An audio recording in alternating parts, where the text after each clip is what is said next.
My name is Wu Ling, a high school homeroom teacher who crossed over halfway. In this Yuan Wu era where exotic beasts roam and martial arts reign supreme, my postgraduate diploma from a past life is utterly useless here. If not for my connections through my martyr father, my former self would have just been a worthless teacher who graduated from a martial arts vocational school and knew nothing. Wu Ling, I knew you got in through connections, but I never expected you to be this useless. In the grade director's office, a thick stack of report cards was slammed heavily onto the desk. The grade-level director looked at me with a stiff, mocking smile, his scorn and derision written plainly across his face. The average energy level of my class barely reached 55, while even the worst-performing class in the entire grade maintained a level above 72. There's still a 1-month buffer before the midterm exams. If your class continues with such an ISER performance in the midterm exams, there's no point in you staying at school. You might as well go find a construction site and start hauling bricks. The director mercilessly mocked and reprimanded me, dismissing me like trash. Deep in my heart, I am filled with anger, resentment, and helplessness. The class I previously taught had almost all failed their exams, and the parents banded together,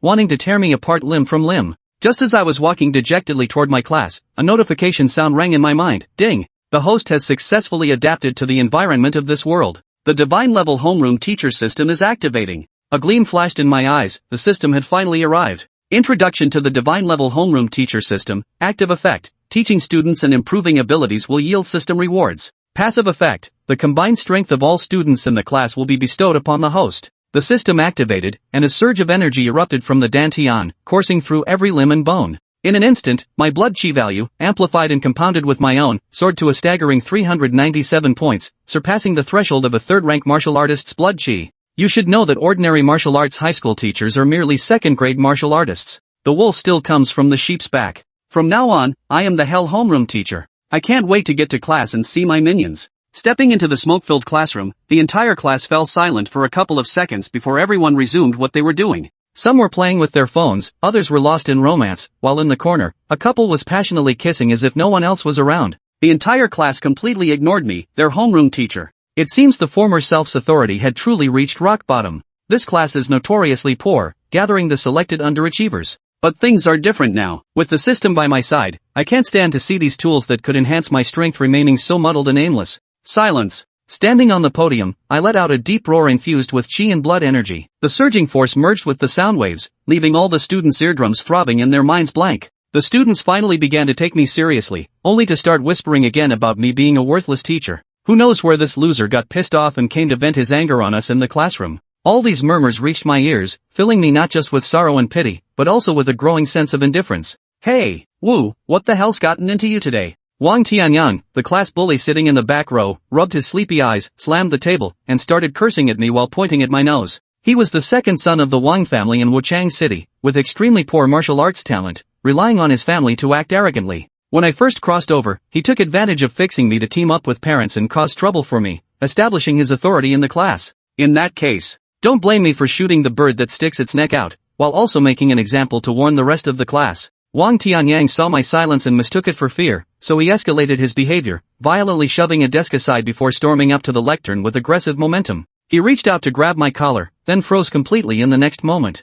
I lifted him with one hand as if hoisting a little chick. You seem to enjoy stealing the spotlight. I smiled at this 200-pound student before tossing him toward the back of the classroom. Bang! Wang Tianyang flew nearly 10 meters and crashed heavily at the back of the classroom, seeing stars. My imposing aura grew increasingly heavy, pressing down on all the students like a massive mountain. They lowered their heads, sat upright with proper decorum, and dared not look directly at me. A single hand threw Wang Tianyang, who weighed over 200 jin, nearly 10 meters away. This was at least the strength of a second-grade martial artist, if not higher. Regaining his senses, Wang Tianyang felt the pressure of a second-rank martial artist and toned down his arrogance. I, Wu Ling, will set the rules for you right here today. From now on, not only in my class, but if any of you dare to act so recklessly when other teachers come to teach, don't blame me for making your days miserable from now on. I dropped those chilling words heavily. Ding! You successfully taught those undisciplined students the principle of respecting teachers and valuing morality. System reward issued. Advanced breathing technique. Chapter 3. Teaching breathing techniques, astonishing the little bastards. Ding! You have successfully taught the ignorant students the principle of respecting teachers and valuing education. System reward. Advanced breathing technique. The voice echoed in his mind. Yet the entire classroom fell into an eerie silence. This class, once filled with chaos and disorder, had surrendered to Wu Ling's authority in that moment. The students below dared not even breathe loudly, keeping their heads bowed, some reading books, others lost in their own thoughts. Wang Tianyang became the first student in half a year to be successfully punished with standing by the teacher. The usually arrogant Wang Tianyang dared not show the slightest hint of discontent. His cheeks remained half swollen, and the homeroom teacher, who seemed to have transformed into a demon, stood motionless at the front of the classroom, his gaze fixed upon the entire class below. In truth, Wu Ling stood at the lectern, her eyes vacant. He was mentally reviewing the rewards the system had just dispatched. At the same time, he gained a new understanding of this proactive feature of the system.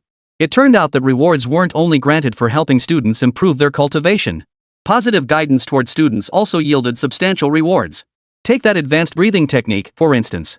Now that the Yuan Wu era had arrived, the starting point for becoming a true martial artist began with breathing techniques. The breathing technique currently used in China's compulsory education system to guide students into the ranks of martial practitioners. The only method available was the Daxia 23rd edition, Fundamentals of Modified Breathing Techniques. This accessible breathing technique effectively strengthens students' physical bodies, effectively solidifies the foundation for students' martial arts cultivation. However, this state-modified version of the foundational breathing technique also has significant drawbacks. Specifically, during practice, it requires sufficient qi and blood-enhancing medicines to achieve optimal results. Otherwise, for ordinary students, this breathing technique yields minimal enhancement to qi and blood. Yet, looking across Wu Ling's entire class, apart from Wang Tianyang and a handful of others, the cheapest qi blood tonic costs 1,000 yuan. Which family could afford to provide their child with 3 meals a day of such tonics? Even managing 3 or 5 doses a month would be considered fortunate. After all, the adage poverty breeds scholars, wealth breeds warriors holds true since ancient times. This was one of the primary reasons why the students in their class generally had low qi and blood levels. But the advanced breathing technique rewarded by the system is different. Advanced breathing techniques were originally designed for officers on the front lines who had reached the 4th rank of martial arts. Not only can they rapidly replenish qi and blood by absorbing ambient air when the body reaches its limits, but during regular cultivation, they also significantly enhance the qi and blood of soldiers who have already reached the 4th rank martial level. Such techniques are priceless, so rare that even within the military, only officers at the rank of colonel or higher are permitted to practice them. Drawing on his past life's memories, Wu Ling understood the immense value of this high-grade breathing technique. Yet a thread of doubt crept into his mind. On one hand, such techniques were strictly controlled by the state and could not be freely disseminated. On the other hand, advanced breathing techniques could only be practiced by martial artists above the 4th rank. With this thought, Wu Ling couldn't help but mentally scan the optimized advanced breathing technique in detail, seeking its unique differences. Yet, upon truly comprehending it, a sharp gleam flashed in his eyes. This is the optimized version? Not only can it be used by practitioners as low as the 1st rank, but its effect on enhancing qi and blood is 4 times greater than the original version. Could this be what they mean by system-produced, guaranteed excellence? Wu Ling's gaze swept over the students below the stage, those already labeled hopeless by the school administration. You little bastards. Having a teacher as good as me is a blessing you've earned through 8 lifetimes of merit. Wu Ling's lips curled upward involuntarily. While the students were still in a daze, he first circulated the optimized advanced breathing technique through his own body. Starting from 30 seconds of gentle breathing with slightly restless qi and blood, after completing 1 full cycle of this advanced breathing technique, his breath had stretched to an almost exaggerated length. Qi generates blood, blood generates strength. The increasingly sustained breath caused the qi and blood within Wu Ling's body to begin boiling like water brought to a rolling boil. The growth of his qi and blood progressed at a pace beyond Wu Ling's expectations. By the time the first cycle of the breathing technique concluded, when he opened his eyes, then, his pupils were as dark as ink, profoundly terrifying. A sharp, blade-like brilliance now flickered within. This was the hallmark of a martial artist achieving the pinnacle of the threefold unity of essence, energy, and spirit. Wu Ling couldn't gauge exactly how much his qi and blood had increased, but he was certain his combat prowess had made significant strides, his entire body brimming with power. Huff! Slowly calming the turbulent qi and blood within him, Wu Ling raised his head with a smile. Self-practice ends here. Next, I will teach you a brand new breathing technique. Don't dwell on the name of this breathing technique. All you need to know is that once you master it, you must forget every breathing technique you've learned before. Wu Ling's clear voice echoed throughout the classroom. The students looked up one by one, their eyes filled with confusion and bewilderment. A brand new breathing technique? But the breathing technique they were learning was already the latest national version. Had the state released an even newer version recently? Or could it be, this breathing technique was their homeroom teacher's own creation? Those who grasped this possibility waited for Wu Ling's instruction with half-hearted belief, their eyes still brimming with skepticism. Despite Wu Ling having just demonstrated his prowess, the lingering impression of unreliability from years past remained deeply ingrained in the students' minds. Wu Ling didn't waste time with these students. Once they learned it, they would naturally understand its subtleties. Wu Ling began his demonstration with meticulous precision, laying out his new technique without reservation. His sole purpose was to ensure his students grasped every breathing step clearly and mastered this breathing technique completely. Even Wang Tianyang, who was standing at the back as punishment, was now absorbing Wu Ling's teachings with rapt attention. He wanted to know what this homeroom teacher was truly capable of. They had all misjudged this homeroom teacher before. A 45-minute class period. Until the final 5 minutes before the bell rang. Holy crap! My body feels so hot. It's like my blood is on fire. Why do I feel like I have endless energy right now? One student's exclamation sent shockwaves through the entire classroom. One after another, students began shouting out their current sensations. To a true martial artist, such physical changes wouldn't be anything to get overly excited about. For such transformations signaled that one's body was gradually growing stronger, with vital energy steadily increasing. This extraordinary effect was beyond what ordinary potions could achieve. My injuries are healed. Amidst the clamor, a sudden voice rang out. Wang Tianyang realized the pain in his body had vanished completely, though he couldn't recall when it had disappeared. Under his previous constitution, such a heavy blow would have required at least half a week to fully recover. Yet now, merely by practicing the breathing technique taught by Wu Ling, a single cycle of the breath had healed his injuries. This was utterly beyond comprehension. At the same time, the look in Wang Tianyang's eyes as he gazed at Wu Ling had completely changed. Fear still lingered, but the hatred had vanished, replaced by admiration, even reverence. Chapter 4, My Rules Are My Rules. At this very moment, students were all attempting to cultivate the advanced breathing technique passed down by Wu Ling. In the back row of the classroom, a young man named Lu Yuan slowly opened his eyes, his gaze filled with utter astonishment. As the class dunce, he was utterly uneducated, never paying attention in class. Yet in reality, he was Lu Yuan, the second son of the Lu family, one of the 4 major clans of Wuchang Bay City.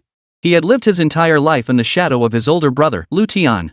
From a young age, Lu Tian excelled academically and possessed astonishing martial arts talent, gaining early admission to the prestigious Divine Martial Academy, the best in the Great Xia Empire.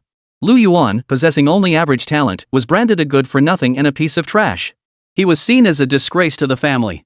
It was precisely because of this that he had resigned himself to self-destruction, ending up in the worst martial arts class. Yet today, when he had already resigned himself to self-destruction, he encountered a breathing technique beyond imagination, one that surpassed even the ancestral breathing methods he had witnessed within his clan. Could this advanced breathing technique not only surpass the official foundational breathing methods, but also outshine the ancestral techniques passed down within my clan? Lu Yuan was utterly stunned, feeling the tangible surge of qi and blood within his body. If possible, who would willingly bear the label of a useless burden? Or even be cast out by their own clan? Yet he found it hard to believe. Patting the shoulder of Xiaoqi, the school beauty sitting at the desk ahead, he asked, Xiaoqi, what do you think of this breathing technique our homeroom teacher passed down? Why don't you try it yourself and see? At that very moment, Xiaoqi's body radiated surging heat as her qi and blood levels rapidly approached the threshold of a first-tier martial artist. Who had time to deal with that spoiled brat behind her? Lu Yuan, after all, came from a wealthy and influential family with an impeccable background. Yet he was still far from reaching the first rank, and he never seemed to put much effort into cultivation. Now that teacher Wu Ling had imparted such an advanced breathing technique, she was too busy cultivating to spare a thought for him. How could she possibly spare any time for this guy's advances? Boom! A surge of heat erupted around Xiaoqi, sending nearby tables and chairs flying several feet away. She had broken through. She had officially become a first-tier martial artist. Behind Xiaoqi, Lu Yuan finally understood. This breathing technique was not merely extraordinary, it was nothing short of divine. Could teacher Wu Ling truly possess such an advanced breathing technique? And she's passing down this untransmitted secret to her students? Simply to help them achieve good results in the martial arts college entrance exam? Breathing techniques of this caliber were used by warriors of powerful organizations on the battlefield. At that very moment, the weariness lingering on Lu Yuan's body vanished almost entirely. He lifted his head to the blackboard, scrutinizing the breathing diagram Wu Ling had drawn with meticulous attention. The more he looked, the more astonished he felt. The more he looked, the more extraordinary it seemed. The 23rd edition of the Great Xia's fundamentally improved breathing technique taught at the academy was generally suitable for the average physique. However, during actual training, individual adaptation inevitably led to some discrepancies. But the system Lu Yuan was teaching? It was nothing short of the essence of the essence. The moment Lu Yuan began practicing, he found himself unable to stop. Occasionally, his gaze would drift toward Wu Ling beside the breathing diagram, his eyes filled with admiration, awe, and a touch of shame. And there were quite a few classmates like Lu Yuan in the class. Though most didn't come from prominent noble families like Lu Yuan, they too recognized the extraordinary nature of the technique. After just 5 minutes of practice, many students saw their vital energy rise by 0.1 to 0.2 points. Good. A classmate couldn't help but exclaim aloud. They could already see that if this cultivation technique were practiced long-term, its benefits would be truly unimaginable. After all, they had only trained for a few minutes, yet 10 minutes had yielded such significant gains. Watching the entire class focus intently on their breathing exercises, Wu Ling felt a surge of quiet triumph. His vital energy was steadily surging upward. After all, his total vital energy was the combined sum of the entire class. Every single point of improvement for the entire class meant a 50-point increase for him. Everyone. Watching his classmates immerse themselves in the practice, gradually reaching a state of flow, Wu Ling spoke with evident satisfaction. You've all mastered this breathing technique. I trust you've grasped its subtleties. I won't elaborate further. If you wish to continue training under me, to improve yourselves, and refuse to be useless, you must obey my commands without question. From this day forward, my word is law. Wu Ling surveyed the entire class, his words ringing out with unwavering authority as he firmly established this rule for the group. Most students had already completed one breathing cycle. Hearing Wu Ling's words, they briefly lost focus and nodded their heads in acknowledgement.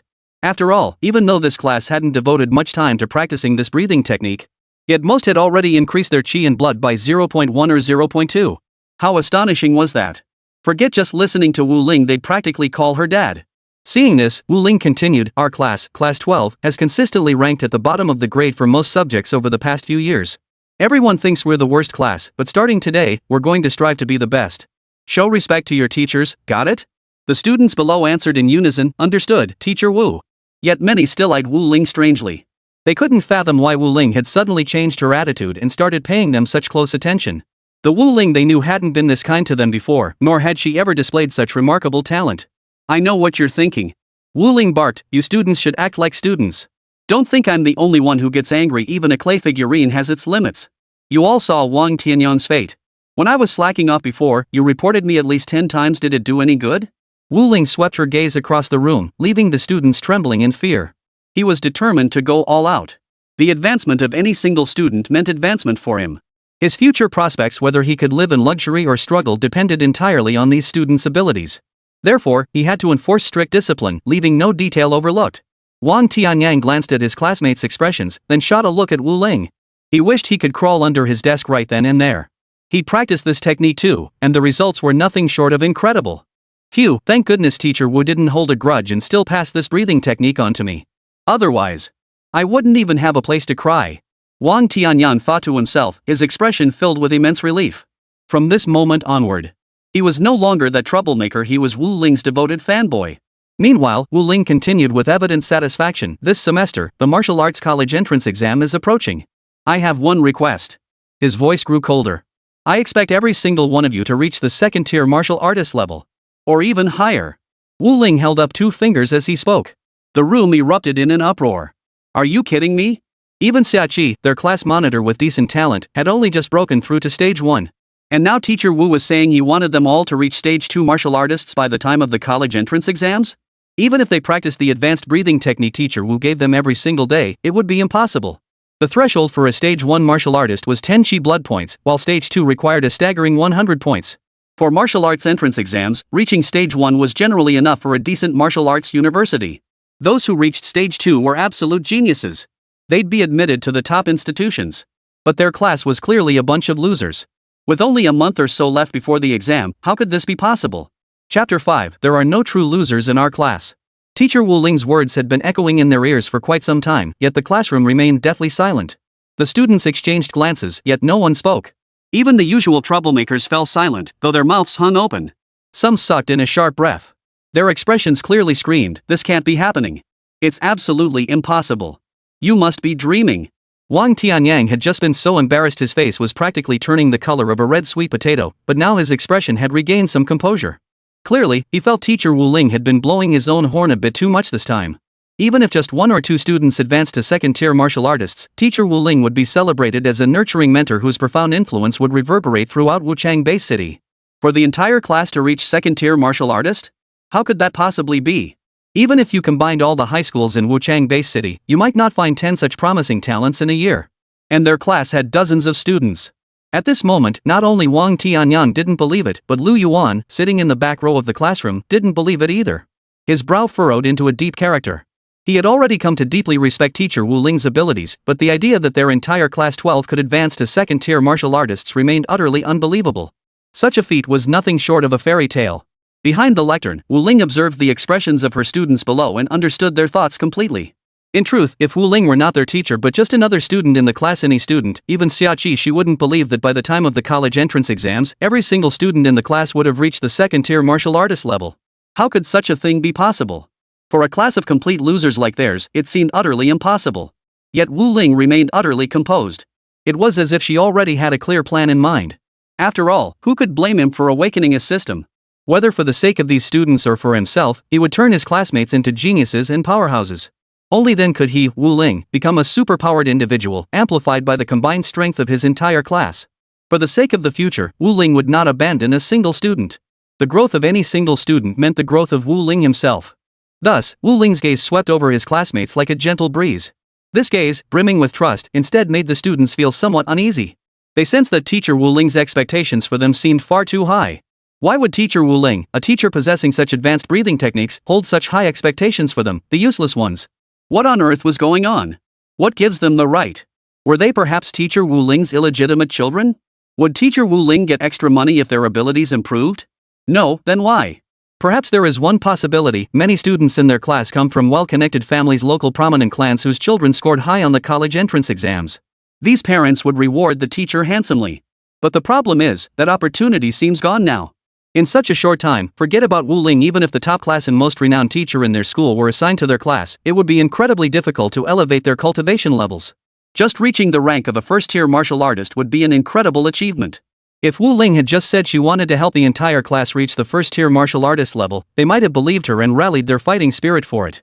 But what Wu Ling had just said was to help the entire class break through to second-tier martial artists.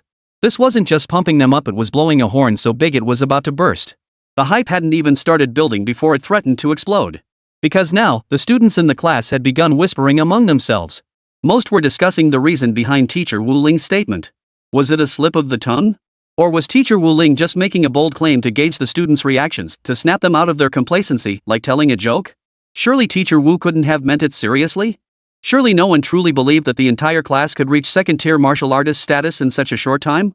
The probability of such an event occurring was so infinitesimally small it defied description. It's literally zero.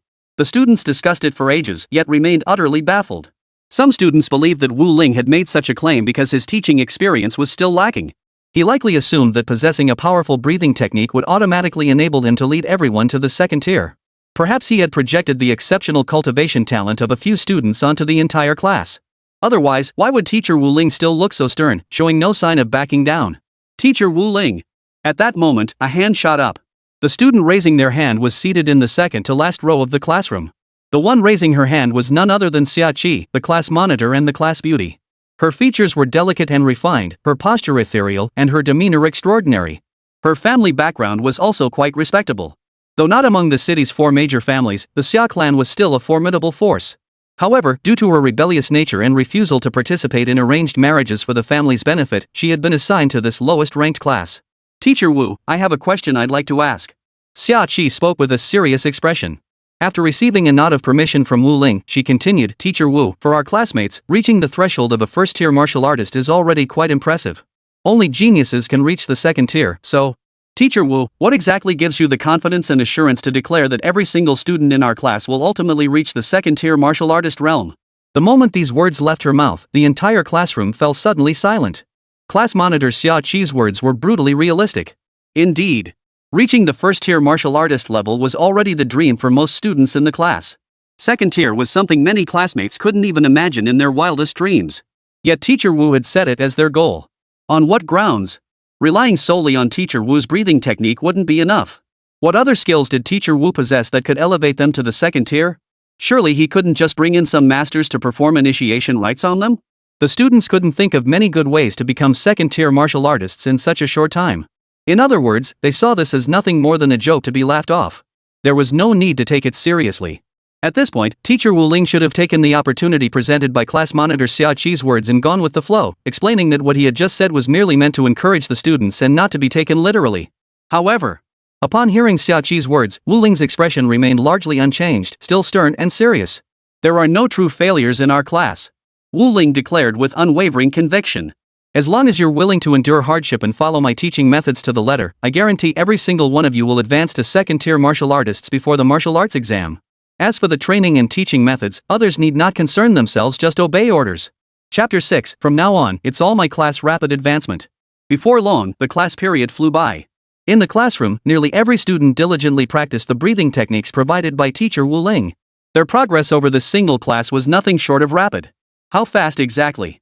Generally speaking, every student had significantly increased their qi and blood values. The smallest gains were at least a fraction of a point, while the most impressive had nearly reached a full digit. This was terrifying, far exceeding everyone's expectations. Moreover, seemingly driven by sheer excitement, not a single person slacked off. Everyone was completely absorbed in their practice. This left Wu Ling deeply satisfied. At this moment, Wu Ling had already reached the third-tier martial artist level. He sensed that before midnight struck at 2400 hours today, he had a chance to break through to the fourth tier.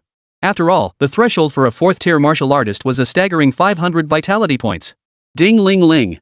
The bell signaling the end of class rang out. All the students seemed to be still in a daze. From behind the lectern, Wu Ling's voice rang out. All right, students, class is dismissed. Those who wish to rest may do so now.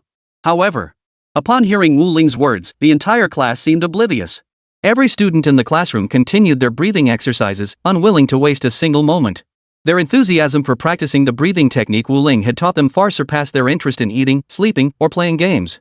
Watching these students enthusiastically practice their breathing exercises, Wu Ling felt deeply satisfied. Though she outwardly urged them to end class and relax, it was precisely because these students persisted in their breathing exercises that Wu Ling's qi and blood levels continued to climb steadily. Very good indeed. Wu Ling nodded with a smile, then poured himself a cup of tea.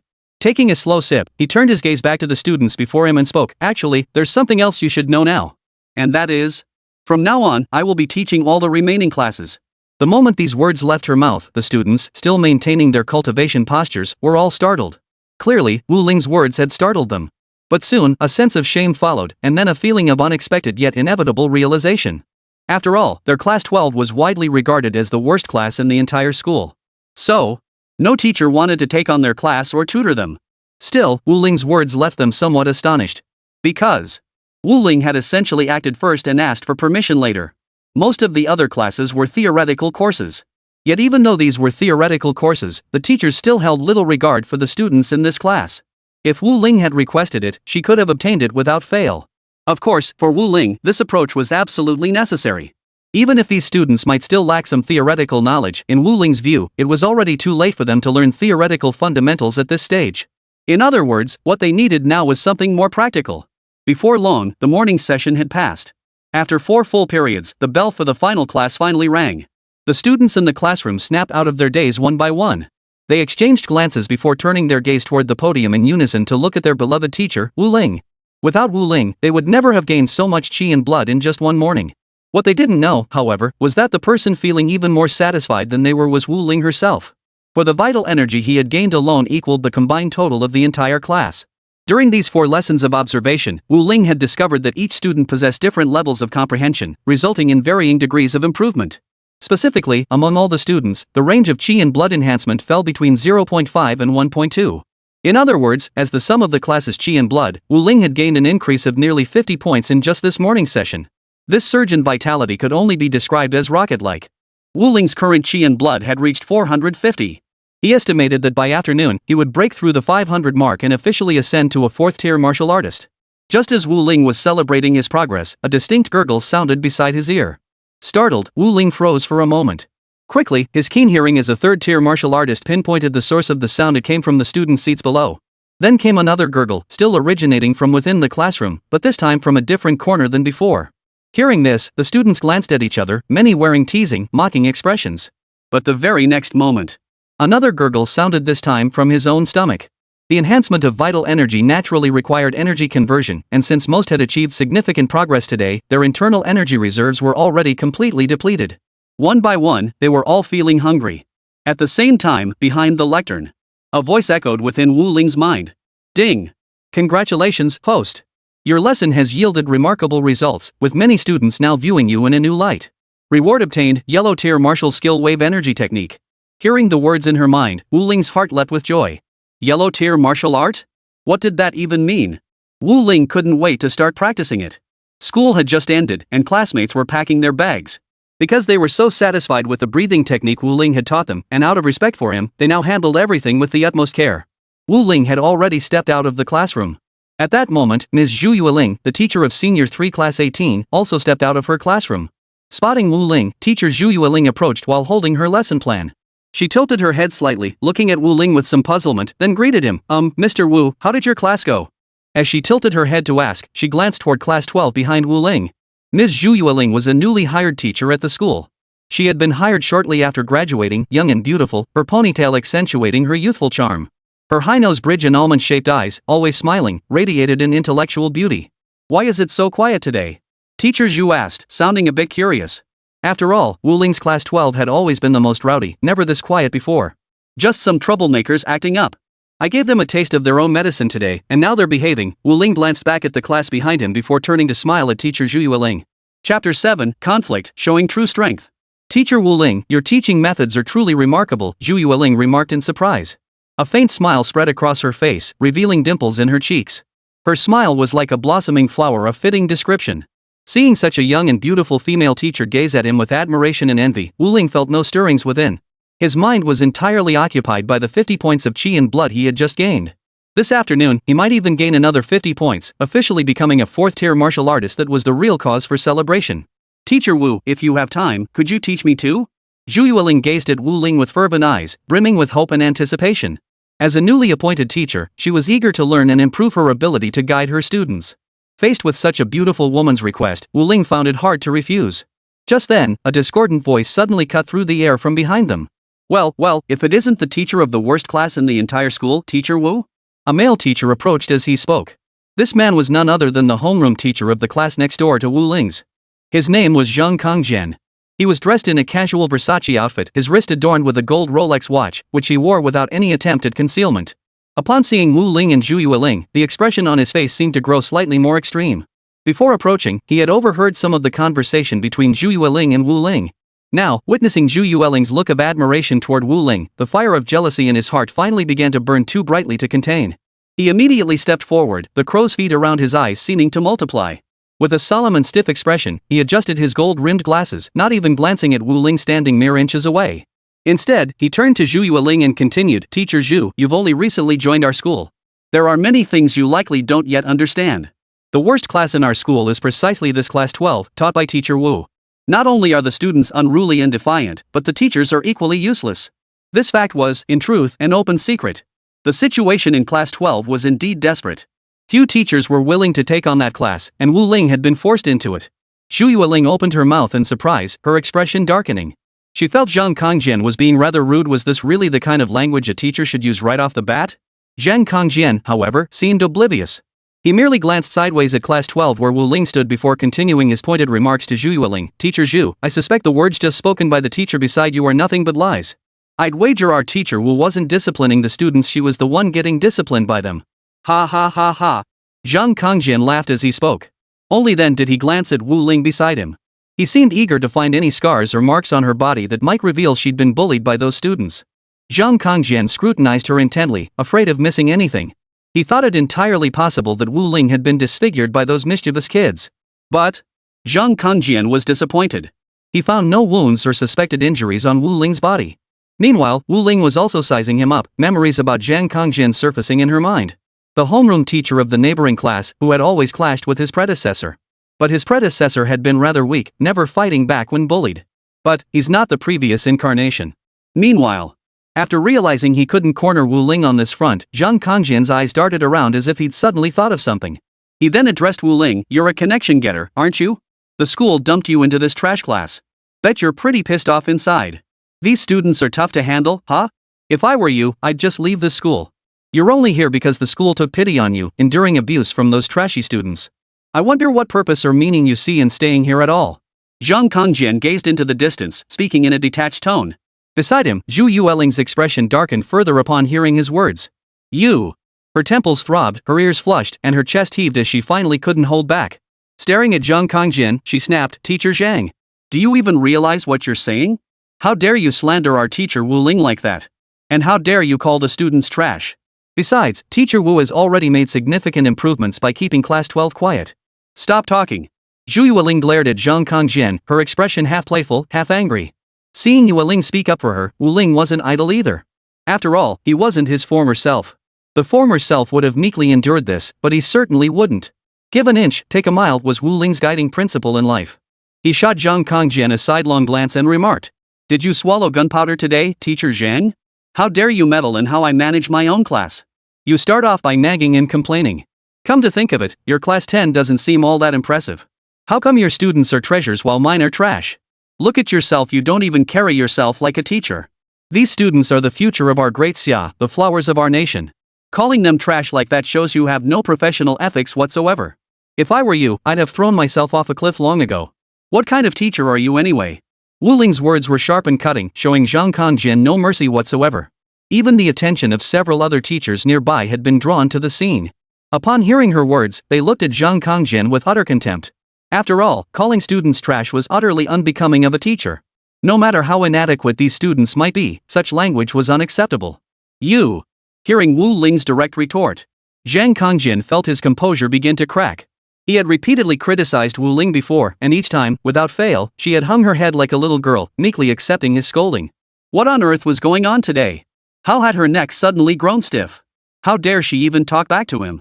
Had she suddenly lost her mind? Or had the sun risen in the west? Zhang Kongjian pondered, finding no answers. At the same time, the stubborn defiance in his heart refused to be suppressed. This is outrageous. Absolutely outrageous. The more Zhang Kongjian stared at Wu Ling before him, the more he felt she deserved a good scolding.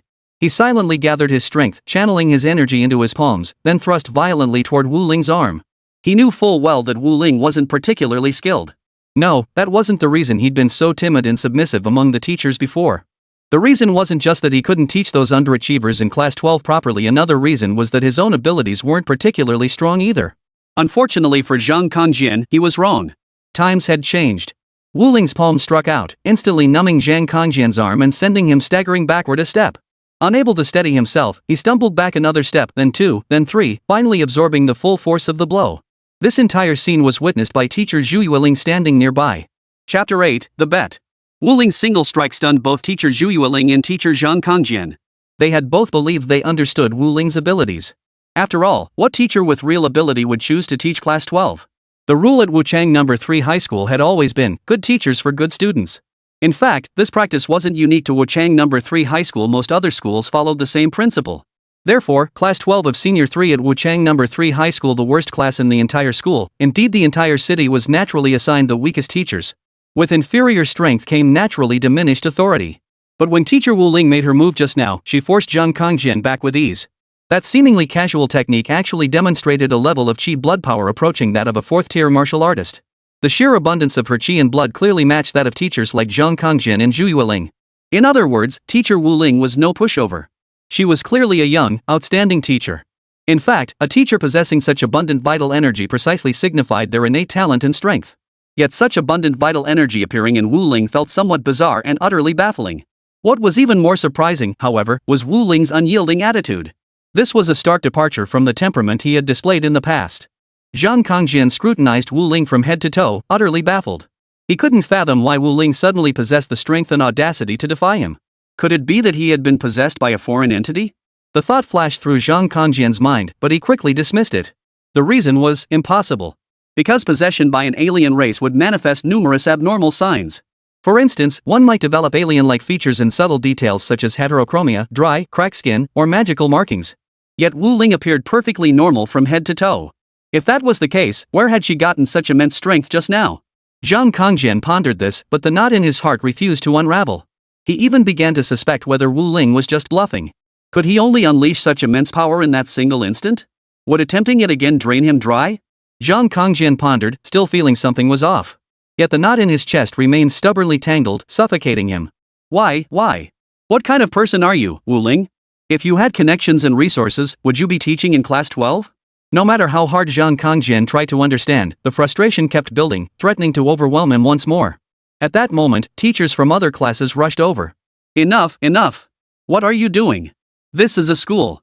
An elderly teacher shouted at the top of his lungs. Hearing this, Zhang Kongjian relaxed slightly, the veins at his temples subsiding a bit. His eyes, however, remained fixed on Wu Ling. Wu Ling, however, remained serene and composed throughout. She met Zhang Kongjian's gaze with unwavering seriousness, her eyes showing no sign of evasion or retreat. The reason was simple, there was no need. He was now stronger than Zhang Kongjian. Moreover, with his system capable of harmonizing the vital energy of the entire class, his power would only grow stronger from this day forward. In his eyes, Zhang Kongjian was merely a fleeting nuisance. The next time they met, Zhang might be crushed under the weight of a single finger. Given that, why should he back down? The meek are trampled upon, the gentle are ridden roughshod over. A very simple truth. That guy looked utterly resentful, but in Wu Ling's eyes, he could only put up a show for a few more minutes. After that, wherever Wu Ling went, that guy would probably have to quickly curl up into a ball and roll away. That is, if he hadn't been crushed to death by someone else first. As for Wu Ling himself, he probably wouldn't intervene again, though he certainly wouldn't mind stepping in. Enough, enough. You're both teachers, what are you doing fighting in school? Besides, one of you is from class 10 and the other from class 12, what's the point of this rivalry? What's the point of settling who's better? A teacher walked over, pulling Zhang Kongjian aside while turning to address Wu Ling with a smile. Hearing this, Wu Ling felt like laughing, but he only grunted in response and said nothing more. She only added, "What's the matter? Isn't it all for the kids? That teacher made a good point earlier, but I still think it's somewhat necessary, don't you?" Wu Ling said coldly, "How many years has our class 12 been labeled the worst class by others? That stigma has been stuck on us for so long you can't possibly think we're okay with it, huh? What's the matter? Could it be that you, teacher Zhang Kongjian, are afraid? Besides, this was a bet between the two of us. Why did you call so many people to help? Are you worried your students won't stand a chance against mine in the monthly exams, so you called these teachers early to gang up on me? Are you all on teacher Zhang's side?" Wu Ling shot a withering glance at the teachers trying to break up the fight, her cold smile making them all look away. Clearly, as teachers of the top-tier class, they had no desire to get entangled in a brawl and tarnish their reputations. So they simply stopped trying to break it up. Seeing the teachers no longer trying to stop their duel, Wu Ling turned back and fixed her gaze on Zhang Kongjian once more. Zhang Kongjian felt as if his breath had been caught in his throat. He extended an index finger toward Wu Ling, but no words came out except for a single, choked out "you." Hearing this, the teachers fell silent. Beside them, Zhu Yueling's eyes held an expression of utter bewilderment. As if struck by a thought, she turned to Wu Ling with a look of anxiety, biting her lip as she debated whether to intervene. After all, no matter how one looked at it, the overall caliber of class 12 was significantly lower than that of Zhang Kongjian's class 11. Before Wu Ling, Zhang Kongjian remained relentless. "Ha! Seriously? Wu Ling, do you really think that just because your qi and blood are a bit stronger, those little brats in your class will suddenly become powerful too? Besides, even if you're actually good at something and can boost your class's little punk's qi and blood, the monthly exam isn't just about qi and blood. You lost this time. Get down on your knees and kowtow to me 3 times. Zhang Kongjian taunted Wu Ling with a smug look of certain victory. Hearing this, Wu Ling merely shook his head. "Fine, no problem. But some people are so smug now, but once the monthly exams are over, they'll be just as disheartened." Chapter 9, The Richest Man's Daughter Seeks a Tutor? It was now lunchtime, and all the students had gathered in the cafeteria to eat. As a teacher, Wu Ling was no exception. She too headed to the cafeteria, though she began eating in the staff dining area. Scooping food into her mouth, Wu Ling paid little attention to the taste of the meal. Her mind was entirely occupied with the students in her class. His mind was consumed with thoughts of how to enhance the abilities of those little rascals. After all, as the old saying goes, a man lives by his face, a tree by its bark. He had already made a bet with Zhang Kongjian. In the upcoming monthly exams, he was determined to make his students outperform those in Zhang Kongjian's class 10. But how exactly should he go about it?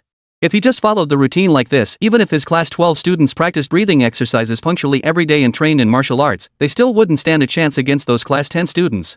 Or should he dip into his personal savings to help these kids? A thought formed in Wu Ling's mind. He planned not only to spend his own money on medicinal herbs to aid their growth but also to impart the yellow-grade martial art he recently acquired, the ripple technique, to his students. After all, as long as his classmates learned and improved, he, Wu Ling, would improve alongside them. As for his own cultivation progress, it wasn't impossible, but now that he possessed the Seeking Harmony system, pursuing it further seemed somewhat redundant. As the saying goes, cultivation is impossible to cultivate. You can't cultivate it your entire life. You can only rely on the monstrous system's ability to sum up the cultivation levels of everyone in the class to sustain your life. Wu Ling had made up his mind. His pace of scooping food grew noticeably faster.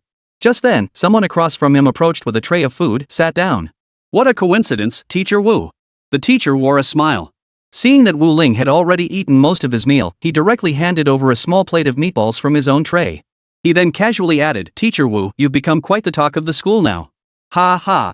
Well, that bet you made with teacher Zhang Kongjian, it's really been the talk of the school. Even us sophomores have heard about it." The tall, slender male teacher spoke up.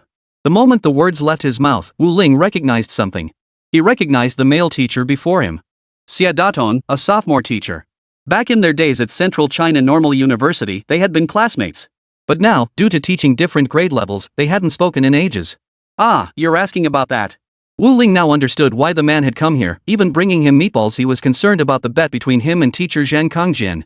It's fine. I'm confident. Wu Ling said casually. He picked up the meatballs with his chopsticks without a second thought, dropped them into his bowl, and began eating. Though the two hadn't been in touch for ages, free meatballs were free meatballs, might as well eat them. Wu Ling's actions were casual, but his words left Xia Datong, who stood before him, stunned. He froze for several seconds before finally snapping back to reality.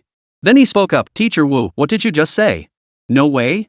A confused, awkward smile spread across Xia Datong's face. What level your class is at? I don't need to elaborate, do I? Xia Datong glanced around to make sure no one was paying attention before continuing to Wu Ling, who sat across from him. To put it bluntly, your class is the worst in the entire school. How can you be so sure? What makes you so sure? Xia Datong spoke with growing conviction, a faint smirk lingering on his lips. Wu Ling shot Xia Datong a withering look. He knew she wouldn't believe him. In fact, no one would believe it. Hey, what's your deal coming here to eat? Got something to say? And you even gave me a meatball. Wu Ling ate the meatball, then continued staring at Xia Datong, sizing him up as she asked. Ah, this. Xia Datong paused for a moment before continuing. One of my students needs a tutor, and you immediately came to mind. Wait, hold on. Wu Ling swallowed the last bite of meatball, set down her chopsticks, and held up both hands in a stop gesture. She looked at Xia Datong, studied him carefully for a moment, and asked, What about you? Aren't you a teacher? What's this good opportunity you're offering? Why wouldn't you take it yourself? Why pass it on to me? Wu Ling was a bit puzzled. Upon hearing this, Xia Datong pondered for a moment before continuing, Well, actually, it's like this, huh? He pulled out his phone, opened a photo, and held it up in front of Wu Ling. This student here, Zhao Xiaorui. I was planning to tutor her, but what can I do? My schedule is already packed. Xia Datong glanced at the photo, then looked up at Wu Ling, his eyes seeming to hold some deeper meaning. Upon hearing this, Wu Ling sensed something was off. Her brows furrowed slightly as she pressed, So what exactly is this student's background? At this, Xia Datong covered his mouth with his fist and coughed twice. Then, lowering his voice, he whispered, The daughter of Wuchang City's wealthiest man. The richest man's daughter? Hearing this, Wu Ling's frown deepened slightly. He sensed something was amiss, yet he did not refuse. After all, this meant he would gain another student. Given his system's nature, this effectively grants him an extra few to hundreds of health points for no reason at all. Why pass up a free gift? By the way, why would the richest man's daughter still need to look for a tutor? Wu Ling pressed further. Well, I'm not entirely sure myself. But hey, she's paying top dollar. You wouldn't mind that, would you, Wu Ling? Xia Datong shrugged, then stood up with the tray in hand. Stepping back from his chair, he turned to Wu Ling and added, Oh, right. Xia Datong glanced sideways at the table next to them, seemingly deep in thought.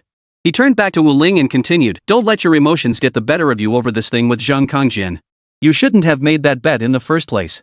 Kneeling to someone is bound to be embarrassing. Xia Datong said regretfully.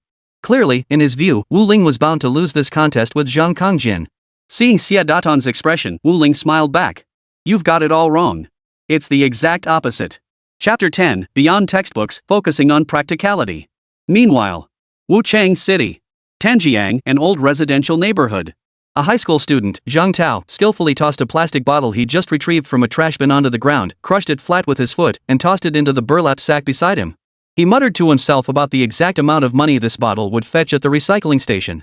Afterward, he headed toward the entrance of his building's stairwell. The entrance was covered in graffiti and flyers, with flies buzzing around. Zhang Tao swatted them away with his hand before heading toward the innermost parking area. Their home was there. Having lost his father early, Zhang Tao and his mother relied solely on each other. Their home was in an underground parking garage within an old residential complex. Damp and slippery, it had caused his mother to develop rheumatic bone disease. Yet to cover Zhang Tao's tuition fees, his mother still toiled daily selling roasted sweet potatoes outside. Even so, it barely covered their basic needs. Unable to afford the stall fees, Zhang Tao's mother was frequently chased away by the city management officers. Of course, knowing she had mobility issues, the officers never made things too difficult for her when they did remove her. But today, Zhang Tao's mother hadn't sold many sweet potatoes and returned home early. Son, come eat some roasted sweet potatoes. Zhang Tao's mother called out to him. Here. I also bought some duck meat you like. Try some. Shivering, she fished the freshly roasted, inexpensive duck meat out of the iron bucket and placed it alongside the sweet potatoes in Zhang Tao's hands. Zhang Tao knew the bucket wasn't very sanitary, but there was nothing he could do about it. He had checked it himself. A bite of duck, a bite of sweet potato. The heat made Zhang Tao's eyes sting a little. Beside him, his mother watched as he bowed his head to eat, an affectionate smile spreading across her face. She gently patted her son's shoulder and asked, Tao, how was school today? How's your martial arts training going? Your father always said that if you took up martial arts, you might one day. Mom! Hearing his mother's words, Zhang Tao's body stiffened, and he abruptly stopped chewing the food in his mouth. He looked up and said, I feel like I'm not very energetic. I feel a bit tired. As he spoke, his lips trembled slightly. Then, seeing the look of concern on his mother's face, he found himself at a loss for words. He simply turned his head away. He began to pretend he was hungry and started wolfing down his food. His expression and movements both betrayed a hint of awkwardness. The words he had prepared to speak earlier ultimately remained unsaid. What he wanted to say was that he no longer had much desire to learn martial arts. Because there's an age-old saying in this world. The poor study literature, the rich study martial arts. His family's financial situation was beyond poor. Every day, he could only eat this stuff. What's wrong? Tao, is something troubling you? His mother, noticing something was off with Zhang Tao, asked him. At her words, Zhang Tao shook his head with his eyes downcast. Nothing, Mom. I'm fine. Zhang Tao tried to steady his emotions, then remembered something and continued, Today at school, our homeroom teacher seemed like a completely different person. Zhang Tao pondered before speaking, then glanced up at his mother. His mother froze at the remark. Huh? How was she different? Zhang Tao's mother blinked. Is it good for you, or bad? She asked curiously. Hearing this, Zhang Tao continued, Well, it's pretty good. Because I've been working really hard, and the teacher praised me. Compared to before, the teacher seems to be more mindful of teaching methods now, and we're learning with greater focus. Hearing this, Zhang Tao's mother nodded. That's a good thing, right? After speaking, Zhang Tao turned to head outside. He paused with one foot already out the door, contemplating whether to wash their family's only iron pot. But just as he lifted the bowl, his mother snatched it away. His mother looked at him with affectionate concern. Tao, you go focus on your training. Leave these household chores to me. What business is it of yours? She reached out with her other hand and patted Zhang Tao on the shoulder. It left Zhang Tao with an indescribable feeling. Child, your focus now should be solely on preparing for the upcoming martial arts assessment. You needn't concern yourself with anything else. Zhang Tao's mother said sternly. Hearing this, Zhang Tao's body trembled. It was as if he had suddenly grasped something profound. He recalled the breathing technique Master Wu Ling had taught him, and his mind felt clearer once more. Zhang Tao resolved firmly he would train diligently in martial arts. Soon. An hour passed. Lunchtime ended. The usually boisterous Class 12 of Senior 3 was unusually quiet today. Every seat was occupied. No one was absent or late. Everyone sat upright, waiting for one person's arrival. The person they were waiting for was their homeroom teacher, Wu Ling. For Wu Ling's breathing technique had truly won them over. The moment the afternoon bell rang, Wu Ling stepped into the classroom. He would be teaching all the afternoon classes today. Excellent. Observing the students' performance, Wu Ling felt thoroughly satisfied. This afternoon, I won't be lecturing you on theory. All theories are discarded, everything must be based on reality. Wu Ling declared in a commanding voice. After surveying the gleam in his students' eyes, he continued, The reason is simple, I must elevate all of your abilities to the highest level in the shortest time possible. Theory, if it remains mere armchair speculation, is utterly pointless. That's precisely why I've chosen to completely abandon discussing such things now. Everything is for the sake of your strength. His resonant voice echoed through the classroom. The students couldn't help but start whispering among themselves. How did Teacher Wu pull this off? How did he know we didn't want to hear all that theoretical stuff? That stuff just makes you sleepy. We'd rather hear something practical. One student remarked. Hearing this, a classmate beside him nodded in agreement. Exactly.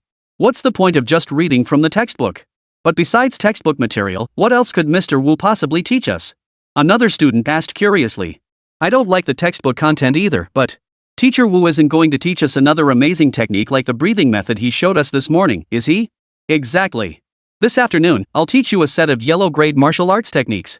Wu Ling declared. Chapter 11, Teaching the Ripple Technique, Gaining an Aura. I wonder if you all know about the classification of martial arts techniques in this world. Martial arts are divided into 5 tiers, Heaven, Earth, Mystic, Yellow, and Substandard. In most cases, the martial arts you'll learn are subpar. Such techniques offer extremely limited enhancement, most merely strengthen the body and improve health. Only in some powerful clans might students be taught substandard martial arts, but even then, it's rarely higher than yellow grade. Moreover, even within the yellow tier, there are distinctions of quality. The martial art I am imparting to you all is, even within the yellow tier, quite exceptional. After practicing it, you will understand this for yourselves. Wu Ling declared in a clear voice. No sooner had he finished speaking than a student raised their hand to ask a question. Teacher Wu Ling, you mentioned this particular technique earlier. What exactly makes it special? Could you elaborate in more detail? A student stood up and asked. Excellent question, my friend. I shall explain it to you all now. After hearing the question, Wu Ling continued, this cultivation technique is called the rippling technique, and it consists of 6 layers. Each tier enhances your chi and blood. The first tier boosts it by 1.1 times, the second by 1.2 times, the third by 1.3 times, and so on. By the 6th tier, the enhancement reaches 1.6 times. At these words, the entire classroom erupted in astonishment. Especially those from prominent clans, like Lu Yuan and Xia Qi, found it utterly unbelievable. A yellow grade martial art with a 1.6x boost? Was Teacher Wu really not joking? They looked around at their classmates in bewilderment. Others still failed to grasp the implications. Only the offspring of prominent families grasped the significance. For martial arts techniques capable of amplifying vital energy were exceedingly rare, even within great clans. Such martial arts techniques were treasured heirlooms passed down within these clans. And at their current martial arts high school, such public resources simply didn't exist. Of course, this might be because their city was Wuchang, a small city. In larger cities, martial arts high schools might offer such public resources, but that was beyond their knowledge. As for someone like Lu Yuan, a scion of one of Wuchang City's 4 great families, he was well aware of the yellow-tier martial arts techniques within his family. He understood that even within his own family, the finest yellow-grade martial art could only provide a maximum 1.5x boost to chi and blood. Moreover, mastering it was as difficult as climbing to the heavens. Yet Teacher Wu Ling claimed the cultivation method he was about to impart could grant them a 1.6x boost at its highest 6th layer? Moreover, Lu Yuan knew another fact: most yellow-grade cultivation techniques were not only precious and never passed outside the family, but also typically only had 3 or 4 layers. Yet Wu Ling's ripple technique possessed a full 6 layers. As Lu Yuan pondered this, Wu Ling had already begun sketching a diagram of the human meridian system on the blackboard. This diagram corresponded precisely to the wave pattern technique. Soon, all 6 diagrams were sketched onto the blackboard by Lu Yuan. After completing this, he turned around and looked at the students seated before him. A satisfied smile spread across his face. The next moment, a voice echoed in his mind. Congratulations, host. You have successfully imparted the first martial art to your students. Reward obtained, Junior Professional Teacher Aura. Junior Professional Teacher Aura, within a 50-meter radius, your students gain a slight boost to comprehension and a slight increase in cultivation speed. Hearing the reward notification, Wu Ling's eyes lit up. Why was the system suddenly giving rewards? What kind of reward is this? This was practically a divine tier reward. It was like getting a pillow when you were already sleepy. After all, just moments ago, he'd been fretting over his students' lack of innate talent. But now, there's no need to worry.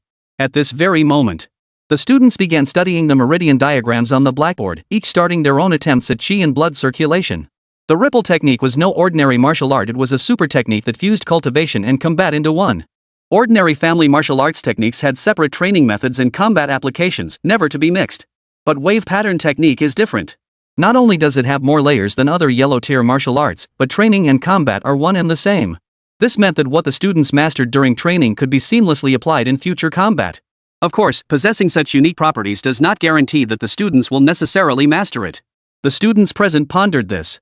At this moment, they began practicing according to the chi and blood circulation patterns depicted in the first diagram on the blackboard. The next moment, a warm sensation welled up from their dantian. Following the imagery depicted on the blackboard, they closed their eyes and began meditating. A golden light reappeared within their minds. They sensed a tiny figure materialize within their sea of consciousness, sitting cross-legged just like them. Before long, the little figure's dantian began to glow with golden light. Then, like a pond disturbed by a stone, the dantian radiated outward in rippling waves. After this, the students felt warmth spreading throughout their bodies, as if enveloped by the gentle rays of sunlight. Soon, after about 50 minutes, some students successfully cultivated the first layer of the ripple technique. At this moment, when Lu Yuan channeled his chi and blood, it was amplified by 1.1 times. He glanced around at his classmates. Most were still attempting the first layer, but some, like class monitor Xia Qi, had succeeded as he had. Lu Yuan had assumed that as a clan scion, his understanding of yellow-tier martial arts surpassed others. Yet he hadn't expected the class monitor, the girl he admired, to effortlessly surpass him. This only fueled Lu Yuan's determination further, and he began striving toward the second layer of the ripple technique. From behind the lectern, Wu Ling observed her students below. Though their talents weren't exceptionally extraordinary, mastering the first layer of the ripple technique within a single class period was already quite impressive. Excellent! Excellent! Watching the changes in their martial arts cultivation levels, Wu Ling's face lit up with joy. Originally, Wu Ling hadn't been entirely confident about the students' rate of improvement. But now, with his aura in place, he was certain their vital energy would surpass that of students in other classes. As for that teacher who had bet against him, Class 10 where Zhang Kongjian belonged was utterly insignificant. During the monthly exams, the students in Zhang Kongjian's class would undoubtedly lag far behind those of Class 12 in vital energy. Chapter 12, Does Class 12 even dare challenge my Class 10? At this very moment, the entire class was immersed in cultivating the wave technique. Among them, Zhang Tao practiced with particular diligence. Earlier that afternoon when he went home, his mother had lectured and enlightened him, making him realize the importance of martial arts training. By the afternoon class, he had cast aside all his worries and devoted himself entirely to the martial path. As the saying goes, when the mind is free from distraction, progress is inevitable. As an ordinary child by birth, his natural talents were nothing special among his classmates. Yet now, as he cultivated the ripple technique, his progress was surprisingly swift. Before the class had even ended, Zhang Tao felt the qi and blood surging through his body. As his thoughts flowed, they rippled along with it, a clear sign of breaking through the first layer of the technique. Holy crap! The moment Zhang Tao opened his eyes, the exclamation burst from his lips. His face was filled with excitement and thrill. Glancing around, he noticed that only a handful of classmates had reached the first layer of the wave technique. This realization filled him with an indescribable sense of satisfaction. Born into an ordinary, single-parent family, he had always carried a sense of inferiority, believing he should be slightly worse than his classmates in every way. Whether it was academics or martial arts, Zhang Tao held this belief. He didn't even consider this a matter of just getting by. If not for fear of his mother's reproach or deep sorrow, he might have completely neglected his studies. But today, he had become one of the few students in the class to successfully cultivate the first layer of the ripple technique within a single lesson. The pride surging within him now was beyond words. He recalled teacher Wu Ling's words from before. Set aside all theory, start from practice. Yes. Though his family background was less privileged, he still had 2 arms and 2 legs. His mind was no less sharp than anyone else's. Even if he had fewer family resources to rely on, that was precisely why he should seize every opportunity to improve himself at school. Now that teacher Wu had imparted such formidable yellow-tier martial arts to them, he ought to cultivate it to the 6th layer as swiftly as possible. Even now, having mastered just the first layer, he already surpasses many classmates. What about when he reaches the 2nd, 3rd, or even the 6th layer? Even if other students had access to richer cultivation resources from their families, the gains they made couldn't compare to the boost from just the first layer of wave energy technique. If this continued, wouldn't he surpass those aristocratic offspring in strength, widening the gap until they were beneath his feet? Zhang Tao's heart pounded as he contemplated this. The first class ended. Wu Ling noticed the students who had broken through the first layer of the ripple technique and kept them in mind. Lu Yuan, Xiaoqi, Zhang Tao, Wang Hu. Most of those who broke through within a single class period were scions of prominent families except for one. That was Zhang Tao. This kid is actually pretty impressive. Wu Ling thought to himself. Because as far as he could recall, Zhang Tao's family background wasn't great, it could even be described as struggling. He was teetering on the edge of being able to attend school or dropping out. But who would have guessed he possessed such remarkable insight and natural talent? He grasped the first layer of the ripple technique in just one lesson today. He was definitely a student worth nurturing. Wu Ling nodded in agreement. Currently, 6 or 7 students in the class had broken through the first layer of the ripple technique. This triggered Wu Ling's God-tier homeroom teacher system, automatically granting him mastery of the 2nd layer of the ripple technique. Not bad. Really impressive. Wu Ling pondered this as he announced the end of class and walked out. Even after class, these students would likely continue practicing the ripple technique. And as long as any student practiced the technique, it would enhance their qi and blood, which would then feed back and accumulate onto Wu Ling's own qi and blood values. How could this not fill Wu Ling with delight? At that very moment, elsewhere. Senior 3, Class 10.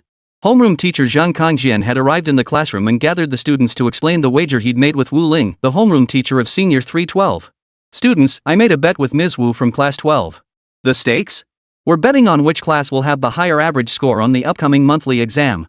If their class achieves a higher average score on the monthly exam, they win. Otherwise, we win. Do you think you can win?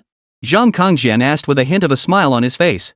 As he spoke, a confident look spread across his face as he scanned the classroom from left to right. Clearly, he didn't believe their class's average score on this monthly exam would be worse than that of Class 12, the worst class in the grade. Immediately after Zhang Kongjian finished proposing the wager, Class 10 erupted into a frenzy. Students buzzed with discussion, the classroom filled with clamor. What the hell? Why is teacher Zhang comparing us to Class 12? Are they even worthy of being compared to us? Exactly.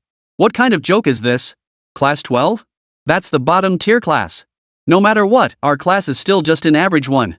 Competing with a trash class? Doesn't that make us look bad? Exactly.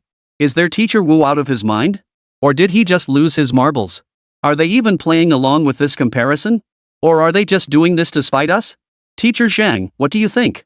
Many students were utterly baffled by this bet. Zhang Kongjin just chuckled. What can we do? Class 12's teacher Wu provoked us, insisted on challenging us to a bet. I figured he was asking for trouble, so let him have his way. Zhang Kongjin spread his hands in a helpless gesture. Below, the students were seething with anger, beginning to exchange heated words. Why don't we go to class 12 and show them what we're made of? After all, even if we win for sure, it wouldn't look good if word got out. We'd probably get laughed at by the other regular class students. Right? Exactly. The class 10 students discussed and quickly reached a decision. Their plan was to send 2 representatives to class 12, show off their skills, and intimidate them. That way, the class 12 students would likely ask their homeroom teacher to cancel the competition between their class and class 10. Or perhaps, if sending just 1 or 2 students from class 10 could completely crush class 12, then even if the competition continued, class 12 would likely lose all motivation to perform well in the monthly exams. After enduring such humiliation, class 12's overall morale would plummet. Their average monthly exam scores would inevitably lag far behind class 10's. This way, even if the competition remained, class 10's pride would be preserved. Chapter 13, 3 on 3. After deliberation, Class 10 of Senior 3 selected 3 representatives, the academic committee head, the sports committee head, and the class monitor. Leading a crowd of spectators, they headed toward Class 12 to issue their challenge. Of course, many of the onlookers scattered to other classes along the way. Their purpose was clear, to rally students from other classes to join the spectacle. Soon, students from Class 9 and Class 8, both regular classes like Class 10, were summoned to join the ranks. Together, they marched in a large group toward Class 12. Before long, the entrance to Class 12 was swarming with a dense crowd. The students of Class 12 didn't feel particularly unfamiliar with these newcomers. After all, Ms. Wu Ling had already informed them about the competition between Class 12 and Class 10. At the entrance of Class 12 now, several Class 10 students were itching for a fight. One stepped forward and taunted, "Class 12's underachievers, you bunch of losers. You had the guts to challenge us, Class 10? Come out and show us what you're made of." Lu Bo, the academic representative of Class 10, spoke up. "We agreed to compare average scores during the monthly exam, but honestly, I don't think we need to wait that long. Why not let Class 12 see what they're made of today? The outcome will be the same either way. Choosing to compete today or during the monthly exam makes no difference." Another tall figure craned his neck over and approached. This person was none other than Wu Kai, the sports committee member. Several other Class 10 students followed suit.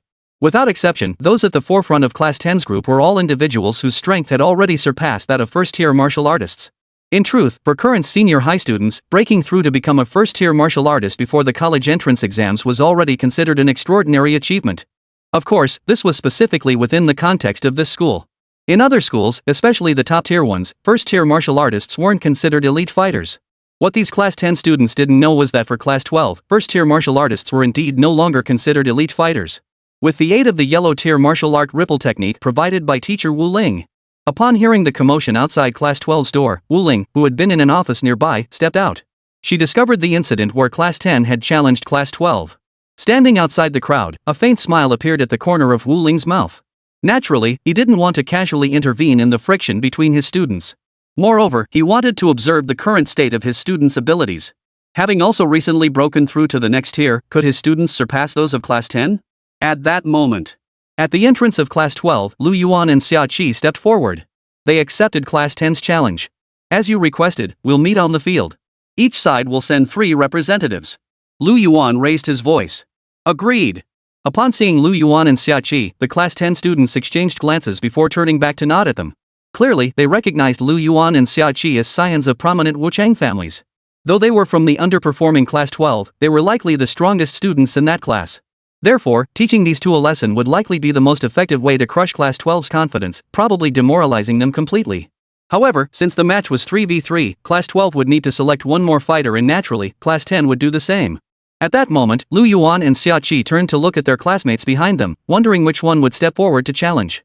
Most of Class 12 remained silent. Suddenly, a deep voice broke the silence. "How about me?" The speaker wasn't particularly tall and wore fairly ordinary clothes. It was none other than Zhang Tao. "I want to try." Zhang Tao glanced up at Lu Yuan, then at Xia Qi, and finally at Wu Ling, who stood watching from the doorway in the distance. "You?" Wu Ling spoke up and stepped forward. The students of Class 12 present all turned their gaze toward Wu Ling. Their eyes held nothing but respect. The reason was simple. It was precisely Wu Ling's ripple technique that had enabled some of them to break through to the first-tier martial artist level. The rest of the students sensed that it wouldn't be long before they too could become first-tier martial artists. As for those from Class 10, although their ringleader who came to provoke them was also a first-tier martial artist, But roughly half of Class 10 might not even reach first-tier martial artist by the time of the college entrance exams. By the time the college entrance exams rolled around, Class 12, armed with the wave technique taught by Teacher Wu, would undoubtedly crush Class 10. That Class 10 remained oblivious to this reality was truly a pity. Though most Class 12 students remained silent, pity flickered in their eyes as they observed the onlookers from ordinary classes like 10, 9, and 8. These students could only follow behind those first-tier martial artists and shout insults now, but soon enough, they would realize they wouldn't even have the chance to shout anymore. No way. Zhang Tao's here too? Class 10's monitor, Zhang Linfeng, blurted out. Isn't that the guy always rummaging through trash cans for plastic bottles? Now that Zhang Tao had also been selected as Class 12's representative, the students of Class 10 were filled with resentment. Their eyes rolled so hard they nearly popped out of their sockets. Meanwhile, the face of Class 10's representative flushed red instantly, as if he'd downed a shot of baijiu. Red veins instantly appeared in his eyes. Some approached, gesticulating angrily in protest. No way. Impossible. You've got to be kidding. You're pulling our leg. You're sending some trash-picking poor kid from Class 12 to compete against us? Look at that frame, he clearly doesn't get enough to eat. He'll probably get his bones broken in a minute. The students from Class 10 couldn't help but blurt out. Are you guys in Class 12 doing this on purpose? Since you can't find a single first-tier martial artist, you just send some weakling to mock us? A representative from Class 10 stood tall, eyes glaring defiantly as he crossed his arms and demanded. Upon hearing this, Zhang Tao's brows immediately furrowed. Just as he was about to argue, Teacher Wu Ling spoke up from the side. Class 10. This duel was your idea. Your class teacher lacks discernment. Does that extend to your classmates as well? In my view, Zhang Tao is a highly perceptive and diligent student. Defeating you lot would be no trouble at all. Chapter 14, Defeated in One Move. Seeing Class 12's homeroom teacher, Wu Ling, deliver her pre-match pep talk, the Class 10 students grumbled under their breath but refrained from further provocation. After all, she was their teacher. Even with her reputation, her skills were bound to surpass theirs. Still, Class 10's monitor, Zhang Linfeng, stubbornly stepped forward and said, Teacher Wu, your words sound pretty good. He glanced at the physical education and academic committee members beside him. The three exchanged looks, confirming their stance, then turned back to Teacher Wu Ling. But since you say so, why don't you let us see just how capable your student Zhang Tao really is? If he's got the skills, let's head to the playground? Class President Zhang Linfeng extended a hand, pointing toward the playground behind them, his meaning unmistakable. Immediately, the rest of Class 10 chimed in unison, let's go. Show us what you've got. Class 12, you've been called the worst class for so long it can't all be fake, right? Students from other classes who had gathered to watch joined in the chant. Bring it on! Who's afraid of who? Lu Yuan from Class 12 stepped forward first and declared in a loud voice. The three representatives from Class 10 exchanged glances. Class monitor Zhang Linfeng narrowed his eyes, fixed them on Lu Yuan, and declared, for the first match, I'll go first.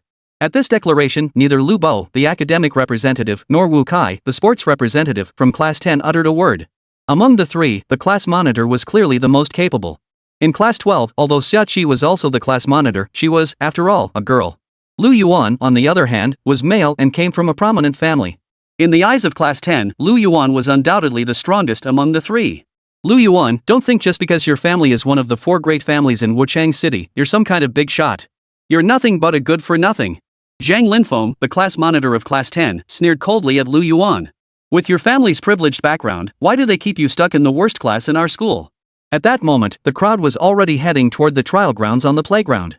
The members of Class 10, seemingly unwilling to miss an opportunity to verbally abuse him and break down his psychological defenses, relentlessly taunted Lu Yuan with their words. Lu Yuan, you're nothing but an unwanted bastard.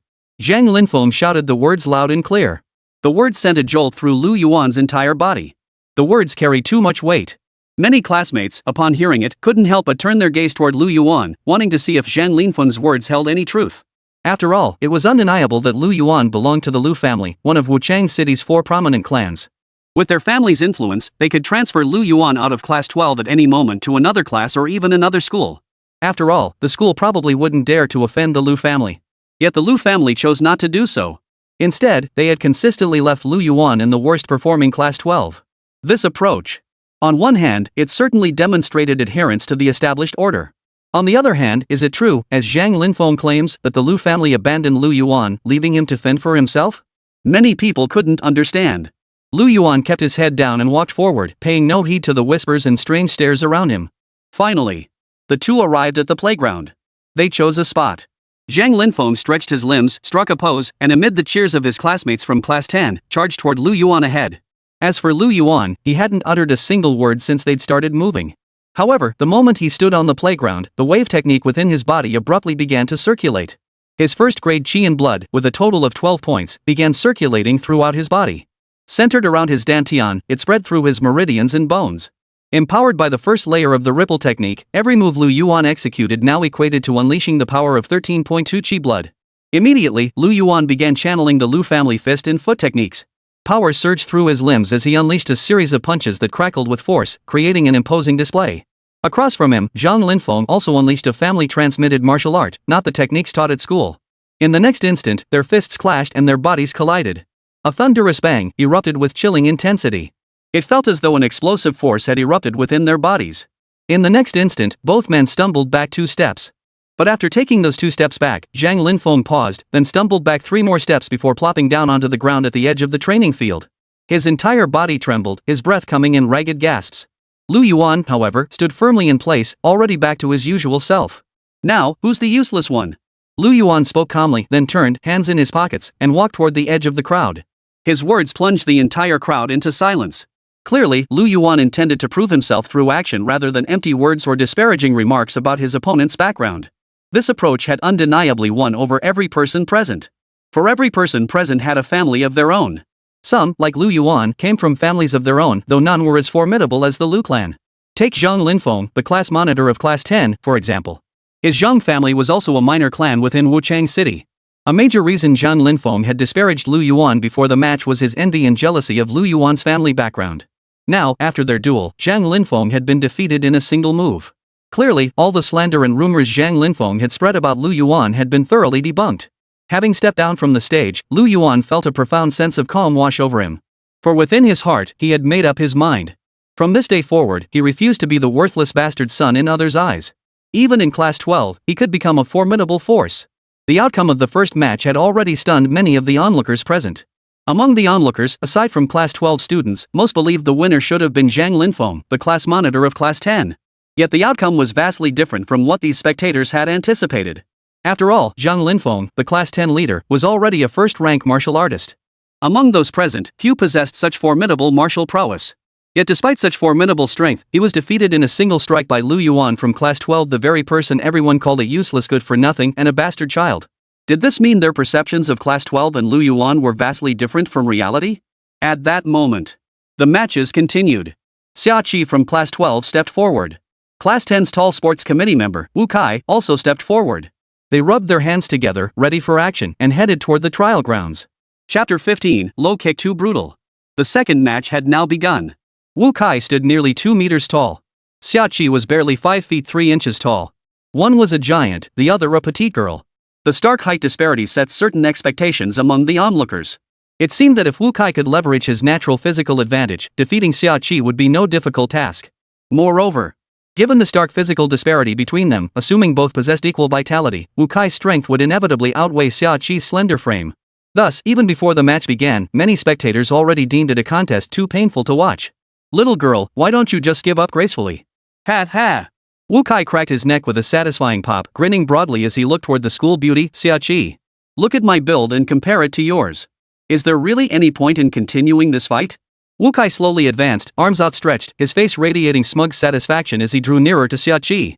"Hey, school beauty Xia Qi, how about we move our showdown to a different venue? How does a king-size bed at the Summer Convenience Hotel sound?" Wu Kai had now reached Xia Qi, standing less than half a meter away from her.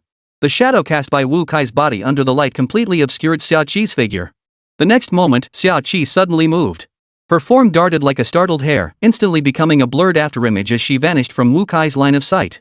For a split second, Wu Kai froze, feeling a mix of confusion and an inexplicable sense of ease. After all, the disparity in their physiques was simply too great.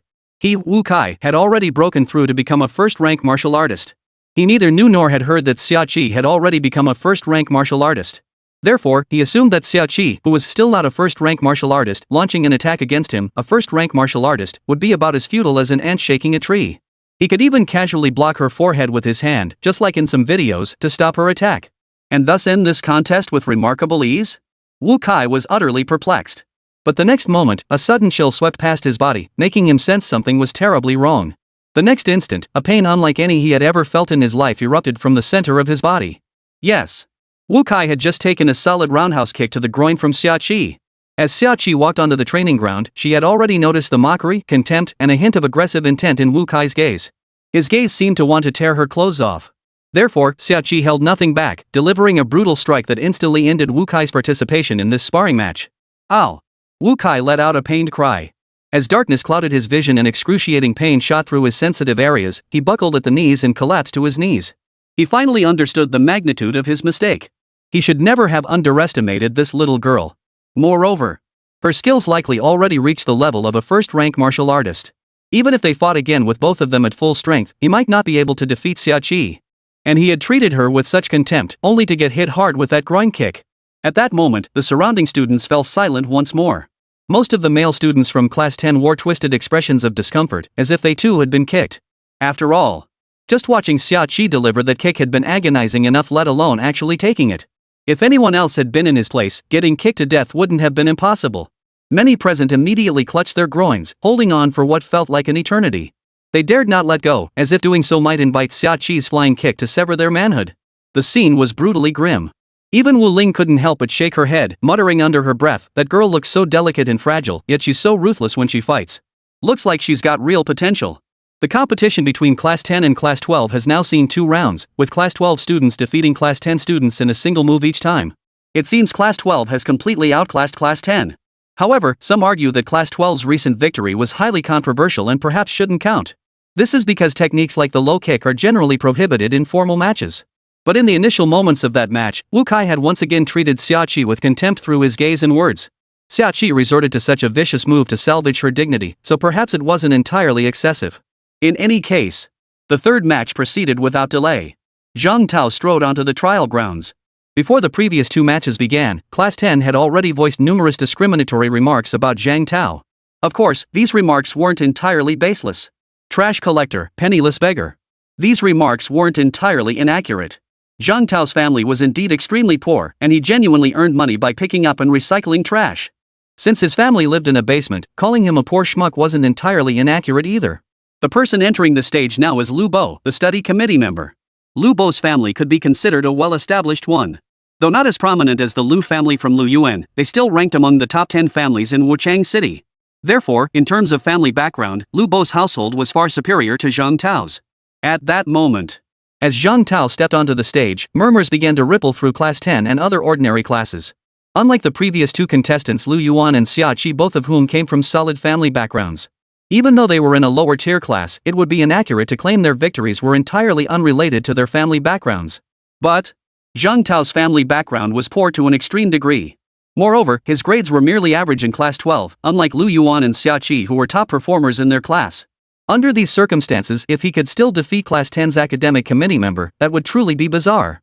What's more, after the 2 previous battles, Class 10's academic representative Lu Bo had become much more cautious.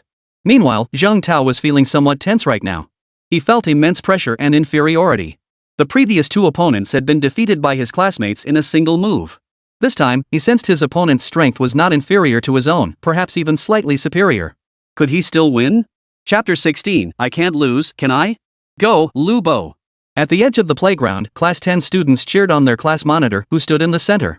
Hearing this, Lu Bo gently adjusted his glasses and fixed a cold, almost challenging gaze on Zhang Tao ahead.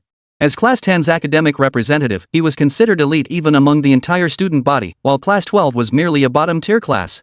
At the same time, Zhang Tao watched Lu Bo ahead, his expression slightly tense. His fingertips trembled slightly. His heart pounded like a drum. So loud, in fact, that even the classmates around him could hear it. Zhang Tao, are you okay? A student from Class 12, watching nearby, couldn't help but ask. If you're not feeling up to it, you can still come down now. Or maybe I should take your place. A Class 12 student offered. Hearing this, Wu Ling, who stood at the edge of the field with her arms crossed over her chest, smiled and said, Zhang Tao, just relax a little. It's just a match, right? Class 12 has already won, so this next match is your own battle. What you prove is yourself. Just keep that in mind. Wu Ling said in a low voice. At her words, Zhang Tao froze for a moment, then trembled slightly before abruptly stopping. He lifted his head and looked toward Lu Bo ahead. Among the onlookers, some with keen eyes had already noticed, though Zhang Tao had trembled again just now, this time the tremor wasn't born of tension or fear, it was excitement. Clearly, he had grasped the meaning behind Wu Ling's words. Simultaneously, he understood deep within himself that this battle was his alone to fight. He wasn't fighting for the class, but to challenge himself. All right. Zhang Tao declared abruptly. His eyes locked onto Lu Bo as he assumed a fighting stance, stepping forward and declaring, "Lu Bo, I'm coming." At this moment, Zhang Tao's state was vastly improved from before. At the very least, he had shifted from passive defense to active offense.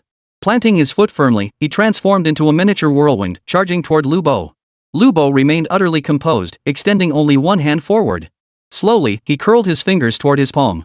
The next instant, as Zhang Tao charged toward him, Lu Bo maintained his original posture, slowly lowering his hand. It seemed as though he regarded Zhang Tao's charge as nothing at all, keeping a relaxed stance with both arms resting at his sides. Only when Zhang Tao's fist was inches from his face did Lu Bo's arms move. Two dark shadows shot out, faster than expected, intercepting Zhang Tao's fist. Boom! A thunderous impact echoed, kicking up a cloud of dust around the two figures on the playground. As the dust settled, the scene within was clearly visible to the surrounding spectators. There, Lu Bo's hand had firmly seized Zhang Tao's fist. Neither man had retreated an inch, yet it was clear Zhang Tao had charged forward first. Moreover, the force behind the punch seemed unabated. Yet Lu Bo, who had reacted later, still caught Zhang Tao's fist with unwavering stability. His expression appeared almost leisurely and arrogant, suggesting that in Lu Bo's eyes, Zhang Tao's punch truly posed little threat. At that moment, everyone watching the situation between the two in the center of the court froze. After a moment of stunned silence, the Class 10 students erupted into shouts. "Lu Bo, hurry! Teach that kid a lesson. We lost the first two matches, but let's at least salvage some pride." Exactly. Some trash-picking kid dares to act like those two aristocrat brats and challenge our class to a duel. I have no idea where this Zhang Tao gets his nerve. Another student chimed in. The tone was distinctly sarcastic, especially when the words trash collector and aristocratic scions were deliberately emphasized with added force. The intent behind this spectator's words was crystal clear. It was nothing more than an attempt to emphasize that Class 10's defeat wasn't to Class 12, but to the aristocratic families themselves. Zhang Tao, not from a noble family but an ordinary household born to scavenge trash, had dared to challenge them. Failure was inevitable. This way, while Class 10 had lost face, they could salvage a shred of dignity. Later, if they loudly proclaimed how the Lu family of Lu Yuan and the Xia family of Xia Qi provided them with immense resources, then even if Class 10 continued to embarrass themselves, it would be somewhat excusable. But if Class 10 couldn't even beat this trash-picking kid? That would be utterly humiliating. After all, Lu Bo, their class monitor, was considered one of the top martial arts students in their class. Zhang Tao in Class 12 had always been average. This was common knowledge among Class 10 students. Now, in the match between Lu Bo and Zhang Tao, Lu Bo must not only defeat Zhang Tao, but utterly humiliate him. Only then could Class 10 demonstrate its true capabilities. Prove that Class 10 wasn't a trash class. Thud. Thud. Thud. Another exchange of blows erupted, the clatter of fists and feet echoing incessantly. Lu Bo seemed to be executing his moves with greater composure, yet Zhang Tao hadn't been defeated so far. This suggested the gap between them wasn't that significant. However, sweat was now beading on Zhang Tao's forehead, while Lu Bo appeared barely flustered. This contrast hinted at a subtle gap between them after all. Thud. Thud. Another exchange of punches. Zhang Tao took 2 steps back, and Lu Bo couldn't help but step back as well. Lu Bo, cut the nonsense. Make your move already and take this kid down. You've already thrown nearly 10 strikes. Several Class 10 students urged anxiously. At the same time, Wu Ling, standing at the edge of the arena with her arms crossed over her chest, suddenly spoke up. Zhang Tao, keep your composure. Focus on channeling your wave technique. Embrace the essence and guard the core. You can win. Wu Ling said solemnly. At these words, Zhang Tao froze for a moment. He had always heeded Teacher Wu's words without question. After all, without Master Wu's wave technique, he would never have broken through to become a first-rank martial artist, nor would he have surpassed most of his classmates. Now that he had surpassed most of his peers, defeating Lu Bo, whose chi and blood were comparable to his own, though slightly superior, didn't seem impossible. At that moment, Zhang Tao closed his eyes slightly, then opened them again. His entire demeanor seemed transformed. His aura was far more composed than before, and his chi and blood levels had actually risen once more. Before him, Lu Bo witnessed Zhang Tao's transformation and was startled. His previously composed mind began to stir with unease. Could I actually lose? Lu Bo's heart began to pound with anxiety. Chapter 17, 3 wins in 3 battles, returning to class in glory. At this very moment, Zhang Tao's mind grew unexpectedly calm. That had always been his nature. Due to his family background, he often felt discouraged. Yet after enduring immense pressure, he would go all in and bounce back from rock bottom. After all, it seemed there was nothing left for him to abandon. At this very moment, his entire being entered a state of ethereal clarity. As he channeled the wave technique once more, his chi and blood surged with unprecedented intensity. Even Zhang Tao himself felt a hint of surprise. In that instant, he found himself filled with an inexplicable confidence. Roar! With a furious roar, Zhang Tao unleashed all the pent-up frustration within him, then charged straight toward Lu Bo ahead. Crash! The outcome of this collision surprised everyone. Lu Bo was sent flying backward instead. He flew 3 meters back. He tumbled 4 or 5 times on the ground. The students of Class 10 were stunned. No way, Lu Bo actually lost. Class 10 has lost 3 matches in a row? The onlookers murmured among themselves.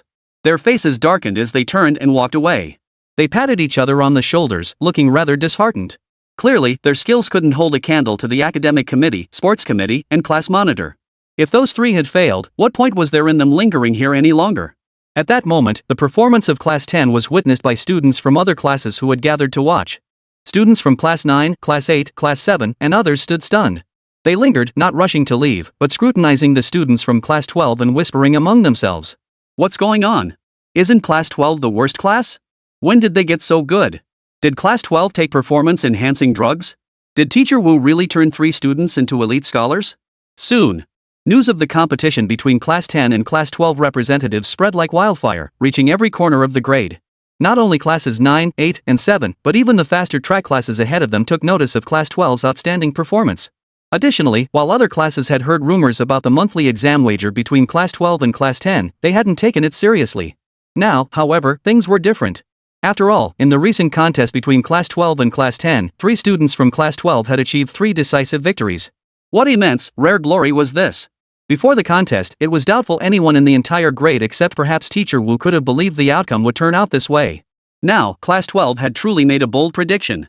Yet even so, most classes in the grade still didn't hold high hopes for Class 12 in the upcoming monthly exams. The reason was simple. During the last grade-wide Qi and blood test, Class 12's average score was a mere 5, while other classes generally averaged around 7. That gap was truly absurdly large. And the monthly exam isn't a contest between a few individuals, it's a test of overall performance. Even if a few students from Class 12 outperformed those from Class 10 before the exam, what good would it do if the class as a whole still lagged behind Class 10? If Class 12 falls behind Class 10 in this monthly exam, their homeroom teacher, Wu Ling, will have to count out a Class 10's homeroom teacher, Zhang Kangjian. Right now, students from many classes have gathered outside Class 12, hoping to persuade Teacher Wu Ling. In their eyes, Class 12's homeroom teacher clearly had some skills, otherwise, how could she have produced 3 outstanding students in such a short time? But unexpectedly, Wu Ling couldn't be bothered to acknowledge them. She had already arrived at the training ground, found the 3 students who had just finished their match, and was leading them back to the classroom. As they walked, she engaged the 3 students in conversation. Lu Yuan. Your problem is that you're not aggressive enough. You could actually be even more ruthless. But you chose to trade blows with them. Why give them face? They called you a bastard. That kind of person deserves to have his face smashed in. Wu Ling said sternly. Lu Yuan froze upon hearing this, then nodded. Got that? Saving face for others means you're not saving face for yourself.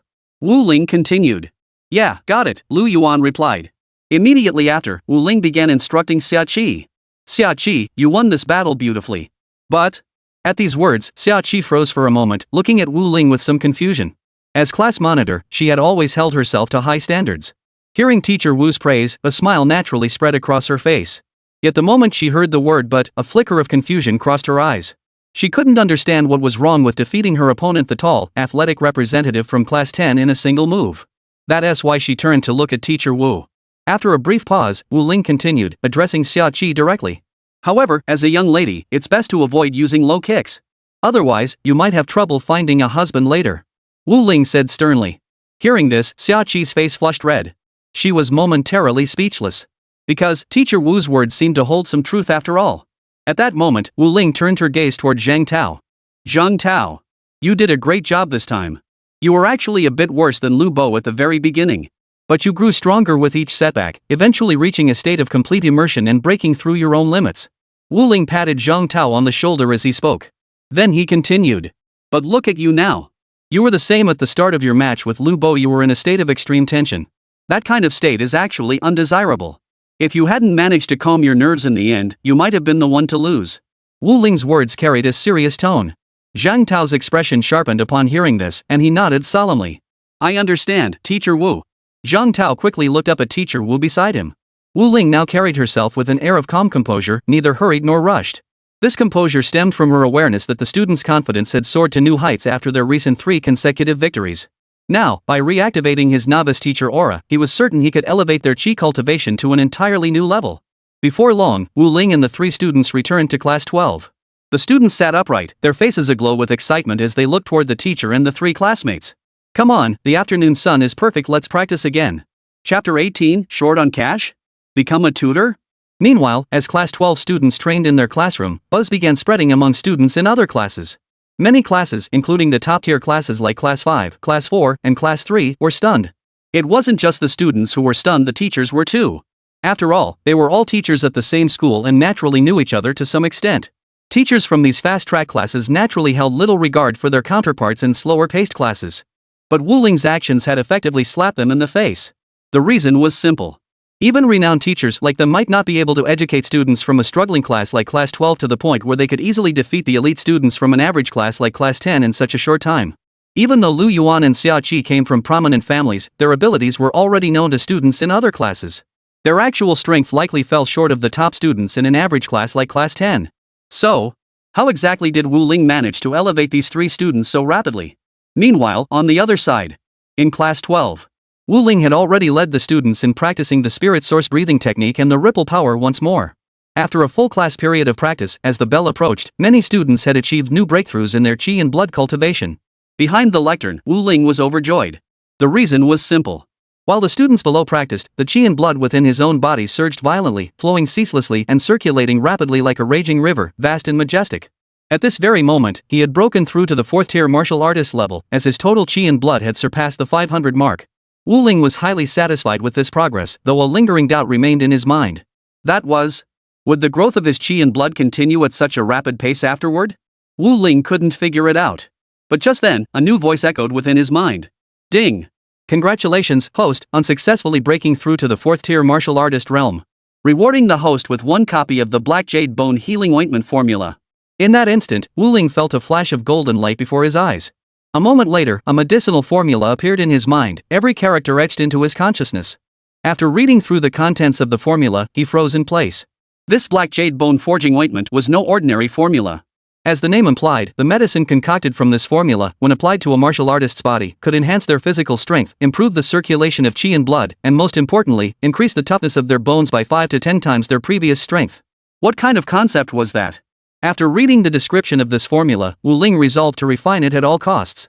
Once perfected, applying it during cultivation would accelerate progress even for the least gifted practitioners, potentially surpassing geniuses. It was that outrageously powerful. Reading the effects listed, Wu Ling could practically taste the potential. He pondered how to mass-produce this ointment. After all, according to his system's functionality, if he could rapidly enhance his students' abilities, then by calculating the total qi and blood of the entire class through the system, his own qi and blood would also surge dramatically. Therefore, it would be best if he could prepare 51 doses of this ointment. But this ointment didn't seem particularly easy to prepare. Admittedly, most of the ingredients in the ointment aren't rare or precious herbs, but rather common ones. However, 2 of the ingredients are quite costly. One is black moon grass and the other is tiger bone. Wu Ling quickly calculated the funds needed to purchase the herbs. After pondering this, Wu Ling realized that his entire savings would only be enough to provide one ointment for each of the 50 students in his class. He couldn't possibly afford a single extra dose. So, should he skimp on one classmate's ointment and use it for himself? Wu Ling pondered this for a moment before arriving at his answer. More precisely, he thought of a person. Xia Datong, his sophomore year teacher. The reason he thought of him was because Xia Datong had previously introduced Wu Ling to a lucrative business opportunity. The deal involved assigning a student to Wu Ling for tutoring. And this student was no ordinary student. This student was none other than the daughter of the wealthiest man in the city. As dismissal time arrived, Wu Ling announced the end of class as usual, then dialed Xia Datong's mobile number. After hanging up, Wu Ling received a text message from Xia Datong. It contained no unnecessary words, only an address. Upon searching the address, Wu Ling discovered seemed to be a villa district. And not just any villa, but one located in the most luxurious area of downtown Wuchang City. The Thousand Autumns Villa Garden. Upon seeing the address, Wu Ling didn't hesitate for a moment. She hailed a cab and headed straight for the villa complex. The reason was simple. He needed money. Soon, after about a 20-minute drive, Wu Ling arrived at the villa complex. The opulence and grandeur of the villas here far exceeded Wu Ling's imagination. At the designated villa's entrance, a maid inside helped Wu Ling open the heavy front door. A faint, delicate fragrance wafted toward him. The scent was exceptionally refined and pure, clearly the result of meticulous fragrance maintenance. The maid herself possessed an air of distinction. Soon, guided by the maid, Wu Ling stepped inside onto exquisite marble floor tiles. The intricate patterns evoked an indescribable feeling, making one feel suddenly insignificant, as if instantly immersed in an artistic aura. Standing on the marble floor of the living room, Wu Ling felt the corruption of wealth. Of course, this thought passed in an instant. Immediately, an elderly gentleman wearing single-rimmed glasses approached from ahead. Dressed impeccably in a tailored suit, he bowed to Wu Ling before introducing himself. "Hello, I am the butler here. Teacher Wu, you may call me Mr. Joan." The butler spoke up. Immediately after, Wu Ling and the butler learned quite a bit about the young mistress of this villa. The young mistress apparently never attended public school throughout her childhood, relying solely on private tutors. She had hired numerous tutors throughout her childhood. What was even more unusual was the past 2 years. Over 100 tutors had been hired, yet every single one was dismissed on their very first day. Regardless of their qualifications, none could gain the young mistress's approval. Butler Zhong led Wu Ling inside while explaining the situation to her. Truthfully, by conventional standards, you shouldn't be qualified to teach here. But as the saying goes, desperate times call for desperate measures. Chapter 19, Leaving the Bedchamber to Attend Class. Wu Ling didn't agree with the steward's assessment of him, but he knew full well what kind of reputation his previous incarnation had earned. Such a judgment was hardly surprising. He didn't argue, though. After all, he hadn't even seen the students yet. Many things remained uncertain, and there was little point in arguing. Actions speak louder than words. As long as he could deliver that proof, all arguments would collapse on their own. Soon, Wu Ling arrived at the young lady's boudoir door, guided by Steward Zhong. The steward turned and departed. Wu Ling knocked on the door. Moments later, the door opened, revealing the young lady's face. Her features were sweet and delicate, radiating the grace of a well-bred young lady. No matter how one looked at her, she did not seem like a troublesome or fussy child. Wu Ling felt deeply puzzled upon seeing her. He couldn't understand why so many teachers had failed to gain the approval of this girl before him. But regardless, his purpose in coming today was to win over the daughter of the city's wealthiest man. "Miss Lu Yueling, is it? I hear you've studied exclusively in your room since childhood, never attending classes outside." Wu Ling paused after speaking. Hearing this, the girl before him still bore a look of wariness in her eyes, as if about to speak. But Wu Ling continued. "This must stem from some kind of psychological block, right?" Wu Ling's eyebrow twitched slightly as she spoke. "If you've been hurt by someone in the past, then it makes sense that you've been afraid to leave your room for years and kept rejecting your tutors." "How did you know?" the wealthy young lady exclaimed in surprise. "Of course. You've likely seen some psychologists. They must have assessed and diagnosed you. You should know that your psychological, mental, and brain functions are generally normal, so I believe everything about you is perfectly normal now. You just haven't dared to try yet." Wu Ling smiled. "If you become my student, I promise you this, you may go out to study every day, or you may come to my classroom for lessons," Wu Ling said earnestly. At these words, the girl before him paused, the tension and conflict on her face easing considerably. Her gaze toward Wu Ling softened considerably. Are you really serious about all this?" The girl looked at the unfamiliar teacher in the room with confusion, asking the question. A hint of surprise mingled with her expression. Seeing the joy in her eyes, Wu Ling felt a great weight lift from his heart. It seemed that everything he had discussed with the young girl so far had been on the right track. The previous tutors had likely been overly rigid and by the book simply because this girl was the daughter of the wealthiest man in town. For instance, when applying for the tutoring position, they assumed lessons could only be held at home. It was also possible that those tutors had ulterior motives, which ultimately led to Miss Lu Yueling's resistance and their dismissal.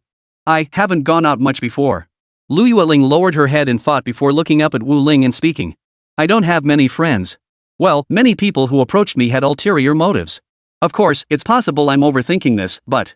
Lu Yueling spoke with a hint of reserve. Hearing this, Wu Ling smiled. I've been thinking the same thing, but I've also thought of a solution," Wu Ling said earnestly. "The solution is to face your fears. Choosing to only take private lessons is a form of avoidance. The more you do that, the more likely you are to overthink things. Perhaps stepping outside your home and entering the classroom might help. Of course, it all depends on what you decide." Wu Ling spoke, studying the young girl's eyes intently. The girl's expression flickered with hesitation. She bit her lip and lowered her head slightly. But moments later, she lifted her head again, a hint of resolve now visible in her eyes. "All right. Teacher Wu, I agree. Perhaps you're right. If I step out of my room, out of this house, maybe my heart will feel a little lighter." Lu Yueling murmured to herself, fingering her cheek. "Then it's settled." Hearing this, a smile spread across Wu Ling's face. "I'll go inform the housekeeper. If you want to come along, now is the time to follow me. If you still harbor some ambition within you, then stay in your room and reflect. In any case, no matter how long it takes, I will wait for you. I'll also save you a seat in the classroom." Wu Ling's eyes shone brightly as she looked at the girl before her with unwavering certainty. Hearing this, the girl before her seemed to feel a weight lift from her heart. She replied, "All right. All right." The next moment, Wu Ling reached out and high-fived her before turning and heading downstairs. At the staircase entrance, Wu Ling encountered the butler who had just let him up zone, the butler who hadn't been very optimistic about his ability to successfully tutor the young lady. Having already spotted the young lady at the staircase entrance, Steward Zhong turned his gaze toward Wu Ling, a hint of astonishment flickering in his eyes. "What? You did it?" Steward Zhong exclaimed, his brow furrowing slightly, his eyes filled with astonishment. It seemed as though Wu Ling had accomplished something truly remarkable. Wu Ling offered a polite smile but did not address the topic. Instead, he changed the subject. "Yes, but I have one condition for teaching your young lady. Only if this condition is met will I agree to teach your young lady." Wu Ling continued under the steward's astonished gaze. "My condition is that your young lady must attend my class and study alongside the other students." Hearing this, the steward froze, speechless for a moment, his gaze shifting toward the young lady ahead. The daughter of the wealthiest family, Lu Yueling, nodded in agreement with Wu Ling's words. Seeing this, the steward had no further words. Nodding thoughtfully, he addressed Wu Ling. "I never imagined you'd actually pull this off." "Well, that settles it for today." Wu Ling waved to the butler, then turned and waved to the wealthy young lady behind her. She strode forward, heading toward the mansion's gates. After taking a few steps, as if remembering something, Wu Ling turned back. A serious expression crossed his face. "Oh, I forgot to ask for the money," she said, looking slightly embarrassed. Hearing this, both the butler and the wealthy young lady were somewhat speechless. "Well, all right then. Here, take this money for now." The butler produced a stack of banknotes totaling 100,000 dragon coins. Seeing this, Wu Ling nodded. Smiling, she remarked, "That's more like it. Extra tutoring deserves extra pay." Chapter 20, Cruel Times, Ordering Black Jade Bone Forging Ointment Ingredients. Oh, and don't forget Wuchang No. 3 High School, Senior 3 Class 12. At the entrance of the mansion, Wu Ling called out loudly to the wealthy young lady standing by the staircase. Hearing this, the girl nodded, her face glowing with excited anticipation. She replied, "Memhum." Perhaps for her, this was what she truly desired, a long-cherished dream that had eluded her until now. The butler's expression darkened slightly, as if he wanted to speak up and stop her. But upon seeing the look on his young mistress's face, he held his tongue. At that moment, a system voice echoed in Wu Ling's mind. Recruited an additional student, embodying the spirit of education for all. Rewards obtained: Strength Talisman temporarily boosts strength by threefold, Speed Talisman temporarily boosts speed by threefold. Staring at the talisman rewards appearing in her mind, Wu Ling froze for a moment, feeling immensely satisfied. Though these rewards were merely consumable items, their effects were truly formidable. Triple strength, triple speed, what did that even mean? He was still only a 4th-tier martial artist. If his strength were tripled, a 5th-tier martial artist would be nothing more than a mere pest before him. The same applied to the Speed Enhancement Talisman. Once activated, a 5th-tier martial artist's movements would appear as slow as a PowerPoint slide in front of him. Of course, Wu Ling wouldn't use these two precious talismans unless absolutely necessary. Leaving the Lu family villa, Wu Ling headed toward his own home. His home was located in an ordinary residential district within the city. His mother had passed away from illness when he was 5, and his father had later become a martyr. As a result, Wu Ling was now the sole member of the Wu family. Opening the door, a lonely, desolate wind swept in. It ruffled Wu Ling's hair slightly. Wu Ling paid it little mind as he stepped inside and flipped the switch for the ceiling light. Click. After the faint click, deathly silence descended once more.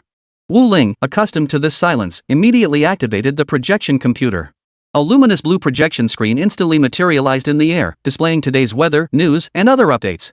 Wu Ling glanced at it. He casually grabbed a bottle of icy drink from the fridge, popped the cap open with a flick of his fingers, and tilted the bottle toward his mouth, gulping it down in rapid succession. The sensation of gulping down the cold drink was incredibly refreshing. After finishing, Wu Ling casually said, "Open the class chat group." The moment the words left her lips, the floating projection screen beside her instantly opened the class chat interface. Inside the group chat, classmates were chatting away in full swing. "Ha ha! Class 10 is hilarious. They've lost 3 consecutive matches. I wonder if it's because their team is too weak or ours is too strong. Xia Qi's kick in the second match was way too brutal. Just watching it made me feel a chill down my pants. Teacher Wu was right, moves like that shouldn't be used casually. If used carelessly, who knows how many people would be left childless. Enough already. The class monitor might be watching. He knows his limits. Next time, he might take them down without needing that move. Right, monitor? Ahem. Zhang Tao deserves the most praise. I recall Lu Bo, who faced him that round. His skill and initial momentum seemed slightly stronger than Zhang Tao's, yet Zhang Tao still managed to turn the tables. That nerves of steel truly sets an example for us all. At Raging Waves. Enough praise already. Zhang Tao, under the ID Raging Waves, replied in a message below. Watching the lively chatter among her students, Wu Ling felt quite satisfied. Excellent, everyone seems in high spirits. Now, one thing you mustn't forget: cultivation. Though it's break time, you can still practice at home. Got it? Wu Ling posted the message. After seeing the message from ID class teacher Wu Ling, the students fell silent for a moment. After a moment of silence, a student finally replied below, "Yes, teacher." Then a flurry of replies followed. Got it, homeroom teacher. Your encouragement is our motivation to move forward. Teacher, you haven't rested yet. Your guidance is spot on. We'll get right back to practicing. Reading the messages from his students in the class group chat, Wu Ling couldn't help but chuckle to himself. He knew that after his reminder, many of them had genuinely started exercising. The reason was that Wu Ling's vital energy had soared to an impressive 520. Such a high vitality level, still slowly increasing, clearly showed that his classmates were diligently pushing themselves in their training. After pondering for a moment, he sent another message to the class group. Everyone, remember to balance work and rest. Don't forget to take breaks after your training sessions. Even after Wu Ling sent this message, his qi and blood continued to rise steadily. This indicated that many classmates were still diligently cultivating, though they had likely come to understand the importance of rest. They wouldn't push themselves too hard. And that was precisely what Wu Ling had hoped for. At that very moment, a new message suddenly appeared on the luminous blue virtual projection suspended mid-air. Warning! Huangshe City, located 1,000 miles outside Wuchang Base, has been overrun by a beast tide. Staring at the message projected onto the screen, Wu Ling froze, a jolt of shock coursing through her. Wuchang Base City wasn't significantly stronger than Huangshe Base City. Both had similar base city scales and defensive strengths. Yet Huangshe had been wiped out by a beast tide? Did that mean? Wu Ling's heart began to pound. If the beast tide didn't halt and instead surged toward Wuchang City, survival was far from guaranteed. Fortunately, several minutes later, new information projected onto the screen. The beast tide shows no signs of advancing toward other base cities in the vicinity. Seeing the message, Wu Ling breathed a sigh of relief. The map before her showed the beast tide's path not converging on Wuchang Base City. Wuchang City had issued a safety advisory, informing citizens that there was no immediate need for concern and that preparations for evacuation were underway. 1,000 thoughts churned within Wu Ling's mind. Many things came flooding back to him. This era was truly cruel. Wu Ling sighed. He realized that to truly grasp his own destiny, he needed to become far stronger. As he pondered, his thoughts turned to the black jade bone forging ointment. Determined to enhance his strength, Wu Ling had already made up his mind. He immediately placed an order for the herbs needed to craft 52 batches of the black jade bone forging ointment. He was determined to elevate himself. Chapter 21, Transfer Student Lu Yueling arrives. It must be said, the 52 portions of black jade bone forging ointment consumed a tremendous amount of wealth. The over 10,000 dragon coins Wu Ling had painstakingly saved were completely depleted after investing in the herbs for these 52 portions. Fortunately, Wu Ling successfully obtained the 52 precious medicinal ingredients and promptly began the ointment preparation process. Following the formula's instructions, Wu Ling began grinding the herbs, rinsing them, soaking them, steeping them to soften the gelatinous substance, and then steaming them to separate the components. Tuning and configuring the ointment took Wu Ling nearly an entire night. Yet, by the time the sun rose, she had successfully completed all 52 portions of the black jade bone forging ointment. Gazing at the large pile of jet black, jade-like paste emitting a fragrant aroma before her, Wu Ling's heart swelled with joy. Checking the time, he immediately set off toward the school. Having barely slept, Wu Ling arrived at school exceptionally early this time, reaching the campus by 5:30. Around 6 o'clock, classmates began arriving in the classroom. The first classmate to arrive was none other than Lu Yuan. Next came Lin Hu, the life committee member. After that came Zhang Tao and others. When they entered the classroom through the door, they were all quite surprised to see teacher Wu Ling's figure, but they still respectfully greeted her. "Good morning, teacher Wu." Hearing their words and observing their bows, Wu Ling felt deeply satisfied and heartened. "Very good. Excellent," Wu Ling remarked approvingly. He could sense that Class 12 of Senior 3 had undergone significant transformation. In his memory, many students in Class 12 had previously been slackers. Not only did most arrive at school just before class started, some would even show up right as the bell rang, and a few would come in the middle of the first period. But now they were different. They had become much more proactive. Each of them genuinely cherished their cultivation practice. This made Wu Ling feel very satisfied. Once the entire class had arrived, Wu Ling noticed a message had appeared on his wristband. "Teacher Wu, am I too late to come now?" The sender was an unfamiliar number, which struck Wu Ling as odd upon seeing it. But soon, the owner of the number sent another message to Wu Ling. "Teacher Wu, it's Lu Yueling." Upon seeing this message, Wu Ling instantly understood. The person messaging him this early in the morning was none other than the daughter of the wealthiest man in the country. "Not too late, just in time. Our class has already developed the habit of arriving early. After coming to class, they do some morning exercises before lessons start. But, our classes haven't begun yet, so you're perfectly timed. Also, I can introduce you to the class. Oh, and Lu Yueling, don't be too nervous, okay? Wu Ling sent the reply. Okay. Lu Yueling replied promptly. About a minute later, with 5 minutes left before the first class began, Lu Yueling appeared at the doorway of Senior 3 Class 12. Ms. Wu. Lu Yueling stood awkwardly with her hands clasped in front of her, hesitation visible on her face as she spoke. It's fine. This seat was reserved for you. Come sit down. Wu Ling could see the nervousness in Lu Yueling's eyes, and the slight blush on her cheeks revealed her shy nature. There were several reasons why she had come to Wu Ling's Senior 3 12th class. One was likely that she felt it wasn't good to stay at home for so long. Moreover, many of the other tutors were overly rigid. Any desire Lu Yueling had to attend classes outside the home was vetoed by those tutors, because they were tutors. If something went wrong while teaching outside the wealthy family's home, specifically the young heiress's private quarters, who would be held accountable? That was how most tutors thought. But Wu Ling, however, saw through Lu Yueling's inner longing and successfully guided her out of the boudoir and into the public classroom. Deep down, Lu Yueling harbored a quiet gratitude toward Wu Ling, or perhaps it was a certain fondness. Unlike some tutors who came to her home with ulterior motives toward her. Not just male tutors, but even female tutors had sought to exploit her wealth and beauty. Teacher Wu Ling was an exception. He did not choose to teach her in her private chambers, but instead brought her to the public classroom. He treated her exactly the same as the other students. This approach clearly demonstrated how open-minded Wu Ling truly was. This naturally earned her a few more points in Lu Yueling's estimation. Come on. Let me introduce her to everyone. This student is named Lu Yueling, our new classmate. Wu Ling addressed the entire class.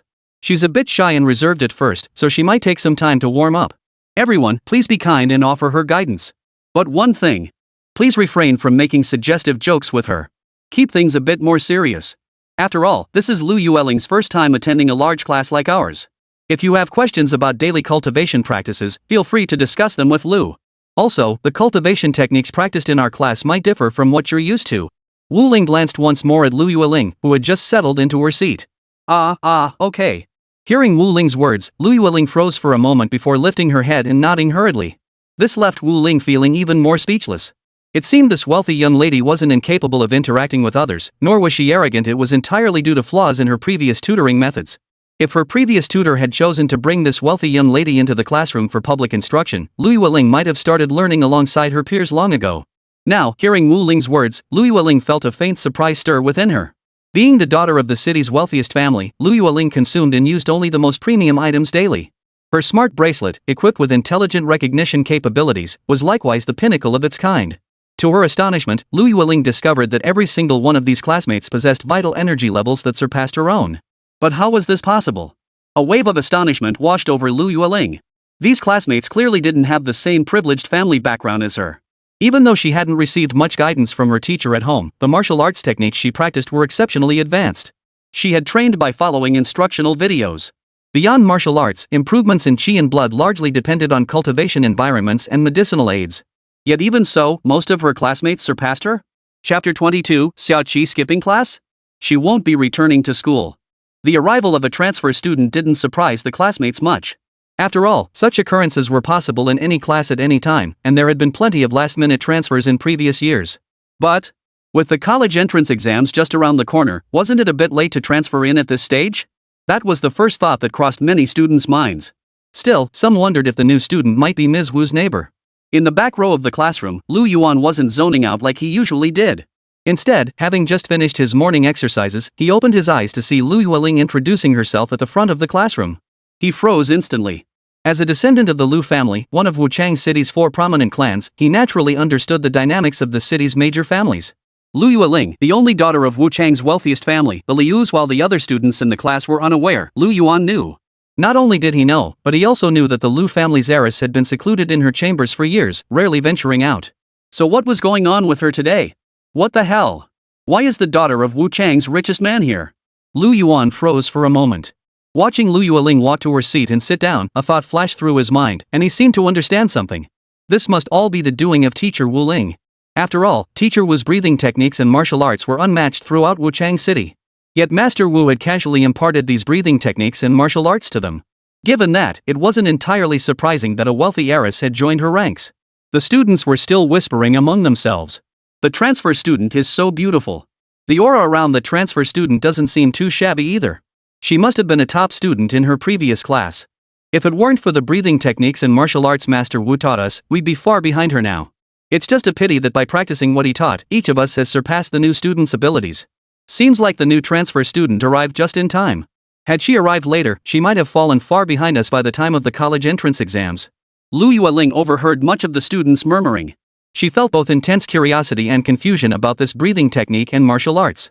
Although the diagrams for these two techniques were now drawn on the blackboard for her to practice anytime, she still couldn't help but wonder, where exactly did this breathing method and martial skill originate? It felt like only those secluded, powerful clans could produce such formidable techniques as those depicted on the blackboard. So, what exactly was Wu Ling's background? Why did the butler say he had no background? At this moment, Wu Ling had already briefly introduced Lu Yueling to the class, omitting any mention of her aristocratic lineage or her long-term reclusion. After a brief pause, he retrieved a large bag from beneath the lectern. As the bag seal opened, a peculiar, fragrant aroma wafted out, spreading to every corner of the classroom. Every student who caught the scent wore a look of astonishment. They didn't know what Ms. Wu had brought out, but instinctively sensed it was no ordinary thing. Whispering broke out once more. Hearing the noise in the classroom again, Wu Ling raised her voice and gave a light cough. The classroom fell silent. Ahem. Wu Ling cleared his throat. Everyone, please settle down. Mind your discipline. Wu Ling surveyed the classroom, noticing every student's gaze fixed on him. A satisfied smile curved his lips. Excellent. Seeing how seriously you're all taking class now makes me very pleased. Therefore, I've brought you some special rewards. This is an ointment that will significantly enhance and transform your bodies. It's called Black Jade Bone Forging Ointment. Wu Ling held up the jar inside the bag for all to see. Clearly, the glass jar contained the Black Jade Bone Forging Ointment. The moment the ointment appeared, whispers erupted throughout the classroom. Wu Ling paid it no mind and continued speaking. I will distribute a portion of this ointment to each of you. You need to take this ointment home and use it there. As for why I'm not having you use it in class to enhance yourselves, it's because this ointment needs to be applied all over your bodies. Which means you'll need to take off your clothes. Then, you'll all be exposed. Ahem. So, do you understand now? Wu Ling surveyed the room and asked. At that moment, most of the classmates in the class fell silent, especially the female students, whose faces were mostly flushed. Their expressions betrayed a mix of awkwardness and embarrassment. Clearly, they understood the implication behind Wu Ling's words. If they applied it right there in class, it would be an accidental exposure. Therefore, it was only natural that they would have to wait until they got home to apply it. Alright. I've written the breathing techniques and martial arts on the blackboard. If anyone has questions, ask now. If not, start practicing on your own. Wu Ling announced loudly. Then he was about to step down from the podium. His teaching style was straightforward and no nonsense. Put simply, everything depended on the student's own cultivation. After all, only when his students cultivated and grew stronger could he become stronger himself. But just as he was about to step down, he noticed something. In the second to last row of the classroom, a seat sat empty. Lu Yuan sat directly behind that seat, so it was clear this spot belonged to class monitor Xia Qi. Class monitor Xia Qi hadn't come to class today. Wu Ling froze upon noticing this.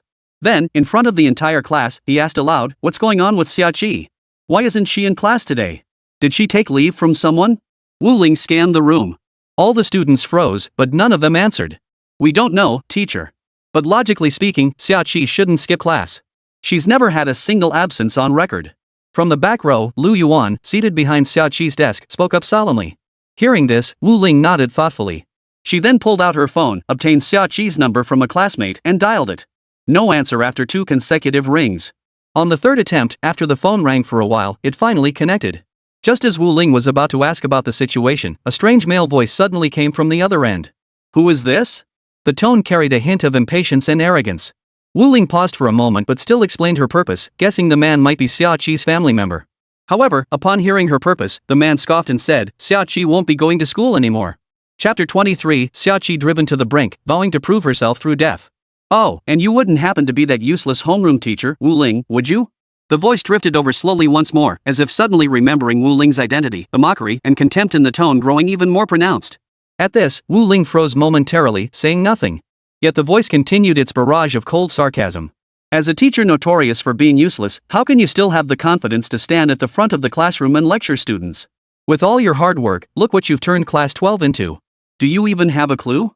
The barrage of scorn and ridicule poured forth relentlessly. Hearing these words, Wu Ling's brows knitted into a deep frown, but she forced herself to suppress her anger for the moment. She pressed on, asking, So, Are you implying that you're the one keeping Xiachi from attending school? What exactly are you to her?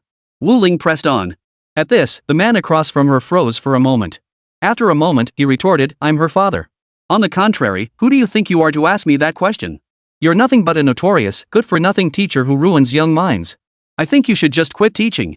Not just our Xiachi, I suspect all your other students have become useless because of you. The other party's merciless, unrestrained mockery clearly revealed their full knowledge of Wu Ling's past circumstances, showing not the slightest restraint. Shut up. I only ask you, where is Xiachi? Have her come to the phone.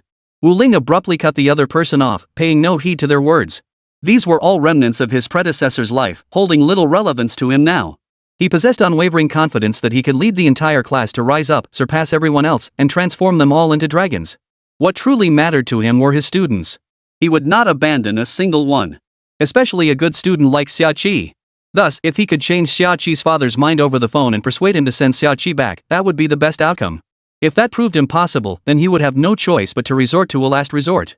Unfortunately, Wu Ling's words seemed to have no effect whatsoever on the other party. The other party stubbornly insisted that Wu Ling was a teacher who misled students. Then he proceeded to hurl insults at Wu Ling without restraint. Moments later, she hung up the phone, leaving Wu Ling hanging on the line. Because the voice on the phone was so loud, some classmates in the classroom also overheard Xiaqi's father's words. Seeing Teacher Wu's icy expression, Lu Yuan suddenly interjected with a gentle reminder, Teacher Wu, Xiaqi's father doesn't usually pay much attention to her. He mostly focuses on Xiaqi's older brother, so. Hearing Lu Yuan's words, Wu Ling seemed to understand something and nodded. I understand. Wu Ling murmured from the podium. Then she looked up at the entire class and said, Students, you may study on your own now. I need to step out for a moment. Xiaqi's home, it seems I'll need to pay a home visit. As for Xiachi, I will bring her back. A resolute edge cut through Wu Ling's words. The students in the classroom were momentarily stunned. They exchanged glances, though none spoke. Yet, their hearts couldn't help but stir. Because at that moment, Wu Ling was utterly captivating, not in a conventionally handsome way, but through an undeniable aura. Watching Wu Ling disappear down the distant hallway outside the classroom, the classmates couldn't help but feel a touch of worry. A hint of worry flashed across Lu Yuan's face. At that very moment, Xia residence. In the main hall, a middle-aged man with a handlebar mustache stood with his hands on his hips in the middle of the hallway, blocking the path of the ponytailed girl ahead. This girl, standing at 5 feet tall, was none other than Xiachi. Father, please let me go. I have to get to class. Xiachi frowned, took a deep breath, and flashed a determined look in her eyes as she glanced at the time on her wristband. Father, I'm already late. I must hurry to class. If the teacher has taught any new breathing techniques or martial arts, I'll fall behind my classmates. Xiachi said anxiously. Her father remained motionless. His face bore a hint of coldness as he replied, a little progress? What does that matter? And what could that useless teacher possibly teach you? Preparing for marriage is your priority now. Only then can you truly help the family. At these words, Xiachi stubbornly lifted her chin, her voice tinged with defiance. Father, you must have noticed my improved vitality. All of this is thanks to Teacher Wu Ling from my class. And you had the nerve to call her a useless teacher on the phone? Besides, while classmate 12th have once lagged behind in our grade, it's a completely different story now. Teacher Wu Ling is among the best in the entire grade, perhaps even the entire city of Wuchang. And you dare insult such a teacher, calling him a failure? As your daughter, I must say I feel deeply ashamed by your words. And father, do you really think I don't know why you're attacking our teacher? You just want me to be hated by the teacher, so I'll drop out voluntarily and marry that scum. But, father, that young master from the Zhang family is nothing but a beast. He's toyed with countless girls and is already notorious. How could you possibly marry your daughter off to such scum? Xiaqi's face was flushed with anger. Father, we were once a prominent family in Wuchang City. Because of your mistakes, our family now has to depend on the Zhang family for business. Oomph. Hearing this, Xiaqi's father, Xia Zhongjuan, gave a muffled grunt. His expression remained indifferent as he raised his chin and declared, Xiachi, it doesn't matter if you know. After all, the core formula for our Xia family business is now in the Zhang family's hands. We benefit when we cooperate, and if we part ways, the Xia family will go bankrupt. Tell me, isn't marrying Jiang Jiqiang of the Zhang family quite advantageous for you? He's young and capable, isn't he? Your talent was mediocre before. Even if it's improved slightly now, who knows how long it'll last or how far you'll go? Even if you reach second-rank martial artist by college entrance exams and get into Peking or Tsinghua, what good will your admission letters do if our family business collapses? Xia Zhongjuan, Xiaqi's father, said in a low voice. Besides, you say Jiang Jiqiang is a bit of a womanizer, but that's just youthful exuberance. After marriage, you can find ways to keep him in line. Xia Zhongjuan continued to offer guidance. No, impossible. Hearing her father's stubborn words, Xia Qi's face turned as cold as iron. Jiang Jiqiang isn't just a little flirtatious he's played with and ruined several women. You want me to counsel him and help you get back your business formula? That sounds like pure fantasy to me. Father, just let me go. The Xia family's business troubles are not my fault. I won't entrust my future happiness to such a despicable, lecherous scoundrel. Father, if you continue to force me, I will prove my resolve by taking my own life. Chapter 24, Persuading Xia Qi a Reward for You? Knock knock knock. At that very moment, the door to the Xia family estate was knocked upon. It was Wu Ling. Since she was family to Xia Qi, Wu Ling maintained a polite demeanor and avoided any confrontation. Moments later, Wu Ling was ushered inside by the Xia family's butler and steward, who then led her before the head of the Xia household, Xia Zhongjuan. Standing in the center of the first-floor hall, Xia Zhongjuan turned with an air of haughtiness, his gaze cold and indifferent as he looked at Wu Ling. Though not taller than her, his posture carried an undeniable sense of superiority. You are Xia Qi's teacher, correct? I hear Xia Qi's recent surge in vitality is partly thanks to you? Xia Zhongjuan spoke. Originally, I intended to provoke you, hoping my daughter would be too intimidated to attend your class. But I never imagined you would take your educational commitment to your students this seriously, even tracking them down to their homes. Truth be told, he was genuinely surprised. He hadn't expected the other party to take responsibility to such an extent to come knocking on his door. Ah. Well, then. Xia Zhongjuan shook his head as he spoke, then continued, it seems I might have to take back some of what I said earlier. You're not entirely useless after all. Now I'm giving you an opportunity. A chance to make money. A gleam of sharpness flashed in Xia Zhongjuan's eyes as he spoke, and Wu Ling sensed a hint of greed within it. Teacher Wu, if you successfully persuade our daughter to agree to marry Jiang Jiqiang, the eldest son of the Jiang family, I can offer you substantial benefits. After all, a teacher in a remedial class like you probably makes just over 10,000 yuan a year at most. Have you ever seen hundreds of thousands, or even 1,000,000 yuan in your entire life? If you can persuade our daughter to marry into that family, the money is yours. This was precisely why Xia Zhongjuan had invited Wu Ling in. He felt he couldn't persuade his own daughter, but perhaps a teacher she trusted could work wonders. Moreover, he knew Wu Ling's background and was confident that with his own abilities, he could persuade her to work for him. This was an opportunity most people could only dream of. And we can also leverage some family connections to introduce you to several students from prominent families, allowing you to earn some extra income after class.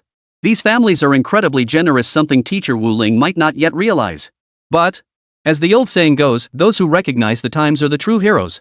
Teacher Wu, even if you manage to bring my daughter back to your class, your income won't increase one bit. On the contrary, if you can persuade her to marry Jiang Jiqiang, then I'll acknowledge your true worth as a teacher. Xia Zhongjuan spoke with a teasing tone. Hearing this, Wu Ling fell silent for a moment. As the head of a prominent family, the man's baseness was beyond comprehension. Sacrificing his daughter's happiness, marriage, even her entire life, all for the sake of the family business. Wu Ling fell deep in thought. His actions were noticed by Xia Qi's father, Xia Zhongjuan, who was sitting ahead. A pleased expression spread across Xia Zhongjuan's face as he spoke up. What's the matter? Feeling tempted? Wu Ling suddenly lifted her head and replied without betraying her emotions. He clearly couldn't agree to persuading his student to marry an unknown and scrupulous young man. Yet he still agreed outwardly, motivated by his desire to gain a closer understanding of Xia Qi's situation. Soon, Wu Ling arrived at Xia Qi's boudoir. The moment he pushed open the door, he heard sobbing from within. Clearly, Xia Qi was not in a good state. The moment the door swung open, the sight that met his eyes was a young girl sobbing with her face buried in her hands. It was Xia Qi. Father. Teacher? The moment the door swung open, Xia Qi instinctively turned her head toward Wu Ling. Surprise flashed across her face, but moments later, her expression fell. The reason was simple. Although Xia Qi was thrilled by her teacher's arrival, she knew Wu Ling couldn't help her now. He couldn't change her father's mind. It's okay. Noticing the disappointment on Xia Qi's face, Wu Ling walked over and sat down beside her bed. In a calm, steady voice, he asked, Xia Qi, how are you feeling now? If there's anything you want to say, please speak freely. I'm here to listen now. If you have anything you need to get off your chest, feel free to speak. As she spoke, Wu Ling looked at Xia Qi with a serious expression. After a moment's hesitation, Xia Qi began, Teacher, it's like this. My father intends to marry me off to that wicked young master from the Jiang family. The list of his misdeeds is so long it could fill a bamboo scroll. Xia Qi composed herself before continuing. Upon hearing this, Wu Ling nodded. What Xia Qi described was largely what he had anticipated. After hearing it, he asked, so according to you, your father intends to marry you off to a scumbag, is that right? If this plan actually goes through, then you won't be coming to school anymore, right? Wu Ling pressed further. Hearing this, Xia Qi slowly nodded. That's correct. My father wants me to be his golden cage bird. Once I marry into that family, I'll likely be confined by Jiang Jicheng. I might not even have personal freedom. And our family's secret formula, there's no guarantee my father could ever get it back from Jiang Jicheng. In short, it's the worst possible arrangement. Xiaqi sighed as she spoke, a single tear falling from her lowered eyes. She said no more. Wu Ling watched Xiaqi weeping beside him and couldn't help but sigh softly. He knew just how resilient this student, Xiaqi, truly was. During a school-organized 10,000-meter race earlier, Xiaqi had accidentally fallen and scraped a large patch of skin off her leg. Yet she had gotten back up without a word and finished the entire race. This time, however, tears fell like pearls, streaming down her face. Seeing this, Wu Ling felt a pang of pity in his heart. At the same time, Wu Ling made up his mind, he would save Xiaqi, freeing her from the clutches of her father in Jiang Jicheng. Xiaqi, you're a good kid. Wu Ling spoke beside Xiaqi. As one of my best students, I couldn't possibly not help you. I'll handle your father. He continued. At these words, Xiaqi froze for a moment. Wiping away her tears, she looked at Wu Ling with a mixture of bewilderment, surprise, and an indescribable sense of anticipation. She couldn't fathom why he would think this way. This was clearly her own family's matter. Teacher Wu Ling shouldn't be able to help her at all. But somehow, Mr. Wu's words seemed to carry a magical quality. They held an inexplicable power that calmed her. It even sparked a thought within her. That her teacher possessed some extraordinary power capable of changing her father's mind. The moment this thought flashed through her mind, Xiaqi felt it was absurd. Yet at that instant, Wu Ling had already risen and was walking toward the door. Chapter 25, You're Not Fit to Be a Father. Wu Ling had now stepped out of Xiaqi's bedroom, standing at the doorway. Xiaqi's father, Xia Zhongjuan, stood there and asked Wu Ling, How did it go, Mr. Wu Ling? Was the persuasion successful? Is Xiaqi now willing to marry the young master of the Zheng family? Xia Zhongjuan, Xiaqi's father, asked, his eyes gleaming with amusement and anticipation. After all, if the persuasion succeeded, everything that followed would be much easier. However, he was destined for disappointment. Wu Ling smiled lightly at the question before replying solemnly, Xiaqi, she is my student. She is still young, with boundless skies and an infinitely promising future ahead of her. She should soar through the skies. Not become a canary in a cage. That's why I didn't persuade her. At these words, Xiaqi's father, Xia Zhongjuan, froze. A look of astonishment flashed in his eyes. He seemed utterly unprepared for Wu Ling to utter such words. Wu Ling was indeed Xiaqi's teacher, but she was merely an ordinary high school teacher in Wuchang City. Wasn't he aware of the gulf between himself and the Xia family? After all, standing not far from Xiaqi's father, Xia Zhongjuan, was a fifth-rank martial artist. Wu Ling, on the other hand, was merely a fourth-rank martial artist. Such a person might not be considered weak outside the Xia household, but within it, he was hardly worth mentioning. Wu Ling must have known this, yet he still dared to utter those words just now, trying to intimidate him, the head of the Xia family? So, was Wu Ling truly arrogant beyond measure, or did he simply have no desire to live anymore? Xiaqi's father, Xia Zhongjuan, let out a cold laugh. He slammed his hand down on the nearby rosewood table, making it thud with a dull thump. Boy, are you looking to die? Xia Zhongjuan's rage boiled over, his gaze toward Wu Ling turning icy cold. At that moment, the bodyguard beside him stepped forward. They seemed poised to strike at Wu Ling at any moment, awaiting Xia Zhongjuan's command. Simultaneously, the guards unabashedly unleashed the formidable aura emanating from their bodies. Facing such overwhelming pressure, Wu Ling remained utterly composed. Looking at Xiaqi's father, Xia Zhongjuan, before him, he responded calmly, Do you even deserve to be called a father? His voice was cold and sharp. At these words, Xia Zhongjuan's expression immediately shifted. His facial muscles twitched. In the next instant, he was on the brink of fury. Beside him, the fifth-tier martial artist bodyguard took another step forward. Now, this fifth-rank bodyguard stood a mere 3 paces from Wu Ling, close enough to touch him with a single strike. The gale force winds emanating from his body and the crackling sounds like popping beans emanating from his knuckles served as constant warnings to Wu Ling. They were a show of force, urging him to respond correctly at this moment. Anyone daring to defy the Xia family patriarch would be taken down immediately by this fifth-rank martial artist. Seeing this, Wu Ling remained utterly composed, as if he hadn't even noticed the fifth-rank martial artist. Even though a fifth-tier martial artist was already considered quite formidable in Wuchang City, especially for a bodyguard, they were no small threat. Above that rank, martial master-level experts were so rare they might not even exist in the entire Wuchang base city. Facing such a formidable opponent, Wu Ling remained utterly unperturbed. She continued addressing Xiaqi's father, Xia Zhongjuan, directly, What is it? Are you going to attack me now? Xiaqi has a father like you, I feel sorry for her. Wu Ling suddenly shook her head inside. At these words, Xiaqi's father, Xia Zhongjuan, standing nearby, immediately turned pale. Wu Ling, do you realize what you just said? You're courting death. Xia Zhongjuan snapped. As he spoke, his grip tightened relentlessly, his fingers curling like eagle talons until they tore 5 holes into the mahogany table beside him. Pei Jun, go. Teach this arrogant brat a lesson. Xia Zhongjuan, Xia Qi's father, turned to his bodyguard and ordered. The next moment, the guard standing 3 paces away from Wu Ling suddenly stomped his foot on the ground, then lunged forward. His fist, as big as a sandbag, hurtled toward Wu Ling's face. The sheer force generated a whistling wind as the fist approached. Whoosh! The next instant, the fist was about to smash heavily into Wu Ling's face. But at that very instant, Wu Ling calmly produced an object and pressed it against the guard's body. What Wu Ling had taken out was none other than the reward the system had given him earlier. Power Talisman. Under the enhancement of this Power Talisman, Wu Ling's strength surged violently throughout his body. Originally not quite reaching the 4th rank martial artist level, he now surged to the peak of the 5th rank under the talisman's effect. By the time the opponent's fist arrived, Wu Ling's power had completely overwhelmed his opponent. Boom! A thunderous explosion echoed, shattering the air with a sonic boom. In the next instant, the guard was knocked backward. Wu Ling, however, stood unscathed in his original spot. Wu Ling had anticipated this outcome. Before arriving, he had researched the Xia family's capabilities. The true power behind the Xia family was Xia Qi's grandfather, though he was now bedridden due to illness. Consequently, most affairs were managed by Xia Qi's father. Even so, the maximum combat strength Xia Zhongjuan could muster should not exceed the 6th tier. After entering the Xia residence, Wu Ling paid close attention to his surroundings, particularly observing the bodyguards accompanying Xia Qi's father, Xia Zhongjuan, a household steward, and Xia Zhongjuan himself. Most of these individuals possess strength comparable to Wu Ling's 4th tier, with only one bodyguard reaching 5th tier. Thus, Wu Ling effortlessly entered Xia Qi's boudoir and engaged her in conversation. Upon exiting, Wu Ling continued to observe the surroundings. He still didn't spot anyone with higher combat prowess. Thus, his upcoming move could be considered a sure thing. He wouldn't even need to use the other talisman, the Speed Talisman. Had the Xia family happened to have a peak 5th tier, or even a 6th tier powerhouse present, the situation would have been quite different, perhaps considerably more difficult. In that case, he might have had to deploy that Speed Talisman as well. Of course.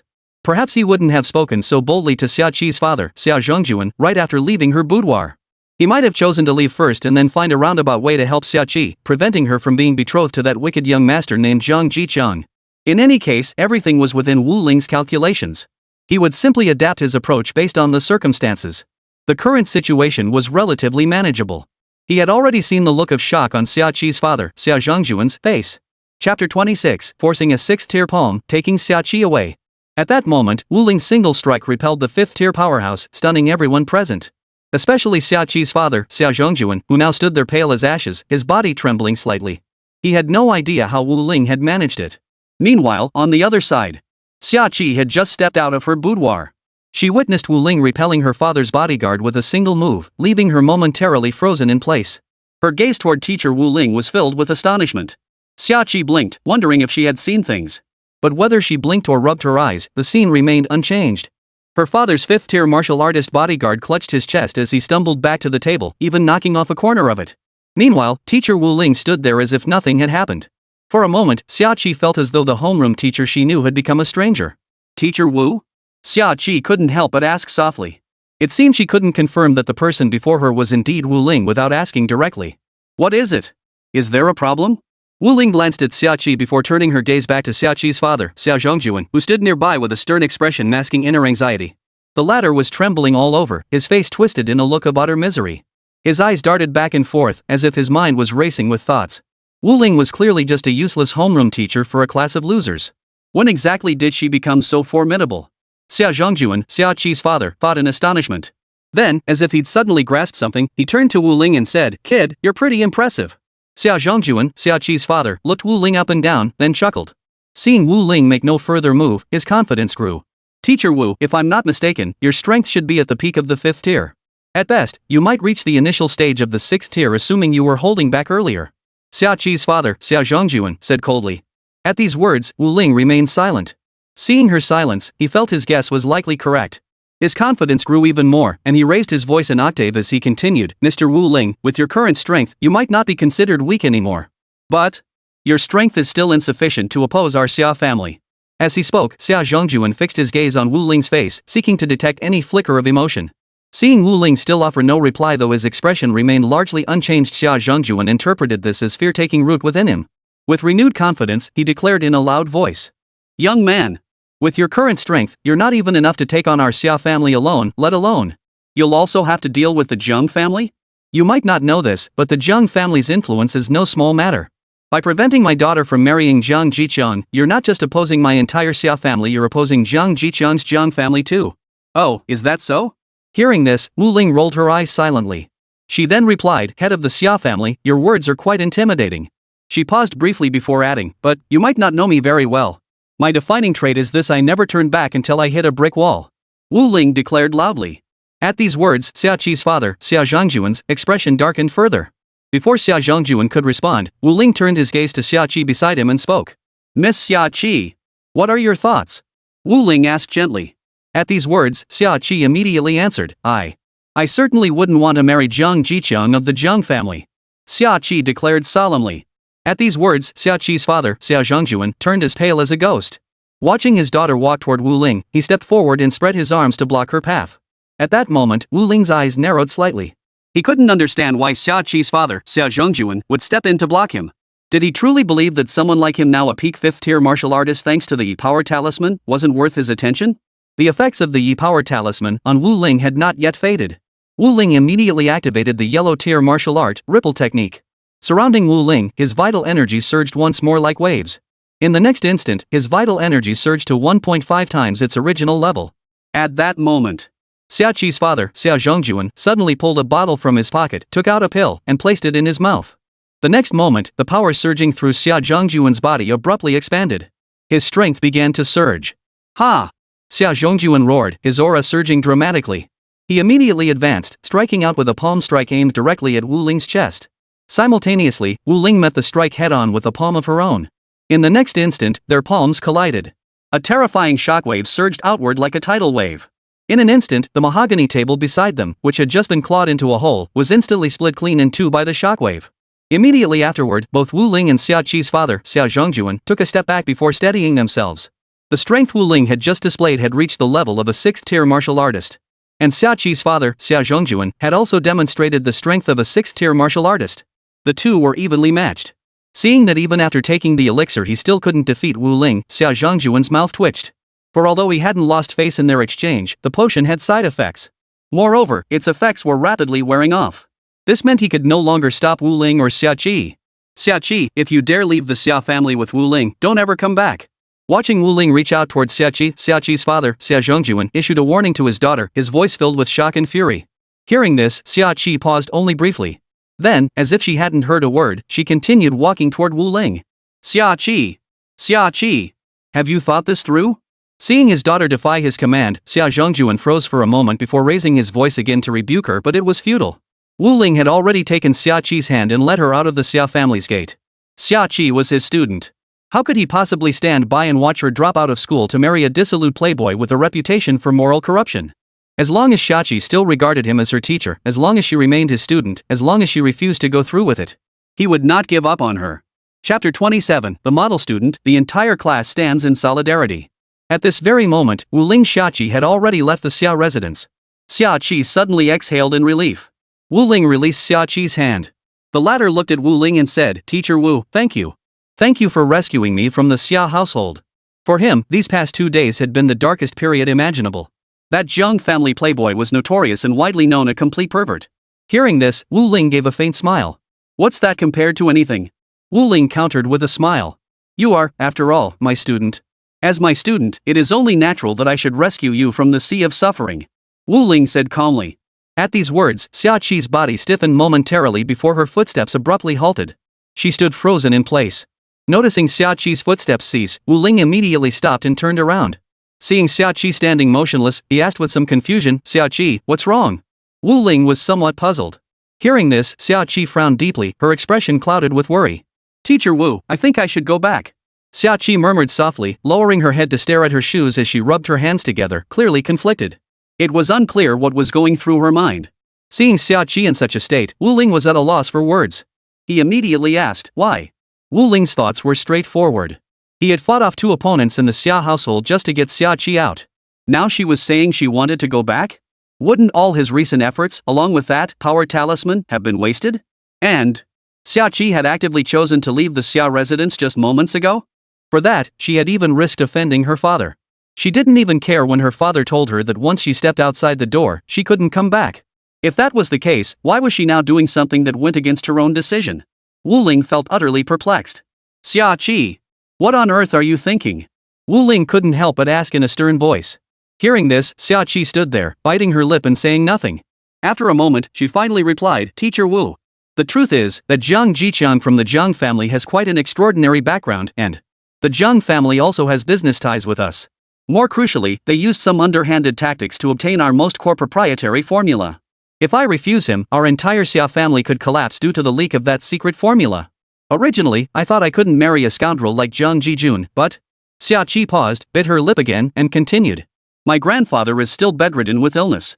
The daily medical expenses are astronomical. Over the years, our Xia family has spent a great deal of money on grandfather. Because grandfather had a wide circle of friends in his youth, most of our family's business partners cooperate with us largely because of him. If grandfather dies without the medical expenses to prolong his life, the Zhang family could easily seize all of our Xia family's client base. At that point, Xia Qi trailed off, but before her lower lip could bite until it bled, she abruptly turned and started walking back toward the Xia residence. Seeing this, Wu Ling felt a bit speechless. Nevertheless, she reached out and placed a hand on Xia Qi's shoulder. She halted, turning with a puzzled look to meet Wu Ling's gaze. Wu Ling lowered her hand, a gentle smile spreading across her face. She spoke. Xia Qi. I wonder if you still trust your teacher. From now on, whatever happens after you refuse the Zhang family's arranged marriage, I'll take responsibility. Wu Ling paused briefly before continuing. What I mean is, if you're worried that after rejecting that rich kid named Zhang Jiqiang, they'll still pester you if the Zhang family tries to pressure you again, I'll be there to help you then. Wu Ling narrowed her eyes, tilted her head, and smiled. Hearing this, Xia Qi froze. Her footsteps halted, and for the moment, the thought of returning home to apologize to her father, Xia Zhongjuan, vanished. But I can't go back to my home now. So what should I do? Xia Qi looked at Wu Ling with some confusion. Upon hearing this, Wu Ling pondered for a moment before quickly arriving at an answer. Xia Qi could stay at the home of Miss Lu Yueling, the daughter of Wuchang City's wealthiest man. After all, Xia Qi was an academic prodigy. And Lu Yueling's qi and blood levels were lower than any other student in the class. Lu Yueling can communicate with Xia Qi to gain some learning insights. Moreover, what's even more crucial is, if Xia Qi becomes friends with Lu Yueling, then Zhang Jijun from the Zhang family over there won't dare to act recklessly. Not only would he hesitate to raid the wealthiest family's residence, but he'd likely refrain from undermining the Xia family's business ventures altogether. Wu Ling pondered this, feeling quite satisfied with the idea. Don't worry. Even if you don't go home, nothing bad will happen. Wu Ling reached out and wiped the tears from Xia Qi's eyes. Senior 3, Class 12. Wu Ling and Xia Qi returned to the classroom. As Xia Qi walked into the classroom, her classmates all looked at her with puzzled expressions. The reason was simple. Xia Qi's eyes were red-rimmed, clearly having just cried. But everyone in the class knew Xia Qi had an incredibly strong personality. Logically speaking, she shouldn't cry easily, let alone have eyes so swollen they resembled goldfish eyes. Now, with all eyes fixed on her, Xia Qi felt an inexplicable wave of nervousness wash over her. She swallowed hard, but it didn't make her feel any better. She was, after all, the class monitor of Senior 3, Class 12. As such, she was expected to set an example. And her actions just now? Hardly exemplary. Xia Qi thought to herself. Whether it was agreeing to her father's request to marry that philandering scoundrel Zhang Jijun, or recklessly abandoning her grandfather to follow Wu Ling to this school. In Xia Qi's view, neither choice was particularly wise. The reason was simple. That was, she was simply too weak. She was merely a first-tier martial artist. Compared to Teacher Wu, his father's bodyguard, and the Zhang family's experts, she was practically no different from an ant. Xia Qi pondered. If she could become strong enough, perhaps she could take control of her own destiny. Immediately after, Wu Ling patted Xia Qi's shoulder, signaling her to recount everything that had happened. Upon hearing this, Xia Qi complied. Upon hearing this, the entire Class 12 of Senior 3 erupted in righteous indignation. Chapter 28, Protecting Students, Gaining Spiritual Cultivation Methods. Damn it! How is that fair? Xia Qi, isn't your father being a bit too overbearing? One classmate spoke up. It's clearly your father's own mistake giving away the secret formula while drunk, and now he wants his daughter to sacrifice her happiness for it? Another student shouted. I say, shouldn't we figure out a way to teach the Zhang family Zhang Jijun a lesson first? Xia Qi, your dad messed up, but let's be real, he did it because he's scared of the Zhang family. Are they really that scary? If they're not that powerful, maybe we could team up and give the Zhang family a taste of their own medicine? Another classmate chimed in. He glanced toward Lu Yuan, who sat in the back row. Among the students present, many didn't recognize Lu Yueling, the daughter of the wealthiest family. After all, she hadn't stepped outside her home for a very long time. However, the fact that Lu Yuan's Lu family was one of Wuchang's 4 major clans was common knowledge among the classmates. Plus, Lu Yuan still harbored feelings for Xiaoqi. With her now in trouble, it made perfect sense for him to step up. Soon, many classmates began whispering and strategizing. Some suggested joining forces to deal with Jiang Jijun of the Jiang family, preventing him from pursuing a marriage alliance with Xiaoqi. Others suggested reaching out to their elders for help. If the Jiang family took over Xiaoqi's family business, perhaps their families could become clients and resume cooperation with the Xiao family. That way, even if the Jiang family acquired the Xiao family's crucial formula, they wouldn't lose their entire customer base. Within moments, the classroom buzzed with lively discussion. Seeing her classmates' earnest expressions, Wu Ling felt deeply satisfied. The reason was simple. At the beginning, Class 12 of Senior 3 was like scattered sand in mud. But now, Senior 12 was different. Even the students themselves hadn't realized it, but they now possessed an unprecedented sense of unity. Even though their current strength was still only that of first-tier martial artists. But, united as one, there is hope. Meanwhile, Xiaoqi recounted the recent events at the Xiao residence, including the incident where teacher Wu Ling had repelled their family's fifth-tier martial artist. The moment she spoke, the entire classroom fell silent. Every pair of eyes instantly turned toward Wu Ling. Their wide, bright eyes betrayed sheer astonishment. They couldn't fathom when their homeroom teacher, Wu Ling, had become so formidable. To actually repel a martial artist at the peak of the fifth tier? Yet they clearly remembered that not long ago, their homeroom teacher had seemed, well, like a complete incompetent. Of course, that was their previous impression. Now, every student in the class held Wu Ling in utter awe. Meanwhile, behind the lectern, a voice echoed in Wu Ling's mind. Ding! Congratulations, host, for successfully protecting the students and restoring the class's cohesion. System reward, beginner's spiritual meditation technique. After the voice faded, Wu Ling discovered a new manual had appeared in his mind. This manual was none other than the beginner's mental meditation technique. After flipping through it, Wu Ling understood its purpose.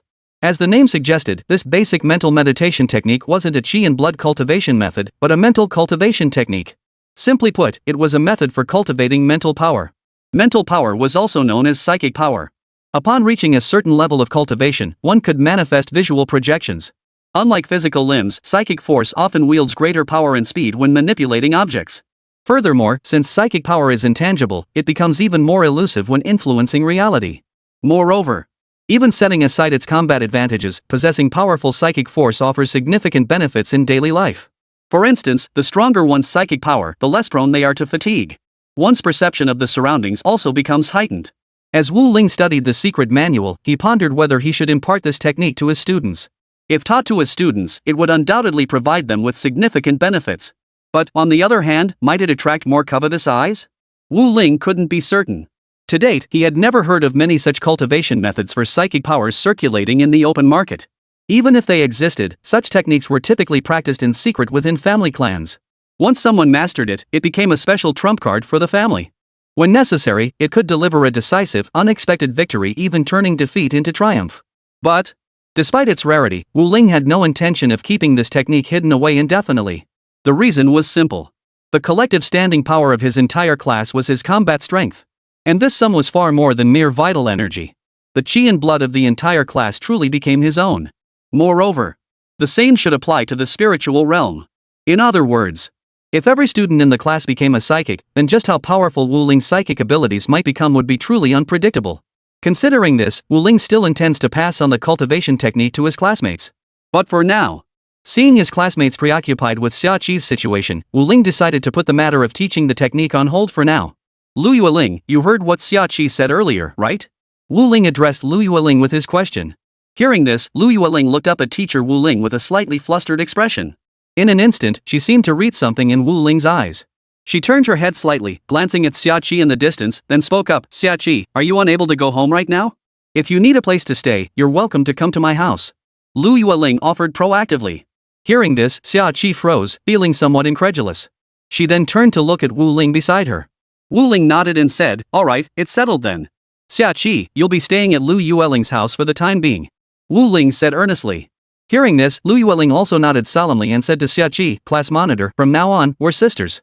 Hearing this, Xiaoqi felt deeply moved. Her pupils dilated slightly in surprise. She replied, thank you. Seeing this troublesome matter resolved so smoothly, Wu Ling felt a surge of relief. Alright, everyone. The matter concerning Xiaoqi has now been resolved. It's back to personal cultivation time. Oh, and don't forget to use that black jade bone forging ointment once you get back, got it?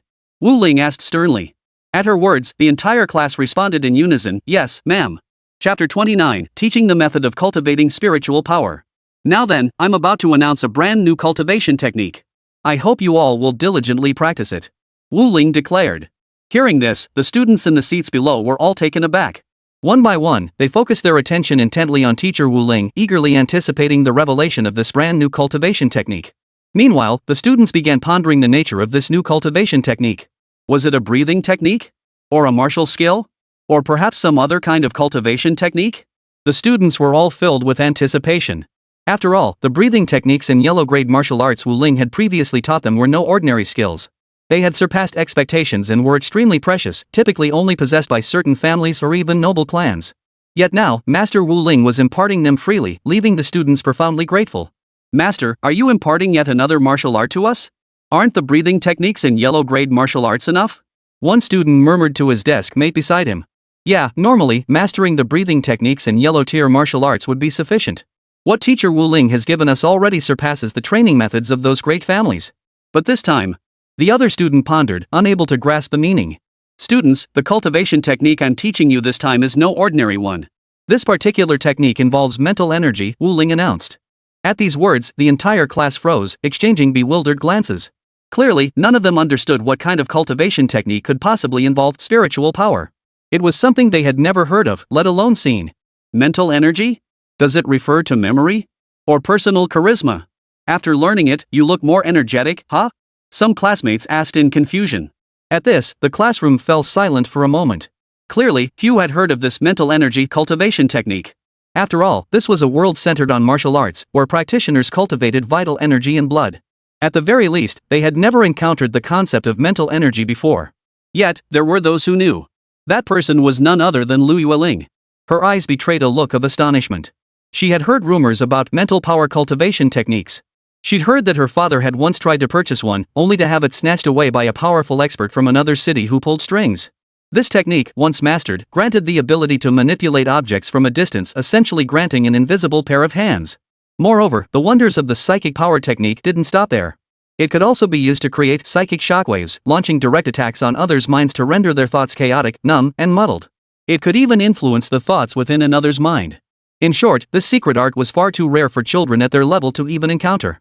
Even someone at her father's level would struggle to access it. The previous encounter had been a mere stroke of luck, and even then, the mental power technique was incomplete, a mere fragment. But teacher Wu Ling had just spoken of it. That's right. Among you, perhaps one or two have heard of psychic power cultivation techniques and know of their formidable power. But what I'm imparting to you now isn't the method of application. Rather, it is the beginner's mental meditation technique. As Wu Ling spoke, he drew the diagrams from the book in his mind onto the blackboard.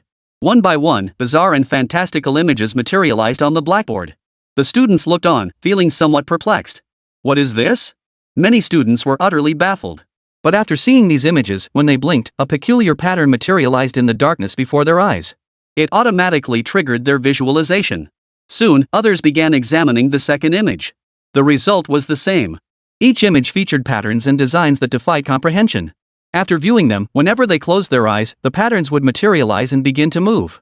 Later, as the patterns in their minds grew hazy and indistinct within the darkness, they opened their eyes. The instant their eyes opened, they saw the images on the blackboard once more. In that instant, they felt a wave of comforting brightness wash over them. This sensation defied description. It was as if their entire being had transformed into a newly hatched chick, or like a forest wanderer basking in the gentle spring breeze. The sensation in their minds made them feel much lighter. All traces of anxiety, unease, and restlessness vanished from their bodies. Moreover, they felt their memory and reaction speed had significantly improved. Around them, the movements and words of their classmates seemed to play in slow motion. How is it? Wu Ling stood by the lectern, observing the students below. He knew they had already experienced the wonders of this cultivation method. The reason was that his spiritual power was already on the rise. Wu Ling's spiritual power was the sum total of the entire class's spiritual power. Of course, not all students experience very noticeable changes. On the contrary, most students actually don't feel much change. However, a few students show exceptional talent in cultivating spiritual power. Thus, they show noticeable progress even during their initial training. Additionally, the combined spiritual power of these students forms the total spiritual power of Wu Ling. This resulted in Wu Ling now feeling a substantial enhancement in all 5 senses and 6 perceptions. Her hearing and vision have sharpened, her mind is more alert, and her thoughts flow more freely. Her ability to process and react to situations has accelerated considerably. At that moment, something occurred to Wu Ling. He glanced at a small glass cup sitting on the lectern. This cup was his water cup. Wu Ling stared at the cup, his mental energy gradually focusing. The next moment, a ripple appeared on the surface of the water inside the cup. The water began to sway. Yet as the ripple spread and faded, the surface gradually settled back into stillness. This meant Wu Ling's mental energy had only exerted a slight interference on the cup. His psychic energy merely caused a slight collision with the cup, causing it to sway ever so slightly. Naturally, ripples formed on the surface of the water inside. Unfortunately, his psychic power remained insufficiently potent to significantly affect the physical glass cup on the lectern before him. Thus, after creating a brief ripple, the cup settled back into stillness. After confirming the limits of his psychic power, Wu Ling did not attempt further experiments. The reason was simple. That single attempt had already demanded his utmost concentration. It had only caused the glass to sway slightly. Further attempts would serve little purpose and only exhaust him further. For him, there was no need to rush along this path. As long as the students continued practicing the basic mental meditation technique, his mental strength would steadily grow. However, Wu Ling suddenly remembered something. Before class ended, he addressed the class, "Everyone, the martial arts monthly exam will begin soon. While cultivating spiritual power is excellent, it's not what we need right now. I want you to set it aside and focus on preparing for the exam." Chapter 30, Feeling the Pressure, Xia Daton's question. "Yes, Teacher Wu Ling." The students of Senior 3 Class 12 responded in unison, their faces radiating excitement and motivation. Immediately, they resumed cultivating their chi and blood, unwilling to waste even a moment. After all, time waits for no one. Every minute not spent cultivating meant falling behind others by a minute. And through the students' diligent efforts, Wu Ling watched his own chi and blood begin to rise, unable to contain his delight. He felt deeply satisfied with his students. Moreover, his chi and blood had increased significantly compared to before, now exceeding 700 and even approaching 800. This remarkable progress was largely due to the new student in the class, Lu Yueling. When she first joined the class, she was already a level 1 martial artist, though her cultivation method still lagged slightly behind her classmates. However, her subsequent growth rate could only be described as terrifying. With abundant resources at home, she received daily medicinal baths. Combined with the breathing techniques and yellow-grade martial arts Wu Ling taught her chi and blood growth rapidly caught up to her classmates and even surpassed most of them. At this moment, Lu Yueling's cultivation level was approaching that of a second-tier martial artist. Naturally, this brought significant benefits to Wu Ling. Additionally, although he had just advised the students not to focus on the basic mental meditation technique for now, some students were still practicing the basic spiritual meditation technique. Presumably, they found the technique rather cool. Wu Ling found this perfectly understandable. Enhanced mental power improves bodily control, making martial arts execution more proficient. Spirit and body could be said to complement each other. With his increased mental power, Wu Ling now struck faster and more accurately than before. Even when facing opponents with equal vitality, Wu Ling could strike first thanks to his superior mental strength, rather than being struck down first. As he left the classroom, a hint of regret lingered in Wu Ling's heart. His regret stemmed from the fact that his power talisman had turned to ashes after its last use, now gone. And he would likely face even greater threats ahead. For instance, the Xia family and that Jiang family playboy, Jiang Jicheng, who wanted to force Xia Qi into a marriage alliance with him. These were all matters Wu Ling needed to consider, meaning he had no choice but to strengthen himself. If his power didn't rise rapidly, he might not even know how he died. Fortunately, most of the students in his class were quite capable. Every day, these students provided Wu Ling with a substantial amount of chi and blood. Without their assistance, Wu Ling might still be stuck at the peak of the 4th tier, unable to break through to the 5th. But now, he could begin contemplating breaking through to the 6th tier, 7th tier, or even higher realms. School was out. Standing at the classroom door, Wu Ling watched Xia Qi and Lu Yueling walk out hand in hand. He felt deeply satisfied. Their relationship seemed quite solid now. They seemed to have become like sisters.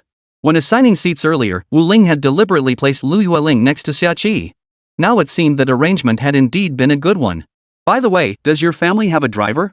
After school, at the school gate, Xia Qi noticed a stretched limousine parked in front of her and looked at Lu Yueling beside her with a puzzled expression.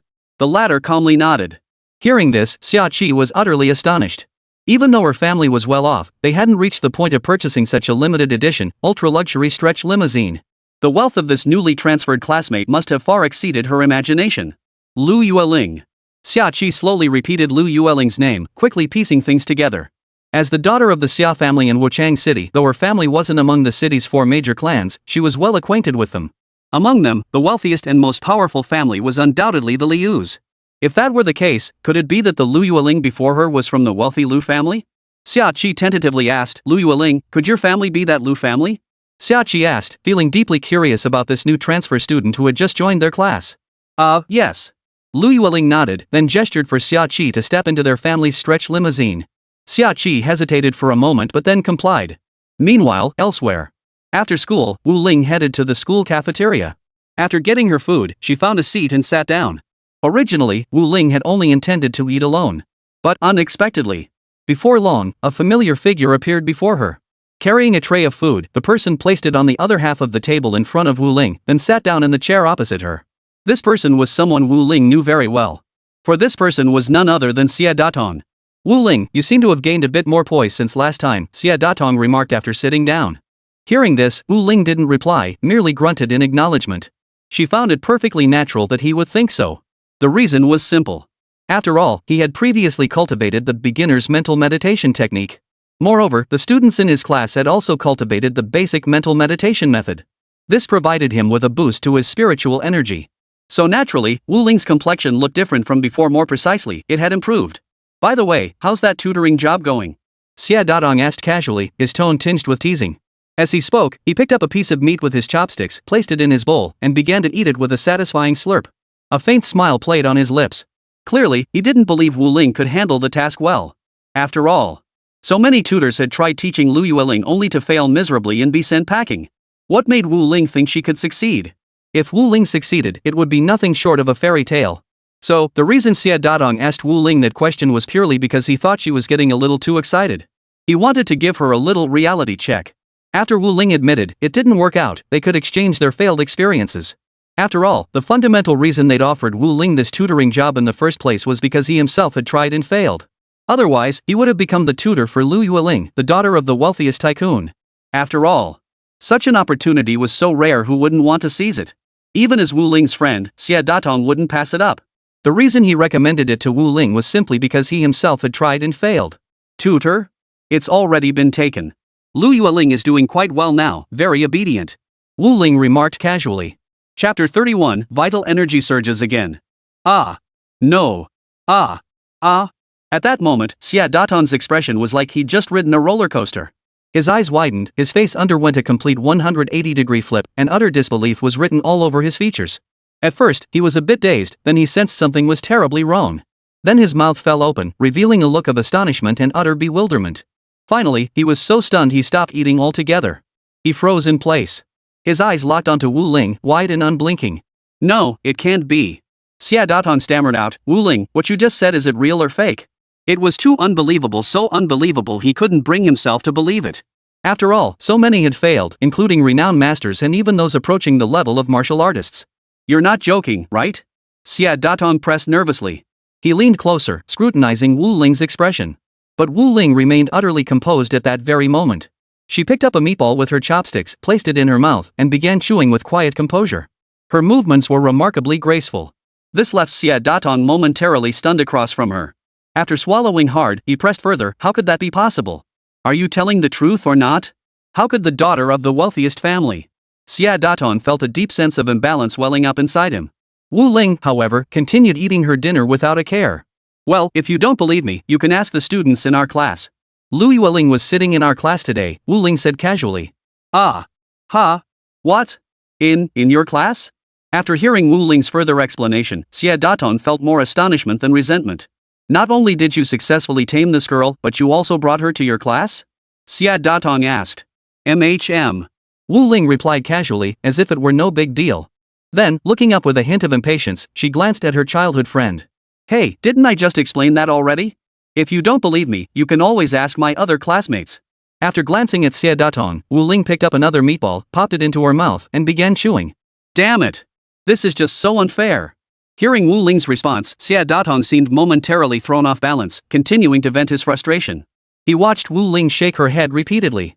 No way, you jerk. My trashy childhood friend, you actually made it? This is just... Smack! Hearing Xia Datong's rant, Wu Ling rolled her eyes and swiftly flicked his forehead with her left finger. The sharp sting made him yelp in pain, clutching his head and exclaiming, ow! Tears were practically welling up in his eyes. You hit me so hard. Xia Datong clutched his head, where a bump was already forming from the sharp tap. Hearing this, Wu Ling still laughed irritably. Seriously, you just ask for it. As she spoke, Wu Ling raised her hand again, her index finger and thumb touching, mimicking the motion of another flick. The next moment, Xia Datong recoiled in fright, scrambling backward. One hand clutched his head while the other flailed wildly in front of him. Hey, no. Stop it. I'll stop, I swear. Honest. Brother Wu Ling, you're my brother. My real brother. Xia Datong's body jerked backward so forcefully that his chair slid back half a step. Wu Ling then withdrew his hand. With a hint of resignation, he continued, Xia Datong, is it really necessary? Just one slap to the head, and you're scared like this. Wu Ling said, pursing his lips. He then turned his gaze back to the dishes on the tray before him and began picking at the food with his right hand holding the chopsticks. Seeing that Wu Ling had no real intention of attacking, Xia Datong finally let out a sigh of relief. He picked up the chopsticks he'd just tossed aside and began serving himself. At the same time, he discreetly scanned the people around him. Xia Datong's earlier actions had already drawn the attention of several teachers, who were now looking his way.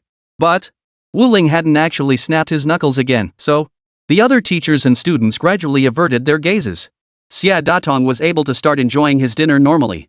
As he ate, a lingering sense of resentment still gnawed at him.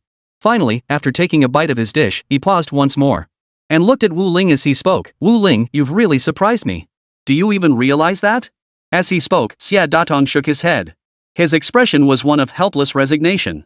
Then, gazing at the dishes before him, he muttered to himself, isn't this just trying to treat a dead horse as if it were alive? I never truly intended for you to become Lu Yueling's teacher. Who would have thought you'd actually get the job? Xia Datong muttered, laughing and scolding at the same time. Wu Ling found herself at a loss for words. There are some things I just don't know how to put into words. Xia Datong and I have been pretty close since childhood. But all along, he'd always been that kind of friend, half buddy, half troublemaker. He never imagined that even after growing up and both becoming teachers at the same school, Xia would still be like this. Wu Ling had genuinely believed Xia Datong was looking out for him by recommending Lu Yueling's job. Little did he know Xia Datong seemed to be doing it purely to watch him make a fool of himself. This left Wu Ling utterly speechless. At that moment, the dishes on the tray before him were all finished. Wu Ling tidied up the tray, intending to carry it to the designated area. He stood up. At the same time, Xia Datong had also finished eating. He too rose from his seat. In an instant, he sensed something amiss. He looked up at Wu Ling, furrowing his brow and squinting as he studied her closely. Seeing Xia Datong's expression, Wu Ling felt a bit speechless, but then it seemed she understood something. Because his vital energy had surged dramatically just now. In the span of a single meal, Wu Ling's vital energy had grown at a visible pace, making leaps and bounds in progress. How could Xia Datong not be shocked by this? But, shocked as he was, Xia Datong still managed to ask, Wu Ling, what's going on with you? How come your vital energy seems to have surged so much just now? Xia Datong's face was filled with confusion. Hearing this, Wu Ling smiled. She said nothing more. He knew exactly why his vital energy had visibly surged during mealtime. The reason was simple, his students had returned home and taken out the black jade bone forging ointment he had given them to use. Applying the ointment while cultivating naturally accelerated their qi and blood cultivation. As his students' vital energy rose, so did his own. Chapter 32, Martial Arts Monthly Exam Rules. After returning home, Wu Ling felt his qi and blood begin to surge violently once more. The sensation was incredibly exhilarating. Earlier during mealtime, many students were still eating and hadn't formally begun cultivation or applied the black jade bone forging ointment. But now, at 7 o'clock after dinner, all the students had started cultivating. After seeking harmony, Wu Ling's vital energy naturally began to surge rapidly, reaching its peak rate of ascent. Around 9 o'clock, the rate of increase finally began to slow. Nevertheless, Wu Ling's total vital energy now stood at an impressive 788 points. Progress became slow thereafter. Wu Ling pondered for a moment, likely grasping the reason. The reason the students' vital energy increase had slowed down was likely because most of them had now broken through to the first stage. After reaching the first tier, further advancement became considerably more difficult. Of course, given their current level, passing the martial arts exam was practically guaranteed. Students with first-tier martial prowess were guaranteed admission to highly reputable universities, while those at the second tier had a realistic shot at elite institutions. Reflecting on this, Wu Ling felt both profoundly moved and a twinge of heartache. His emotion stemmed from these students, the former underachievers of Class 12, Grade 12, who had now surpassed not only the average classes but even some of the accelerated classes. The ache stemmed from the vast sum of money he'd spent. Purchasing the black jade bone forging ointment had drained most of his savings. Now, it wouldn't be an exaggeration to call him a broke teacher. Yet he would not waver from his resolve, steadfastly pursuing his original vision. His goal extends far beyond merely having every student reach the first-tier martial artist level. For someone blessed with divine favor, that would be nothing short of shameful. At the very least, he would ensure every student in his class became a Tier 2 martial artist. They must gain admission to the top academies of the Great Xia Empire. And so, the days passed one after another. Several more days passed, and the monthly martial arts exam was about to begin. At this moment, every student in the class was a first-tier martial artist. Wu Ling's vital energy had surged to an impressive 850 points. Additionally, the Xia family had come to the school once more to look for Xia Qi. However, with Lu Yueling present, the Xia family could only leave empty-handed. The reason was simple. The Lu family's background was too deep-rooted, their family and business too vast. The Xia family couldn't afford to offend them. One morning, the students were currently engaged in exercises in the classroom. Wu Ling instructed the class that they didn't need to rush with their exercises today, as he was going to explain the rules for the martial arts monthly exam. At his words, the students immediately halted their training, lifting their heads to focus intently on Teacher Wu Ling. Teacher Wu Ling began his explanation. The rules for this martial arts monthly exam are as follows. For martial artists below the first rank, rankings will be determined directly by their Qi blood points. However, since every student in our class has already reached the first rank, you will need to participate in the school's ranking battles. Wu Ling surveyed the room solemnly. Simply put, for martial artists above Tier 1, rankings are still determined by Qi blood in principle. However, there is an exception. If two individuals have extremely similar, or even identical, Qi blood values, one of them may challenge the other. If they win, the victor ranks above the loser. If they lose, the loser ranks above the victor. At that moment, the students nodded in understanding after grasping the rules. Whispers began to circulate. Our Class 12 used to be the weakest in the grade, but not anymore. Yesterday I took a look around Class 7's entrance and spotted quite a few martial artists who haven't even reached the first tier yet. Oomph. Class 7 is supposedly an ordinary class, huh? Turns out they're not so great after all. That Class 10 who challenged us? Probably about the same. They're doomed to lose. We should set our sights on the top-tier accelerated classes. One student spoke up. Exactly. We should compare ourselves to Class 1, Class 2, and Class 3 to see if they're stronger than us. I reckon even those famed accelerated class students might not be able to beat us for sure. Another student chimed in. Others turned to Wu Ling and said, "Thank you, Teacher Wu. The black jade bone forging ointment you gave us has been incredibly beneficial for our cultivation and enhancing our qi and blood. Such an exceptional ointment must be incredibly valuable. Teacher, would you like some compensation?" Lu Yueling asked. Hearing this, Wu Ling's mouth opened slightly, about to refuse. For the sake of a teacher's dignity, she hesitated. But then she changed her mind, didn't refuse, and said nothing, as if she hadn't heard. The reason for this was that Lu Yueling, under Wu Ling's guidance these past days, had made remarkably rapid progress. She had now broken through to become a Stage 2 martial artist. As a Stage 2 martial artist, her strength now surpassed most of the students in Class 12. Naturally, most of this progress was due to Wu Ling's tutoring. In any case, students, during the upcoming monthly exams, prioritize safety, avoid carelessness, and do your best. Don't worry too much about the rest. As she spoke, Wu Ling's gaze swept across the classroom, finally settling on Lu Yueling. With Lu Yueling's second-tier martial artist prowess, she could even contend for the top spot in the entire school during this martial arts monthly exam. After all, even among the accelerated class students, reaching Stage 1 was already considered quite impressive. Very few could reach the peak of Stage 1, let alone Stage 2. Therefore, Lu Yueling was bound to make a stunning breakthrough in this martial arts monthly exam. Noticing Wu Ling's gaze, Lu Yueling blinked back at her and offered a small smile. Wu Ling felt a bit speechless. Over the past few days, Lu Yueling's personality had changed significantly. Originally the daughter of the wealthiest family, she had been somewhat reserved and introverted. However, since Wu Ling had been letting Xia Qi stay with her these past few days, the two had grown into good friends. Moreover, interacting with classmates from other classes at school had significantly changed Lu Yueling's personality, making her much more lively and cheerful. The transformation was just a bit too drastic. Sometimes when Lu Yueling ran into Wu Ling, she'd come over to tease her, even pulling pranks. Wu Ling still wanted her to rein in her temper a bit.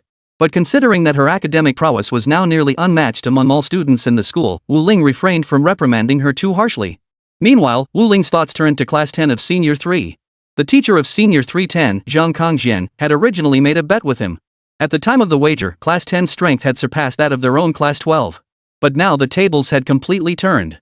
In fact, it could even be said that the students in his class could now easily beat up the students from Class 10.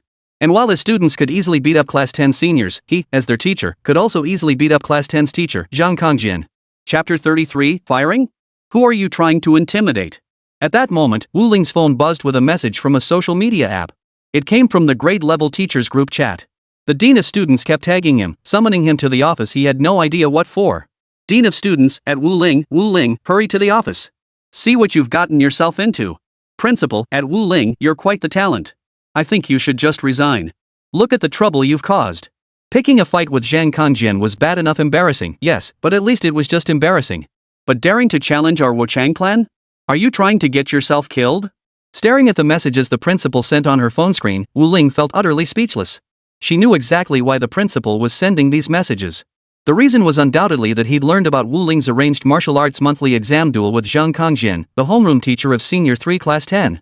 There was also the matter concerning Xia Qi. The families Wu Ling had provoked, as the principal implied, were likely the Xia and Jiang clans. This left Wu Ling feeling utterly speechless. The dean of students had no idea how much her class and Wu Ling himself had changed in recent times. They were no longer the same people they had been. Yet the principal still viewed them through tinted glasses, judging them by the standards of their past selves. Still, Wu Ling wasn't angry, at least not yet. Soon, Wu Ling entered the office. The middle-aged dean approached Wu Ling immediately, unleashing a torrent of scolding before Wu Ling could even speak. Wu Ling, look at the mess you've made. Think you're not messed up enough already? Your class 12 is already the worst in the grade, there's nowhere left to fall. And you had the nerve to challenge class 10 to a bet? The middle-aged dean turned his head and let out a cold laugh. Oomph. Then he turned back. He fixed his gaze on Wu Ling. Look at this. Look at this. The dean flung a stack of papers toward Wu Ling's face. Wu Ling casually caught them with one hand and placed them on the desk. He remained perfectly composed, gazing straight ahead at the dean before him as if observing nothing more than a clown. Though he hadn't glanced at the documents yet, Wu Ling knew what they contained. After all, the students of Class 12, Grade 12, were now the strongest in the entire grade.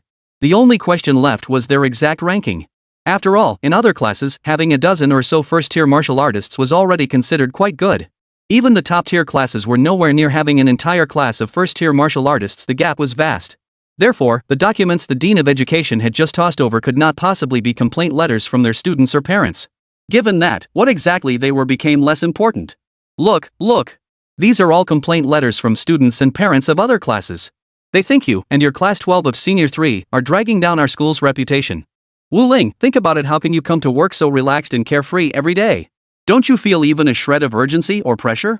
Or have you just grown accustomed to slacking off? The Dean of Students unleashed a torrent of words like a machine gun, firing them at Wu Ling in a furious tirade. Seeing that Wu Ling seemed unconcerned, the principal continued his tirade. And the Xia family? How dare you offend the Xia family? Don't you know the head of the Xia family is also one of our school's board members? How dare you be so bold? The Xia family's affairs are their own business. What business is it of yours to meddle? Just stick to being a good-for-nothing loser. Why stir up trouble? Looks like you really don't want this job anymore and you're practically asking for it. Oomph. Observing the arrogant demeanor of the dean before him, Wu Ling could see in the man's eyes that he and the Xia family were likely in cahoots. Or perhaps they were one and the same. So Wu Ling wasn't about to indulge him. In an instant, he unleashed the blood energy surging within his body. A powerful wave of energy rippled outward through the office. The dean, who had been standing before Wu Ling, waving some so-called complaint letters and berating her, was suddenly knocked back a step. It was as if he'd collided with an invisible wall. After stumbling back once, the principal couldn't steady himself and stumbled back again twice. A full 3 steps. Only then did he manage to steady himself. His face flushed crimson as he stood frozen in place. He remained silent for a long while. Clearly, he had been utterly stunned by the vital energy Wu Ling had just unleashed. He couldn't fathom why Wu Ling had grown so powerful. He felt like nothing more than an ant in Wu Ling's eyes. In fact, Wu Ling might have even held back earlier. She hadn't unleashed her full power. Moreover, she had withdrawn that energy in an instant. Even so, Wu Ling hadn't even raised a finger, and the dean still couldn't withstand her. Yet now, the principal stood firm. The moment when Wu Ling's chi and blood had forced him to stumble back 3 steps felt like a distant dream. Now, as the principal glanced around and noticed several teachers watching him, his expression darkened slightly. He steadied himself by gripping the desk, then fixed his gaze on Wu Ling, who stood 2 meters ahead. Still extending one hand, he pointed his index finger at Wu Ling and declared, "Wu Ling, you abducted the Xia family's daughter without permission. The Xia family has already filed a complaint with our school. Don't think you can get away with this just because you have some skills. Forget everything else for now. Just for this incident alone, you'll give me an explanation today. If you can't provide a satisfactory explanation, you'll be suspended today. And, you could even be expelled." As the dean of students spoke, his expression darkened. With that, he once again eyed Wu Ling before him with a cold, piercing gaze. Wu Ling, however, remained utterly composed, her expression unflinching. Only after the principal finished speaking did she let out a cold snort. Then, with an indifferent air, she took a step forward, causing the principal to instinctively take a step back. He had already discerned that Wu Ling's combat prowess was no longer to be underestimated. If Wu Ling really did beat up the head of discipline in the office today, word would get out and he'd lose all face. After all, he had just declared Wu Ling the worst teacher in the school. This had barely been 2 minutes since he uttered those words, and now he'd been taken down by Wu Ling. How could he possibly live with himself if word got out? Stop trying to intimidate me, Wu Ling retorted. You're just a dean of discipline, you don't have the authority to fire me. Besides, when I got hired, it was because my dad pulled strings to get me in. His comrade in arms is also a board member of our school. Principal, you can't even intimidate people properly. How pathetic. Chapter 34, No Big Deal. Hearing this, the director gritted his teeth in fury but said nothing. Meanwhile, Wu Ling ignored the director, turned on her heel, and walked out of the office. Back in the classroom, Wu Ling slammed her palm onto the lectern, leaving a deep dent in the wood, a testament to the sheer force behind her strike. At that moment, he felt utterly frustrated. He was still too weak. Who dared to step forward and threaten him? A mere dean of discipline. Wu Ling had just sensed the dean's vitality points definitely not even reaching 700. But what really galled Wu Ling was, though the principal couldn't do much to him, he himself seemed powerless against the principal at the moment. More importantly, some of what the principal said was undeniably true. Namely, the Xia family and the Zhang family, these two troublesome clans, would inevitably come knocking later. Earlier at the Xia residence, Xia Zhongjuan, the head of the Xia family, had made it clear that even though he was a 6th-tier martial artist, the Xia family possessed even stronger individuals who could deal with him. Moreover, compared to the Xia family, whose influence wasn't particularly vast, the Zhang family was one of the strongest clans in this base city, boasting martial masters within their ranks. While a martial master tier expert wouldn't come after him, any martial artist above the 6th rank would definitely give him a hard time. His vitality points had now surpassed 800. Among school teachers, that was already considered quite high. But compared to the experts hired by those clans, it might still be insufficient. Or rather, he couldn't reliably overpower the experts hired by those families. In that case, he would still be the one at a disadvantage. This was the matter that currently gave Wu Ling a headache. How could he quickly raise his vitality to 1000 or even higher? Wu Ling looked up at the students in his class. After all, Wu Ling possessed the system, which could calculate the sum of his students' qi blood values. Therefore, in Wu Ling's view, the fastest way to increase his qi and blood was to raise the levels of his students as quickly as possible. Therefore, he had to continue giving these students extra tutoring. And by extra lessons, he naturally meant tutoring. Because he still possessed the novice teacher aura, students cultivated faster under his guidance, making the tutoring 100% effective. Moreover, the more students participating in the tutoring, the greater the qi and blood points Wu Ling would gain. Given that, then it would be best to have the entire class attend these tutoring sessions. Wu Ling pondered. Only by having the entire class stay for tutoring would his vitality increase sufficiently fast. Otherwise, the growth rate wouldn't reach its maximum potential. Classmates. Having grasped this point, Wu Ling immediately addressed the students below the podium. I wonder if any of you would be willing to join my tutoring class. I propose that from now on, every day after school, we stay for 3 extra hours at school. During these 3 hours, aside from meal breaks, everyone will engage in tutoring. What do you all think? Wu Ling asked. Her words fell upon a sea of silence below. However, after exchanging glances, when they looked up again, the expressions on their faces clearly showed approval and enthusiasm.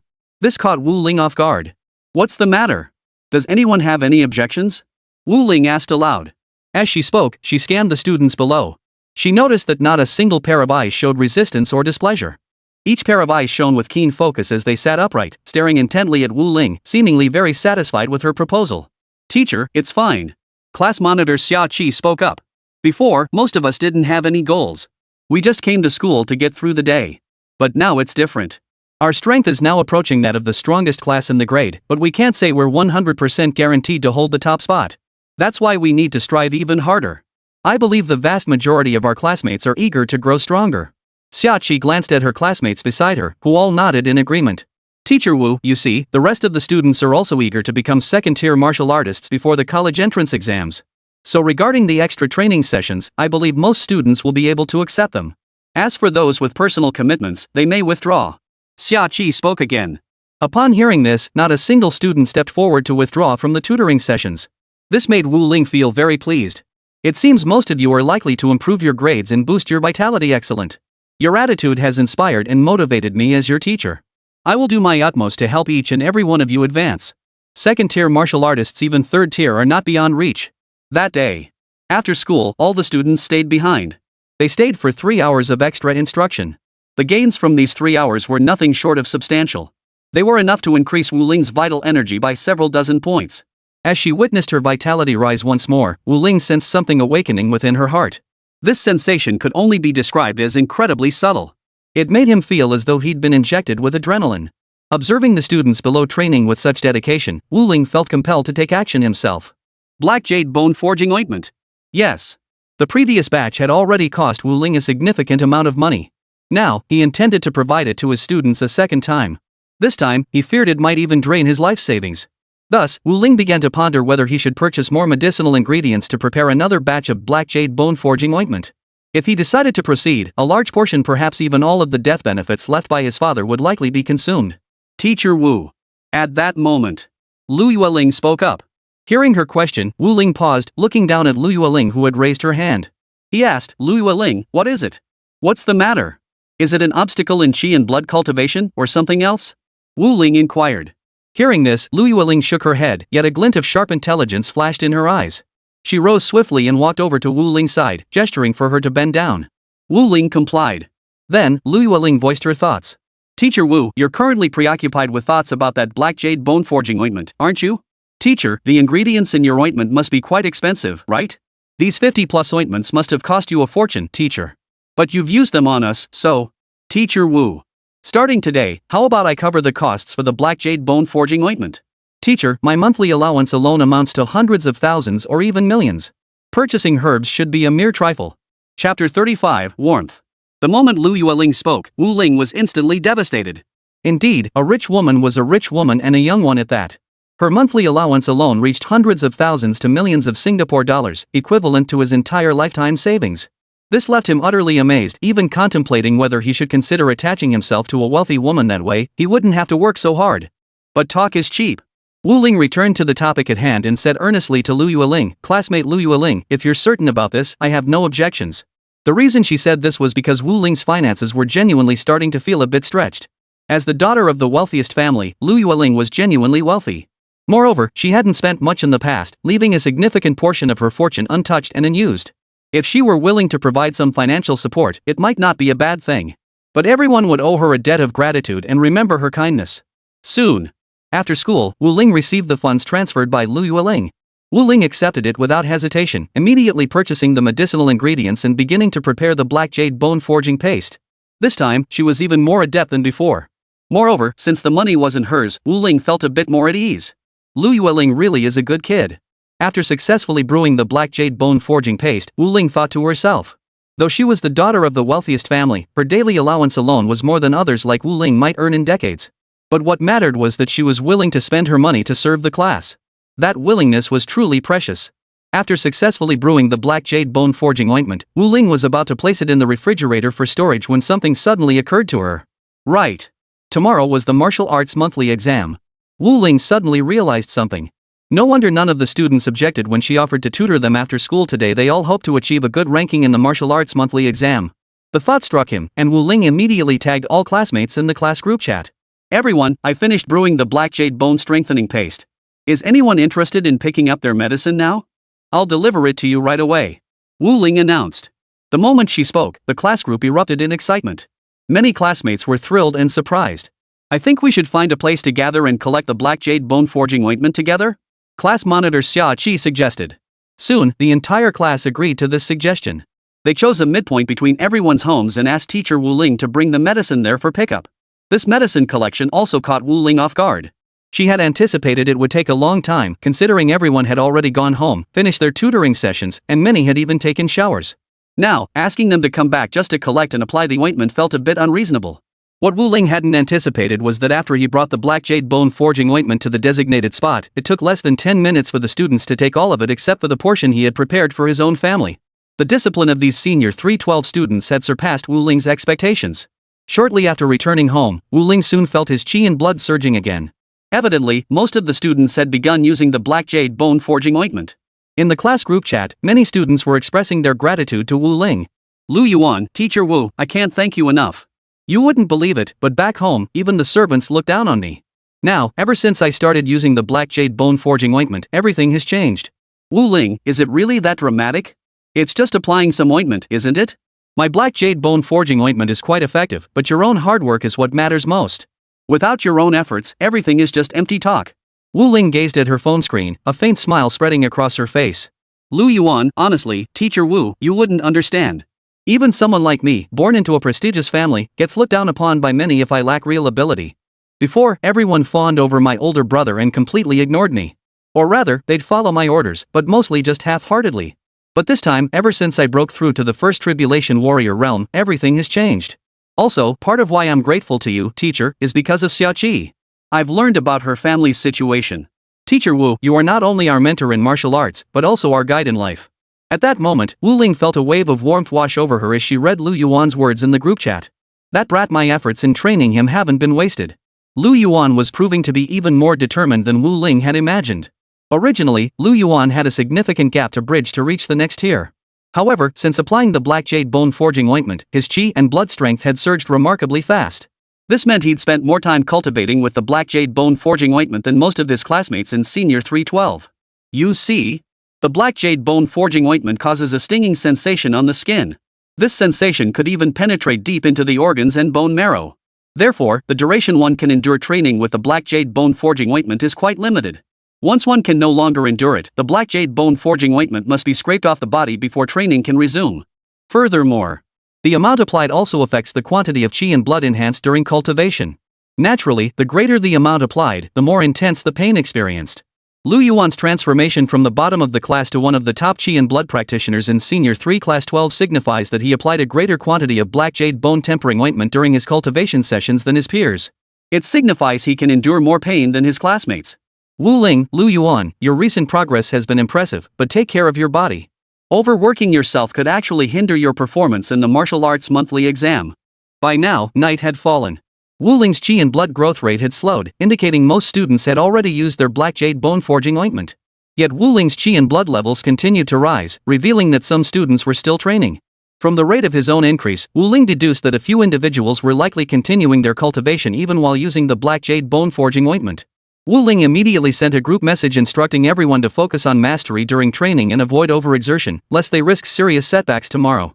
Overall, tomorrow's martial arts monthly exam would likely still be an internal battle within Senior 312 class. After all, his students had all pushed themselves too hard, too aggressively. Moreover, students from other classes lacked access to the Black Jade Bone Forging Ointment. Even those from prestigious families, bolstered by special medicinal aids, couldn't match the potency of the ointment Wu Ling had provided. Teacher, rest assured. Tomorrow, Senior 312 will sweep all 51 top spots in the grade. Chapter 36, Xiaoqi's Dilemma. Meanwhile, in the bathroom of Lu Yueling's home, a hazy mist swirled thickly, yet faint sounds of splashing water and playful laughter drifted from the large bathtub. Two exquisitely curved figures appeared and disappeared intermittently within the fog, creating a captivating sight. And these were none other than Xiaoqi and Lu Yueling bathing and playing together. More precisely, they were applying Black Jade Bone Forging Ointment to each other. Xiaoqi, you seem to have developed better than I imagined, Lu Yueling remarked, her delicate hands resting where they shouldn't be. A wave of emotion washed over her as she glanced down at herself. Quite a bit behind. Immediately after, Xiaoqi shyly stepped aside, her voice soft and coy. Yueling, what are you doing? Where are you touching? Aren't we supposed to be applying the Black Jade Bone Forging Ointment? Why are you groping around? Xiaoqi feigned displeasure. Hearing this, Lu Yueling giggled and suddenly stepped forward, smearing a piece of Black Jade Bone Forging Ointment onto Xiaoqi's pectoral muscle. Hey! Xiaoqi quickly turned her body to dodge, but she was still a step too slow. Lu Yueling managed to smear the Black Jade Bone Forging Ointment onto her cheek. The burning sensation of the Black Jade Bone Forging Ointment left Xiaoqi feeling rather displeased. You. Xiaoqi, feeling rather indignant, scooped up a large chunk of the Black Jade Bone Forging paste from the pool and hurled it toward Lu Yueling.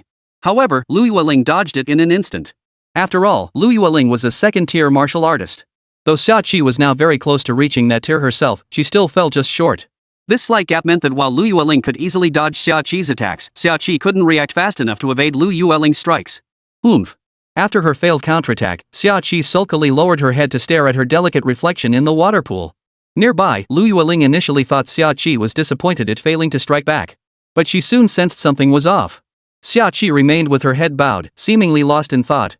Sensing something was amiss, Lu Yueling finally approached and asked, Xiaoqi, are you okay? As she spoke, Lu Yueling waved her hand in front of Xiaoqi's eyes. Xiaoqi remained unresponsive, standing there like a statue. This made Lu Yueling feel something was seriously wrong. Teacher Wu Ling, I've dragged you into this. Xiaoqi murmured suddenly. I wonder if he can hold on. she added after a moment. A hint of guilt flashed across her face. Lu Yueling, standing nearby, noticed the change in her expression. She had assumed Xiaoqi was referring to whether teacher Wu Ling's wallet could handle the burden of providing so much black jade bone forging ointment for their class. So she interjected, Xiaoqi, it's fine. Lu Yueling paused, then thought for a moment before adding, actually, I helped pay for teacher Wu Ling's black jade bone forging ointment this time, so teacher Wu shouldn't have any trouble with her wallet, ha. As she spoke, Lu Yueling tilted her head and looked at Xiaoqi. At that moment, Xiaoqi's expression remained largely unchanged, but she suddenly murmured, that's not it. I wasn't referring to anything related to the black jade bone forging ointment. I'm talking about my own situation. It was teacher Wu who brought me out of my home back then, so my family. Xiaoqi kept her head bowed, yet she voiced her true thoughts. After all, Lu Yueling was her closest confidant. Moreover, it was precisely Lu Yueling who had provided Xiaoqi with a place to stay, ensuring she wouldn't be left homeless after leaving the Xia household. At the same time, most people in the class probably knew that Xiaoqi had been taken out of the Xia household by Wu Ling and was now staying at Lu Yueling's place. However, most were still unaware of the full story. Why Xiaoqi had left the Xia household and just how severe the consequences might be. Nor did they anticipate that the Xia family might retaliate against Wu Ling. I'm worried my family might do something bad to teacher Wu. Besides, they might even try to kidnap me while we're at school. It's not impossible. Xiaoqi voiced her concerns. Hearing this, Lu Yueling dismissed her concerns. What? That's all? Don't worry, Xiaoqi. Lu Yueling began wiping the black jade bone strengthening ointment off Xiaoqi's body before looking at her earnestly and saying, Xiaoqi, you have absolutely nothing to worry about here. Even if those people want to take you away, they wouldn't dare come to our Lu family estate to snatch someone. Our Lu family guards aren't pushovers. Judging by their strength alone, your Xia family's guards wouldn't stand a chance against ours. But as for teacher Wu, it's still unclear. Would the Xia family go after teacher Wu? Lu Yueling asked doubtfully. Hearing this, Xiaoqi's expression remained largely unchanged. Still, she snapped out of her daze. She lifted her head and said, yes, I know you're looking out for me, Lu Yueling. Xiaoqi forced a faint smile. But in my view, this is my own business. It's best not to trouble you all. Xiaoqi said softly. At these words, Lu Yueling's expression darkened slightly. What? How could you think that? Lu Yueling pouted as she spoke. My dad spoils me rotten. If I just mention it to him, he'll definitely send someone to teach your Xia family a lesson. That would solve the problem in no time. Your father would never bother you again, nor would he try to get back at teacher Wu. Don't you think that would be the best of both worlds? Lu Yueling asked. Hearing this, Xiaoqi paused before replying, I don't think so. After all, this is my business. Although, Xiaoqi's expression betrayed a hint of inner conflict. Clearly, she found it difficult to refuse Lu Yueling's kind offer. Yet she pressed on, your family has been incredibly generous to me. Your father might indeed be as you described so devoted to you that he'd help me, perhaps even resolve every issue. But this is ultimately my problem. And, no matter what, he's still my father. Xiaoqi's words carried a sense of difficulty and struggle. Lu Yueling, seeing this, momentarily didn't know what to say. Xiaoqi's gaze drifted uncertainly, as if recalling something. Perhaps she was recalling moments from her childhood when her father played with her. Truthfully, aside from the marriage incident, her father had always been quite kind to her otherwise.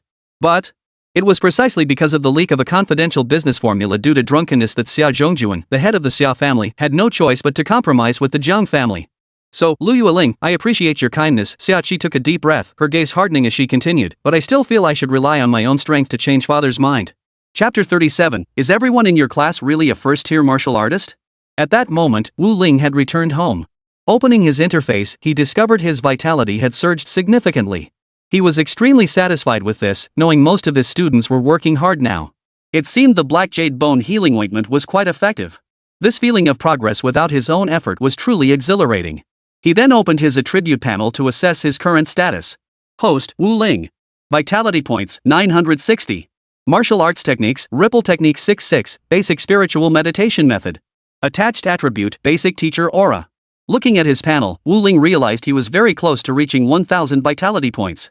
Additionally, thanks to his students' diligent practice, the yellow tier martial art Ripple technique had reached its peak level. He attempted to resume cultivation once more. After a brief period of cultivation, he discovered exactly what he had expected. Having reached its peak, wave technique could no longer be improved. Instead, the basic spiritual meditation technique still held untapped potential. The result of the training was that his spiritual power had grown even stronger. After all, while the students assisted him in cultivation, he couldn't afford to slack off either. Each additional person meant an extra measure of strength. Previously, he could only use his spiritual power to create slight ripples in the water of a glass.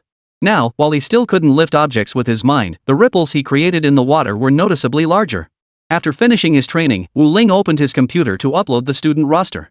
He uploaded the entire roster of students who had taken this month's exam into the school's computer system. Because every student in his senior class 12 was a first-tier martial artist, the entire class needed to participate in the ranking battles. And this was precisely what Wu Ling hoped to see. As a teacher, he naturally hoped to see his students grow strong enough to potentially become the top student in their grade. Now, the students in Wu Ling's class aren't just competing for the top spot in their grade, they might even sweep the entire top 50 rankings. If this scenario were to unfold, it would truly be a spectacular sight to behold. At this moment, in another building, the school's monthly exam coordinator, the head of the academic affairs office, logged into the office's website on his laptop and accessed the exam information as an administrator. At that very moment, numerous class reports uploaded by teachers began appearing before his eyes. The latest entry to pop up was the information for Senior 3 Class 12. Upon seeing the document appear, the director's instinctive thought was to skip over it and ignore it. The reason was simple. Grade 12 was simply too weak. Every single exam, they consistently ranked dead last in the entire school. Therefore, it seemed pointless to even review their personnel information. But just as the director was about to skip over the roster for Senior 312, his mouse slipped and clicked on the document instead. This made the director freeze for a moment. He considered closing the document entirely, clicking the X to shut it down, to avoid seeing the student information inside and ruining his mood for the evening. But just as he was about to close the document, something occurred to him. It seemed the current Senior 312 class seemed different from the previous Senior 312 class. The current Senior 312 class seemed to have produced several first-tier martial artists. After all, he was aware of the previous sparring match between 3 students from Senior 312 and Senior 310. This means Senior 12 has at least 3 first-tier martial artists. So how many first-tier martial artists are there in their class altogether? The academic affairs director pondered this question. Surely there couldn't be exactly just 3? The director pondered this before turning to review the document's contents. He shouldn't have looked. After scanning the document uploaded by Wu Ling, the homeroom teacher of Senior 3 Class 12, he froze in place. He wondered if he had misread something. He flipped through the document again. After another thorough review, the director still felt something was amiss. He reached up and rubbed his eyes. He wiped his glasses clean before returning his gaze to the laptop screen. But the information on the computer screen hadn't changed at all. Indeed, every single student in Ms. Wu Ling's Senior Class 12 was a first-tier martial artist, according to the information displayed on the spreadsheet uploaded by teacher Wu Ling. So, is Wu Ling serious about this? The academic affairs director found this utterly baffling. At that moment, the principal's brow furrowed into a tight knot. He flipped through the document, then let out a cold laugh. Wu Ling, what the hell are you playing at? Earlier that day, he'd heard the senior class director complain about Wu Ling, but he hadn't said anything then. But now, what Wu Ling had done was simply outrageous. They had clearly instructed the teachers to upload first-tier martial artists for the ranking battle registration. But who would have thought that Wu Ling, the homeroom teacher of Senior 312, would upload the entire class? Wasn't this just causing trouble? After a moment's thought, the academic affairs director immediately dug out a phone number and dialed it. This number belonged to Wu Ling, the homeroom teacher of Senior 312. At that moment, Wu Ling was in the shower. Seeing the call from the academic affairs director, she paused for a second before answering. Hello? Director Nyo, what's going on? Calling this late at night when I'm about to sleep? Wu Ling asked in a somewhat indifferent tone. Hearing this, Director Nyo paused, swallowing the scolding he had prepared. After a moment of pent-up frustration, he finally asked, Wu Ling, are all the students in Senior 3 Class 12 first-tier martial artists? Are you kidding me? Director Nyo forced himself to speak, his voice laced with suppressed anger. A torrent of reprimands was already forming on his lips. He was convinced Wu Ling was deliberately stirring up trouble. Not just Senior 312, even the top-ranked Senior 3-1 class still had students who hadn't broken through Stage 1. Wu Ling was clearly stirring up trouble. As for his motives, the academic affairs director couldn't fathom them. Could it be that he genuinely believed he wouldn't be fired, so he was recklessly stirring up trouble? Principal Nyo was somewhat perplexed. No, everyone in my class is at least a Stage 1 martial artist. Is there a problem? Wu Ling said calmly. Why don't you see for yourself tomorrow? Wu Ling replied with a hint of impatience, then hung up without waiting for Director Nyo's response. This left Director Nyo stunned. He wondered if he'd misheard something. This Wu Ling, not only was she stubborn as a mule, but she actually dared to hang up on him? Chapter 38, the monthly exam begins. But Director Nyo was stunned. Even now, his eyes still held a trace of disbelief. After all, this was simply too outrageous. An entire class of first-tier martial artists?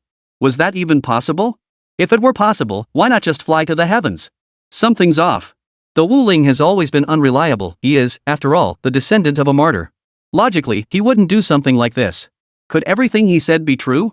Director Nyo took a deep breath, but the more he thought about it, the more off it felt. Even at the top schools in Wuchang Bay City, no class had every single student reach first-tier martial artist. After all, a first-tier martial artist meant guaranteed admission to at least some decent higher education institutions. How could this be possible? But whether it was true or not, the answer would soon be revealed. The next day arrived swiftly. The monthly exam commenced. The first step was the vital energy measurement. All classes formed square formations and marched toward the playground. The school playground had already been inscribed with detection array patterns. Powered by spirit stones, these patterns automatically measured each student's chi and blood levels as they passed through. Whoa! Class 1 is amazing. It seems over half their class are stage 1 martial artists, so impressive. You bet. Class 2 also has nearly half their students above tier 1, truly remarkable. Classes 3 and 4 have a huge gap between them. That's the difference between the accelerated track and the regular track. Even though only a little over half of class 4 are tier 1 martial artists, that's still pretty impressive. After all, reaching stage 1 means you can get into a pretty decent martial arts university. Class 10 only has 7 tier 1 martial artists, that's surprisingly few. Wonder how class 12 senior year fared against them in that 3-on-3 match earlier. The students murmured excitedly, their enthusiasm clearly high as they anticipated the next segment. At the same time, some were eager to discover how much their chi and blood had increased during this period. Soon, the students from Senior 312 arrived at the testing array. In the distance, Niu Tianhua, the head of the Academic Affairs Office, also approached from afar.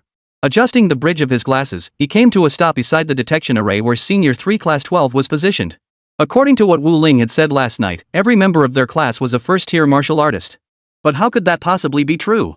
Therefore, Niu Tianhua intended to personally investigate and see just how much of Wu Ling's claims were exaggerated.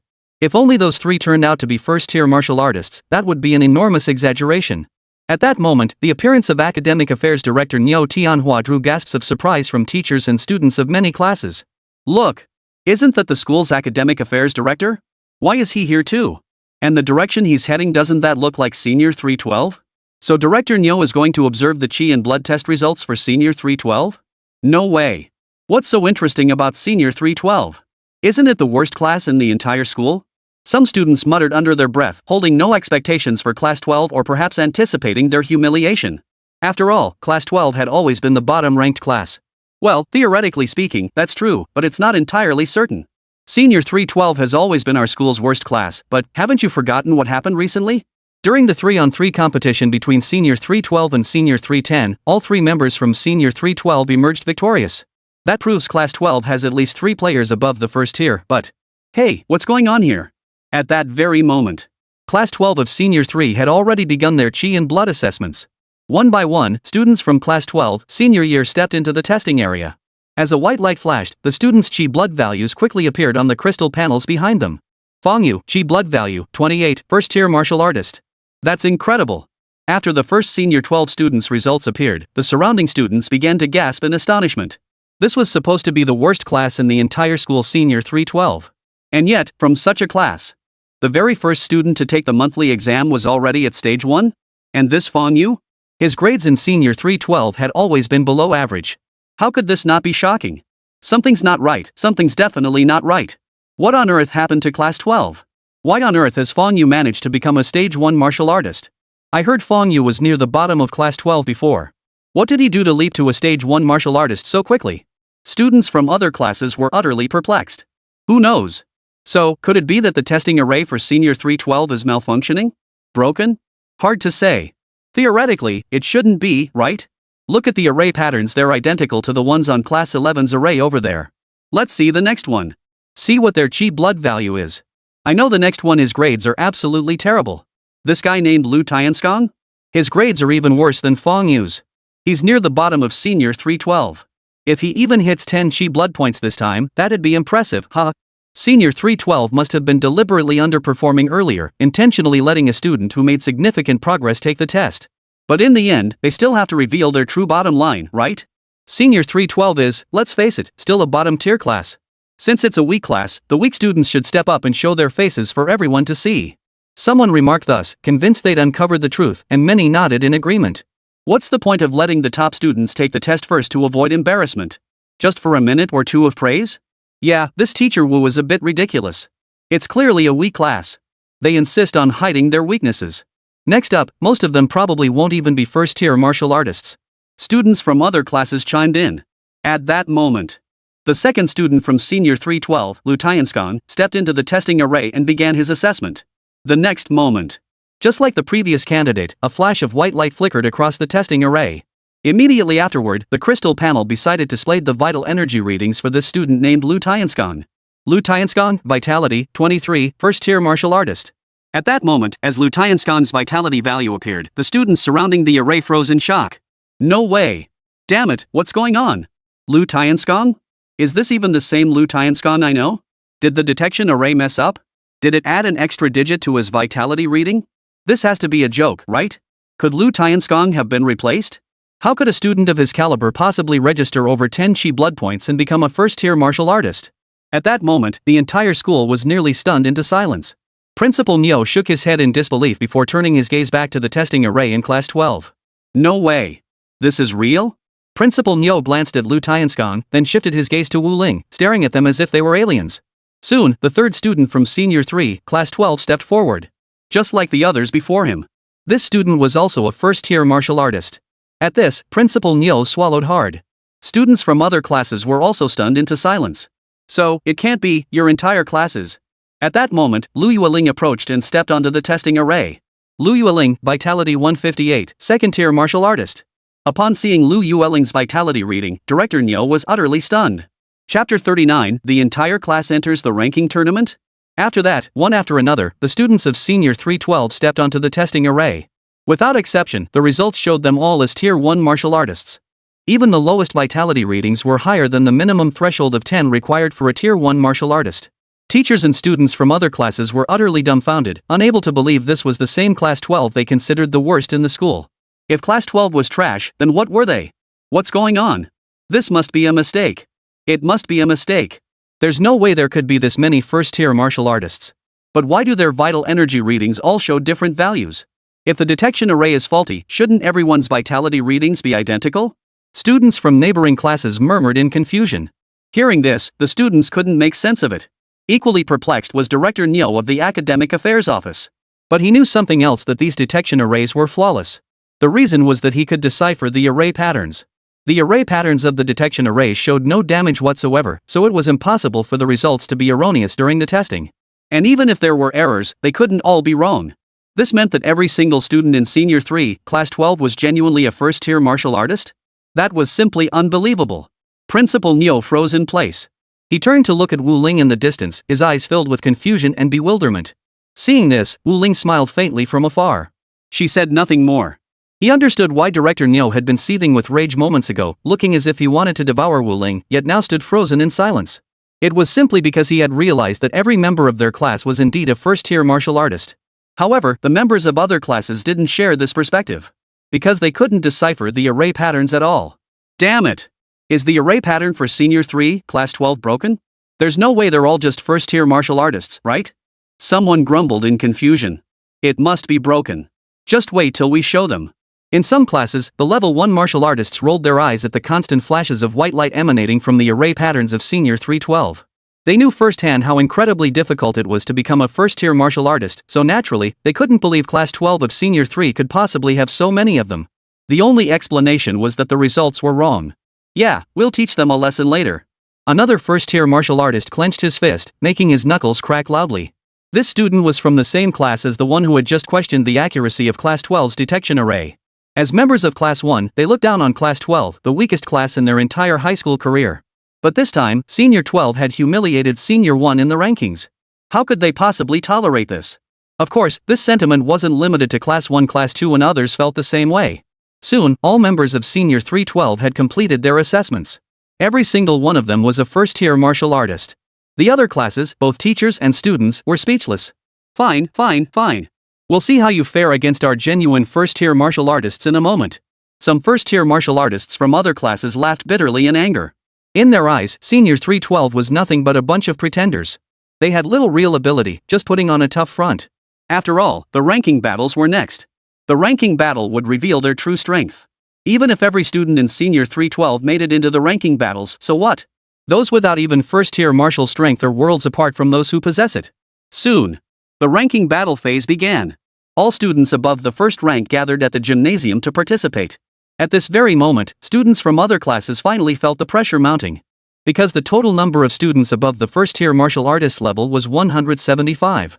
And Senior 312 alone accounted for 51 of them. The other classes simply couldn't compare to Senior 312.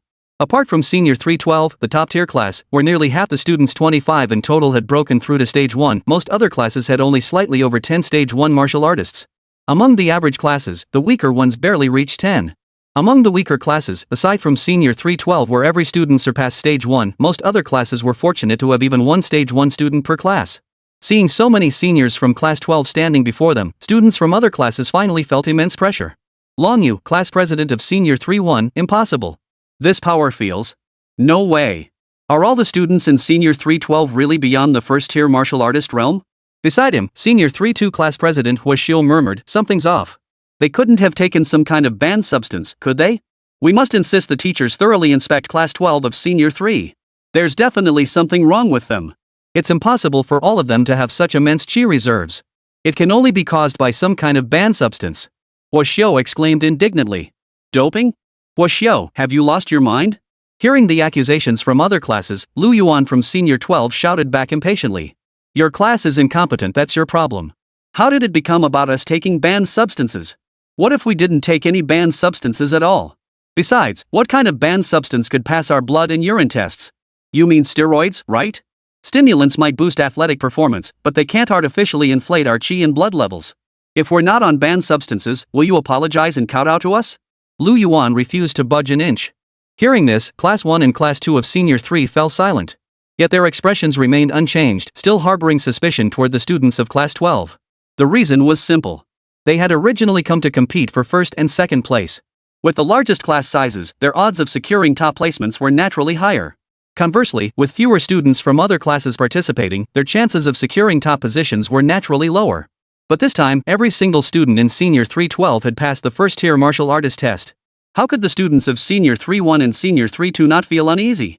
Soon, another student recalled something. Wait, I recalled during the Chi blood test earlier, didn't that Lu Yueling from Senior 312 have a Chi blood level over 100? If that's not fake either, then doesn't that mean the top spot in this competition is already decided? Hey, don't scare yourselves. Just then, someone in the Senior 3-1 formation spoke calmly. Now that we know Senior 312 is cheating and has something to hide, we should stay calm first. Chapter 40, Effortless Dominance. The ranking matches had begun. Students from all classes except Senior 312 were staring at their classmates with peculiar expressions. After all, there were way too many people. Are you kidding me? Meanwhile, 10 arenas stood on the ground, ready for 10 simultaneous battles. Each arena was forged from a special alloy capable of withstanding the impact of fighters below the third rank without sustaining any damage. Most students from other senior classes were eager to challenge Class 12. After all, it seemed far too suspicious or rather, blatantly fake that every single student had passed the previous chi and blood test. How could an entire class consist solely of first-tier martial artists? Therefore, it was likely that at least some students in Senior 312 lacked sufficient strength. They had probably resorted to some undisclosed means to artificially inflate their chi blood levels beyond the first tier during the assessment. Thus, most of these individuals likely possess actual chi levels below the first tier. Since their true chi levels fall short of first-tier martial artists, they likely possess little combat experience at that level. Moreover, how long such potions last and whether they carry side effects remain uncertain. In short, those who resorted to scheming and trickery to pass the chi blood test naturally possess inferior true strength. This explains why most students from other classes target Senior 312 students first. This situation elicits some amusement among Class 12 seniors. The reason is simple. Did they really think they were easy targets? Not only are they not soft targets, they're an iron wall. They'll take down anyone who dares to challenge them. Excellent. It seems everyone's spirit is high. Next, let the entire school feel fear. Wu Ling surveyed the eager, expectant faces of her students, a smile spreading across her own as she patted each one on the shoulder. From this day forward, who would dare call Class 12 useless? Anyone who dares to say that will get a big slap right across the face. Soon, all 10 challenge platforms were set up. On one side stood students from Senior 312, while the other side featured students from other classes.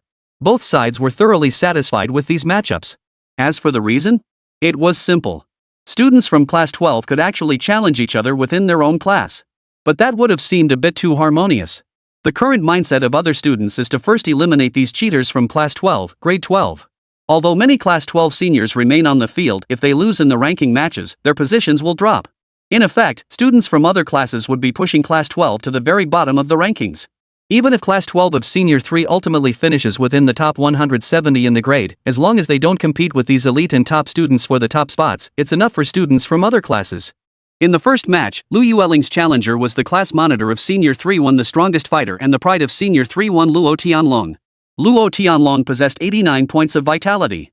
By lineage, he belonged to the Luo family, one of the 4 great families. He found it impossible to believe Lu Yueling's vitality had reached 158. Lu Yueling, though we both come from Wuchang's 4 great families, your vitality score seems a bit too unrealistic, don't you think? A peculiar expression flickered across Luo Tianlong's face. Why don't you just withdraw? I'd rather believe your vitality is 15 then. At that moment, Luo Tianlong was spouting verbal nonsense. As the young master of the Luo family, one of the 4 great families, he had long sought to arrange a marriage alliance with the heiress of another prominent family. Lu Yueling's appearance was undeniably striking. Therefore, Luo Tianlong instinctively harbored a favorable impression of Lu Yueling, even entertaining thoughts of pursuing her. But Lu Yueling seemed utterly disinterested in such matters. On one hand, he felt she wasn't quite up to par. On the other, she seemed overly arrogant and prone to empty boasts. Thus, Lu Yueling unleashed her vital energy. With 89 vitality points, Luo Tianlong had been the undisputed leader in Class 1 of Senior 3. But now, under the terrifying impact of Lu Yueling's 158 vitality, he was instantly knocked flying by the force, sent hurtling off the edge of the stage.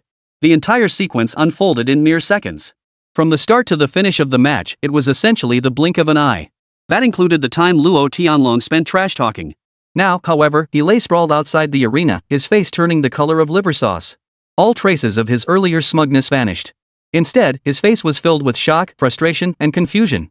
He couldn't fathom how his opponent's chi and blood could be so profoundly dense, nor why he'd been sent flying in an instant. He felt like nothing more than a piece of straw. This meant that Lu Yueling's strength, standing not far away, was likely truly as the detection array had shown 158. That was terrifying. Luo Tianlong lay sprawled outside the arena, deep in thought.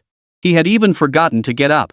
On another side, at the other battle platforms, students from Senior 312 were also clearing their opponents one after another. Lu Yuan had just clashed fists with a Class 12 senior whose vitality matched his own. Instantly, Lu Yuan activated the wave technique, boosting his vitality by 1.5 times in an instant. A thunderous boom echoed through the air. His opponent was sent flying backward. He hung in the air like a kite whose string had snapped. The same scenario played out on Lu Yueling, Lu Yuan, and Xia Qi's sides. Using the wave technique, they could surge their chi and blood once more, instantly defeating their opponents. The other battlefields were much the same. Any student from Senior 3, Class 12 could swiftly send their opponents flying off the field within just 1 to several moves. Some even sent their opponents soaring through the air in a graceful arc. In short, on all 10 battle stages, the students of Senior 312 swiftly eliminated their opponents, each climbing a rank in the standings. Witnessing Class 12's performance on the platforms, many students from other classes froze in shock. Some stood frozen in place. Those who had smugly assumed Class 12 was on drugs were now speechless. Because Class 12's state didn't resemble drug use. Most performance-enhancing drugs that provide temporary boosts also cause noticeable physical changes. For instance, rapid breathing, abnormal excitement, flushed faces, and so on. In short, if the students of Senior 312 had truly taken banned substances to pass the chi blood detection array, they would have appeared at least somewhat more abnormal than their peers. But unfortunately, not only did Class 12 of Senior 3 not appear abnormal, they seemed relaxed and composed. Next, after dispatching their opponents, the Class 12 seniors stood in the center of the arena, surveying the crowd. One of them extended a palm upward, curling a finger in a gesture beckoning the next challenger to step forward. Chapter 41, The Frustrated Class 10. Lin Zifang of Senior 310, will you accept my challenge? At that moment, within the school gymnasium, on one of the battle stages of the monthly ranking tournament, Lu Yuan stood gazing toward a figure in the ranks of Senior 310's first-tier martial artists. His reason was simple. He wanted to challenge Lin Zifang of Senior 310 class. At the same time, a sly grin spread across Lu Yuan's lips, clearly deliberate. He hadn't forgotten the bet between their respective homeroom teachers last time. Within the first-tier martial artist formation of Senior 310, both Lin Zifang and the classmates beside him wore grim expressions at that very moment. The reason was simple. They couldn't win. They couldn't beat them at all. How the hell were they supposed to fight? With their heads? Not only did Class 12 have over 5 times as many as their own class, but what was even more deadly was that the students of Class 12 were holding back. Each of them could boost their vitality by another 1.5 times using the wave technique. So even those students from Class 12 whose vitality rankings seemed close to theirs were actually far more powerful than their displayed rankings suggested. In a sense, Class 12 had exploited a loophole in the monthly exam system. But Class 10 of Senior 3 couldn't do anything about it. The reason was simple. Who could blame them for lacking such an extraordinary technique as the ripple technique? After all, everyone was diligently cultivating, devoting nearly all their time to boosting their vitality. Who has time to cultivate martial arts? Especially not such an absurdly powerful yellow-tier martial art. Among the first-tier martial artists in Class 10 of Senior 3, some students possessed quite impressive skills, Lin Zifong being a prime example. Lin Zifong's strength placed him firmly in the upper-middle tier of the entire school. Yet, deep down, he couldn't shake a sense of helplessness and frustration. What left him even more speechless, however, was that he couldn't refuse challenges.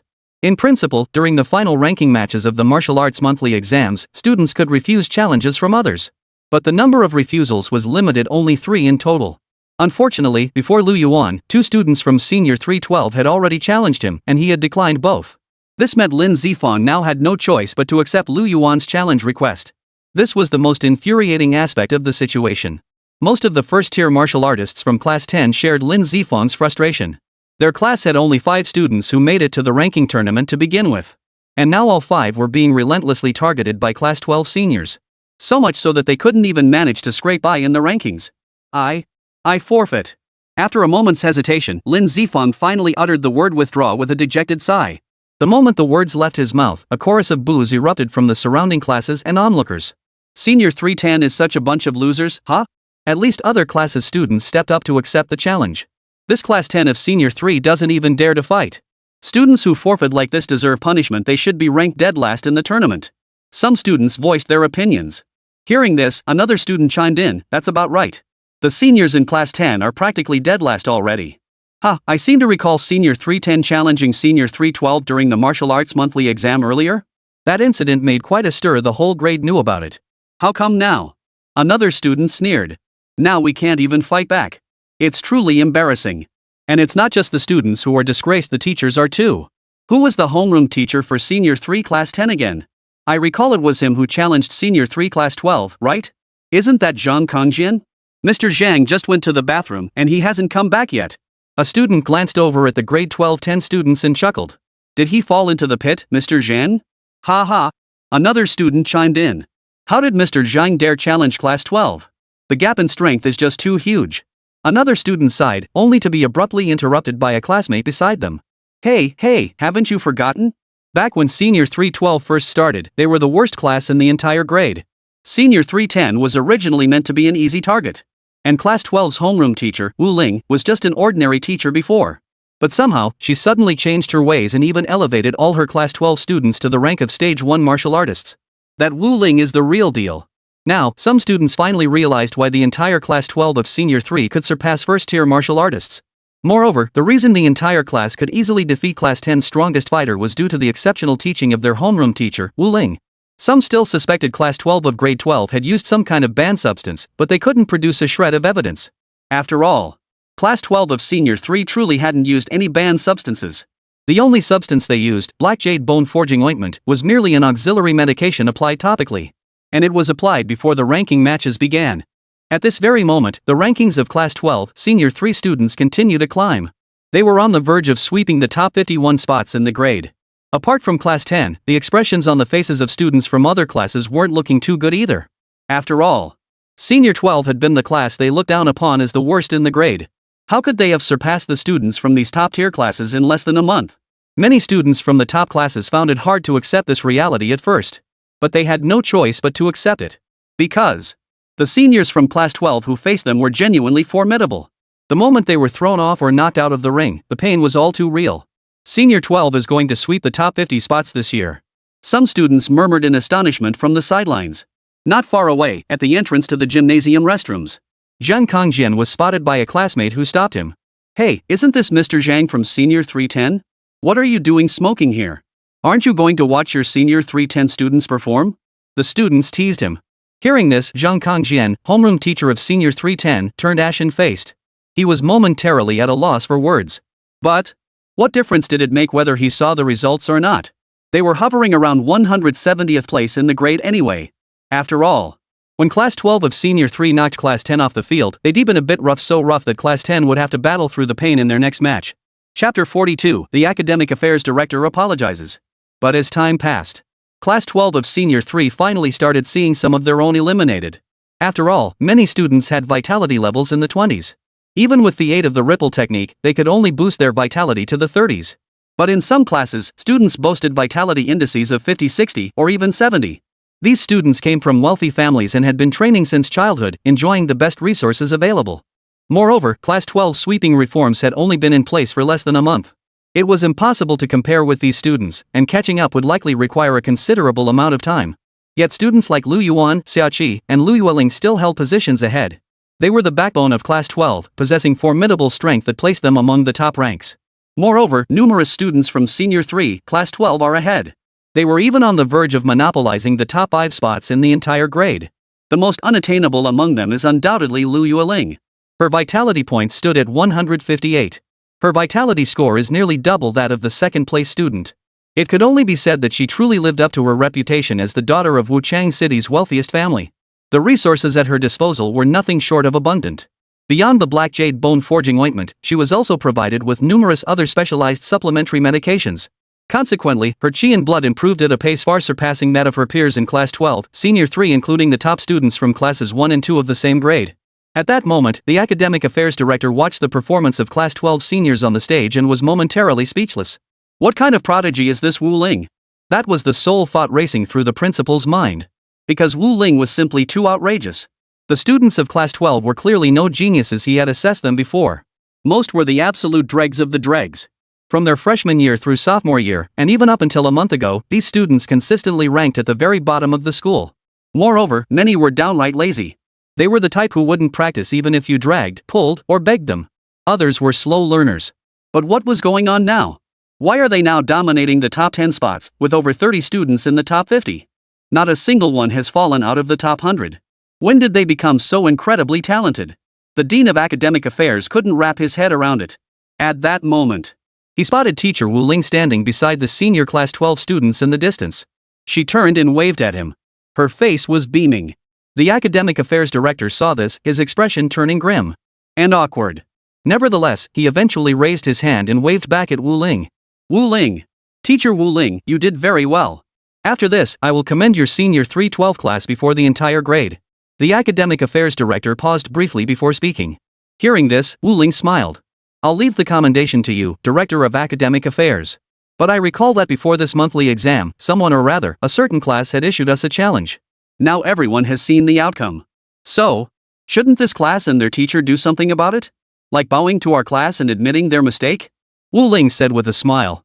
At these words, the Academic Affairs Office teacher's mouth twitched slightly, his eyes narrowed, and his expression grew extremely unnatural. He knew exactly who Teacher Wu Ling was referring to. None other than Zhang Kongjian, the homeroom teacher of Class 10. But he truly did not want Zhang Kongjian to apologize to Wu Ling. Forget about kowtowing an apology. The reason is simple. Zhang Kongjian was his relative. He was the one who recruited Zhang Kongjian to the school in the first place. Many teachers knew this. Now, having Zhang Kongjian apologize to Wu Ling is one thing. But to make him kowtow? What kind of spectacle is that? How is that any different from slapping him in the face?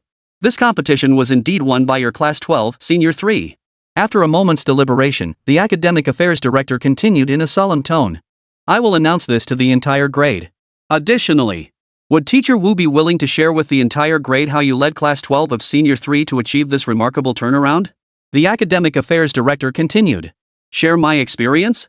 At this, Wu Ling paused in surprise. It's possible, but some things can't be fully conveyed just by talking about them. Wu Ling gave the Academic Affairs Director a peculiar smile. This time, the director's expression faltered. Was this Wu Ling asking for favors? The director was somewhat perplexed. In truth, if Wu Ling could genuinely bring the formidable experience of Senior 3 Class 12 to other classes and strengthen them as well, it would reflect very well on him as the Academic Affairs Director. He might even earn commendation from the principal. He might even advance in his position. But Wu Ling's words just now seemed to carry a deeper meaning. Had he discerned the principal's intentions and was now seeking favors? The Director of Academic Affairs found this somewhat perplexing. Teacher Wu Ling. If you truly manage to turn around all the underperforming classes in the school. The principal hesitated inwardly, but then spoke up. I'll agree to double your salary. The director gritted his teeth and added. All the while, he studied Wu Ling's expression, hoping to catch the slightest hint of reaction. Hearing this, Wu Ling smiled but said nothing. The director felt a bit awkward now. Standing there, he didn't quite know what to say next. Wu Ling's complete lack of reaction to his words left him feeling thoroughly humiliated. He couldn't tell if Wu Ling found the doubled salary insufficient or simply disliked the extra workload of teaching another class. But in any case, at this very moment, Wu Ling was no longer the same teacher of the underperforming class. On the contrary, she could now be considered a star teacher. Soon, her reputation would spread throughout the entire grade, the school, and beyond the school grounds. Though he was the academic affairs director and Wu Ling's superior, he couldn't do anything about her for the time being. Director of Academic Affairs, you made a good point just now. But I distinctly recall that before this monthly exam rankings were released, when you called yesterday, you expressed serious doubts about our entire class being composed solely of first-tier martial artists? Wu Ling countered. At this remark, Niu Tianhua, the academic affairs director, was momentarily speechless. Therefore, you must apologize to our class students. Wu Ling pressed on. At these words, the director's face flushed slightly. He was the esteemed director of academic affairs, now he was supposed to apologize to these underperforming students? What a disgrace. But if he didn't apologize, his face wouldn't look much better either. After much deliberation, Niu Tianhua, the director of academic affairs, finally addressed the distant class 12 seniors. You've all done well. Earlier, when I introduced the student list for this monthly ranking competition, I questioned your capabilities. For that, I apologize. Chapter 43, The Battle for First Place. The battle for the top spot had finally arrived. The one being challenged was none other than the strongest student in Senior 312, Lu Yueling. Originally, Lu Yueling, with her 158 vitality points, had easily outclassed Luo Tianlong of Senior 31 class, who held the second highest vitality in the entire grade at 70 points. But who could have imagined that a transfer student would arrive from class 12, grade 12? And this transfer student was no ordinary opponent. His prowess far surpassed everyone else, his vitality reaching peak levels, placing him at the height of a second-tier martial artist. I thought I had first place in the bag, but never did I expect. Mo Yuelan's expression was cold and composed. Her attire appeared simple and unadorned, yet her eyes brimmed with confidence and disdain. After all, Mo Yuelan had already been the top student at his previous school. He could even be described as towering above the rest. But upon hearing about the situation here, he had transferred in at the last minute. Now, the newcomer Mo Yuelan issued a challenge to Lu Yueling. With her 129 vitality points, she appeared to be at a disadvantage compared to Lu Yueling. However, the cultivation technique she practiced, like Lu Yueling's ripple technique, also possessed the ability to amplify vitality. Lu Yueling, I challenge you. Do you accept? Mo Yuelan declared in a clear voice. Hearing this, Lu Yueling remained composed. Accepted. In her eyes, this person before her was no different from any of her previous opponents. However, those present soon noticed something amiss. Mo Yuelan's vitality gauge was still climbing. It began climbing from 129 and didn't stop until it reached 150. At that moment, the surrounding students were stunned. Mo Yuelan, is he holding back his strength, or? Some students murmured in confusion. But soon, others caught on. Mo Yuelan, did he cheat? Some students wondered. He must have taken some kind of banned substance, right? Some classmates complained. But another student quickly refuted this. That's not the case. Mo Yuelan probably didn't take any banned substances, but it's likely that before this battle, his elders performed a qi infusion on him, infusing his qi with some of the qi from the elders within his family. However, fully adapting to another person's qi and blood, even that of a family elder, is no simple feat. Furthermore, that elder may well suffer a significant decline in their own qi and blood as a result. Is it worth it? Many classmates whispered among themselves, unable to reach a definitive conclusion. Upon hearing this, however, one student in the class seemed to grasp something and continued, I suspect this isn't about the monthly exam at all, it's about saving face. After pausing briefly, the student continued, think about it. Senior 312 has always been considered a trash class. Senior 31 and Senior 32 are both top-tier fast-track classes.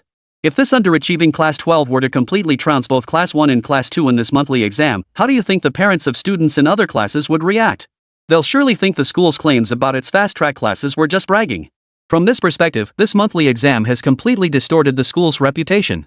Many students in the accelerated classes were admitted only after their families paid a hefty price.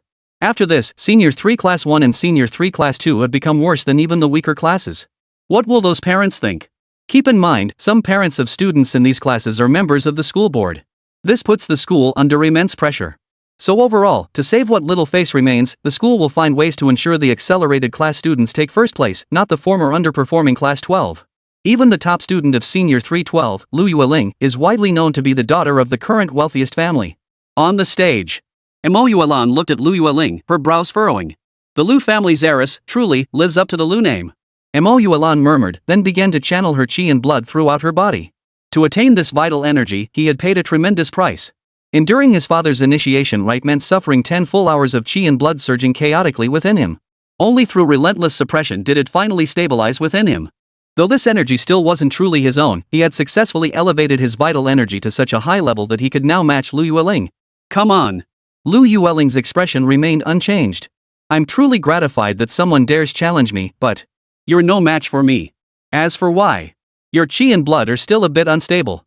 Lu Yueling's eyes flashed with intensity. Hearing this, Mo Yuelan's body trembled. Lu Yueling was actually quite right. While he couldn't control his qi and blood with absolute precision, he had largely mastered it. The remaining flaws seemed insignificant to Mo Yuelan. Yet he hadn't expected his opponent, Lu Yueling, to pinpoint the issue so precisely. This made Mo Yuelan feel a flicker of unease. My qi and blood are unstable? Perhaps so. But as I see it now, you no longer seem like an unattainable opponent. As for whether the stability of my qi and blood will affect my victory, only the battle itself will reveal the answer. Mo Yuelan replied with a smile. Hearing this, Lu Yueling said nothing more. While her opponent had employed the Crown of Enlightenment method to enhance her strength, Lu Yueling had used the medicinal black jade bone-forging ointment. She too endured the agony. Yet there was a crucial difference. The latter method drew entirely on her own vital energy and blood. In contrast, much of the vital energy Mo Yuelan gained came from elders sacrificing their own vital energy and forcibly infusing it into her body. This meant that, though to outside observers their vital energy levels now appeared nearly identical, they appeared to be evenly matched opponents. But in reality, that was far from the case. The moment she finished speaking, Lu Yueling vanished from her spot. She closed the distance to Mo Yuelan with astonishing speed, then unleashed a relentless barrage of punches right, left, pinning Mo Yuelan against the wall without a moment to breathe. Mo Yuelan attempted to block the attack. At first, parrying Lu Yuling's punches didn't seem too difficult. But as her fists came down like a storm, Mo Yuelan found it hard to even breathe. It felt as if a mountain had crushed him. It was a sensation he had never experienced before. His own fists were equally swift, blurring into afterimages, yet under Lu Yuling's relentless assault, he could feel his energy being drained bit by bit. If this continued, within 100 strikes, he would suffocate from oxygen deprivation and pass out or be beaten senseless like a punching bag by Lu Yuling's relentless fists. These two are incredible. Outside the ring, many spectators shouted encouragement for the two fighters. Chapter 44, Astonishment from the Opponent. On the specially constructed massive arena, the two exchanged blows relentlessly, trading dozens of powerful strikes in mere moments. Each strike unleashed immense force, channeling over 100 points of vital energy. These two were undoubtedly the strongest fighters at Wuchang Base City's 3rd middle school. Both lived up to their reputations as prodigies, having reached the 2nd-tier martial artist level. Mo Yuelan should win, right? Look how fast his punches are, he's completely overwhelming Lu Yueling. Outside the ring, some spectators voiced their opinion, believing Mo Yuelan held the advantage. After all, Mo Yuelan's reputation was legendary. He had single-handedly subdued the entire Class 2, becoming a prominent figure in the school and the object of countless young girls' affections. Lu Yueling, while possessing some fame and strength, also boasted considerable vitality. But most saw her as pampered and sheltered. Having spent most of her time at home, her actual combat skills were considered weak.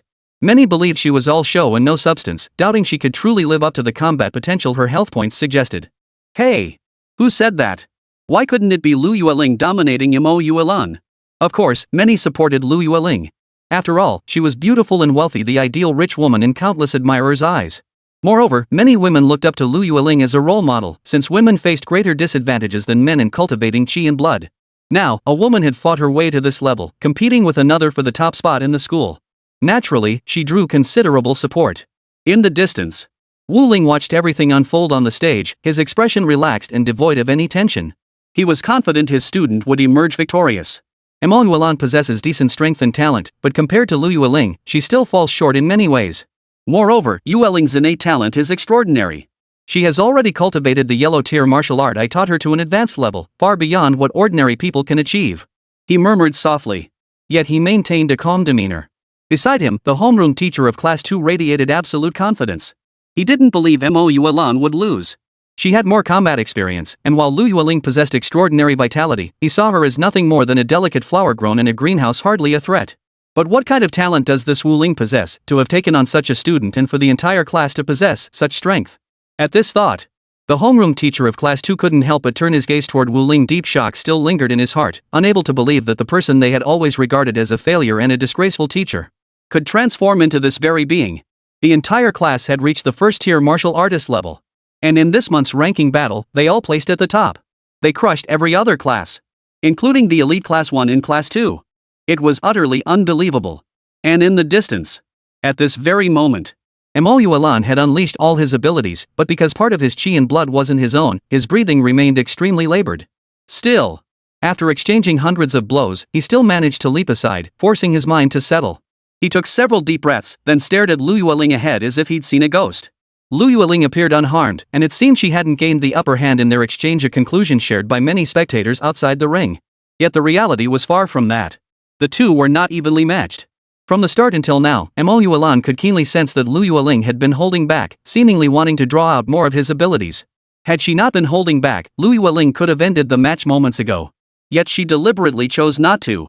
The reason for this was essentially to witness him display even greater prowess. It must be said, this was an act of sheer arrogance. Yet, faced with her arrogance, Mo Yuelan had no means to stop her or command her to take things seriously.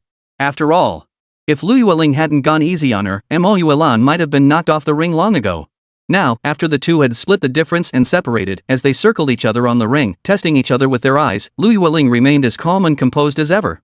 It was as if the opponent before her, Mo Yuelan, was nothing more than a toy to be disposed of at will. This infuriated Mo Yuelan to no end. After all, he was, a descendant of one of the 4 great families, bearing the high hopes of his clan. Had it not been for that, he wouldn't have received the special training before the monthly exams. This move was actually a bit of a loss for the family. But lately, the Mo family's reputation in Wuchang had been waning, and their business was suffering. If Mo Yuelan could rank among the top students in this monthly exam or even secure first place, the family's business might rise to new heights. He had originally entered this competition with the intention of repaying his family. He had even believed that the championship would be a mere trifle. But now, he had completely abandoned that notion. After all, Lu Yueling before him was simply too formidable. Fighting her felt like punching a solid iron wall. At this moment, only one thought occupied his mind. That was, find a way to win by ambush. Yes. As a scion of a prominent clan, Mo Yuelan had never understood the meaning of ambush. But now he believed that this seemed to be the only way he could restore his family's honor. As long as he ultimately claimed first place, then ambush tactics wouldn't matter. Mo Yuelan pondered. Then, he suddenly threw a punch at Lu Yueling's left chest. The instant Lu Yueling moved to defend, Mo Yuelan struck again, this time at her right breast. Lu Yueling quickly parried Mo Yuelan's attack, and finally, a frown creased her brow. The reason was simple. This Mo Yuelan was simply too outrageous. She had clearly given her an opening, yet the opponent still showed no gratitude. Though she hadn't finished her off earlier precisely because she wanted to see more of her capabilities. After all, Mo Yuelan was a member of the Mo family, one of Wuchang's 4 prominent clans. Much of his skill undoubtedly came from his family background. Lu Yueling pondered whether she could observe his techniques to learn from them. Sure enough, Mo Yuelan unleashed his full arsenal of combat techniques in his quest to defeat Lu Yueling. It was clear Mo Yuelan possessed more than one martial art. Unfortunately, none of them could match the 1.5x vitality boost granted by the wave technique taught by Teacher Wu in Senior 3 Class 12. Therefore, in a sense, Mo Yuelan's martial arts were merely a collection of evasive maneuvers and dodging techniques. Aside from those worth studying and learning from, the rest held little value for Lu Yueling. Come again. I won't go easy on you this time. Lu Yueling waved her hand casually toward Mo Yuelan in front of her. Seeing this, Mo Yuelan felt deeply unsettled. Yet despite his irritation, he found no retort or words to counter her. She was undeniably stronger than him, and her prowess likely stemmed from something beyond the kind of training he'd received. But regardless, she was the daughter of Wuchang's wealthiest man. It seemed perfectly reasonable that her family would invest heavily in her cultivation. As for doping, there were no signs of banned substance use on Lu Yueling's body. After all, while banned substances could temporarily boost one's strength, they came with a serious drawback. That is, they induce abnormal hyperarousal, facial flushing, profuse sweating, and other states. These symptoms are easily detectable. Yet from the start until now, Lu Yueling has shown absolutely no signs of side effects during combat. This essentially means Lu Yueling has not taken any banned substances. At least a 90% probability she hasn't. If she had indeed taken banned substances, then those substances must be exceptionally potent. Mo Yuelan's heart pounded like a drum. After much deliberation, however, he still felt Lu Yueling hadn't taken any banned substances. At that moment, Lu Yueling was already walking toward him. When they had parted moments ago, quite a few people had cheered him on. To Mo Yuelan, it all seemed rather absurd. What was this talk of competing for the top spot in their grade? It was nothing but a pipe dream. Mo Yuelan pondered whether there was any way to salvage his dignity or reverse the outcome of the match. After pondering for a moment, he concluded there was none. Right now, no matter what he did, he was no match for this Lu Yueling standing before him. And he certainly couldn't beg her for mercy, asking her to grant him a draw. Mo Yuelan glanced around the room. His classmates were all watching him. Clearly, begging for mercy now would be utterly humiliating. And the tactic of feigning surrender only to launch a surprise attack afterward still seemed unfeasible. After all, he was still the son of the Mo family, one of Wu Chang's 4 prominent clans. Even in defeat, he was second to none. At that moment, Lu Yueling had already stepped forward. Before Mo Yuelan could even react, Lu Yueling struck with lightning speed, delivering a sharp slap directly to her opponent's cheek. Smack! Chapter 45, Fame Spreads. The force of the slap sent Mo Yuelan spinning through the air several times before crashing down, landing outside the ring. This sudden turn of events left all the onlookers stunned. This was simply incredible. Her strength and vitality were beyond imagination. Although Lu Yueling came from a privileged background, she was a transfer student in Senior 3 Class 12. And what was Class 12? Until today, most people still regarded her as nothing but trash. But today, everyone present was utterly stunned. If Class 12 was trash, then what are we? Wouldn't that make us worse than trash?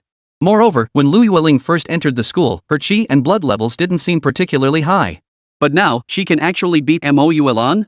And that's Mo Yuelan, whose qi and blood have been forcibly enhanced. Teacher Wu Ling, your class, this is quite the hidden gem. Every student is a first-tier martial artist. Any secret teaching methods? At that moment, a homeroom teacher approached Wu Ling with a smile.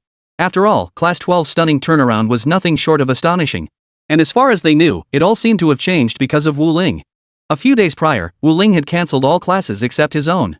The other teachers were happy to have the break, especially since Class 12 had been such a mess before no one had wanted to teach them anyway. Thus, after Wu Ling spoke up, they simply let go of the reins. Thus, the transformation of Class 12 today could only be attributed to Wu Ling, their homeroom teacher. There's no secret teaching method, Wu Ling responded modestly with a faint smile. It's mainly because the students have ambition and a desire to improve. Otherwise, no matter how capable I am, I couldn't have brought them to this level. As for teaching secrets or anything like that, sorry. He genuinely didn't have any because he was a cheat. And cheaters are just that unreasonable. But this world is indeed real. After Wu Ling proved his strength and capability, many who had previously disdained to speak with him now swarmed around him. But those like Zhang Kongjian could only stay put, fuming with frustration. The reason was simple. Wu Ling's students immediately targeted their classmates, beating them senseless. Meanwhile, Mo Yuelan slowly rose outside the ring, hands braced against the ground, her expression dazed. It seemed as though she couldn't quite recall what had just transpired. He felt a stinging pain on his face, yet couldn't pinpoint the cause. He hadn't yet processed why. What happened to me? He sat on the ground, dumbly asking the surrounding crowd. Hearing this, the surrounding audience exchanged speechless glances, each silently wishing they could rush forward and hand him a mirror. Because right now, on Mo Yuelan's right cheek, there was a huge red handprint. The mark was almost raised off his skin. A large, swollen area. Alright, the results are in. This monthly ranking exam is officially over. The academic affairs director announced from the side, simultaneously giving a knowing glance to the school nurse nearby. The nurse immediately understood. She immediately stepped forward, helped Mo Yuelan to her feet, and led her away. The other students present were all stunned. Just moments ago, Mo Yuelan and Lu Yueling had been evenly matched. Who would have thought that in the blink of an eye, Mo Yuelan would be knocked flying by Lu Yuling's forward strike? Her face was nearly disfigured. Though Mo Yuelan looked terrible, few felt sympathy for him at that moment. The reason was simple. Mo Yuelan had attempted to sneak attack Lu Yuling's chest. Even if the spectators present didn't want Class 12 of Senior 3 to rank above them or even claim the top spot, they still didn't consider Mo Yuelan's groping of Lu Yuling to be justified behavior. So in short, most of the other spectators were also stunned into silence. Soon, the academic affairs director began announcing the competition rankings. First place, Senior 312, Lu Yuling. Second place, Senior 3-2 class, Mo Yuelan. Third place, Senior 3-1 class, Luo Tianlong. Fourth place. Perhaps because Class 12 had trained for a relatively short period, several top students from Class 1 and Class 2 still secured spots within the top 10. Beyond the top 10, however, it was Senior 312's turn to dominate.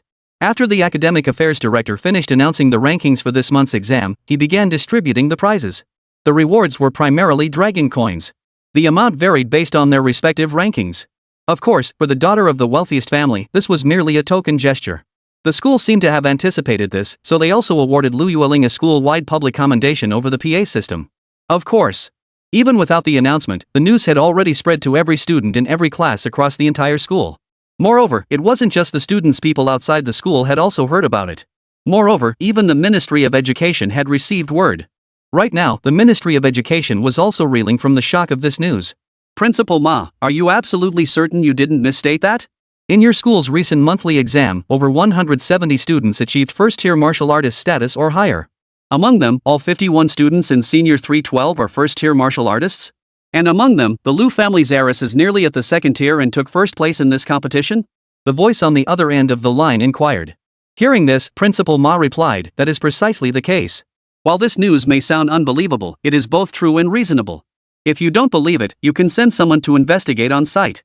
I'm sure you'll understand once you see it with your own eyes. Of course, there's one more person I need to mention. Principal Ma paused briefly before continuing. That would be Ms. Wu Ling, homeroom teacher of Senior 3 Class 12. This Ms. Wu is truly peculiar. Originally, from freshman to sophomore year, Class 12 consistently ranked at the bottom of the grade, even dead last. But who would have thought that in this month's exam, Class 12 could surge so far ahead? Moreover, the entire class advancing by one academic tier. It seems like an utterly unbelievable, far-fetched feat, yet, under Ms. Wu Ling's guidance, Class 12 of Senior 3 achieved it. In just one short month, Senior 312 surpassed the elite Senior 3-1 class, and by a significant margin. So Teacher Wu Ling is truly remarkable. So impressive, in fact, that I'm at a loss for words to describe it. The principal remarked. After a moment of silence, the other side replied, all right, I understand. But Principal Ma, are you truly certain that Class 12 of Senior 3 achieved such remarkable results solely due to Teacher Wu Ling's efforts? Could there be other possibilities? The voice on the other end pressed. Hearing this, Principal Ma chuckled. Minister Ho, I'll need to investigate further, but it's safe to say that the remarkable growth of Class 12, Grade 12 is fundamentally tied to Teacher Wu Ling. The principal nodded solemnly as he pondered the matter. I see. I may need to report this matter to higher-ups. Minister Ho of the Ministry of Education replied. After hanging up on the other end, Minister Ho promptly dialed the mayor's number. Mr. Mayor, it's like this, there's this matter. Immediately afterward, Minister Ho also contacted the military headquarters and the heads of the Chamber of Commerce. Some expressed surprise, while others stated they were already aware of the situation. Teacher Wu Ling is truly exceptional. Is it still possible to enroll my child in Senior 312 now? A prominent figure spoke up. Hearing this, the principal felt utterly speechless. After all, the college entrance exams were fast approaching. Admitting a student to Senior 312 at this stage seemed rather pointless. But Teacher Wu Ling was simply too extraordinary. Take transfer student Lu Yueling, for instance. She also joined mid-year. Yet her grades improved so dramatically. Her academic prowess underwent a rapid transformation in a short time. Given this, it wouldn't be surprising if other parents' children transferred into Senior 312 and achieved similar breakthroughs. Chapter 46, New Mystic Tier Martial Arts, Cultivation Speed Up Card. Meanwhile, elsewhere, Wu Ling's name had also reached the ears of certain individuals. For instance, the Jiang family, and also the Xia family. Due to Xia Qi's circumstances, these two families had originally intended to form an alliance. However, Wu Ling's meddling caused the alliance between the Xia and Jiang families to collapse.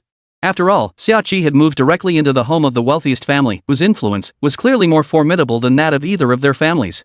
This incident was a profound humiliation for both the Xia and Jiang families. Upon hearing the news, Xia Zhongjuan, the head of the Xia family, trembled violently. Then, with a sudden tightening of his grip, he crushed the glass water cup in his hand into shards. This is outrageous. Absolutely outrageous. He cursed furiously. Next, under the horrified gaze of his secretary standing nearby, he strode to his desk and dialed a number. The phone call had come in just as he crushed the glass cup. As a 6th-tier martial artist, Xia Zhongjuan possessed exceptionally keen hearing. Hearing the ringtone in his ear, he reached for the phone. The moment he answered, Xia Zhongjuan, head of the Xia family, heard the cold voice on the other end. Head of the Xia family. Your daughter, Xia Qi, is performing remarkably well lately. She made it into the top 10 in the monthly exams. As her father, shouldn't you give her some reward? The voice on the other end was young yet sharp and cold. Xia Zhongjuan listened, not daring to utter a word in response. For the speaker was none other than the young master of the Jiang family, a man known for his temper. Moreover, the Xia family's standing was mediocre, nowhere near comparable to his. Even though the other was merely a young master, that fact alone made the disparity clear. After a moment, he stammered out a reply. Well, young Master Jiang, you know the situation. Right now, our daughter Xia Qi is staying at the Lu residence, and we simply can't get in. But if we're talking about the root cause of this mess, it all comes down to their homeroom teacher, Wu Ling. Young Master Jiang, I'm sure you understand my meaning. But we can't exactly storm into the Lu residence and arrest someone, can we? I have to admit, this teacher named Wu Ling is quite capable. If it weren't for him cozying up to the Lu family, our Xiaoqi would have been brought back by our people long ago. Well, this is just great. The Xia family's heiress has even become the top student in her grade. That Wu Ling must be so pleased with himself, he's practically walking on air. To be honest, when I first heard this news, he was genuinely shocked. He never imagined that Wu Ling actually had some real talent. She wasn't half bad. But the daughter of the richest man was an exception. She came from a prominent family with abundant resources. But he was different. Xiaoqi was different. As for our Xiaoqi, making it into the top 10 this year is certainly impressive, but at the end of the day, she's only a first-tier martial artist. What real influence could she possibly have? How could that compare to the bond between our Xia and Jiang families, or our business interests? Head? The head of the Xia family said with a forced smile. At these words, the man across from him snorted coldly. After a brief pause, he continued, head of the Xia family, you're still as smooth-talking as ever.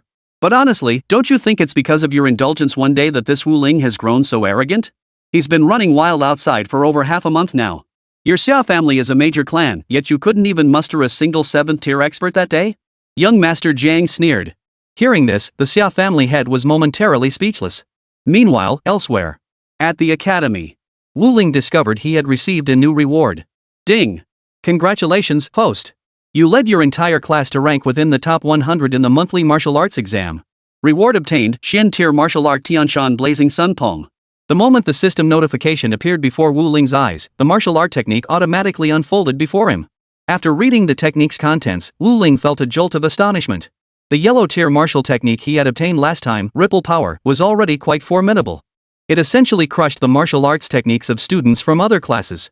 Even the most elite students in Class 1 of Senior 3, the strongest in the school, wielded martial arts whose chi and blood enhancement capabilities fell short of the yellow tier Ripple technique. At best, they could match it. But this time, he had actually obtained a Xian grade martial technique? Yellow tier martial arts techniques were already fiercely contested by major clans at auctions. Yet this time, the system's reward was a mystic tier technique. If word got out, clans from several surrounding cities would surely be stirred into action. Moreover, this newly acquired Xian tier technique differed significantly from the previous Huang tier skill, the rippling energy technique. This Xian tier technique, the heavenly mountain blazing sun palm, transforms one's vital energy and blood into a blazing sun like true chi that erupts forth. A single strike blazes forth like a scorching sun, consuming all in its path. Wu Ling merely activated it slightly and already sensed its boundless profundity. True to its reputation as a combat-oriented technique, its enhancement to battle prowess was nothing short of extraordinary. After a brief demonstration, Wu Ling withdrew his palm strike. For another sound echoed in her ears. Ding! Congratulations, host, on acquiring a special function card, Vitality Boost card. Hearing the system notification, Wu Ling paused in surprise. She immediately picked up the card to examine it. Card function description, upon use, triples the chi cultivation speed of all students in the class. Upon reading the card's description, Wu Ling froze in place. This ability was brutally straightforward. What did it mean to directly triple the chi cultivation speed of the entire class? Wouldn't that mean Lu Yuling could become a second-tier martial artist in no time? Moreover, it meant Wu Ling's own chi and blood cultivation speed would also triple. With such an incredible item, Wu Ling naturally chose to use it immediately. Activate! The next instant, the card vanished, but Wu Ling sensed something different about her body. The acceleration of her chi and blood flow was markedly different. It seemed the card's effect was genuine. It claimed to triple the rate of vital energy growth, and it truly did so. At his current rate of chi and blood growth, he estimated he wouldn't be long before advancing to a 7th-tier martial artist. Moreover, among his classmates, only half of the top 10 spots had been secured in the recent martial arts monthly exams ranking matches. But if they trained at triple the speed, it wouldn't be long before they dominated the entire top 10. But by then, the students in the elite classes like Senior 3-1 wouldn't know just how formidable the strength of Senior 3-12 students had become. Oh, it seems I'll have to prepare some black jade bone forging ointment after all. Wu Ling pondered, his brow furrowing involuntarily. He felt a pang of regret. Simply because his wallet would grow thinner once more. After all, the last time he made the black jade bone forging ointment, Lu Yuling had sponsored him. But was it really appropriate to keep relying on her support? Wu Ling was deep in thought. Suddenly, a voice spoke up beside him. Teacher Wu, how about I give you 300,000 yuan of my allowance every month from now on? Teacher, please make as many ointments for us as you can. The voice was gentle and charming. The speaker was none other than Lu Yuling, the daughter of Wu Chang's wealthiest man. Well, Wu Ling paused for a moment upon hearing this. Truth be told, she was tempted to agree. After all, 300,000 yuan was no small sum, and it would be a tremendous boost for everyone at this stage. But as a teacher, how could he possibly? Lu Yuling, however, laughed unconcernedly. Teacher, I've already transferred the money to you. Chapter 47, The Xia Family Calls with Threats. It must be said, a wealthy woman with deep pockets is truly something else. 30,000 yuan just like that. And it was merely a fraction of her pocket money. Wu Ling couldn't help but feel a pang of discomfort. His annual salary plus performance bonuses didn't even add up to that much. Comparing oneself to others was truly infuriating. Of course, he would remember this kindness. Right now, he was in dire need of funds. With more money, he could procure more black jade body tempering pills. Combined with his qi and blood enhancement cards, his students would experience tremendous growth during this period. And his own advancement would be nothing short of monumental. After the monthly exams concluded, the school granted Class 12 of Senior 3 a day off due to their commendable performance. Wu Ling's contributions played a part in this. After all, he was no longer viewed as a worthless teacher by the school administration, but rather as a distinguished educator. His suggestions would naturally be taken into consideration by the school. And now, although the school had granted Senior 312 a day off, their cultivation session the previous night had significantly increased Wu Ling's vital energy beyond the 1,000 mark. Even some students who hadn't cultivated after the monthly exam could still provide substantial qi and blood enhancement to Wu Ling. The reason was that during the exam, when they clashed with students from other classes, they had gained insights and achieved breakthroughs. On this day of vacation, Wu Ling was resting at home when a call from an unknown number suddenly rang. After answering, the voice on the other end made Wu Ling pause. The tone sounded vaguely familiar yet strangely unfamiliar. Who is this? Wu Ling asked involuntarily. This is Xia Zhongjuan, head of the Xia family. Have you forgotten so quickly, Mr. Wu Ling? Xia Zhongjuan, head of the Xia family, spoke up. Hearing this, Wu Ling paused in surprise. Oh, the head of the Xia family.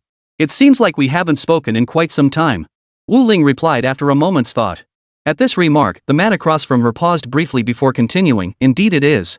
However, this matter we're discussing with Mr. Wu Ling should prove to be a favorable development for him. Xia Zhongjuan, the head of the Xia family, continued.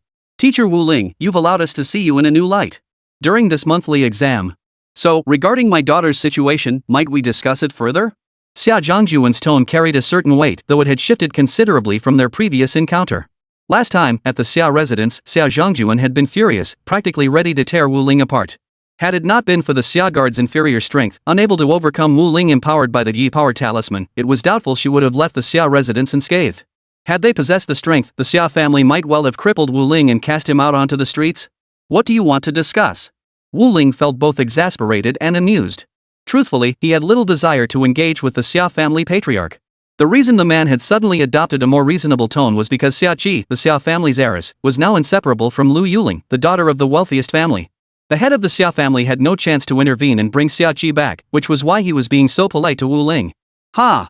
Upon hearing this, Xia Zhongjuan, the head of the Xia family, chuckled. He paused for a moment before continuing. Perhaps we should first hear Mr. Wu Ling's opinion on this matter. Wu Ling, as Xia Qi's teacher, and since Lu Yuling likely listens to you as well, you should have a way to bring Xia Qi back home. You see, Xia Qi is still my Xia family's daughter. My own flesh and blood. But for so many days now, she's been living outside, staying at the Lu residence. How can this be considered proper? Xia Zhongjuan, the head of the Xia family, sighed as he spoke. He hesitated, as if wanting to say more. Hearing this, Wu Ling smiled. Head of the Xia family, your words are a bit twisted. As I recall, it was you, the head of the Xia family, who insisted on betrothing Xia Qi to the young master of the Zhang family, a match she did not desire. That is precisely why Xia Qi has been resisting. So if you truly wish Xia Qi to return, you must at least cancel her marriage to the Zhang family's young master. Furthermore, you might need to apologize to Xia Qi. After all, head of the Xia family, don't you think forcing Xia Qi to marry the Zhang young master she dislikes is rather like selling your daughter? Wu Ling said with a smile. After these words, silence fell across the room for a moment. After a moment, Xia Zhongjuan, the head of the Xia family, spoke with some awkwardness. Mr. Wu Ling, Xia Qi and young master Zhang's marriage cannot be called off. It concerns the future development of our Xia family. Our family cannot afford to offend the Zhang family at this critical juncture. Xia Zhongjuan, the head of the Xia family, stated. If you, Teacher Wu, could propose an alternative condition, we might be able to accept it. But to dissolve the engagement between Xia Qi and young Master Zhang, that is something I simply cannot do. Besides, Xia Zhongjuan, the head of the Xia family, forced a smile. Xia Qi is still just a child. What does she truly understand? Young Master Zhang may be a bit flighty in his daily life, but he genuinely adores Xia Qi. I feel. I've said my piece. Wu Ling suddenly interjected. In short, if you cannot cancel Xiaqi's marriage to young Master Jiang, then Xiaqi will absolutely refuse to return. There's no point in begging me any further. With that, Wu Ling hung up the phone. She then shook her head with a hint of resignation. This head of the Xia family. Indescribable. But if the Jiang family truly had the Xia family by the throat and the Xia family had refused to relinquish his wealth and assets, then it was indeed possible he might resort to selling his daughter. Moments later, Wu Ling received another text message. It was from Xia Zhongjuan, the head of the Xia family. You'll regret this, Wu Ling. You're just an ordinary teacher. Reading the message, Wu Ling couldn't help but chuckle. This head of the Xia family. He was much the same as when they last met, always leaving a parting shot after the fact. Besides, he wasn't afraid of such threats. He had nothing to lose anyway. But moments after Wu Ling received the text from Xia Zhongjuan, the head of the Xia family, she got another message from a classmate. Teacher Wu Ling, Zhu Wenlong got beaten up. He's been rushed to the hospital almost crippled. Wu Ling glanced at the sender Lu Yuan. Zhu Wenlong was his good friend. The two of them walked home together after school. Zhu Wenlong's family background was clearly less affluent than Lu Yuan's. So halfway through their walk, Lu Yuan would turn east toward the affluent villa district, while Zhu Wenlong headed west toward the working-class apartment buildings. But somehow, today Zhu Wenlong had been beaten up. And nearly crippled? Upon hearing this, Wu Ling immediately sensed something was amiss. Her brows furrowed. She promptly rose, gathered her things, and headed for the hospital. By now, several other classmates had already gathered at the hospital. Additionally, Zhu Wenlong's parents had arrived long ago, sitting by his hospital bedside, holding his hand and watching him. Zhu Wenlong lay in bed, still in a semi-conscious state, his mind hazy. Occasionally, he opened his mouth, uttering a few indistinct words. The Xia family. Chapter 48. The Lu family pressures the Xia and Jiang families. Could it really be the Xia family's doing? After Wu Ling's inquiry, he too felt quite astonished. However, after some investigation, it seemed the Xia family was indeed responsible. After all, that student, Zhou Wenlong, came from an ordinary family background. He didn't have any enemies, nor did he harbor any grudges. The same was true for his family. At school, Zhou Wenlong got along well with his classmates. According to Zhou Wenlong himself, he didn't even know the perpetrator. Yet the attacker had said, "This is what happens when you cross the Xia family." Zhou Wenlong was baffled, while Wu Ling felt a wave of irritation upon hearing this. Wu Ling hadn't expected the Xia family to actually target someone other than him, his own student. This time, he finally understood. This was the Xia family's warning shot, a form of coercion. You, Wu Ling, may be alone, but what about your students? Could they withstand the Xia family's retaliation? The privileged students in your class might be hard to offend, but aren't the commoner students far more numerous? Damn it! Wu Ling's gaze grew icy, tinged with murderous intent, his fists clenched tightly. Threatening him, coercing him, that was one thing. But taking his students' lives, threatening his students, that he would never allow. Xiaqi had also arrived nearby. As class monitor, she was deeply concerned about the situation. Upon hearing it might involve her Xia family, her anger flared even more intensely. I never imagined my family would go after people unconnected to that incident. It's truly. Hearing this, Wu Ling frowned deeply, his expression clearly displeased. Everyone should be extra cautious these days. It's best not to walk home alone, stick together in groups. That way it'll be a bit safer. Wu Ling advised. Immediately, a flurry of thoughts raced through his mind. If the Xia family was truly responsible for Zhou Wenlong's severe injuries, Wu Ling could never tolerate it. Attacking him personally might be one thing, but targeting his student crossed a line he absolutely would not tolerate. On the way home from the hospital, Wu Ling was still pondering what to do next. The Xia family and the Jiang family were truly. Wu Ling was deep in thought at that moment. Just then, a whistling sound came from behind his ear. Wu Ling instantly grew alert, dodging the attack with a swift sidestep. The next moment, however, Wu Ling sensed something was amiss. The assailant's strikes followed relentlessly like maggots clinging to bone. One strike missed, only for another to follow immediately. After dodging several lethal strikes, Wu Ling confirmed the opponent's strength. This opponent was a 6th-tier practitioner. Wu Ling's own strength was also at the 6th tier. However, being both 6th tier did not mean this opponent was Wu Ling's match.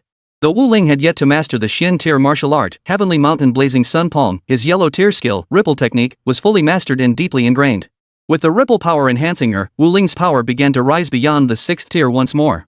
This made it increasingly difficult for her opponent to withstand her attacks. Finally, under Wu Ling's relentless assault, the opponent sensed defeat and fled. Wu Ling did not pursue immediately. He had already memorized the man's appearance. Soon he would verify whether this man belonged to the Xia family or the Jiang family. A full day passed swiftly. The next day arrived swiftly. Wu Ling returned to the classroom to begin teaching the students. Students, something unfortunate happened yesterday. Our classmate Zhou Wenlong was attacked. Actually, I was attacked too. At these words, most of the students below looked surprised and sighed. Wu Ling continued, after investigation, we can now confirm that the assailants are connected to the Xia and Jiang families. The city guard department is currently investigating, though their inquiry will take some time. Moreover, while the Xia and Jiang families aren't among the 4 great families, they are still major clans within the city. Even if implicated, they'll find ways to wriggle out of it. What I'm saying is, for now, you students shouldn't concern yourselves with these matters. What you need to focus on is cultivating diligently. Only by becoming powerful will you gain recognition. Also, Xia Qi, you should be more cautious lately. The ultimate goal of the Xia and Jiang family's actions is to bring you back. But precisely because of this, you must be extra cautious and must not return. The consequences would be unimaginable. Wu Ling said.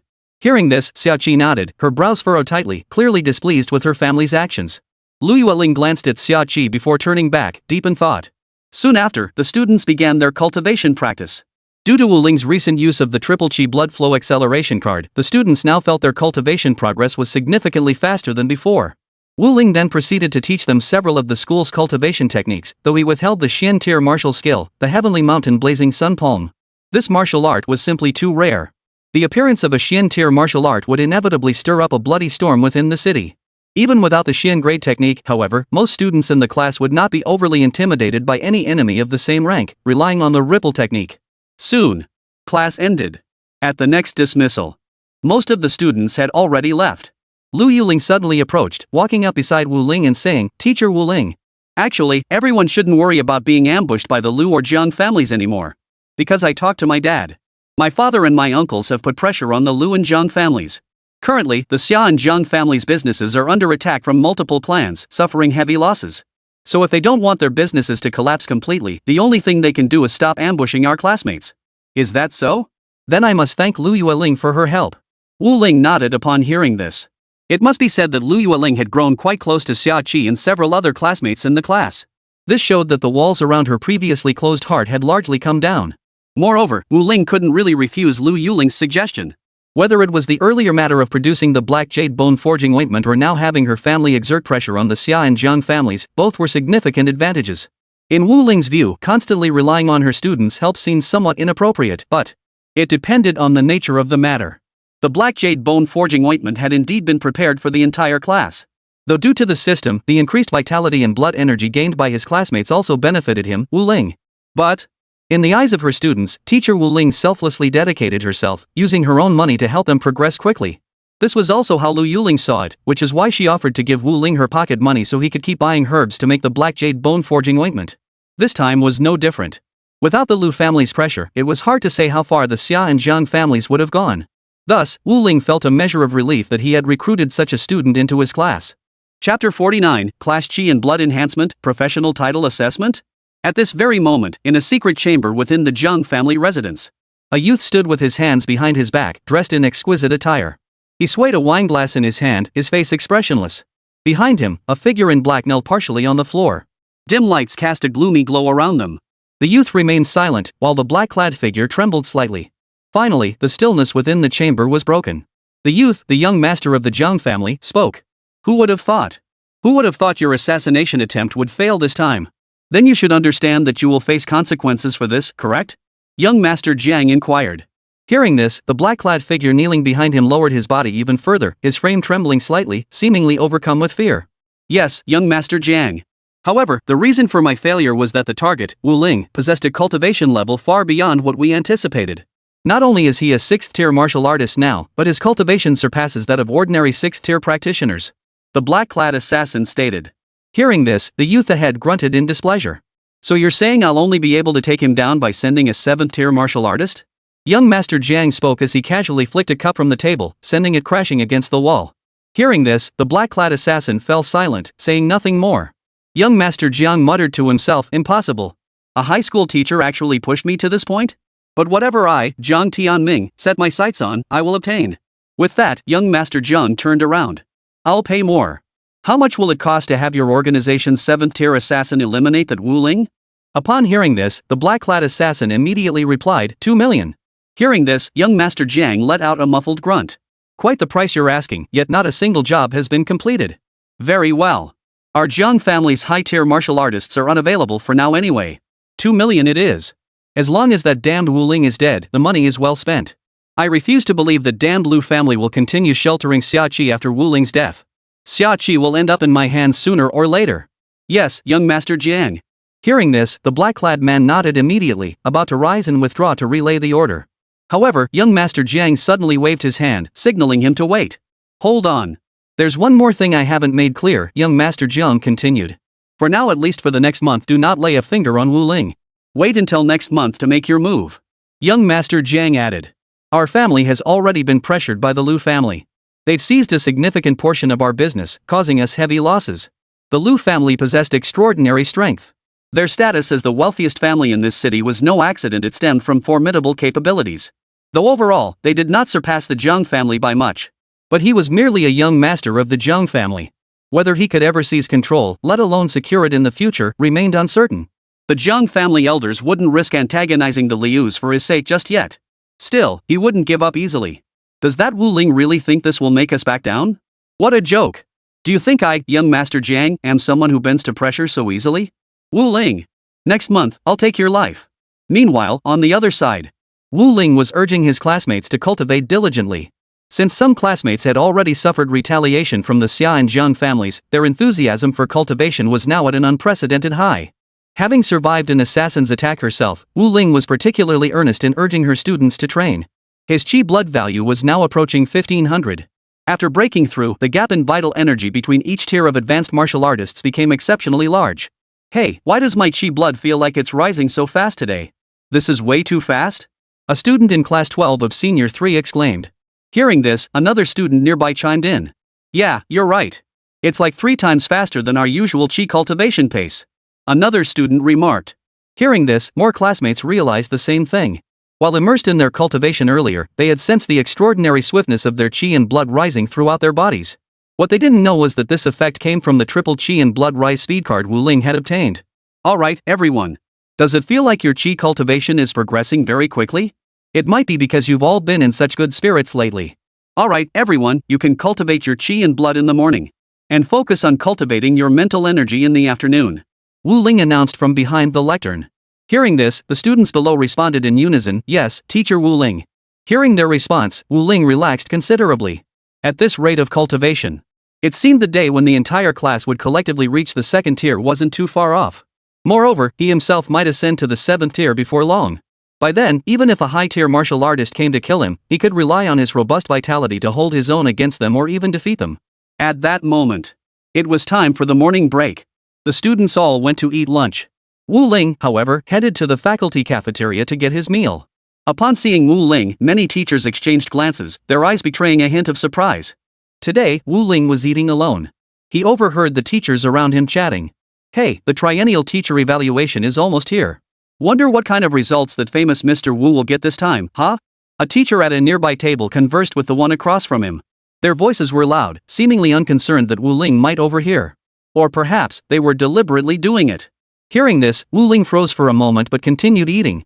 Across from the teacher who had spoken, another added, this teacher Wu has trained every student in his class to become first-tier martial artists. I hear he's poured a lot of effort into his students. Guess he doesn't have much time left for his own cultivation, huh? Normally, with such a class full of first-tier martial artists, if he's competent enough, he could secure a decent teaching title. But if he's still a dud, then he's got no chance. After finishing his comment, the teacher picked up his chopsticks and began eating, his expression relaxed and carefree. Just like the teacher earlier, she spoke quite loudly, not caring in the slightest that Wu Ling could hear her. Hearing this, Wu Ling felt both annoyed and amused. But she didn't say anything. As for the so-called professional title that of senior teacher, Wu Ling didn't place much importance on it. After all, getting the title meant a little extra pay. That extra money was neither here nor there. But being able to use her own abilities to slap the faces of those snobbish teachers who looked down on others seemed like a rather satisfying thing to do. After all, the 2 teachers beside him who were making snide remarks were only at the 4th tier. Whereas he, Wu Ling, was already capable of pushing into the high tiers. His strength was nearly on par with the principal's, though the principal was older and his vitality had waned considerably, but there was still a definite gap between them.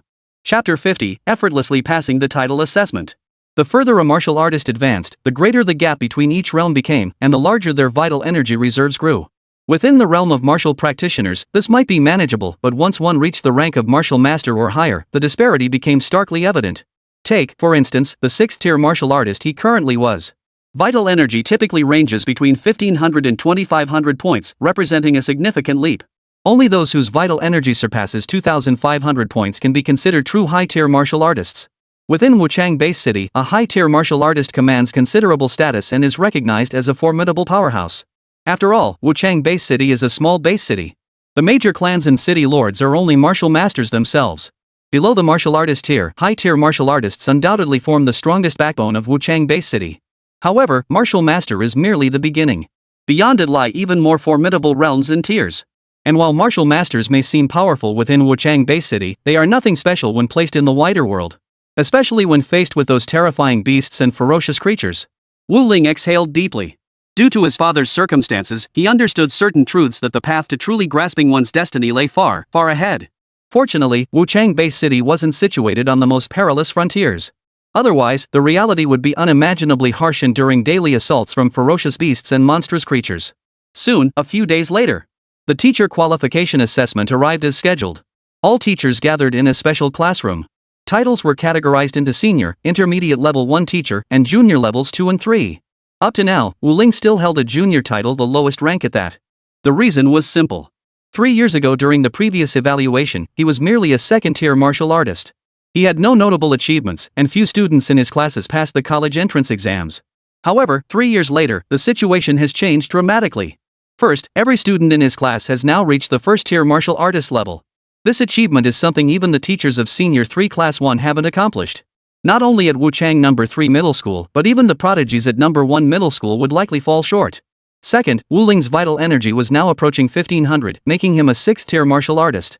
Yet other teachers still regarded him as a 3rd-tier martial artist, utterly laughable. I trust you are all familiar with the evaluation process for teacher titles. First is teaching quality, which is measured by the overall academic performance of the students in each teacher's class. Second, it's the teacher's personal level. Generally, a 3rd-tier martial artist is automatically classified as a level 3 teacher. A 4th-tier martial artist can compete for level 1 and level 2 teaching titles, while those at level 5 and above can compete for senior teaching titles. The teacher title evaluation process is now officially underway. The principal announced from behind the podium. The director of academic affairs, standing beside the podium, led the applause. The teachers below followed suit. To save time, high-tier martial artists will now demonstrate their aura within this conference room, the principal announced. That high-level martial artist is none other than myself. My pressure demonstration will be divided into 3 tiers. Those who cannot withstand the first layer will be classified as level 3 teachers. Those who withstand the first layer but not the second will be classified as level 2 teachers. Those who withstand the second layer but not the third will be classified as level 1 teachers. Those who withstand all 3 tiers may enter the senior title evaluation. Based on submitted teaching achievement data, we will comprehensively assess whether the teacher qualifies for senior teacher status. If any teachers have questions, please raise them now. If there are no questions, the evaluation will now officially commence. Note, this selection process will be uploaded to the Ministry of Education, so the entire session will be recorded. All teachers should be prepared. This teacher title evaluation will commence no later than 15 minutes from now. If there are no objections, we will begin immediately. Soon, not a single teacher in the large auditorium raised any objections. This signaled that the assessment could commence immediately. Very well. Since there are no objections, I will now begin projecting my aura. Please prepare yourselves, the principal declared. As soon as the words left his mouth, a powerful aura of vital energy spread outward. Though the pressure surged, it was clearly deliberately restrained to a significant degree. As a result, the vast majority of teachers remained standing steadily under its weight. However, a few teachers began swaying unsteadily, their bodies wobbling as if they might collapse at any moment. After about 5 minutes, several teachers collapsed. Nevertheless, the majority remained steadfast. Soon, 10 minutes had passed. The principal spoke. Well done, everyone. Regarding this year's professional title evaluations, the number of level 3 teachers is slightly lower than last time. At that moment, many teachers turned their gaze in one direction, their eyes filled with surprise. In that direction stood a figure. Wu Ling. From the moment she arrived until now, Wu Ling had stood with unwavering composure. One could even describe her demeanor as relaxed and carefree. In truth, Wu Ling not only handled the situation with ease, but he even felt a bit sleepy. At this moment, his vital energy and blood essence were overwhelmingly superior to any teacher present. Therefore, the vital energy pressure that some teachers found taxing was nothing to Wu Ling. Soon, the principal spoke again. I will now increase the pressure. With that, the aura pressure in the room intensified further. Immediately, several teachers could no longer withstand it and collapsed instantly. Of course, those who collapsed were immediately carried out the moment they fell. Thus, their lives were not in danger. Otherwise, with the principal's high-tier martial artist's pressure bearing down on a mere third-tier martial artist, it could easily force them to cough up blood. Even if it didn't force them to vomit blood, it could still crush them until they couldn't breathe. Without immediate rescue, the scene would have been utterly grim. Finally, the second-tier teachers were also confirmed. Then, the principal intensified the pressure once more, filtering out the level 1 teachers. In truth, level 1 teachers were already an extremely rare breed, numbering fewer than 10 across all 3 grades combined. And at that moment, Wu Ling stood among them. Seeing Wu Ling still standing there, many teachers exchanged surprised glances. The 2 teachers who had mocked him earlier in the cafeteria had already been crushed by the principal's authority, forced to their knees and stopped at the rank of level 2 teacher. The instant they collapsed, Wu Ling glanced at them. Their faces instantly flushed as red as a monkey's buttocks. Finally, someone couldn't hold on and collapsed. There were only 5 level 1 teachers in total. Next came the final tier, senior level titles. The principal intensified his aura, causing the remaining 4 to withdraw immediately. Only Wu Ling remained standing, unscathed. Her expression remained unchanged. The principal standing behind the lectern in the tiered classroom now wore a look of astonishment on his face. Wu Ling. You've passed. You've been selected as a senior teacher this year. Hearing the principal's words, Wu Ling remained perfectly composed, showing no change in expression. He had anticipated this outcome long ago. The reason was simple. His strength had been growing at an astonishing rate lately. With the triple chi and blood cultivation speed card boosting his progress, plus the black jade bone forging ointment sponsored by Lu Yuling, his student's advancement had been nothing short of extraordinary. At this point, Wu Ling was not far from reaching the realm of a high-tier martial artist. Therefore, even the headmaster, a top-tier high-level martial artist, could not directly overwhelm Wu Ling with chi and blood pressure alone. Other instructors, however, lacked such capability. Most of them had already fallen. To be precise, even with their families' backing, their strength still couldn't compare to Wu Ling's. Thus, they naturally failed to attain this senior faculty position. Wu Ling, starting today, you are our school's sole high-ranking faculty member at least for the next 3 years. The principal declared. Beside him, the academic affairs director wore an odd expression. He remained standing because the principal's aura of authority had not descended upon him. Otherwise, it was uncertain whether he could have endured it. Wu Ling, however, remained completely unfazed. How could this not shock the academic affairs director? Chapter 51, a classmate wants to transfer, and the training camp is about to begin? Teacher Wu Ling became the school's first senior teacher. The news quickly spread throughout the school. Almost none of the teachers could believe it. But the results were posted on the bulletin board at the school entrance, visible to everyone passing by. As the students of Senior 3 Class 12 passed by, each one wore an expression of pride and joy. They shared the news in their class group chat. Soon, inside the grade 12 classroom, many students began tagging Wu Ling. Ms. Wu, you really became a senior teacher. Congratulations. Ms. Wu, are you about to become a high-tier martial artist? Teacher Wu, no wonder our chi and blood levels are rising so fast, it turns out you're incredibly powerful yourself. Of course, they had no idea they were actually one of the factors fueling Wu Ling's own chi growth. Most likely, they'd never realized they'd been fleeced by their beloved teacher Wu Ling. Meanwhile, in many other class groups, students were stunned upon hearing the news. Especially those in Senior 3 Class 1 and Senior 3 Class 2. As accelerated and elite classes, their teachers could only attain level 1 teaching titles, unable to reach the senior teacher rank. Not long ago, during the monthly exams, Class 12 of Senior 3, whose number of level 1 martial artists far outnumbered theirs, had teachers who were actually slightly stronger than their own. Was this proof that like teacher, like student? From this perspective, grade 12 isn't just not a weak class, it's the elite among the school's elite classes. But the biggest question remains. How on earth did they manage this? Everyone felt as if they were living in a dream. Everything that had happened seemed unreal. Senior 12 was clearly the worst class in the entire school before, and Wu Ling was the worst teacher in the entire school. Why, after just a short time, had the situation completely reversed? Not only had Class 12 become the strongest class in the entire school, but even more astonishingly, Wu Ling, the homeroom teacher of Senior 312, had become the strongest teacher in the entire school? Many people couldn't understand it. But this was the reality. Currently, some students from Class 1 and Class 2 of Senior 3 have even applied to audit classes in Class 12. They sensed that the students in Class 12 were still making rapid strides in their abilities. This change in their abilities baffles the students of Class 1 and Class 2. Therefore, they feel that staying in their own classes now seems pointless. Only by joining Senior 312 could they achieve a breakthrough. This left the teachers of Class 1 and Class 2 feeling extremely awkward. When teachers from other classes mocked Wu Ling, the teacher of Senior 312, they hadn't joined in much before, because they felt they weren't even on the same level. Comparing their classes to Senior 312 seemed pointless. But now, their students now felt that staying in their own classes was a waste of life. It would be better to transfer to Class 12. Even if they only learned the basics and advanced to the first-tier martial artist level, it would be a tremendous opportunity. Shinkon, are you sure about this? And Luo Tianlong, what are you thinking? The college entrance exams are almost here, and you're actually considering transferring to Senior 312? Wait, why are you packing your bags? Some were genuinely shocked these guys were moving way too fast, not even waiting for him. In Senior 3-1 class, the homeroom teacher felt utterly at a loss. Already, students above the first-tier martial arts level made up nearly half the class. But now, this very group including all the top students wanted to transfer to Senior 312? What was going on? The teacher of Senior 3-1 suddenly felt like they had two headaches instead of one. Yet there was absolutely nothing he could do about it. The reason was, at present, teacher Wu Ling of Senior 312 was indeed stronger than them. Though he didn't understand exactly how Wu Ling managed it. Not only could he accelerate his students' progress at such an astonishing rate, but he also managed to cultivate his own abilities at an equally remarkable pace. What's more, he had been concealing his true abilities all along. This was truly a matter that defied belief. Fortunately, transferring classes shouldn't be permitted now. Of course, at first glance it might seem insignificant, but if any student were actually allowed to transfer out, let alone dozens at once, even a single transfer would be a tremendous insult to the teachers of Senior 3 Class 1. Because transferring classes is different from switching classes. Not a single student in Senior 312 would agree to swap classes with anyone from Senior 3-1. While this might have seemed absurd a few months ago, but now, it was exactly that. At this very moment, as Wu Ling walked through the school, the looks he received from students in other classes had grown distinctly peculiar. Many eyes held a look of admiration mixed with awe. Teacher Wu Ling. Hello, Teacher Wu Ling.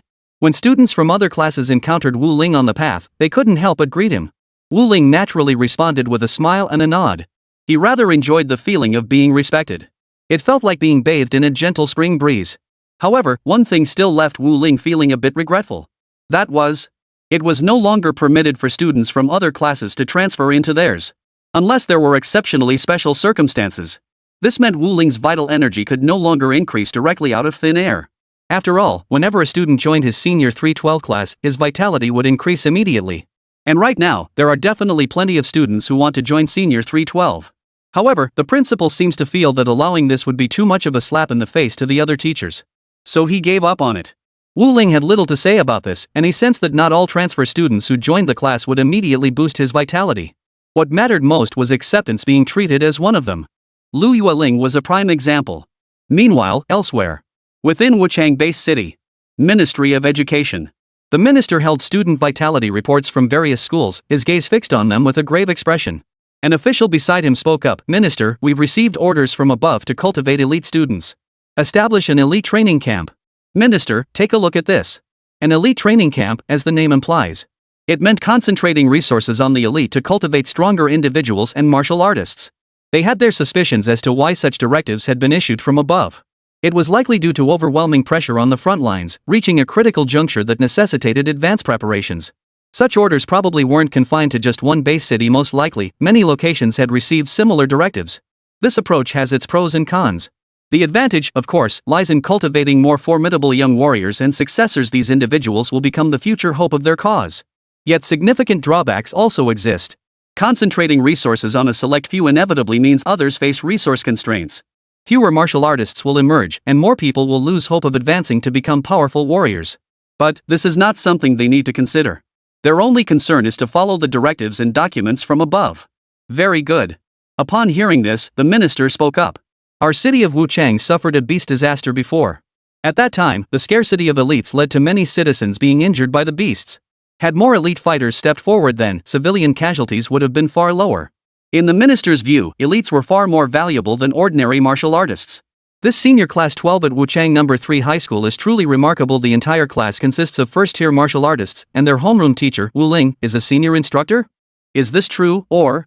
The minister asked with some doubt, holding the report as if he couldn't quite believe that someone could train an entire class to become first-tier martial artists. Hearing this, an official beside him replied, it should be true.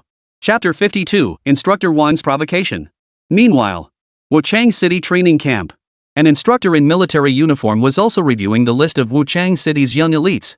This instructor was none other than one of the leaders of the Wuchang Base City Elite Special Training Class. Oh? In such a short time, you've managed to get a bunch of good-for-nothings to exceed 20 in chi blood? You're kidding me, right?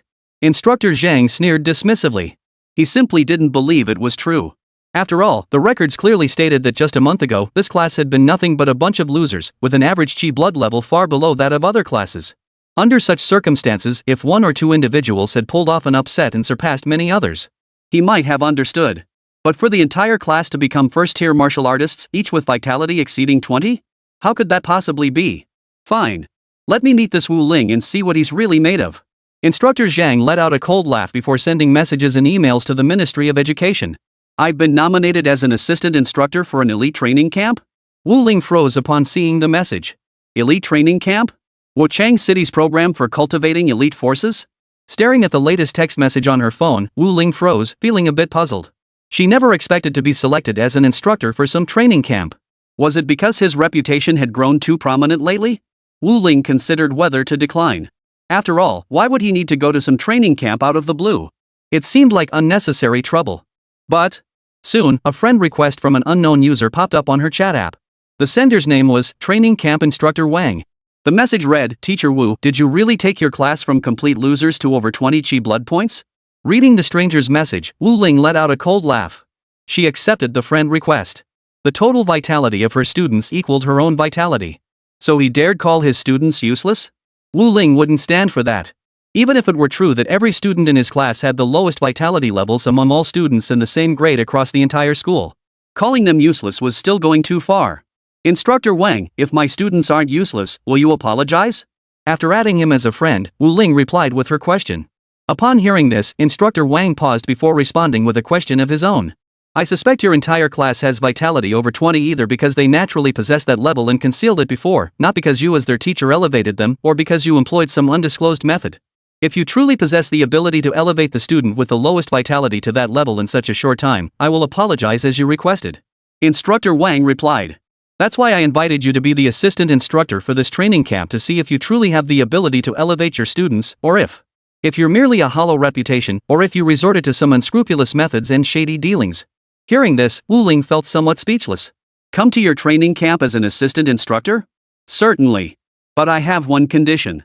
That is, I must be allowed to teach my own students. I have no other demands. The message quickly reached Instructor Wang. Instructor Wang replied promptly, agreed. Perfect timing. Our elite training camp exists precisely to cultivate elite talent. You teach your students, I'll teach the rest. It'll be a good chance to compare how much each group improves. It'll also show whether you, Teacher Wu Ling, truly have a knack for teaching. Hearing this, Wu Ling felt both exasperated and amused. She retorted, what business is it of yours whether I'm truly skilled at teaching? Why did you suddenly decide to make me this assistant instructor? Does whether I have a knack for it affect you in any way? Besides, you're from the military department and I'm from the academy. There shouldn't be any conflict of interest between us, right? Honestly, I can't fathom why you'd even consider me for the position of assistant instructor at your training camp. Is Teacher Wu Ling afraid? Instructor Wang asked. Hearing this, Wu Ling quickly responded, scared? If I were scared, would I have agreed in the first place? I just genuinely don't understand why a military instructor would harbor doubts about someone like me, a high school teacher. But since I've already agreed, I won't go back on my word. Wu Ling added. Alright.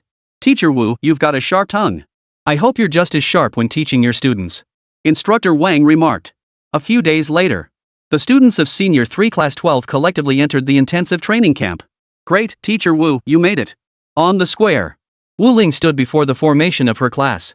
Not far away, a man in military uniform approached. I presume you are Instructor Wang? Wu Ling inquired. That's correct. Instructor Wang nodded.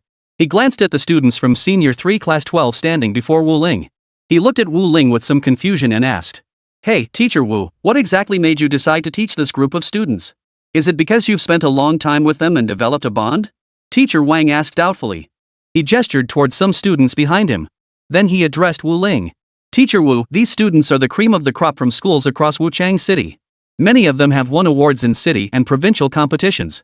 Are you sure you don't want to train these students, but insist on training your Senior Class 12 instead? Yes. Wu Ling nodded upon hearing this. He felt a bit speechless inside. Whether the students behind Instructor Wang had won city-level or provincial awards, it didn't concern him in the slightest. Their training wouldn't give him any qi or blood in return. But his own Senior 312 class was different. When the students in his class cultivated, Wu Ling could gain qi and blood or receive spiritual energy boosts. Given that, only a fool would bother teaching other students. Of course. There was also the possibility that top students from other schools would transfer into his senior 312 class. Become his students. If top students from other schools joined senior 312 and became part of the class, then, as long as the students cultivated, Wu Ling could receive the returns. However, the likelihood of such an occurrence remains rather low. As for the reason, senior 312 had indeed gained notoriety recently. But for a long time, its reputation has been rather poor. Therefore, even within their own school, senior 312 is no longer considered a weak class but has become the top performing class. Yet outside the school, in the eyes of students from other schools, senior 312 remains a weak class. And the recent notoriety of senior 312 isn't due to anything else, it's because senior 312 cheated. And it seems the entire school may have been involved in the cheating. How else could the worst class in the entire school suddenly transform overnight into a group of top students, all at the first-tier martial artist level? To many outsiders, this smacked of the school deliberately orchestrating a publicity stunt. Perhaps the students in Class 12 were originally from Class 1 or Class 2. In short, few believed that Wu Ling's teaching alone could transform underachievers into top students. Alright, then we'd better have a trial match. Instructor Wang declared with confidence. Let's see if your students can hold a candle to mine. Instructor Wang gestured toward the students behind him. They were all elite students from other schools in the city. Chapter 53, Hunting the Beast. Boring. Nothing to compare. Wu Ling remarked casually. Since you believe these students in my class all naturally possess vitality exceeding 20 and are first-tier martial artists, with no connection whatsoever to my teaching, what exactly do you wish to compete over? But as far as I know, there isn't a single class in any school across Wuchang City where every single student is a first-tier martial artist. Am I right? Wu Ling glanced at the elite students standing behind Instructor Wang. These top students hailed from other universities across Wuchang City. Their prowess was naturally extraordinary. However, they did not all come from the same class. Therefore, in Wu Ling's view, there was nothing to compare. Besides, he already knew the outcome. That is, these top students from other schools wouldn't stand a chance against the students in his own class. The reason was simple. The triple vitality cultivation cards weren't just for show. Combined with the boost from his teacher's aura, the rate at which these students' vitality and blood increased was naturally extraordinary. Triple vitality growth rate combined with the black jade bone forging ointment. No matter how gifted they were, no other students could match the cultivation speed of those in senior 312. Thus, training camps were merely a formality for Wu Ling. The real priority was ensuring his students could continue cultivating and advancing. After all, this directly impacted Wu Ling's own vital energy reserves and combat prowess. Yes, that's correct. Instructor Wang grunted before continuing. Apart from your senior class 12, not a single class in Wuchang City has every student at the first martial level. In fact, you won't even find a class where half the students are at that level. But precisely because of this, it indicates there's something wrong with your class. If your class is truly this formidable and it stems from your teaching rather than them being top students from other classes assembled by the school for prestige, then your teaching skills must be truly remarkable. Since Teacher Wu's teaching skills are so formidable, why not let this instructor witness them firsthand during the special training camp? Let's see if you're truly that exceptional, capable of turning all your students into top performers. Instructor Wang said coldly. At this remark, Wu Ling smiled. I think we can skip the competition. There's no point in losing. Wu Ling glanced at the students from Class 12 of Senior 3 beside him, then turned to face Instructor Wang and the students behind him, speaking calmly. Instructor Wang, the reason you made me the assistant instructor for this special training camp boils down to one thing: jealousy. Your jealousy runs too deep. Wu Ling shook her head. If that weren't the case, you wouldn't be just an instructor, you could have advanced further. Wu Ling stated. At these words, Instructor Wang's eyebrows arched slightly. What are you implying, Teacher Wu? You're just a high school teacher, how dare you speak to me like that? In my view, there's only truth and falsehood. What's real can't be fake, and what's fake can't be real. Teacher Wu, you've become a renowned teacher in Wuchang City thanks to Class 12 of Senior 3. With that, Instructor Wang let out a cold laugh. Oomph. Sounds impressive, but anyone with eyes can see it's all a sham. Instructor Wang continued, his face stern. So I'm curious, just how much capability does this senior instructor of yours really possess? If you can truly elevate all your students to the rank of martial artist, then undoubtedly, during their time at the training camp, you can bring them even greater improvement. And at a pace surpassing the top students from other schools, wouldn't you agree? Instructor Wang spread his hands and gestured toward the top students from other schools standing nearby, the very ones he would soon be training intensively. He then addressed Wu Ling, Teacher Wu. If the students you teach cannot surpass the ones I'm training, then it proves your abilities are nothing special. You're cutting corners in your teaching, aren't you? Instructor Wang inquired. Hearing this, Wu Ling fell silent for a moment. Seeing this, Instructor Wang assumed Wu Ling was intimidated. He grew even more smug and raised his voice. Teacher Wu, you're not scared, are you? If you are afraid, then why not just tell the truth and set everyone straight? I'm genuinely curious, what methods did your students use to all score above 20? As he spoke, Instructor Wang turned his gaze toward the students of Senior 312 standing behind Wu Ling. I suspect some of your students might not even have reached the first stage of qi and blood cultivation. After all, like teacher, like student. If you, as their teacher, are willing to cheat for a title, then your students are likely to do the same. In my opinion. Enough. If you want to spar, now is the time. Wu Ling interrupted Instructor Wang's speech with a hint of exasperation. It's true that all my students are currently first-tier martial artists, but they'll soon advance to second tier. If any so-called top students from other schools think they're better than us, let them come challenge us anytime. Wu Ling remarked casually. Hearing this, Instructor Wang shook his head. The trials at our training camp are different from your school's competitions. Our trials test combat skills against beasts in the wild. The students of your Senior 312 class stand absolutely no chance against my trainees. Instructor Wang stated with certainty. Alright, then let's see how it goes. Wu Ling replied calmly, his expression composed. Since you're so confident, Instructor Wang, let's compare how we handle combat against beasts. Let me see if your students can prove themselves stronger. With that, Wu Ling led the students toward the training grounds of Senior 312 class. At that moment, the students of Senior 312 had overheard Wu Ling's exchange with Instructor Wang. Class monitor Xia Qi couldn't help but ask, Teacher Wu, do you really think we can win this contest? Instructor Wang comes from the military after all. He must have methods for dealing with beasts. But most of our classmates have never even seen one before. Teacher, you. Hearing Xia Qi's words, Wu Ling smiled. Xia Qi, you're overthinking this. He shook his head. Instructor Wang does have more experience with beasts and knows how to assign students to work together in hunting them down, but don't forget, your strength is already approaching that of second-tier martial artists. While most students from other schools are still stuck at the first tier. Chapter 54, You're doomed to lose. The gap between Stage 1 and Stage 2 is an unimaginably vast chasm. After all, the threshold for a Stage 1 martial artist is merely 10 vitality points, while the threshold for a Stage 2 martial artist is a staggering 100 vitality points. This is a colossal leap. So your strength utterly crushes your opponents. So what is there to fear? Wu Ling asked aloud. Even if their experience might not be as rich as others, even if their encounters with beasts and ferocious creatures were slightly less than others, the vast disparity in strength alone would compensate for all that. Moreover, as Wu Ling's students, they excelled in all aspects: moral, intellectual, physical, artistic, and labor, cultivating not only robust vitality but also other disciplines. Why should they feel any fear? Moreover, you have cultivated mental power. Your mental strength surpasses that of your opponents.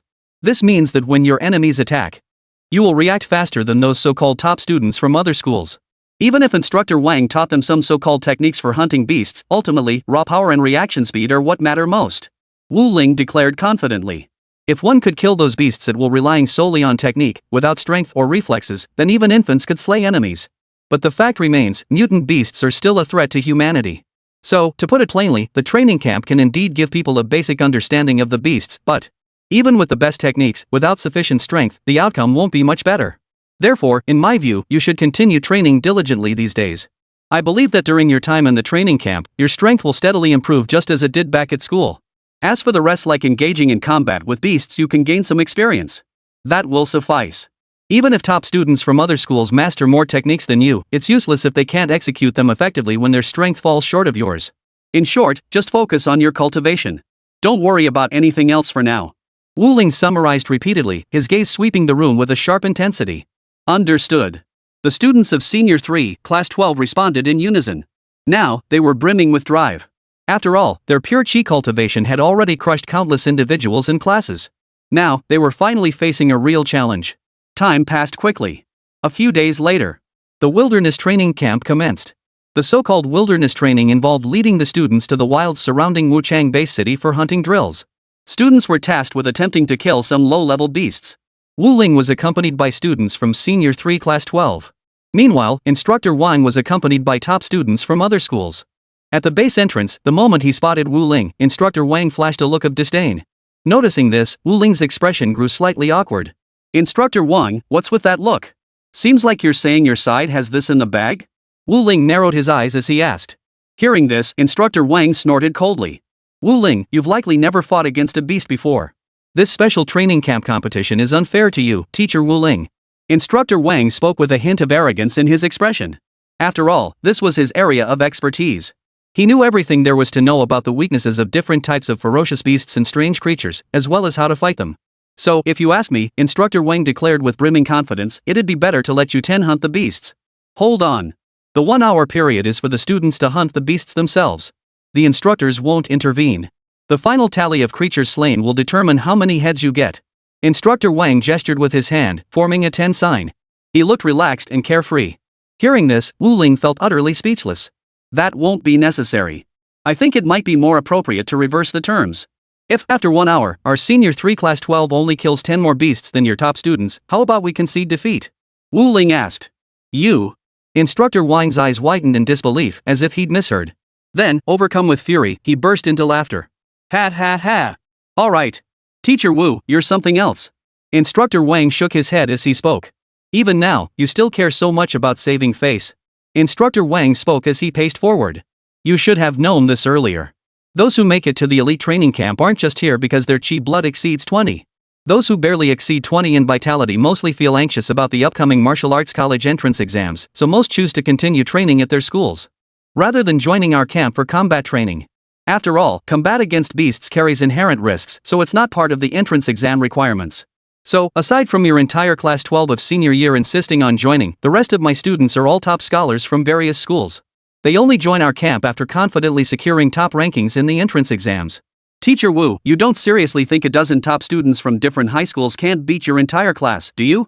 That's precisely why I proposed the condition that we only need to lead by 10 points to win the competition. But since you insist on playing hard to get, don't blame me if you end up embarrassing yourself. Instructor Wang stood with his hands behind his back, his posture relaxed and carefree. No problem. Wu Ling remained as calm as ever in her reply. Are you so certain your students are top students?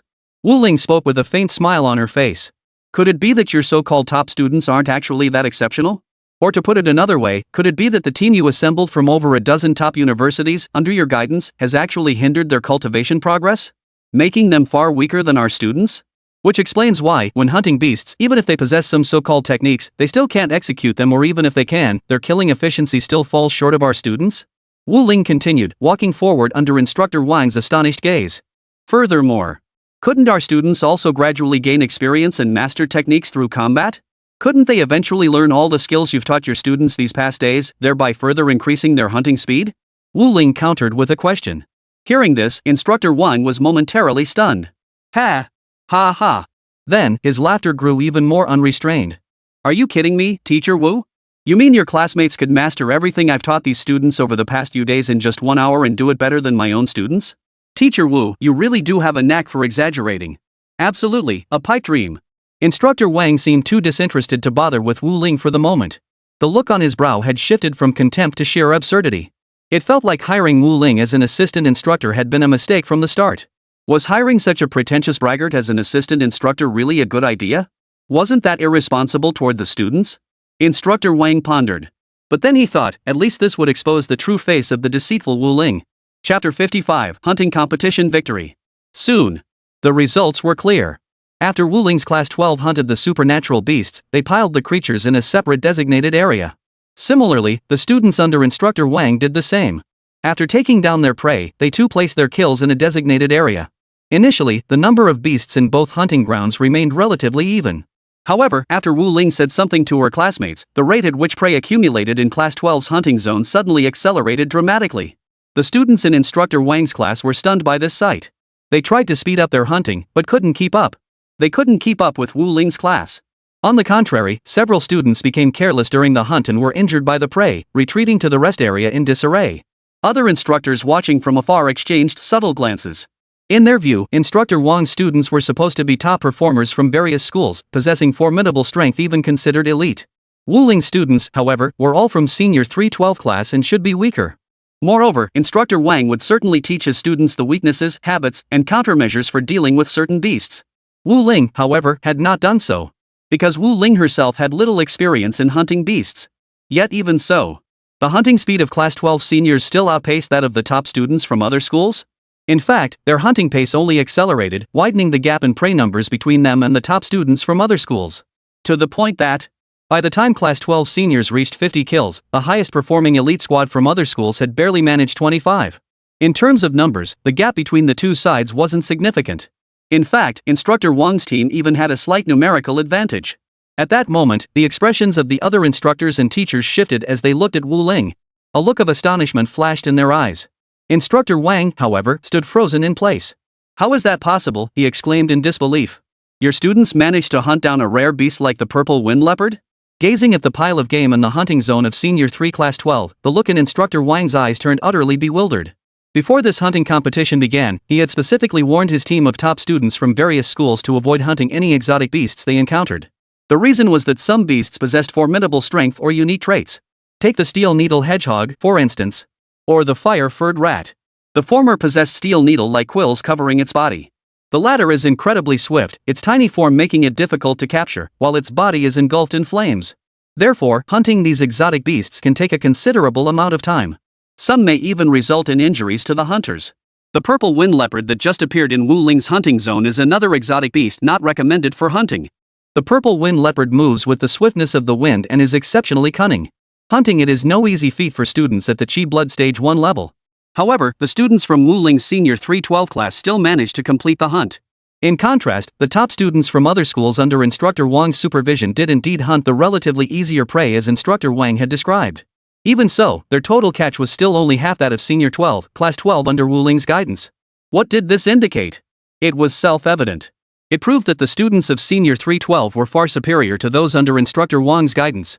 Moreover, even though Instructor Wang's students had resorted to shortcuts, they were still far outpaced by the students in Senior 312 in both the quantity and quality of their kills. Seeing this, many instructors couldn't resist teasing Instructor Wang. "Instructor Wang, what's going on here?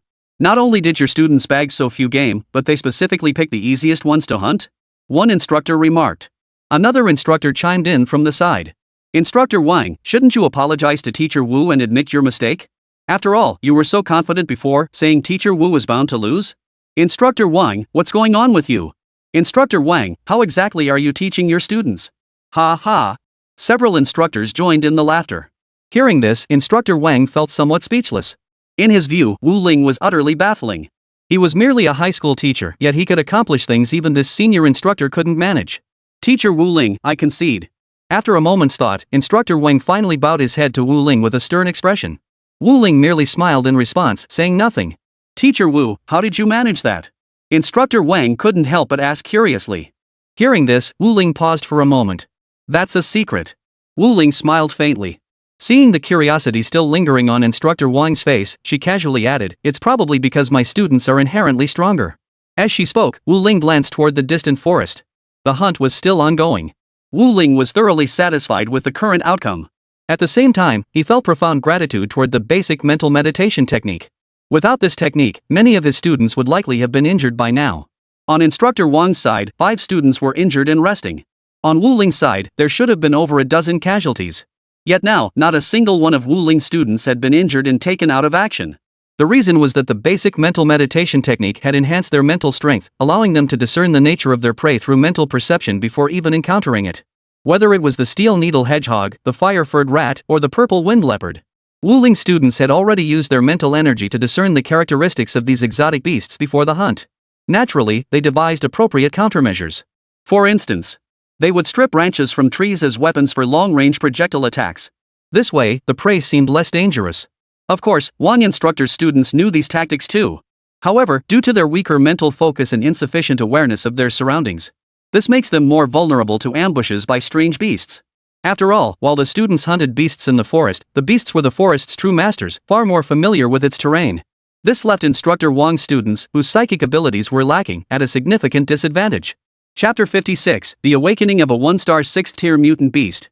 At this moment, Instructor Wang's face had turned grim. In his eyes, his defeat in this hunting competition was unimaginable. But the truth was undeniable: he had lost. There was no way to deny it. "Teacher Wu Ling, speak. What reward or punishment, or rather, compensation do you desire?" Instructor Wang asked Wu Ling with a dark expression, his tone tinged with defiance. Hearing this, Wu Ling paused in surprise. "Reward? Compensation? Is that even an option?" "Depends on what you can do," Wu Ling replied casually. From the very beginning, he had never imagined his students would lose. After all, with their chi and blood nearing the 2nd tier and their mental strength vastly surpassing that of Instructor Wang's students, how could they possibly lose? It was precisely because Wang instructor's so-called top students, despite being so vastly inferior to Wu Ling's pupils, managed to prevail in the beast hunt that it could only be described as a fairy tale. Whatever. Wu Ling added. Hearing this, Instructor Wang's lips twitched, but he remained silent. His face was dark red with anger. How about a bottle of chi blood pills then? Instructor Wang said, pulling a small porcelain bottle from his person and tossing it toward Wu Ling. Wu Ling caught the bottle with a flick of her wrist. She glanced at it. These so-called chi blood pills probably wouldn't do much. Because Wu Ling knew the price of this stuff. A single bottle cost nearly 10,000 dragon coins. Meant to restore chi and blood. After tucking the chi blood pill into his pocket, Wu Ling glanced at Instructor Wang, a hint of surprise flickering in his eyes. Although Instructor Wang had mocked him relentlessly before, now that he'd failed, he accepted defeat gracefully without resorting to tricks. That was commendable. Had he tried to wriggle out of it, Wu Ling might have found another way to punish Instructor Wang. After all, in terms of both chi and blood and martial skills, the other party was no match for him. As for how he knew this, it was simply because such information was readily available online. Moreover, under normal circumstances, whether it was himself or his students, Wu Ling always hid his weaknesses.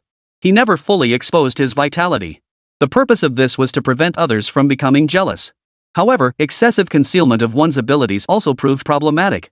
Because it attracts people like Instructor Wang, who fail to grasp the situation. But the outcome would still be self-inflicted suffering. At this moment, the contest had concluded. The hunt was drawing to a close. Suddenly, a commotion erupted from the woods. Several instructors nearby turned their gaze toward the woods. Now, not only was there a commotion in the woods, but a tremor spread outward, causing even those outside the forest to startle. What? Instructor Wang froze for a moment. That aura. Could it be a 1-star, 6th-tier beast, the giant spirit serpent? Instructor Wang froze in shock. His expression, which had just returned to normal, darkened once more. The reason was simple. It was because the awakening of this beast was connected to him. When he had previously taught his students techniques, he had warned them that the snakes in the woods were dangerous. Many lurked hidden among the foliage. Therefore, many students carried realgar and quicklime with them. This indeed protected the top students from snake bites. However, the excessive amount of realgar and quicklime awakened the dormant high-tier beast, the giant spirit snake. Instructor Wang knew that the giant spirit serpent's awakening at this moment, and the resentment emanating from its aura, was undoubtedly connected to his instruction for the students to carry realgar and quicklime. Moreover, beasts of this caliber were exceptionally fierce and powerful, surpassing even 6th-tier martial artists within the same realm.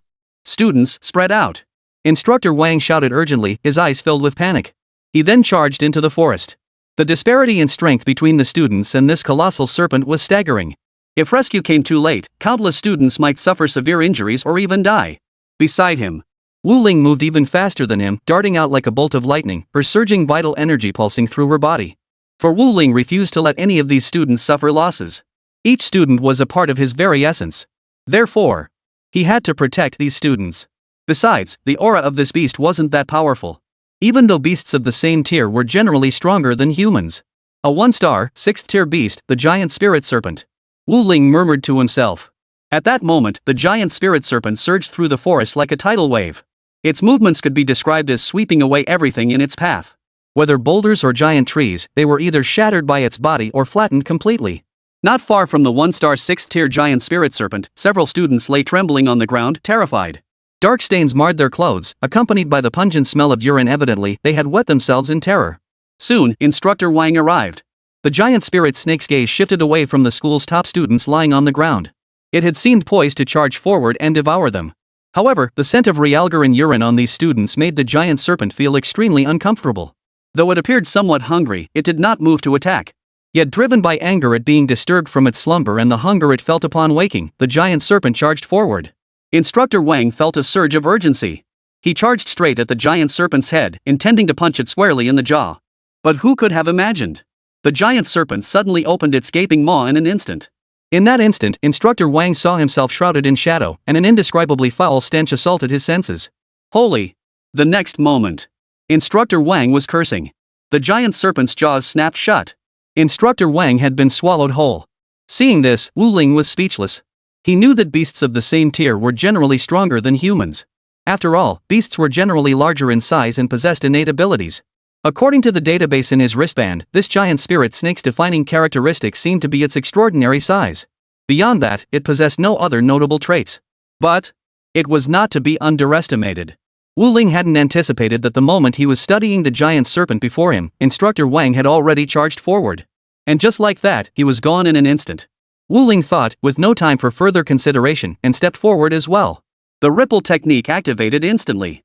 His psychic energy surged forth. His students avoided snake bites without carrying realgar or quicklime, all thanks to their mental energy. And Wu Ling's psychic power was the combined total of all his students. His formidable psychic power already allowed him to levitate small objects.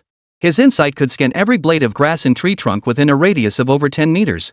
To Wu Ling's eyes, every inch of the giant spirit snake's body was clearly seen through his mental energy. In the next instant, Wu Ling seemed to pinpoint the giant serpent's vital 7-inch spot. He thrust off the ground, propelling himself forward with the recoil force. Instantly, he became a blur as he charged toward the serpent's body. Thud.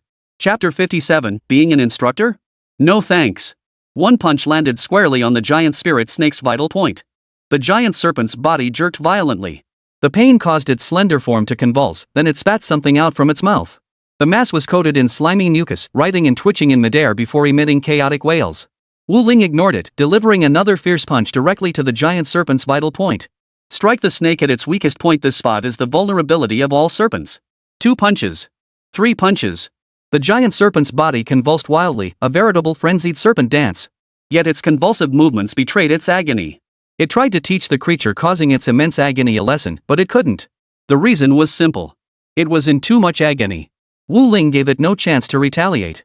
Punch after punch landed precisely on its vital points, leaving many students nearby staring in stunned silence. Who was this person? How could they be so formidable? Soon, someone recognized Wu Ling, the homeroom teacher of class 12 at 3rd middle school, and one of the participants in this bet. But this was simply unbelievable. Even a weaker 7th rank martial artist would struggle against a beast of this caliber, yet he seemed to toy with it as if it were nothing. Finally, the giant serpent twitched once more. It passed out. In the distance, the mass within the slime wriggled and suddenly stood upright. This mass was not a creature, but a person. It was Instructor Wang, who had just been swallowed by the giant spirit serpent. Other instructors arrived nearby shortly after. Seeing Instructor Wang's state and Wu Ling beside the giant serpent, they understood everything. So, did you do this, Wu Ling? One instructor exclaimed in shock. Though he knew Wu Ling was a senior instructor, he never imagined she could single-handedly take down a 6th-tier giant spirit snake. Yes. Is there a problem? Wu Ling countered. No, nothing. The instructor stammered in response, then led Instructor Wang toward the rear, presumably to have him cleaned up. The slime on his body was overwhelming. The stench was overwhelming, likely mixed with the gastric fluid from that 6th-tier giant spirit snake they'd just encountered. Instructor Wang remained silent. But Wu Ling knew he had been thoroughly humbled. The last time he apologized, he probably hadn't been quite so convinced. Even though he'd given him a bottle of chi blood pills back then, there had still been a hint of reluctance in his eyes. But now, as he walked away, Instructor Wang looked completely deflated, his entire demeanor drained of energy. This signaled his complete surrender. Teacher Wu Ling, you're truly impressive. Have you considered transferring to our military department? An instructor nearby addressed Wu Ling. Transfer to the military department? Hearing this, Wu Ling turned to glance at the instructor beside her. After carefully appraising him, she replied, No, I won't. Although I did enjoy this special training camp. But staying at the military headquarters long term? I just don't see much point in that. After all, my primary mission is still teaching students. With that, Wu Ling walked toward the students. When the 6th-tier giant spirit snake appeared earlier, all the students in Wu Ling's class had already fled to the safe zone ahead of time, with not a single one injured. In contrast, many of the top students from other schools under Instructor Wang and other instructors had sustained injuries while fleeing. Many instructors felt a deep sense of admiration for Wu Ling's teaching abilities. Of course, some also sensed that Wu Ling's students seemed to possess stronger psychic abilities than their own pupils. But they never imagined Wu Ling possessed a technique like the basic mental meditation method to teach her students. Teacher Wu, your students are truly... One instructor couldn't help but speak up. What is it? Wu Ling smiled and turned to ask. Impressive. The instructor continued. Is that so? Wu Ling chuckled. After all, everyone has their own area of expertise. After Wu Ling finished speaking, the instructors exchanged glances. Watching Wu Ling's receding figure, they looked at each other in astonishment. Speaking of which, how did Teacher Wu manage that? He seems to be at the 6th tier, yet he managed to kill a 6th-tier giant spirit snake? The instructors murmured among themselves in the distance. Does that mean Teacher Wu is approaching 7th tier? No wonder he earned that senior instructor title. Honestly, when Wang Dong mentioned Teacher Wu Ling before, I didn't believe he could be this formidable or that he could elevate every student in his class to at least the 1st-tier martial artist realm. But now the proof is right before our eyes, we have no choice but to believe it. One instructor exclaimed in astonishment. At that moment, Wu Ling had arrived before the formation of Senior 312 class. She glanced over, not a single student from Senior 312 was missing, and none had gone to the infirmary. This left Wu Ling feeling thoroughly satisfied. Excellent. You've done well. Wu Ling nodded. Teacher Wu's training methods really are the best. Upon hearing this, class monitor Xia Qi spoke up. If not for that, we might have been attacked and injured by all sorts of serpentine beasts, insectoid beasts, and other monstrous creatures in that forest. By the way, did Teacher Wu receive any rewards for defeating that 6th-tier giant spirit snake just now? Also, earlier, when you completely defeated Instructor Wang in that bet, he just gave you a small vial? Seems like the military department is being a bit stingy? At that moment, amidst the formation of Senior 3 Class 12, Lu Yuan suddenly interjected. Hearing this, Wu Ling shook his head. Not at all. Wu Ling replied with a smile. Though I'm not sure what the reward for slaying that 6th-tier giant spirit snake will be, the prize I won from my bet with Instructor Wang was actually pretty decent. Saying this, Wu Ling pulled out the small porcelain bottle of Qi blood pills from his pocket. This Qi blood pill only provides me with a short-term boost to my Qi and blood. But for you, it won't just cause your Qi and blood to surge temporarily, it could even elevate your cultivation to the next level. Wu Ling said solemnly. Take one each. Those nearing the 2nd tier can consume it directly. Though still some distance from 2nd-tier martial artists should save it for critical moments or when on the verge of a breakthrough, it will propel you swiftly to the 2nd tier. This bottle of potion holds considerable value. Let's distribute it among us. As soon as Wu Ling finished speaking, the students of Class 12, Senior 3 began taking the potions from Xia Qi, the class monitor who had received the bottle. At that moment, another instructor approached from the distance. Teacher Wu Ling, may I speak with you? The instructor asked calmly. Hearing this, Wu Ling nodded. What would you like to discuss? He inquired. Teacher Wu Ling, are you nearly at the 7th rank? If you were to take a position at our military headquarters, the compensation would be even higher than that of a senior teacher. The officer said earnestly. I won't do it, Wu Ling replied. Chapter 58, The Gathering of the Evil Sect. Why not? Teacher Wu, if you possess the ability to guide a group of underachievers to become 1st-tier martial artists, I believe you could also excel within our military headquarters. Our military needs outstanding instructors like you. The instructor spoke, deeply regretting Wu Ling's departure. After all, elevating every student to this level was undeniable proof of his ability. Especially since he knew most of these students had previously possessed abysmal Qi and blood levels. They were convinced Wu Ling must possess unique teaching methods that surpass those of most others. You're mistaken, Wu Ling replied with a smile. Compared to the military headquarters, I feel schools need me more. Besides, I'm halfway through teaching these students. How could I just hand them over to someone else before they even take their college entrance exams? Oh, right. Wu Ling glanced at the instructor before him. If you're interested in joining our school for further training, specifically our Senior 3 Class 12, I think that would be quite suitable. Though he wondered if having these instructors join the class would actually boost his own energy levels.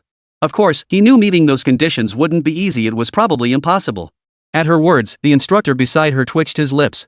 He gave an awkward chuckle before replying, Teacher Wu, you're joking with us, right? We're already instructors, and you want us to go train in your Senior 312 class? The instructor said, speechless. Hearing this, Wu Ling remained calm. What's the matter? Does that sound insulting? He asked casually. Didn't you all think my teaching skills were exceptional? If that's the case, what's wrong with you observing my class? Wu Ling instructed the students to disperse while addressing the instructors. His reasoning was simple, he wanted to test whether his strength truly equaled the combined power of his entire class. If his students were transfer instructors at the 5th tier level, what would the outcome be? The instructor beside him, who had originally wanted Wu Ling to join the military department, was a 5th tier powerhouse. Naturally, his strength far surpassed that of the students in Wu Ling's class 312. However, in terms of age, this instructor was also considerably older than those students. In terms of seniority, he was on the same level as Wu Ling. Therefore, logically, he wouldn't choose to become Wu Ling's student. But what if? What if this instructor actually became Wu Ling's student? Then Wu Ling could see if suddenly having a 5th tier martial artist as a transfer student would cause his own strength to skyrocket. Reaching 7th tier would be a breeze. Of course, transfer students like the instructor would never be eligible for the martial arts college entrance exam due to age restrictions, so, technically speaking, it's debatable whether the student could even be considered Wu Ling's student. After all, his purpose was fundamentally different from that of the other students in Senior 312. Therefore, in Wu Ling's view, the outcome would most likely be that this 5th tier martial artist transfer student wouldn't be counted as an actual student. Consequently, Wu Ling's vital energy wouldn't directly increase by the total amount of a 5th tier martial artist's strength. Of course, while this was Wu Ling's speculation and he believed it was likely correct, many things remained uncertain. What if someone older than Wu Ling, with a vital energy total comparable to his own, joined Senior 312 and their vital energy count was added to his? Wouldn't that be a huge win for Wu Ling? Wu Ling pondered. At that moment, the instructor froze in place, silent for a long while. And Wu Ling had long since guessed where his thoughts lay. Whether out of pride or status, the other party was unwilling to join Wu Ling's class 12 of senior year. In a way, this suited Wu Ling perfectly. After all, the sudden appearance of a fifth-tier martial artist in her class would be far too peculiar. Students from senior 312 who witnessed the scene approached, some coming directly to Wu Ling's side. "Teacher Wu, what did that instructor just say?" one student asked. "Did he say he hopes you'll stay on as an instructor at the military training camp?" The student spoke while keeping his eyes fixed on Wu Ling. Hearing this, Wu Ling found it somewhat amusing. "That's correct, but I declined." Wu Ling replied calmly. "You still need me now, so I won't be joining the military headquarters." Wu Ling replied. "Beyond that, such matters are not for you to concern yourselves with." "Understood, teacher." The student replied. He then turned and walked toward the formation of Class 12, Senior 3. At that very moment, elsewhere, in a dimly lit cave, several figures clad in black stood before a platform of ghostly blue flames. They stared at the flames, lost in thought. Suddenly, one of the figures spoke. "The Wuchang City base is currently conducting some elite cultivation program. The giant serpent we awakened earlier couldn't eliminate even one of them. It's truly... Is it sheer luck, or could there be someone exceptionally skilled among them?" Another figure in black chimed in. "By all accounts, we know the strength levels of everyone in this training camp. The highest should be no more than 6th tier. If that's the case, how could they so easily subdue a 6th tier giant spirit snake?" The leader of the black-clad men expressed his confusion.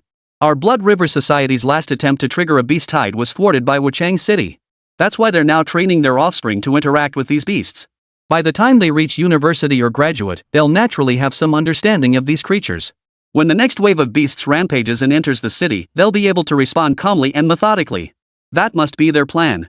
I suggest we pay a visit to the military training camp in that base city ourselves. Killing these people will create a power vacuum in Wuchang City. In the coming years, when we unleash the next beast tide, Wuchang City will be powerless to resist." "Well said, leader." The moment the last black-clad figure finished speaking, the others immediately echoed his words. "But who exactly should be sent to carry out this mission?" Another black-clad figure inquired. "Blood Wolf, Blood Lion, why not you two? You two will use our Blood Soul technique to command some beasts to attack the base. I want to hear news of heavy casualties among the students, not that they've returned safe and sound. Do you understand?" the leader demanded.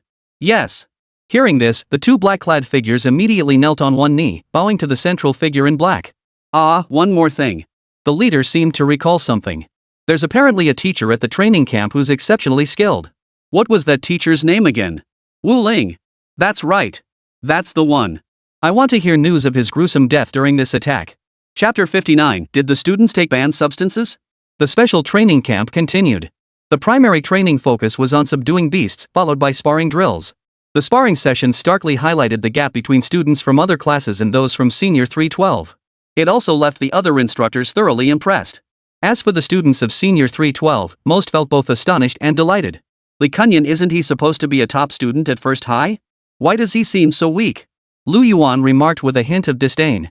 First High was undoubtedly a gathering place for elites, the kind of students everyone else envied. Yet this time, they were being nearly crushed by him. Other classmates chimed in from the sidelines. "Yeah, and Xia Yike from number 2 high school too. He was supposed to be the school's rising star, yet he got knocked down in just a few moves?" "Exactly. And Wu Yulin, Zhou Fanshan too. These guys weren't just top students, they were martial arts competition participants. How could they be so easy to handle?" The students of Senior 312 were buzzing with discussion about why students from other schools seemed so weak. Meanwhile, the top students from other schools were debating why Class 12 of Senior 3 was so formidable. Terrifying. Their chi and blood reserves are too abundant. Is everyone here approaching second-rank martial artist status? Does that mean the entire Class 12 of Senior 3 could get into Qingbei Martial Arts Academy? It feels like more than that, like every single one of them could top a martial arts college entrance exam, remarked a top student from another school. This is just absurd. Their homeroom teacher, Wu Ling, is just as unbelievable. I heard he was only a 3rd-tier martial artist last semester? How did he jump straight to nearly 7th tier in just one semester? Did Teacher Wu stumble upon a hoard of rare treasures? Is he feeding himself and his students chi blood pills every day? Some top students murmured in confusion. Speaking of which, Instructor Wang did lose a bottle of chi blood pills to Teacher Wu Ling not long ago. But that stuff only helps break through when you're right at the edge of a realm. Besides, if they'd used chi blood pills, they might already be 2nd-tier martial artists by now. We probably wouldn't have lasted a single move against them. Even if they used chi blood pills when breaking through to 1st-tier martial artists, their progress wouldn't have accelerated this rapidly, right? And I heard that last semester, the students in Senior 312 were still a bunch of underachievers who hadn't even reached the 1st-tier martial artist level. What on earth happened to them in just one semester? Students from other schools expressed astonishment, sighing deeply. Meanwhile, Teacher Wu Ling had been summoned for an audience with the training camp's high-ranking officials. Teacher Wu, your teaching skills have surpassed our camp's expectations. Many of our instructors have requested to observe your classes. Would you grant permission, Teacher Wu Ling? Colonel Zhou, a senior camp official, inquired.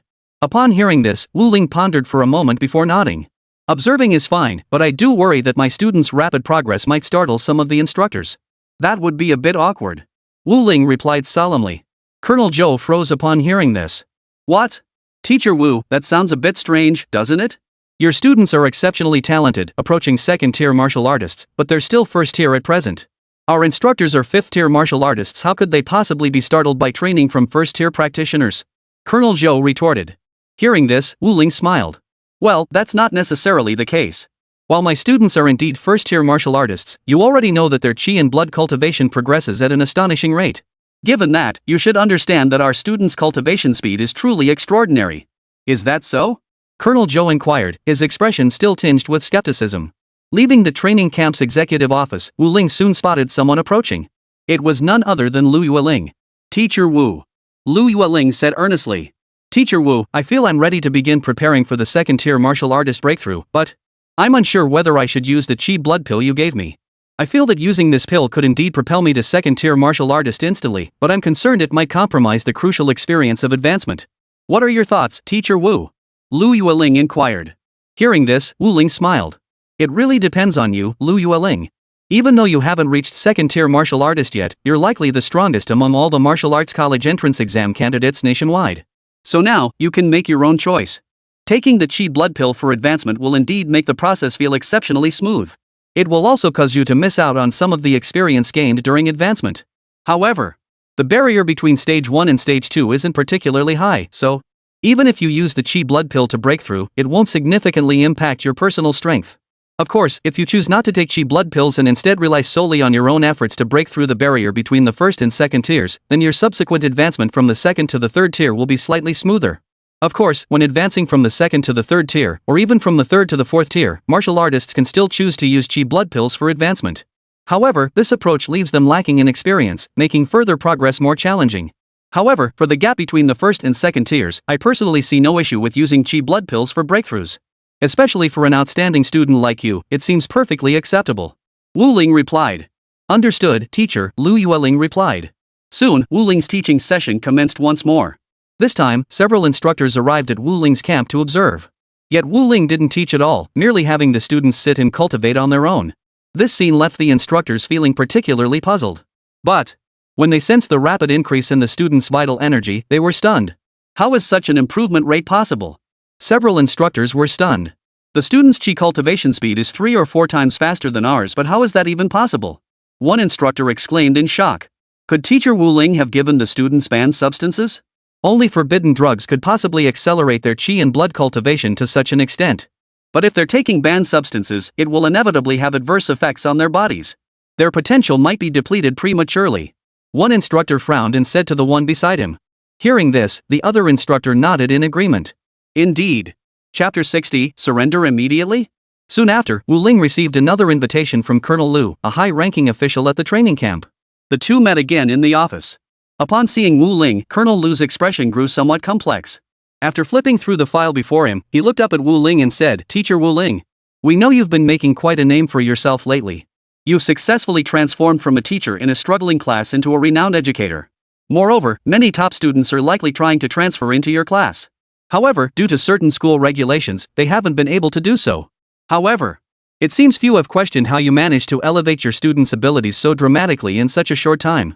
This is undoubtedly a question worth pondering. I think, Teacher Wu Ling, you might need to address this. Colonel Lu spoke slowly, his tone tinged with a hint of flippancy and sarcasm, a cold smile playing at the corners of his mouth. He didn't believe any legitimate method could achieve such results. She must have resorted to some undisclosed means. For instance, banned substances long prohibited, or forbidden techniques perhaps even draining the student's future potential, or even their very vitality, to achieve such results. How exactly did you manage to accelerate your students' chi and blood enhancement to such an extraordinary degree? According to our instructors, your students' chi and blood advancement rates are 3, 4, or even more times faster than the top students in other classes. Originally, advancing from a first-tier martial artist to a second-tier one relied almost entirely on chi blood pills. Yet many in your class are already attempting to forcefully break through their cultivation realms using their own innate strength. This forces us to consider the matter from a different perspective. Have you been supplying your students with some kind of banned substance? Colonel Lu's expression darkened. His elbows braced against the desk, his fingers interlaced, his chin resting upon them. After a moment of deep contemplation, he lifted his head, his gaze sharp as a hawk's, fixing directly on Wu Ling's eyes, as if searching for a flicker of evasion. Unfortunately for him, Colonel Lu's plan failed. For at that moment, Wu Ling's gaze was utterly unflinching. He didn't flinch at all. He simply regarded Colonel Lu calmly. Colonel Lu, might your assumptions be a bit too one-sided? Wu Ling spoke casually. Hearing this, Colonel Lu grunted in response. One-sided? Wu Ling, your reasoning holds little persuasive power. After all, we've only uncovered incidents like this within certain heretical factions. I wonder how much you know about these cultist organizations. They also operate under the banner of aiding human evolution, capturing martial artists indiscriminately to conduct human experiments on them. They conduct numerous human experiments, including ones designed to rapidly enhance combat prowess. And they succeeded, though the side effects are devastating. Most subjects don't survive beyond 10 years. In fact, some within these cult organizations have even administered these forbidden drugs to themselves, hoping to leapfrog one or multiple tiers in their cultivation. But the ultimate outcome was madness, or complete physical deterioration, mental confusion, drastic personality changes, and so on. In short, such forbidden drugs are strictly prohibited in our base city. You should be aware of that, Teacher Wu? Colonel Lu looked at Wu Ling sternly. Upon hearing this, Wu Ling nodded. Indeed, I understand everything you've mentioned. It was explicitly stated in the teacher's oath recited on my first day of teaching. Therefore, I would never engage in such activities. Wu Ling replied calmly. Hearing this, Colonel Lu's brow furrowed even deeper. His expression grew more serious, and his voice rose slightly as he demanded, then how do you explain what you did? How exactly did you manage to accelerate the students' chi and blood enhancement to such an extraordinary degree? As far as I know, only banned substances could achieve such results. Even banned substances would struggle to achieve such results. I have a file here. Colonel Lu spoke, lifting the file and holding up a photograph within it for Wu Ling to see. The photograph depicted a man so emaciated he resembled a skeleton. After showing it, Colonel Lu returned the photo to the file and placed the file back into its folder. He then looked at Wu Ling with grave seriousness and said, "You've seen the photo now. This man, in his pursuit of power, was deceived by a sinister organization into taking forbidden drugs. As a result, his chi and blood increased at a rate roughly double or even triple that of a normal person. This rapidly depleted his potential and future. About a year after taking the forbidden drugs, his body began to show various aftereffects. You've witnessed the final outcome. His entire body muscles, organs, even bones began to atrophy. Within months, he died. His family brought in the city's finest doctors, but even they couldn't save his life. His future, the very foundation of his body, had been depleted far too early. You may not know how desperately this child yearned to return to normal before his death." Colonel Lu sighed as he spoke. He then looked up at Wu Ling. "So, Teacher Wu Ling, you should explain what kind of drugs you and your students took to boost your chi and blood so rapidly. While we haven't encountered every banned substance yet, we've seen some. Our medical department has already conducted extensive research on certain prohibited drugs. Therefore, while the duration of use is still short, if the banned substances you've taken are studied in countermeasures developed by our doctors, you might still have a chance to save your lives. Of course, you, Wu Ling, will inevitably face imprisonment for this. However, if you turn yourself in sooner, it might be considered as atoning for your crimes through good deeds. Your sentence might be relatively lighter. But if you remain stubborn and refuse to admit it, and we discover the banned substances you've been using, the consequences will be severe. Do you understand, Teacher Wu Ling?" Colonel Lu's expression was unwavering. His gaze fixed on Wu Ling was icy cold, tinged with a hint of interrogation. Colonel Lu. Upon hearing this, Wu Ling found it somewhat amusing. So, what if we hadn't used banned substances? Right. Even if banned substances were used, as you just said, they couldn't boost the students' chi and blood to 3 or 4 times their normal levels, let alone faster. At best, it would only reach 2 or 3 times. So, could it be that we never used any banned substances at all, and you, Colonel Lu, are overthinking this? Wu Ling countered. Overreacting? Upon hearing this, Colonel Lu muttered to himself before answering, absolutely impossible. Chapter 61, not banned substances, but tonics? How could it be that I'm overthinking this? Colonel Lu's tone grew even more stern as he slammed his hand on the table. The bloodshot in his eyes intensified as he glared at Wu Ling. This left Wu Ling utterly speechless. He continued, "Colonel Lu, there's an old saying, seeing is believing, hearing is deceiving. You've jumped to the conclusion that I used banned substances, but isn't there a possibility that I never used banned substances at all? Besides, you just mentioned the severe consequences of banned substances. Then why not have the doctors examine the students in our class and me? Wouldn't that prove whether we used banned substances or not? Wu Ling asked. Hearing this, Colonel Lu was momentarily speechless, though he still didn't believe these explanations. After all, Wu Ling and these students, their progress had been far too rapid, even defying common sense. It seemed impossible without resorting to some special means. After all, in any class, there might be a handful of promising talents. But an entire class full of them? That was impossible. He pressed on, Wu Ling, you truly won't give up until you hit a brick wall. Must our doctors detect banned substances in your bodies and present reports of organ necrosis before you'll regret this? Or is it that? Does nothing matter to you except your current strength? Wu Ling, I've reviewed your personal file. You must have faced plenty of ridicule when you became the homeroom teacher for underachievers, right? So you desperately want to rise above others, is that it? Colonel Lu countered. Wu Ling, it seems to me you were so desperate to trample those who once mocked you that you fell prey to a sinister organization and took forbidden drugs. You still have a chance to receive treatment, but the power you've gained has blinded you. You're far too enamored with and reveling in who you are now. Have you even abandoned concern for your own life? What about those children? Do you want them to die with you? Stop. Listening to Colonel Lu's words before him, Wu Ling felt utterly speechless. Colonel Lu, have you finished speaking? May I speak now? Wu Ling said helplessly. Hearing this, Colonel Lu paused briefly before replying, certainly, Teacher Wu. Colonel Lu spread his hands. If you have anything to defend yourself with, now is the time. After all, up until now, you still have a chance for a reduced sentence.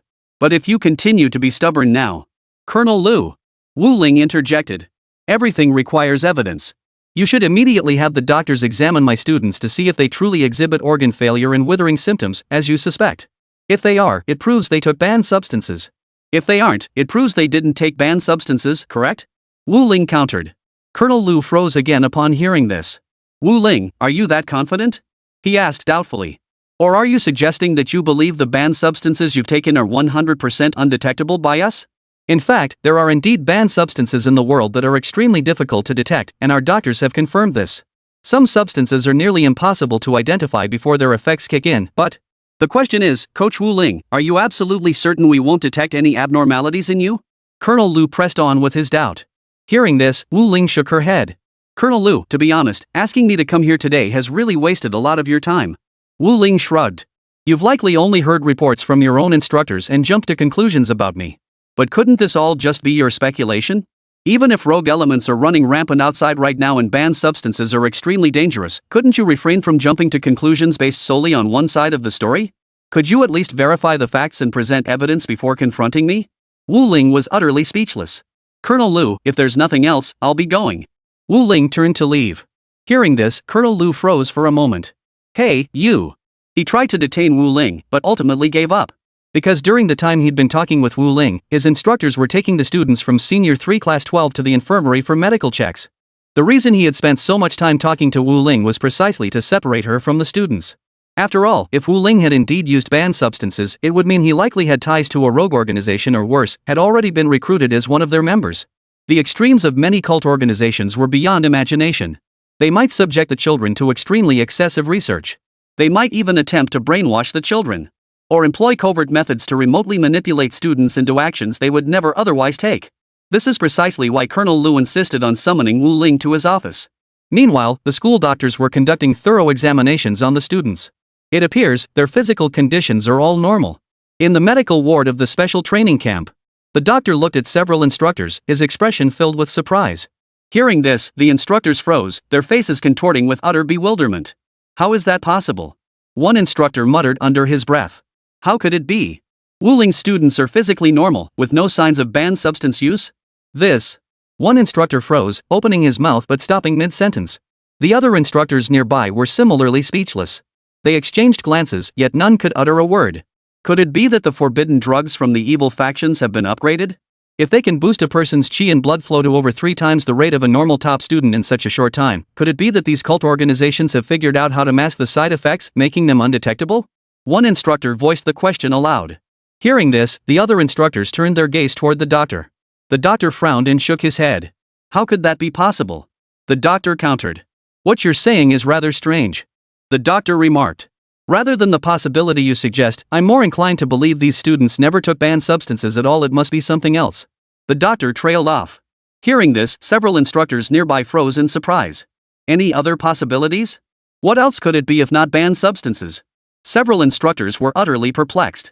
Supplements, the doctor said helplessly. The only explanation is that these children seem to have taken some kind of highly specialized tonic to achieve such rapid improvements in their chi and blood. As for the exact composition of this tonic, I'm currently unable to detect it. But judging by their physical condition, they're all in perfect shape. Chapter 62, Enemy Attack. Tonic? Several instructors were instantly speechless. Is there really such a tonic that can make a person's chi and blood cultivation progress more than 3 times faster than other top students? The instructor exclaimed in astonishment. But, this teacher Wu was just an ordinary teacher in a remedial class.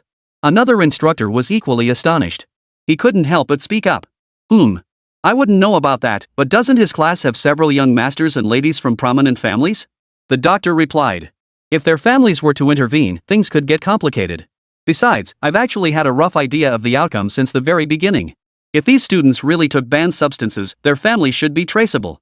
After all, their families have quite impressive backgrounds. There's even the eldest daughter of the Liu family, ranked number 1 among Wuchang City's prominent clans. The Liu family's eldest daughter undergoes medical examinations at home every week or month without fail. They would never permit their daughter to take such banned substances. The doctor spread his hands in resignation. So, your suspicions were misguided from the very beginning. The doctor sighed as he spoke. Of course, the idea that someone's chi and blood could improve at a rate 3 times faster than other prodigies is a bit too bizarre. So your suspicions weren't entirely without merit, but unfortunately, Wu Ling and the others weren't using banned substances, they were taking tonics. Meanwhile, in Colonel Lu's office, Wu Ling had already laid out his entire perspective. Well, he asked. Wu Ling paused briefly before replying with a smile. Colonel Lu, if I'm not mistaken, during the time I've been in your office, my students should already be undergoing examinations by your doctors, correct? Wu Ling inquired. The results of the examinations should be available very soon, or perhaps they're already ready, and even sent to you by now. So, Colonel Lu, shouldn't you review them first before accusing me of using banned substances? Besides, if it truly is a banned substance, why didn't you just send someone to arrest me? Wu Ling smiled. Hearing this, Colonel Lu remained silent. Because at that very moment, he had indeed received the report from the military doctor. And the answer was astonishing, far beyond his original expectations and imagination. Not banned drugs, but supplements? Colonel Lu murmured to himself as he stared at the message, his eyes filled with disbelief. The moment he looked up at Wu Ling, his expression shifted again. Teacher Wu Ling, so you truly did not administer banned substances to your students. But you used the Liu family's fortune to purchase substantial quantities of tonics to accelerate their chi and blood enhancement? That's roughly the gist of it? But how on earth did you manage to? Colonel Lu froze, stunned by the sheer implausibility of what was being revealed. To my knowledge, no existing medication can accelerate a person's chi and blood cultivation by more than 3-fold. Why can you, Wu Ling, achieve this? Or could it be that this drug was just discovered and invented by the Liu family, or some other clan? Colonel Lu's tone had softened considerably by now.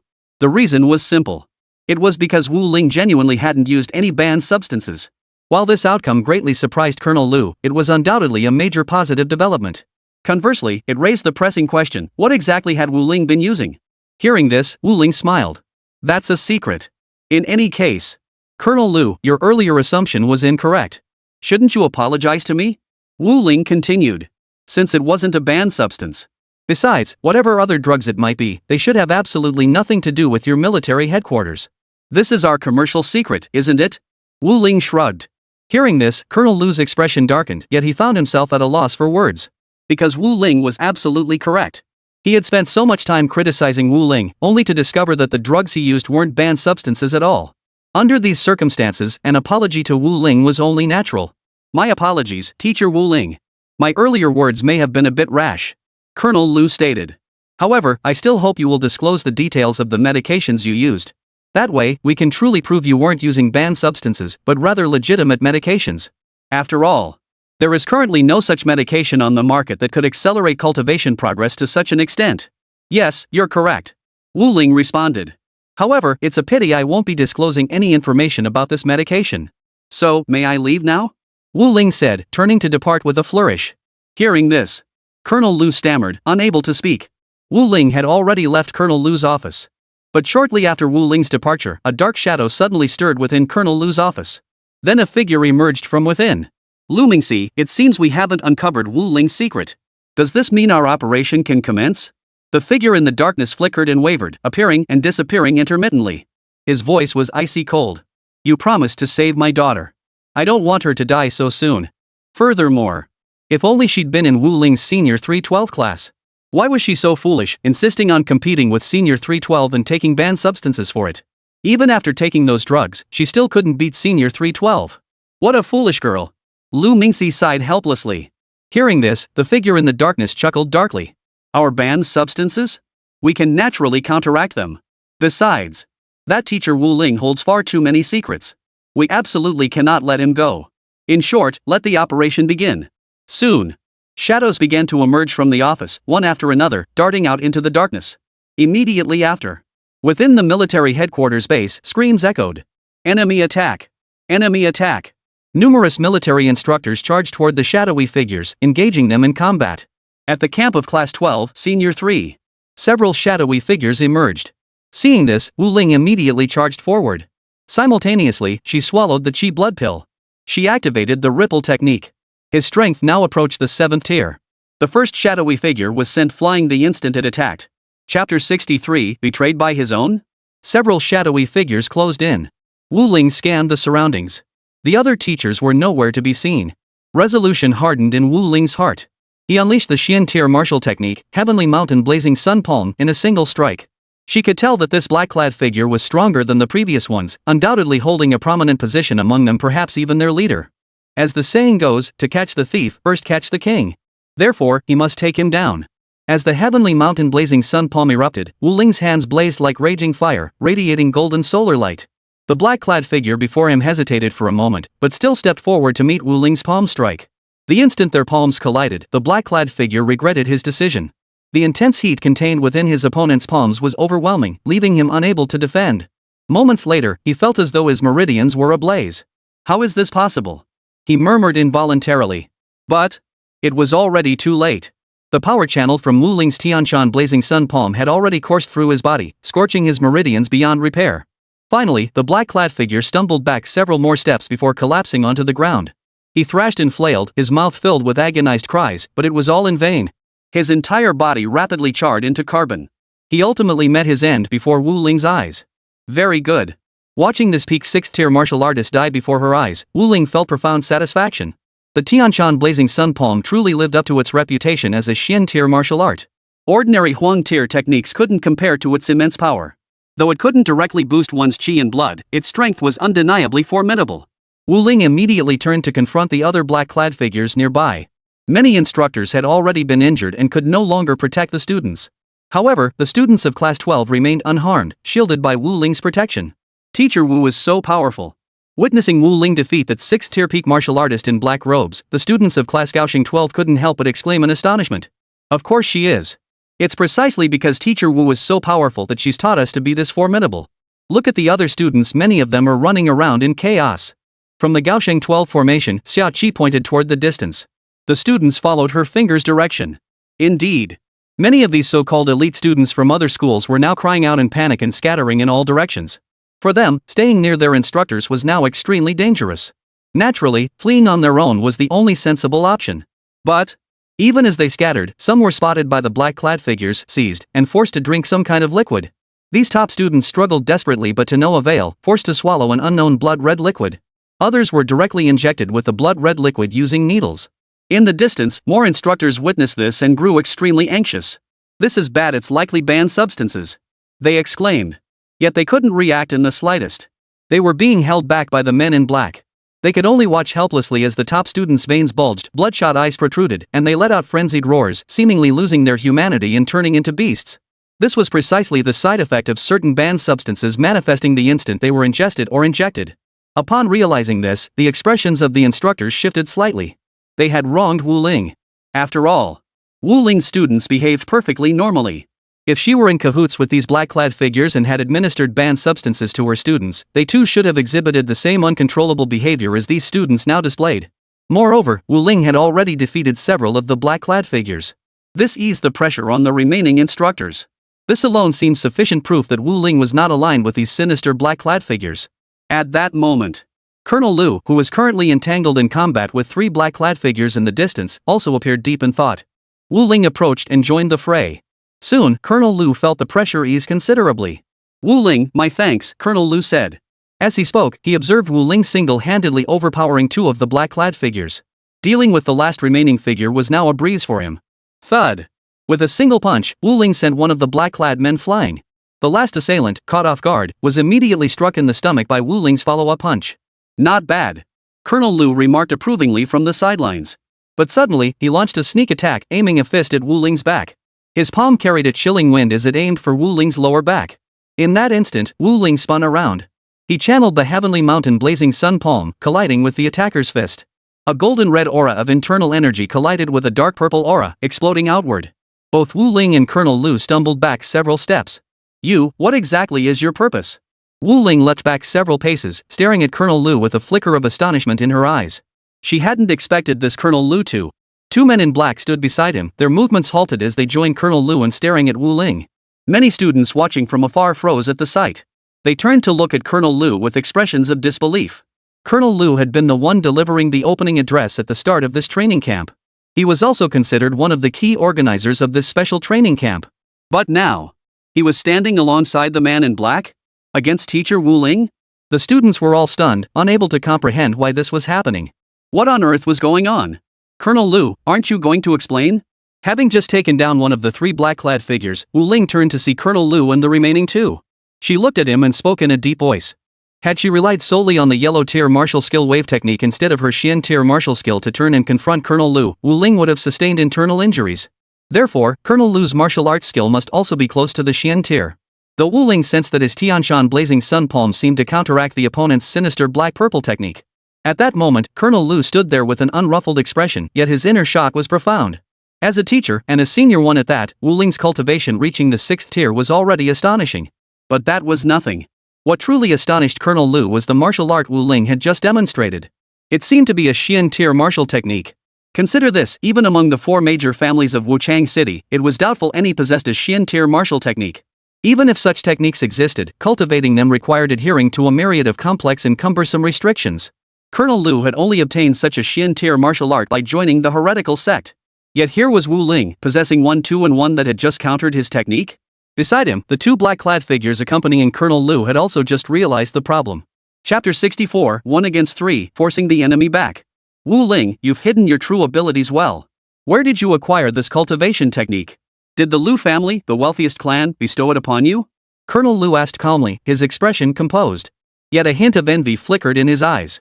Though bearing the Lu surname, Colonel Lu was not of the Lu family the wealthiest in Wuchang City but an outsider. This made him deeply envious of the Lu family's status. After all, cultivation resources were of paramount importance to everyone in this world. With sufficient resources, one's future prospects would be vastly expanded. Now, upon seeing Wu Ling's Tianshan blazing sun palm, he assumed it had been bestowed upon her by the Lu family. After all, Wu Ling was just an ordinary teacher. How could she possibly possess such a formidable martial art? Who would have thought the Lu family would be so generous to an outsider like you, huh? Colonel Lu added with a hint of jealousy. Hearing this, Wu Ling remained silent. Without another word, Colonel Lu and the 2 men in black beside him launched their attack. Wu Ling, facing 3 opponents alone, managed to hold his own for the moment. The other instructors nearby witnessed the scene, though none spoke up. Most of them, however, cast skeptical glances at Colonel Lu. Colonel Lu was their superior officer. Could he really have been bribed by the dark faction? This was something they found utterly unbelievable. Yet now, it seemed to be the truth. Wu Ling was currently holding her own against 3 opponents, though it wasn't easy. Among them, Colonel Lu was a 6th-tier martial artist, while the other 2 comprised 1 5th-tier and 1 6th-tier practitioner. This combination made Wu Ling feel somewhat overwhelmed. Go, Teacher Wu! The students of Senior 3 Class 12 shouted from afar. Hearing this, Wu Ling nodded. He then channeled the heavenly mountain blazing sun palm and clashed with the trio. The situation was growing dire. Without resorting to Xian-tier techniques, he would inevitably be pushed into a disadvantage. Even as they fought Wu Ling, the trio didn't forget to taunt him. Teacher Wu, why don't you just surrender? No matter how much inner strength you have, you can't match all 3 of us. Your energy flow must be faltering now, right? Soon you won't be able to wield this technique anymore. Why not join us while you still have the strength? Colonel Lu spoke up.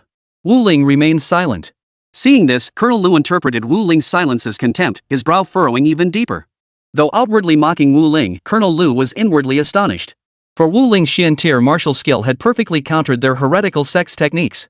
Had there not been 3 of them, he would have lost to Wu Ling just now. Boom! Wu Ling's palm strike landed squarely on a 5th-tier black-clad man. The man cried out in pain, spat blood, stumbled back several steps, and collapsed onto the ground. He clutched his abdomen, trembling in agony. Now, only 2 men remained facing Wu Ling. This sudden turn of events momentarily stunned Colonel Lu.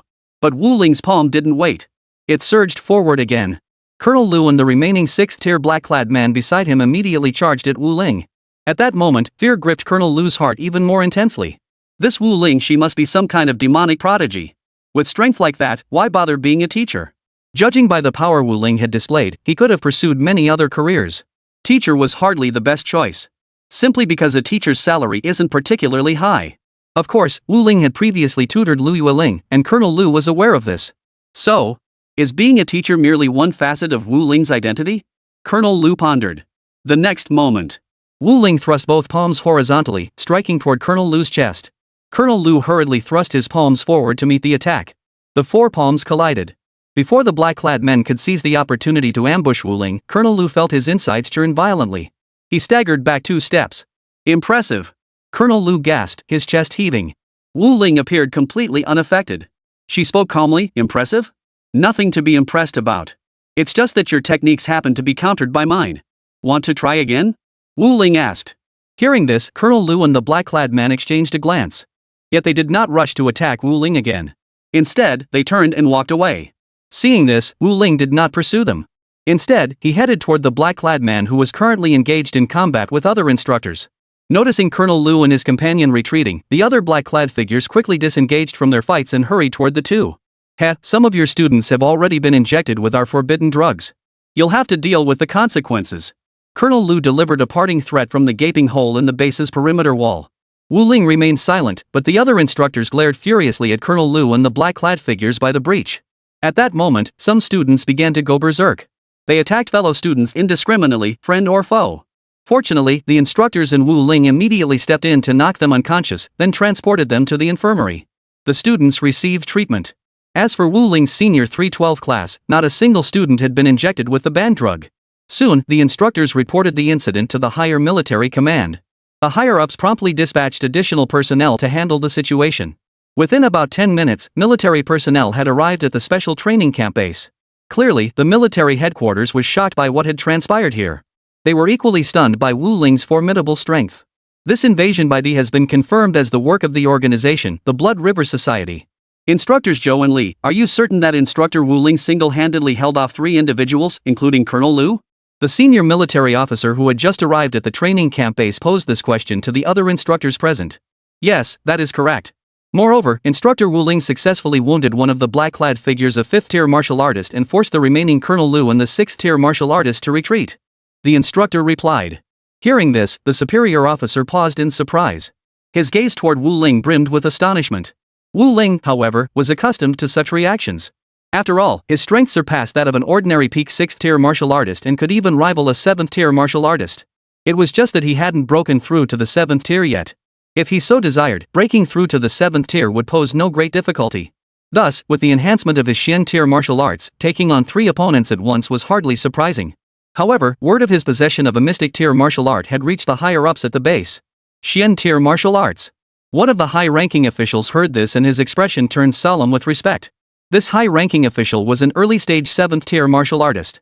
Yet he himself had never cultivated a Xian tier martial skill. Wu Ling was merely a schoolteacher, yet he possessed such a rare martial skill it naturally aroused envy even in him. I suppose it was gifted to teacher Wu by the Lu family, the wealthiest clan? The executive couldn't help but ask. Wu Ling smiled but offered no reply. Chapter 65, Tracking the Enemy.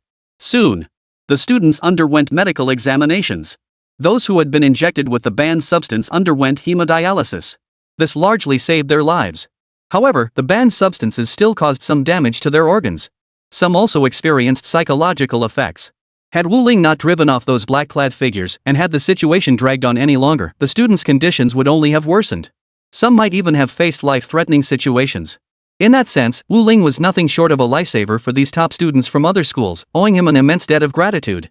Wu Ling, you did exceptionally well this time, the high-ranking military official sighed deeply before speaking. But there is one thing that remains regrettable. Hearing this, Wu Ling felt a bit speechless. If the military hadn't arrived a bit late, how could they have let Colonel Lu get away? Moreover, their high-end combat forces hadn't overwhelmed the enemy. With so many students in trouble and needing protection, How could they possibly have detained him? That wasn't my fault, was it?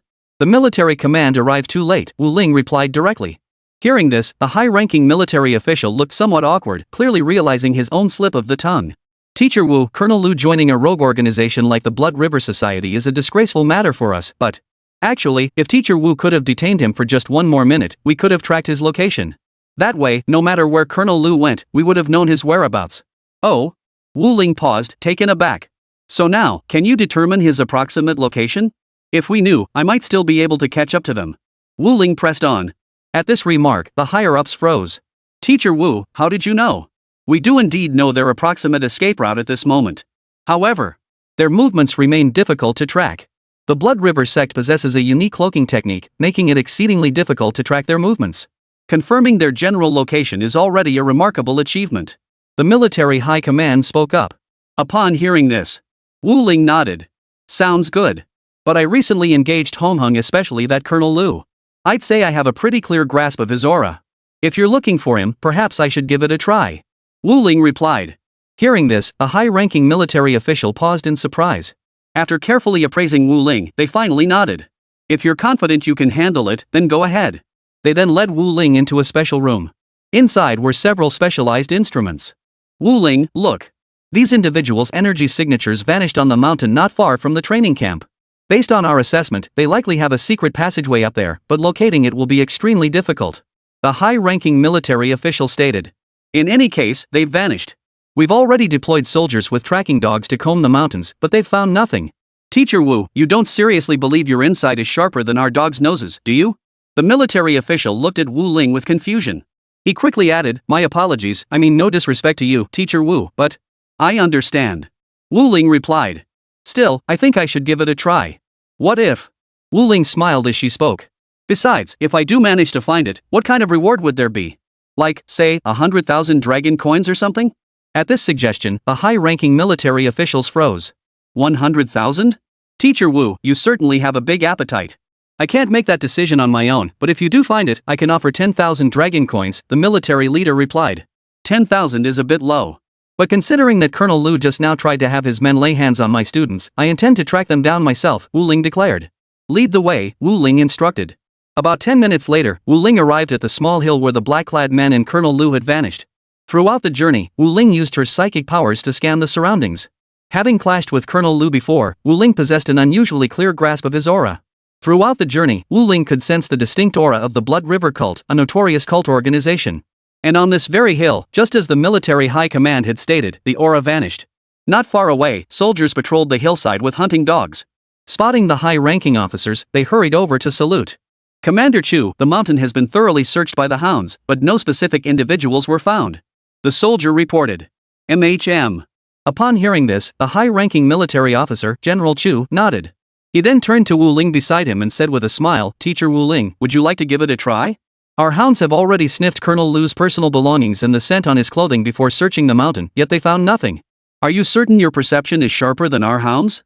Of course, if Teacher Wu can truly sense Colonel Lu's scent, that would be ideal. However, Commander Chu of the military high command spread his hands as he spoke. Found it, Wu Ling declared. At this declaration, General Chu froze momentarily. He watched as Wu Ling headed toward a specific direction, moved a massive boulder aside, and revealed a hidden tunnel beneath it. Witnessing this, everyone around froze in shock. They exchanged bewildered glances before turning to Wu Ling with expressions of utter disbelief. Wu Ling, how on earth did you manage that? General Chu couldn't help but ask. Hearing this, Wu Ling felt somewhat speechless. The reason you were able to track down General Lu's whereabouts was precisely because your psychic power is exceptionally strong. Your psychic power surpasses that of ordinary 7th-tier powerhouses, even high-tier martial artists in both strength and acuity. This naturally led to your ability to grasp the aura of others with greater certainty. This Colonel Lu, though part of the military headquarters, is a traitor who defected to the organization, the Blood River Society. Such an unusual presence naturally drew your extraordinary attention. His aura remains exceptionally clear in your memory. This perception transcends mere olfactory senses. Thus, on this mountain, you discovered the whereabouts of Colonel Lu and his men, a trail even the hounds had failed to trace. Excellent. Absolutely brilliant. General Chu spoke up. His expression quickly turned grave. But the fact that such a traitor exists within our military headquarters is truly a disgrace. If it weren't for Teacher Wu, more children might have been injected with the banned drug. The consequences would have been unimaginable. Soon, the soldiers entered the secret passageway. Chapter 66, Capturing the Traitor. Let me come too. Wu Ling spoke up. She soon followed into the mountain tunnel. Wu Ling then used his psychic powers to scan the area, detecting the lingering presence of Colonel Lu and his men within the mountain tunnel. He immediately began tracking them. The other soldiers nearby couldn't help but marvel at her. For though the mountain tunnels were labyrinthine, Wu Ling always found the correct path. After about several tens of minutes, Wu Ling and his group finally tracked them to a hidden underground chamber, where they heard voices. Approaching cautiously, they recognized the figure as the black-clad 5th-rank Nengen martial artist Wu Ling had wounded earlier. He was leaning against the wall, resting. Upon seeing Wu Ling and the others approach, he was utterly shocked. He let out a loud cry of alarm. His cry successfully alerted the two individuals in the adjacent chamber. These were none other than Colonel Lu, who had previously clashed with Wu Ling, and another black-clad figure. What? The moment he saw Wu Ling, Colonel Lu froze. His expression darkened considerably as he glanced at the people accompanying her. Colonel Lu, why? Before Wu Ling could speak, someone beside him addressed the question. This person seemed to be on fairly good terms with Colonel Lu. Why? Hearing this, Colonel Lu let out a cold laugh, his eyes now devoid of any trace of conviction. There is no why. People climb upward, water flows downward. The military couldn't give me what I wanted. If they could have granted me the same Xian tier cultivation technique you possess, why would I ever choose to leave?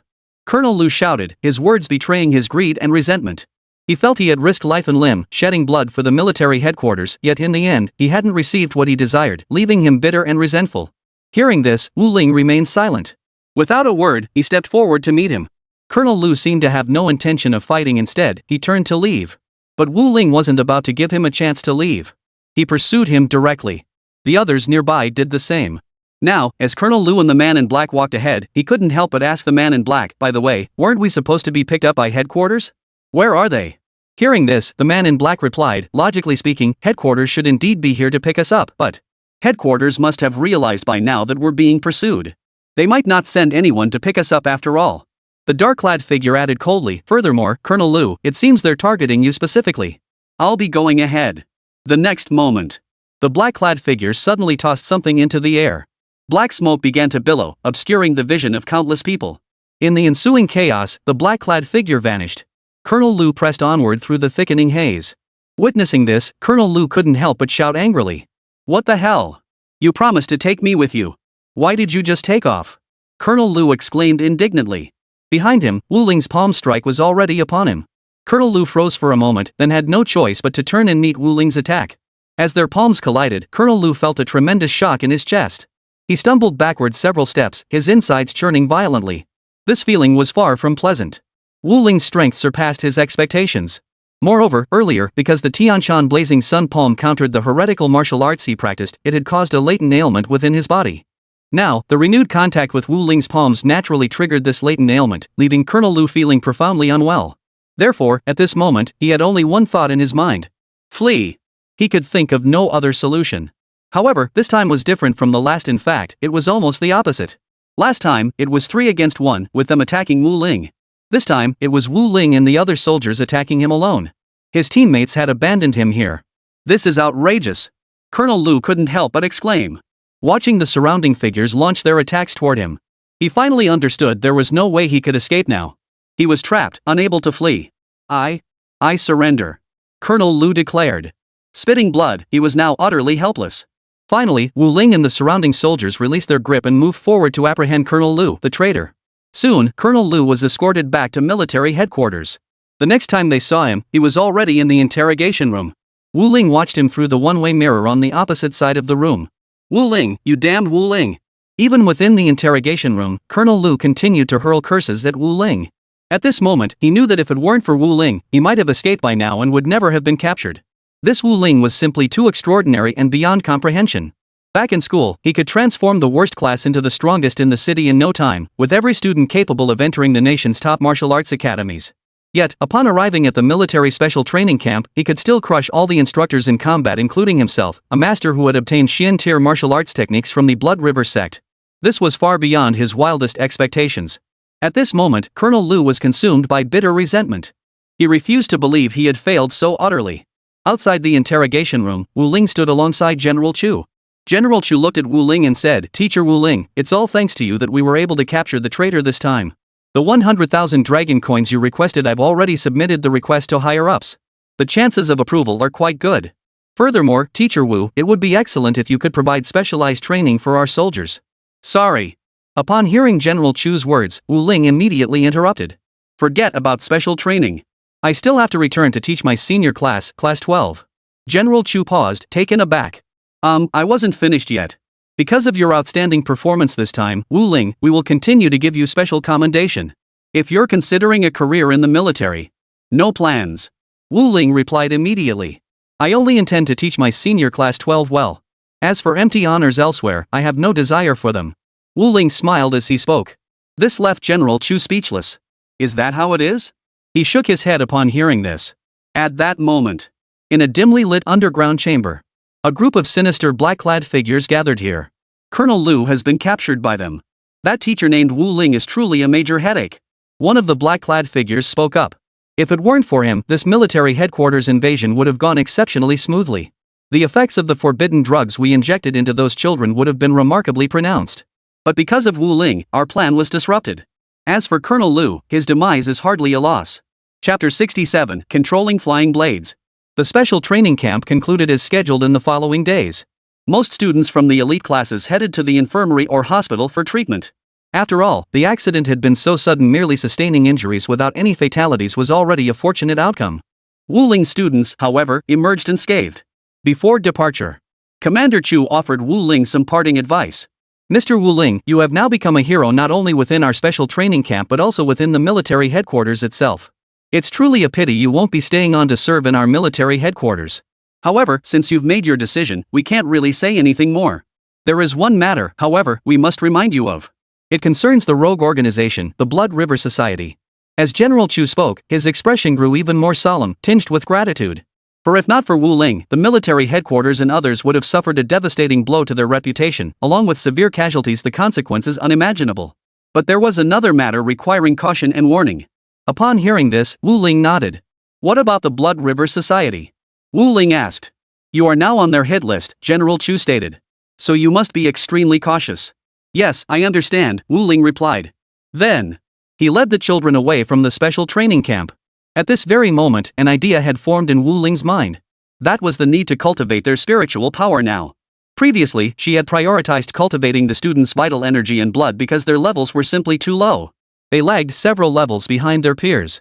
That was why he had prioritized their chi and blood cultivation. But now that his students' chi and blood cultivation had far surpassed that of their peers, cultivating mental power had become an essential next step. Just recently, during the operation to apprehend the traitor Colonel Lu, Wu Ling relied on his formidable mental power to sense the enemy's movements. This allowed the military personnel to coordinate and capture him. The powerful perceptive capabilities of mental energy had also been fully demonstrated during the previous hunting competition. His students, possessing far superior psychic abilities than their peers, avoided harm from forest insects and venomous snakes. Their hunting speed was twice as fast as their peers. But the utility of psychic power extended beyond this. Mental energy could also be directly applied in combat. The simplest method, for instance, using mental power to manipulate objects. About half a month ago, he could only use his psychic power to barely create ripples in a cup of water. But now, Wu Ling could now lift the cup with his psychic energy. And naturally, he could lift more than just a cup. Among the objects he could now grasp were weapons. For instance, a dinner knife. Yes, the weight of a dinner knife is actually less than that of a glass filled with water. And the knife Wu Ling wanted to control wasn't just any ordinary dinner knife.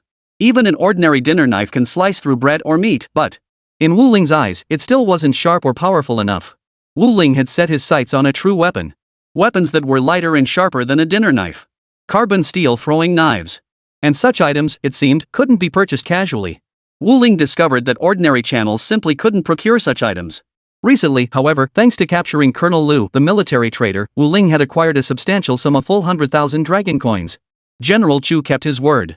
Though Wu Ling hadn't joined the military, General Chu still awarded him 100,000 dragon coins. Moreover, what left Wu Ling somewhat speechless was Lu Yueling had also given him 300,000 dragon coins.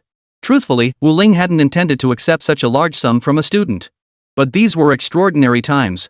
He was now certain that the Blood River cult had targeted him. In other words, his life could be in danger at any moment. Therefore, he had to do everything possible to protect himself. Under these circumstances, accepting Lu Yueling's 300,000 dragon coins seemed perfectly acceptable. Commander Chu, may I join the military headquarters while continuing to teach my students? Meanwhile, Wu Ling sent a text message to General Chu. Wu Ling's desire to rejoin the military headquarters stemmed entirely from her interest in their weapons store. The military headquarters armory stocked carbon steel weapons, such as throwing knives and long swords. Yes. After a moment, General Chu replied via text. Truthfully, Wu Ling, you're in a very dangerous position right now. It's actually best for you to stay with our military headquarters. Our military headquarters is now implementing stricter measures to vet our soldiers. We can confirm there are no traitors within our base at this time. Even if any individual's resolve were to waver, we would detect it swiftly. General Chu continued in his message. No need. Wu Ling replied. I still feel safer staying at the academy. At that moment, Wu Ling's psychic senses detected two 7th-tier martial artists. These two 7th-tier martial artists hadn't existed before. They had materialized after the Blood River Society's invasion of the military special training camp. Based on Wu Ling's assessment, if she hadn't misjudged, these two were Lu Yueling's bodyguards. Currently, two 7th-tier martial artists stood in the shadows, keeping watch over Lu Yueling. Lu Yuan, meanwhile, had one 7th-tier martial artist bodyguard and two 6th-tier peak martial artist bodyguards watching over him. This meant that as long as Wu Ling remained among these students, her safety was absolutely guaranteed. Only if he were to leave their vicinity would he risk a surprise attack from the Blood River cult. Of course, it couldn't be ruled out that the Blood River sect might resort to more insidious methods, such as poisoning Wu Ling. However, as a martial artist and a peak 6th tier 1 at that, ordinary poisons held no power over him. Most poisons, once detected, could be forcibly expelled from his body. In other words, Wu Ling currently believed himself to be quite safe. Nevertheless, he chose to join the military department, taking up a position there. The reason was that the military department store offered quality weapons. After joining the military, he promptly purchased 3 carbon steel throwing knives. 10,000 per piece. It cost him 30,000 yuan.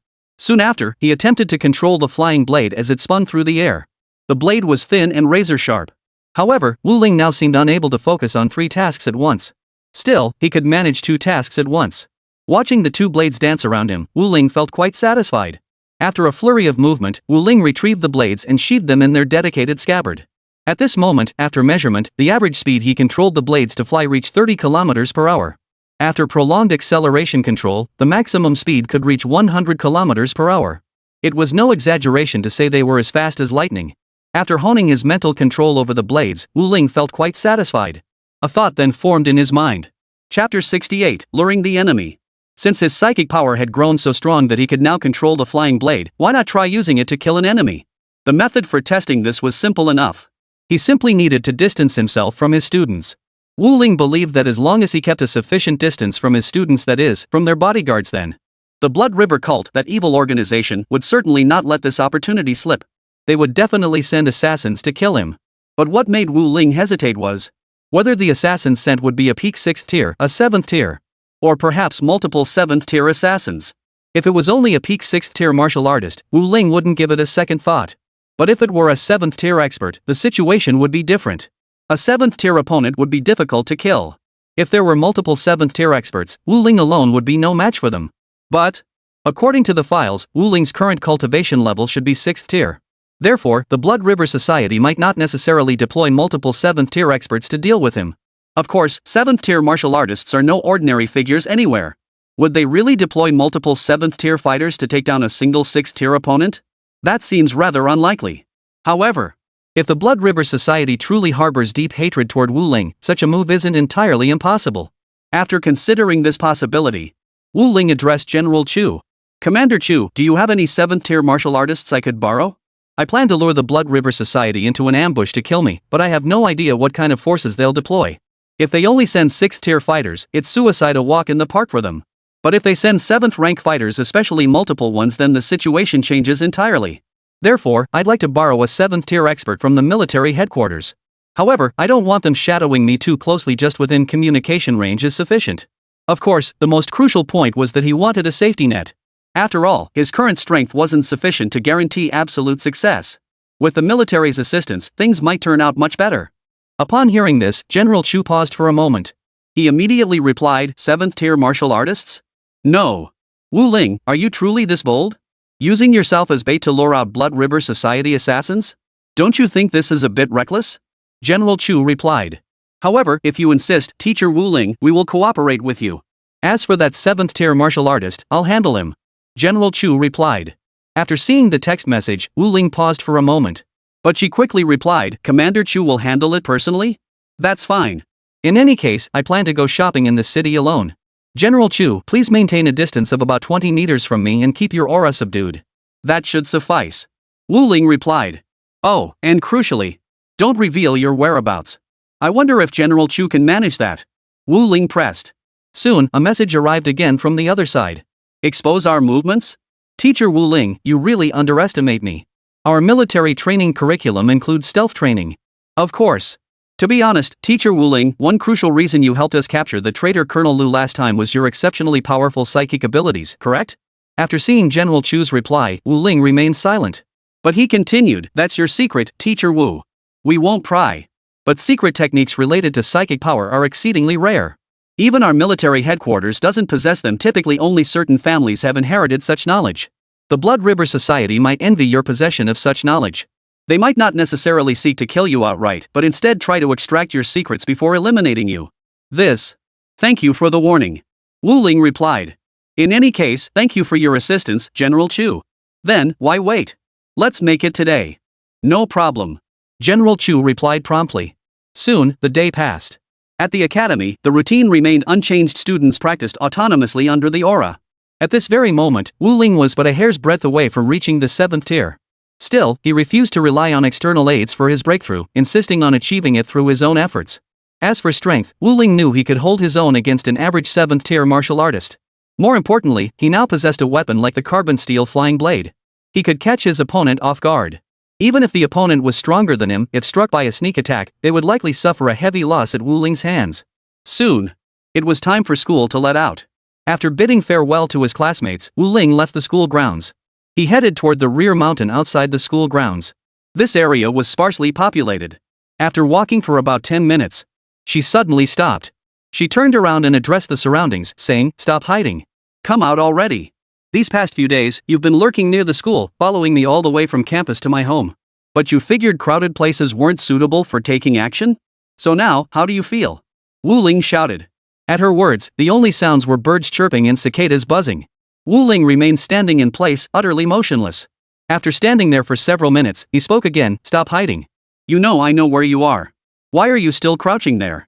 You followed me here to kill me, didn't you? Come out.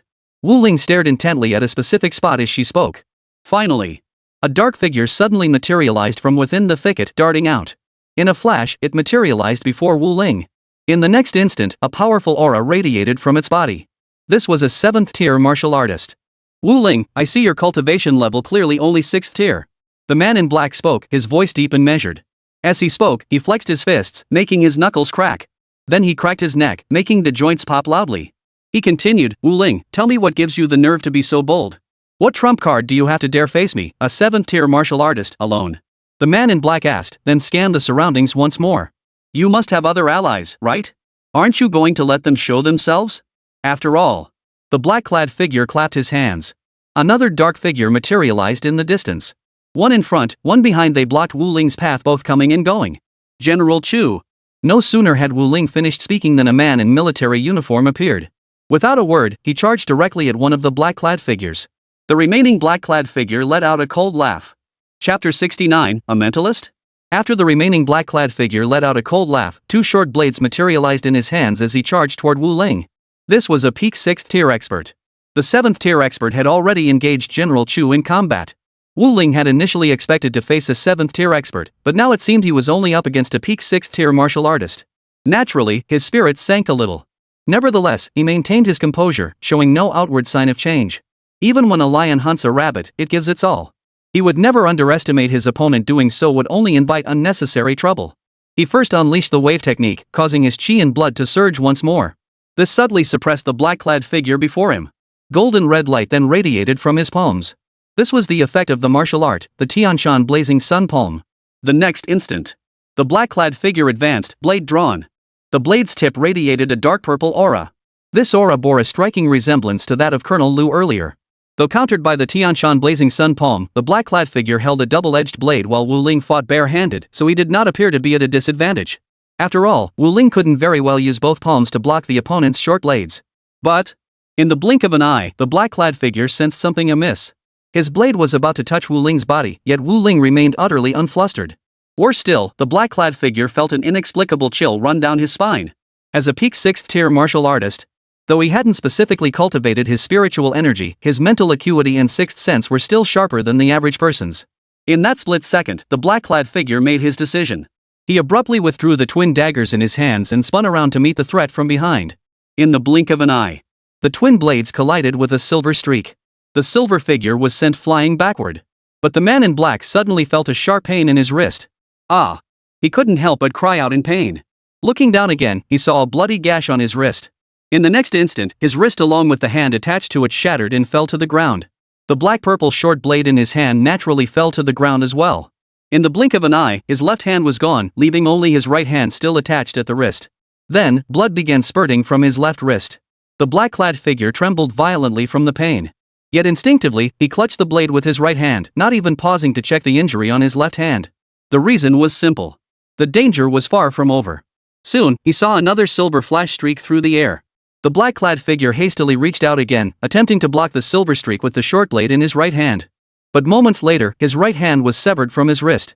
This happened because after mastering the control of the carbon steel flying blade, Wu Ling didn't rush to accelerate its speed.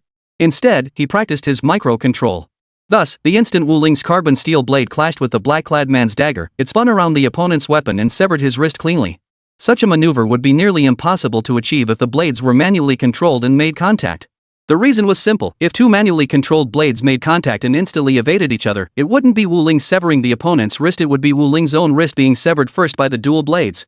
However, when short blades are controlled by psychic power, the situation changes entirely. Under psychic control, the blades not only moved faster but also possessed greater agility, enabling attacks from angles impossible for human hands. Moreover, the true ingenuity lies in the ability to evade the opponent's attacks with unparalleled dexterity. After all, no one was gripping the dagger's hilt, meaning there was no risk of being struck by the opponent's blade. Therefore, one can achieve all offense, no defense, no matter how ingenious the opponent's techniques might be. At this moment, Wu Ling did not rush to finish off his opponent. Though the man before him, a fellow peak 6th-tier martial artist, had now lost his combat ability and become crippled, Wu Ling once again guided the carbon steel flying blade through the air, sending it hurtling toward the man's body. Like a slow execution. Not far behind, the black-clad figure locked in combat with General Chu heard the agonized screams echoing from behind. His expression shifted instantly, yet his movements remained as steady as ever. Witnessing this scene, Wu Ling couldn't help but feel a quiet admiration. The reason was simple. These two were partners in this operation. That one could remain utterly unmoved by such agonized cries from a comrade seemed to reveal the profound coldness of the Blood River sect, this sinister organization. Immediately after, the tide of battle shifted in Wu Ling's favor. As the remaining black-clad figure clashed with General Chu, Wu Ling sheathed his carbon steel flying blade. Then, unleashing the Tianshan blazing sun palm, she struck toward the black-clad man's back. In a mere instant, Wu Ling's sneak attack struck the black-clad man. The black-clad figure also parried the attack launched by the Chu army commander from the front. However, the heavenly mountain blazing sun palm seemed to possess an additional suppressing effect against practitioners of such sinister cultivation techniques. Despite the black-clad man being a 7th-tier martial expert while Wu Ling was only at the peak of 6th tier, a single strike left the black-clad man spitting blood. Immediately, General Chu launched another strike. The black-clad figure struggled to defend. After the fourth palm strike connected, the black-clad man's body shook violently. He stumbled backward several steps, blood gushing uncontrollably from his mouth before collapsing to the ground. At that moment, the two Blood River Society assassins sent to ambush Wu Ling lay before them, both gravely wounded. Several minutes later, military personnel arrived at the scene, apprehended the two men, and took them away in a vehicle. Wu Ling, thanks to you, this plan was able to proceed smoothly. Inside the vehicle, General Chu turned to Wu Ling and said. Hearing this, Wu Ling smiled and shook his head. It was only because General Chu was present. If you hadn't been here, I would have been in serious trouble. General Chu paused for a moment, then looked at Wu Ling and smiled. I don't think so. Although battling that 7th-tier martial artist drained most of my focus, I still distinctly recall you manipulating our military's carbon steel flying blades to sever his wrist mid-air. And last time, when we pursued the black-clad figure, we relied entirely on your powerful perception. Your psychic abilities are extraordinary. By now, you should be considered a psychic master, right? General Chu Jun inquired. Hearing this, Wu Ling was slightly surprised. He hadn't expected General Chu to be so powerful. Even while dealing with the black-clad man and other 7th-tier martial artist, he'd still found the presence of mind to observe Wu Ling's duel with that 6th-tier peak martial artist. Still, Wu Ling sensed this matter couldn't be concealed for long. He smiled. Chapter 70, Drawing High-Level Attention. Psychic mind masters are exceedingly rare, whether within the military or among the noble families, General Chu remarked, a hint of astonishment flickering in his eyes. For a psychic was truly an extraordinary being, not only exceedingly rare. They were also strategic-level weapons. After all, at a certain level, everyone's chi and blood were comparable. What else could they compete with? Of course, pure psychic practitioners were astonishing in their own right, given that most martial artists were at a disadvantage in this area. Yes, that's precisely why I chose to join the military. By the way, now that I've joined the military, can you keep this secret for me? Wu Ling inquired. Upon hearing this, General Chu nodded. By the way, after the death of that 7th-tier martial artist, the likelihood of the Blood River cult launching a surprise attack on you should be significantly reduced. Wu Ling, do you understand how crucial a 7th-tier martial artist is to an organization? General Chu inquired. Hearing this, Wu Ling blinked but said nothing. She did possess some understanding of the critical role a 7th-tier martial artist played within an organization. A 7th-tier martial artist was considered a high-level combat asset within any organization. The loss of such a figure, coupled with a peak 6th-tier martial artist, was no small matter for any faction. As an evil organization, the Blood River sect already possessed very few 7th-tier martial artists to begin with. Thus, having failed to retaliate against Wu Ling, they truly lacked stronger combat power to confront him in the short term. Of course, the more crucial point was, Wu Ling had deliberately lured the Blood River Society's elite into attacking him. After this, he had no intention of exposing such a vulnerability again. After all, educating his students and advancing their strength was the paramount concern in Wu Ling's heart. Ding! Congratulations, host! You successfully protected your students during the evil sect's invasion. Reward obtained, Junior Teacher Aura upgraded to Intermediate Teacher Aura. Description, Beginner Teacher Aura effect tripled. Reward, Spirit Nurturing Incense. Description, within range, spiritual cultivation speed increases threefold. Reward, Mithril Undergarment Armor. Description, worn close to the body, it can withstand attacks from ordinary weapons. Upon seeing the rewards, Wu Ling paused in surprise. These rewards were truly impressive. Not only did it enhance the aura effect, but she also gained 2 items. Currently, under the Intermediate Teacher Aura's influence, the student's chi and blood cultivation speed had increased 9-fold compared to before. And with the Spirit Nurturing Incense, their mental cultivation speed could also triple. This was absolutely fantastic. Of course, it's still unclear how effective that Mithril Undergarment will be. However, it felt exceptionally well crafted in his hands, lightweight and supple. If such lightness could also grant formidable defensive properties, then this Mithril armor would undoubtedly be a treasure. Not long after. Base City Council Hall. Several middle-aged men with slightly graying hair sat around a long table. One stood by the floor-to-ceiling windows in the distance, gazing out at Wuchang City. Suddenly, a voice from the table reached his ears. So, this teacher Wu Ling, not only is her chi and blood advancing at an astonishing rate, but her spiritual power is also growing rapidly? One of the figures at the table spoke up. Director Liu.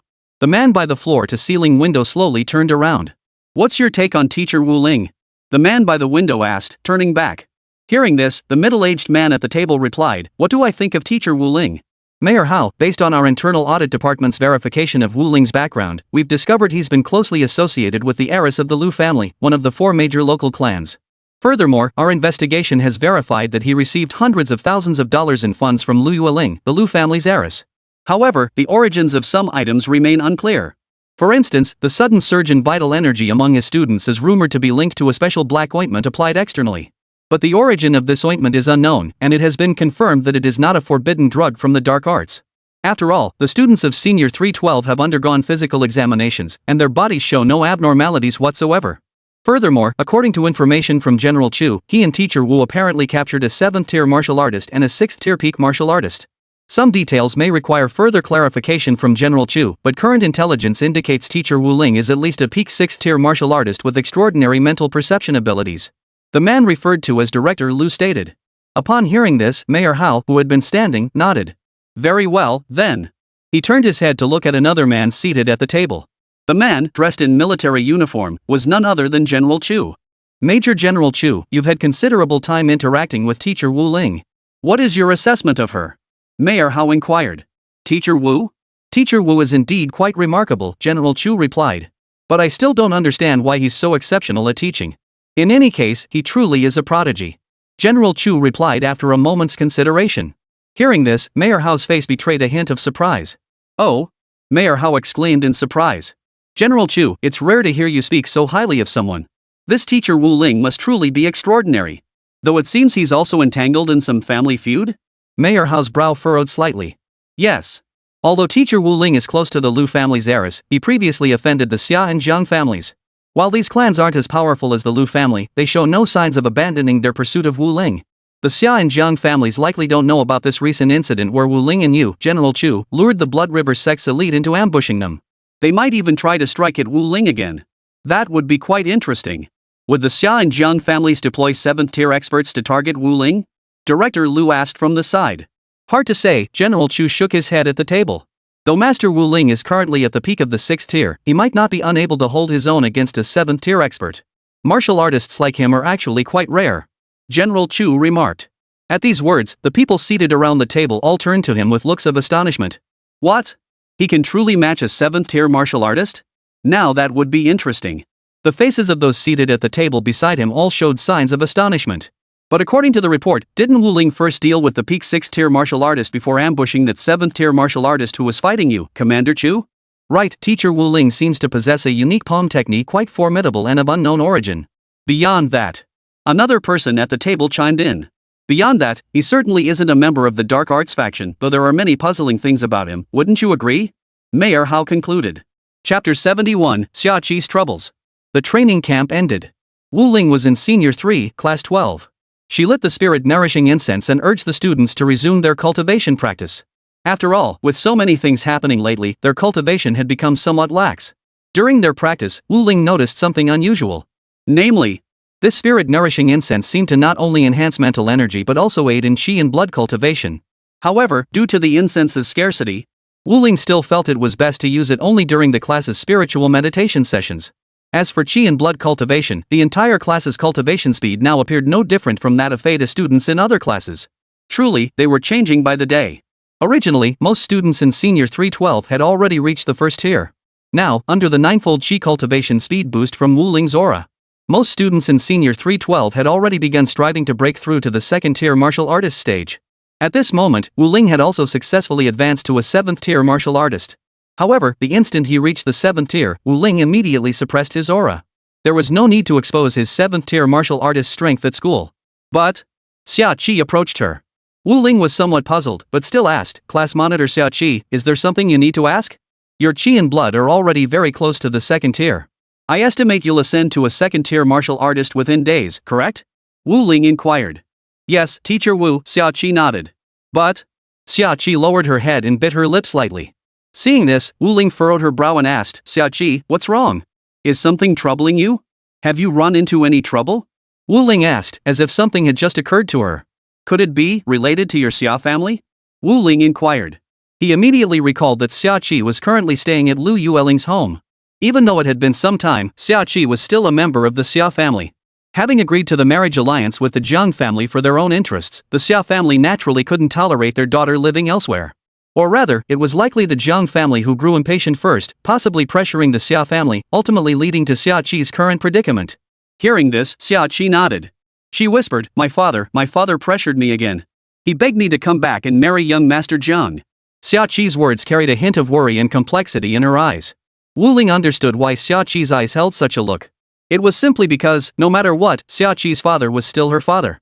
Though Xia Qi was unwilling to marry young Master Jiang, she also seemed reluctant to see the Xia family suffer trouble because of him.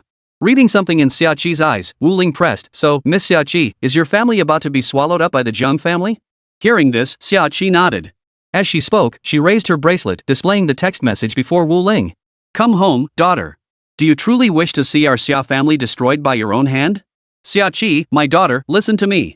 No matter how extravagant young Master Jiang may be, he is a young, talented martial artist with exceptional business acumen. Don't drag our Xia family into utter ruin just because of a momentary fit of pique. The very lifeblood of our Xia family rests in the hands of young Master Jiang. My daughter, you must return at once. Staring at the text messages displayed on Xia Qi's bracelet, Wu Ling froze at the lines of information. The Jiang family. Wu Ling murmured to herself.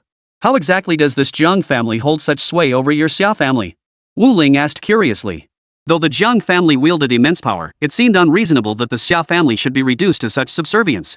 After all, while the Xia family's influence couldn't compare to the Jiang family's, it wasn't that weak either. Hearing this, Xia Qi paused before continuing. The reason our Xia family became a prominent clan is because of a medicine our factory produces, the 100 flowers jade dew pill. This medicine is a miraculous remedy for injuries. However, some time ago, my father made a bet with the Jiang family while drinking. He fell into a trap and ended up losing the formula for the 100 flowers jade dew pill to them. Ever since then, the Jiang family has been producing this medicine. But that's not the end of the story. My father didn't just lose the formula for this medicine, he also lost the factory and the patents. Therefore, the Jiang family's product is now the authentic version, while ours is merely a substitute and imitation. If the Jiang family were to pursue this now, our factory would be shut down. So the young master of the Jiang family threatened my father, demanding a marriage alliance in exchange for returning the drug patent to our Xia family. But this young master Jiang, rumor has it he's a pervert. Xia Qi spoke up. Hearing this, Wu Ling furrowed her brow. She nodded. So, Xia Qi, are you now willing to compromise and make concessions? Wu Ling asked, looking at Xia Qi. Hearing this, Xia Qi pressed her lips together. I'm not sure. I feel even if I were to marry Mr. Jiang, they wouldn't return our patent. After all, we're talking about tens of millions, even hundreds of millions in profits at stake. Xia Qi sighed. Hearing this, Wu Ling nodded, her eyes lighting up. Is the commercial value of the 100 flowers jade dew pill really that high? He couldn't help asking. He thought of the formula for the black jade bone forging ointment in his possession, though he had no intention of revealing it. He hadn't even applied for a patent. The reason was that this stuff was simply too powerful. But the annual profits from the 100 flowers jade dew pills were tempting enough to make Wu Ling feel a flicker of interest. So, Xia Qi, Wu Ling spoke up, if I were to wipe out the entire Jiang family, would they be likely to hand over the patent for this formula? Well, Teacher Wu, you could try, but I hear the Jiang family's guards already possess 7th tier martial artist strength, so Xia Qi voiced her concern. It doesn't matter. A 7th tier expert is still worth fighting, Wu Ling said calmly. But Xia Qi still looked somewhat reluctant. Wu Ling, however, appeared quite relaxed. You're worried they won't accept the challenge, aren't you? No problem. I'll try to get them to agree. Wu Ling smiled as he opened his bracelet and began dialing General Chu's number. Hello, General Chu. There's something I might need your help with. It's about one of our students, Xia Qi. Yes. The drug patent the Jiang family seized from the Xia family, it was taken through a wager. I was wondering if we could reclaim it through another wager? Is that possible? Alright, then I'll leave it to you, General Chu. Wu Ling replied. Then she hung up the phone. Looking at Xia Qi before her, Wu Ling said calmly, rest assured, squad leader Xia Qi. The Jiang family will soon learn their lesson. Chapter 72, Betting Against Young Master Jiang. At that moment, General Chu was presiding over a high-level meeting. After finishing the call, the others nearby turned to look at General Chu. Commander Chu, was that call from Wu Ling? Asked a man with graying hair. Wu Ling had become a highly sought-after figure, with stories of his exploits circulating in many places. Yes, Minister Ma, General Chu replied. Hearing this, Director Lu chimed in, Minister Ma, speaking of teachers like Wu Ling, shouldn't the Ministry of Education organize some kind of teaching commendation or recognition? After all, teachers this exceptional are a rare find. A once-in-a-generation talent, General Chu added. Perhaps in those top-tier base cities, there might be even more extraordinary individuals. But in smaller or medium-sized base cities like theirs, someone like Wu Ling was likely a once-in-a-century talent. Minister Ma nodded in agreement. So, Commander Chu, you're asking for my assistance? You want me to intervene and pressure the young master of the Jiang family? After all, young Master Jiang got into Class 1 through connections. But I think it's better to approach old Chen from the medical department. The conflict between the Jiang and Xia families stems from a pharmaceutical patent. There might be some irregularities in the transfer of that drug patent. If that's the case, then the Jiang family's patent would be invalidated, and the patent would still belong to the Xia family. What do you think, General Chu? Wouldn't that be a more elegant solution? Minister Ma spoke up. General Chu paused for a moment before replying, I'm not so sure that's the case. I've already discussed this with Director Chen, right, old Chen? General Chu said, turning to another middle-aged man seated nearby. The middle-aged man nodded in response. This man was none other than Minister Chen. Indeed, I've been monitoring the patent transfer between the Jiang and Xia families. Xia Zhongjuan, the head of the Xia family, was truly reckless back then. The patent transfer procedures were flawless, not a single loophole could be found.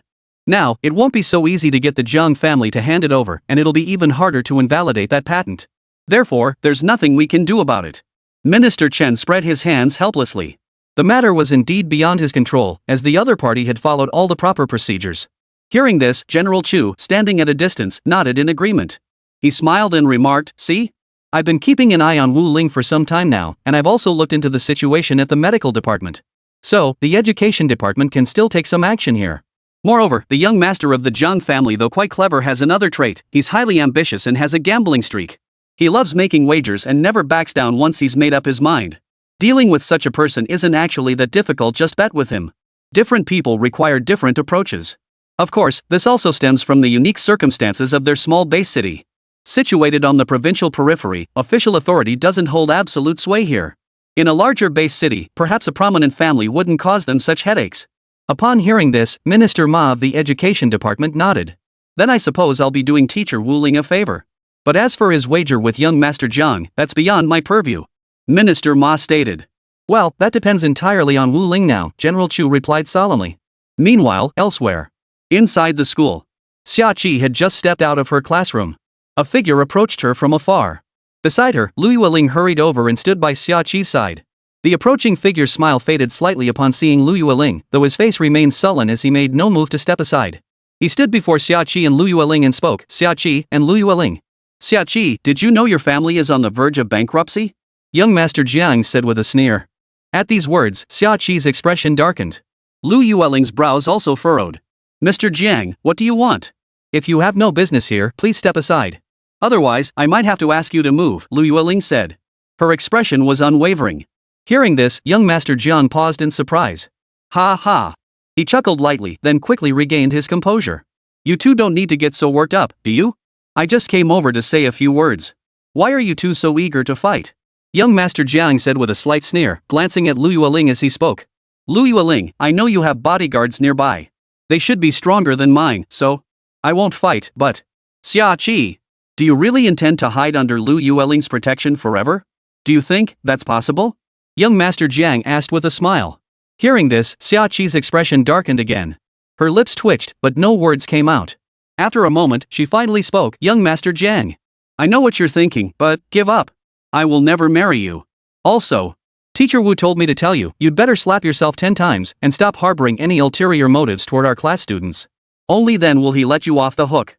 Xia Qi stated. Hearing this, young Master Jiang's brows furrowed into a deep shape. Teacher Wu? Your homeroom teacher? Had ha. Young Master Jiang chuckled. Who does he think he is? But before young Master Jiang could finish his sentence, a figure suddenly materialized before him, grabbing his shoulders and hoisting him off the ground. You were about to say, who do I think I am? I'm nobody. I'm just me, Wu Ling. Wu Ling tightened his grip slightly, and young Master Jiang's expression changed abruptly. Two suited bodyguards instantly materialized behind him. Wu Ling, put our young master down immediately. The two bodyguards barked. Young Master Jiang. Wu Ling stared coldly at the young master in her grasp. At that moment, young Master Jiang's shoulders were being squeezed so painfully he couldn't help but groan. Poof. Seeing this, Wu Ling chuckled. Behind young Master Jiang, his two bodyguards were furious. Teacher Wu Ling, what are you doing? If you harm our young master again, be warned we'll tear you limb from limb. The two bodyguards exclaimed frantically. Their panic stemmed from the fact that they hadn't anticipated Wu Ling arriving so swiftly, rendering their presence utterly useless. Moreover, they were also terrified that young Master Jiang might blame them for arriving too late and punish them. Fine. Wu Ling smiled. Let you go? Why not? Wu Ling looked at the helpless young Master Jiang in his grasp and said with a smile. I just heard about your wager with the Xia family. Your patent could bring in tens of millions, even hundreds of millions in profits this year? I'm but a humble man hoping to get a piece of the pie. Wu Ling said with a smile as she looked at young Master Jiang. If your bodyguard can defeat me, I'll give you Xia Qi. But if your bodyguard can't defeat me, I want you to return this patent to the Xia family. And you and the Xia family must hand over every penny you've earned from this patent over the past year to me. What do you say? At these words, young Master Jiang froze. Then, a sharp pain shot through his shoulder. Agreed. He replied. Wu Ling promptly pulled out the prepared contract. Then he tossed it in front of young Master Jiang. Chapter 73, 1 against 2? Upon seeing the contract, young Master Jiang furrowed his brow. He couldn't fathom what Wu Ling was thinking. She had even prepared the contract in advance. Was Teacher Wu Ling so confident she could get a piece of the pie in selling the 100 flowers jade dew pills? Was she really that bold? Or was it? He was so confident in himself that he genuinely believed he could defeat the bodyguard of this Jiang young master? You must understand. Young Master Jiang's bodyguard is a 7th-tier martial artist. Wu Ling's aura was rather subdued, and young Master Jiang couldn't quite sense anything unusual about him. But, according to young Master Jiang's prior investigations, Wu Ling had only recently reached the 6th rank. Though rumors had circulated that she had already reached peak 6th-tier martial prowess, the gap between peak 6th tier and 7th tier was a chasm. Many practitioners remained stuck at the peak of the 6th tier for their entire lives, unable to advance further. Not long ago, Wu Ling had led his students to participate in the military department's special training camp. Logically speaking, such an undertaking should have been extremely taxing on the mind. Therefore, Wu Ling's current prowess should still be at peak 6th tier. Of course, young Master Jiang remained unaware of Wu Ling's exploits during the camp, subduing the Blood River Society's 6th tier peak martial artist, successfully ambushing a 7th tier opponent and assisting in capturing the traitorous Colonel Liu. In short, in young Master Jiang's eyes, Wu Ling was someone who had been extremely fortunate but was overly greedy and mercenary. While young Master Jiang knew little about Wu Ling himself, he was quite familiar with his two bodyguards. These two bodyguards had been stuck at peak 6th tier for nearly a decade before finally breaking through to 7th tier with the aid of special drugs prepared by their families. Even with the backing of the wealthy Liu family. But it was unlikely he could achieve another breakthrough while distracted at the special training camp, was it? Young Master Jiang pondered. He instructed his subordinates to review the contract. Finding no issues, he signed it. At that moment, the look in his eyes as he watched Wu Ling grew cold. He couldn't shake the feeling that this lucky breakout star was far too unpredictable. But regardless, he was no match for Jiang Gongzi's 7th tier bodyguard. At that moment, young Master Jiang was still pondering whether Wu Ling had any idea his bodyguard was 7th tier. Perhaps he still believed his bodyguard was at most a peak 6th tier, which was why he dared to issue such a challenge. After all, the Jiang family wasn't one of Wuchang City's 4 major clans. But now, they could be considered the 5th major family. That was precisely why young Master Jiang's bodyguard was 7th tier. Moreover, this also touched upon young Master Jiang's standing within his family. The Jiang family had long been managed by young Master Jiang, while his father remained bedridden due to illness. Therefore, the Jiang family's strongest bodyguard is currently stationed by young Master Jiang's side, not by his father's side. Thus, young Master Jiang found Wu Ling's current challenge utterly laughable. Since Mr. Wu Ling is so confident, when would you like to schedule this challenge? Asked young Master Jiang. Hearing this, Wu Ling casually replied, why wait for another day? Let's do it today. Hearing this, young Master Qin felt both amused and slightly annoyed. Very well. Then, Swift Wind and Thunderbolt, it's your turn to step forward. Young Master Jiang commanded his two bodyguards standing nearby. These two bodyguards had actually been itching to prove themselves since the very beginning. When Wu Ling seized young Master Jiang, he hadn't displayed 7th tier strength. Instead, he'd exploited a gap in the two bodyguards' mental focus through sheer mental prowess, then skillfully moved to take young Master Jiang down. Throughout this, Wu Ling had only displayed 6th tier strength. To the two 7th tier bodyguards, this was nothing short of a humiliating defeat. They had long wanted to teach Wu Ling a lesson, but lacked the opportunity. Now that Wu Ling had thrown down the gauntlet by presenting the contract, challenging them directly, it seemed like they were asking for trouble. Yet in Wu Ling's eyes, the ones courting disaster were young Master Jiang and his two bodyguards. Though these bodyguards were 7th tier experts, their strength was artificially inflated by drugs. Among 7th tier experts, they were among the weakest. Wu Ling's 7th tier cultivation, however, was genuine. Add to that his formidable psychic power and the object manipulation abilities of a psychic master. Therefore, these two 7th tier bodyguards were nothing in Wu Ling's eyes. Back when he was at the peak of 6th tier martial arts, he could have used his carbon steel flying blades to ambush and defeat them. Now that he had reached 7th tier, it was even easier. Such 7th tier martial artists were utterly insignificant to him. At that very moment, the two 7th tier martial artists stepped forward. They positioned themselves in front of young Master Jiang. The two bodyguards, known as Swift Wind and Thunderbolt, exchanged a glance. One stepped forward. He looked at Wu Ling and made a gesture of invitation. Seeing this, Wu Ling paused in surprise. However, he smiled and shook his head. These two bodyguards must have been overly confident, assuming that a 7th tier opponent facing a peak 6th tier opponent naturally wouldn't require both of them to attack together. Otherwise, word of it spreading would invite ridicule. Yet, Wu Ling had explicitly stipulated in the contract that both bodyguards were permitted to engage simultaneously. He wanted to test the strength of a 7th tier martial artist. He wanted to see just how much pressure he'd face when fighting two at once. To his surprise, they didn't choose the clever approach. In Wu Ling's eyes, this was undoubtedly a very foolish decision. After all, Wu Ling wasn't merely a martial artist, he was also a psychic. The instant the Gale bodyguard made his move, Wu Ling struck back. He aimed directly for the opponent's vital points. The Gale bodyguard instantly sensed something was wrong and began to block, but Wu Ling's mind was a step faster. Her technique shifted, now targeting another vital point. The Gale bodyguard froze. A cold sweat suddenly broke out on his back. Something felt profoundly off about this enemy before him. Over the next dozen moves, the Gale bodyguard confirmed this suspicion. No matter how he attacked, he couldn't seize the initiative, completely led by Wu Ling's movements. Each of Wu Ling's moves caught the Gale bodyguard off guard, leaving him scrambling to react. Nearby, young Master Jian watched the scene unfold, his expression turning cold. He could tell Wu Ling wasn't even using her full strength. So there are still 7th-tier masters like you in this world. Truly enlightening. Wu Ling remarked as she continued her attack. What about the other one? Why not come at me together? Wu Ling attacked the Gale bodyguard while glancing at the other bodyguard beside him. The Thunderbolt bodyguard glanced at young Master Jiang, then charged at Wu Ling without a word. Seeing the second bodyguard join the fray, Wu Ling's expression finally turned serious. Chapter 74, Another Lesson for Young Master Jiang. Wu Ling immediately unleashed the Xian tier martial technique, Heavenly Mountain Blazing Sun Palm. Her palm struck the Gale bodyguard squarely in the chest, sending him reeling backward. The Thunderbolt bodyguard charged forward again. But he didn't fare much better. When Wu Ling's palms met, he gained little advantage. Meanwhile, young Master Jiang, watching from the sidelines, had turned ashen-faced. He was so enraged that his entire body trembled slightly. Yet he felt a sense of helplessness. Swift as the wind, swift as thunder. If you can't take down Wu Ling this time, forget about your wages for the year. And don't forget, when you broke through to 7th-tier martial artists, you owe our Jiang family a hefty sum for those pills. Young Master Jiang reminded them calmly from the rear. Hearing this, the two bodyguards, Swift Wind and Thunderbolt, froze for a moment. They intensified their assault, their techniques growing even more ruthless. But to Wu Ling, they were still insignificant. With skills like that, they dare call themselves 7th-tier martial artists? Wu Ling couldn't help but scoff as she fought both of them simultaneously. In the next instant, Wu Ling struck the Gale bodyguard in the chest with another move of the Tianshan Blazing Sun Palm, sending him flying backward. Meanwhile, as Thunderclap attempted a sneak attack from the side, Wu Ling didn't even glance over. The instant the fist neared her lower back, she spun around, meeting fist with palm. The clash sent the Thunderclap bodyguard staggering back several steps. Wu Ling stepped forward, swiftly drawing a carbon steel flying blade from her waist. She advanced, pressing the blade against the Thunderclap bodyguard's throat. Feeling the icy chill, the Thunderbolt bodyguard sensed death closer than ever before. He collapsed to the ground, his hands flailing in terror. I surrender. I surrender. Thunder declared. The outcome was now clear. In the distance, young Master Zhang's face had grown pale.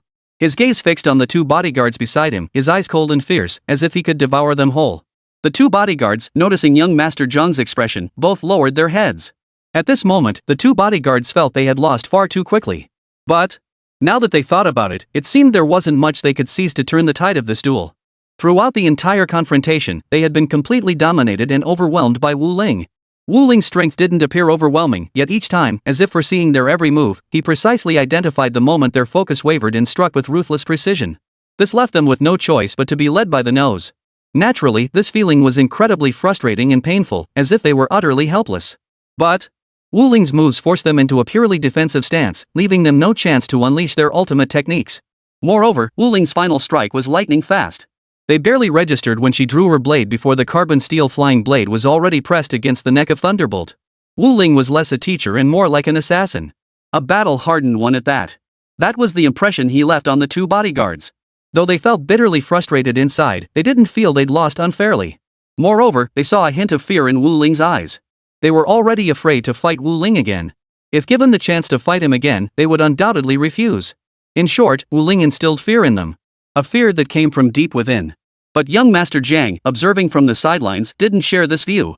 He saw that his two bodyguards were utterly useless, failing before they even got to use their secret moves.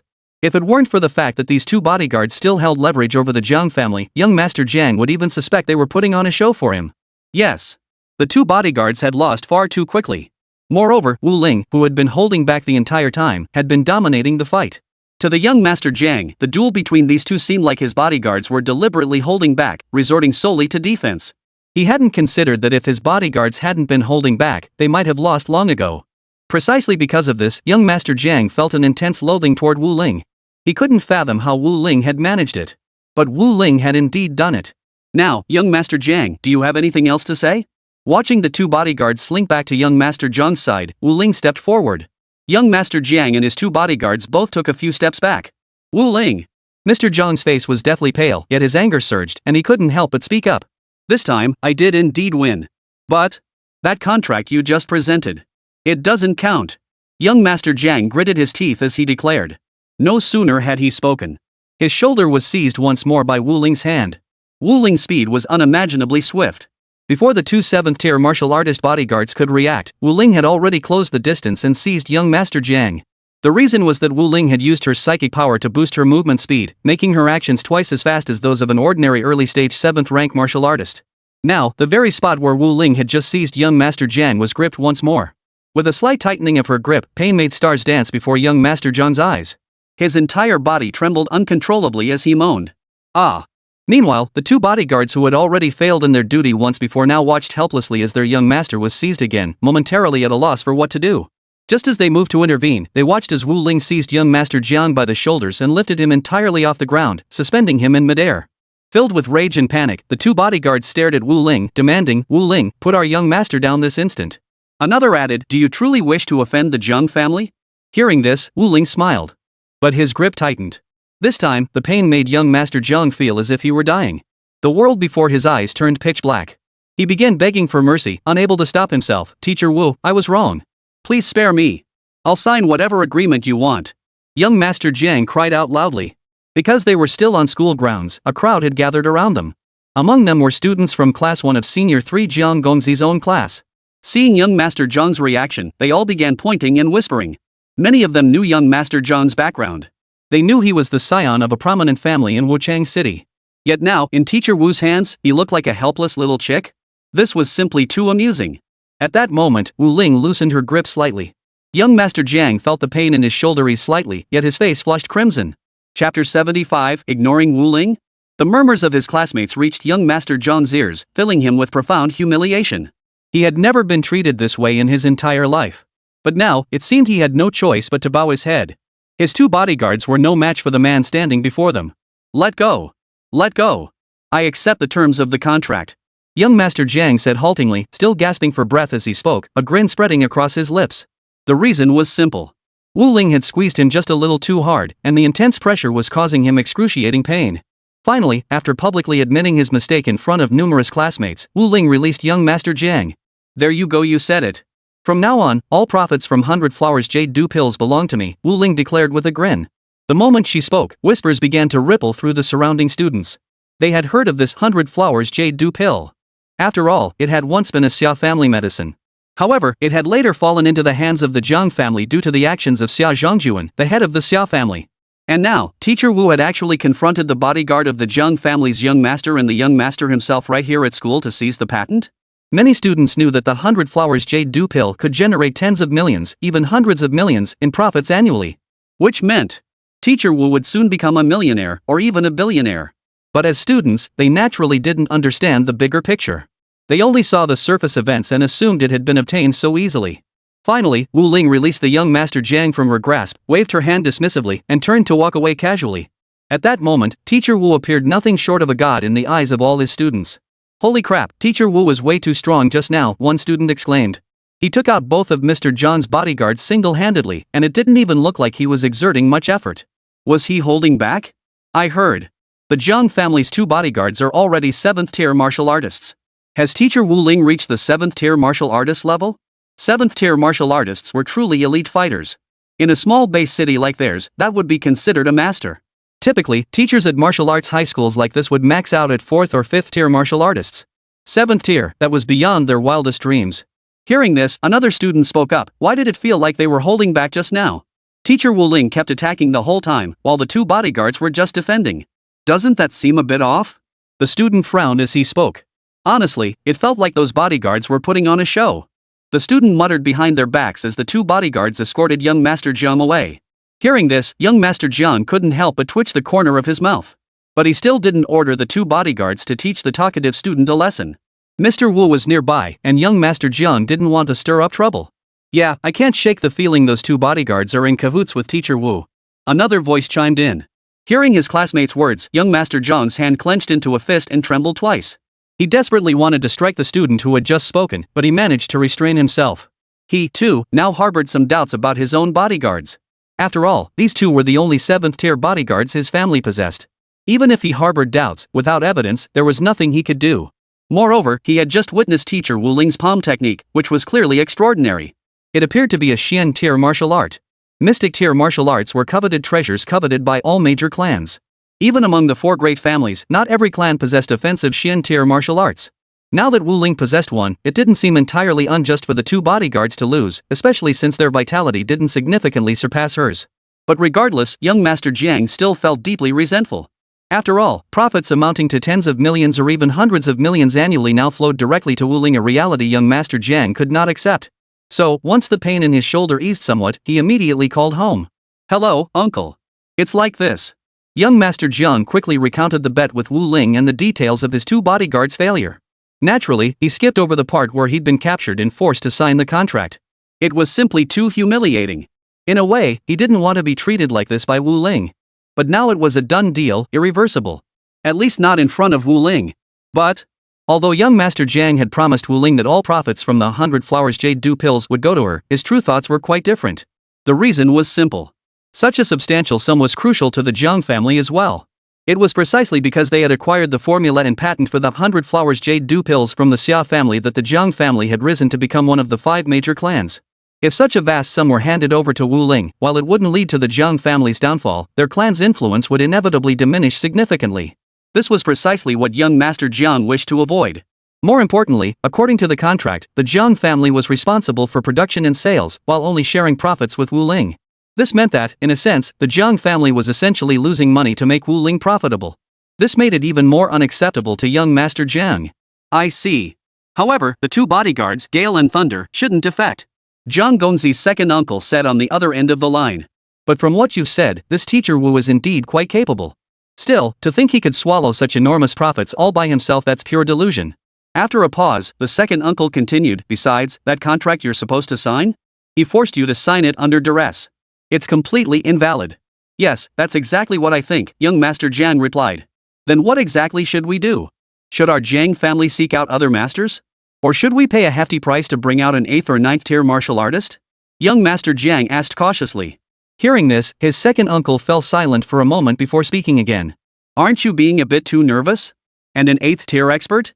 Young Jiang, you're still a bit too naive. Do you have any idea what kind of price and favors it would take to get an 8th tier expert to come out of retirement? Such an opportunity would be a waste on Wu Ling. We'll just ignore him. Pretend nothing happened. Does he really think he can come to the Jiang family demanding money? As for you, just surround yourself with a few more peak 6th tier experts. I refuse to believe this Wu Ling can really take on 5 of them alone. 8th and 9th tier martial artists are practically the strongest fighters below the rank of martial master in a small base city like theirs. The Jiang family naturally possessed such experts themselves, but they weren't necessarily willing to be commanded. But, young Master Jiang hesitated upon hearing this. He sensed something unsettling about this proposal, yet he couldn't quite articulate his response. After all, Wu Ling was simply too greedy. In young Master Jiang's view. Chapter 76, appearing at the Jiang residence. In the days that followed, young Master Jiang ventured out accompanied by an even larger contingent of bodyguards. 3 peak 6th tier bodyguards were always by his side, plus 2 7th tier bodyguards. In young Master Jiang's estimation, with such a security detail, even if teacher Wu Ling came looking for trouble, he wouldn't stand a chance. However, young Master Jiang still refrained from actively seeking trouble with Wu Ling. Deep down, he still harbored a considerable fear of Wu Ling. In his mind, Wu Ling had become a mysterious and terrifying presence. For several days, both the Jiang family and young Master Jiang remained unharmed. Young Master Jiang breathed a slight sigh of relief. In his view, Wu Ling had likely backed down. He probably hadn't really intended to demand the profits from the 100 Flowers Jade Dew pills last time. In reality, he didn't dare to come and collect. This added a few more points of confidence to young Master Jiang's heart. After all, this was a huge sum of money. Annual profits in the tens of millions or even hundreds of millions. Even in the eyes of the Jiang family, it was a colossal sum.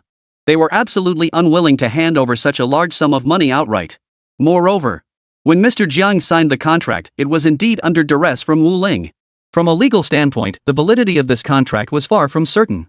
However, just as young Master Jiang breathed a slight sigh of relief, he encountered Wu Ling at his front door upon returning home.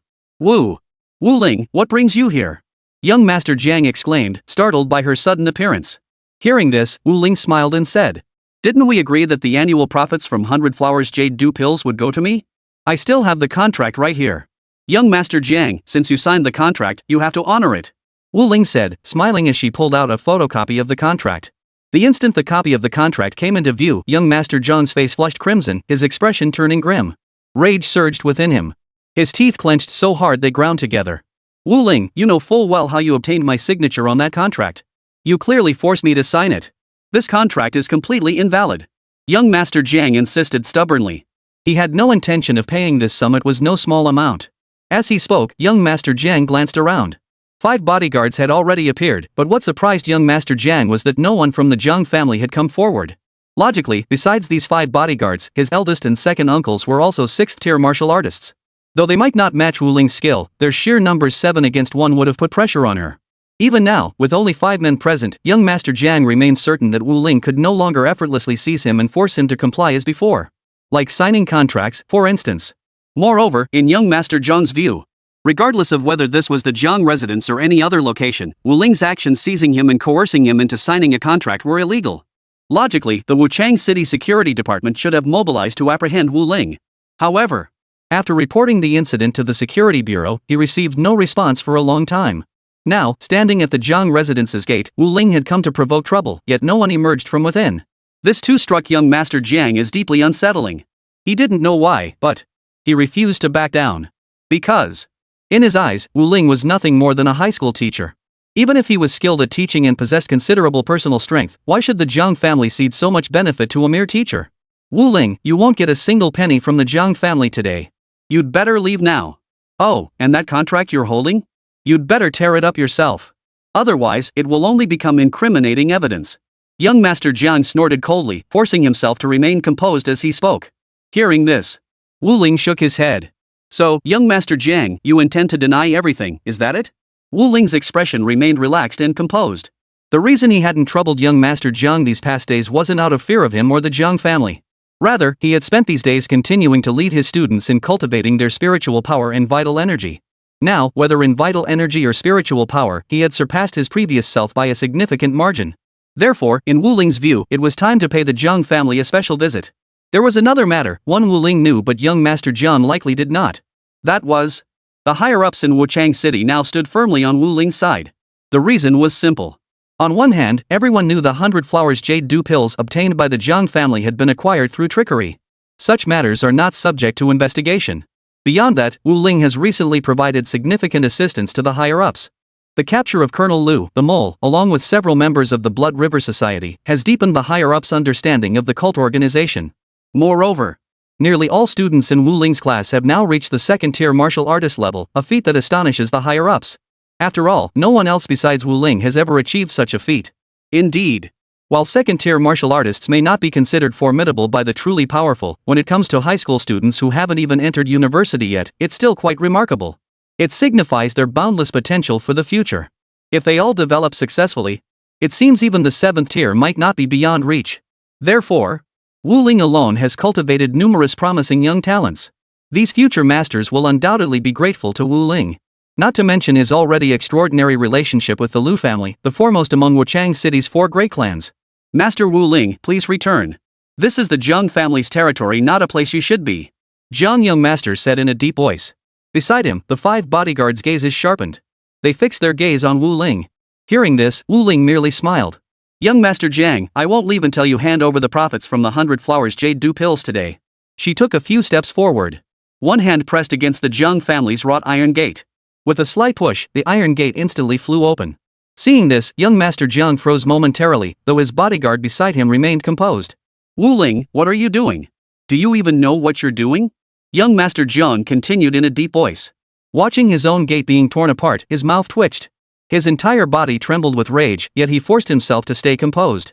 For young Master Jiang knew full well that alone, he was no match for Wu Ling. His only reliance lay in the bodyguards surrounding him. Though with 5 men protecting him, young Master Jiang felt quite secure. But for some reason, he felt an inexplicable dread. Chapter 77, Disposing of 5 Men with Ease. Wu Ling, you dismantled my front gate. Do you know the consequences of your actions? Young Master Jiang continued to rebuke Wu Ling. But Wu Ling merely chuckled at his words, neither confirming nor denying. So what? What are you going to do about it? Wu Ling asked casually, his expression utterly nonchalant. Then, he turned and walked into the Jiang residence. Seeing this, young Master Jiang froze once more. He couldn't quite figure out what was going on today. This Wu Ling. Was she real or fake? Had she actually come to the Jiang residence alone, then just barged in as if nothing was amiss? Did he truly have no idea what he was doing? Wu Ling. Get out of my house. Young Master Jiang was growing angry. He hadn't told his family about the last incident. He felt too humiliated. Being handled like a doll by Wu Ling, subjected to such wanton abuse. Such a thing was simply too shameful. Therefore, young Master Jiang deliberately instructed both bodyguards to keep the details buried deep within themselves, never to report them upward. But Now Wu Ling has actually barged right into his home? Just how bold is this man? Soon, the Jiang family's guards emerged. 5 guards, all 6th-tier martial artists. Seeing this, Wu Ling shook his head. Is that all? Wu Ling chuckled softly, then took a quick step forward. In the next instant, her entire figure vanished abruptly from her original position. The next instant, she reappeared behind the 5 6th-tier martial artist guards. With a swift motion, she raised her hand and delivered a karate chop to the neck of the guard directly in front of her. Then her figure vanished once more. She materialized behind another guard. Another karate chop. This pattern repeated. All 5 guards soon lay unconscious on the ground. Witnessing this scene, young Master Zhang's pupils dilated in shock from afar. To him, Wu Ling's movements were as elusive as a ghost. As a first-tier martial artist, young Master Zhang couldn't gauge Wu Ling's true strength at all. Yet the 2 bodyguards beside him felt cold sweat trickling down their necks. Though they were already 7th-tier martial artists, beings known as martial masters. But they sensed their own speed lagged far behind Wu Ling's. Even though they knew they were among the weakest 7th-tier martial artists, they were still 7th-tier martial artists, martial masters. Wu Ling. That speed felt at least twice as fast as theirs. This seemed to imply that even if Wu Ling's strength was inferior to theirs, he could still easily manipulate them. Not to mention, Wu Ling possessed ghostly perception abilities. It was as if he could read their very thoughts. Each strike lands precisely where her opponents least expect it. Therefore, this seems to imply that in one-on-one combat, they stand no chance against Wu Ling. Even in a numbers game, victory would be far from assured. Quickly subdue Wu Ling. Young Master Jiang stammered slightly. He had a habit of stuttering when nervous. He usually concealed this flaw meticulously, but now there was no time for such concerns. Wu Ling had actually entered his family's courtyard to attack, knocking out 5 6th-tier martial artists in one fell swoop. How could this be tolerated? In that moment, young Master Jiang momentarily forgot his own safety. All he could think about was swiftly apprehending that damned Wu Ling. The 5 bodyguards beside him froze upon hearing young Master Jiang's words, none of them moving. This only made young Master Jiang's expression darken further. Now, furious and anxious, he glared at Wu Ling in the distance. Wu Ling had turned around and was looking at him with a mocking expression, making young Master Jiang feel like his scalp was about to fly off. Didn't you hear what I said? Quickly. Go arrest that Wu Ling for me. Young Master Jiang stammered out his command. Hearing this, the 5 bodyguards surrounding young Master Jiang finally reacted. They began advancing, closing in to surround Wu Ling. But in an instant, Wu Ling vanished from his spot once more. The 5 bodyguards formed a circle, backing each other up in fear. Meanwhile, Wu Ling's figure reappeared in the distance. He shook his head with a smile. Haha, are you all that scared? Wu Ling couldn't help but laugh as she looked at the 5 bodyguards. Hearing this, the 5 bodyguards looked somewhat awkward, but they still didn't break their formation of standing back to back in a circle. Young Master Jiang. You signed it. Your Jiang family must hand over the profits from the 100 flowers jade dew pills to me. If you refuse, I'll go ask your family patriarch whether this contract holds any weight. Wu Ling waved the contract in his hand once more before striding purposefully toward the Jiang residence ahead. Damn it! Seeing this, young Master Jiang couldn't help but curse under his breath. Quick, stop him! Young Master Jiang ordered. Hearing this, the 5 bodyguards in front of him finally closed in on Wu Ling ahead. Too weak. Wu Ling murmured softly, his back turned to the 5 men behind him. Facing me, you actually harbor such delusions of relief? Do you think that because my back is turned, you can ambush me? Wu Ling spoke casually, yet his body vanished from the spot. When she reappeared, she was already behind the 3-peak 6th-tier bodyguards. After 3 consecutive hand blade strikes, the 3-peak 6th-tier bodyguards collapsed unconscious. Then Wu Ling turned to face the 2 7th-tier martial artist bodyguards who had just regained their senses, smiling.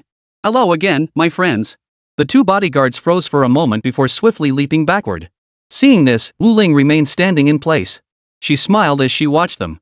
The 2 bodyguards, known as Swift Wind and Thunder, glanced back at the extremely displeased look on young Master Jiang's face, then hesitantly turned their heads to look at Wu Ling again.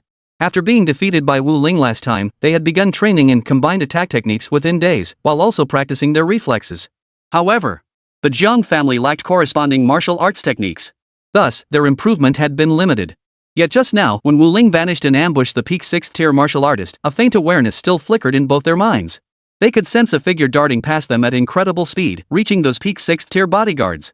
This meant that even if they couldn't necessarily rescue those peak 6th-tier bodyguards in time, if they stood back to back, they could absolutely match Wu Ling's reaction speed.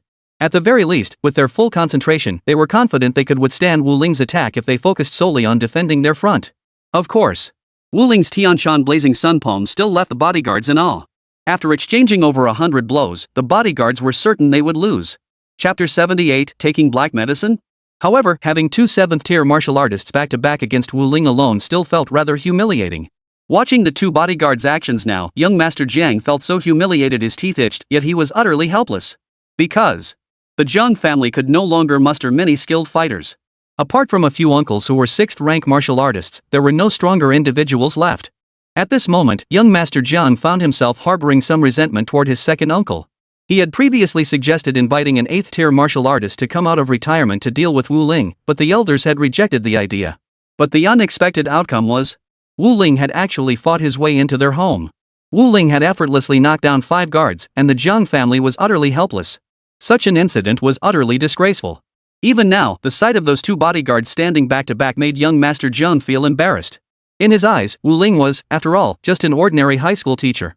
Allowing someone with no status or connections to casually come to his doorstep and cause trouble, yet being unable to restrain him. If word got out, it was utterly humiliating. Across Wuchang City, the Jiang family would become a laughingstock, unable to hold their heads high. Business partners might refuse to cooperate with the Jiang family in future ventures. But young Master Jiang understood clearly that he alone was no match for Wu Ling. Take the black potion. Young Master Jiang watched as Wu Ling casually walked toward the mansion ahead. Seeming intent on tearing down the main gate of the Jiang residence as well, he couldn't help but instruct the two 7th-tier bodyguards ahead. At his words, the two bodyguards froze. They looked at young Master Jiang with some suspicion. Young Master Jiang, are we really going to use this black potion like this? One bodyguard now looked at young Master Jiang with disbelief. This substance was no ordinary thing. Once ingested, its side effects were nearly irreversible. Young Master Jiang's expression turned unusually cold. Yes, what's the problem? Young Master Jiang retorted. Isn't that medicine on your persons? Produce it. Consume it, he commanded in a tone of authority. Hearing this, the two bodyguards froze. After exchanging a glance, one of them slowly reached into his pocket and pulled out a large black pill. The other bodyguard stood frozen, still hesitating. Xuan Lei. What are you waiting for? I said take out the black pill and swallow it, then go cripple Teacher Wu for me. Did you hear me? Young Master Jiang bellowed. Hearing this, Xuanlei's brows knitted into a deep frown. He still hesitated. Meanwhile, the other bodyguard, Swift Wind, had already retrieved the black potion. Yet, even as it sat before him, he still hesitated to swallow it. Looking somewhat hesitant, he raised his head again to look at young Master Jiang. With a look of reluctance, he spoke up, Young Master Jiang. You should know the consequences of us taking the black pill. The bodyguard named Swift Wind spoke up. We were forcibly boosted to the 7th tier by drugs in the first place. This black potion is essentially a low-dose version of a banned substance. Once used, its after-effects will cause our meridians to tear, reducing our strength to around peak 6th tier, or even lower. As the family head stated, we are only permitted to take this black medicine when your life is in danger. Now, young master, your life isn't in immediate danger. Though we bodyguards were badly beaten by that Wu Ling, but the enemy is after money, not your life, so therefore, perhaps we should refrain from taking it. The Thunderbolt bodyguard chimed in from the side. Young Master Jiang, are you truly certain you want us to? Yes. Now. Immediately. Right this instant. Young Master Jiang spoke with a hint of madness, his eyes seemingly ablaze with fire. Veins bulged on his face, his complexion flushed crimson as he barked orders at the two 7th-tier bodyguards. Seeing this, the two bodyguards hesitated before swallowing the black dark pills. The next moment, the two bodyguards' bodies underwent a noticeable transformation. Muscles began swelling all over their bodies. Veins became exposed. But suddenly, both men clutched their heads and let out a savage roar. Ah! Both clutched their temples, seemingly in agony. Their bodies swayed back and forth. Then, they began frantically tearing at their clothes. They ripped their suits into shreds, revealing the intricate muscles beneath. At that moment, they seemed to have lost some of their sanity. Moments later, they regained a semblance of clarity. Nearby, young Master Jiang watched silently, nodding slightly. Then he commanded, Go! Go and deal with Wu Ling. Oh, and if you accidentally kill him, that's fine too, just cripple him. Young Master Jiang roared. Hearing this, the two bodyguards didn't respond verbally, but turned and rushed toward Wu Ling's direction. Just then, Wu Ling pushed open the door to the Jiang residence. Suddenly, he felt a strange gust of wind strike him from behind.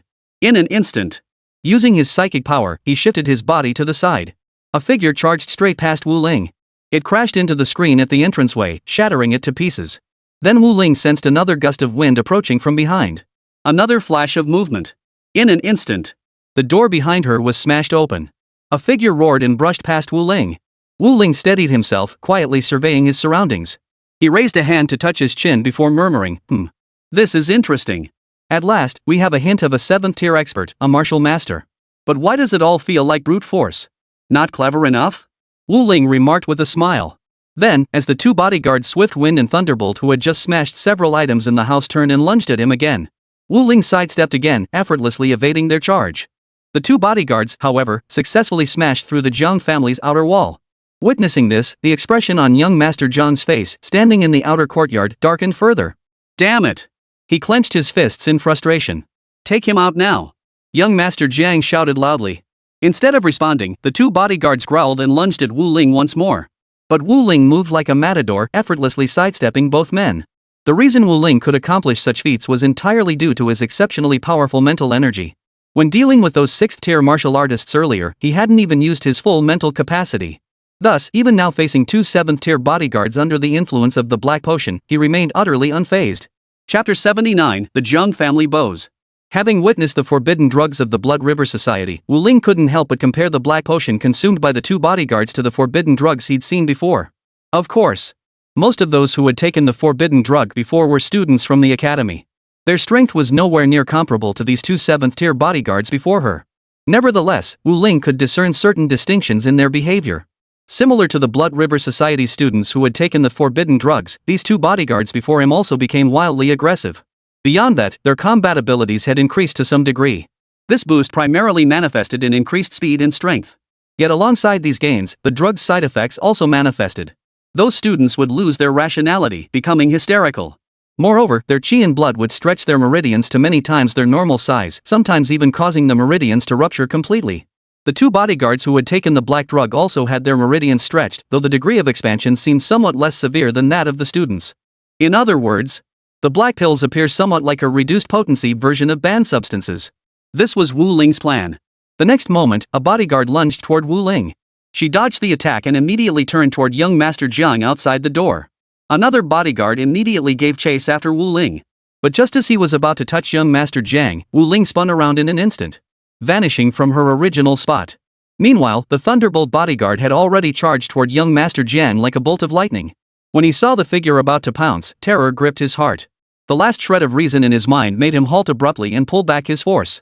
But unfortunately, his momentum proved impossible to halt in time. Even as veins bulged on his neck, he ultimately slammed into young Master Jiang. Young Master Jiang immediately flew backward like a bouncing ball. He slammed heavily into the outer wall of the Jiang family courtyard, embedding himself into it. Witnessing this scene, Wu Ling, watching from afar, felt deeply satisfied. Through his powerful psychic perception, Wu Ling confirmed that young Master Jiang, now embedded in the wall, was still alive. However, numerous bones were broken throughout his body, and he would likely be bedridden for at least several months. At that moment, someone finally emerged from the Jiang residence. It was a middle-aged man with a bald head. Upon seeing Wu Ling and then young Master Jiang's current state, his expression instantly turned furious, his face flushing crimson. Yet, his anger quickly gave way to a feigned toughness. Teacher Wu Ling, have you come to claim the patent rights to the 100 Flowers Jade Dew Pill and its annual profits? The middle-aged man demanded. And who are you? Wu Ling asked calmly upon hearing this. I am Jiang Guoqing of the Jiang family, the second uncle of young Master Jiang. The man in the distance bowed with clasped fists. Wu Ling assessed the man's cultivation level.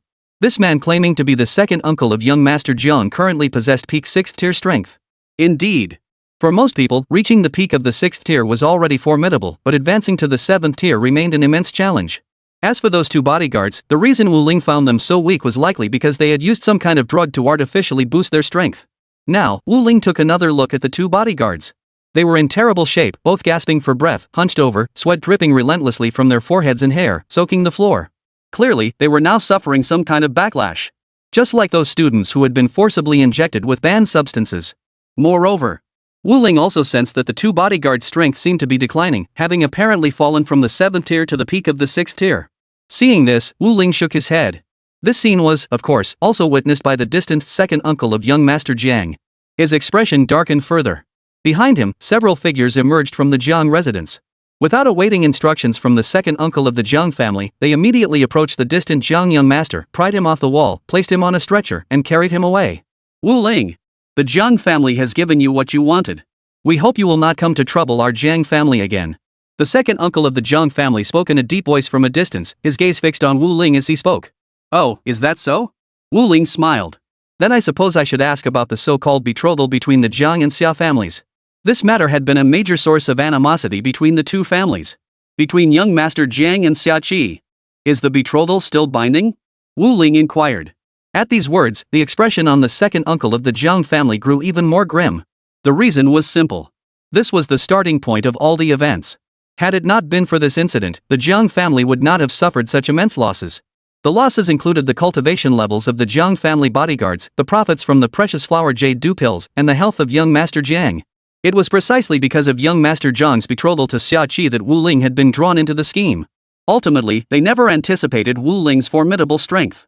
Moreover, the connections above. Yes. The reason why the second uncle of the Jiang family was being so accommodating even after seeing his nephew severely injured, he didn't consider taking action against Wu Ling was partly due to pressure from higher-ups. Whether it was the military department, the health department, other agencies, or even the mayor himself, it seemed everyone was paying close attention to Wu Ling and holding high hopes for him. This leaves the Jiang family with no choice but to swallow their pride. After all, the Jiang family isn't one of the four great families to begin with. Even the four great families must heed the directives of the city's upper echelons. After all, in business, there's a saying, harmony brings prosperity. If you antagonize the higher-ups, they can easily make life difficult for your family business, making it impossible to continue operating. Young Master Jiang, the betrothal to Xia Qi, the Xia family's heiress, is null and void, Uncle Jiang declared in a solemn tone. At these words, Wu Ling nodded. Then she chuckled lightly and said, "Wouldn't it have been better to do this sooner? Also, remember this going forward. In business, underhanded tactics and trickery are unacceptable." Wu Ling waved her hand dismissively and turned to walk out of the Jiang family compound, leaving Uncle Jiang gritting his teeth in frustration, yet powerless to do anything about it. The reason for this was not only that Wu Ling was favored by those above but also because her current strength surpassed that of an average 7th-tier martial master. Jiang family's second uncle had also received another piece of intelligence from above. Wu Ling appeared to be a psychic as well. Psychic practitioners were exceedingly rare, 1 in a million. Therefore, the Jiang family could not afford to offend Wu Ling under any circumstances. Forget about seeking help from an 8th-tier expert. Chapter 80, Securing the Patent and Profits. Before long, the Jiang family handed over the formula patent for the 100 flowers jade dew pills along with the annual profits to Wu Ling. Watching the balance on her bank card soar, Wu Ling felt immensely satisfied. She'd never been this wealthy in her entire life. 80 million. She was just a hair's breadth away from becoming a billionaire. This formula was truly remarkable. Wu Ling glanced at the formula for the 100 flowers jade dew pill. Though he couldn't judge its quality, he understood from the description that this medicine was considered a miracle cure for injuries. The price was also quite steep. Over 10,000 yuan per dose. But now, all the profits from the medicine belonged to Wu Ling. At this very moment, his first action was to procure the herbs required for the black jade bone forging paste and begin its preparation. Approximately 1 day later, the students of Senior 3 Class 12 witnessed the brand new black jade bone forging ointment. Unlike before, when Wu Ling would give the class enough ointment for only 1 cultivation session each time. This time, however, the quantity Wu Ling provided was sufficient for the students to use for an entire week. This left the entire class utterly stunned. "Xia Qi, thank you, Teacher Wu Ling. Young Master Jiang has stopped bothering me now, but anyway, thank you, Teacher Wu." Xia Qi spoke the moment she received the 100 flowers jade dew pill. Upon hearing this, Wu Ling caught a flicker of something unusual in Xia Qi's eyes. He had probably discerned something. The reason Xia Qi's gaze seemed off was most likely connected to the Xia family. Xia Qi was still residing at Lu Yueling's Lu household.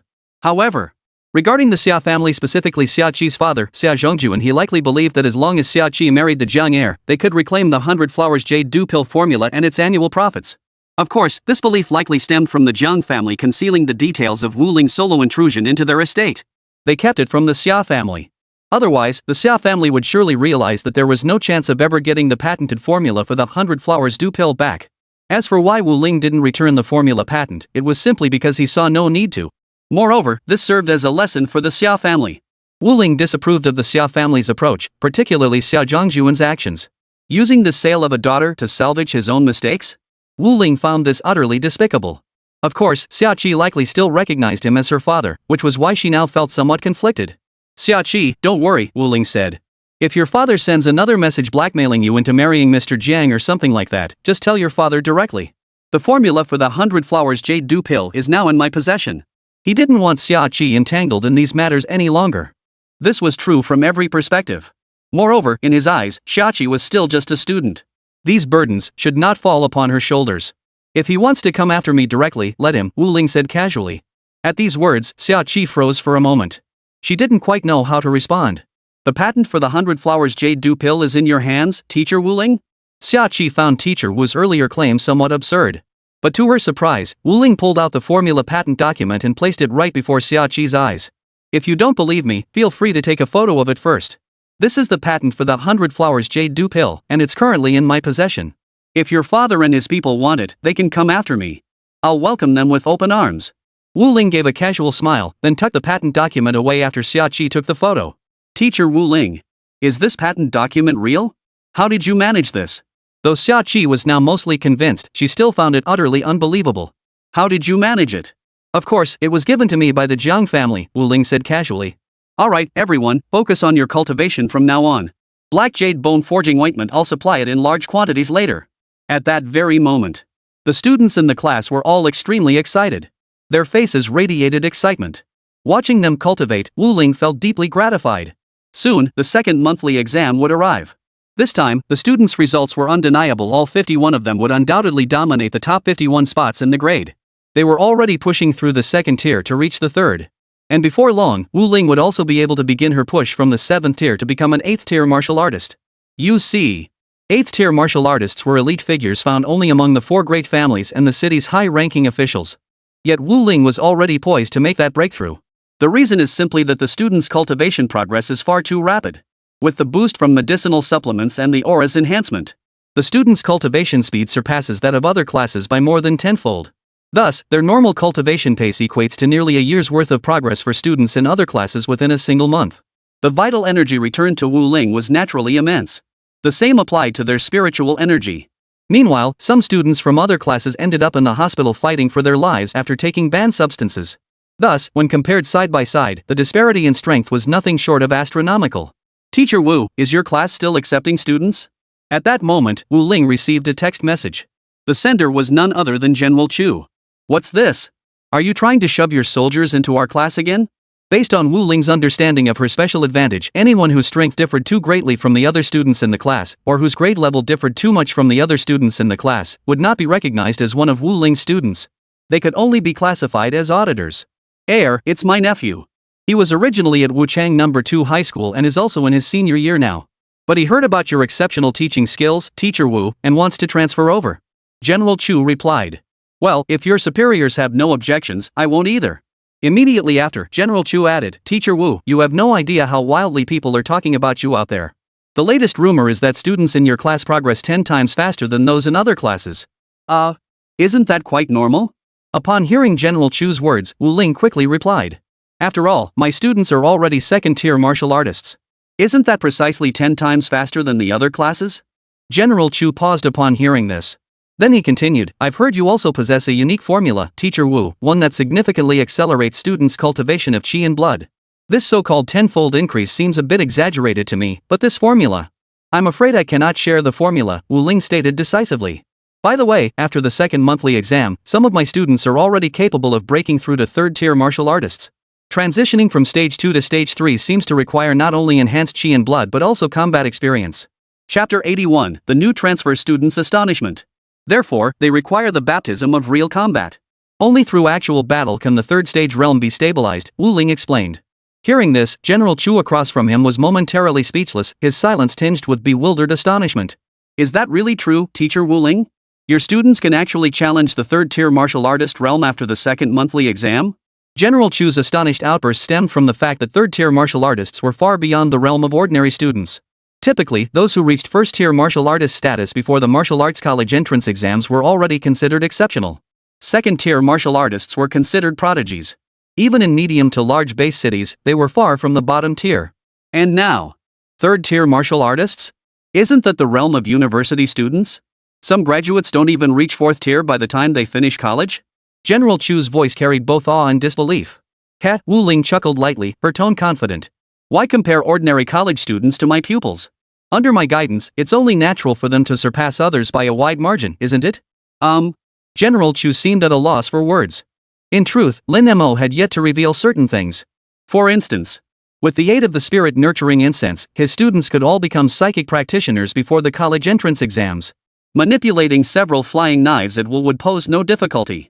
Their psychic force could likely reach 10 kilograms. In contrast, Wu Ling's psychic power could reach half a ton. At that point, even without reaching the 8th tier martial artist level, he could already match an 8th tier martial artist solely through the combined strength of a 7th tier martial artist and his psychic abilities. Soon, the second monthly exam arrived. This time, none of Wu Ling's students participated. The reason was simple: they felt participating was a waste of time. Instead, they preferred to dedicate their efforts to cultivating their chi and blood, or honing their mental power. At that moment in the gymnasium, students from other classes began to discuss. Why didn't Class 12 of Senior 3 come to our second martial arts monthly exam? Some students asked in confusion. They crushed quite a few of our fast-track students in the last exam, and it seems like they've been slacking off since then. While we were training in class, they went to some special training camp organized by the military department. Who knows what happened to them now? Why aren't they even taking the monthly exam? But some top students from other classes also joined that military training camp. They're all still in the hospital, unconscious. How come the students from Senior 312 are completely unscathed? What were they thinking? Wait, no way. At that moment, the students in the gymnasium saw the grade rankings appear on the big screen. The top 51 spots were all occupied by students from Senior 312. Meanwhile, the team that had just won the competition ranked 52nd. Seeing this, many students were completely flabbergasted. What's going on? How is this possible? How come Senior 312 didn't even participate in the monthly exam but still secured a spot in the top 51? One student asked in confusion. Hearing this, another student looked equally stunned. Yeah, Senior 1212 doesn't seem like anything special during regular times. They spend most of their time in the classroom doing nothing. How can they skip the monthly exam and still land in the top 51? Our top scorer this month, by Wentian, is rumored to be nearing second-tier martial artist strength. With that kind of strength, could he really lose to anyone in Senior 312? Some classmates asked in confusion. Probably not. I heard all the students in Senior 312 are already at the second tier, and have been for quite some time. At that moment, one student suddenly spoke up. Hearing this, the others froze in shock. Senior 312? Every single one of them second-tier martial artists? And for quite some time now? How is that even possible? Many students immediately reacted with disbelief. At that moment, a teacher approached from ahead and addressed the murmuring students. What that student just said is all true. The teacher's expression was one of helpless resignation. Teacher Wu Ling seems to possess a special formula and unique training methods that allow her students' chi and blood to advance at a rate many times faster than ordinary students. It's true that her class has now reached the second-tier martial artist level. So it's only natural that you wouldn't be a match for them. This information has been confirmed by the school administration. If you have any doubts, you can ask the school administration. The teacher shrugged again. Damn it! Hearing this, many students froze in place. At that moment, Senior 12, who had secured the top 50 first place in the school's monthly exam, also received a scholarship from the school. Though the amount per person wasn't much, it was enough to make Class 12 of Senior 3 feel proud. Getting scholarships without even taking the monthly exam? That's awesome. Lu Yuan spoke up in Class 12 of Senior 3. Most of the classmates in the classroom were filled with joy at that moment. Except for one person. He was the student who had just transferred into Senior 312. Xu Xuesong, the nephew of General Chu. Upon entering Senior 312, he felt like a rabbit entering a den of beasts. The gap between a first-tier martial artist and a second-tier martial artist was starkly evident. Once the top student in the fastest track class at second high school, he now found himself trembling slightly. Were these people monsters? At that moment, Xu Xuesong thought to himself. And upon hearing that Class 12 of Senior 3 had secured scholarships without even taking the monthly exam, he was utterly speechless. Although the scholarship wasn't meant for him, a recent transfer student, it made him sense the class's extraordinary nature. But what astonished him even more was during training. The speed at which the surrounding students' chi and blood increased was simply unimaginably fast. It sent a chill down Xu Xuesong's spine. At the same time, he realized just how absurdly fast his classmates were improving. Compared to these students, the top performers in his previous class seemed to advance at a snail's pace. Yet the training methods themselves seemed scarcely different. Therefore, the only conclusion he could draw was that it was the presence of teacher Wu Ling that enabled the students to advance so rapidly. Beyond that, however, he remained in the dark. In any case, under the aura of teacher Wu Ling, Xu Xuesong also began his training. The sensation of his chi and blood surging upward felt to him like taking off in a rocket. Naturally, he also developed a keen interest in the black ointment they applied. To conceal the immense power of her aura, Wu Ling had the students use the black jade bone forging ointment during every training session. However, when the students used the plasters at home afterward, they no longer had the aura's enhancement. Wu Ling simply explained this as the ointment's effectiveness diminishing. Chapter 82, Wilderness Training. Students, I am very satisfied with the speed at which you are advancing through the realms. Senior 3, Class 12, in front of the podium. Wu Ling began. She glanced around at the assembled students, a hint of satisfaction in her eyes. Most of you are now ready to begin advancing to third-tier martial artists, but sometimes advancing too quickly isn't necessarily a good thing. Before advancing from a second-tier martial artist to a third-tier one, it's best to refine your mindset. To cultivate martial arts without cultivating the mind is a grave mistake. It might sound like mysticism, but it holds true. This principle applies equally to the modern Qi blood martial arts cultivation system and the ancient martial arts philosophies of long ago. Otherwise, the saying "a knight-errant uses martial prowess to break the law" would not exist. Currently, most of the students in our class are cultivating spiritual power alongside me. However, the more you cultivate mental power, the more evident your inner restlessness becomes. Of course, this is unavoidable. Even though some of you have recognized this and are trying to suppress it, the problem persists. The reason lies in the fact that you truly have no worthy opponents at present. Too much time spent cultivating without facing any real challenge has made you restless and impatient. Wu Ling's voice echoed through the classroom as his gaze grew increasingly sharp. Through his efforts and those of everyone else, the entire class had surpassed their peers by an enormous margin. Yet such smooth sailing had bred arrogance within them, a trait far from beneficial. Therefore, in my view, you still need to engage in some practical combat training with me. Only then can your state of mind return to a normal state. This way, your advancement to third-tier martial artists will proceed much more smoothly. Otherwise, even if you later succeed in advancing to third-tier martial artists, or even fourth-tier martial artists, your combat abilities will still fall short of others at the same level. The reason is that your time spent at this level is simply too brief. You'll lack the necessary refinement. But if you undergo sufficient trials before advancing your realm, then when you do ascend, you can truly be considered masters of that tier. Therefore, do you aspire to become true masters? Or do you merely seek the illusion of strength through high cultivation levels, without the substance of combat prowess? Wu Ling spoke while surveying the room. Every student bore a look of ambition in their eyes. They had likely grasped the meaning behind Teacher Wu's words. Teacher Wu, we understand what you mean.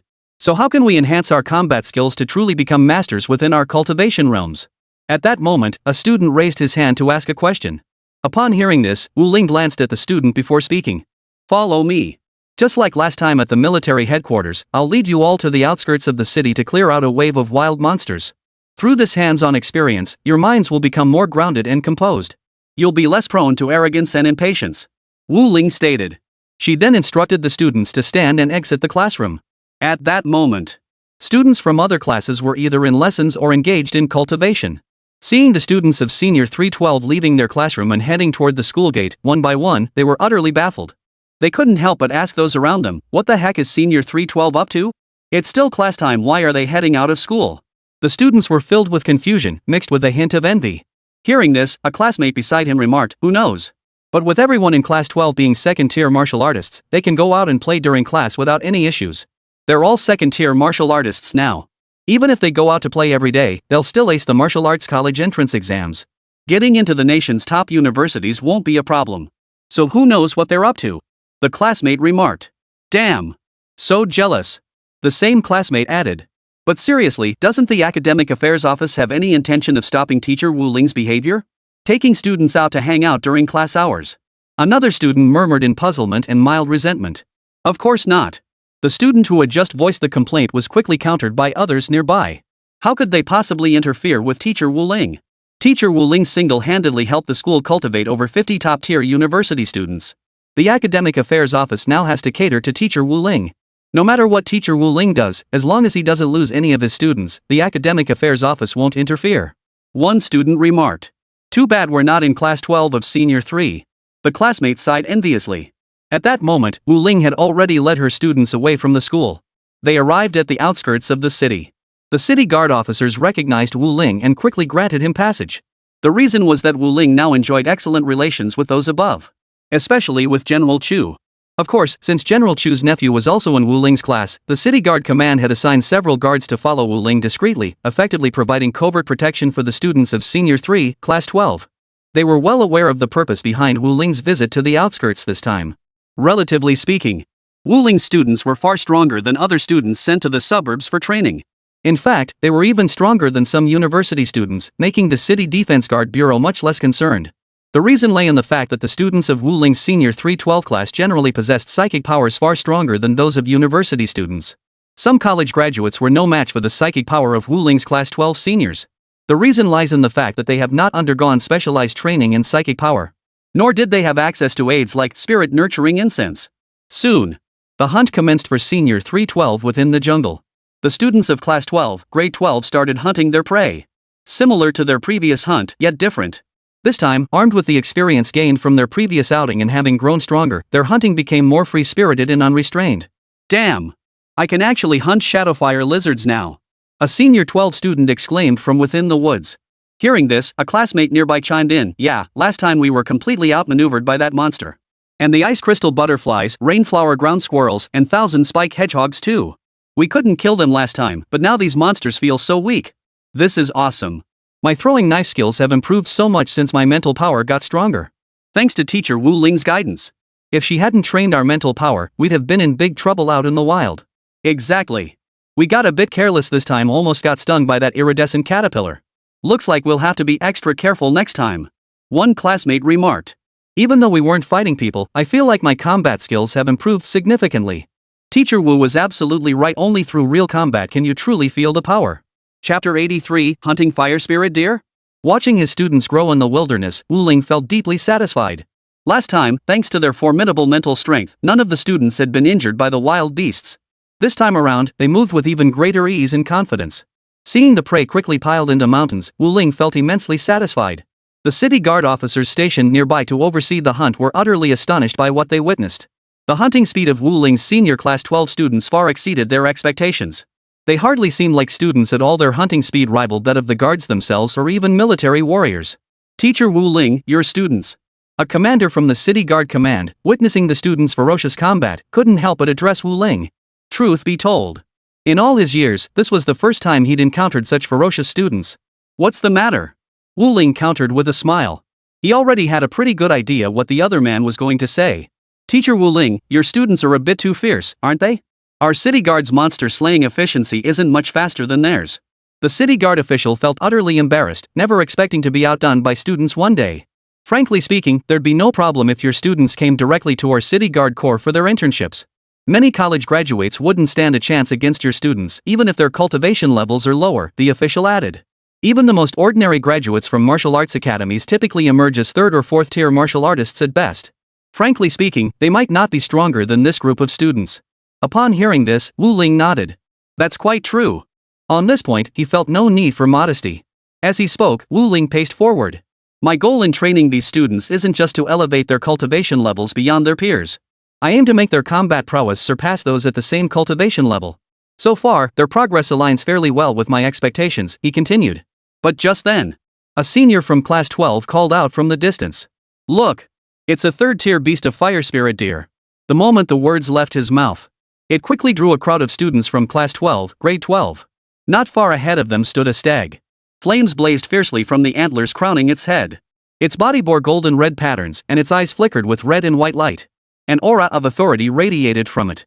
However, the students of Wu Ling's Class 12, Grade 12, were not intimidated by this aura. On the contrary, they all grew excited. Xiachi, I heard the antlers of this fire spirit deer are worth hundreds of thousands of dragon coins. But I've also heard that fire spirit deer possess extremely keen senses.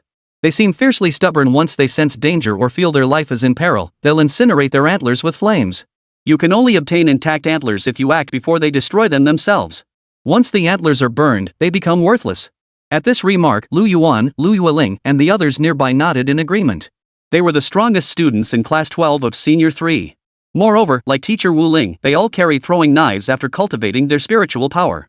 Though their spiritual power was insufficient, causing their throwing knives to fly at speeds clearly inferior to Wu Ling's. However, their current mental power was sufficient to manipulate lightweight objects. Darts can weigh as little as 1 kilogram. At this point, nearly all Class 12 seniors had reached a psychic manipulation capacity of 10 kilograms, making controlling darts a relatively effortless task. Should I go lure the enemy? Lu Yuan asked. The words hung in the air, causing the others to freeze in surprise. Lu Yuan, are you up for it? Lu Yueling asked from the side. Hearing this, Lu Yuan narrowed his eyes, shrugged helplessly, and replied, what's the big deal? It's just a matter of luring the fire spirit deer into the trap we've set up beforehand, then cutting off its antlers before it has a chance to burn them off, right? My strength isn't the strongest among us, so this way, it's less likely to arouse the fire spirit deer's suspicion. Lu Yuan spoke, one hand on his hip, the other palm open. That does make a bit of sense. Still, Lu Yuan, you should be careful. Xia Qi chimed in from the side. Hearing this, Lu Yuan paused, then raised an eyebrow. Xia Qi, are you worried about me? Ha ha. Lu Yuan asked with a carefree laugh. He even glanced at Xia Qi's cheeks, as if searching for signs of worry there. Hearing this, Xia Qi shook her head in exasperation. What am I supposed to say to you? We're hunting monsters right now, and all you can think about is nonsense. I'm worried you might accidentally fall into a trap yourself. That would be a real problem. Xia Qi said. How could that possibly happen? Lu Yuan replied confidently. That's not necessarily true, Lu Yueling chimed in from the side. For instance, when a fire spirit deer, engulfed in spiritual flames, charges at you, you might run too fast to stop in time. Lu Yueling voiced her concern. Well. You guys are seriously underestimating me, Lu Yuan said, cracking his neck. He flexed his wrists and ankles before continuing. After all, I'm Lu Yuan, a sports scholarship student. And my reputation for being fearless has been legendary at our school since freshman year. Now that I know the trap exists, how could I possibly fall into it? Anyway, you can all rest assured. Even though my strength might be a bit lower than yours, isn't everyone's strength inferior to that third-tier beast, the fire spirit deer, anyway? To seize the antlers, we'll rely on the traps and our throwing knives. As for drawing the beasts, I, Lu Yuan, guarantee we'll accomplish the mission. Lu Yuan declared, pounding his chest. Fine. Hearing this, Xia Qi and Lu Yueling exchanged glances before turning to Lu Yuan with exasperated expressions. Lu Yuan didn't seem entirely reliable, but he was usually dependable when it came to getting things done. He delivered on his promises. So entrusting him with pulling the mob this time didn't seem like a bad idea. Soon, Lu Yuan charged toward the fire spirit deer. Because the students of Senior 312 possess stronger mental energy, even a third-tier fire spirit deer failed to notice Lu Yuan's approach until he was close. Only when Lu Yuan was about 10 meters away did the fire spirit deer suddenly lift its head. Lu Yuan, holding a bundle of plant leaves, beckoned to the distant fire spirit deer. Ordinary deer typically preferred grass roots, tree bark, and similar foods. The fire spirit deer, however, had a unique diet. They particularly favored a plant known as fire spirit grass. Having discovered this habit, Lu Yuan and his companions naturally gathered some fire spirit grass, clutching it in their hands. Chapter 84, Lu Yuan falls into a trap? Upon seeing the fire spirit grass in Lu Yuan's hands, the fire spirit deer in the distance paused for a moment. It lifted its head but showed no reaction whatsoever. This left Lu Yuan feeling somewhat awkward.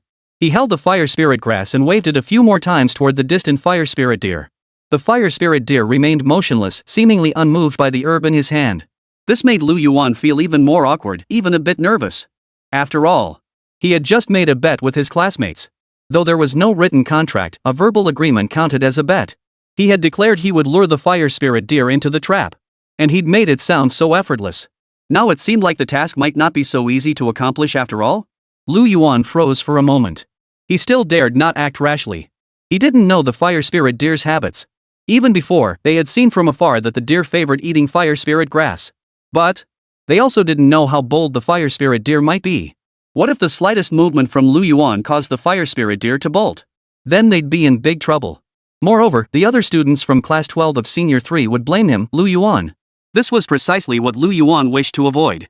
So he forced himself to stay calm, striving to maintain a gentle smile. He grinned widely at the fire spirit deer. Finally, whether the fire spirit deer sensed Lu Yuan posed little threat or was drawn by the fire spirit grass in his hand, it took 2 steps forward. This filled Lu Yuan with renewed hope. Good. That's the spirit.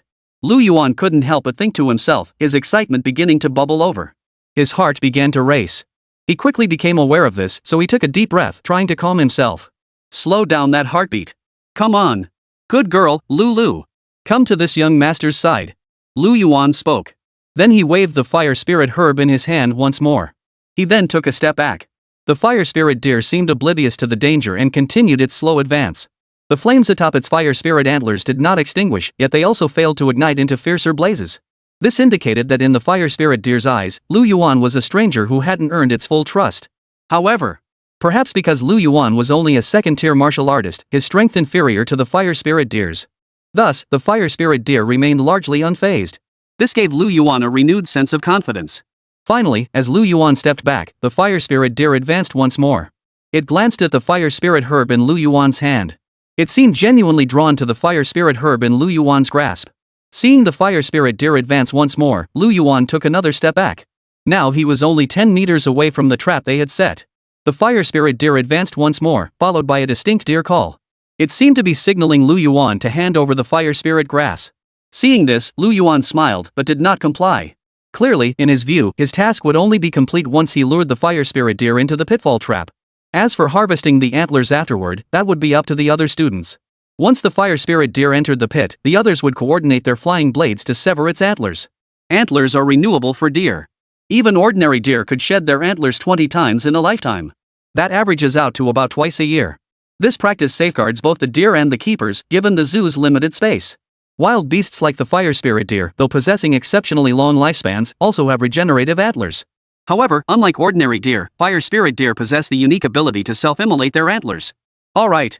That's the spirit. Lu Yuan then held the fire spirit grass to lure the fire spirit deer closer. The fire spirit deer took a few more steps forward, though whether out of impatience or some other reason. Its cry grew strangely eerie, as if warning Lu Yuan. Simultaneously, it lowered its head and made an upward flicking motion, lifting its horn upward, flames trailing behind. Seeing this, Lu Yuan froze for a moment. He felt even more awkward. Holy crap! What the hell is reset? Lu Yuan couldn't help but wonder inwardly. Aren't deer supposed to be docile creatures? Why does this one seem a bit different? Lu Yuan was at a loss for words, unsure what to do next. He also felt a twinge of regret for volunteering to take on such a difficult task. Was this fire spirit deer smarter than ordinary deer, or what? It sure wasn't falling for tricks easily. With no other choice, Lu Yuan scattered some fire spirit grass along the path, then took a few steps back, edging closer to the trap. At that moment, the fire spirit deer seemed drawn by the fire spirit grass on the ground, taking a few steps forward. It began to nibble at the fire spirit grass. But then it stopped in its tracks. Even as Lu Yuan beckoned from a distance, the fire spirit deer remained unmoved. This left Lu Yuan feeling extremely awkward. What was going on? Lu Yuan was utterly speechless inside. Could it be that it had already eaten its fill with just that little bit of fire spirit grass? Or could it be that it truly sensed danger? Lu Yuan pondered inwardly. A sense of urgency grew within him. He scattered more fire spirit grass on the ground and retreated to the edge of the trap. The fire spirit deer stood motionless where it was. Man and deer locked eyes for a long while. Finally, the fire spirit deer moved. It walked forward. Lu Yuan breathed a huge sigh of relief. The reason was simple. The fire spirit deer was now very close to the trap. Lu Yuan's greatest fear was that it might stop advancing, which would render all his previous efforts to lure it with food completely wasted. Fortunately, the fire spirit deer's appetite ultimately won out and it approached. This filled Lu Yuan with a sense of joy and relief. At that moment, the fire spirit deer was about to fall into the trap. But suddenly, it halted at the edge of the pit. With a swift thrust of its antlers, it shoved Lu Yuan into the trap. This sudden turn of events caught Lu Yuan completely off guard. It wasn't until he hit the bottom of the pit that he finally registered what had happened. Fortunately, the trap was merely a pit without bamboo spikes or other deadly devices inside. Otherwise, the consequences would have been unimaginable. Immediately afterward, the fire spirit deer began to snort loudly at the edge of the pit. It seemed to be mocking Lu Yuan. This left Lu Yuan feeling utterly helpless. What left him even more speechless was that just as he was knocked down, the flames from the fire spirit deer's antlers had also reached him, forcing him to roll around in the pit in utter disarray. Inside the pit, Lu Yuan silently cursed under his breath more than 10 times. At the edge of the pit above him, the fire spirit deer let out another shrieking cry before turning its head and walking away. At that very moment, Xiaoqi and the others nearby began directing their flying blades toward the antlers. Though the target hadn't triggered the trap, it remained within range. Chapter 85, The Envy of Other Students. Yoo-hoo! The fire spirit deer let out a bellow. Immediately, the flames surrounding its body grew brighter. It unleashed flames directly, charging towards Xiaoqi, Lu Yueling, and the others positioned behind the trap ahead. In an instant, Xiaoqi, Lu Yueling, and the others sensed something was wrong. But retreating was already too late. Damn it! Xiaoqi couldn't help but exclaim. Their entire focus had been on jointly controlling the flying blades to slice and seize the fire spirit deer's antlers. Now, faced with the sudden burst of flames, all they could do was raise their hands to defend themselves. But at that very moment, a figure materialized beside them. In an instant, all the flames were intercepted before them. Immediately after, the airborne blades sliced through the fire spirit deer's antlers, severing them cleanly. The fire spirit deer, startled, it turned and fled. It vanished from sight. Nearby, Teacher Wu Ling, who had just appeared, walked toward the direction of the antlers. She reached down and picked up the antlers. Not bad. Wu Ling nodded after examining it. She turned to face her students. You've done well, Wu Ling said. Hearing this, Wu Ling's students paused in surprise. They too turned their gaze to the fire spirit antlers in Wu Ling's hands. Meanwhile, Lu Yuan had been rescued from the pit. Now, as they examined the antlers, everyone felt a sense of surprise. Two distinct marks were etched into the antlers. One cut only reached about halfway through the antler's depth. The other mark was where the antler had fractured. Clearly, the shallower gash was made by them. The one that severed the antler was made by teacher Wu Ling. You've done quite well. Though you could still be a bit more vigilant, Wu Ling said, glancing at Lu Yuan. At her words, Lu Yuan's face flushed slightly. He knew. It was precisely his carelessness that had led him into the trap. Of course, even though he had fallen into the trap, he had successfully lured the fire spirit deer to this location. So overall, Lu Yuan could be said to have achieved mixed results. Moreover, had he not lured the fire spirit deer here, the subsequent antler harvesting would never have occurred. In that sense, Lu Yuan's contribution seemed slightly greater. I trust many of you have already realized. Wu Ling continued. She surveyed the assembled students. That fire spirit deer we just encountered, if it had been a third-tier creature, you would have already taken its antlers. However, that fire spirit deer was actually a fourth-tier spirit masquerading as a third tier, so you did exceptionally well. Of course, your combined psychic power still couldn't sever the antlers of a fourth-tier fire spirit deer that was simply beyond your capabilities. Wu Ling continued. Hearing this, the students before her froze in surprise. So that fire spirit deer really was fourth tier? It was hiding its true power so well. Lu Yueling couldn't help but speak up from the side. Yes. Wu Ling nodded. The flying blades you combined to control earlier would have easily sliced through the antlers of a third-tier fire spirit deer. But because it concealed its true strength from the start, even hiding its spiritual power, it avoided the trap and your flying blades failed to sever its antlers. But regardless, you've succeeded in the most important part. Therefore, half the proceeds from selling this fire spirit deer antler will be yours, Wu Ling stated. At these words, except for Lu Yueling, many classmates' faces lit up with delight. Lu Yueling spoke up, I don't need a share of the money. I just wanted to challenge myself. Fine. Wu Ling replied. He knew Lu Yueling couldn't even spend all her monthly allowance. But unlike her, the other students weren't so fortunate. After all, not everyone came from the wealthiest families. Soon, the fourth-tier fire spirit deer antlers were successfully sold. The total proceeds amounted to a full 200,000 dragon coins. Wu Ling immediately handed 100,000 to those classmates. Each received an average of over 20,000. The rest of the class watched with envy. This was because their capture of the fire spirit deer had been carried out in teams. Each group averaged 4 to 5 people. The other groups weren't as fortunate as this one. They hadn't encountered any fire spirit deer at all, so they couldn't receive any rewards. However, the other teams hunted other prey, which also earned them some rewards from Wu Ling. These included not only black jade bone forging ointment but also monetary rewards. After all, with the profits from the 100 flowers jade dew pills, Wu Ling was practically a wealthy man at this moment. Finally, the hunt for the strange beast came to an end. The entire class 12 of senior 3 headed back to school together. Inside the school, students from other classes had just finished their second monthly exam. Watching class 12 of senior 3 walk in from outside, they felt both envy and helplessness. The reason was simple. Though class 12 of senior 3 hadn't taken the exams, every single one of them ranked higher than their classmates. So naturally, seeing this didn't put them in a good mood. Moreover, they had no idea what class 12 was doing outside, assuming they'd gone on a field trip. Little did they know that class 12 of senior 3 wasn't on a picnic at all. Instead, they were honing their combat skills by battling exotic beasts. Beyond acquiring valuable materials from the beasts to sell for money, some teams from class 12 even used flying blades to slay third-tier beasts, earning them additional rewards from Wu Ling. How envious I am of the students in senior 312. Students from other classes murmured throughout the school. Yeah, totally. But why do class 12 seniors' eyes look kinda weird? Kind of scary? Aren't they supposed to be out having fun? Some classmates asked in confusion. Who knows? Another student wondered. Anyway, they do seem a bit out of the ordinary. But how exactly? We'll have to wait for the final martial arts entrance exam to see. Another student chimed in. Exactly. Monthly exams are just simulations after all. I don't think they'll be this formidable during the actual exams. Ha, dream on. They're already second-tier martial artists now. By the time the exams roll around, they'll all be guaranteed spots. Even if they take the exams, their scores won't be bad. I heard their teacher, Wu Ling, even gives them money. I'm so jealous. Teacher Wu is truly a godlike figure. Another classmate chimed in. Chapter 86, 10 million to preserve student potential? Meanwhile, on the other side, Wuchang City High-Level Council Chamber. Mayor Hao, I hear our renowned teacher Wu Ling has taken his students to hunt exotic beasts in the base city's outskirts for their trials again. Commander Chu, I've heard about the results of the hunt too. I hear they bagged quite a few second and third-tier beasts. Apparently, they even managed to take the antlers of a fourth-tier fire spirit deer. Are they really that formidable? No wonder he was surprised. After all, for a small base city, 3rd and 4th tier, that was already quite formidable. Most martial arts academy instructors operate within this tier, rarely surpassing 6th tier strength.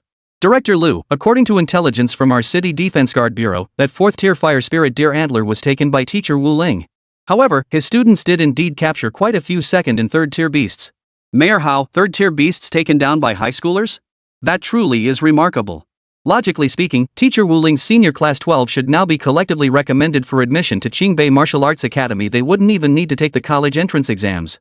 Whether they choose to take the martial arts entrance exam ultimately depends on teacher Wu Ling and his students' preferences. Additionally, I hear that some individuals in the 9th province have taken notice of teacher Wu Ling and his students. Mayor Hao spoke again. The people from the 9th province don't seem too keen on letting Wu Ling's students enter Qingbei Martial Arts Academy so easily. After all, the number of applicants is simply too large. There's no precedent for this in history. For a city, having even a handful of students admitted to Qingbei Martial Arts Academy is already a tremendous honor. This time, with teacher Wu Ling's entire senior class 12 receiving guaranteed admission, it's likely to stir resentment among people from other cities. Moreover, it would imply that Qingbei Martial Arts Academy has significantly increased its enrollment. This would diminish the prestige of Qingbei Martial Arts School. Mayor Hao remarked. Of course, China has several other elite martial arts academies like Qingbei, but they're all the same. They don't seem particularly eager to offer guaranteed admission to all students from class 12 of the senior year at Wuling High School either. Moreover, perhaps to ensure the quality of admissions, the bar for this year's recruitment will be set extremely high. Perhaps reaching the 2nd tier is merely the threshold for entering elite martial arts academies like Qingbei Martial Arts Academy. Hearing this, General Chu felt somewhat surprised. Really? Because of one senior class 12, these universities are planning to raise the bar? Mayor Hao nodded in response. It's unavoidable. After all, these martial arts academies are the pinnacle of martial arts education in the Dragon Nation. They must maintain their elite reputation. Mayor Hao explained. So, if I'm not mistaken, this 2nd tier requirement is merely the starting threshold. Upon hearing this, General Chu shook his head. That seems rather unfair to the other students, doesn't it? There's nothing unfair about it. I actually feel. Director Liu chimed in from the side. Historically, 2nd tier students could reliably secure admission to top universities like Tsinghua and Peking University, but some 2nd tier cultivators were forcibly pushed up by elite families. Of course, there are also exceptional students whose abilities are formidable, yet their cultivation is suppressed so severely that they remain at peak tier 1, or rather, they can use their peak tier 1 cultivation to match others' tier 2 levels. For such prodigies, if their families wanted more certainty, they might also choose to use drugs to artificially boost their cultivation. Regardless, it's undeniable that this year's college entrance exams became more challenging precisely because of teacher Wu Ling's senior class 12. Some top students from previous years might end up attending lower tier universities this time around. Consequently, top students outside class 12 of senior 3 from Wuchang City and even other cities in the 9th province might harbor resentment toward Wu Ling in class 12. They might even harbor hostility toward them, but that's just the way it is. Mayor Hao shook his head as he spoke. I fear that teacher Wu and the students of senior May 12th even be in danger. Director Liu remarked. I think it's necessary to warn them. He pulled out his phone. Standing nearby, General Chu and Mayor Hao observed silently, saying nothing. At that moment, they were inside the school. Wu Ling instructed the students to continue their cultivation. Lu Yuling was now ready to break through to the 3rd tier. After all, the aura combined with the Black Jade continuity ointment allowed them to cultivate at over 10 times the normal speed. What other students achieved in a month of cultivation equaled just 3 days' progress for class 12, senior 3. Wu Ling suddenly received a text message. Opening it, he saw it was from Director Liu. Wu Ling, be cautious. Whether it's Wuchang City or surrounding areas, certain families will be looking to cause you trouble. If you run into trouble, remember to report it immediately. Got it. Wu Ling replied promptly. At this moment, he was unaware that because of his senior class 12, Qingbei University had significantly raised its admission standards and increased its recruitment requirements when recruiting students from their 9th province. This was precisely why Director Liu had warned him. But, in Wu Ling's eyes, it was a matter of little consequence. By the time the martial arts college entrance exams commenced, his students would largely be at the peak of the 2nd tier, or even the early stages of the 3rd tier. Given this state, Wu Ling could even instruct his students, especially the strongest few, to conceal their power. By fighting at 2nd tier strength instead of 3rd tier, they should easily rank at the top of the assessments and claim the top honors. Therefore, Wu Ling paid little heed to Director Liu's warning. What surprised Wu Ling, however, was encountering a figure clad in black waiting for him after school, outside the campus gates. Teacher Wu Ling, might you spare a moment? The man in the black winged suit spoke up. Wu Ling sized up the man. His strength was at the peak of the 6th tier, which Wu Ling didn't consider particularly impressive. Of course, it was possible he was concealing his true strength. What's the matter? Who are you? What do you want to say? Wu Ling asked with a hint of indifference. Wu Ling, if you instruct your students to limit their combat power to early stage 2 during the martial arts college entrance exam, we'll reward you with 10 million dragon coins. How does that sound? The man in the black suit spoke. At this, Wu Ling froze for a moment. You mean you want me to order our students to only use early stage 2nd tier martial power? Wu Ling asked, his face filled with confusion. He wondered if he had misheard. Are you kidding me? Wu Ling chuckled. She shook her head. Alright, you can step aside now. Chapter 87, Disdainful Glance. The moment Wu Ling spoke, the dark-suited man ahead narrowed his eyes, his pupils contracting slightly. He didn't rush to speak, merely staring intently at Wu Ling as if trying to see right through her. So, 20 million, the man in the black suit spoke again. Hearing this, Wu Ling paused briefly before turning her head. 20 million? And my students are only to use their early 2nd tier strength at most? Wu Ling frowned slightly, sizing up the man before him. Money, he certainly needed it. But he didn't want it this way. And he didn't want to earn it this way. Your idea isn't bad, but... Wu Ling spread his hands helplessly. My students are my students, and I am me. Even if I give them orders, they might not necessarily obey. His expression remained calm, conveying helplessness. Besides, he didn't want to issue such an order to his students. Of course, more money might change that. If only they were that easy to command, Wu Ling murmured with a faint chuckle. Of course. I think I understand something now, the man in the suit said in a deep voice, continuing. You want me to distribute part of the 20 million you gave me to these students, so they'll put in less effort and earn more money for the sake of the cash, right? So that's it. That's rather interesting. Hearing this, the man in the suit before Wu Ling didn't deny it. He smiled and said, what do you think? Do you feel it's a loss to give part of the 20 million to the students? At this remark, Wu Ling paused for a moment before shaking her head. Truthfully, your proposal isn't unreasonable for me. But even if I did let my students do that, what would you do if they still demonstrated strength beyond the early 2nd tier during the martial arts college entrance exam? Wu Ling shrugged helplessly. Well, the man in the black suit paused. It does seem to be a problem. But, from what I understand, Teacher Wu Ling, you're practically a godlike figure in your senior 312 class. Your students place immense trust in you, which is precisely why I came to you with this proposal. The man in the black suit smiled as he spoke. I believe your students will heed your proposal. Moreover, the funds will only be transferred to your account after the martial arts college entrance exams conclude. This way, we can verify whether your students truly heeded your words, Teacher Wu Ling.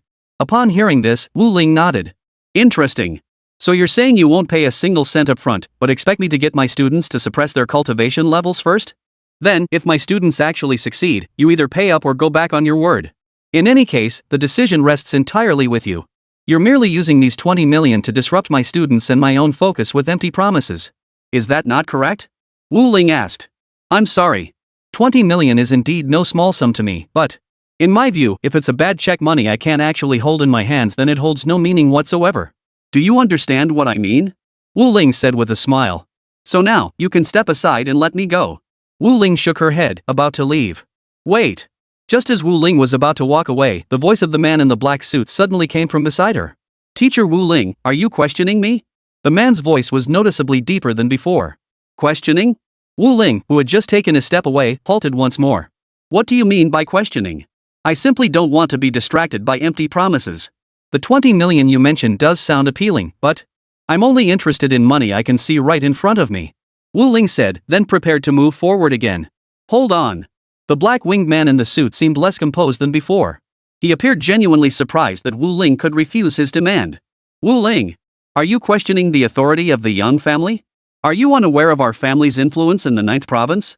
The man in the black-winged suit spoke with a hint of anger. Hearing this, Wu Ling froze for a moment. The Yang family? What's that? Never heard of it. You aren't from Wuchang City, are you? Wu Ling spoke without pausing his stride. Wait. At that moment, the dark-clad man behind them, who claimed to be from the Yang family of the 9th province, raised his voice to shout. Wu Ling showed no sign of slowing down. 1 million as a deposit. The remaining 19 million will be transferred to your account upon completion. The man in the black suit behind him continued. Hearing this, Wu Ling reached up and scratched his ear. She shook her head. Poof. I thought I might get a 10 million yuan deposit. From what you're saying, the Yang family must be quite powerful throughout the entire 9th province. How come you can't even spare 10 million? Wu Ling remarked casually before continuing onward. The man in the black-winged suit froze upon hearing Wu Ling's words. Then he continued. Are you serious? Wu Ling, you don't even think 1 million is worth looking at. From what we understand, your family background wasn't exactly prosperous before. What about 2 million? The man in the black winged suit pressed. No. Wu Ling replied from a distance, you already mentioned 20 million earlier. Therefore, unless that 20 million is formally deposited into my account, I will not agree to your demands. Of course, considering my students might not necessarily follow my instructions, I'll give you a discount 10 million. Only if 10 million yuan is actually deposited into my account will I speak to my students and make a recommendation. If it's less than 10 million, then there's no deal. After all, according to your own account, the Yang family seems to hold considerable sway in the 9th province, correct? If that's the case, why are you being so stingy with your offer? If you're so powerful, 10 million should be a mere trifle for you, right? The moment these words left his mouth, the man in the black suit in the distance clenched his fist so tightly his arm trembled. Teacher Wu Ling, he shouted. The proposal I've made to you is a win-win for both sides. My bottom line is 5 million. If you agree, I'll transfer it to you. If you don't, well, you probably haven't even imagined the consequences. In any case, I suggest you accept the offer, Mr. Wu. Of course. If your student fails to comply with the proposal, the consequences will be quite severe, you know? The man in the black winged suit said solemnly. Hearing this, Wu Ling shook her head. They can't even afford 10 million, yet they think they're some kind of prominent family. With that, he turned and walked away. Chapter 88 Changes to Martial Arts College Entrance Exam Rules. Soon, the Martial Arts College entrance exam would arrive. Students were all preparing. Wu Ling, however, led the students in intensifying their spiritual power training. Unlike other classes whose students focused entirely on qi and blood cultivation, Wu Ling held a different perspective. With mental power enhancement, even at the same cultivation level, one could unleash greater strength and speed. Not only did Wu Ling's students excel, but their cultivation levels themselves largely outclassed those of other students. The Martial Arts College entrance exam was a nationwide standardized test. It comprised 5 assessment segments. The first assesses cultivation level and qi blood volume. Historically, this section carried the highest weightage in the exam scoring. The second is the physical control proficiency test. There will be some trap-filled obstacles to navigate, which generally account for a portion of your score. The third stage involves battling exotic beasts. In this segment, students must select their own mythical beasts for combat, which holds the second highest weighting. The fourth is battling other students. This segment is also known as the champion battle. The reason is that opponents are matched based on similar vitality levels, accounting for the third highest portion of the score. Fifth is battling against instructors. This segment primarily tests students' ability to handle pressure, accounting for the lowest percentage. Soon, the rules for this year's Martial Arts College entrance exam have been released. This year's Martial Arts College entrance exam also consists of 5 segments, but the scoring weightings have changed. Previously, cultivation level and vitality points held the largest weight. This year, however, it ranks second in weighting. The highest weighting now falls on the genius battle. The second highest weighting remains the battle against exotic beasts. Therefore, in short, this year's Martial Arts College entrance exam places the greatest emphasis on practical combat skills. After the news broke, many students were stunned. They began loudly protesting that it was unfair. Of course, the main voices of protest came from students outside Class 12 of Senior 3. The students of Senior 312 remained unmoved. One could even describe them as indifferent. The reason was simple. In previous years, students only needed to cultivate their qi and blood and elevate their cultivation realm to achieve good results. But this year was different. Only those with strong combat prowess could achieve high scores. The reason many students cry unfair boils down to this: within the same cultivation realm, they might not be able to defeat certain other students. These students, however, come from prominent families. Most ordinary students possess mediocre martial arts skills. Some don't even possess yellow-grade martial arts, instead cultivating subpar techniques. But the sons and daughters of prominent families are different. Members of prominent families often possess ancestral martial arts. These techniques start at the yellow grade level, with the most formidable ones reaching the mystic grade tier. Thus, when 2 students face off, even if their cultivation levels are equal, their combat prowess can vary greatly. Naturally, precisely because the combat prowess of clan descendants was considered to be a cut above that of non-clan members in the past, the primary scoring factor was the qi blood realm, not combat ability. But the rules for this year's competition have changed. Oh, so this change is it because the evil sect organizations and beast invasions have grown increasingly rampant, or is there some other reason? Wu Ling couldn't help but ask upon seeing the new rules. He suddenly recalled the man in the black suit who had stopped him on the road the day before, claiming to be from the Yang clan. Wu Ling couldn't help but wonder, could this really be the work of the Yang clan that the man had mentioned? According to the man in the black suit, the Yang clan held considerable influence in the 9th province. But the Martial Arts College entrance exam was a nationwide standardized test. Could it be? Could the Yang family possibly exert influence nationwide? At this thought, Wu Ling shook his head. But just then, he suddenly received a text message. Opening it, he saw it was from an unfamiliar number. Yet the message's content left Wu Ling chuckling to himself. Teacher Wu Ling, I trust you've seen the latest college entrance exam regulations. For this year's exams, the Celestial Genius Battle holds the highest weighting in the scoring. What are your thoughts on this? Most of your students aren't from aristocratic families, after all. Just wait for them to get beaten in the Genius Battle segment. Reading the text, Wu Ling felt somewhat speechless. But she didn't say anything in response. While it was true that most of his students weren't from aristocratic families, at the very least, they all possessed the yellow grade technique, the ripple art. Moreover, Wu Ling pondered that the Xian grade technique, the heavenly mountain blazing sun palm, could also be taught to his students. Though with the college entrance exams approaching, learning it abruptly wouldn't allow them to grasp its essence, they'd only be able to perform it with difficulty. But a Xian grade technique was a Xian grade technique. According to Wu Ling's assessment, the Tianshan blazing sun palm ranked among the superior techniques even within the Xian tier. Moreover, it was a combat technique. It was incomparable to other ordinary Xian tier techniques. As for those young masters from prestigious families, even if they could cultivate Xian tier techniques, the Xian tier techniques passed down in their families were mostly cultivation methods, not combat techniques. Therefore, upon learning that the Celestial Prodigy Tournament scores held the highest weightage in this year's college entrance exams, Wu Ling immediately instructed class monitor Xia Qi to send a message to the entire class. Tomorrow, I will teach you all a cultivation technique. This technique will absolutely secure you the top spot in the Genius Battle of the Martial Arts College entrance exam. Soon. The next day. Upon returning to school, Wu Ling imparted the Tianshan blazing sun palm to the assembled students. Soon, the students sensed the extraordinary nature of this martial art. Teacher Wu, what grade is this technique? It feels like ordinary yellow grade techniques can't compare at all? Lu Yueling asked. As the daughter of the wealthiest family, the Lu household possessed Xian grade techniques.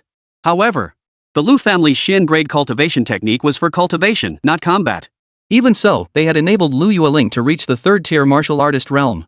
Additionally, Lu Yueling had cultivated the Lu family's yellow-tier combat technique, the giant spirit palm. Thus, she was keenly aware of the differences in cultivation levels between techniques. Now, as she sensed the heavenly mountain blazing sun palm, Lu Yueling instantly felt that this technique was no ordinary one. It surpassed their family's giant spirit palm by a significant margin. Even though she had only just begun cultivating it, she could already feel her combat prowess rising to a new level. Indeed, this is a mystic tier martial art. Wu Ling answered bluntly. Hearing this, Lu Yueling was momentarily stunned. She hadn't expected this technique to truly match her fleeting thought that it was a mystic tier art. She had thought her initial notion might have been a bit exaggerated. But this technique was actually this powerful. Teacher Wu, why did you pass down such a powerful cultivation technique to us? Of course, it's so you can crush your opponents throughout the Genius War. Chapter 89, Paying 10 million to have students go easy? Soon, the martial arts college entrance exam commenced. The very first exam event, the Qi and blood measurement, stunned many. Wu Ling's class 12 seniors were almost entirely at the late second stage martial artist level. Lu Yueling, however, had already reached the third stage martial artist realm, surpassing even some university students.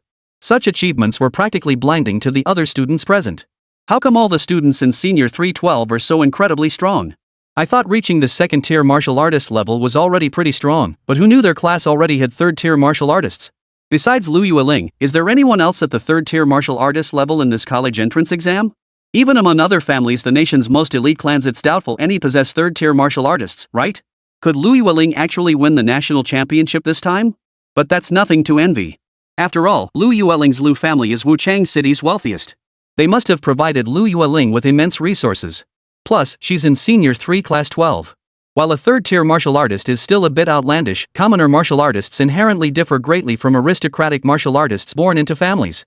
So Lu Yueling isn't really that enviable. It's actually the other students in Senior 312, especially those from less privileged backgrounds, who've managed to reach late-stage second-tier martial artists. That's what's truly enviable.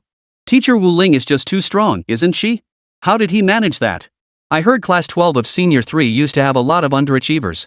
For Teacher Wu Ling to single-handedly elevate so many underachievers to the top tier of the province, that's what's truly mind-boggling.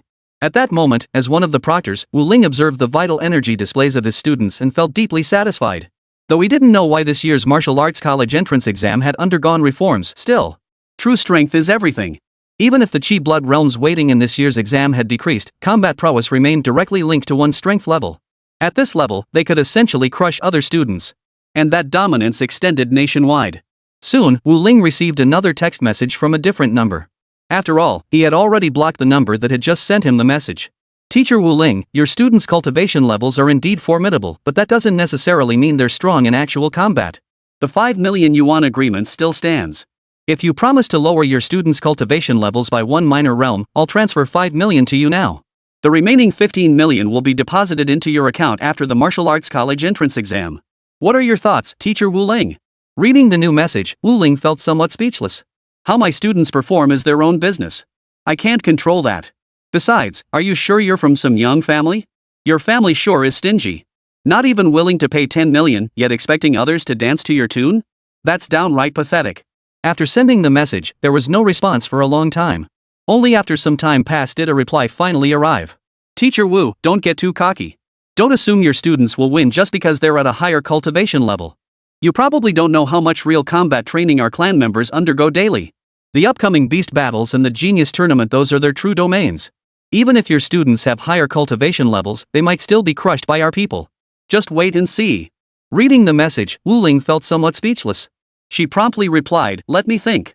While I'm not sure where you get such confidence, I do know one thing for certain. That is, your so-called clan disciples are inferior to my students in cultivation level. So tell me, the disciples of your Yang clan, their strength and cultivation levels can't possibly be stuck at mid-tier second stage or even early-tier second stage martial artists, right? Ha! Seems like you're getting nervous. After Wu Ling sent his message, there was no reply. Wu Ling seemed to have figured something out. He had guessed correctly. But this was only natural. After all, under the influence of his aura and the black jade bone forging ointment, his students' cultivation progress had been exceptionally rapid. Even among other clan heirs such as those from the Young family, who boasted considerable influence throughout the entire province, their cultivation progress lagged significantly behind Wu Ling's disciples. In short, Wu Ling's examinees, all possessing late second tier strength or higher, had shocked the entire province. Even other provinces were left in awe. A few days later, the second phase of the assessment commenced. Led by military personnel, the students entered a specially constructed artificial jungle. Within this jungle, artificially captured exotic beasts had been released. The students' task was to hunt these beasts. Soon, the students of Senior 312 once again astonished the others. Though their cultivation levels were already high, many still believed their combat skills wouldn't be particularly strong, likely inferior to those of the young masters from prominent families. But they soon realized their mistake. Within the artificial jungle, the students of Senior 312 moved like tigers among sheep. Within a short time, each had hunted over 10 second-tier beasts. Lu Yueling even hunted a third-tier beast. It should be noted that the original purpose of placing third-tier beasts in the jungle was not for the students to hunt them, but merely to increase the difficulty. It was meant to immerse them in the terror of the real thing. But, because Lu Yueling had already reached the third tier, she managed to hunt down the third-tier beast, the metamorphosis butterfly, outright. Soon, the scoring results were already in. The scores of Wu Ling's Class 12 seniors not only far surpassed those of other students in Wuchang City, but also crushed the results of students nationwide. Soon, Wu Ling received another text message from the person representing the Yang clan. Wu Ling, 10 million yuan has been transferred to your account. How about you have your students suppress the next minor realm? Wu Ling froze upon reading the message. Sure. Wu Ling replied casually after reading the text. Not long after, something astonishing happened. There it was, a full 10 million dragon coins had actually appeared in his account. Wu Ling was genuinely shocked upon seeing this. Soon after, Wu Ling gathered her senior class 12 and addressed the entire class. The Genius Tournament. Chapter 90, is letting them win still a victory? Not long ago, someone offered me 10 million to have you go easy on them in the upcoming Genius War. To hold back your strength by one minor realm. If you actually held back, that person promised to send me another 10 million afterward. Wu Ling addressed his senior class 12 students. However, my advice is, you shouldn't hold back. Because even if every single one of you holds back, that person might not necessarily transfer the remaining 10 million. Moreover, even if he does transfer the 10 million, once this matter is exposed, it won't be beneficial for either me or you. It could very well mean that from this day forward, we'll be at their mercy. Therefore, based on my advice, you should not go easy on them. As for the 10 million, if you don't go easy on him, I'll use it to reward you. This way, none of us will be held hostage by this so-called young family. If they try to pick a fight later, I'll handle it. What do you all think? With that statement, the students present fell silent for a moment. Then, almost immediately, someone spoke up. Teacher Wu is right. The martial arts college entrance exam is a once-in-a-lifetime opportunity for many. Everyone should hold back no less. Of course, if you can still defeat your opponent while holding back, then holding back is perfectly acceptable, one student remarked. That's a rather novel perspective. Indeed, if you can defeat your opponents even while holding back, then it's perfectly acceptable. Personally, I'd rather see you crush them without holding back, just to show that so-called Yang clan what you're made of. Furthermore, based on my assessment, the current cultivation level of their Yang clan disciples should be around mid-second tier. Normally, in previous years, with this level of cultivation, they could easily win the provincial top scholar title and rank among the top 5 nationally. But it's a real shame. This year, they've crossed paths with you. Since that's the case, don't forget to show them what you're truly capable of. Let them understand that even if they possess some family martial arts allowing them to challenge you beyond their realm, there can only be one outcome: defeat. Wu Ling said. Yes, Teacher Wu Ling. The students below responded in unison. Soon, the third segment of the martial arts college entrance exam commenced. At first, Wu Ling's class 12 of senior 3 hadn't entered the internal competition phase. Instead, they faced second-tier students from other cities and even provinces. Most students were at the early or mid-second tier levels. Soon, the students of senior 312 stood out prominently across the entire province. Soon, the second round of the Genius War commenced. The students of senior 312 class essentially breezed through their opponents. No matter what kind of opponents they faced, none were worthy of their full strength. Most didn't even need to unleash their martial arts techniques. A single strike was enough to send their opponents flying off the field. Spectators watching nearby couldn't help but gasp at their overwhelming power. The seniors from class 12 at Wuchang City High School are just too strong. It feels like the top 50 national rankings are just their internal competition. Probably so. Most of those knocked out in one move were top students from other provinces. Legendary figures, yet they couldn't even withstand a single move. At this moment, a new battle of the elite commenced. The two combatants were Lu Yueling from Senior 3 Class 12 on one side, and a student named Yang Kaitao on the other. Since the opponent bore the surname Yang, Wu Ling paid particular attention. But now, she shook her head. Because it was clear. Yang Kaitao's luck was just too terrible. Wu Ling instructed her students not to hold back. If they couldn't be certain of defeating their opponents. But even if Lu Yueling were to go easy on him now, Yang Kaitao wouldn't stand a chance against her. Soon, the match commenced. From the very start, Yang Kaitao unleashed a surge of vital energy around his body. Then, seemingly employing a family-transmitted martial technique, he enveloped himself in crimson chi and blood, radiating formidable presence. At this moment, though his cultivation level was only mid-second tier, the overwhelming aura he projected surpassed that of a late mid-second tier practitioner. Meanwhile, his opponent, Lu Yueling, was only exerting her late second tier strength. At first glance, the two seemed evenly matched. Yet in the next instant, Lu Yueling landed a single strike that connected with Yang Kaitao. Before he could even react, she sent him crashing off the platform. The speed of this strike surpassed what ordinary people could imagine. Nevertheless, Lu Yueling was still operating at late second tier strength at this moment, not drawing upon third tier power. The reason for her astonishing speed was that she had used her mental energy to boost herself. Seeing himself knocked off the stage before he could even land a single blow, Yang Kaitao's face darkened, shifting from pale to crimson. Meanwhile, cheers erupted from the surrounding stands for Lu Yueling. So powerful. Truly worthy of Lu Yueling. She's practically guaranteed to be this year's National Martial Arts Entrance Exam champion. Exactly. Is there anyone stronger than Lu Yueling? Probably not, right? That Yang Kaitao who just stepped down isn't just anyone. They say the Yang family invested heavily in his training. But Yang Kaitao's luck was truly terrible. How did he end up facing Lu Yueling? If he hadn't faced Lu Yueling in this match, he might have had a chance to win. Now Yang Kaitai's headed straight to the losers bracket. That'll definitely affect his score. Exactly. If Yang Kaitai had faced any other senior 12 student, it might have been a bit more competitive. Who knows? With his family's martial arts techniques, he might have pulled off a stunning upset against a higher-ranked opponent. What a shame. Many spectators murmured. Hearing this, Wu Ling couldn't help but reply to the number that had sent him 10 million earlier. Wait. Wasn't that Yang Kaitao just now your family's young master? Lu Yueling did hold back earlier, only using her late second tier strength. But who knew your young master was so weak? He still got knocked down. So it's not our fault, right? Wu Ling replied. Soon, no reply came from the other end. Wu Ling guessed the other side had no words to say. After all, Yang Kaitao's luck really was a bit too bad. Soon, all the students in Wu Ling's senior class 12 advanced, securing the top 51 spots in the provincial rankings, qualifying for the national competition. Chapter 91, The Yang Family's Decision. Wu Ling, don't get too excited just yet. Before long, Wu Ling received another text message from the person claiming to be from the Yang family. The threat in their words was now unmistakable. What's wrong? Wu Ling replied swiftly the moment the message arrived. Is that Yang Kaitai not part of your Yang family, or is there some other explanation?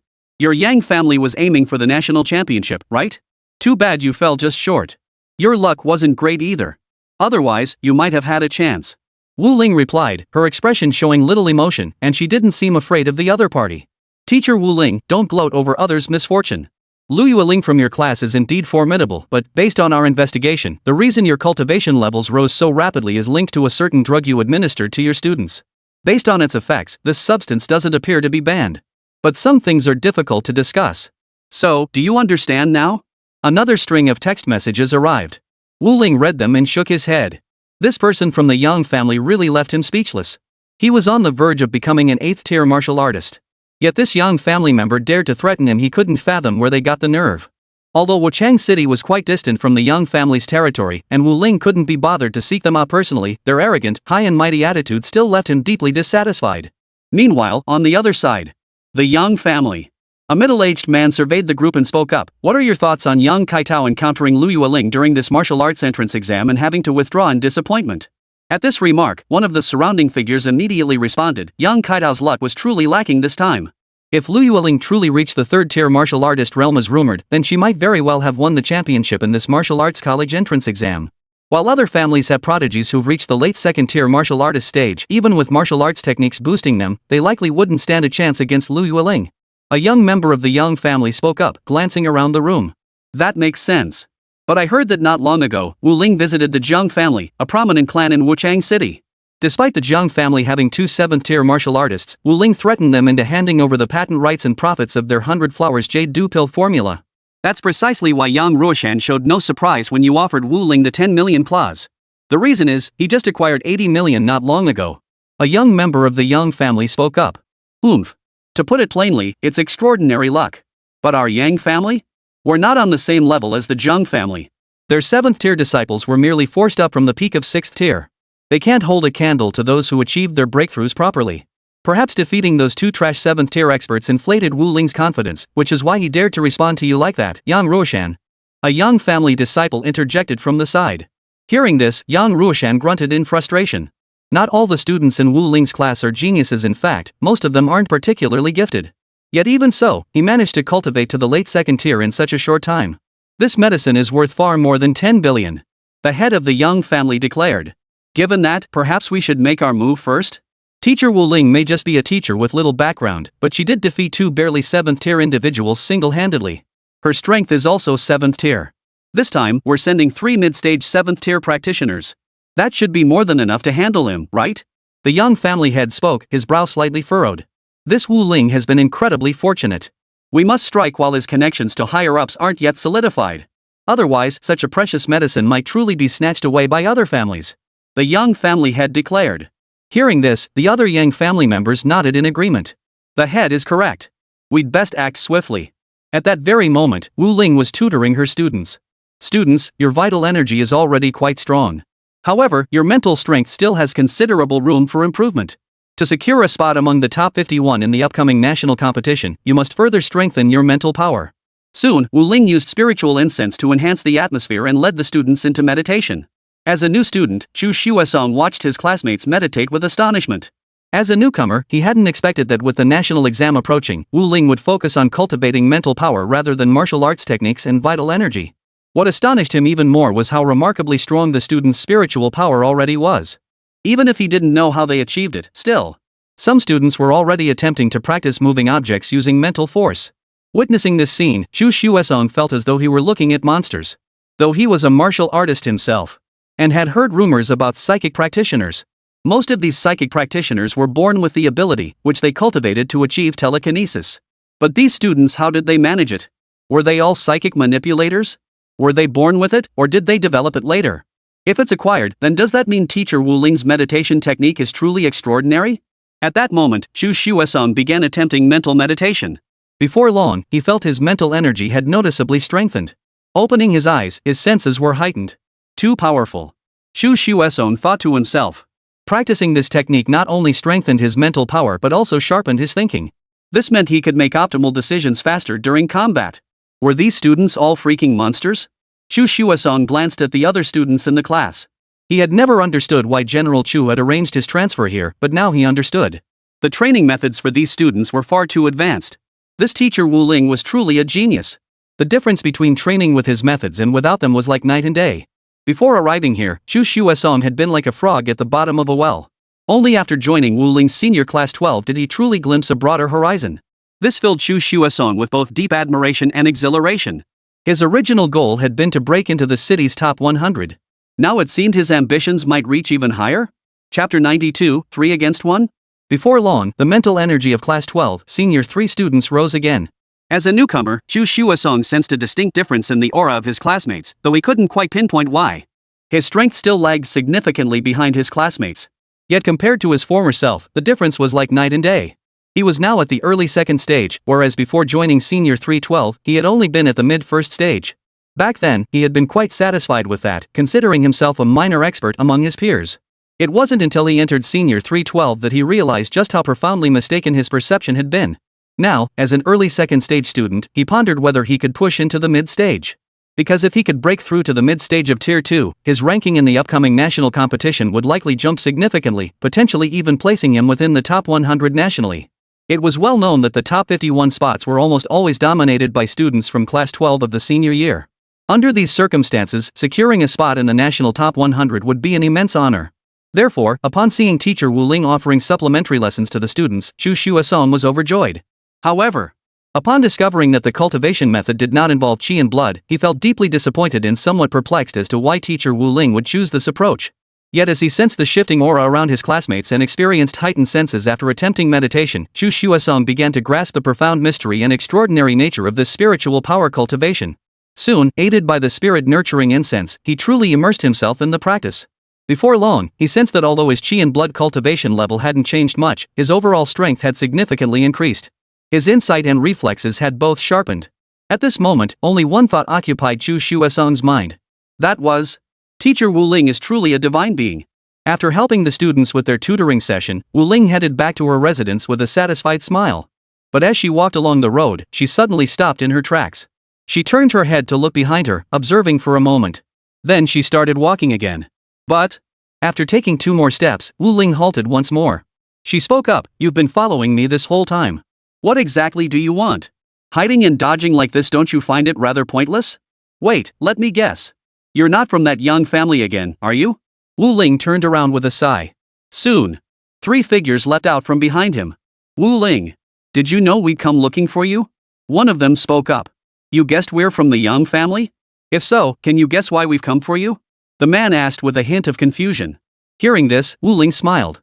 "Well, if you're here alone like last time, I assume you want me to return the 10 million yuan deposit you paid me. After all, you keep boasting about how formidable the Young family is, but I haven't seen much proof of it. But, this time, there are 3 of you. You aren't planning to rob me, are you?" "Ha ha," Wu Ling asked with a laugh. Hearing this, the 3 Young family members exchanged glances before turning back to face Wu Ling. Their eyes held a hint of astonishment. "Wu Ling, do you know what mistake you've made?" The man in the center among the 3 spoke up. "Do you realize how pathetic it is to speak to us 3 with such a careless tone and expression?" "I don't." Wu Ling shrugged at the question. "I genuinely don't know what mistake I've made. If you know, feel free to tell me. To be honest, I'm actually quite curious about what I might have done wrong.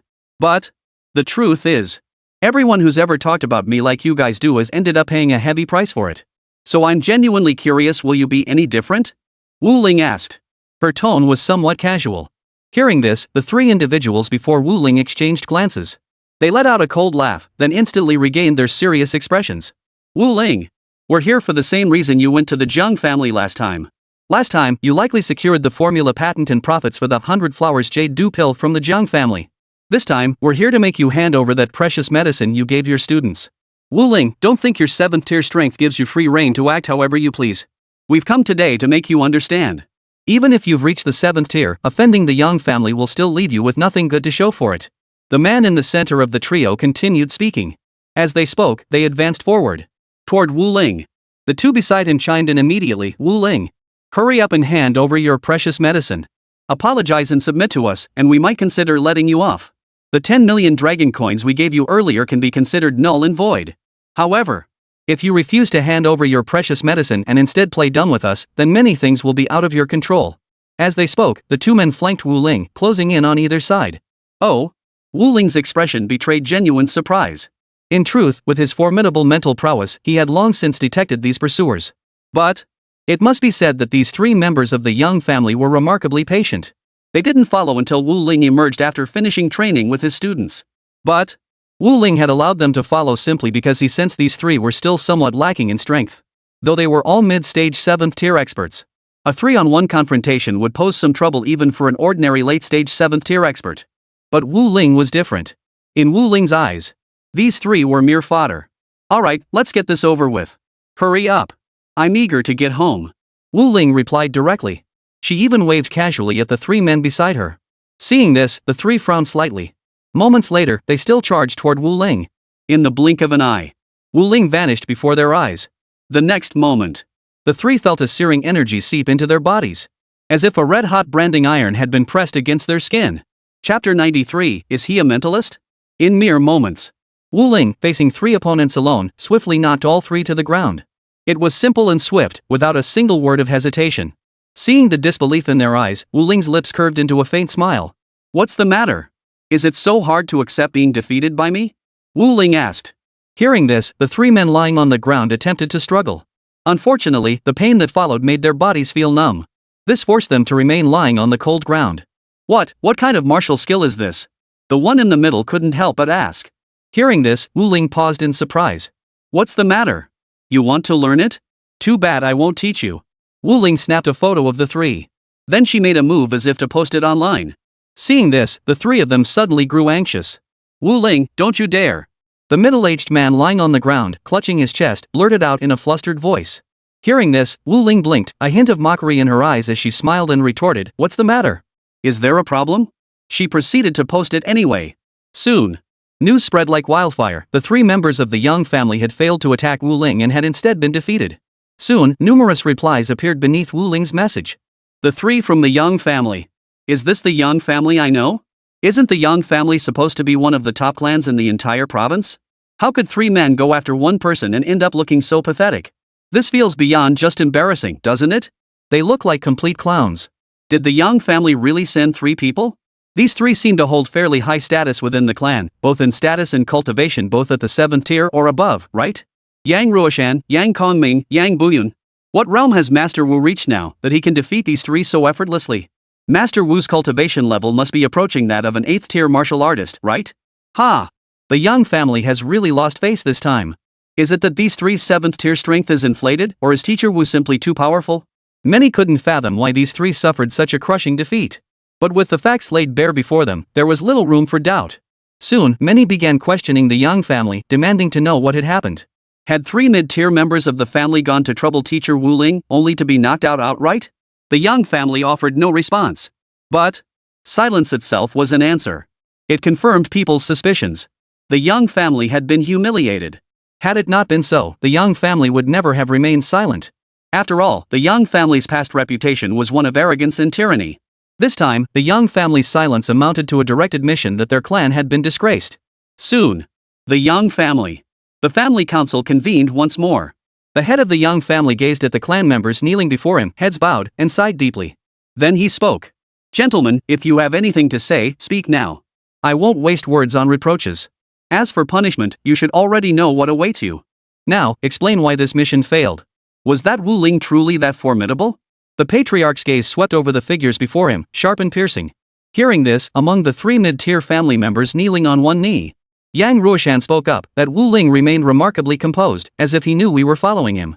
Moreover, though his cultivation clearly didn't exceed the 7th tier, his martial arts struck us in an instant before we could even react. Moreover, he appears utterly unconcerned about antagonizing our family. Yang Ruoshan said in a low voice. Hearing this, the head of the Young family nodded. This Wu Ling is indeed no ordinary man. But if he's only at the 7th tier, how could he knock you all down instantly? Was it sheer carelessness on your part, or? No. The head of the Young family frowned. Then he remembered something. He made a phone call. Right, understood. A few minutes later, the head of the Young family hung up the phone. His gaze toward the three of them grew even more solemn. What can I say about you two? You know nothing about your opponents, yet you rush into action. The Young family head shook his head as he spoke. That Wu Ling teacher, though currently only at the 7th rank, not yet an 8th rank martial artist. But he is a psychic. Do you understand what that means? It means he can single-handedly take on an 8th tier martial artist without even relying on his martial arts techniques.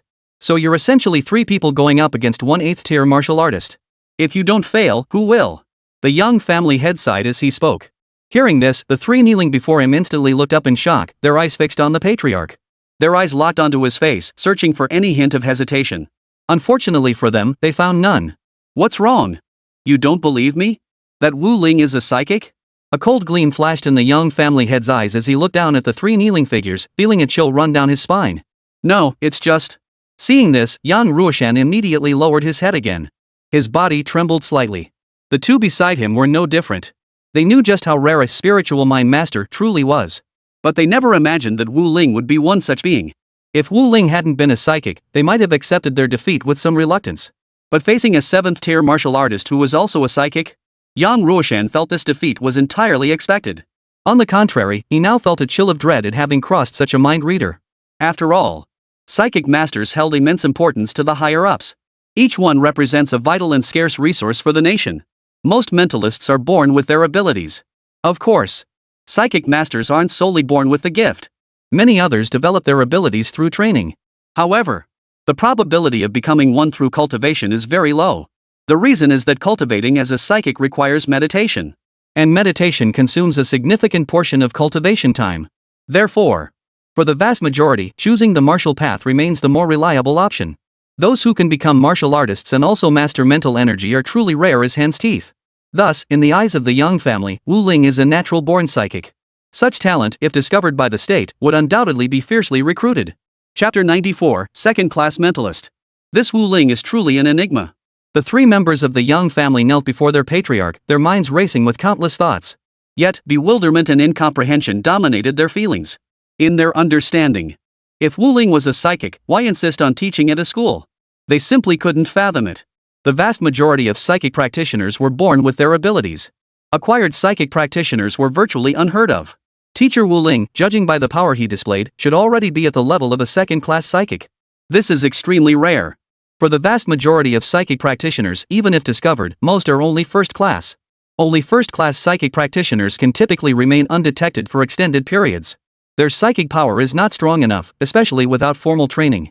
Second-tier practitioners, like Wu Ling, when channeling their abilities, they could more than double their speed. This allows them, in a 7th-tier martial artist state, to instantly take down 3 7th-tier martial artists. Such innate talent reaching this level without state cultivation is virtually unheard of. As for the 3rd tier, they are practically mythical beings. They could effortlessly lift an entire small building with their psychic power. With a mere pinch of psychic force, he could crush all 3 of them to pieces right where they stood. Therefore, Wu Ling should not be a 3rd-tier psychic. However, it was equally baffling that a 2nd-tier psychic like this could be teaching at the academy. What on earth is teacher Wu Ling thinking? Yang Ruoshan couldn't help but voice his frustration. Logically speaking, the subsidies and benefits the state provides to psychic practitioners should be far more advantageous than a teacher's salary, right? I've never heard of anyone giving up a psychic's benefits to teach at a school. Of course. This actually points to another possibility, that he has no idea how generous the state's benefits for psychic practitioners really are. And he's a natural second-class psychic? At this remark, the 2 others kneeling nearby also froze in surprise. It seemed like the only plausible explanation now. But, now that he's posted us online, it won't be long before someone discovers he's a second-class psychic and starts recruiting him. Yang Ruoshan continued. Damn it! Hearing this, Yang Kongming beside Yang Ruoshan grew visibly displeased. That bastard, are we just supposed to let him climb over us to get ahead? Once the state recruits him, our revenge will be even harder to achieve. Yang Kongming muttered resentfully. Hearing this, Yang Ruoshan's expression grew slightly more serious. There's nothing we can do about it. Though our Yang family is formidable, it would be unwise to target a 2nd-tier psychic who holds such importance to a nation. In other words, we now have only one approach toward Wu Ling, to curry favor. I wonder, master of the family, am I correct? At that moment, Yang Ruoshan looked up at Yang Fengmong, the head of the Yang family seated on the high platform. The latter nodded. Then what do we do now? Are we just giving up on that precious medicine of his? Yang Buyun asked, his tone tinged with displeasure. Hearing this, the Yang family head gave a low grunt. Buyun! What's with that look on your face? Are you suggesting we should still go after that Wu Ling? Are the 3 of you even his match? Or are you planning to hire an 8th-tier martial artist to deal with him? The Yang family patriarch asked impatiently. What? Yang Buyun was startled upon hearing the patriarch's words. His face instantly turned pale. His mouth gaped wide open. Master, how could that be possible? How could Wu Ling, a 7th-tier martial artist, possibly stand against an 8th-tier martial artist? Yang Buyan looked up and asked. Is this real or fake? Hearing this, the young family head gave a muffled grunt. He seemed deeply dissatisfied with Yang Buyun's response. He swept his sleeve aside and rose from his seat. Are you questioning my words? Yang Buyun? The head of the young family demanded. Hearing this, Yang Buyun froze for a moment. Meanwhile, the head of the young family frowned even more deeply. Guards! Drag Yang Buyun away. Let him taste the family discipline. 20 strokes with the family cane. Declared the head of the young family. Hearing this, Yang Buyun froze for a moment. His body trembled slightly, but he gritted his teeth and said nothing. The head of the Yang family looked at him, gave another low grunt, and said, very well. That is the kind of spirit a member of the Yang family should possess. But you brought this upon yourself. Then next, the head of the Yang family glanced at the other two standing nearby. Do you have any suggestions? At his words, the two men stammered briefly before lowering their heads, unable to speak. Clearly, they had been utterly stunned by Wu Ling's overwhelming power. Once full of pride and arrogance, they now looked as wilted as frostbitten eggplants. Meanwhile, on the other side, Wu Ling was at home, soaking in a bath of black jade bone forging ointment. Suddenly, Wu Ling sensed something. Her brows furrowed. So, who is it that followed me all the way to my home? Even spying on me while I bathe? What exactly do you want? As soon as she spoke, an unfamiliar voice suddenly came from the doorway. Mr. Wu Ling, we represent the National Spiritual Mind Control Administration. We are here to extend an invitation to you. As a second-class psychic, whether your abilities are innate or acquired, the state warmly welcomes your participation. So, Mr. Wu Ling, would you be interested in discussing this further after your bath? The voice outside continued. At that moment, Wu Ling nodded, seemingly understanding something. He stepped out of the bathtub. Emerging from the tub, Wu Ling stood tall and straight, his physique robust and powerful. His 8-pack abs were perfectly defined and symmetrical. Her entire form seemed sculpted to perfection. Every part of her body was comparable to a work of art. Every movement radiated sheer power. Water droplets glided across his skin. But with a single shift of his body, Wu Ling shook off every last drop, leaving her body dry and crisp. The explosive speed displayed in that instant would astonish and humble even an ordinary 7th-tier martial artist. But Wu Ling was more than just a martial artist. She was also a psychic. This was precisely why the intruder outside had come to his home. For a second-grade psychic, in certain respects, was even rarer than a peak 7th-tier martial artist. Chapter 95, The Threat of the Evil Sect. Hearing this, Wu Ling's eyes narrowed slightly. Someone from the Mentalist Administration Bureau? Though he knew little about this organization, he had heard rumors of it. Moreover, through the visitor's aura, he could sense a certain power emanating from him. Not martial power, but the profound essence of psychic energy. He dressed casually and made his way to the entrance. He spotted a man dressed in a black suit, refined and courteous, wearing gold-rimmed glasses, smiling.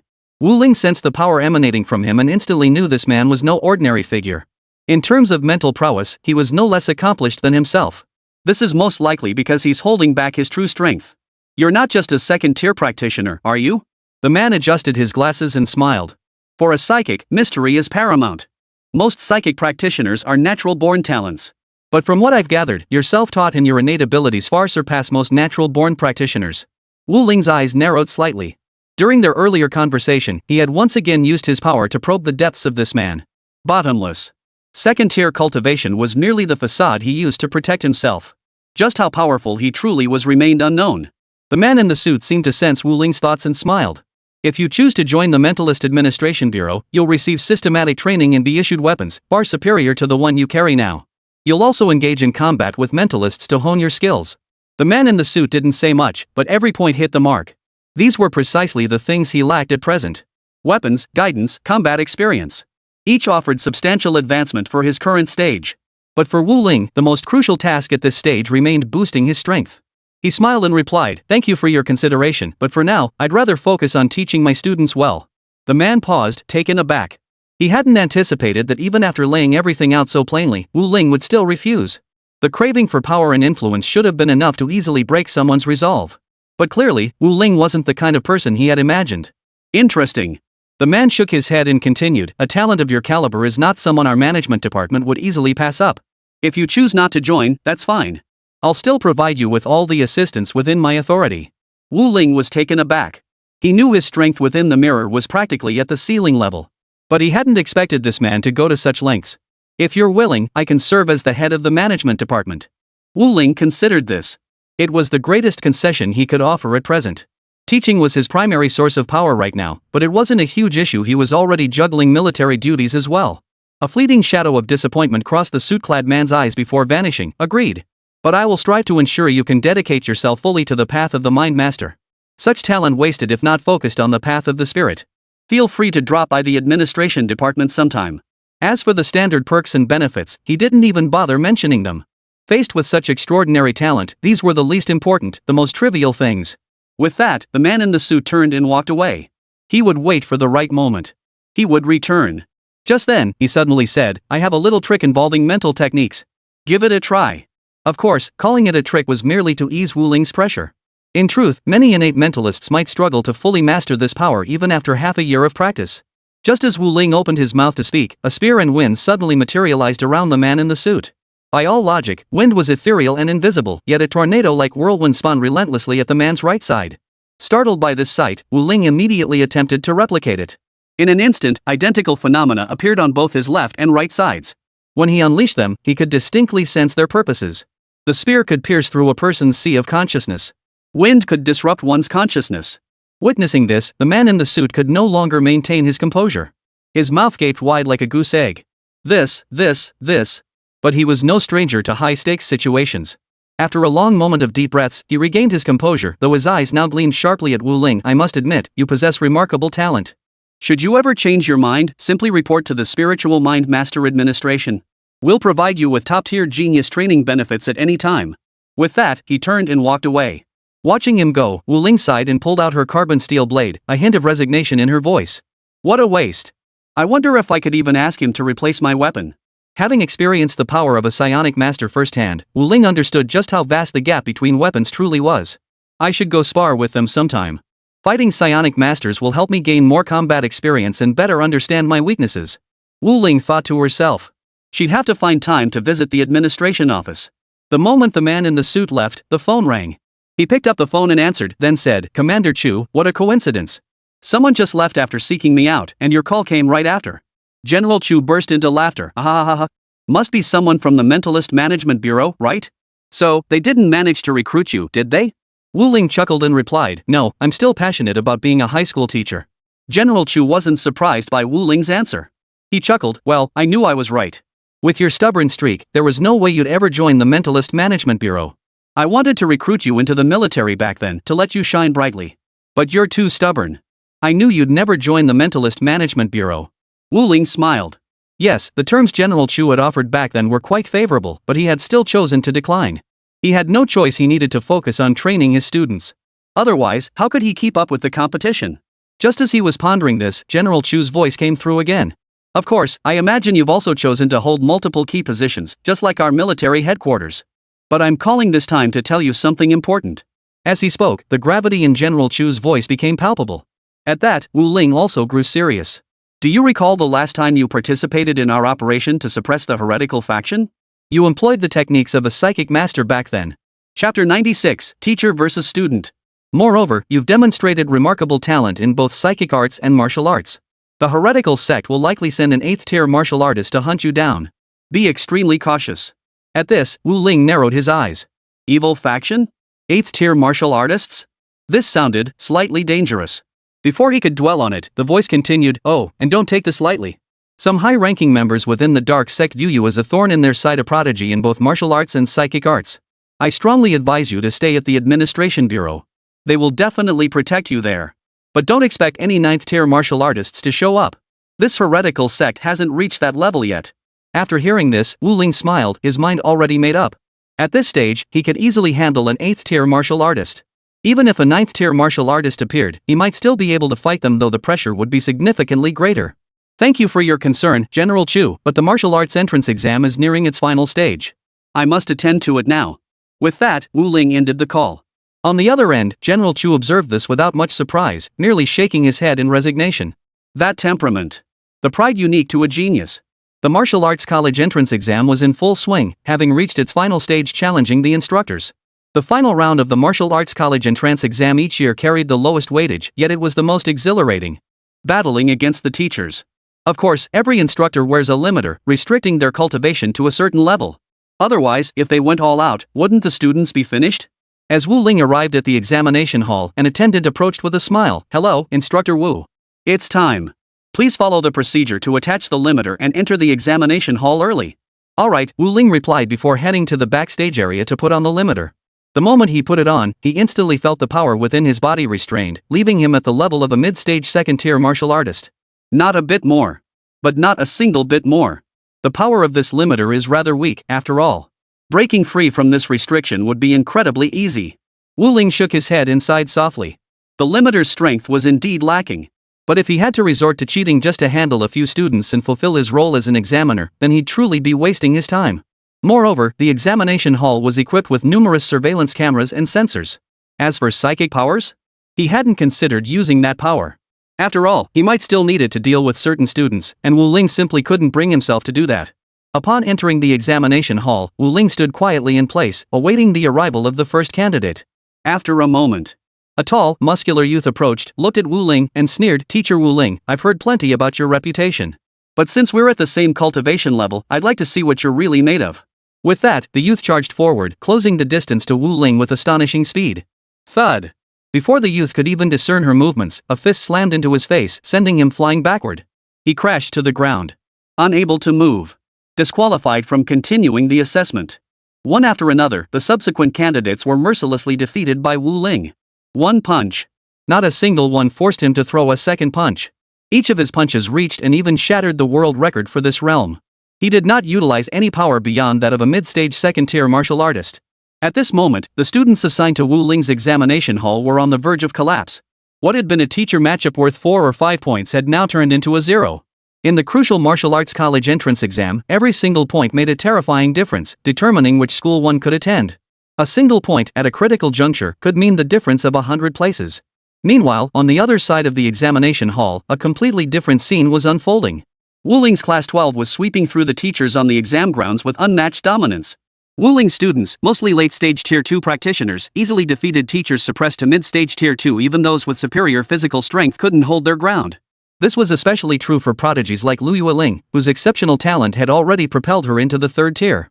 At that moment, within the examination department overseeing the martial arts entrance exams, a middle-aged man's face darkened as he abruptly turned to his assistant. "Have you confirmed it? Did teacher Wu Ling from Wuchang No. 3 High School violate any rules?"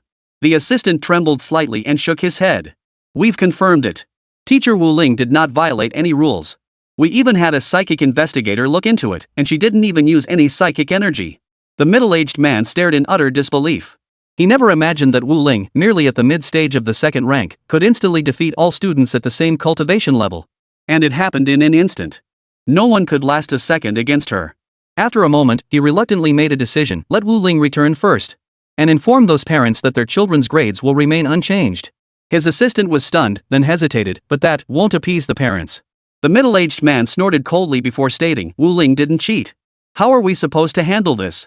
Getting Wu Ling removed is already the best outcome we can offer." Hearing this, the assistant said no more and went to carry out the order. "The rules are a bit outdated, aren't they? The mid-second stage restriction seems far too low." The middle-aged man watched the assessment footage of Wu Ling's class, lost in thought. Soon, Wu Ling was replaced. The many students yet to take the exam had already heard accounts from those who had gone before, fostering a deep dread toward this instructor.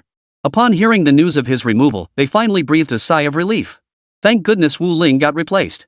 If she hadn't, we'd be finished. Yeah, our group was most likely assigned to teacher Wu Ling's exam room. Even Chen Jiao from Class 10 got knocked out with one punch. If it were us, we probably wouldn't fare much better. Wu Ling, however, seemed unconcerned. Even after being replaced, he couldn't be bothered to check on his students' situation. He had absolute confidence in his students' abilities. The exam results came out the very next day. Wuchang No. 3 High School had granted a half-day off today. Wu Ling had planned to enjoy a leisurely nap, but was jolted awake early by a barrage of phone notifications. Clicking through, he found his students flooding him with messages. "Teacher, I got first place." The most eye-catching message, of course, was the one sent by Lu Yueling. Chapter 97, Results are out. First place? Seeing this, Wu Ling was startled at first, then broke into a smile. It wasn't entirely unexpected. Lu Yueling was, by far, the most outstanding prodigy in his class. Few could match her talent, let alone surpass it. With Wu Ling's guidance, securing first place was practically a certainty. Just then, as students in the class group chat shared their rankings one after another, a phone call suddenly rang. Wu Ling had intended to rest and had resolved to ignore any calls, no matter who they were from. But when he saw the name Mayor Hao displayed on the screen, he paused for a moment before answering the call. After all, Mayor Hao was a city mayor, some courtesy was in order. The moment the call connected, a delighted voice greeted him. Ha ha, Wu Ling, you've truly given me a huge surprise. Do you know that your class ranked first nationwide in the college entrance exams? And this year's martial arts champion in the National Martial Arts College entrance exam also came from your class. Though he had suspected as much, Mayor Hao must have called following the release of the college entrance exam results. After all, the top-ranked martial arts class in the nation was one he had personally mentored. The city's leadership would undoubtedly be thrilled. Wu Ling remained silent. Mayor Hao continued, Wu Ling, do you have time tonight? I'd like to treat you to dinner. He didn't decline outright but smiled and replied, we'll see. I might have something planned for tonight. Tonight, he might be having a meal with his students. Having spent so much time with these students, Wu Ling naturally wouldn't want to disappoint them. Mayor Hao visibly looked a bit disappointed but then smiled again and said, in that case, we'll wait until you have time. I won't disturb you any longer. Meanwhile, after Mayor Hao hung up, the high-ranking officials around him, men whose stomping could shake the entire city, spoke with palpable excitement. Mayor Hao, what do you think? Did Wu Ling agree? Yes, if he's willing to stay on at Wuchang No. 3 High School, we can raise his benefits to the highest in the country. The group chattered excitedly, voices overlapping. They seemed to envision Wu Ling bringing them boundless glory. Mayor Hao seemed somewhat flustered, then snorted coldly, enough, stop talking. Even if we offer him the highest teacher benefits nationwide, what good would it do? You must understand that even Qingbei Martial Arts Academy is preparing to poach him with benefits exceeding all standards. At this, the group fell silent. Qingbei Martial Arts Academy. High standards. Digging up Wu Ling.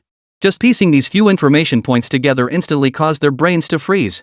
After a long pause, one of the senior officials exclaimed in disbelief, Mayor Hao, you can't be serious? Poaching Wu Ling with such extraordinary terms? While Wu Ling has indeed delivered impressive results with Wuchang No. 3 High School, the issue is, he's only ever coached at the high school level. For the nation's most prestigious Qingbei Martial Arts Academy to recruit him with such extraordinary measures now, isn't that a bit excessive? Hearing this, Mayor Hao shook his head, feeling even more disappointed in the man. Exaggerated? He seemed unaware just how extraordinary Wu Ling's achievement truly was. In fact, this year's National College Entrance Exam had already made history. To lead an entire class including transfer students to such heights. Forget the teachers at Qingbei Martial Arts Academy, even if the principal himself came, it would be far beyond his reach. These people, truly short-sighted. Just then, General Chu, standing nearby, suddenly spoke up, in the future, Wu Ling alone might carry more weight than 50 high schools combined. Mayor Hao heard General Chu's words but offered no rebuttal. He then stated, indeed. Even if he were passionate about being some high school teacher, the nation would never allow him to remain so unassuming. Setting aside his extraordinary talent in martial arts, consider his psychic abilities alone.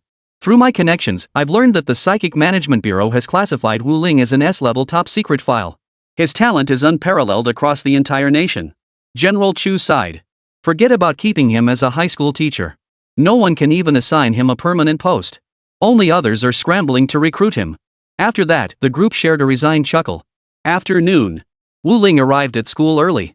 As soon as she reached the classroom door, she noticed the students whispering and chattering among themselves. Everyone was present. Not a single one was missing. But their conversations revolved almost entirely around which university they hoped to attend.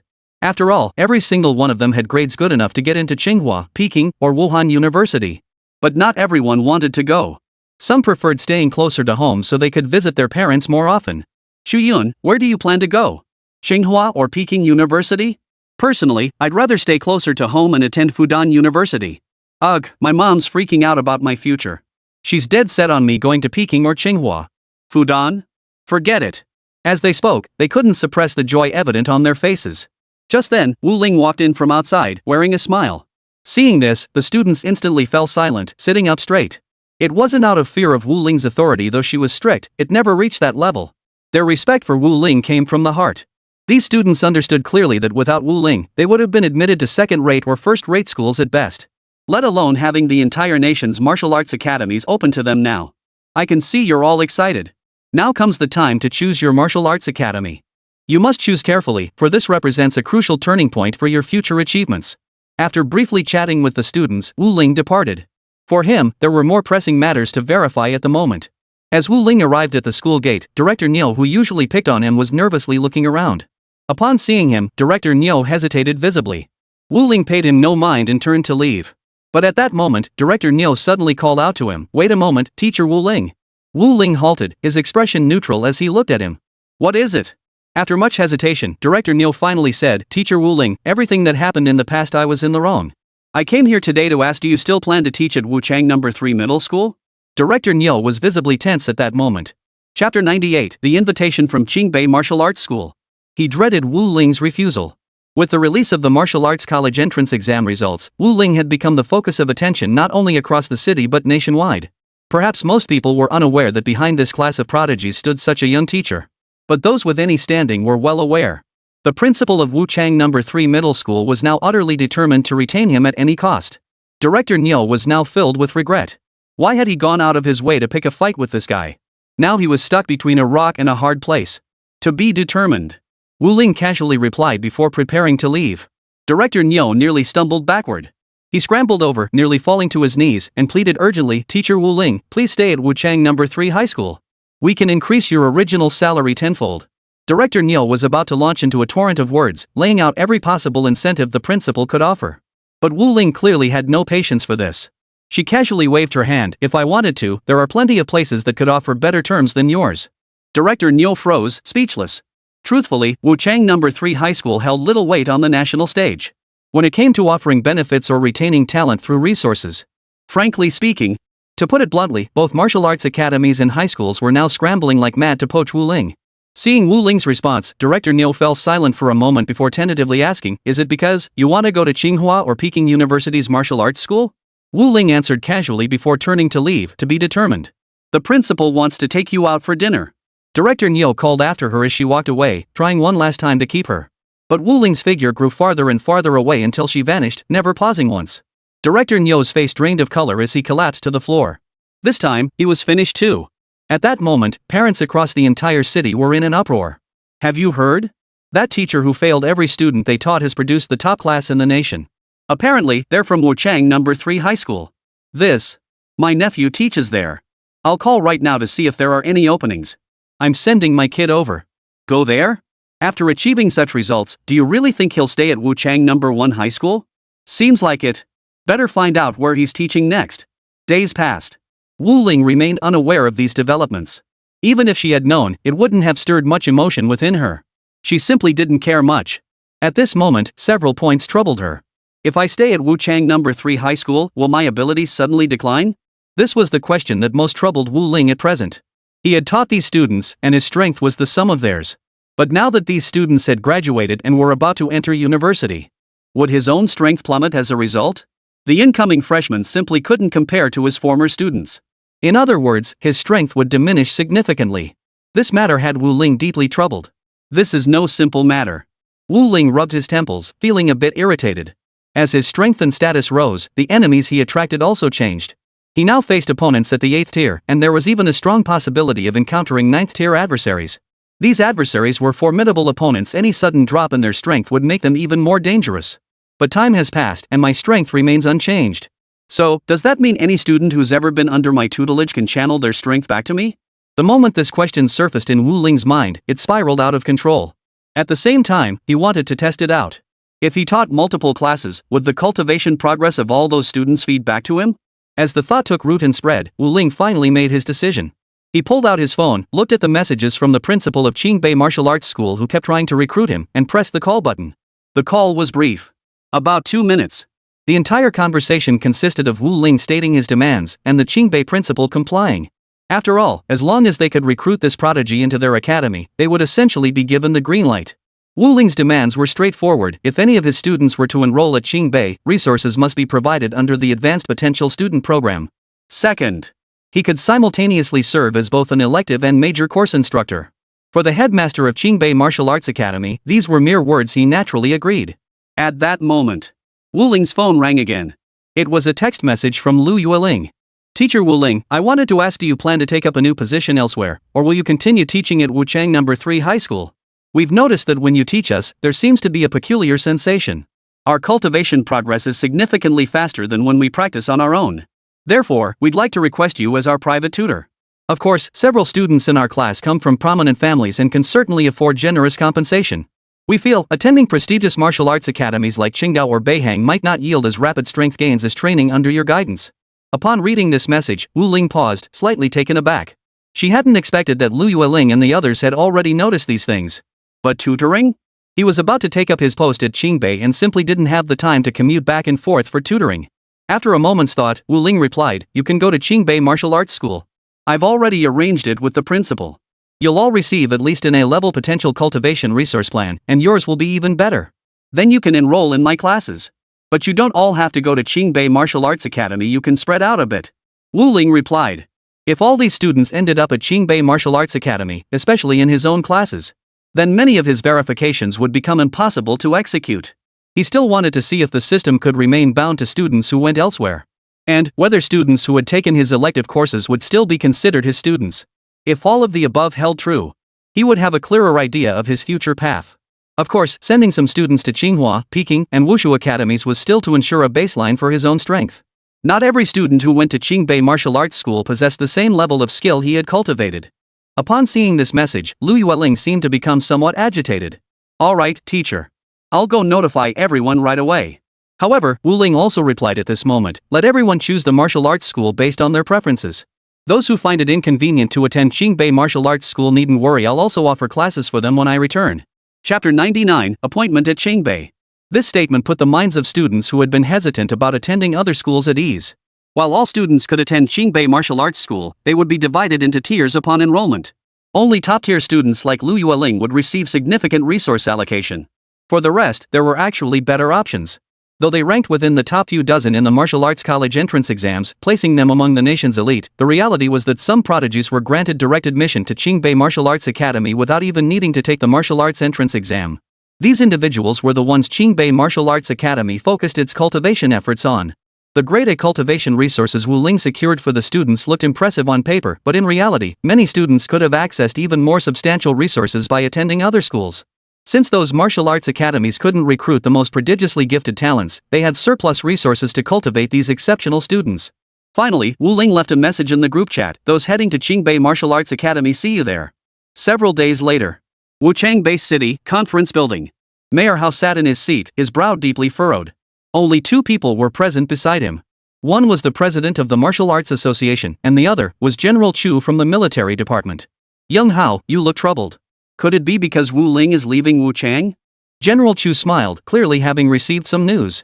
Mayor Hao glanced at General Chu, replying with a hint of resignation, "You've heard too? Wu Ling is taking a position at Qingbei Martial Arts Academy. With his departure, the brief prosperity Wuchang City has enjoyed will fade once more.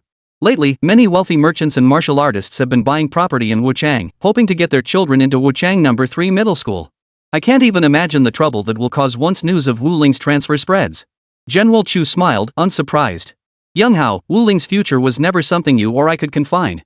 Even teaching at the Qingbei Martial Arts Academy would be a waste of his talent." Mayor Hao was momentarily speechless. After a long pause, he sighed deeply. "Yes, I understand all that. It's just such a precious opportunity to advance, and to let it slip away like this, it's truly a pity." Several days later, Qingbei Martial Arts Academy officially commenced its new term. Holidays at these elite martial arts academies were relatively brief, with classes resuming almost immediately after a short break. Wu Ling had only just arrived at Qingbei Martial Arts Academy today. Upon his arrival, Principal Feng Zhengde personally greeted him at the school gate, a warm smile on his face. "You must be Teacher Wu Ling? I've heard quite a bit about your accomplishments. I hope our time working together at Qingbei Martial Arts School will be a pleasant collaboration." With that, he extended his hand for a handshake. Wu Ling shook the principal's hand and replied with a smile, "I will take my teaching responsibilities seriously. Now that I'm here at Qingbei Martial Arts School, I'll teach the students here diligently." Principal Qingbei smiled and said, "This year's students are now in your capable hands." After brief pleasantries, Wu Ling departed. As the headmaster of Qingbei Martial Arts Academy, Feng Zhengde managed countless affairs daily, his schedule tightly packed. The fact that he could spare time to come and see him was already quite generous. Even before arriving at the academy, he had already made arrangements for the school and major he would be teaching. For electives, he chose two paths: Qi and Blood Enhancement, and Sword Arts. Qi and Blood Enhancement did not focus on accelerating the rate of Qi and blood accumulation. Instead, it taught how to unleash more ferocious and terrifying power from the same level of Qi and blood. Many instructors currently offered this course, but their research focuses varied. Wu Ling's approach, however, was relatively straightforward. It focused on directly improving the quality of Qi and blood. He felt confident in this methodology, but whether it could be widely adopted remained to be seen. The most pressing matter, and undoubtedly the most compelling for Wu Ling, was twofold. First, could the students enrolled in the elective course enhance his combat prowess? The other was whether the original students could still provide him with chi, blood, and spiritual energy support. The latter question already hinted at an answer. It was glaringly obvious. To this day, the power within him had not diminished in the slightest. In fact, it seemed to be growing ever so slightly.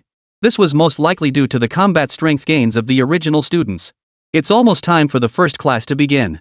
I wonder how many students will attend my elective this time. Wu Ling felt a hint of anticipation. However, he had no idea just how wildly popular he'd become nationwide. Upon entering the classroom, he found every seat below the lectern occupied. The elective classroom was a tiered lecture hall, roughly estimated to hold at least 500 people. Yet now, with everyone crammed in, it held nearly 600. Hey, this is Wu Ling's class. I fought for ages to get in. Actually, I've been reaching out to several teachers about improving chi and blood quality, but their suggestions were all pretty generic. Most were too specialized to work for most people. I wonder what teacher Wu Ling thinks. During high school, not many people paid much attention to improving chi and blood quality. But by college, everyone's perspective broadens. They realize it represents their combat effectiveness and upper limit, so they all take it extremely seriously. But improving it requires finding the right method based on your individual constitution. Consequently, most instructors struggle to offer truly effective solutions. Those young people who hadn't made much progress arrived here, filled with longing and anticipation, waiting for teacher Wu Ling. Soon, Wu Ling stepped to the front of the classroom, a smile on her face as her gaze swept the room. Everyone, let me introduce myself. My name is Wu Ling. What I'll be sharing with you today is enhancing the quality of your chi and blood. The moment she finished speaking, thunderous applause erupted from the audience. Everyone gazed at Wu Ling with eager anticipation. They were all eager to see what kind of surprises this teacher, almost mythical in reputation, could bring them. Wu Ling's attention was not on the students for the moment, but instead focused on continuously examining the power within her own body. The next instant, the power within him erupted violently, surging to the level of a 9th-tier martial artist. His mental power surged to the 3rd tier. For Wu Ling at this stage, advancing either his martial prowess or spiritual power was an extraordinarily difficult feat. Yet undeniably, both had surged significantly.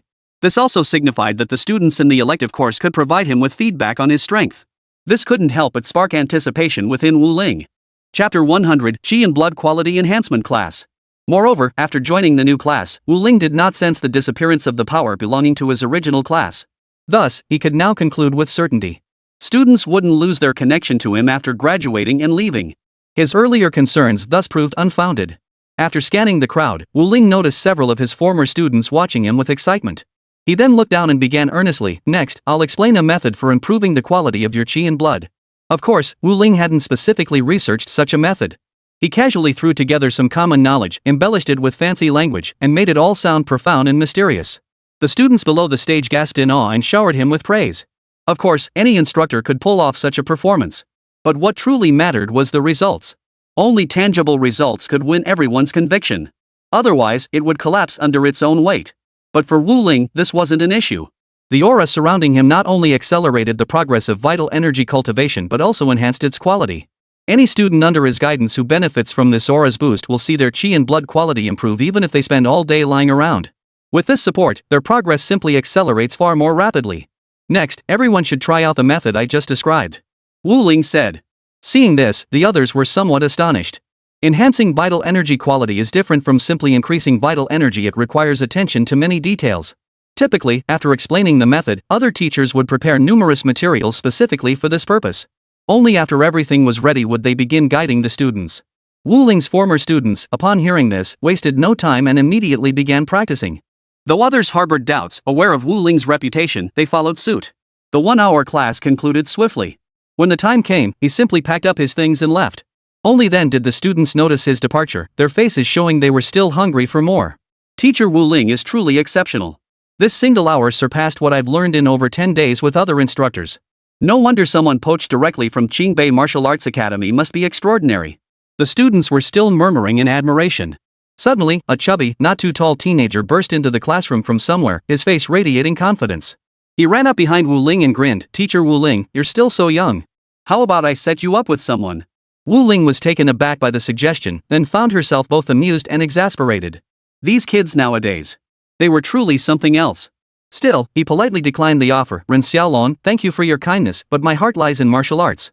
I have no such plans at the moment." Ren Xiaolong was about to say more, but Wu Ling turned and walked away. Seeing his firmness, Ren realized the teacher truly had no interest and kept quiet. Wu Ling hadn't taken 2 steps when a young woman approached from ahead. She wore a long dress, possessed a model's figure, and had stunningly beautiful features. Spotting Wu Ling, she recognized him immediately and offered a nod and a smile. "Are you teacher Wu Ling? I've heard your name often. Today, I finally meet the real person." With that, she extended her hand. Wu Ling smiled faintly, shook hers, and then released it. Then, the woman turned her head and spotted Ren Xiaolong. Surprised, she exclaimed, "Xiaolong, what are you doing here?" Then she smiled with relief. "You finally decided to come to class." "Oh, you. Lying around in the dorm day after day, your parents are worried sick, calling every single day." Ren Xiaolong, who usually acted fearless at school, was unusually shy here. "Sis, those teachers aren't very good. I can practice on my own in the dorm." "Oh dear, is that he family's son still bothering you?" At this, Li Shiyun's face clouded with worry. "Don't worry about it. Adults' business is none of a child's concern."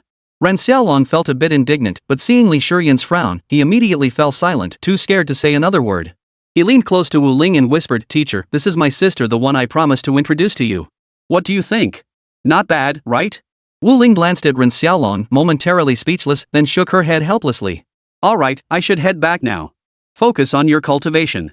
From Li Shiyun's brief remarks earlier, Wu Ling could tell that Ren Xiaolong, that kid, clearly didn't put much effort into his cultivation practice. Otherwise, she wouldn't have said such things. Seeing this, Ren Xiaolong felt a pang of reluctance. He tried again. "Teacher, let me treat you to a meal?" Wu Ling waved her hand dismissively. "Just apply the medicated patches on schedule. I'm heading back now." Earlier, after the students had practiced using his theory for a while, he had distributed the medicated patches. The patches accelerated the improvement of their qi and blood quality.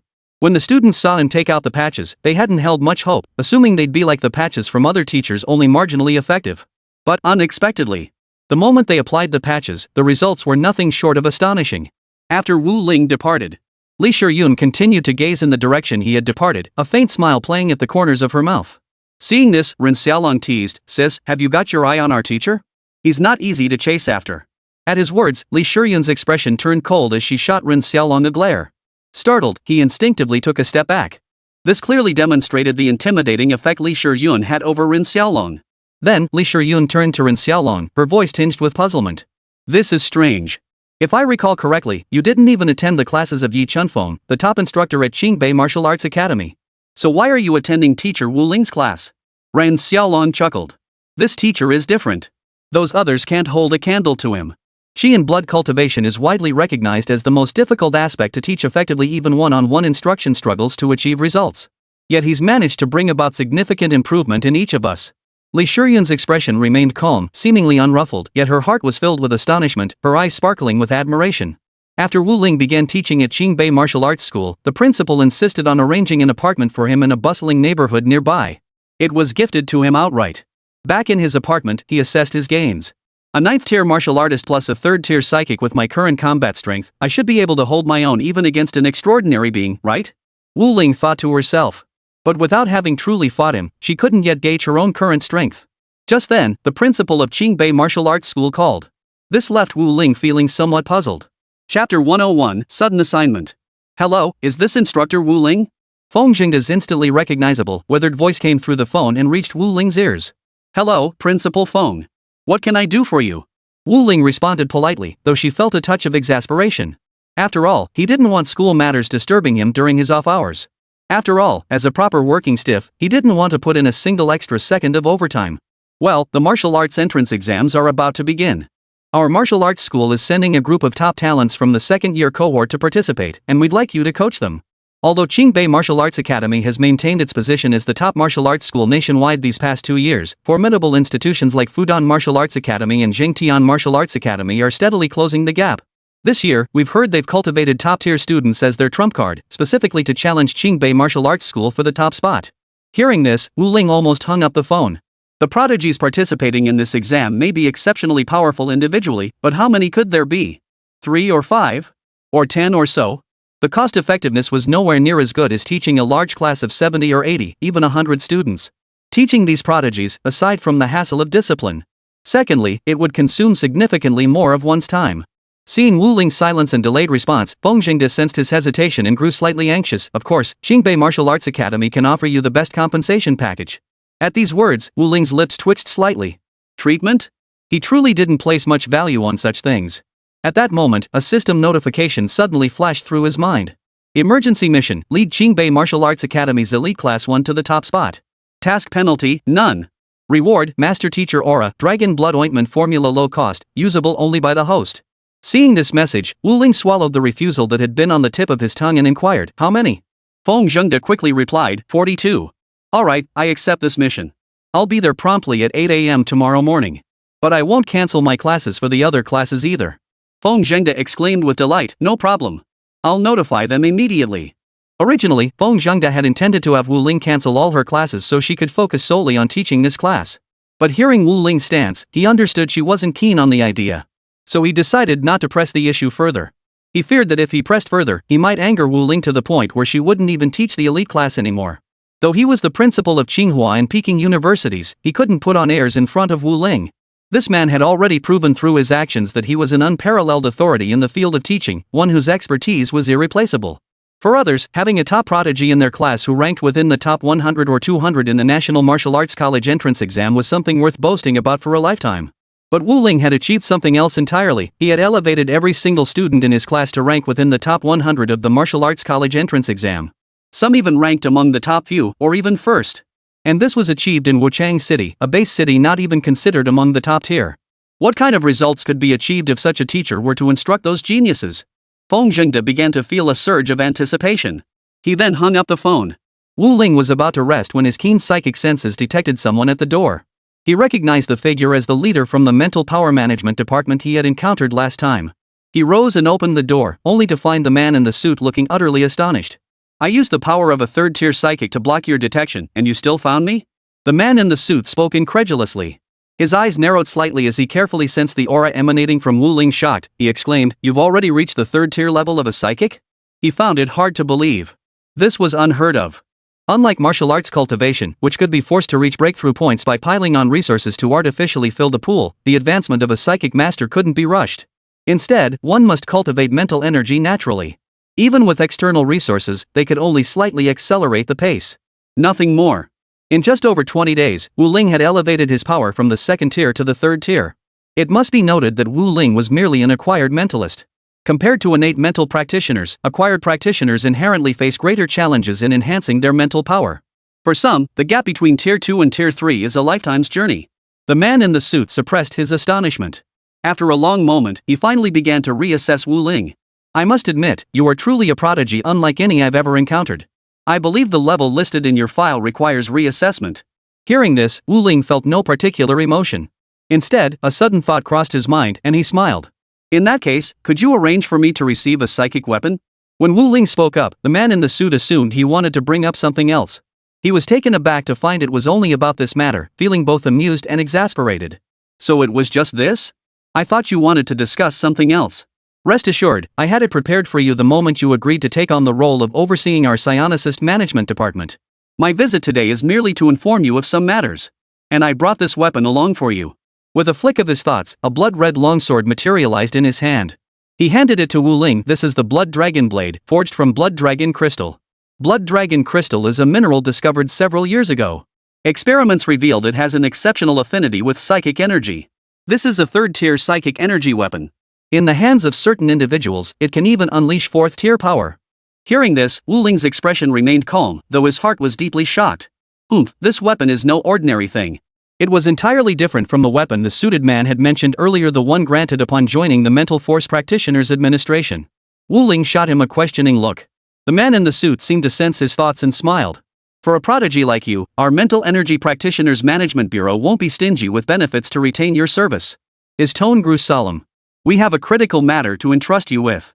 The daughter of a prominent figure within the Bureau is also attending Qingbei Martial Arts Academy. She's a psychic, but she's facing a bottleneck. None of our top practitioners can help her break through this barrier. We hope you can assist her. It aligns perfectly with your expertise. Wu Ling smiled. Send her to the elite class. Chapter 102, Lu Miaoshi. The elite class? The man in the suit froze, unable to recall where that class was located for a long moment.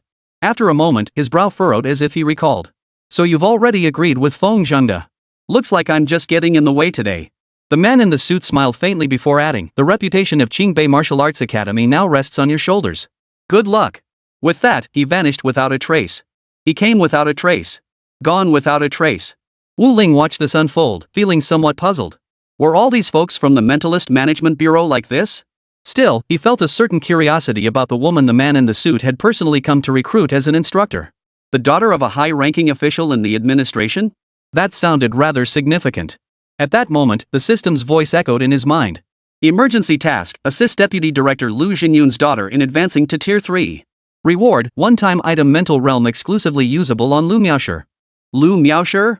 Is this Lu Jinyun's daughter? Still, Wu Ling hadn't expected that even such a high-ranking figure couldn't find a way to cultivate his own daughter. Before the task was assigned, he might have been a bit worried.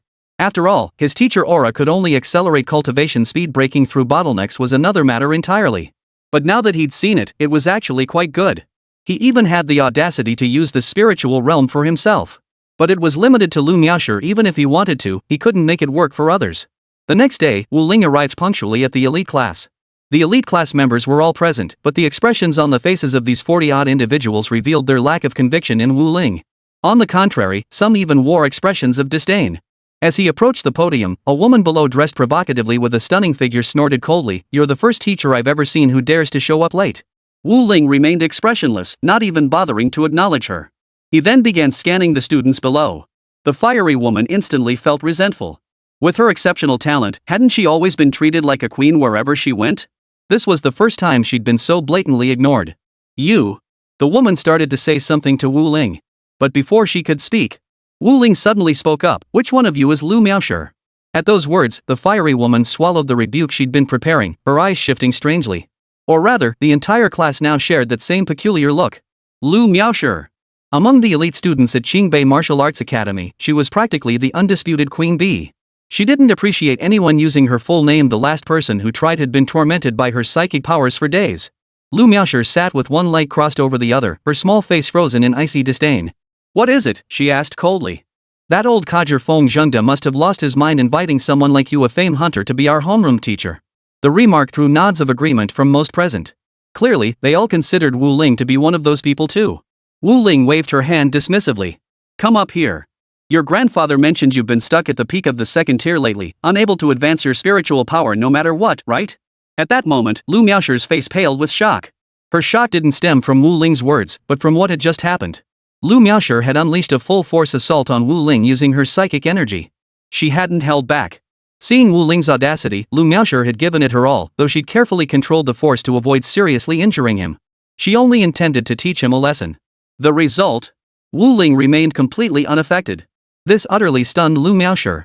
Wu Ling remained utterly oblivious to the entire incident. After all, Lu Miaoshi's psychic power was too feeble, so feeble it could scarcely exert any pressure on him. He didn't even register it. After joining the elite class, Wu Ling sensed his martial cultivation had approached the extraordinary realm, while his psychic power had just entered the 4th tier. What an unexpected delight.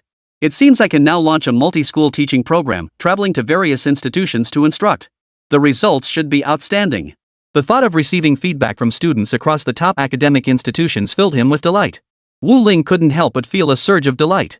Lu Miaoshi, noticing Wu Ling seemed lost in thought and hadn't even detected her psychic assault, couldn't help but feel a bit deflated. The blow was simply too crushing. She certainly didn't believe Wu Ling was affected by her psychic power. Being affected by the assault and being completely oblivious were two entirely different matters. At the same time, Lu Miaoshi looked at this young man, who didn't seem much older than herself, and a spark of curiosity ignited within her. Fine, go ahead. I'll see what tricks you've got up your sleeve." With that thought, Lu Miaoshi rose and strode to the lectern. She lifted her chin, glared at Wu Ling, and sneered, "If even a 6th-tier psychic couldn't handle it, I'm eager to see what you can do." Wu Ling ignored her, extending his right hand to gently touch her forehead. Instantly, the power of his psychic energy surged into Lu Miaoshi's mind. Immediately, Lu Miaoshi froze, entering a peculiar state.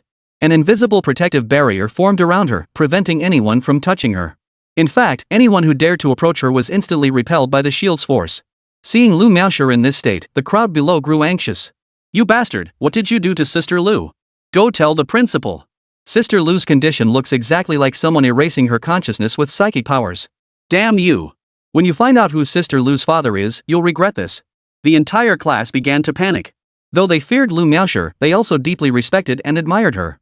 Given the current situation, their panic was understandable. Wu Ling observed this silently. The spiritual realm only lasted a few seconds in real time. After all, the time difference between the realm and reality was vast. 10 or 20 years spent within equated to mere seconds in the real world. After a few seconds, Lu Miaoshi opened her eyes, her expression now even more unnerving. Moreover, the aura emanating from her body had grown considerably more terrifying. At that moment, the person who had been about to go out and notify Principal Feng suddenly halted in their tracks. Everyone turned to look at Lu Miaoshi, suddenly feeling hesitant to meet her gaze. Because of her presence. Her aura had grown far more terrifying. The look Lu Miaoshi now directed at Wu Ling held none of the earlier arrogance or disdain. She regarded Wu Ling with profound seriousness before bowing deeply. Thank you, teacher. Chapter 103, The Spiritual Realm. At that moment, Lu Miaoshi's heart was filled with shock. The look in her eyes toward teacher Wu Ling before her no longer held any trace of the earlier contempt. At first, she had thought Wu Ling's reputation might be nothing but hype, perhaps just a matter of luck. If he truly possessed such abilities, why would he teach at a small base high school? Even if she had come to Qingbei Martial Arts Academy, she would have been recruited with the highest honors in no time. But when Wu Ling deployed his mental realm against her and successfully advanced to the third tier, her previous disdain vanished. That was a mental realm. Even the lowest tier commands auction prices exceeding 10 billion credits in the outside world. And even at that price, it was impossible to buy. Seeing the stark contrast in Lu Miaoshi's attitude toward Wu Ling, the rest of the class couldn't help but feel surprised. They didn't believe Lu Miaoshi had changed her mind for any other reason. There was only one possibility. Wu Ling's abilities had successfully won Lu Miaoshi over. You may take your seats for now. I'll go over some important points with you shortly.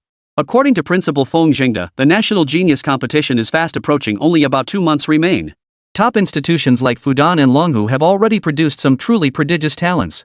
Though their numbers are small, they pose a genuine threat to the status of Qingbei Martial Arts Academy. My goal now is to compress your potential and strength. Within these 2 months, I will elevate you to a level unattainable by any other martial arts academy. Wu Ling's tone was calm, his expression utterly composed. It was as if he were recounting an ordinary, everyday matter. Were it not for the gravity of his words, they might have dismissed it. They might genuinely believe Wu Ling was discussing mundane matters like bedtimes or mealtimes. At that moment, the venue fell into complete silence. Every trainee's expression radiated profound respect. Gone were the earlier disdain and contempt.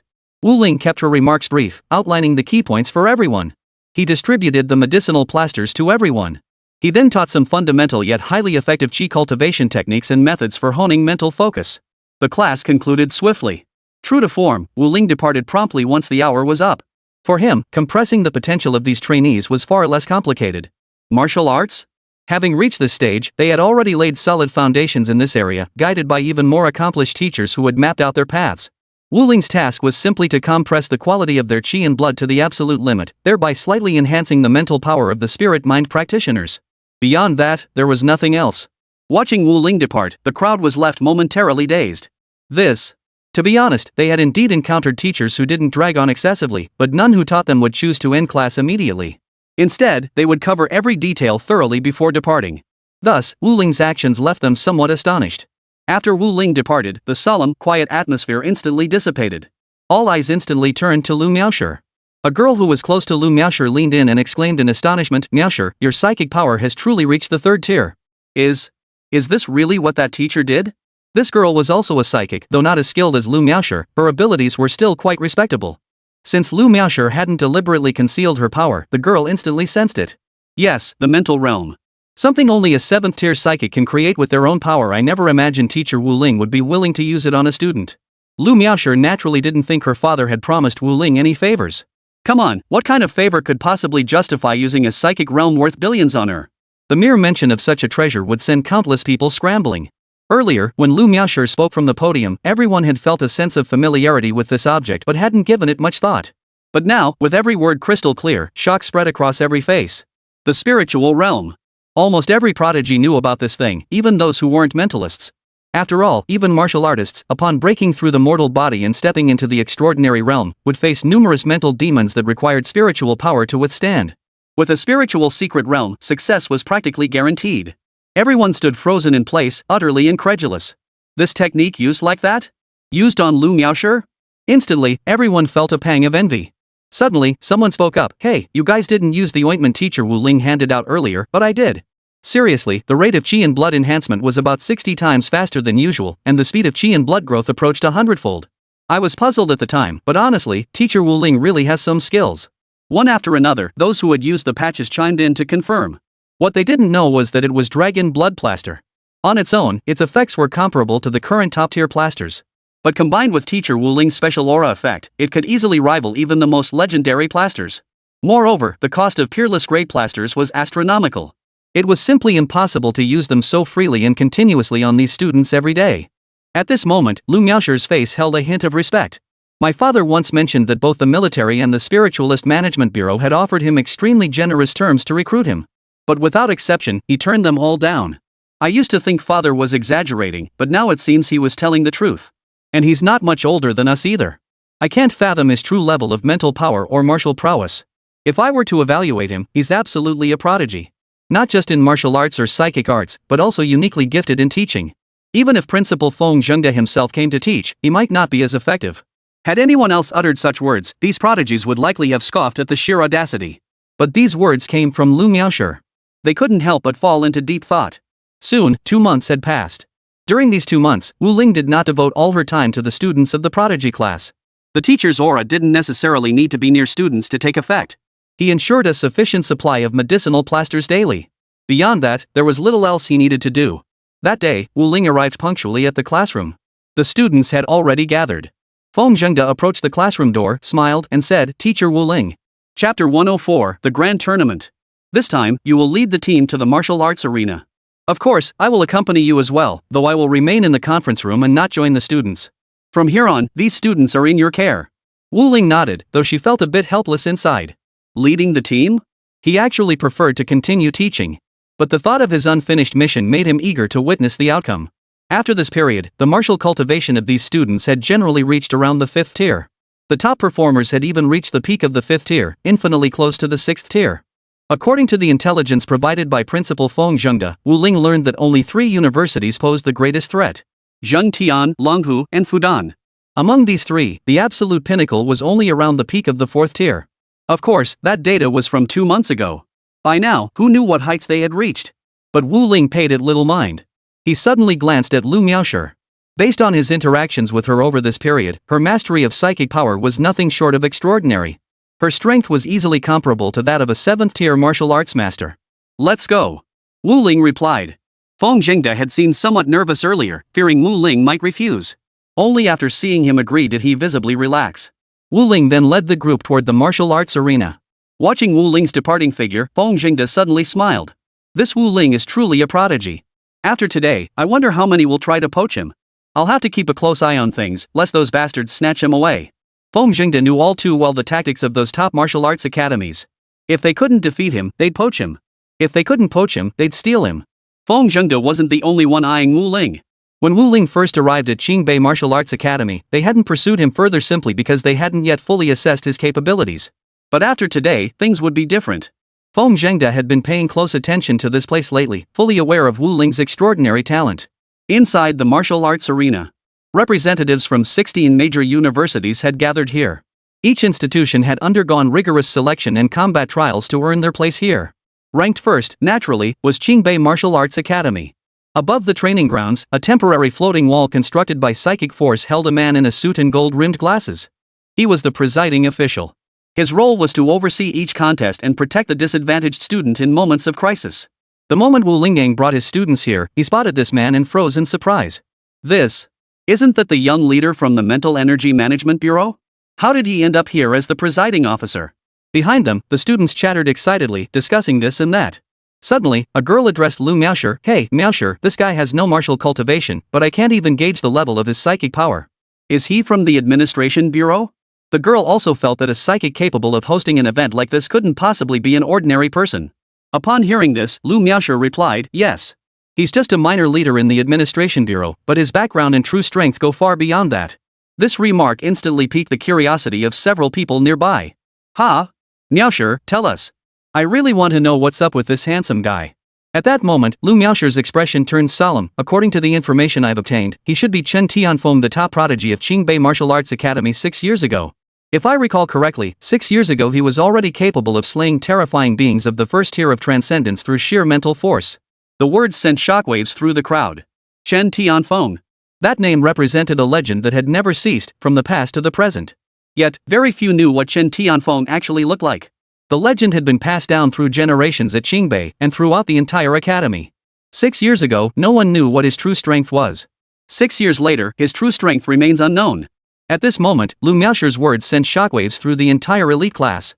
They scrutinized the suited man on the floating wall, finding him utterly at odds with their preconceived notions of Chen Tianfeng. Then, the man in the suit suddenly spoke, "All right, now for the preliminary selection. Everyone, come up according to your rankings." The preliminary rounds lasted about 3 hours. 8 schools were quickly eliminated. Throughout the entire process, not a single student from Qingbei Martial Arts School was eliminated. In fact, no one could even draw out the true strength of any Qingbei Martial Arts School student.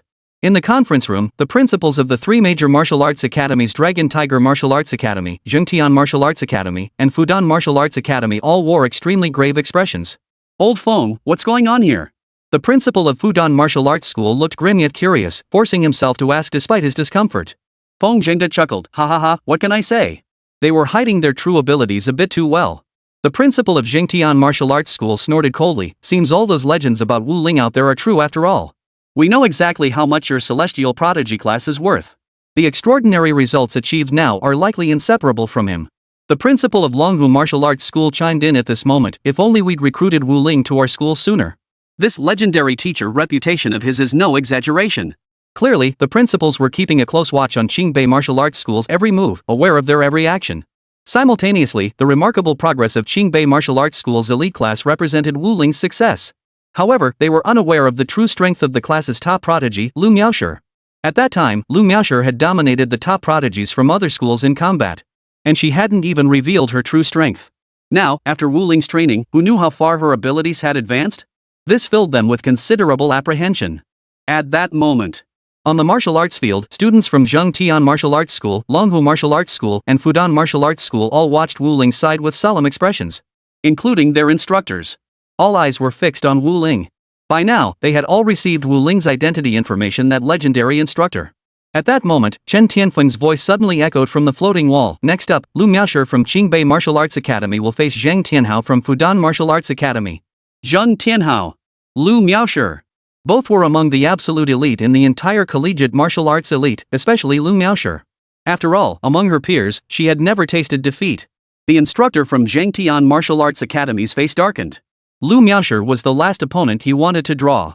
Chapter 105, Zheng Tianhao vs. Lu Miaoshi. At that moment, Zheng Tianhao's face at the Zhengtian Martial Arts School was filled with fighting spirit. Unlike the other prodigies and instructors at the academy, he did not feel weighed down by gravity. On the contrary, he relished battling formidable opponents. The prospect of facing a powerhouse like Lu Miaoshi filled him with exhilarating combat fervor.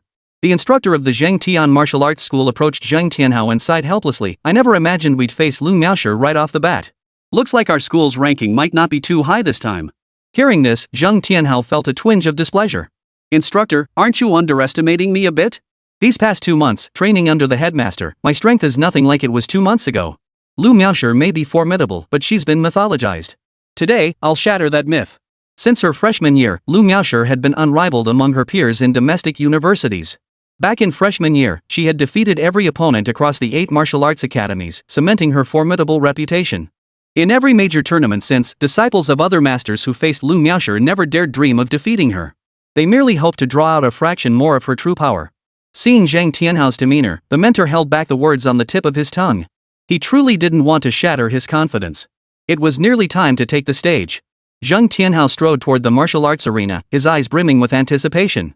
If he could defeat Lu Miaoshi, his name, Zheng Tianhao, would resonate throughout all the academies. "I hope you can hold out a little longer against Lu Miaoshi." The instructor watched Zheng Tianhao's retreating figure and shook his head. At that moment, another top prodigy from Zhengtian Martial Arts School approached the instructor, his gaze intense. "Instructor, how many moves do you think Tianhao can last against Lu Miaoshi?"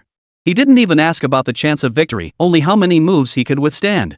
This prodigy had sparred with Lu Miaoshi before and knew exactly how formidable her strength had become. Even 2 months ago, before Lu Miaoshi had elevated her cultivation, she was already beyond what they could handle now. And now she'd been trained for 2 months by that legendary master. The mentor took a deep breath and replied solemnly, "Though I hate to admit it, that's the truth. At most 1 move. According to my intelligence, that instructor poached from Wochang No. 3 Middle School by Qingbei Martial Arts Academy is no ordinary figure. He fully lives up to the acclaim he receives." The prodigy sighed, shook his head, and returned to his seat.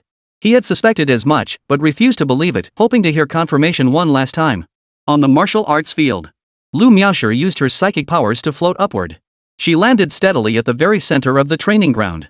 On the floating wall, Chen Tianfeng adjusted his glasses and chuckled. Old Lu's daughter has grown considerably stronger. His gaze then shifted to Wu Ling, who stood at the Qingbei Martial Arts School's position, surrounded by all the students. His expression instantly changed. Fourth tier. Chen Tianfeng was genuinely stunned. The gap between Tier 3 and Tier 4 was terrifyingly vast. Bridging that chasm required an incredibly long period of cultivation. Chen Tianfeng pondered for a moment, suddenly recalling that he himself had taken a year to achieve it. Even that feat had earned him the title of a prodigy born once in a millennium among those who knew of his breakthrough. This made Chen Tianfeng wonder, was Wu Ling hiding her true strength, or had she genuinely broken through to this realm in just a few days? Chen Tianfeng leaned toward the latter explanation.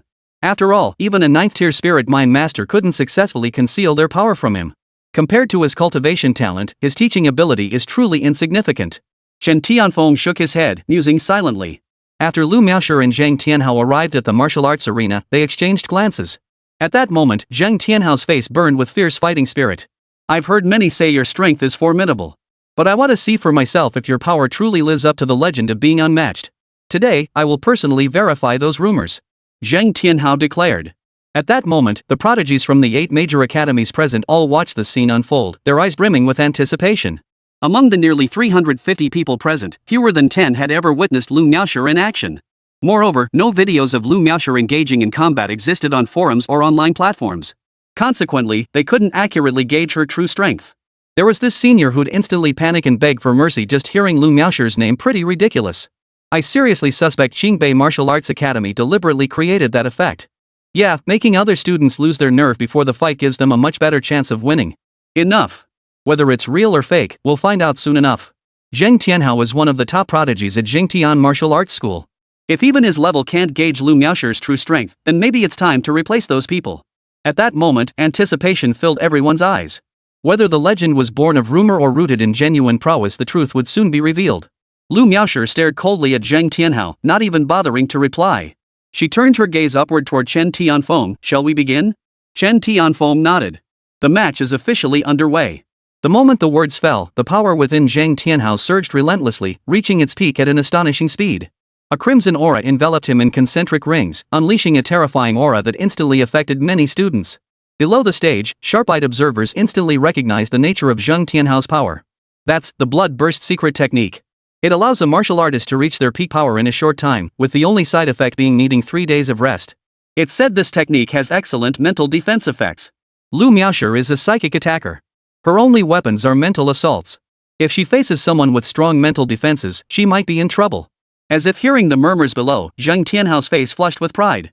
He looked at Lu Miaoshi before him and declared arrogantly, my mental defenses can withstand even the power of a second-tier mentalist. Lu Miaoshi offered no reply. She merely raised her right hand lightly.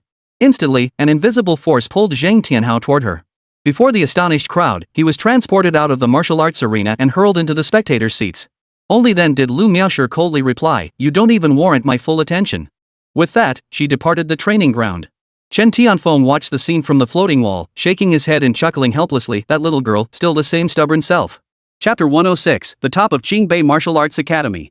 Zhang Tianhao suffered no physical harm, yet he sat in the spectator seats, utterly dejected. His mentor and the others nearby made no move to console him. The mentor and another prodigy seemed to have anticipated this outcome. After a moment, the instructor finally spoke, Lu Miaoshi's power is far more terrifying than you could ever imagine.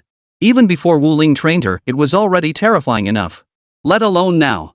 Zhang Tianhao remained unchanged, sitting blankly in place, as if Lu Miaoshi had utterly shattered his resolve. Lu Miaoshi hadn't even attacked him. She had merely moved him away with utter calmness. Yet throughout the entire process, no matter how fiercely he struggled or how completely he unleashed his power, he couldn't resist even an inch. After a long moment, he finally turned his gaze toward Lu Miaoshi of Qingbei Martial Arts Academy, murmuring to himself, is this what a legend is? Truly unbreakable. After this battle, everyone understood Lu Miaoshi's power and would no longer question this mythical existence. Perhaps they didn't know Lu Miaoshi's exact limits. But they knew exactly how formidable Zhang Tianhao was. Even someone as formidable as Zhang Tianhao had been reduced to this before Lu Miaoshi. The sheer terror of her power was beyond imagination. At that moment, on the floating wall, Chen Tianfeng scanned the roster before announcing, next up, Zhu Yu of Fudan Martial Arts Academy vs Yi Tian of Qingbei Martial Arts Academy. Among this gathering of prodigies, the names Chuyu and Yi Tian carry considerable renown.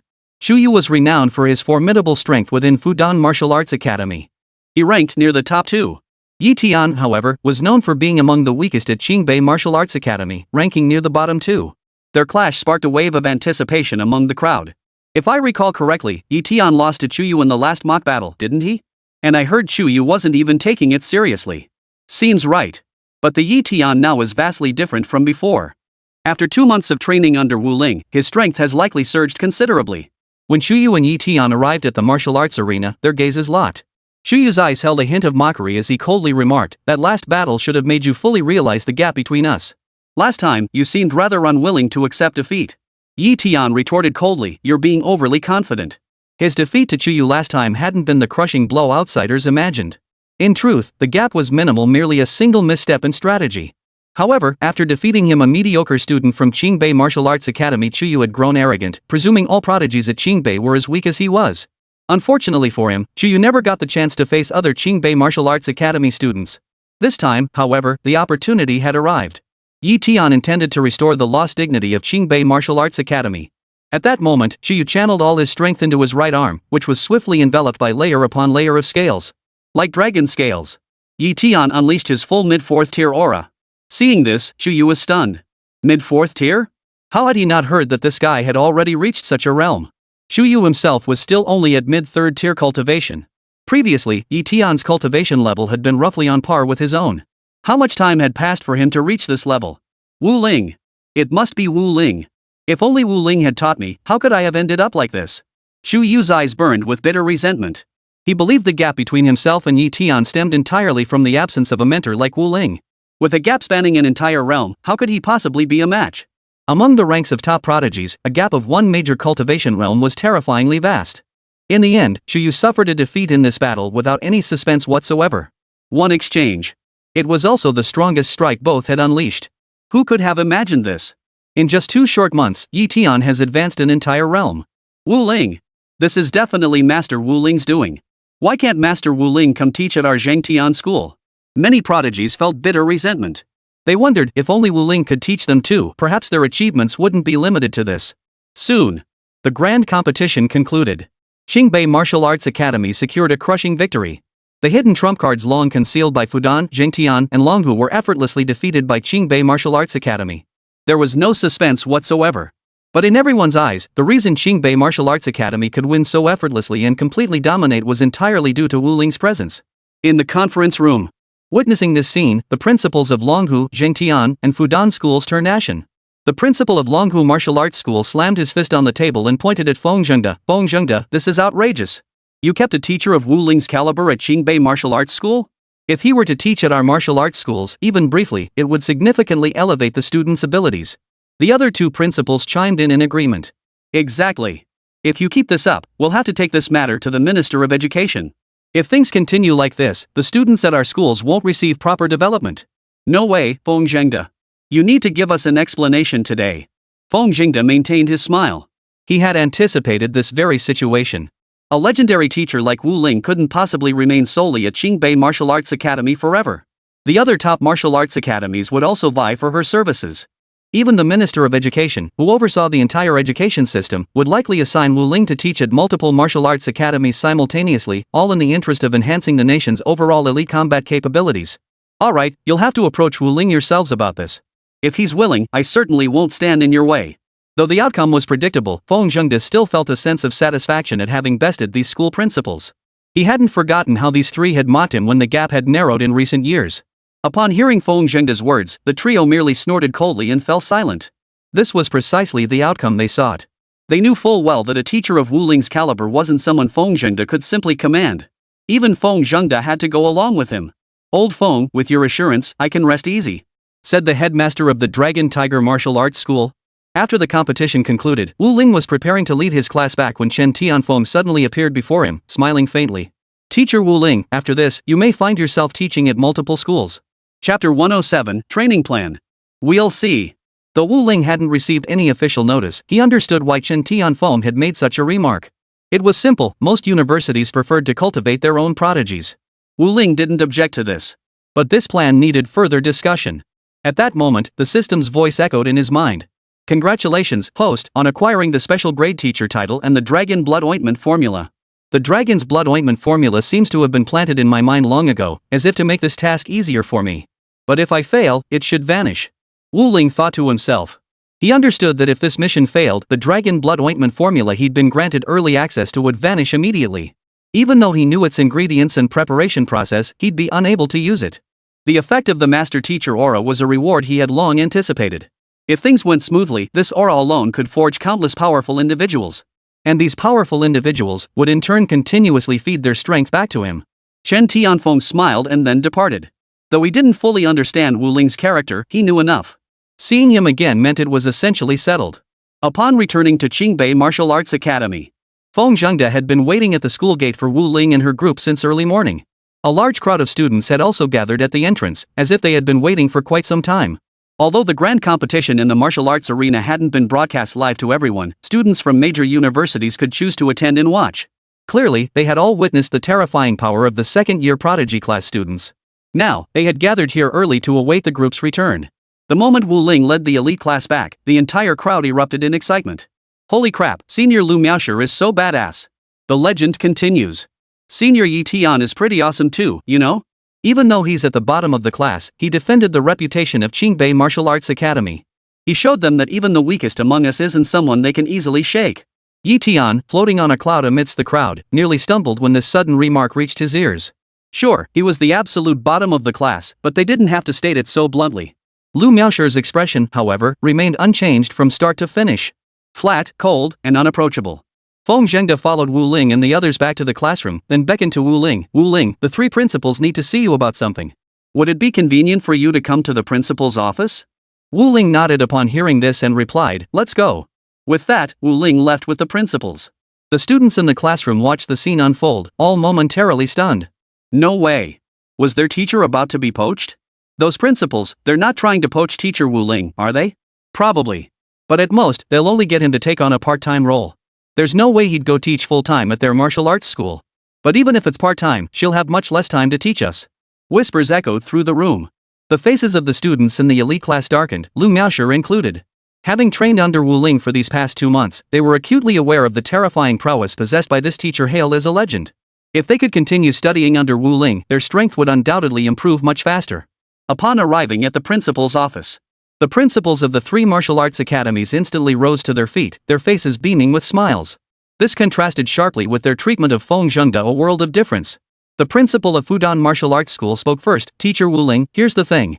If you're willing to take on a teaching position at our Fudan Martial Arts School, I can offer you twice the compensation you receive at Qingbei Martial Arts School. The principals of Zhengtian Martial Arts School and Longhu Martial Arts School were instantly dumbfounded by Fudan's move. My Zhengtian Martial Arts School will give you triple that. Come to me. I'll give you 4 times the salary at Longhu Martial Arts School. Come to me. The 3 who had stood united in the martial arts hall conference room now glared at each other. In the crucial battle for Wu Ling, none of them wanted to concede to the others. Are you kidding? This was someone who could transform the prodigies of their martial arts schools. Naturally, they all wanted to recruit a teacher of this caliber. At that moment, Wu Ling waved her hand. Starting next month, I'll set aside time each month to teach at your martial arts schools. Those interested may attend my classes directly. Given her current workload, Wu Ling simply couldn't dedicate herself to teaching multiple elite classes simultaneously. The constant travel would be too much. However, teaching a large class was perfectly feasible. She could simply take on more students. The 3 fell silent. After a long pause, they finally spoke. All right, that works. No problem. Yeah, it's already great that she can find time to teach at our martial arts school. Though they still felt a bit disappointed about Wu Ling's arrangement, they could accept it. For now, they proceed with this plan and gradually work to win over teacher Wu Ling to instruct the elite class. At that moment, Feng Zhengde spoke up. Teacher Wu Ling, whatever arrangements you make, we'll follow them. Our Qingbei Martial Arts School would never impose restrictions on you. Feng Zhengde smiled broadly as he spoke. Wu Ling glanced at Feng Zhengde before speaking. This elite class aside from Lu Miaoshi, very few of them have any real combat experience, right? Feng Zhengde frowned, momentarily taken aback by the question. He pondered carefully. Real combat experience? Of course they have. We frequently arrange matches between them and prodigies from other schools, and they spar with senior students who are even stronger. Wu Ling shook her head. No. The combat experience I'm referring to is life or death combat. Battles against ferocious beasts. They might keep their composure during sparring, but once it comes to real combat, problems will likely arise. Before Feng Zhengde could respond, Wu Ling pressed on. Even if you send them to fight ferocious beasts, the opponents are likely vastly weaker. You wouldn't put them in real danger, would you? Feng Zhengde froze, momentarily at a loss for words. This Wu Ling's point was undeniably valid. The problem was, these students were all prodigies, the future pillars of society. He dared not let anything happen to them. After all, if anything went wrong, he, as the principal of Qingbei Academy, would face immense pressure. After a moment, Wu Ling spoke slowly. I plan to take them to the outskirts of the primeval forest in 10 days. After all this time, it's time they underwent some real training. Chapter 108, The Primeval Forest. Feng Zhende's face froze in shock. He had guessed what Wu Ling intended to do. But upon hearing her words, he was utterly taken aback, frozen in place. Exaggerated. Absolutely exaggerated. He himself wouldn't dare attempt such a thing, yet Wu Ling seemed to be informing him rather than asking for his opinion. This left Feng Zhengde momentarily speechless. Meanwhile, the principals of the other 3 martial arts schools sat in their seats, exchanging glances as if they hadn't heard a word. I will inform them of the risks. Whether they go or not is entirely up to them. Wu Ling stated again. At that moment, Feng Zhengde suddenly spoke up. Can you guarantee their complete safety? Safety is of paramount importance. If anything went wrong, he, as the principal, would inevitably bear responsibility. Wu Ling shook her head and replied, in combat, how could we possibly guarantee everyone's safety? Even if we could protect them, how could it be effective if they know someone will always come to rescue them when danger arises? Feng Zhengde's lips twitched.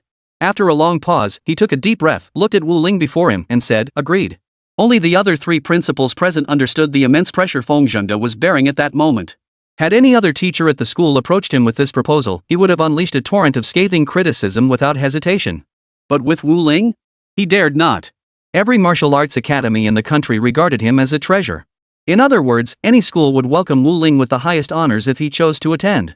Moreover, the prodigies within the academy were progressing at an astonishing rate under his tutelage. Do whatever you wish. As principal, I'll cover for you. Wu Ling nodded. At that moment, Wu Ling suddenly turned to the instructors from the other 3 schools. Over the next 10 days, I'll make time to conduct some teaching sessions. If any prodigies from your schools wish to join this practical training to hone their skills, they may participate voluntarily. At these words, the 3 principals, who had been whispering among themselves, froze in surprise. Their expressions froze instantly. Feng Zhengde, however, looked at them, a hint of amusement now visible on his face. He was eager to see how these 3 old men would respond. The 3 exchanged glances. Truthfully, they agreed with Wu Ling's idea.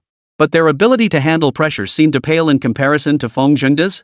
After a tense stalemate lasting several dozen seconds, the Fudan University president suddenly spoke up. All right, I'll go back and ask those youngsters. If they're willing, I'll let them join you. Wu Ling replied, just ask the 2 most outstanding ones. I've seen the others' abilities. Sending them to the outer edges of the primeval forest would likely be a suicide mission. Once we're there, I won't be able to look after them. The Fudan president fell silent. Indeed. Not every student in his elite class was qualified. The gap between them and students from prestigious institutions like Peking and Tsinghua was still significant. Shortly after, the presidents of Longhu and Jingtian universities also voiced their agreement. The 3 presidents weren't merely paying lip service to Wu Ling, they had genuinely considered the proposal and found it feasible. After all, Wu Ling's teaching methods were undeniably effective. What they were now preparing to implement was something they'd long wanted to do but ultimately lacked the courage to pursue. Bringing it up now served to solidify their internal convictions. They harbored little confidence in other teachers executing this plan. They doubted it could significantly enhance the abilities of those prodigies. But with Wu Ling at the helm, they trusted his capabilities. After that, Wu Ling simply left. 10 days later, Wu Ling's cultivation had officially reached the 3rd tier of martial artist, while his spiritual power had surged to the 5th tier. The number of students enrolled this time was exceptionally large. Perhaps due to Wu Ling's immense reputation, the classrooms became too crowded to accommodate everyone. Ultimately, the principal made a last-minute decision to hold classes in the principal's office. Combined, the 3 schools saw an influx of over 6,000 new students. However, the gap in cultivation between martial artists and martial masters was terrifyingly vast. Even with such a large number, only a handful could reach the 3rd stage of martial master. Wu Ling stood at the lectern of Qingbei Martial Arts School, surveying the students below. Only 23 remained. The rest, upon hearing they would be sent to the primeval forest, were overcome with fear and left immediately. As for the students from the other 3 major martial arts academies, the few who barely met Wu Ling's standards didn't show up either, too afraid to come. Led by Lu Miaoshi, the students formed a line. Their eyes held no trace of fear or dread, only anticipation and fighting spirit. Amidst the sparse crowd, whispers could still be heard.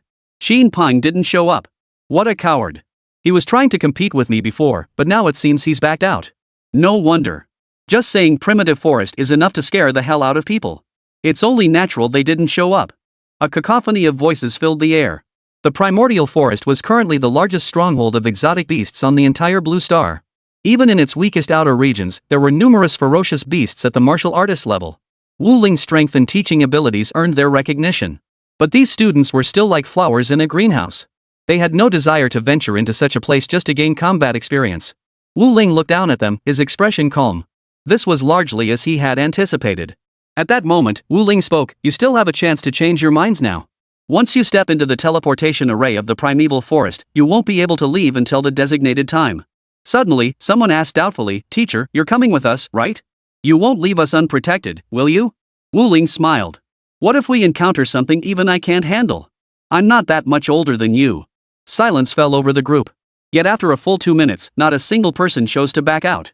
Fear? Perhaps. Deep down, most of them felt a tinge of fear.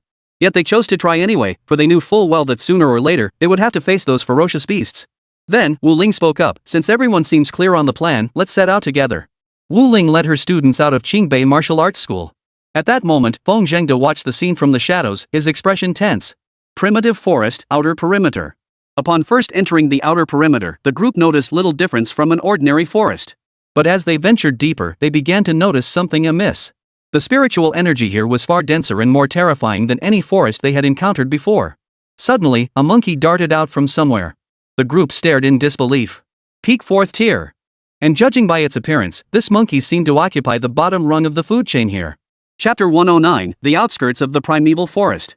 At that moment, the expressions of this group of prodigies grew grave, each seeming to harbor a hint of regret. Except for Lu Miaoshi. From start to finish, her expression remained unchanged, showing no hint of disturbance. Even the current situation seemed to be within her grasp, not causing her the slightest fear. At that moment, Wu Ling turned to Lu Miaoshi, her curiosity evident.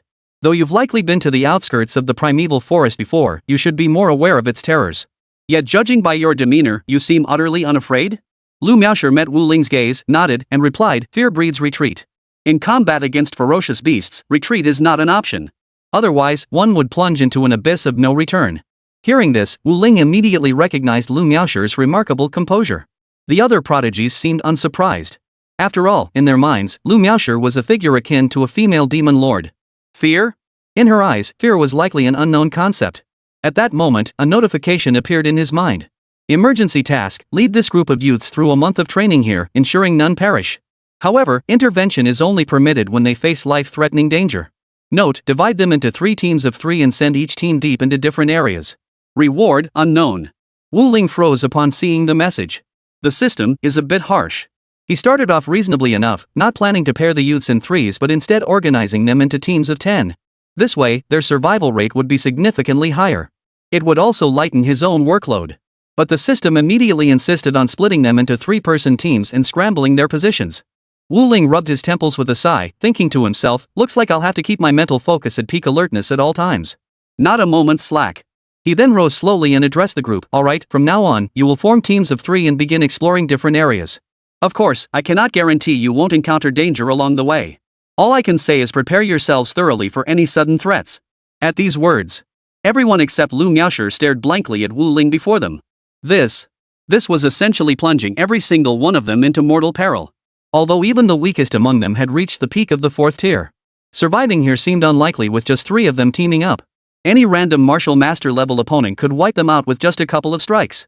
Seeming to sense their confusion, Wu Ling said solemnly, do everything you can to survive. I can't abandon you entirely, but your positions are scattered. To survive, you must hold out until the very last second until I come to rescue you. With that, Wu Ling pointed in different directions, assigning each person their respective positions. To Wu Ling's surprise, however, most did not flock to Lu Miaoshi as he'd expected, hoping to team up with her. Instead, they all formed teams with their closest friends. They didn't group based on strength. This scene caught Wu Ling off guard. Subsequently, everyone set off for different locations according to Wu Ling's instructions. Wu Ling leapt into the air, landing above the treetops. He casually leaned against a tree and closed his eyes. He immediately began channeling his mental energy, instantly covering an area within 500 li.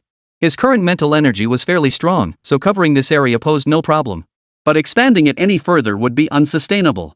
After all, he would need to maintain this intensity for the entire month ahead. Over the next 3 days, no major issues arose. While some prodigies nearly faltered, they ultimately prevailed through composure and teamwork, successfully slaying the ferocious beasts. Then, on the third day, Lu Miaoshi's group encountered a 9th-tier ferocious beast. A typical 9th-tier beast would pose only moderate threat to Lu Miaoshi. But this one possessed pure general-grade bloodline, its true combat prowess approaching that of an ordinary martial master. Wu Ling's attention shifted significantly toward this group, as Lu Miaoshi was far more important than the other prodigies. Moreover, Lu Miaoshi was now in extreme danger. But Lu Miaoshi is a 3rd-tier psychic. She shouldn't be taken out in one strike. If that's the case, then we're in trouble. Wu Ling thought to himself. The system required him to intervene only when trainees were on the brink of death, but if she was taken out instantly, he wouldn't have time to react. Let's first gauge the ferocity of this beast's attack. If it's too intense, I'll step in and resolve it directly. Wu Ling had already made up his mind. Whether it was Lu Miaoshi or any other trainee, if they encountered a ferocious beast they couldn't possibly handle, he would do the same. As for the system's rewards? With no penalties, there was little need to dwell on them. At that moment, the colossal python, stretching dozens of meters in length, began advancing toward Lu Miaoshi. The overwhelming pressure it radiated made everyone except Lu Miaoshi tremble and shiver. A girl standing beside Lu Miaoshi cried out in terror, "Miaoshi, this python, it seems different from the ones we encountered before. Its power is terrifying." Lu Miaoshi's expression remained calm as she nodded. Indeed. This python's strength has reached that of a 9th-tier martial artist, and it possesses a general-grade bloodline. It can be considered a peak 9th-tier existence. Even a martial master might not be able to take it down. At these words, the two girls beside Lu Miaoshi instantly turned ashen. They had suspected the serpent's terrifying power, but, hearing Lu Miaoshi's words, it completely surpassed their wildest imaginings. If that were truly the case, they were finished. One of the girls stammered, trembling, then maybe we should run away. Wait for Teacher Wu Ling to rescue us. Otherwise, if we stay here any longer, we'll definitely be finished. Lu Miaoshi replied calmly, run? The moment we move, that giant python will catch up to us in an instant. Trying to outrun a beast like this is nothing but suicide. Lu Miaoshi's words sent a chill down both their spines. The other woman forced herself to stay calm and asked, then what should we do? We'll die here too. Lu Miaoshi smiled faintly. Then we'll fight until the very end. I actually want to test where my current combat limits lie. After Lu Miaoshi spoke, the two fell silent for a long while. They knew Lu Miaoshi couldn't possibly be unaware of the immense risks of staying here. Chapter 110, General Grade Bloodline. Yet she chose to stay. And there was not a trace of fear in her eyes. After a moment, one of them suddenly spoke up, Miaoshi is right. Even if we give it our all to escape now, we won't get away. We might as well fight to the end. As they spoke, the terrifying giant serpent lunged forward, spewing a cloud of venomous mist. Seeing this, Lu Miaoshi swiftly raised her right hand, releasing a protective energy shield. The venomous mist struck the shield, nearly corroding through it. Seeing this, Lu Miaoshi gained a deeper understanding of the giant serpent's power. She had already exerted 80% of her strength to create the shield. Though she hadn't resorted to the techniques of a true psychic, she had already fought with all her might. Yet the giant serpent appeared to be exerting only about 40% of its strength. This made Lu Miaoshi realize that today's battle would undoubtedly be a fierce one. She turned to the two beside her, hold nothing back. Drive your psychic power to its absolute limit. Hearing her words, the two showed no hesitation whatsoever, forcing down the fear in their hearts. In an instant, they pushed their psychic energy to its absolute limit. The next moment, the giant serpent seemed to have gained some understanding of Lu Miaoshi's strength. Instead of continuing to wear her down with ranged attacks, it lunged forward at blinding speed. The vulnerability of psychic practitioners typically lay in close combat. A 9th-tier martial beast, approaching the level of a martial master, had essentially developed spiritual awareness. They possess a clearer understanding of human combat capabilities. Seeing such an enormous python lunging toward them, the two women beside Lu Miaoshi instantly began trembling violently, fear filling their hearts. Gazing at the serpent's scales, hard as black iron ore, and the terrifying aura it radiated. They had no idea how to confront this terrifying beast. In their panic, they glanced back at Lu Miaoshi, only to find her expression still calm and composed. Then, Lu Miaoshi summoned her weapon. A 3-meter-long sword materialized. As her psychic energy surged into it, raw power erupted, the blade now towering before her. The giant python, moving at high speed, suddenly appeared before Lu Miaoshi. With a thunderous crash, it slammed into the long sword. The other two women watched the scene unfold, both momentarily stunned. I've never seen Miaoshi draw her weapon before. One of them exclaimed in shock. The mere luster and power emanating from the sword made it clear this was no ordinary weapon. Even Wu Ling, who had been watching closely, couldn't help but feel a jolt of surprise. Having a deputy director as a father sure has its perks. This is a 6th-tier psychic weapon, after all. 6th tier. Wu Ling's weapon was only around 3rd tier, while Lu Miaoshi's surpassed hers by a full 3 tiers. Lu Miaoshi could currently only harness about 1% of this weapon's potential. Had she unleashed its full power, the giant python would likely have been cleaved in two the instant it touched the blade. The giant python collided with the long sword, instantly wincing in pain and leaving a wound. It seemed taken aback, seemingly unprepared for the young girl before it to possess such capabilities. Astonishing. Terrifying. The giant serpent began to reassess the girl before it. Rather than launching another immediate attack on Lu Miaoshi, it slithered to a halt where it lay, its aura violently gathering and erupting. Its scales slowly began to glow with a golden light. Seeing this, Lu Miaoshi inwardly sensed trouble. She hurriedly called out to her companions beside her, "Attack this giant serpent immediately. It's gathering its bloodline power. The next attack it unleashes will be its most terrifying force. If it unleashes that power, we might vaporize instantly." Though Lu Miaoshi had always maintained composure in the face of danger. But the attack this giant serpent was about to unleash was simply too terrifying, far beyond what she could easily withstand. If luck deserted them, this strike could mean the end for all three of them. Hearing even Lu Miaoshi utter such words, the two women's hands began to tremble. "Miaoshi, is it still possible to run now?" the woman asked, her voice trembling. Lu Miaoshi looked at her, a hint of resignation in her voice. "The moment we thought of running, it was already too late. Now, it's completely too late." Lu Miaoshi gazed ahead, her eyes devoid of fear. At that moment, the giant python's bloodline power seemed to have fully coalesced. Its scales and entire body now emitted a faint, luminous glow. "This power is immense. I might not be able to hold it back." Lu Miaoshi gazed ahead, sighing helplessly. Was she afraid? At this moment, she truly felt fear. But there was no turning back now. Lu Miaoshi pushed her psychic energy to its absolute limit, channeling every ounce into the long sword. Simultaneously, she turned to the other two. "Focus your psychic energy onto me. The psychic energy you possess now, if kept within yourselves, might not even scratch the surface of this giant serpent." Hearing this, the two immediately channeled their psychic energy into Lu Miaoshi's body. At that moment, the giant serpent seemed to have fully concentrated its bloodline power, suddenly unleashing a breath attack toward Lu Miaoshi and the others. A terrifying, horrifying aura erupted, unleashing a pillar of light that surged toward Lu Miaoshi and the others. Lu Miaoshi's expression grew intensely grave, yet she showed no trace of fear. Under her control, the long sword thrust straight ahead, erupting with a pillar of light of its own. Yet the instant the beams collided, the light was utterly shattered. Seeing this, Lu Miaoshi calmly fixed her gaze ahead. The other two women, however, revealed expressions of terror, tightly closing their eyes.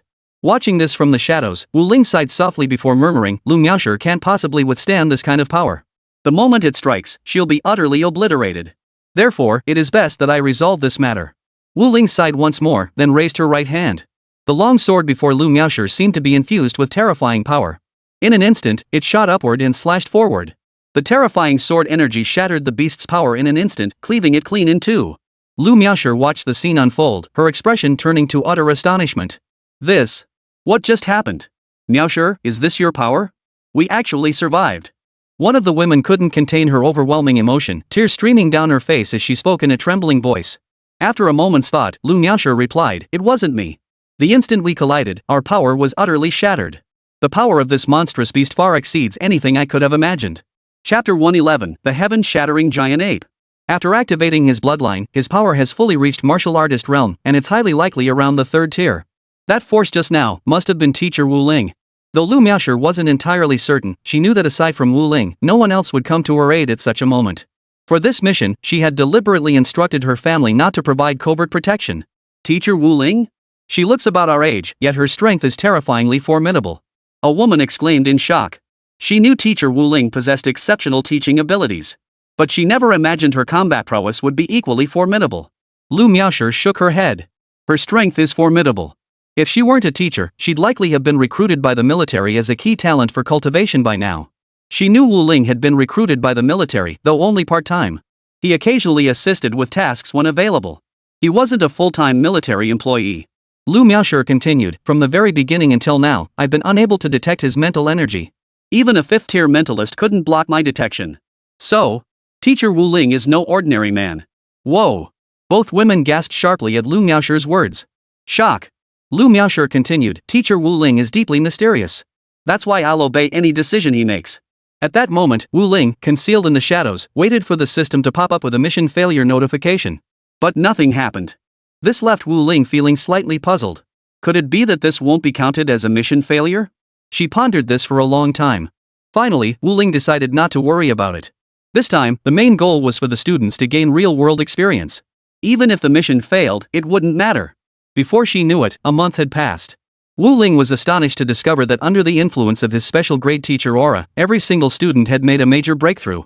Even the weakest among them were now 5th-tier martial artists. Indeed, life or death battles can accelerate one's growth.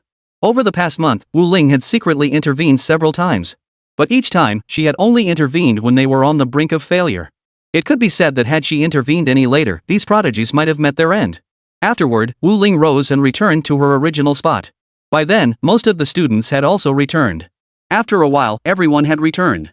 Wu Ling took a careful look and noticed that they all bore numerous new wounds, some more severe than others. Upon seeing Wu Ling, their eyes brimmed with gratitude. Most students, though they frequently spar with others and battle weaker beasts in their daily training. But, when they actually encountered this group of beasts, fear and dread still gripped them. At that moment, one of the students exclaimed excitedly, "Teacher Wu Ling, I've broken through to the mid-stage of the 5th rank." His gaze hardened with resolve. And this experience has finally shown me the gap between myself and those soldiers who battle beasts day in and day out.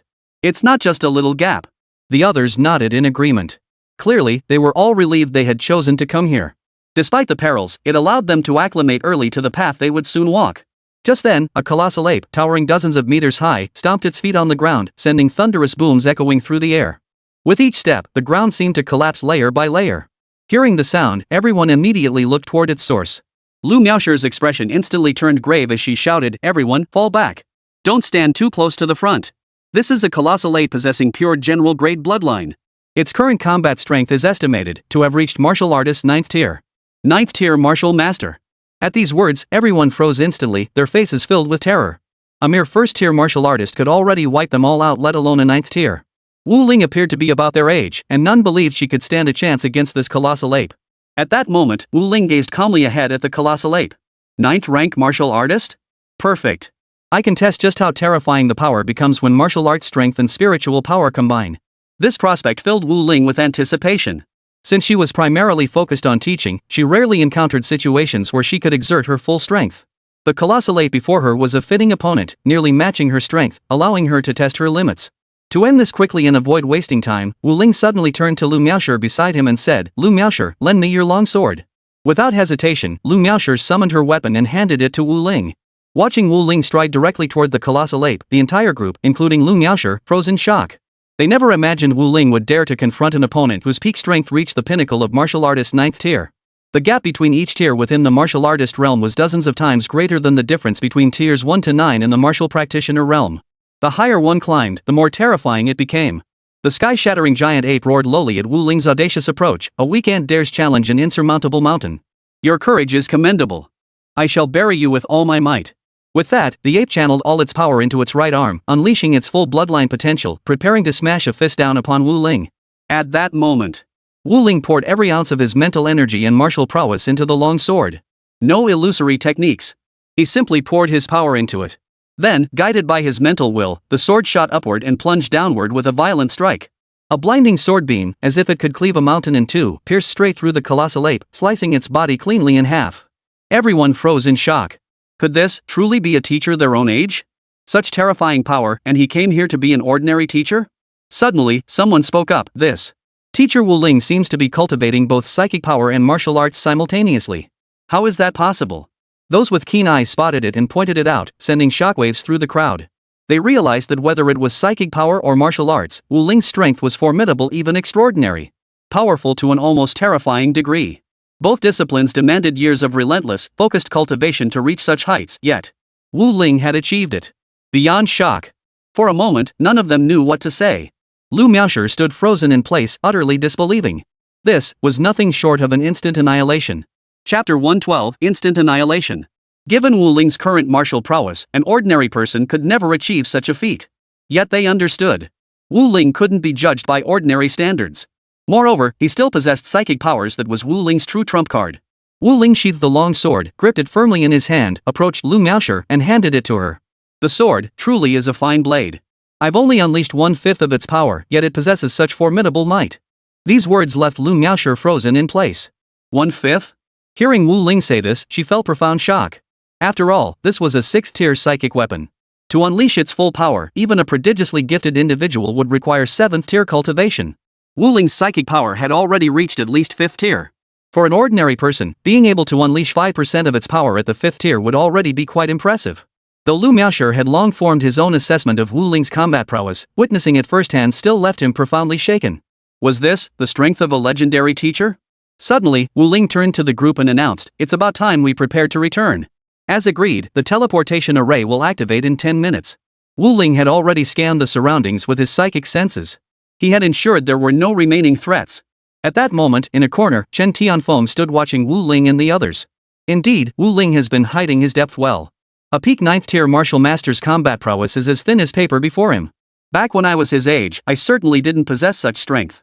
To gauge Wu Ling's true strength, Chen Tianfeng had pushed his own power to its absolute limit. His goal? Concealment. Perception differs from combat. Many could rely on unique abilities or innate sharpness to detect opponents several tiers above them. Especially someone like Wu Ling, a prodigy. At that moment, he sent a text message via his communication device, "May join the reserve unit, Hidden Dragon." After returning from the teleportation array, Wu Ling had just led his class out when he spotted Feng Zhengde. Feng Zhengde stood there, his gaze fixed nervously and anxiously on the entrance of the teleportation array. He was terrified something might go wrong. The instant Wu Ling appeared with the trainees, he immediately began checking headcount. Upon confirming no casualties, he finally exhaled in relief. Only then did he begin to assess the students' cultivation levels and realms, eager to see how much progress they had made. What he saw left him stunned. Even the weakest among them had already reached the 5th tier. This group had completely outpaced the other prodigies. Moreover, Feng Zhengde could discern that the students' mental fortitude had undergone a profound transformation. In that moment, he felt a sudden sense of relief. Thankfully, he had ultimately decided to let Wu Ling lead these students into the primeval forest. Wu Ling approached and said slowly, "Shouldn't there be anything else now? If there's nothing else, I'll focus on teaching for now." Feng Zhengde fell silent for a long moment after hearing Wu Ling's words before finally replying, "Actually, there is something. It's just a matter concerning the Spiritual Mind Master Management Bureau." At this, Wu Ling instantly furrowed her brow. Lately, he had been considering expanding his teaching to more schools. However, hearing Principal Feng's words, he temporarily set aside that idea. Wu Ling showed no intention of refusing. After all, he had received considerable benefits from the department. Just then, Feng Zhengde spoke again. "To be precise, it was Lu Jingyun's request. He asked me to convey a message to you. If you're willing, this time he can offer compensation within his means." Upon hearing Feng Zhengde's words, Wu Ling pondered for a moment before slowly replying, "I accept." The deputy director of the Mentalist Management Bureau was, by any measure, no ordinary figure. Accepting this time might yield unexpected rewards. Feng Zhengde was somewhat surprised. He hadn't expected Wu Ling to be so agreeable this time. After all, Wu Ling usually gave off an air of reluctance to engage with others, leading Feng Zhengde to believe this negotiation might require considerable effort. "In that case, I'll have Lu Zhengyun contact you," Feng Zhengde said. Wu Ling suddenly asked with curiosity, "Lu Zhengyun is, after all, a deputy director. What could he possibly need from me?" This was a point that puzzled him. Although he now held the title of legendary teacher, his personal combat strength still lagged far behind the top-tier figures in the management department. If a deputy director faced a difficult situation, wouldn't it be faster and simpler to have those individuals handle it? Lu Zhengyun surely had no major issues if he wanted to mobilize such resources. Hearing this, Feng Zhengde gave an awkward chuckle. "Well, Lu Zhengyun wants you to participate in an age-restricted martial arts competition as a member of his faction." He had thought he could avoid answering altogether. But Wu Ling had brought it up anyway. Wu Ling pondered for a moment before saying, "Well, that depends on what the reward is." Feng Zhengde froze at this, then a look of surprise and delight flashed across his face. "What do you want?" He hadn't expected Wu Ling, who was usually solely focused on classes, to actually negotiate terms with him. Previously, when Feng had asked Wu Ling to do something, it was always related to classwork, making it easier to negotiate. But now, this private request to join a certain faction made him feel a bit uneasy. Wu Ling thought for a moment before speaking. "I want a 6th-tier psychic weapon." At those words, Feng Zhende's eyes widened in disbelief as he stared at Wu Ling before him. A 6th-tier psychic weapon? He scrutinized Wu Ling's expression, trying to discern whether he was joking. But after careful consideration, Feng Zhengde realized with disbelief he was serious. "No joke." Feng Zhengde tentatively inquired, "Teacher Wu Ling, do you know how much a 6th-tier psychic-type weapon is worth?" Wu Ling didn't respond. Seeing her reaction, Feng Zhengde's mouth twitched slightly before he sighed helplessly. "Alright then, I'll ask that guy Lu Zhengyun and see if he's willing." Feng Zhengde turned to the students behind him and announced, "I've arranged for teachers to accompany you. You should head back with them first. Ms. Wu Ling and I have some business to discuss." Chapter 113, Lu Zhenyun's Recruiting. Upon hearing Feng Zhengde's words, the others said nothing further and followed the teachers back. Not far away, Chen Tianfeng silently observed the scene. That Lu Zhangyun fellow probably never imagined Wu Ling would open with a 6th-tier psychic weapon. But Wu Ling is quite the character. His opening demand just barely reached Lu Zhangyun's bottom line. A 6th-tier psychic weapon. Even the entire budget of Wuchang No. 3 High School over decades probably couldn't match the cost of this single weapon. Then, Chen Tianfeng shook his head and smiled faintly, Wu Ling saying that clearly doesn't seem like he knew Lu's psychological bottom line beforehand. Rather, at this stage, the only thing old Lu possesses that holds any real allure for him is this very item. Chen Tianfeng could see that if Lu Zhangyun refused to hand it over, Wu Ling would likely return to teaching. Within a certain mansion, an elderly man was brewing tea when his communicator suddenly buzzed with a message. He picked it up and his eyes narrowed instantly. A 6th-tier psychic weapon? That kid really has some nerve asking for that. This elder was none other than Lu Zhangyun. He shook his head. Yet despite his words, no trace of anger flickered in his eyes. After a moment's thought, he replied, if you can fulfill my requirements, what harm is there in delivering a 6th-tier psychic weapon? When Feng Zhengde received Lu Zhangyun's message, he froze in surprise. His face was now etched with utter disbelief. No. He actually agreed? Feng Zhengde was stunned.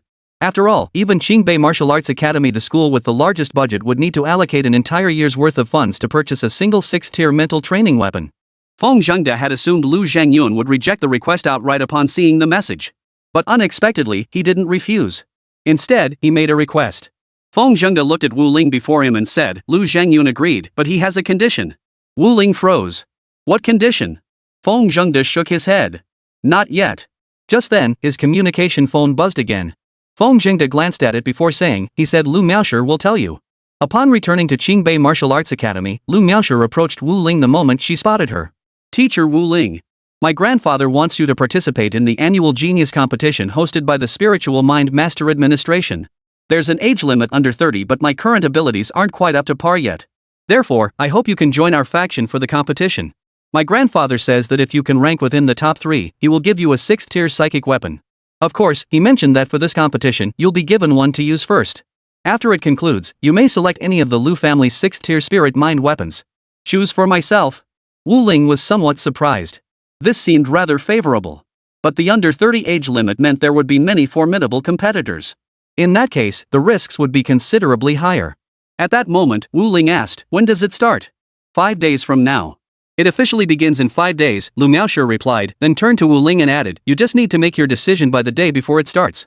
Wu Ling waved her hand dismissively. No need to think about it for so long. I'll take this mission. A flicker of delight crossed Lu Miaoshi's face before she said, then I'll be waiting here for you in 5 days. Over the next 5 days, Wu Ling rushed to secure teaching positions at various martial arts academies at breakneck speed. Yet no matter how fast he moved, he could only manage a handful of schools. After all, at each one, he typically taught for about half a day. Yet despite the limited number, Wu Ling could sense his psychic power had reached the 6th tier. Just as I thought. Those with formidable martial cultivation can provide me with substantial psychic feedback. On the 5th day, Wu Ling arrived punctually to accompany Lu Miaoshi to the Spiritual Force Practitioners Administration. Come to think of it, despite having been with the Mental Force Practitioners Administration for so long, this was his first time visiting this place. However, he did not head to the headquarters but went directly to a specific mental power combat arena. Guided by Lu Miaoshi, he took his place on the eastern side. There was only one person there, an elderly man dressed plainly, who looked extremely kind. Upon arriving, Lu Miaoshi froze in surprise. Grandfather, you didn't have them enter the arena, she asked, her voice tinged with astonishment. At her words, Lu Zhangyun smiled and shook his head. According to the intelligence I've gathered, their participation would be pointless. The other 3 deputy directors have some truly formidable talents under their command. If Wu Ling wasn't planning to come, I was ready to give up. Lu Miaoshi froze, puzzled. Grandfather, doesn't that mean you're only fielding one spot? Lu Zhangyun smiled and replied, 1 spot or 2 spots, it makes no difference. What matters is, winning is all that counts. Lu Zhangyun looked at Wu Ling, his eyes gleaming with admiration. Excellent, excellent, excellent. I knew I hadn't misjudged you. With this physique and this aura, I have no doubt Wu Ling will secure a top 3 finish in this grand competition. Lu Miaoshi nodded. Though her intelligence wasn't as extensive as her grandfather's, over these past 5 days, Lu Miaoshi could sense Wu Ling's aura had grown significantly stronger. At that moment, Lu Zhangyun drew a long sword. Its entire body glowed ice blue, radiating a frosty chill. This is a 6th-tier ice attribute psychic weapon. However, the weapons wielded by your opponents today are all at least 6th tier. These old men have kept them hidden for so long, specifically for today. Naturally, they'll temporarily provide them with 6th-tier psychic weapons. Wu Ling took it, then turned to examine the auras emanating from the surrounding men. At a glance, He found none of them posed any real threat. The strongest among them appears to be only at the 5th tier. If that's the case, then today should go smoothly. Moreover, the only aura emanating from these men was that of mental energy. As for martial arts aura? For now, perhaps only Wu Ling, the anomaly, possessed both formidable martial cultivation and psychic power. Lu Zhengyun seemed to notice the confidence on Wu Ling's face before offering a faint smile. To be honest, I also don't think these fellows stand a chance against you. But I still think you'd be wise to stay cautious. After all, psychic practitioners love to keep their best moves hidden. You never know what kind of attack they might unleash in the next second. Having faced psychic practitioners countless times, Lu Zhengyun knew this all too well. Chapter 114, Establishing Authority. Upon hearing Lu Zhengyun's words, Wu Ling nodded in agreement. I understand. In truth, however, he held considerable confidence in his own investigative abilities. He could now roughly gauge the true combat strength of this group. No need to make things complicated. We'll take them down one by one. Wu Ling silently resolved within himself. He was confident he could take them down one by one with a single sword strike. Most importantly, the combat prowess of this group of psychic practitioners hadn't reached a truly terrifying level. He could say he was unleashing his full strength by taking them down one by one, leaving the rest for others to study later. Wu Ling possessed such confidence. By now, the 4 deputy directors had completed the draw. This meant the order of combatants was now set. And the first to step forward was Wu Ling. Wu Ling, since our faction has only one representative, you'll be entering in the first round. However, we can skip several rounds afterward. Lu Zhengyun explained. The first round appearance was designed to give subsequent competitors more time to prepare. After all, with so many rounds to skip, as long as Wu Ling survived the first round, she would likely avoid finishing last. Just then, Chen Tianfeng suddenly smiled, stepping into the air and arriving above the arena. Using his psychic powers, he erected a floating wall, allowing him to stand steadily upon it.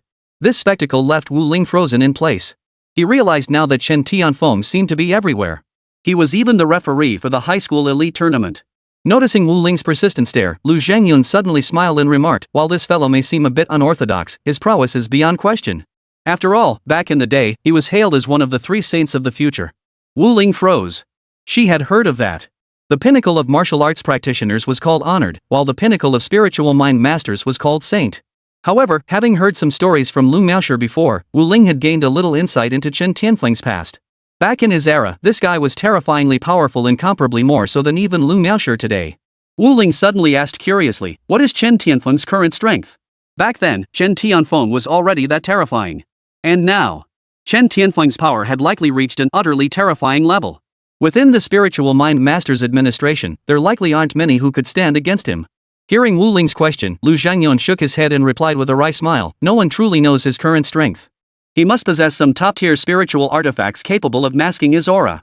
Even when he met one of the 3 saints, that being couldn't see through his true power. As he spoke, the utter helplessness on Lu Zhengyun's face was plain to see. Then, Lu Zhengyun added solemnly, however, he once fought a 9th-tier mentalist. The outcome was his victory. Though the process seemed arduous, I can't shake the feeling he was deliberately feigning weakness. I sensed his internal aura remained utterly unruffled. Wu Ling nodded. From the very beginning, when Chen Tianfeng had come to recruit him on behalf of the Mentalist Management Bureau, he hadn't realized this guy's strength was so terrifying. And so mysterious. At that moment, Chen Tianfeng stood atop the levitating wall and announced, next up, Wu Ling versus Chu Hao. The two stepped directly onto the arena. Just as Chu Hao was about to speak, Wu Ling gave him no chance, channeling all his martial cultivation and psychic energy into the long sword. He then raised the sword high, unleashing a blinding sword beam poised to strike down. Chu Hao was stunned. Wait. Dude, what's going on here? You could at least give me a chance to introduce myself. Who just attacks without warning like this? Under the crushing pressure of that sword beam, Chu Hao could barely speak. The terrifying, overwhelming force threatened to force him to his knees. All around, in every seat, the psychic practitioners watching this scene froze in shock. The intel said he was a late-stage psychic, right? How come he seems way too powerful? He looks younger than me, yet that force he unleashed, if I faced it, I wouldn't stand a chance. The group of psychic practitioners murmured among themselves below. Wu Ling's display had undoubtedly delivered a profound shock to them all. Such formidable power and trump cards were things any psionicist would typically save for the final moment. Wu Ling's actions clearly stemmed from extreme confidence. He unleashed his most formidable power, giving them time to prepare and analyze, yet they were still utterly crushed in the end. Not only the psychic practitioners, but even Lu Zhengyun, the very man who had recruited Wu Ling, was stunned into silence. He had repeatedly warned them to proceed with utmost caution. Yet no one could have imagined Wu Ling would make such a grand entrance. After a long moment, he shook his head helplessly, young enough, confident enough though perhaps a bit arrogant. Still, I like it. At the same time, he carefully sensed the power Wu Ling had unleashed. Lu Zhengyun knew. If he had obtained that information, that list, then this time, no one would be able to stop Wu Ling from taking first place. The other three deputy directors sat together, clearly maintaining some distance from Lu Zhengyun. This psychic duel was not only a routine arrangement of the Psychic Management Bureau, but also a contest among the several deputy directors. Just as the sword's edge was about to descend, Chu Hao stood there motionless, his mental energy shielding him from collapsing to the ground. Yet he remained nearly immobilized. Just as the sword beam was about to strike, the deputy director representing his faction stepped forward onto the field. With a wave of his hand, he dispelled the blade. Then, the deputy director looked at Chu Hao coldly and said, "Facing an enemy stronger than you, you don't even have the courage to fight back. Chu Hao, your tasks are doubled from now on." Cold sweat continued to pour from Chu Hao's body. Terrifying. He couldn't find words to describe what he'd just experienced. But he understood clearly that among their group, there was likely no one who could stand against Wu Ling. This man had been nearly unstoppable in today's competition. Chen Tianfeng watched Wu Ling from atop the floating wall and chuckled. True to form, as always catching people off guard. Chapter 115, The Ace Up His Sleeve. Interesting. Though I wonder if this guy can defeat that little one who's been hidden away for so long. Chen Tianfeng suddenly felt a surge of anticipation. Anticipation for this clash between two spiritual mind masters, the pride of the Administration Bureau. Wu Ling didn't linger on the field. She walked straight down, leaned back in her chair, and closed her eyes to rest. At that moment, Lu Zhengyun spoke with a smile. "I must say, you truly have a knack for stunning people. If you keep this up, they'll likely have to play their prepared trump cards." Wu Ling paused, puzzled. Ace cards? Could it be those psychic practitioners recruited from outside? Of course, not all the psychic practitioners here belong to the Mentalist Management Bureau. While the Bureau offered decent benefits to its members, many other recruitment agencies demanded higher standards but also provided significantly better perks. It was highly likely that these three deputy directors had also recruited people here. At that moment, one of the deputy directors turned to the man on his right and asked, "Can we defeat him?" The man.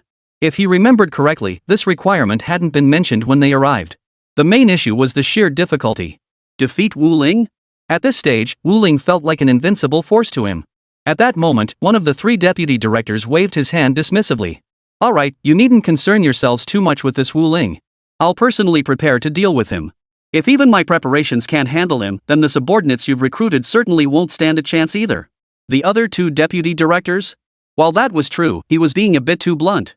However, another deputy director chimed in with agreement. "That youth you brought back, his current strength is truly terrifying. While I'm not entirely convinced he can match Wu Ling, given the current circumstances, we have no choice but to place our trust in him. Old Du has to admit, your eye for talent is far sharper than ours." This deputy director was quite generous with his praise. The man called Old Du shook his head and smiled wryly. "That's too exaggerated. Among the four of us, it always seems like that old codger Lu Zhengyun has the best eye. Chen Tianfeng 10 years ago, Wu Ling 10 years later." At these words, the other two fell instantly silent.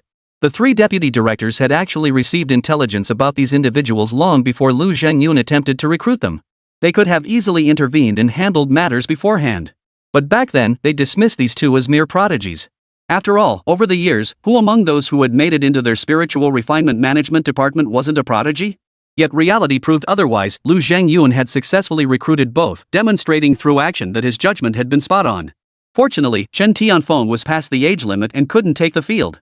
Otherwise, even if the three deputy directors had personally taken the field, defeat would have been inevitable.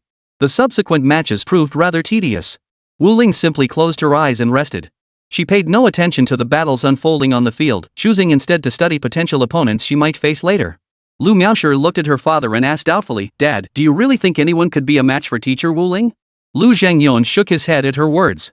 "There is. Don't underestimate these old hands. While their judgment of people still falls short of mine, it's absolutely impossible to say they have no discernment whatsoever. Just from the intel I've gathered, Director Du has been hiding a trump card for a very long time. But it's hidden so well we all know this ace is someone within the Mentalist Management Bureau, yet we can't pinpoint who it is." Lu Miaoshi hummed in acknowledgement, then chose not to dwell on the matter further. And so, time passed. Strangely, Wu Ling kept getting buys, one after another, until only one psychic remained on the field. Only then did the buys stop. At that moment, Director Du gazed at the refined yet unassuming youth on the field. From the very beginning until now, he hadn't demonstrated any overwhelming combat prowess. Each victory felt like it had been achieved by the narrowest of margins. Almost lost. From the very start against weaker opponents, he had narrowly avoided defeat. Later, when facing stronger opponents, he still came dangerously close to defeat. Only then did everyone finally realize this guy was no ordinary opponent. Lu Zhengyun narrowed his eyes, observing the youth before turning to Wu Ling, an 8th-tier psychic. His psychic energy differs from ordinary practitioners. He's actually quite old, but due to the peculiar nature of his psychic energy, he appears as a youth. Wu Ling nodded. After glancing at this extremely youthful-looking individual, he could distinctly feel the pressure intensify. Still, I'll stick to my usual approach. If they can withstand a single strike from me, they win. Lu Zhengyun paused, surprised by Wu Ling's unwavering confidence. He whispered, "Did you hold back earlier?" Ever since Chen Tianfeng couldn't participate in the grand competition 2 years ago, Lu Zhengyun had been constantly suppressed and mocked. Now, finally seeing a chance, he remained cautious. Hearing this, Wu Ling smiled faintly. "Of course I held back. Though this fellow's aura feels somewhat different, I sense no power capable of overwhelming me at present. So you can rest easy for now." Upon hearing Wu Ling's words, Lu Zhengyun said nothing more. Had anyone else spoken such words, he would have dismissed them as overconfidence bordering on arrogance. But with a prodigy like Wu Ling, he chose to trust her implicitly. Bei Yi, Wu Ling. These two will compete in the final match. The moment these words were spoken, most eyes turned toward Bei Yi. At first, they all thought this guy was incredibly lucky. But as the rounds progressed, they began to wonder. Was it really luck? No matter how formidable the opponent, Bei Yi managed to edge out a victory. They finally sensed something was amiss. At that moment, the other two directors turned their gaze toward Director Du. "Old Du, you've kept this well hidden. You never mentioned who it was, but this trump card of yours is indeed remarkably low-key. We only just noticed it now. Give us the lowdown. Just how strong is this kid? We can't let that Lu Zhengyun guy overshadow him today." Hearing this, Director Du sighed and smiled helplessly.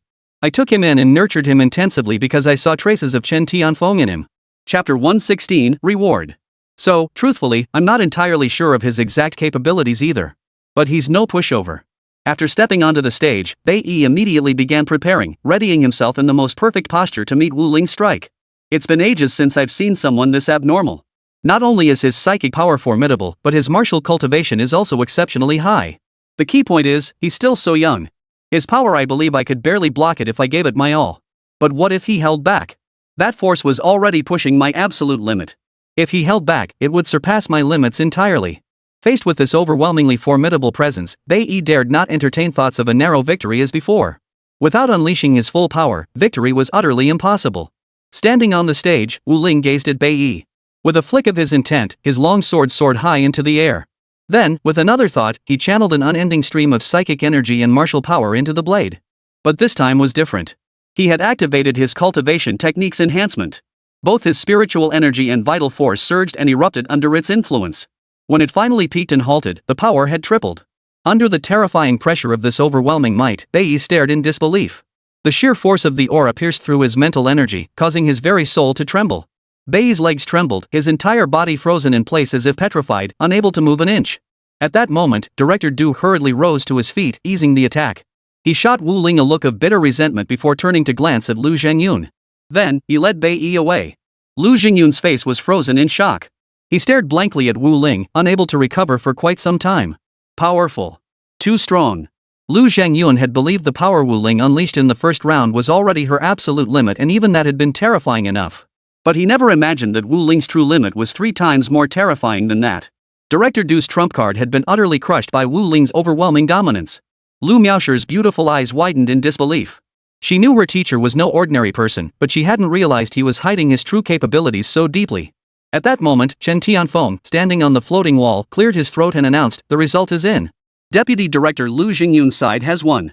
50% of this year's resource allocation will go to Deputy Director Lu Zhengyun's faction." It turned out this contest wasn't merely about saving face, it determined future resource allocations. The last place Deputy Director would receive only 10% of the resources. Wu Ling suddenly understood why Lu Zhengyun had been willing to offer a 6th-tier spirit mind weapon.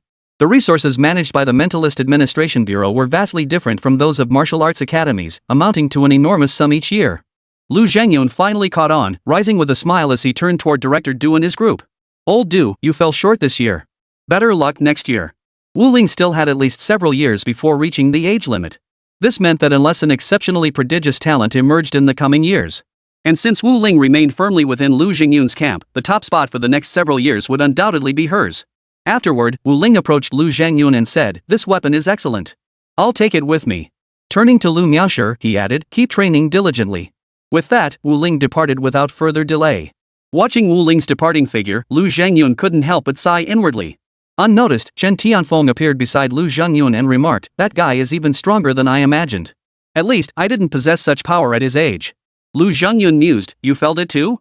That power has already reached the pinnacle of the 9th tier of psychic energy. Who knows how far his strength could go with more time? For someone like him to willingly take on the role of a teacher, it's such a waste of talent. Suddenly, Lu Zhengyun turned to Lu Miaoshi beside him and asked, Miaoshi, do you think it would be difficult to invite him back next year? Lu Miaoshi pondered carefully before nodding. Very difficult. After all, the resources he might require next year are likely beyond what we can afford. But I always knew teacher Wu Ling was formidable. I just never imagined he was this powerful. Lu Zhengyun sighed with admiration. Prodigies and extraordinary talents, they're never in short supply, no matter the era. After returning to her residence, Wu Ling planned to rest thoroughly for 2 days. She'd had virtually no free time lately.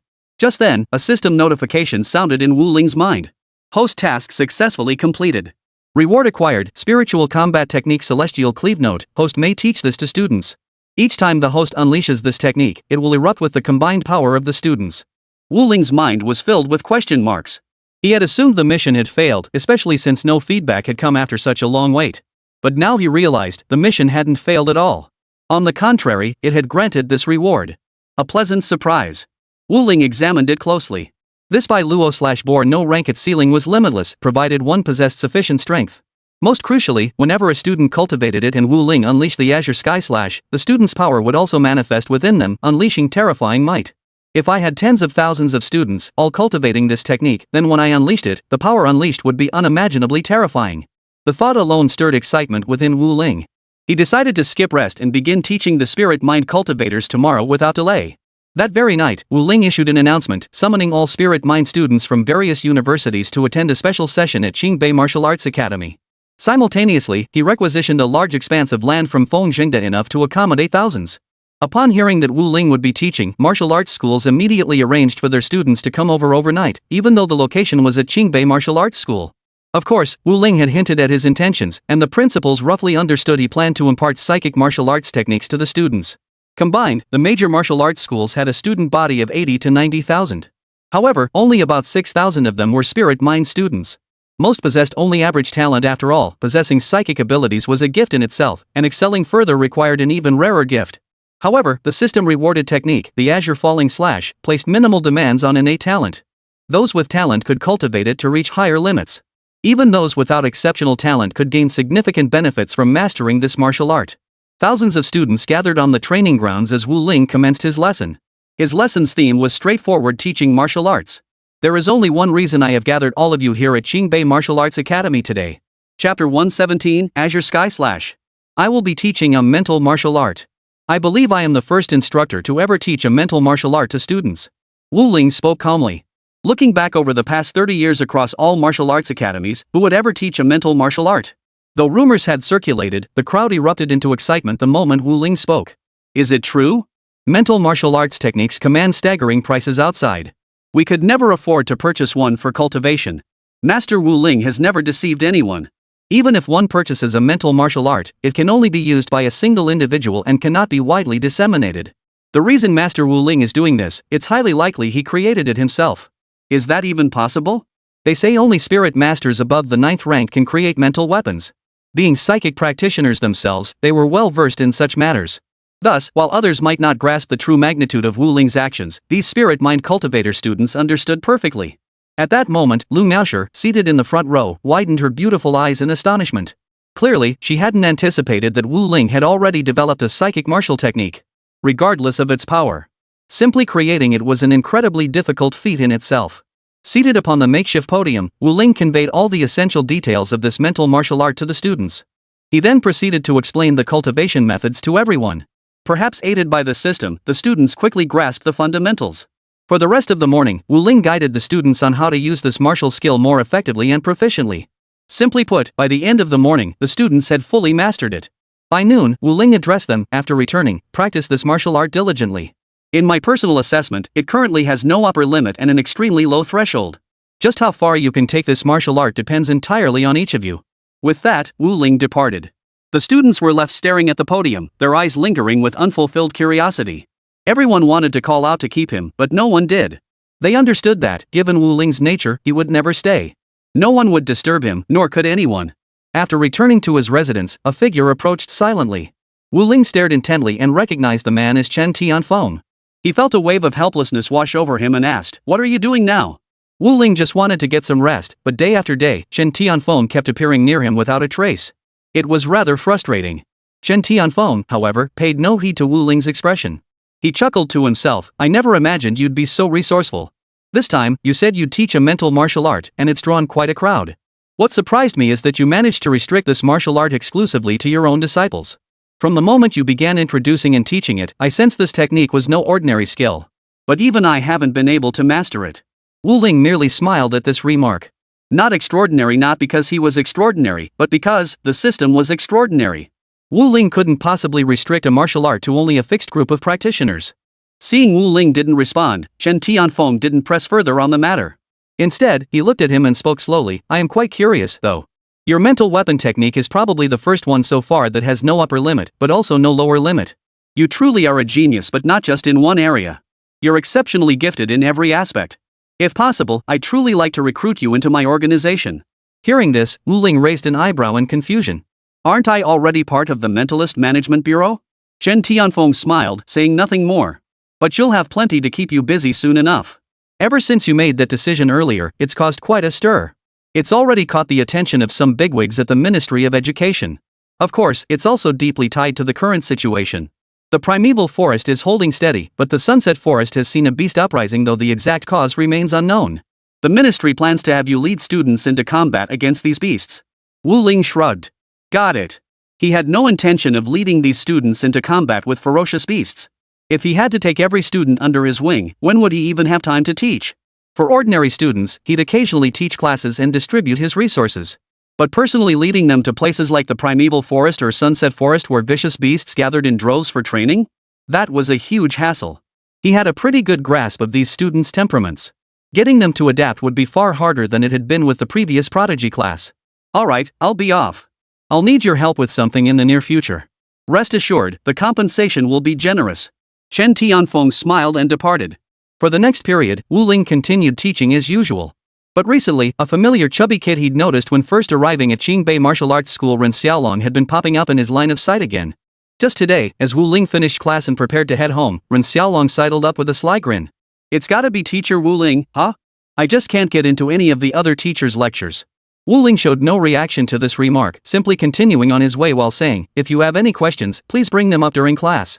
This is after hours now." Ren Xiaolong hurried after her. "Teacher, recently, I've got a bit of trouble I need your help with." Wu Ling was speechless. She couldn't be bothered to reply and continued walking toward the building. Ren Xiaolong hurried after her, offering his compensation. "Teacher, how about this? I'll give you an Earth-tier mental martial skill." "What do you say? Earth-tier mental martial technique?" When Ren Xiaolong uttered those words, Wu Ling was momentarily stunned. She hadn't expected this seemingly ordinary kid to make such a generous offer right off the bat. It sounded tempting, but Wu Ling wasn't eager to take it on. Although this Earth-tier mental martial art was equivalent in value to a 5th-tier mental psionic weapon, he already had the Azure Falling Slash, which was more than sufficient for his current needs. Rather than bother with this, he'd rather go back and catch some sleep. "The terms you're offering could attract some powerful individuals, but not me. I'm heading back to sleep." With that, Wu Ling began walking back home. Chapter 118, The Chu Family. Ren Xiaolong was utterly dumbfounded. He'd heard through the grapevine that Teacher Wu Ling was quite greedy. A little bribe would surely sway her. But even after offering such generous terms, she remained unmoved? Gritting his teeth, he pressed on. 26th grade spirit or stones. Plus an Earth-tier mental martial art technique. "Teacher, this is the absolute best offer I can make. Why don't you give it some serious thought?" Ren Xiaolong was deeply anxious about his family's recent crisis. Who would have thought that helping his sister fend off a suitor would lead to this mess? He'd already stretched his father's resources to the absolute limit. Rumors had suggested Wu Ling would be easy to tempt, so he'd planned to skimp a bit, but now he couldn't afford to hold back. If he tried to skimp any further, Wu Ling would likely walk away. Hearing this, Wu Ling finally paused. Her desire to return home and rest instantly weakened. 20 pieces of 6th-tier spirit or this offer was undeniably tempting. The total value was nearly enough for a 6th-tier spirit-type weapon. Even if you had the money, you might not be able to buy one. "What is it?" Wu Ling didn't agree immediately, instead asking Ren Xiaolong what he wanted her help with. Ren Xiaolong explained, the Chu family, one of the 8 great families of the imperial capital, had a spoiled brat pursue my sister. I targeted him a bit, and now he's been kicked out of the family. I want you to help resolve the situation. Wu Ling. The Chu family? He'd heard of them occasionally, a fairly powerful base city. Seeing Wu Ling's expression, Ren Xiaolong grew anxious. Master, if you don't help our Ren family, the Chu family will wipe us out today. Wu Ling considered it for a moment before saying, double the earlier payment and I'll handle this matter for you. Ren Xiaolong. He hadn't expected Wu Ling to test his father's bottom line like this. Of course, the threshold for merely being asked for help was the former. But if it came to directly resolving the matter, then it was what Wu Ling had just offered. Agreed. Ren Xiaolong agreed, then hurriedly led Wu Ling toward the Ren residence, his steps growing increasingly anxious. He had no idea if that bunch from the Chu family might suddenly show up. On the way, Wu Ling sent a message to Chen Tianfeng. Outside the Ren residence. At that moment, Ren Xiaolong's father, Ren Huffing, stood at the entrance. Besides him, only Li Shiyun remained there. When Ren Xiaolong and Wu Ling first arrived, they could still hear them talking. Shiyun, we should leave quickly. Although only the 3rd elder of the Chu family has come this time, his strength is formidable. I might not be able to hold them off. Ren Huffing said helplessly, feeling utterly exasperated with his niece. Her stubbornness was too much. I won't leave. Xiaolong got into this trouble because of me. Li Shiyun declared stubbornly, her head held high. At that moment, the 3rd elder of the Chu family, accompanied by a group of people, was gradually drawing nearer. Xiaolong said he'd go invite a powerful expert, but who knows if he can actually bring them. Though the Chu family is the weakest among the 4 great families, our Ren family still can't match them. If he fails to bring them, we're finished. In an instant, Ren Huffing seemed to age several years. He couldn't help but feel uneasy about his son, Ren Xiaolong. After all, even if such a powerful figure existed, why would they risk offending a colossus like the Chu family for such meager gains? Ren Xiaolong and Wu Ling had just arrived. Throughout the journey, Ren Huffing had been anxious and worried, fearing they might be too late.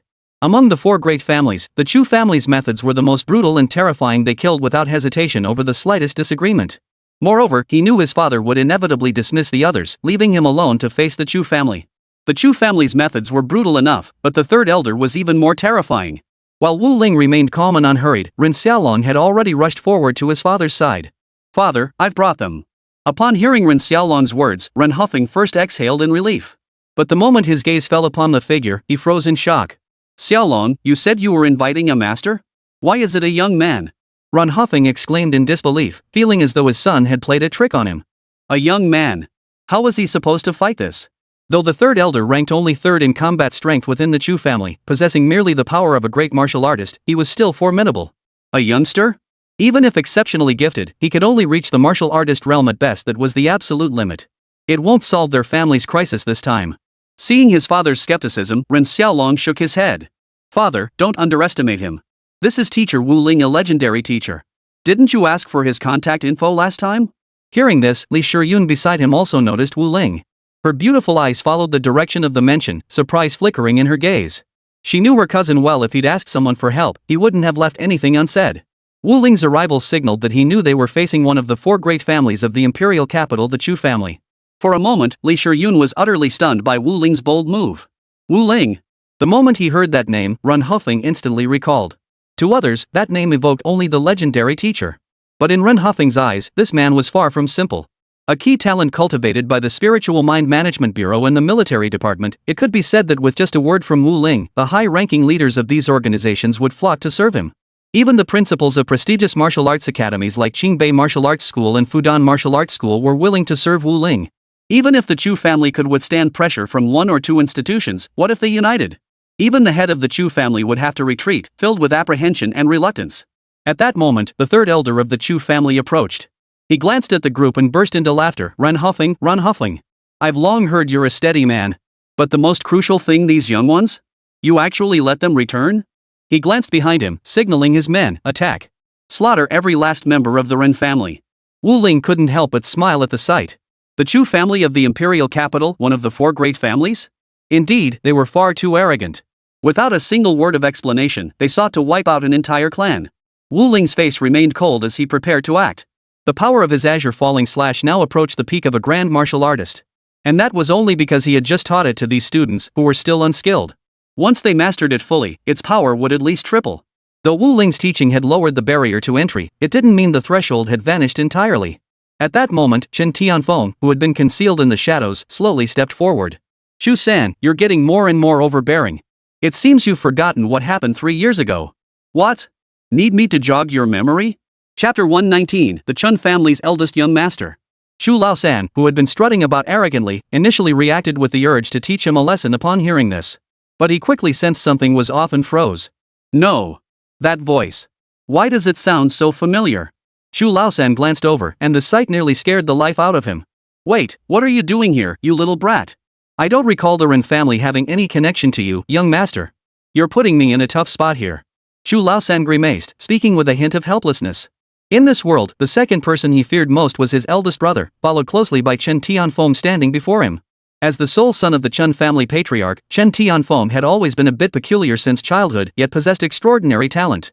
He still remembered 2 years ago, when he'd walked by a bit too arrogantly and caught Chen Tianfeng's eye. It just so happened that he'd crossed paths with this little demon. So, he got beaten up for no apparent reason. Naturally, Shu Laosan was furious and wanted revenge. But then, Chen Tianfeng somehow got wind of it and single-handedly stormed the Chu residence, taking down the entire household. He even made a point of giving third brother Chu special attention. Ever since then, the usually most arrogant third brother Chu became completely docile and obedient whenever he encountered Chen Tianfeng. The Ren family patriarch, Ren Xiaolong, and Li Shiyun were all stunned. The scene before them was almost unbelievable. Holy moly! Isn't that the eldest son of the Chun family? And Wu Ling actually managed to get him to come. Seeing Chen Tianfeng run huffing couldn't help but exclaim. This guy was no ordinary person. He'd always kept a low profile. The Ren family had been developing in the capital for 7 or 8 years, and this was the first time they'd ever seen him in person. Ren Xiaolong's eyes widened in disbelief. Father, you're not joking, right? That's Chen Tianfeng, the eldest son of the Chen family? He doesn't look like it. Li Shiyun stepped forward to confirm, Xiaolong, this is indeed Chen Tianfeng. We were classmates, and I've seen him before. But he does have a rather peculiar temperament. Hardly anyone can get close to him. Now it was Ren Xiaolong's turn to be stunned. He stared incredulously at Chen Tianfeng, then glanced back at Wu Ling. Holy moly! Our teacher actually knows Chen Tianfeng? Getting to know someone of his caliber isn't easy, holy moly. The legend of Chen Tianfeng was known to most students, but those at Qingbei Martial Arts Academy knew it far more thoroughly and accurately. It was the story of a prodigy who crushed all opponents. Now, so many years later, Chen Tianfeng had likely become a titan in his own right. Seeing Ren Xiaolong's expression, Ren Huffing chuckled and said, Xiaolong, you must understand that 3 years ago, Chen Tianfeng single-handedly pushed the Chu family to the brink, forcing them to apologize. Now, 3 years later, I doubt any of the other 3 major families can stand against the Chun family. After all, who could resist a prodigy of such legendary caliber emerging from the Chun household? Ren Xiaolong's mouth fell open in disbelief. 3 years ago. Chen Tianfeng had only been out of school for a few years, yet he single-handedly suppressed the Chu family, a clan with centuries of development and profound foundations? The very thought sent shivers down one's spine, defying belief. The son of the third elder Chu stood trembling behind him, his legs shaking uncontrollably as he stared at Chen Tianfeng. 3 years ago, he had witnessed firsthand how this man had subdued their entire Chu family, forcing everyone to bow in submission, daring not to defy him. Chen Tianfeng spoke calmly, I've been entrusted to handle your affairs. Ren family, I declare this matter closed. Do you have any objections? If you're dissatisfied, you can have your eldest brother come talk to me. Shu Laosan offered a bitter smile. With even you, young master, getting involved, what say could I possibly have? We'll withdraw first. He could tell this matter had no direct connection to Chen Tianfeng. Otherwise, he would have torn them apart from the start. Much less speak to them calmly and reasonably here. Chen Tianfeng chuckled, then stepped forward and patted Shu Laosan on the shoulder. His voice was gentle and measured. Shu Laosan, I've told you before, temper that fiery nature of yours. The day you offend someone, it'll drag your entire Chu family down with you. Cold sweat poured down Shu Laosan's forehead as he nodded frantically. Yes, you're absolutely right. Joking aside, just standing here, Chen Tianfeng's overwhelming presence was suffocating him. Terrifying. 3 years had passed, and he found Chen Tianfeng even more unfathomable than before. Shu Laosan glanced at the stunned figures behind him and barked coldly, let's go. Those behind him had also witnessed Chen Tianfeng's terrifying presence. Hearing Shu Laosan's command, they dared not ask questions and hurriedly prepared to withdraw.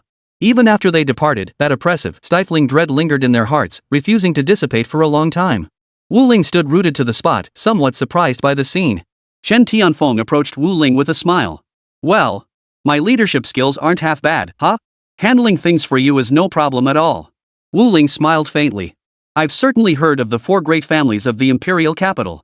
Never imagined you were the elusive eldest son of the Chun family. Having come to the imperial capital, she naturally sought to gather information, inevitably hearing rumors about the four great families, about the city's prodigies and power brokers. Among them, the tales of the Chen family's eldest son were ones Wu Ling had heard often. Chen Tianfeng smiled. Just titles others pin on me. The imperial capital is full of hidden talents I'm hardly worth mentioning. He seemed unwilling to linger on the topic, shifting the conversation. By the way, about that favor I asked you last time, you should give it some serious thought. Of course, it won't be for nothing. I'll offer you a decent reward. Wu Ling nodded. We'll see when the time comes. Within my capabilities, I'll definitely help you. He didn't agree outright. Chen Tianfeng was no ordinary man. If he needed help, it couldn't be anything simple. Chen Tianfeng smiled. Don't worry, I won't put you in a difficult position. The compensation won't be small either. I'll be going now. If anything comes up, just contact me through the communicator. With that, Chen Tianfeng vanished from the spot. He came without a trace and departed without a shadow. Seeing Wu Ling and Chen Tianfeng's conversation conclude, Ren Hufeng hurried over with a smile, grasping his hand. Thank you so much, Teacher Wu Ling. If not for you, our Ring family would have been finished. Wu Ling waved it off casually. No big deal. It was mainly for the sake of that spirit, or, oh, no, for the sake of Ren Xiaolong being my student. After all, no matter what, this kid is my student. I'll handle any trouble within my power. Chapter 120, The Beheading Organization. Ren Hufeng smiled and said, Rest assured, Teacher Wu Ling. We'll deliver the compensation we promised you tomorrow. Since our Ren family doesn't have any psychic practitioners, we don't keep these materials in stock. It'll take a day to gather them. Wu Ling waved dismissively, unconcerned. That's no problem. As long as it reaches me in the end. Meanwhile, Li Shiyun's eyes flashed with keen interest as she observed Wu Ling. Ever since first hearing rumors about Wu Ling, she had been intensely curious about him. This legendary teacher from Wuchang Bay City had arrived at Qingbei Martial Arts School and continued to weave his own legend. Having caught a glimpse of Wu Ling back then, Li Shiyun's curiosity about him had only deepened. But through what she'd learned about teacher Wu Ling and information gathered from others, Li Shiyun could roughly confirm. Wu Ling wasn't someone easy to approach. Alright, I'll head back now. Have Ren Xiaolong bring those resources to school for me. With that, Wu Ling turned and walked away without lingering. He was eager to get back and rest. On the way, Wu Ling kept thinking about it. He'd expected this situation to require a lot more effort, but unexpectedly, Chen Tianfeng had arrived and immediately brought these people to heel. That Chen Tianfeng is no ordinary man. But I just can't wrap my head around why someone with his abilities would stay at the Spiritual Mind Control Management Bureau, content with being a low-level supervisor? Wu Ling knew there had to be more than just this one psychic organization. From what he'd heard, this was merely the most visible one and by far the weakest among them.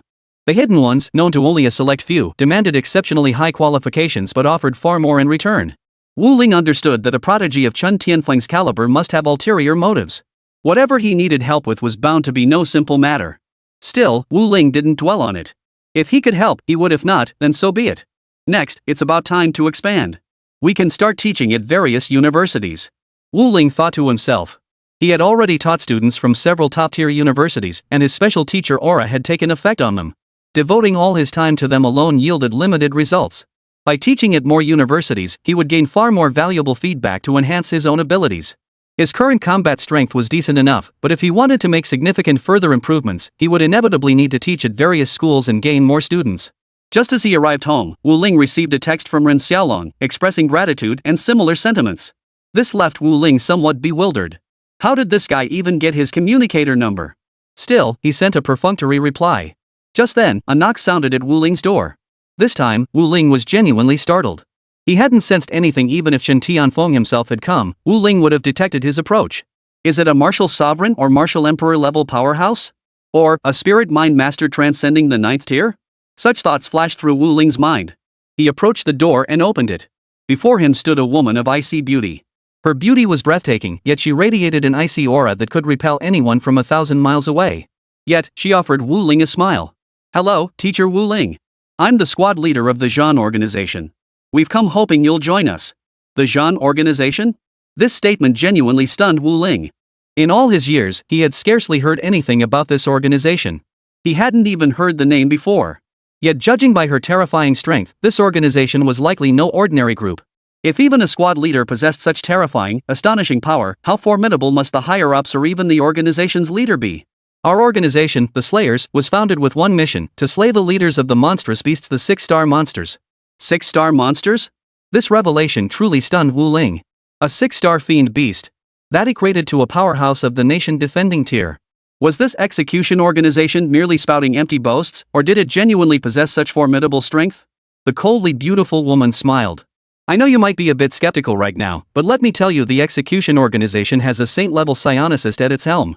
The Mentalist Management Bureau appears to be the largest mentalist organization in the country, but in reality, it is not. There are 3 psychic organizations akin to the / organization. The Psychic Management Bureau merely handles the initial training of these psychics. Ultimately, they are meant to join organizations like ours.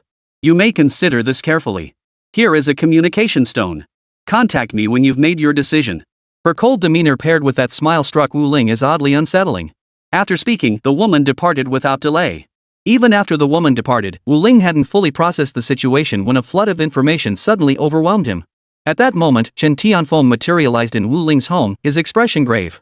Did that woman come looking for you? Hearing this, Wu Ling froze before replying. The one with the cold demeanor, the one who radiated pressure even when you got close? Hearing Wu Ling's words, Chen Tianfeng gave a wry smile. Yes, her. Seeing even Chen Tianfeng visibly strained, Wu Ling was taken aback. She looks younger than you. How could she make you feel that kind of pressure? You seem quite afraid of her. Chen Tianfeng sighed bitterly. This woman could take me down with one hand. I had planned to tell you about this later, but since the decapitation organization found you first, I suppose I should inform you sooner. His tone grew solemn as he continued. There are 3 such organizations: decapitation, saint-making, and netherworld. These 3 psychic organizations were founded by 3 saint-level figures, each with a single objective: to eliminate the 6-star fiendish beast. The decapitation faction you encountered earlier is one of them. The 3 organizations are roughly equal in strength, all operating at the same tier. Consequently, they're constantly competing to recruit talent. Wu Ling asked curiously, did you get involved with them because she tried to recruit you back then? Chen Tianfeng gave a wry smile. Yes. This happened a year ago. She approached me very forcefully, demanding I join. There was no way I'd just give in. So I got beaten up by her and ended up joining the beheading organization. This caught Wu Ling off guard. Chen Tianfeng was considered a top-tier prodigy, yet he'd been so easily beaten? Throughout the entire incident, Chen Tianfeng seemed utterly powerless to fight back. Chapter 121, The 3 Major Organizations Plans. Seeing Wu Ling's expression, Chen Tianfeng spoke earnestly, don't look at me like that. That which is genuinely powerful. She probably saw some value in you, otherwise, she'd have just beaten you up and taken you back. Wu Ling nodded in deep agreement. Although the coldly beautiful woman had been quite polite to her throughout, as Chen Tianfeng suggested, there must be something about her that had attracted the witch. Otherwise, she wouldn't have acted this way. Suddenly struck by a thought, Wu Ling asked, so, does your request to me also involve the beheading organization? Chen Tianfeng nodded, then smiled and said, well, yes. The witches of the beheading organization are quite violent, and there are plenty of oddballs among them. But this organization is absolutely the most dedicated I've ever seen, genuinely wanting to contribute to the nation and the human race, to resolve matters. That's why I'm trying to recruit you for this organization. Wu Ling fell silent. However, even though Chen Tianfeng seemed to be constantly complaining, as if he had strong grievances against the people of the beheading organization, Wu Ling saw not a trace of anger in his eyes. Instead, there was only resolve. A 6-star fiend beast? That's a terrifying, nation-defending level creature. As far as I know, even martial saints or nation-defending level experts of the same rank would need a group to hunt down and kill such a terrifying existence, right? Wu Ling looked at Chen Tianfeng and spoke calmly. Chen Tianfeng, I think you're overthinking it. While the 3 major organizations were formed with the goal of exterminating 6-star beasts, there are no such plans in the immediate future. If 6-star fiend beasts were that easy to kill, they'd have been eradicated long ago. Enough. Let's discuss something serious. Which of the 3 organizations you choose to join is entirely up to you. My request is this: teach the young generation of these 3 organizations the technique of the Azure Falling Strike. Hearing this, Wu Ling felt a stir of interest. These 3 major organizations clearly wouldn't recruit mediocre talent. If he could teach them, his own combat strength would increase significantly. At the same time, however, Wu Ling felt a growing sense of confusion. I don't quite understand, shouldn't these 3 major organizations possess numerous top-tier psychic combat techniques? With Saint-tier experts present, how could they lack psychic combat techniques? His Azure Sky Slash had gained widespread recognition. Why wouldn't the 3 major organizations use his Azure Sky Slash instead of relying on those scarce, powerful techniques? This puzzled Wu Ling immensely. Hearing this, Chen Tianfeng sighed helplessly. You don't realize just how powerful your Azure Sky Slash truly is. Once you taught and spread it, everyone began studying it. After the 3 saints personally examined it, they reached a conclusion: the Azure Sky Slash has no ceiling. Its limit lies wherever your innate talent reaches.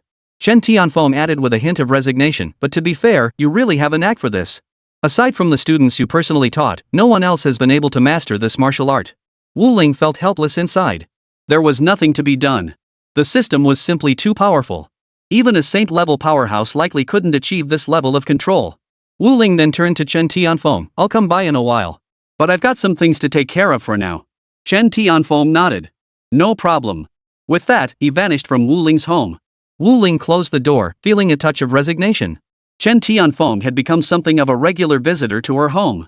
Back in Wuchang Bay City, Chen Tianfeng had frequently dropped by, and now that he was at Qingbei Martial Arts School, it seemed nothing had changed. However, Wu Ling's focus was now firmly fixed on the upcoming plan.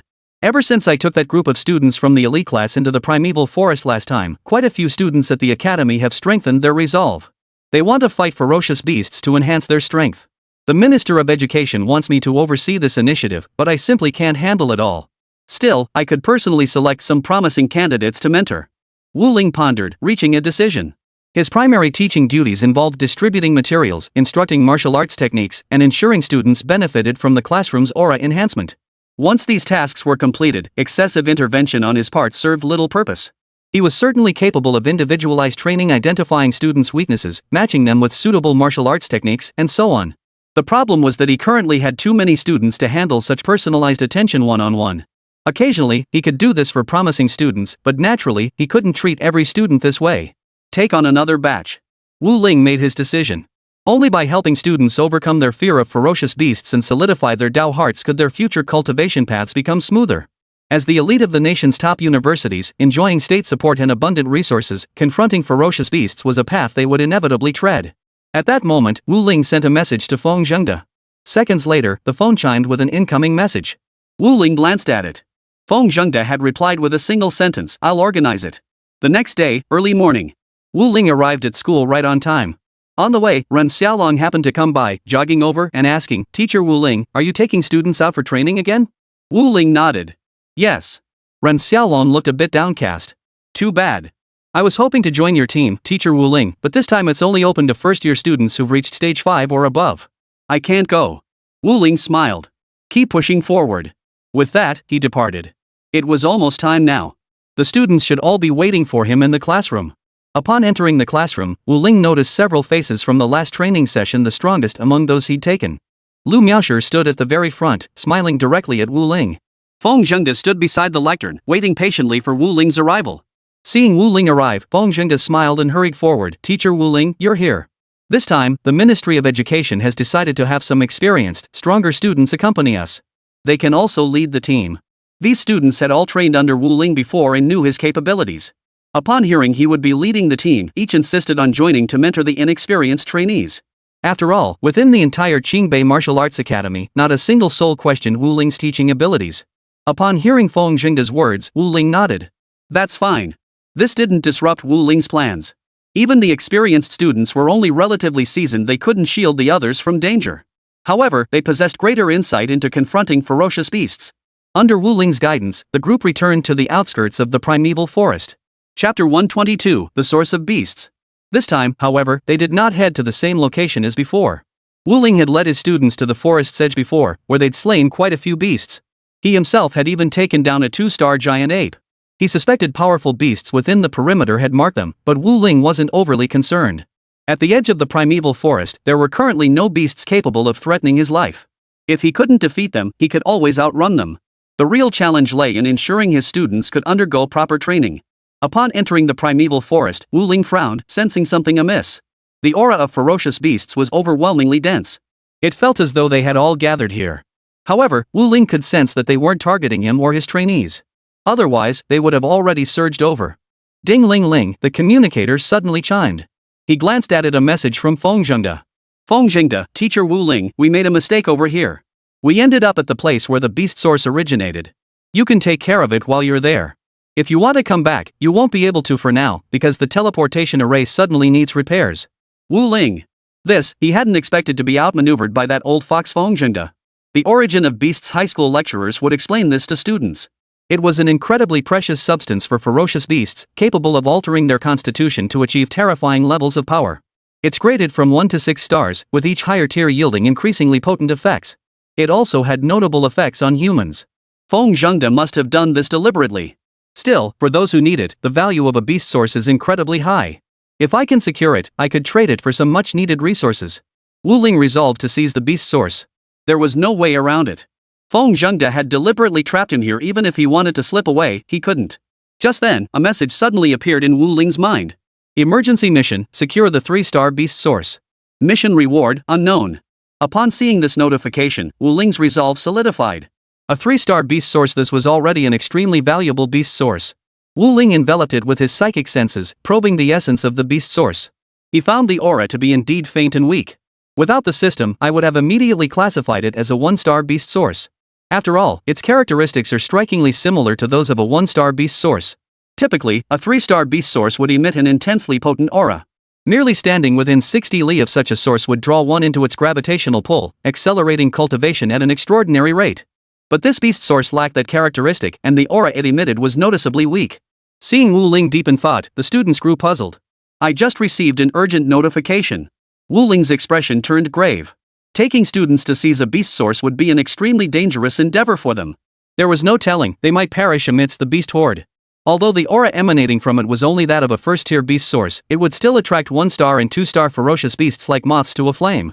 Even some with general-grade bloodlines would come here.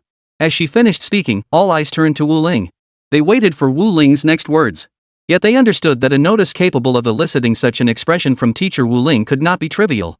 Wu Ling spoke solemnly, a beast source has appeared. Preliminary estimates suggest it's a 1-star beast source. He deliberately withheld the precise information. He possessed some discretion, was always prudent. Wu Ling continued, of course, this process is extremely dangerous, tenfold more perilous than your regular training. You may proceed with your regular training. I will monitor your situation. At that moment, Lu Miaoshi suddenly turned to Wu Ling and asked, Teacher Wu Ling, I have a question. Are you going to compete for the beast source? Wu Ling nodded. Yes. This was a 3-star beast source, and the competition for it was far less intense than for a typical 3-star beast source. No matter what, he had to fight for it. Upon hearing Wu Ling's words, Lu Miaoshi declared without hesitation, in that case, Teacher Wu Ling, I'm coming with you. Most of the students participating in this training expedition were from the elite class Wu Ling had previously taught, though some had been too hesitant to join back then. Following Lu Miaoshi's declaration, they all spoke up. Teacher Wu Ling, I'm coming too. A 1-star beast source. Who'd have thought we'd encounter one right away? I've only ever seen them in books before. No matter what, I'm going to join the fun. At first, when they heard about the beast source and the danger, most students froze in fear. But after Lu Miaoshi declared her intention, the group's spirit soared. At that moment, Wu Ling spoke up, remember, once you're over there, proceed with extreme caution. You don't need to actively confront the beasts. Just protect yourselves, that's enough. Wu Ling dared not send these students into the fray. Even a randomly selected ferocious beast would be stronger than most of them. Wu Ling merely intended to guide them through the experience. This kind of situation was something they would absolutely encounter when they graduated and went out to fight the beasts. Understood. Though everyone was now fired up, itching to charge in and battle those beasts 300 rounds. But the moment Wu Ling spoke, they instantly regained their senses. Before, they were useless in combat. The only thing they could do was protect themselves and stay close to Wu Ling. Wu Ling would find it easier to protect them that way. Wu Ling gradually approached the designated location. At this moment, the area was swarming with beasts, nearly blocking the path ahead. Yet they all glared at each other with hostility, seemingly holding back from attacking. After all, once one attacked, it risked being surrounded and killed by the others. Faced with the lure of the beast source, these beasts simply wanted fewer rivals. Teacher Wu Ling, next. Hey, Teacher Wu Ling? Upon arriving here, Lu Miaoshi was just about to ask Wu Ling about the next plan when she turned around and found her gone. Looking up, she saw Wu Ling hovering above, her aura unhidden. In an instant, all the beasts noticed her presence. Let's see what 10% of the power of the Azure Sky Slash can achieve. Wu Ling thought to herself. It was time to test it. He hadn't used the Azure Sky Slash even once until now. As the thought formed, Wu Ling summoned his long sword and unleashed his martial skill, channeling an unceasing flow of power into the blade. The next instant. Boom! A thunderous sword beam sliced down from above, striking everything within a 10-mile radius. Most perished instantly, while only those on the periphery, caught in the residual shockwaves, managed to survive. Chapter 123, The Royal Blooded Dragon. The sword light radiated outward, slicing through the surrounding area. This scene utterly stunned the students. Lu Miaoshi stared at the spectacle for a long moment before murmuring softly, it's stronger. Much stronger. His combat prowess was staggering, seemingly capable of tearing everything apart. Wu Ling's display had undoubtedly shattered the students' previous understanding of his capabilities. Just then, Wu Ling spotted a ferocious beast lurking in the shadows suddenly pounced toward one of the trainees. The student remained frozen in place, utterly oblivious. Seeing this, Wu Ling roared in fury, "Can't you even tell a beast is approaching? If you were on a real battlefield acting like this, you'd be dead countless times over." Hearing Wu Ling's furious shout, the student finally snapped out of it, darting to the side and joining the nearby trainees in combat. Cold sweat beaded on his forehead, clearly still shaken by the scare. Had he hesitated a moment longer? He would have been torn to shreds, meeting his end right here. Wu Ling's shout snapped everyone back to reality, and they immediately went on high alert. "I'll say this one last time, most of my attention will be focused on these beasts. I won't have time to spare for you lot. If you still don't understand how to protect yourselves, you'll only become cannon fodder on the battlefield." A flash of shame crossed every face, including Lu Miaosher's. Earlier, they truly hadn't been paying attention, nearly costing them their lives. Wu Ling immediately charged forward again. Through his psychic senses, he had already identified the specific powerful beasts among the invading horde. There were 30 leader-class beasts around the 2nd star 9th tier level, and over 100 more ranging from the 1st to 5th tiers of the 2nd star. As for 1-star beasts? Countless. Thousands were already charging across the field, their eyes fixed on Wu Ling. Even the ones struck down by his sword moments ago were swiftly replaced by those lurking behind. Faced with this situation, Wu Ling dared not relax for a moment. He knew, if he let his guard down, the next one to die would be him. When humans attacked, the beasts would abandon their infighting and unite to drive out the humans. This was the imprint seared into their souls by their king, an order none could defy. This is tricky. With this many gathered together, even if I can handle most of them, a significant portion will still surround these students. I never expected this mission to start off at hell-level difficulty. That old fox Feng Zhengde sure knows how to dig me a hole. Wu Ling shook his head helplessly. The pit Feng Zhengde had dug was far from easy to climb out of. All I can say is, I'll do my best. But this 3-star beast source? I'll gladly take it. Wu Ling grinned. In the next instant, a torrent of energy surged from Wu Ling's body. Where he stood seemed to become a vortex, drawing the essence of heaven and earth into his being in an unceasing flow. In an instant, Wu Ling's hair stood on end, his robes flapped wildly, and a hurricane-like force swept around him. This spectacle caused the beasts to instinctively back away. Fear. Terror.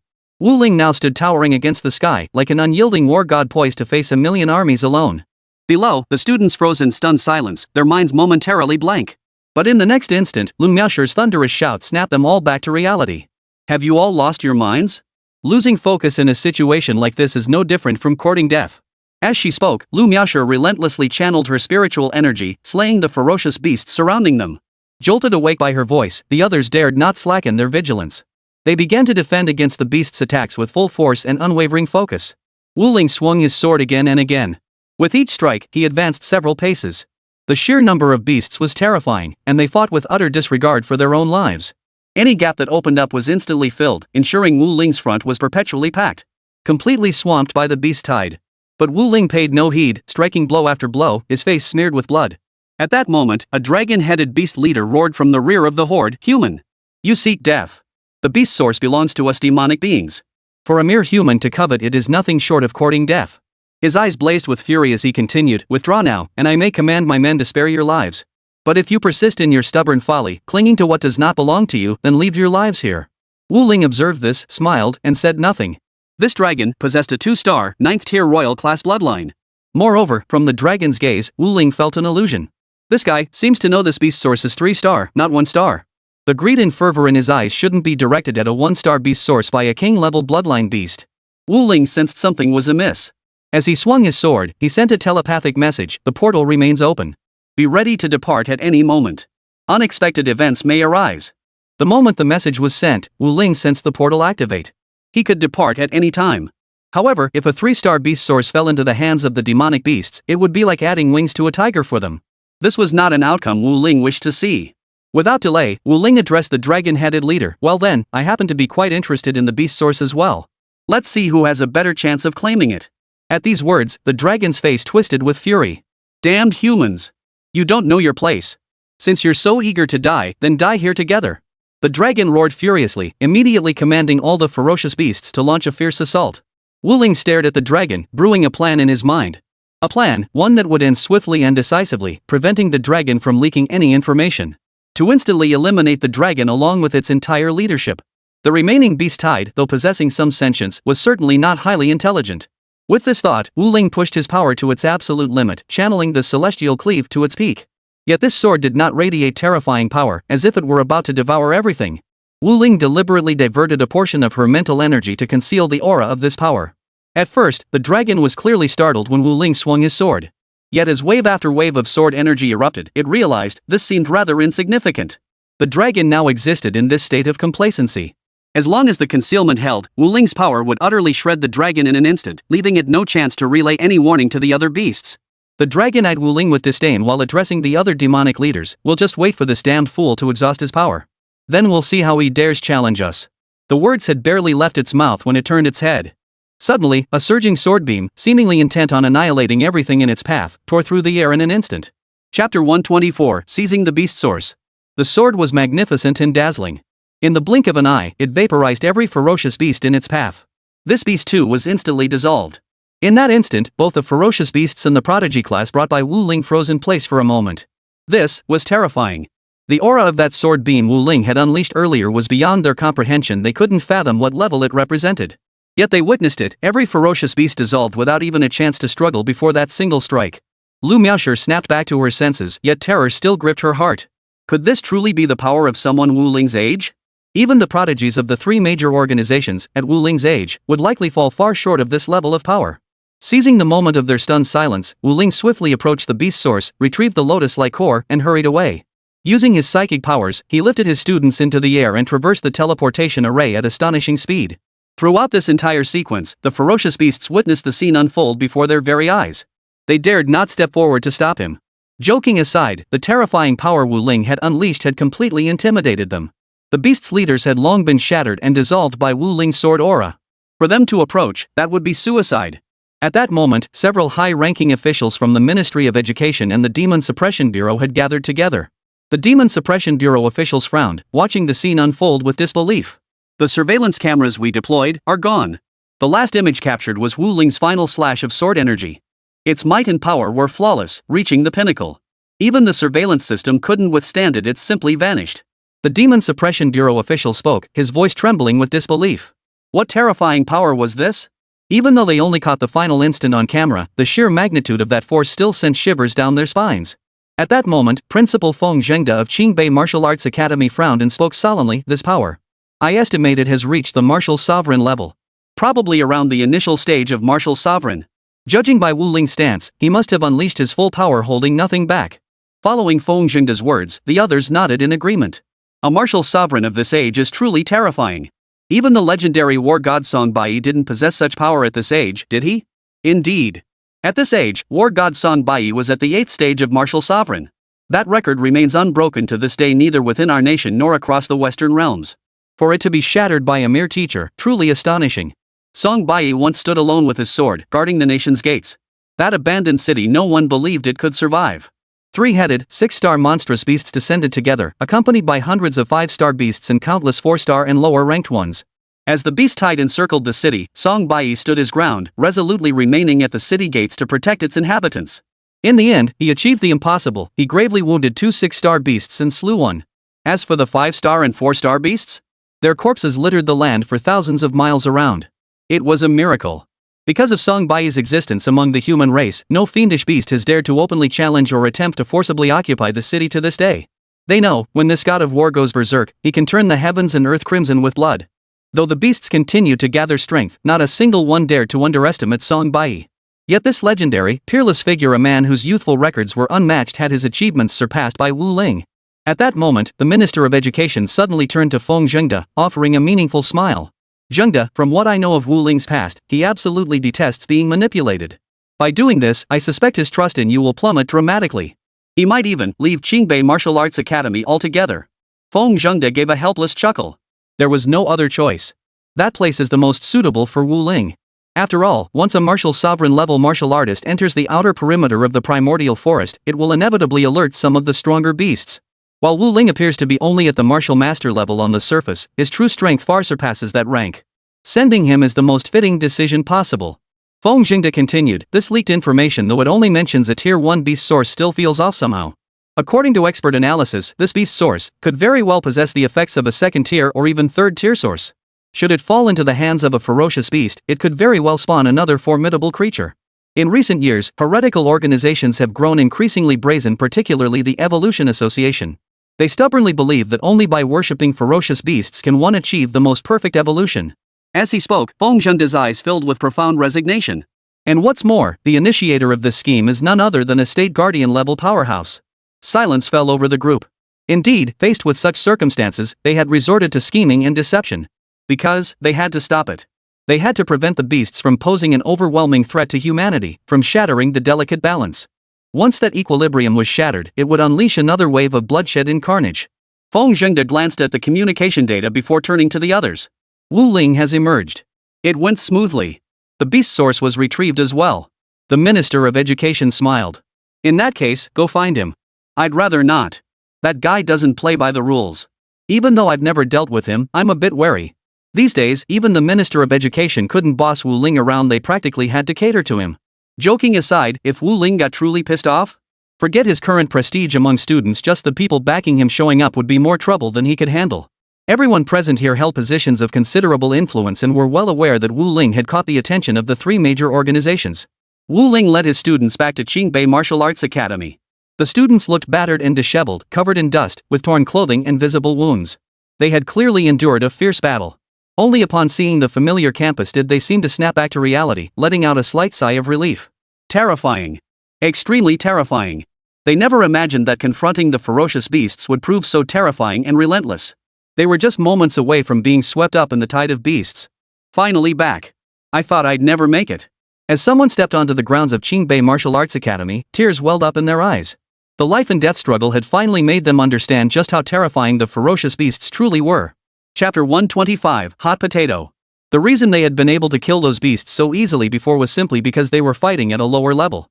Fighting several levels below your own, unless you were exceptionally weak or purely reliant on stacked resources, defeat was virtually impossible. This time was truly perilous. I never expected to encounter a beast tide the moment we crossed over. We nearly died there. Lucky we made it out alive. But we owe it all to Teacher Wu Ling. His combat prowess, it's downright terrifying. That beast tide couldn't even withstand a few swings of his sword. Various voices echoed. Clearly, now that they were back at Qingbei Martial Arts Academy, they had visibly relaxed considerably, no longer as tense as before.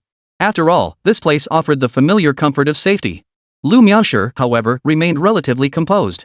She had recovered immediately after the battle ended and wasn't overly affected. However, this encounter had been extremely perilous for her. At one point, a ferocious beast at the Martial Master realm somehow broke free from the horde and charged straight at her. Facing multiple beasts while also fending off this one, Lu Miaoshi nearly reached her limit. Fortunately, the other students had gradually stabilized their minds by then and came to her aid in time. Otherwise, the consequences would have been unimaginable.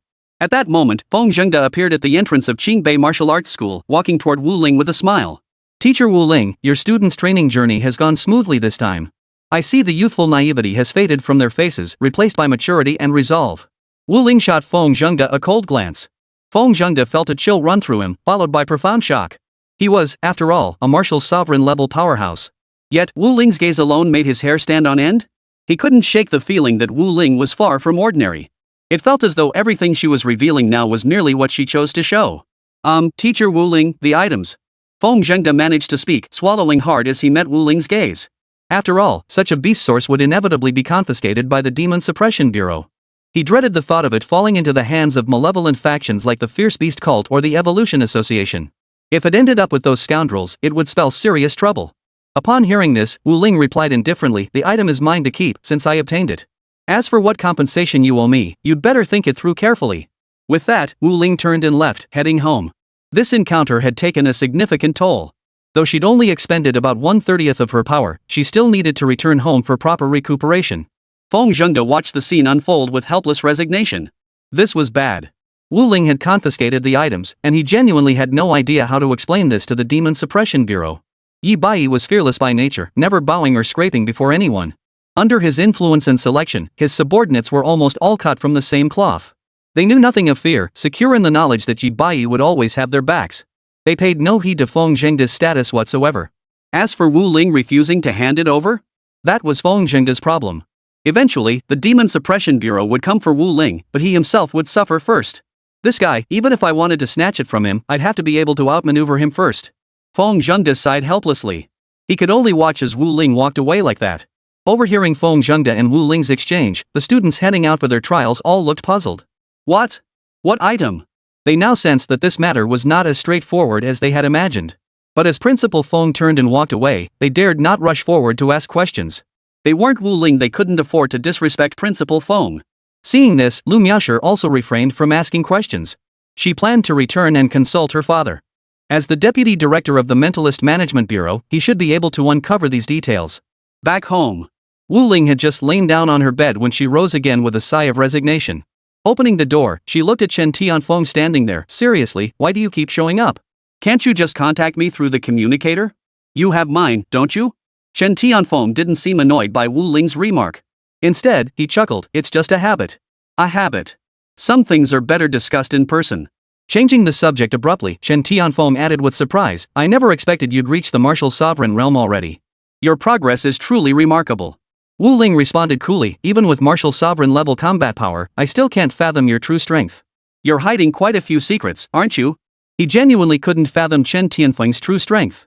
However, Wu Ling sensed that the reason he could conceal himself so deeply wasn't due to overwhelming strength, but rather because he possessed some sort of treasure. Hearing this, Chen Tianfeng chuckled. Who doesn't have a few little secrets? Teacher Wu Ling, your vital energy combat power is still stuck at the martial master realm, yet your actual combat power has already reached the martial sovereign realm. Your psychic power is quite well hidden too. Wu Ling didn't pursue the topic further. Instead, she asked, what brings you here?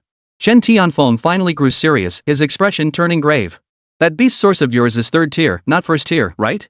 Wu Ling narrowed her eyes at this, then replied calmly, since you're asking this question, it means you've already confirmed it, right? Chen Tianfeng nodded. Deep within the primordial forest, the deep-sea dragon at the One Step to King realm has issued a bounty on your life and revealed details about this third-tier beast source. It specifically noted that this beast source isn't merely third tier, it also possesses attributes. Its effects are entirely comparable to a fourth-tier source. Simply put, you're in big trouble now. Hearing this, Wu Ling was taken aback. He knew the dragon must be aware of the true tier of this beast source. But he hadn't expected that another ferocious beast knew about this information too. By the way, did you kill a dragon in the primeval forest? That was the son of the deep-sea dragon. Chen Tianfeng inquired. Hearing this, Wu Ling instantly understood. That dragon was the son of the deep-sea dragon. One step away from the king realm. Though it was still a full 9 steps away from true king ceiling realm, its combat prowess was no small matter. You're in deep trouble now. The Evolution Association, the Ferocious Beasts, the Demon Suppression Bureau, major organizations, and powerful figures from several foreign nations will all come seeking negotiations with you. This third-tier beast source, it's coveted by countless people. For you, it's undoubtedly a hot potato. My advice is, if you can get rid of it, do so immediately. Holding on to it will only invite mortal peril. The Mentalist Management Bureau can't protect you.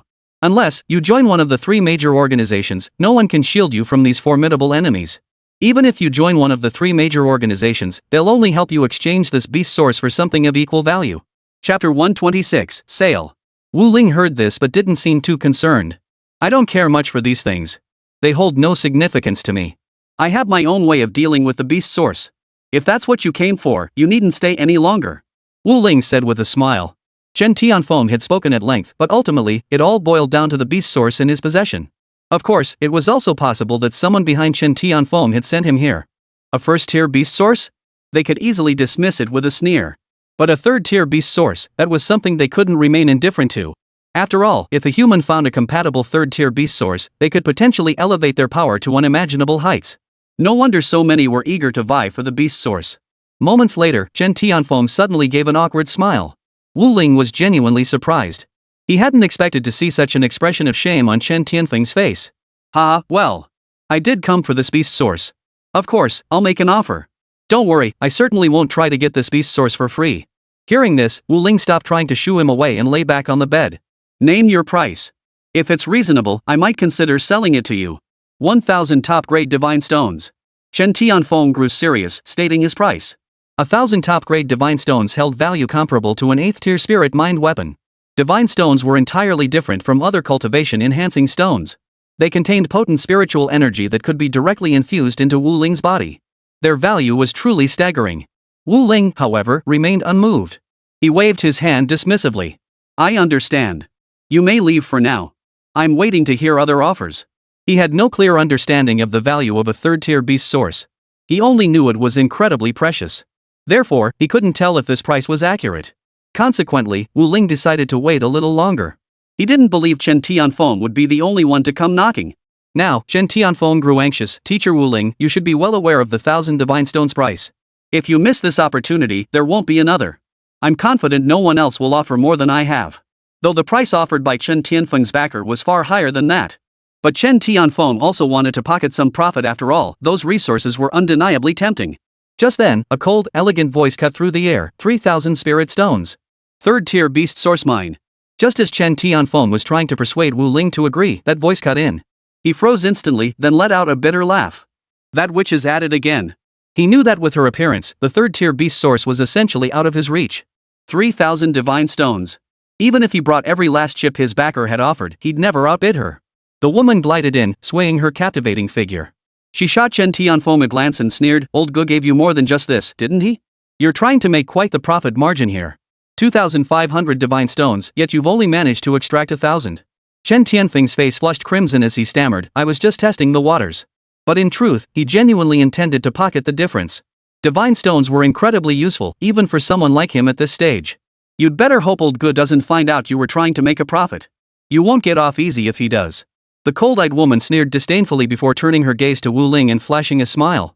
3,000 divine stones is the absolute limit I can offer right now. As far as I know, several other factions are also seeking to trade with you for beast sources, but none have offered more than 3,000 divine stones. If you're willing, we can exchange them now. If not, no problem. Here's my communicator number. Call me whenever you're ready to trade. With that, the woman smiled and handed over a slip of paper, adding, "My name is Chen Bingyan. If you sell to us, the beheading organization will guarantee your safety." 3,000 divine stones. The moment that figure was mentioned, Wu Ling's interest was piqued. Divine stones were a resource with no market price, and their value was only rising. The prices listed on the open market were utterly unattainable, as they were tightly controlled by major factions. Selling them on the black market could fetch 3 or even 4 times that amount. 3,000 divine stones met Wu Ling's expectations. If you're willing to trade a 9th-tier spirit-type weapon for it, I'll give you this 3rd-tier beast source. This 3rd-tier beast source isn't just any 3rd-tier beast source, it's a 3rd-tier beast source with lightning attributes. You'd better think it over. Wu Ling stated. A 9th-tier spirit-type weapon was worth 6 or 7 times the value of 3,000 divine stones. The moment Wu Ling spoke, Chen Bingyan's expression shifted noticeably. A 9th-tier spirit-type weapon requires a saint-level forger to craft, making its value truly staggering. Exchanging it for a common 3rd-tier beast source was simply not worth it. But when she heard Wu Ling's next words, Chen Bingyan's expression changed again. If it were a Tier 3 beast source with attributes, then absolutely no problem. It would be worth the price. Chen Bingyan hesitated briefly before replying, "I need to make a call.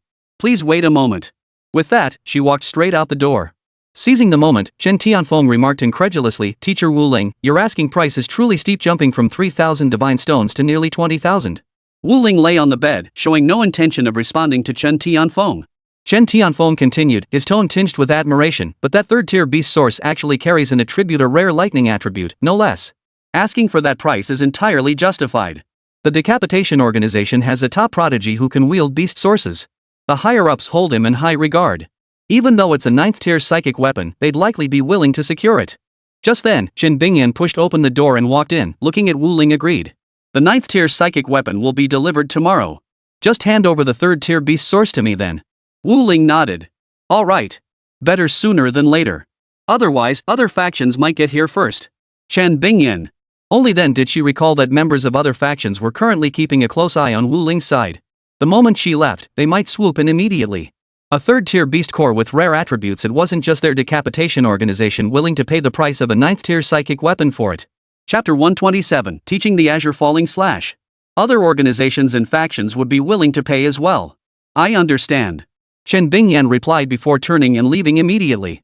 She intended to return immediately and urge the higher-ups to produce the 9th-tier weapon. This deal had to be secured without delay. The importance of a 3rd-tier lightning attribute beast core to the beheading organization went without saying. Wu Ling glanced at Chen Tianfeng beside her and said, "Do I need to ask you to leave?"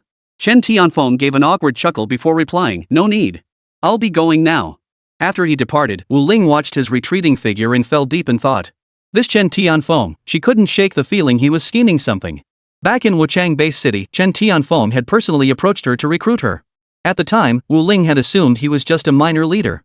But later, she gradually realized that Chen Tianfeng was quite powerful and held a significant position within the Mentalist Management Bureau. He didn't need someone like him for recruitment matters. And lately, he'd been seeking her out frequently. Wu Ling felt he couldn't fathom Chen Tianfeng. Never mind, I won't dwell on it. Just get some rest. Wu Ling thought to herself. A 9th tier psychic weapon would undoubtedly elevate her combat prowess to a new level. At least a 5-fold increase. And that was with Wu Ling's current limitations. She couldn't yet unleash the weapon's full potential. Otherwise, the increase would be far greater. A short while later, Chen Bingyan brought the 9th tier weapon over and exchanged it with Wu Ling for the beast source. Then, Wu Ling lay down on the bed to sleep. Chen Bingyan walked to a secluded corner and dialed the communicator. Hello? The beast source is secured. Confirmed, a 3rd tier lightning attribute beast source. A voice came from the other end, a 3rd tier lightning attributed one. Deep Sea Dragon probably never imagined this would be an attributed 3rd tier beast source. If I'm not mistaken, Yang Ming's strength will reach terrifying levels after obtaining this beast source. Chen Bingyan nodded, then whispered, Master, Wu Ling's strength and potential far exceed our expectations. Why aren't we focusing more attention on him? The voice on the other end replied, his potential isn't significant. After Yang Ming obtains this beast source, his innate talent will reach an entirely new level. Wu Ling. Her combat prowess is indeed decent at this stage, and her cultivation progress is solid. Still, compared to Yang Ming, she ultimately falls short. Chen Bingyan heard this and was about to say something, but ultimately chose silence. Over the next month, Wu Ling began teaching at universities across the country. Whenever she arrived at a school, all the students would actively come to attend her lectures. After all, Wu Ling's reputation as a legendary teacher had already spread throughout the country. Students were eager to attend her classes. Upon returning to the capital, Wu Ling encountered Chen Tianfeng once more. This time, Chen Tianfeng chuckled and said, Teacher Wu Ling, how about imparting the art of the Azure Sky Slash to the 3 major organizations? The students are all gathered now, just waiting for you to arrive. Wu Ling nodded. Let's go.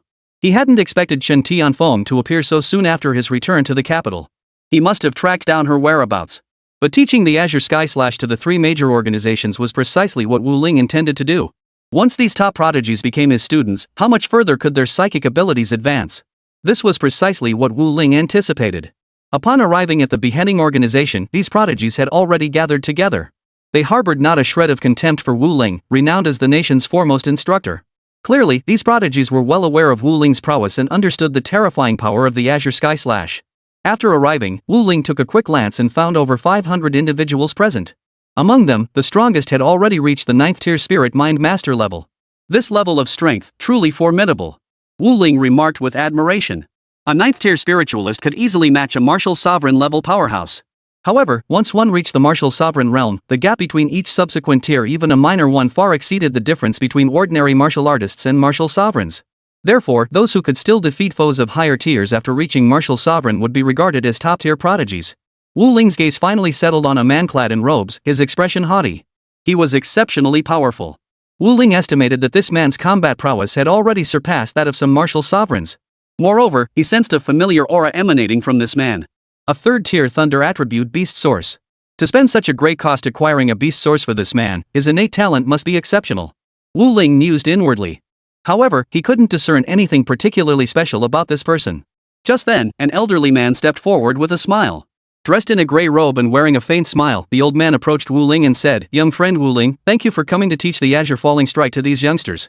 Wu Ling smiled and replied, There's no need to thank me. This mental martial art was meant to be passed down to these mentalists in the first place. As he spoke, Wu Ling felt a profound sense of gravity. This old man was incredibly powerful. Wu Ling could sense the terrifying pressure emanating from him. This man was at least a king-level powerhouse. Not some king-level cultivator still far from true mastery, but a genuine king-level powerhouse. It could be said that this was the most formidable being Wu Ling had ever encountered. The old man smiled and said, My name is Gu Yun. If you don't mind, you may call me Old Gu. Hearing this, Wu Ling was almost certain this man was the one who had sent Chen Tianfeng to seek him out for the beast source. Immediately after, Wu Ling explained the cultivation method for the Biluo slash. Meanwhile, the old man retreated to a corner, and Chen Tianfeng followed closely behind him. Master. Chen Tianfeng addressed him respectfully. The old man fixed his gaze on Wu Ling and murmured, Old man Chu has truly lost his mind. How could he possibly think Yang Ming's potential surpasses Wu Ling's?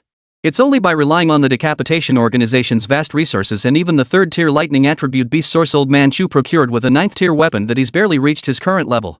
Compared to Wu Ling, who has relied almost entirely on his own efforts all along, the gap is truly vast.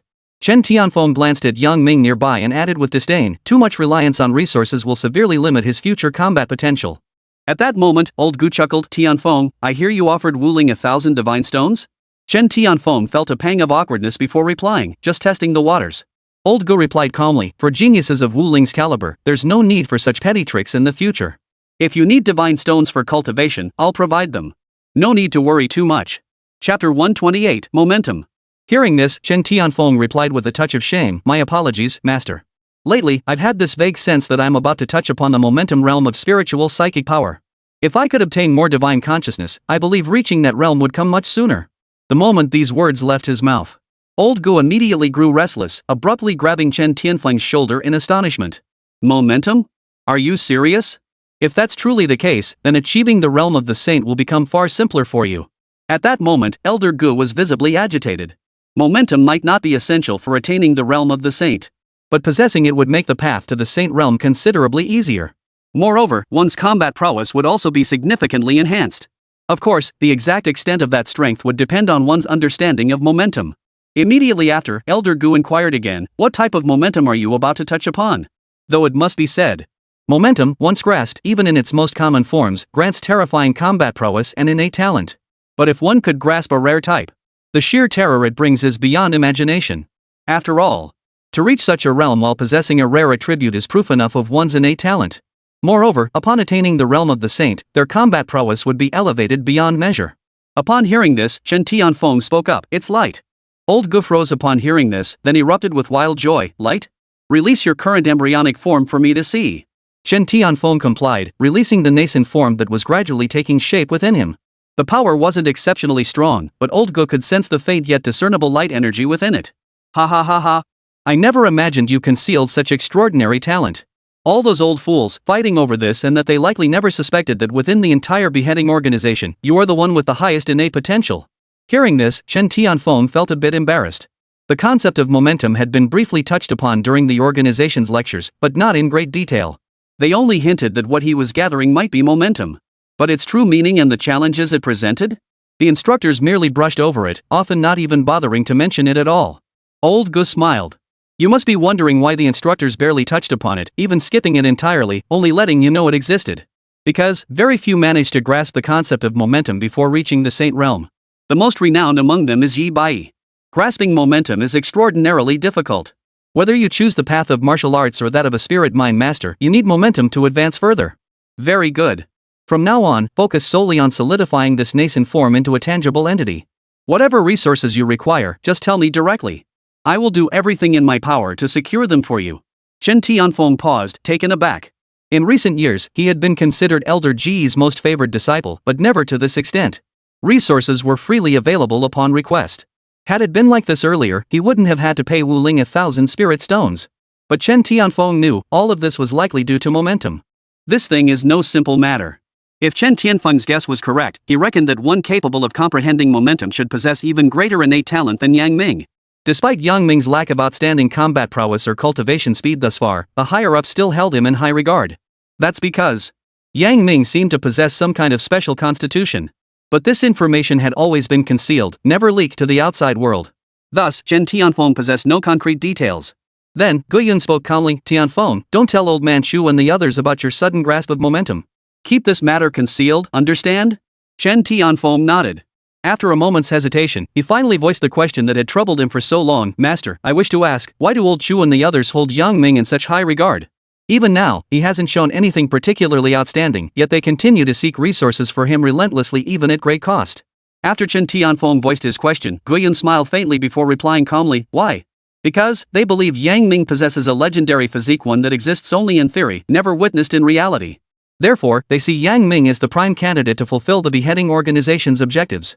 But I don't buy it. I believe this Yang Ming is unfit for such responsibility. You don't need to know the specifics, as this information is classified. I can only say this much. Chen Tianfeng hummed in acknowledgement and didn't press further. Wu Ling swiftly finished imparting all the necessary teachings.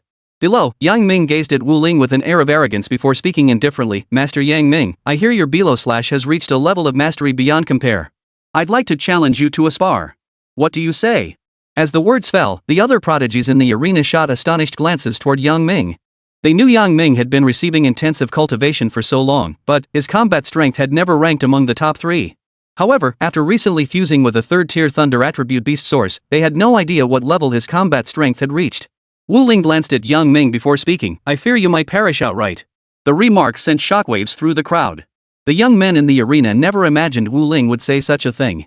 Yet, considering Wu Ling's combat strength, which had already reached the martial sovereign level, they couldn't help but find it reasonable. Yang Ming was indeed formidable, but facing off against a martial sovereign level powerhouse was tantamount to courting death. Meanwhile, an elderly man watched the scene silently from the shadows. Beside him, a man murmured, Old Master Chu, should I intervene to stop this? Yang Ming's strength, while formidable, isn't truly overwhelming.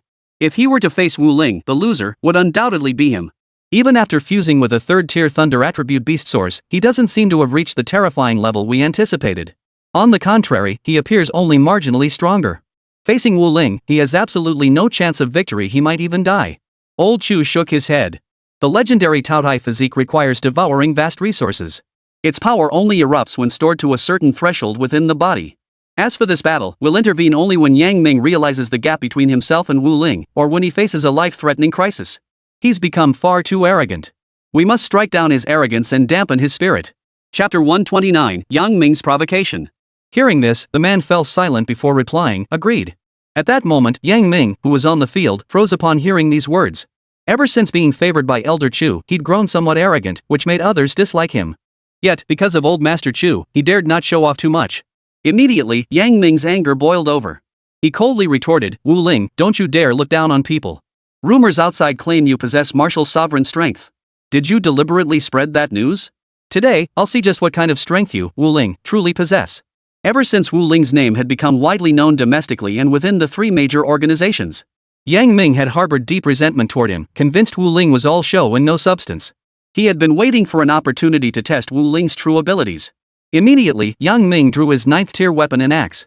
In the next instant, his aura surged violently, a whirlwind swirling beneath him, his hair standing on end. Thunder crashed down. Celestial Cleave.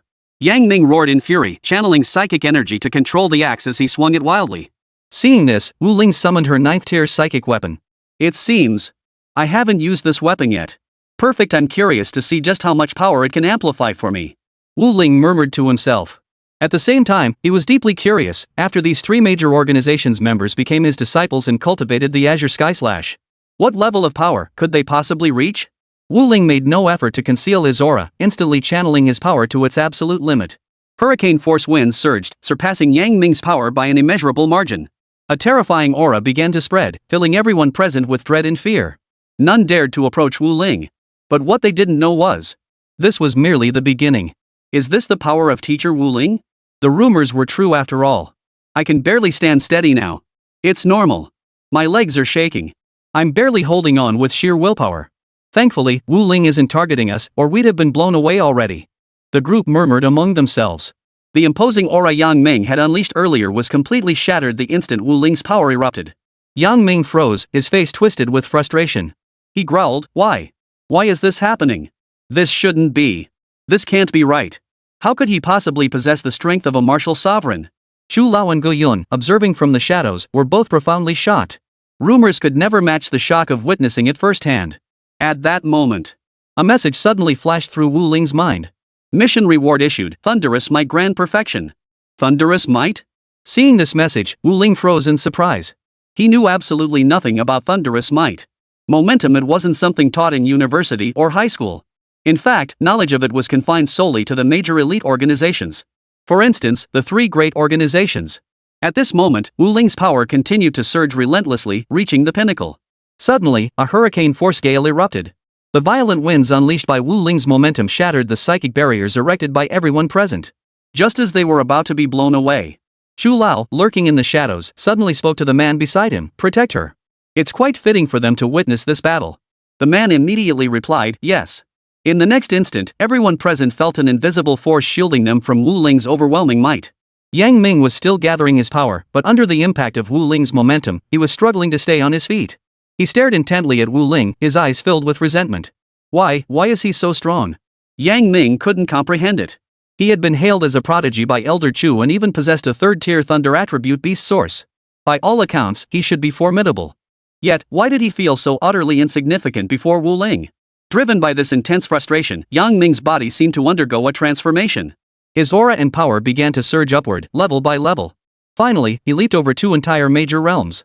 He reached the Venerable Realm. The revered realm corresponded to none other than Marshal Revered. In an instant, he withstood the impact of this overwhelming momentum. Even old Chu, concealed in the shadows, was startled. Indeed, the Taotai physique lives up to its legend. All latent power within the body can be channeled into combat strength. It can devour resources without limit, storing power within the body. As long as I provide sufficient resources, Yang Ming will eventually reach the realm of the saint. As Elder Chu spoke, his expression grew increasingly animated.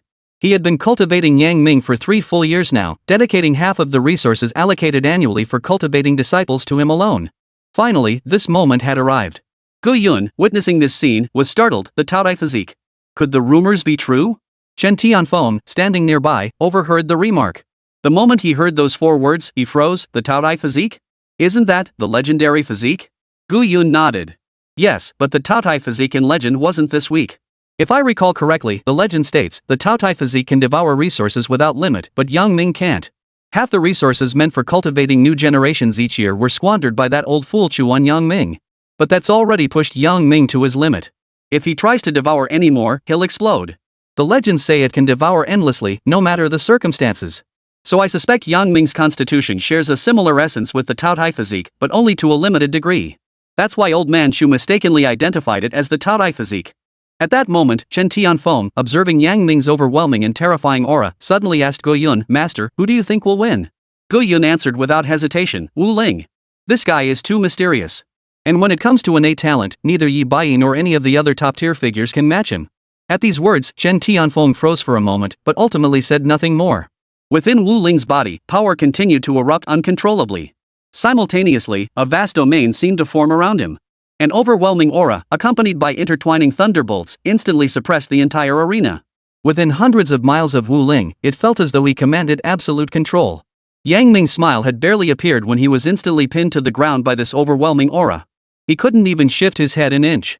Seeing this, both Gu Yun and Old Man Chu froze in shock before abruptly rising to their feet, their eyes wide with astonishment. Chapter 130, Long Jingwen. Chen Tianfeng, observing Gu Yun's reaction, asked in puzzlement, Master. Though Wu Ling is formidable, he hasn't reached the king realm yet, has he? He continued, I sense something familiar in Wu Ling's aura, it feels akin to mine. But, his power far surpasses mine. Gu Yun shook his head. Far beyond merely stronger. If your momentum is still in its embryonic stage, his has already reached the pinnacle of perfection. Do you grasp what that means? Even Dragon Sect leader hasn't achieved such a level of perfection in his momentum.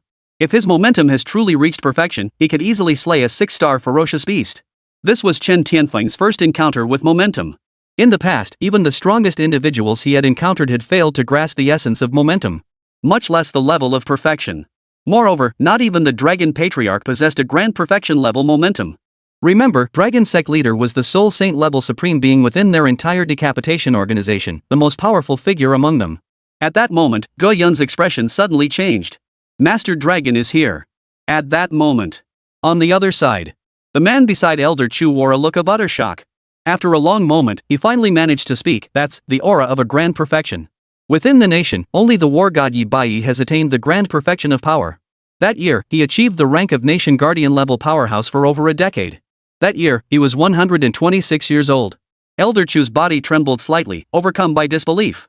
Had I not witnessed it myself, I would never have believed that someone under 30 could possess the momentum of the great perfection realm. Perhaps I was wrong. Utterly wrong. Wu Ling is the true prodigy of heaven. At that moment, a terrifying aura radiated outward. Old Master Chu's expression changed abruptly. The Dragon Patriarch has arrived. They paid no heed to Yang Ming, pinned to the ground by Wu Ling's overwhelming pressure, unable to move. Under the crushing pressure of that terrifying force, his body was on the verge of shattering. At that moment, a figure appeared in the arena, completely unaffected by the overwhelming aura. Wu Ling also noticed the old man's arrival, his expression abruptly changing. I cannot fathom the depth of his power. If he wished to kill me, it would likely be done in the blink of an eye.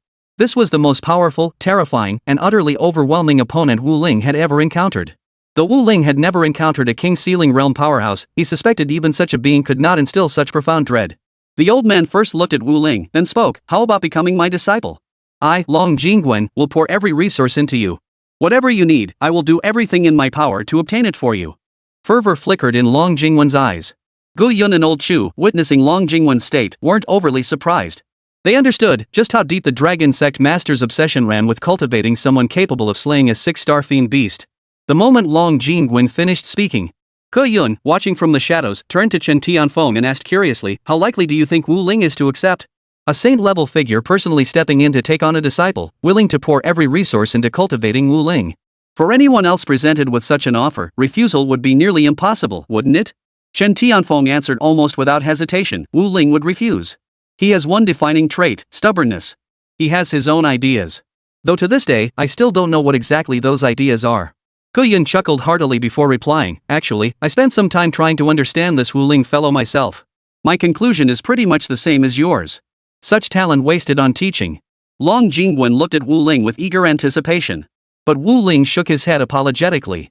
Sorry, that's not something I'm interested in. Then he added, I still want to be a teacher. Long Jingwen was stunned. For the past decade, he had been immersed in cultivation, never venturing out. Naturally, he had never heard of or learned about Wu Ling, for he forbade anyone from disturbing his seclusion. Had it not been for Wu Ling's sudden eruption of the grand perfection momentum today, which had startled Long Jingwen, he would still be deep in cultivation right now. So when he saw this prodigy whose talent was so extraordinary it was almost unparalleled, saying he simply wanted to be a teacher, Long Jingwen was rendered speechless. Just then, Long Jingwen abruptly turned his head and saw Yang Ming lying on the ground. His expression changed instantly. A member of the Void Insect clan? What is he doing here? His eyes blazed with fury as he clenched his fist in the void, instantly ending Yang Ming's life. Upon death, his body instantly transformed into a massive insect, its fragments scattering across the ground. This scene left everyone utterly stunned. Even old Chu, concealed in the shadows, found it utterly unbelievable. How could he have imagined that the person he had nurtured for so many years, pouring vast resources into, was not human at all, but a ferocious beast? A demonic creature. The enemy of the human race. Just gazing upon Long Jingwen's furious face filled him with dread. Old Master Chu knew his end might be near. In the shadows, Ke Yun witnessed the scene and froze, then murmured to himself, though I sensed something was off about Yang Ming, I never imagined this guy was actually a ferocious beast from the Void Insect clan. Has the beast's disguise technology truly advanced to this level? Ke Yun shook his head, feeling helpless. After completing all this, Long Jingwen approached Wu Ling, intending to continue persuading her. But Wu Ling seemed to read his thoughts, replying with resignation, I only wish to be a teacher. I have no other ambitions at this time. In Wu Ling's eyes, Long Jingwen saw unwavering resolve. He knew he couldn't change her mind anytime soon. With a sigh, Long Jingwen said, if you ever need anything, just let me know. I'll do my best to help. After speaking, he used his psychic powers to implant his contact number into Wu Ling's mind. Then, with a sweeping gesture of his hand, Long Jingwen began probing the Void Insect's memories. The deeper he delved, the more grim his expression grew. Finally, veins bulged on his face, pushing him to the brink of an outburst. He roared, Shu Changyao, get over here. At that roar, old Chu's body was involuntarily pulled before Long Jingwen. His expression now icy. Long Jingwen snarled, all these years, have you gone senile? A powerhouse at the Nine-Step King realm can't even identify a mere void insect? Shu Changyao forced a bitter smile, about to speak, but ultimately said nothing. Explanations felt futile. He was indeed careless. Enough. Stay locked up for 10 years. Unless beasts invade, you're not coming out. Shu Changyao nodded, his expression bitter. I understand. Chapter 131, Luo Dong. Just then, Shu Changyao seemed reluctant to let it go and asked again, Master, I want to know, why could that void insect evade my detection? He was unwilling to accept it. After Yang Ming revealed this trait, he had considered whether it might be the void worm. Yet no matter how he probed, the conclusion remained the same, it wasn't. Even Ge Yun had failed to detect it. Long Jingwen shook his head, sighing helplessly, you've made far too many mistakes. You squandered resources meant to cultivate more prodigies on a single void insect. I've told you countless times, the Taodai physique doesn't exist. It's merely a theory. And Yang Ming's trait? Isn't it precisely that of a void insect? It can devour vast resources, but ultimately, there are limits. Voidworms are inherently adept at concealment, not to mention the Voidworm clan boasts a 6-star existence. Evading detection by a king-level powerhouse is simple. But I've told you countless times you must act with utmost caution and vigilance. Old Chu opened his mouth to speak but ultimately lowered his head, saying nothing more. Long Jingwen was absolutely right. This time, he had been far too careless, leading him to make such a mistake. Long Jingwen scanned the surroundings before calling out, Ge Yun, come here. The moment the words left his mouth, it was as if his command carried the force of law. An invisible pull tugged at Ge Yun's body, dragging him forward until he stood before Long Jingwen. Seeing this, Chen Tianfeng hurried over and stood beside Ge Yun. The moment Long Jingwen saw Ge Yun, he was somewhat surprised. This youngster has remarkable talent. He's already on the verge of grasping the light attribute's momentum. 33 years old and already touching the edge of the force's essence. Such talent is quite remarkable, comparable to mine in my youth. Long Jingwen nodded approvingly before turning to Guiyun. This youngster warrants focused cultivation, especially his momentum. Once his momentum reaches perfection, he'll face no bottlenecks all the way to the Saint realm. His strength is also commendable, having reached the 3 Seas realm. I hope one day you can attain the 9 Seas realm, break through that final barrier between the 9 Seas and the Saint realm, and ultimately become a great asset to our human race. Chen Tianfeng froze in place upon hearing these words, doubting his own ears. He pinched his arm, the sharp pain jolted him awake, and his face lit up with wild joy. He hadn't misheard. Dragon Patriarch truly believed in him and was offering additional resources to support his cultivation. Immediately, Chen Tianfeng hurriedly expressed his gratitude. Thank you, Sect Master Long. I will not disappoint your expectations. Master Dragon waved his hand dismissively, then turned his gaze to Wu Ling with a hint of regret. Truthfully, I still hold the highest hopes for you. Even that youngster Yi Bai doesn't possess your level of talent. But it's a pity your heart isn't in this. I won't interfere further, but should you ever need resources, you may approach Guiyun at any time. If our beheading organization cannot procure it, I will personally seek it out for you. After speaking, the Dragon Patriarch turned to Guiyun. My cultivation bottleneck has recently shown signs of loosening. I must return to my practice. Remember my words, whatever resources Wu Ling requires, our beheading organization shall provide without hesitation. Guiyun replied respectfully, yes, Master Long. In the next instant, Dragon Sect leader vanished from his spot. Wu Ling's gaze had been fixed on Dragon Sect leader. When he vanished in a flash, Wu Ling hadn't even gotten a clear look. Is this the true power of Dragon Sect leader? Wu Ling murmured in astonishment. His current mental power had reached an extremely terrifying level. Combined with his fully mastered lightning attribute momentum, his observational abilities had reached an equally terrifying level. Detecting a vanishing figure was no challenge. Yet, he detected not a single trace of information regarding Long Jingwen's departure. At that moment, Wu Ling thought to himself, is this what a Saint Realm powerhouse is like? A single powerhouse of the State Guardian rank, 6 stars, any one of them could kill me with ease. Originally, Wu Ling had felt a quiet satisfaction with his current level of power. But now he realized, when faced with a true powerhouse, he would still be instantly annihilated. I must continue to strengthen myself. The heart of the primeval forest. Inside a small building. A man in his middle years, clad in white robes, sat with his eyes tightly shut. Suddenly, as if receiving some message, he snapped his eyes open. Beside him, a young boy watched the scene intently. Upon seeing the middle-aged man open his eyes, he hurried over and respectfully asked, Master, what's wrong?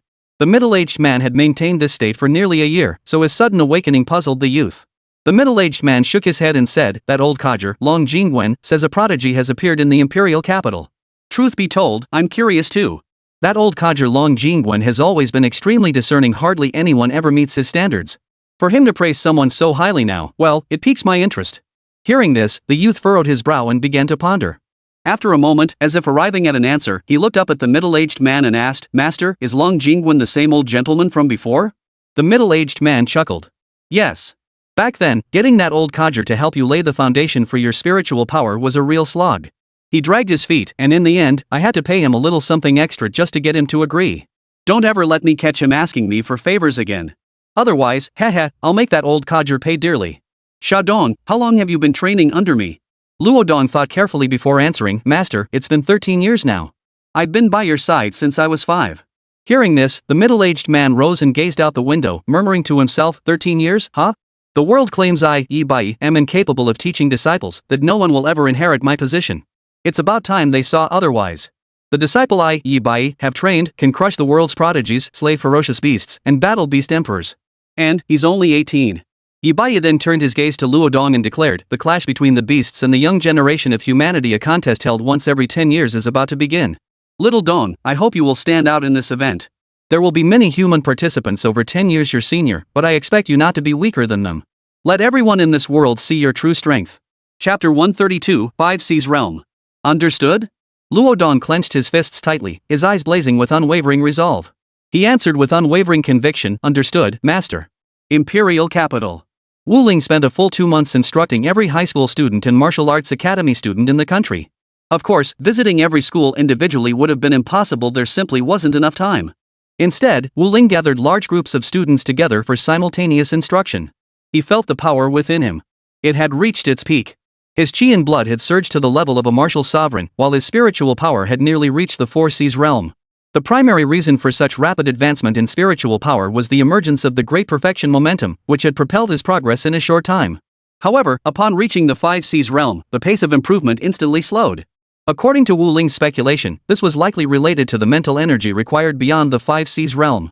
Though his cultivation pace itself hadn't slowed, the resources required had expanded 100-fold, 1,000-fold, even 10,000-fold. That his progress slowed was only natural. That day, Wu Ling was teaching his students as usual. Just as he finished and was about to leave, Lu Miaoshi suddenly approached him. She seemed hesitant, as if embarrassed to speak. Seeing this, Wu Ling paused for a moment before asking, "What is it, Lu Miaoshi?" Wu Ling held high hopes for this student. From the beginning until now, Lu Miaoshi had made a sudden breakthrough, her strength reaching the 6th tier. Based on Wu Ling's assessment, he estimated she was not far from the 7th tier.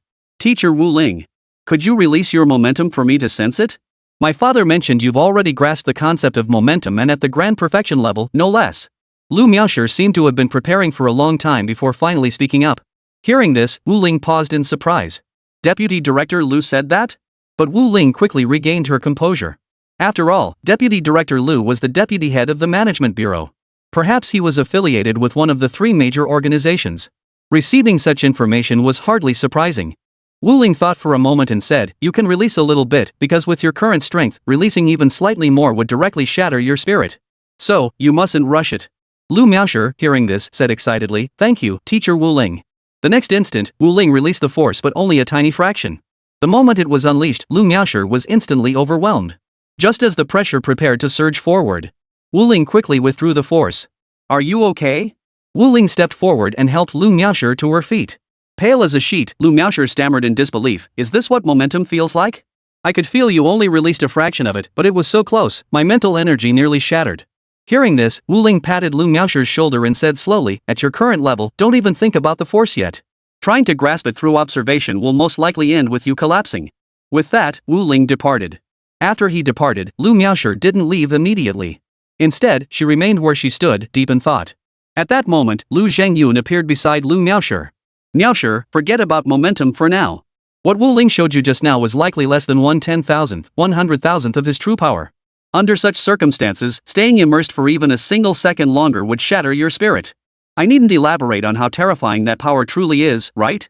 Lu Miaoshi visibly sank into disappointment, sighing before asking, "Father, is the gap between me and the way truly this vast?" Lu Zhengyun felt a wave of helplessness wash over him. "It's not that you're so far from sure. It's that anyone below the Saint realm is incredibly far from sure. Even your father here, who has already reached the 3C's realm, still doesn't know how far he is from grasping the essence of sure. I haven't even touched the threshold. So you, just stop dwelling on it. By the way, that young Master Zhang from the beheading organization seems quite decent. He appears to have feelings for you. Perhaps you should consider him?" Lu Miaoshi, "Father, you needn't concern yourself with my affairs. Focus on your cultivation." Lu Zhengyun sighed, "You've never shown much interest in boys since childhood, so I thought I'd look for someone within the beheading organization. Young Master Zhang is one of the most outstanding young men there. Don't you like him?" Lu Miaoshi shook her head. "No." Lu Zhengyun sighed helplessly, "Then tell your father what type you do like." Lu Miaoshi pondered for a moment. An image flashed through her mind, and her eyes lit up instantly, someone like Teacher Wu Ling. Hearing this, Lu Zhengyun felt utterly helpless. Wu Ling. She was someone even Grandmaster long held in high regard and wanted to take as a disciple. His daughter was talented, but she was still far from being a match for Wu Ling. At the very least, she'd need to be on par with the holy maidens of the 4 hidden sects, wouldn't she? Wu Ling lay on her bed, completely unaware of the 2 figures approaching the doorway. A middle-aged man and a youth. Both clad in white robes, they carried long spears on their backs. "According to the address that old man gave us, the prodigy he holds in such high regard lives here." Yi Bai surveyed the house before suddenly turning to Luo Don. "You'll fight him shortly," he said. "I'm curious to see if this fellow can push you to give it your all." Hearing this, Luo Don nodded, his eyes blazing with fighting spirit. "Understood, Master." This was his first time leaving the deep mountains. This would be his first battle against a prodigy from the outside world. His master had once told him he had no equal among his peers. But he also wanted to see just how far his own strength had truly reached. After all, this man was someone even that old master had wanted to take as a disciple. Yi Bai pushed open the door. At that moment, Wu Ling jolted awake, his expression turning grim as he scrambled off the bed, ready for battle. Every ounce of his strength coalesced to its peak, entering combat readiness. "I didn't sense a thing. Only someone of the dragon sect leader's caliber could achieve such stealth. Could it be that a supreme demonic being has arrived?" Wu Ling couldn't discern whether the visitor was friend or foe, so she couldn't lower her guard.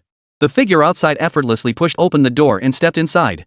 Before her eyes stood two men clad in white robes, one middle-aged, the other a youth. Upon recognizing the face of the middle-aged man, Wu Ling froze in utter astonishment. This is the war god, Yi Bai. Wu Ling never imagined that this figure, who had only existed in legends and textbooks, would actually appear here.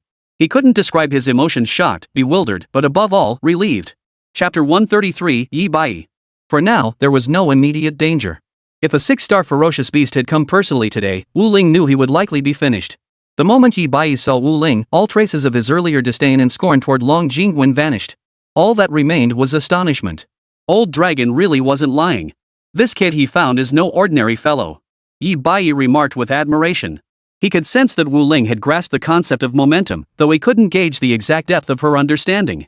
Blood Qi Martial Sovereign, Spiritual Force 5 Seas Realm. Truly remarkable. Cultivating both Qi blood and spiritual power simultaneously, yet excelling in both to such a high level. But, compared to Luo Dong, there's still a gap.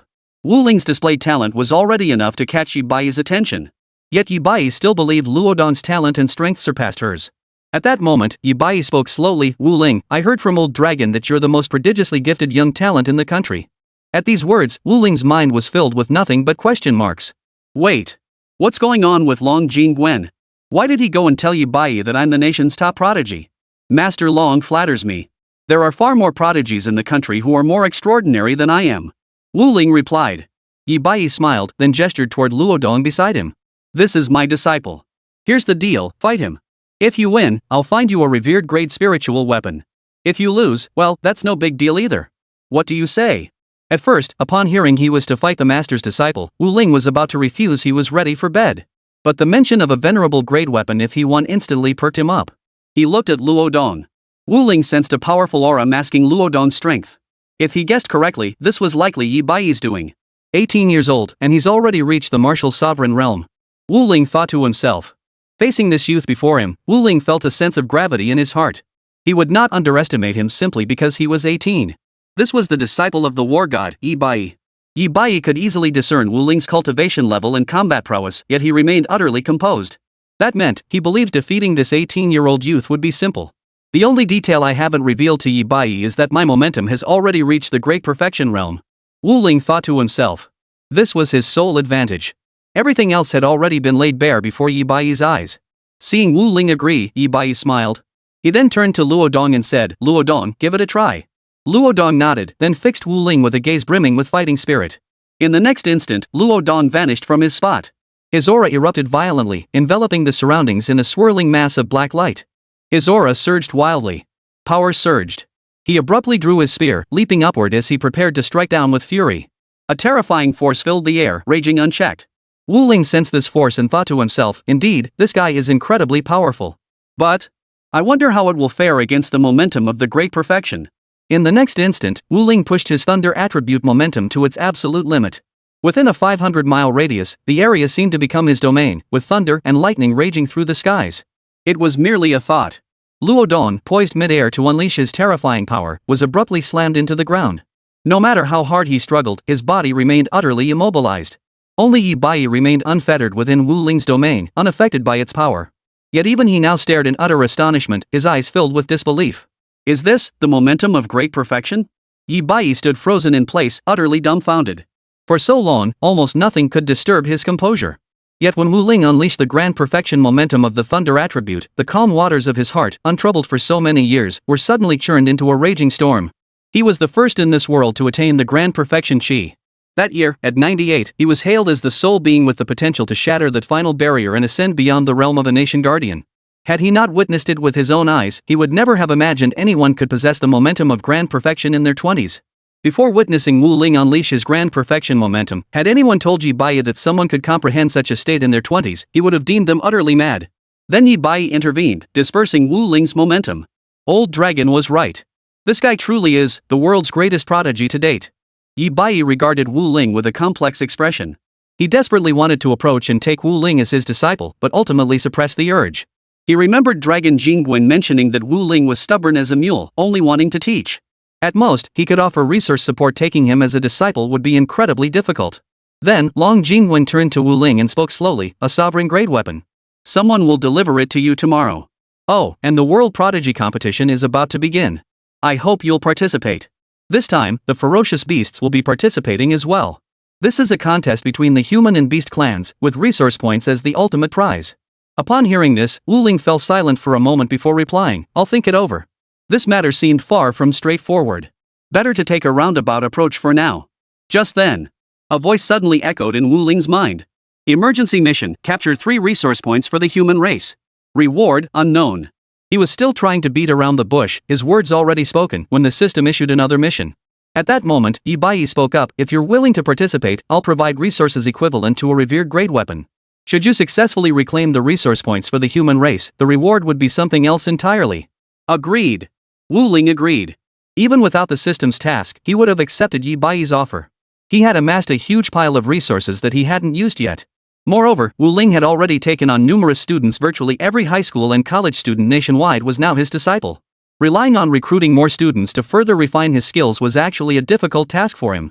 It was far better to focus on accumulating resources and enhancing his strength. Afterward, Wu Ling returned to his room to rest. After Wu Ling departed, Yi Bai suddenly addressed an unseen direction, "Come out. There's no need to hide any longer." Immediately, a man clad in black emerged. This man was none other than Chen Tianfeng. He had originally come to see Wu Ling today for business, but he never expected to encounter Yi Bai. Chapter 134, Chen Tianfeng's appearance. Upon seeing Chen Tianfeng, Yi Bai's expression shifted slightly, a hint of surprise flickering in his eyes. Power? No, it's like he's almost there, but not quite yet. Are today's youths also prodigiously gifted that they're nearing this realm already? Chen Tianfeng was equally astonished. After all, he himself had poured countless hours and immense effort into grasping the concept of momentum. It was only when he was on the verge of entering the state guardian tier that he finally attained that realm. Now look at this. These youngsters were nearing mastery of momentum by their 30s. And now, upon seeing Yi Bai, Chen Tianfeng froze in place, unable to recover his composure for a long while. He never imagined that this legendary figure, who existed only in tales, would actually appear before him. After a moment, Chen Tianfeng stood frozen, unable to speak or move. Seriously, such an existence was standing right before him. The fact that his legs weren't shaking was already remarkable. "What is your name?" Yi Bai inquired, genuinely curious how such a prodigy had slipped beneath his radar. To this day, he hadn't heard any information related to this person. Chen Tianfeng immediately replied, "My name is Chen Tianfeng." Yi Bai heard this and fell into deep thought. Chen Tianfeng? He hadn't heard that name before, but a vague suspicion stirred within him. Could this be someone from the beheading organization established by Old Dragon? The moment this doubt surfaced, his eyes narrowed as he inquired, "Are you from the decapitation organization?" Chen Tianfeng froze. No, how did Yi Bai know? Could he possibly be significant enough to catch the attention of such an entity? "Yes, I am from the decapitation organization." Yi Bai's lips twitched at the confirmation, the urge to curse nearly escaping him. What the hell? How did Old Dragon get so lucky to have these two prodigies under his command? Chen Tianfeng was manageable even compared to his disciple Luo Dong. He still lagged behind for now. But Wu Ling? She was a true prodigy. At her age, with that level of power, she was unmatched across the entire world among both humans and demons. "Alright, you may leave now. If you need any resources, feel free to discuss it with your dragon sect leader." Yi Bai spoke. Upon hearing this, Chen Tianfeng nodded. "Understood, Senior Yi." With that, Chen Tianfeng immediately broke into a jog and left the area. Joking aside, just standing before Yi Bai and speaking to him felt like pressure was maxed out. After Chen Tianfeng departed, Yi Bai approached Luo Dong, his eyes softening with affection. "Little Dong, are you alright?" Luo Dong remained sprawled on the ground. Though the pressure had dissipated, he still felt utterly drained. Wu Ling's earlier aura had inflicted terrifying damage on his spirit, leaving Luo Dong unable to rise from the ground. "I'm fine, master." Luo Dong struggled to his feet, finally managing to stand, though his eyes burned with fighting spirit. Immediately, Luo Dong asked again, "Master, who was that person?" He was incredibly powerful. Even just that one glance crushed me. If that force hadn't dissipated, I'd have been utterly destroyed. If he'd wanted to, I'd likely be dead already. Hearing this, Yi Bai glanced toward Wu Ling's residence and sighed helplessly. That guy, he's a top-tier prodigy. Barring any surprises, he will become one of the most powerful individuals in all of humanity in the future. Word has it some formidable youngsters have emerged in the West too, but the news is tightly sealed. Even our spies embedded there couldn't uncover any details.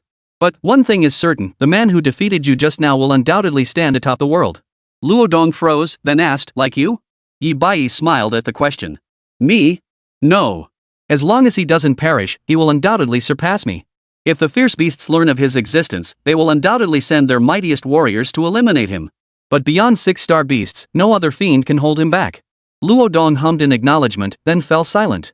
He understood his master's character well enough, but this was the first time he'd ever seen him speak so highly of another. Over the years, the names of prodigies that reached Yi Baiyi's ears seemed, in his view, rather ordinary. Quite ordinary. But Wu Ling's emergence shattered this perception. At that moment, Luo Dong's eyes blazed with fighting spirit. He was determined to surpass Wu Ling. Alright, let's go. I need to take you to get some top-tier weapons too. Yi Baiyi spoke up. Over the years, he had nurtured Luo Dong, providing only resources and pitting him against those ferocious beasts. But when it came to weapons, armor, and survival tactics, he hadn't actually prepared anything for Luo Dong. Instead, he had simply sent him to battle those ferocious beasts. Now that the World Martial Arts Tournament was approaching, it was time to equip Luo Dong with the necessary gear. Luo Dong nodded. Understood, master.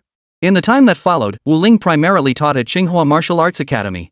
Perhaps due to the incident with the decapitation organization, even Feng Jingde now treated him with utmost respect. After all, even purely in terms of combat prowess, Wu Ling could suppress Feng Jingde without breaking a sweat. One day, as usual, Wu Ling was preparing to head back. Suddenly, a white-haired girl materialized before him, her gaze fixed on Wu Ling, brimming with combat intent. Wu Ling released his aura, scanning the surroundings for any anomalies, but found nothing unusual. He continued to observe the girl before him, attempting to gauge her strength, only to find he could discern absolutely nothing. Wu Ling had encountered this situation before. It usually meant either the opponent was too powerful and had concealed their strength, or a supreme being was shielding them from detection. Wu Ling knew it was highly likely that a supreme being was present near this girl. Are you Wu Ling? The girl asked coldly. Wu Ling froze, shaking his head. I'm not. You've mistaken me for someone else. Wu Ling sensed this woman had come seeking a fight. All he wanted now was to go home and rest. He had no desire to waste any more time with this woman. He had no interest in doing something that was both exhausting and thankless. With that thought, Wu Ling started walking away. But then, a furious shout erupted from behind him. Oomph! Your name tag clearly says Wu Ling. I doubt Qingbei Martial Arts Academy has two Wu Lings. Having only taken a few steps outside, Wu Ling froze upon hearing this, his feet refusing to move forward. He felt a wave of embarrassment wash over him. He'd completely forgotten to remove the name tag. Just as Wu Ling opened his mouth to respond, a wave of intense heat surged from behind him, scorching hot enough to melt him. Chapter 135, The White-Haired Girl. He instantly recognized that this force was psychic energy, not physical vitality. What a promising prospect, Wu Ling thought. If I took him as my student, wouldn't my combat strength increase significantly? Wu Ling thought. He allowed the searing psychic force to approach from behind, remaining utterly still. Yet the psychic force couldn't breach his defenses or threaten Wu Ling. Seeing this, the white-haired woman froze, murmuring in disbelief, this can't be. I didn't use full strength, but still put in 3 or 4 tenths. How could it not even touch him? At that moment, a figure watched the scene unfold from the shadows. This Wu Ling truly lives up to the astonishing rumors. Even when Linger uses only 30 to 40% of her strength, she possesses combat power on par with a top-tier martial sovereign. But, even so, she couldn't budge him an inch. Could it be that old dragon's words were true? A middle-aged woman in a white gown watched the scene unfold before her, her eyes filled with disbelief. The next moment, a thought suddenly struck her, one so astonishing it left her speechless. Could it be? Old Dragon was telling the truth? Has Wu Ling truly grasped the grand perfection of momentum? Impossible. Even I didn't reach the great perfection realm until I was 103 years old, and that was only after 10 years of cultivating in the sacred realm. The thought barely formed before she shook her head, stifling it. This fellow is truly peculiar. Let Linger try again. We'll know her true strength soon enough. The woman thought to herself. At that moment, the white-haired woman looked at Wu Ling, a hint of defiance flickering across her face. She thought to herself, let's see if you can withstand this next surge of power. Instantly, crimson light surged around the white-haired woman. Students nearby, noticing the commotion, stopped to watch. As the crimson glow spread, the temperature rose sharply, making the students sense something was amiss. Feng Jingde's figure suddenly materialized then, bellowing, everyone retreat 10 miles away. His gaze fixed on the white-haired woman, his expression heavy with gravity. Hidden sects. Why are they emerging at a time like this? And now they've brought such a monstrous entity to our Qingbei Martial Arts Academy. Upon hearing Feng Jingde's words, the students grasped the gravity of the situation and hurriedly retreated. Watching the scene unfold, Feng Jingde couldn't help but let out a bitter laugh. A bunch of little brats. I can't beat them, and I can't reason with them either. This held true for both Wu Ling and this white-haired woman in Feng Jingde's eyes. When the crimson light expanded to a certain range, it abruptly contracted again, eventually condensing into a small orb of light in the white-haired girl's hand. She flung the orb, hurling it toward the space behind Wu Ling. Feeling the rising heat behind him, Wu Ling frowned. I wonder if after subduing this girl, she'll be willing to become my disciple? These thoughts filled Wu Ling's mind. This girl's strength had likely reached the six seas realm. She was the strongest, most terrifying prodigy Wu Ling had ever encountered. Taking her as a disciple would be no simple task. In the shadows, a middle-aged woman observing everything murmured, if she truly possesses the momentum of great perfection, shouldn't she release it now? True to her expectations. In the next instant, Wu Ling's intent stirred, and the thunderous force erupted, encompassing 500 li in all directions, transforming the entire area into her domain. Immediately afterward, the light sphere in the white-haired girl's hand vanished in an instant. The white-haired girl herself was pinned to the ground by a force, unable to move. Her eyes were filled with shock and confusion. She couldn't comprehend how she had been suddenly pinned down. It all happened too abruptly, so abruptly that he didn't even have a moment to react. Meanwhile, the middle-aged woman observing from the shadows froze in place upon witnessing this scene. Her mouth hung open as she stared blankly. Old Dragon was telling the truth. This guy has truly attained the grand perfection realm. Had she not witnessed it with her own eyes, the middle-aged woman would have found it impossible to imagine that such a prodigiously gifted genius truly existed in this world. She had witnessed countless prodigies and prodigiously gifted individuals throughout her life. Indeed, she herself was the dazzling prodigy of her sect, the one who overshadowed all others in her generation. Her standards were exceptionally high. Standing at the pinnacle of the world, few prodigies could even earn a passing glance from her. Yet Wu Ling's emergence made her understand what it truly meant to be the world's foremost prodigy. Not yet 30 years old, he had grasped the ultimate mastery of momentum. Such talent, it was impossible not to be moved. At that moment, Wu Ling turned around and saw that the white-haired girl, though unable to move, was glaring at her with eyes brimming with defiance. This scene struck Wu Ling as somewhat amusing. He stepped forward and asked, "Want to learn from me?" The white-haired girl strained to open her mouth but could not speak. Under the suppression, she was utterly unable to utter a word. Wu Ling chuckled, then waved his hand, dispersing the force binding her. Only then did the white-haired girl rise to her feet, pouting her lips as she shot Wu Ling a defiant look. "So, what do you say? Become my student. I'll teach you well." This scene. The middle-aged woman lurking in the shadows was momentarily stunned. She never imagined the situation would unfold this way. I have heard that Wu Ling is quite fond of taking on students, spending the entire year recruiting them. But this, my own disciple, is to be taken as his student too? The middle-aged woman couldn't fathom that such a prodigiously talented genius's greatest passion was recruiting students. She pondered for a moment before murmuring to herself, "I hear he's the nation's foremost teacher, with legends about him everywhere. Even many students with mediocre talent have made remarkable progress after studying under him. If Linger were to study under him, that might not be such a bad idea." The more the middle-aged woman considered it, the more feasible it seemed. Sending her disciple to study under Wu Ling, to see if she could grasp the concept of momentum if her disciple could truly comprehend it. Then in the upcoming World Genius Tournament, she should be able to secure a respectable ranking. The white-haired girl pouted and turned away. "I don't want to." Wu Ling found this adorably cute and inquired, "Why not?" "Because you're too strong. I'd lose to you." "I don't want to learn from you, I want to defeat you," the white-haired girl replied, still maintaining her stance.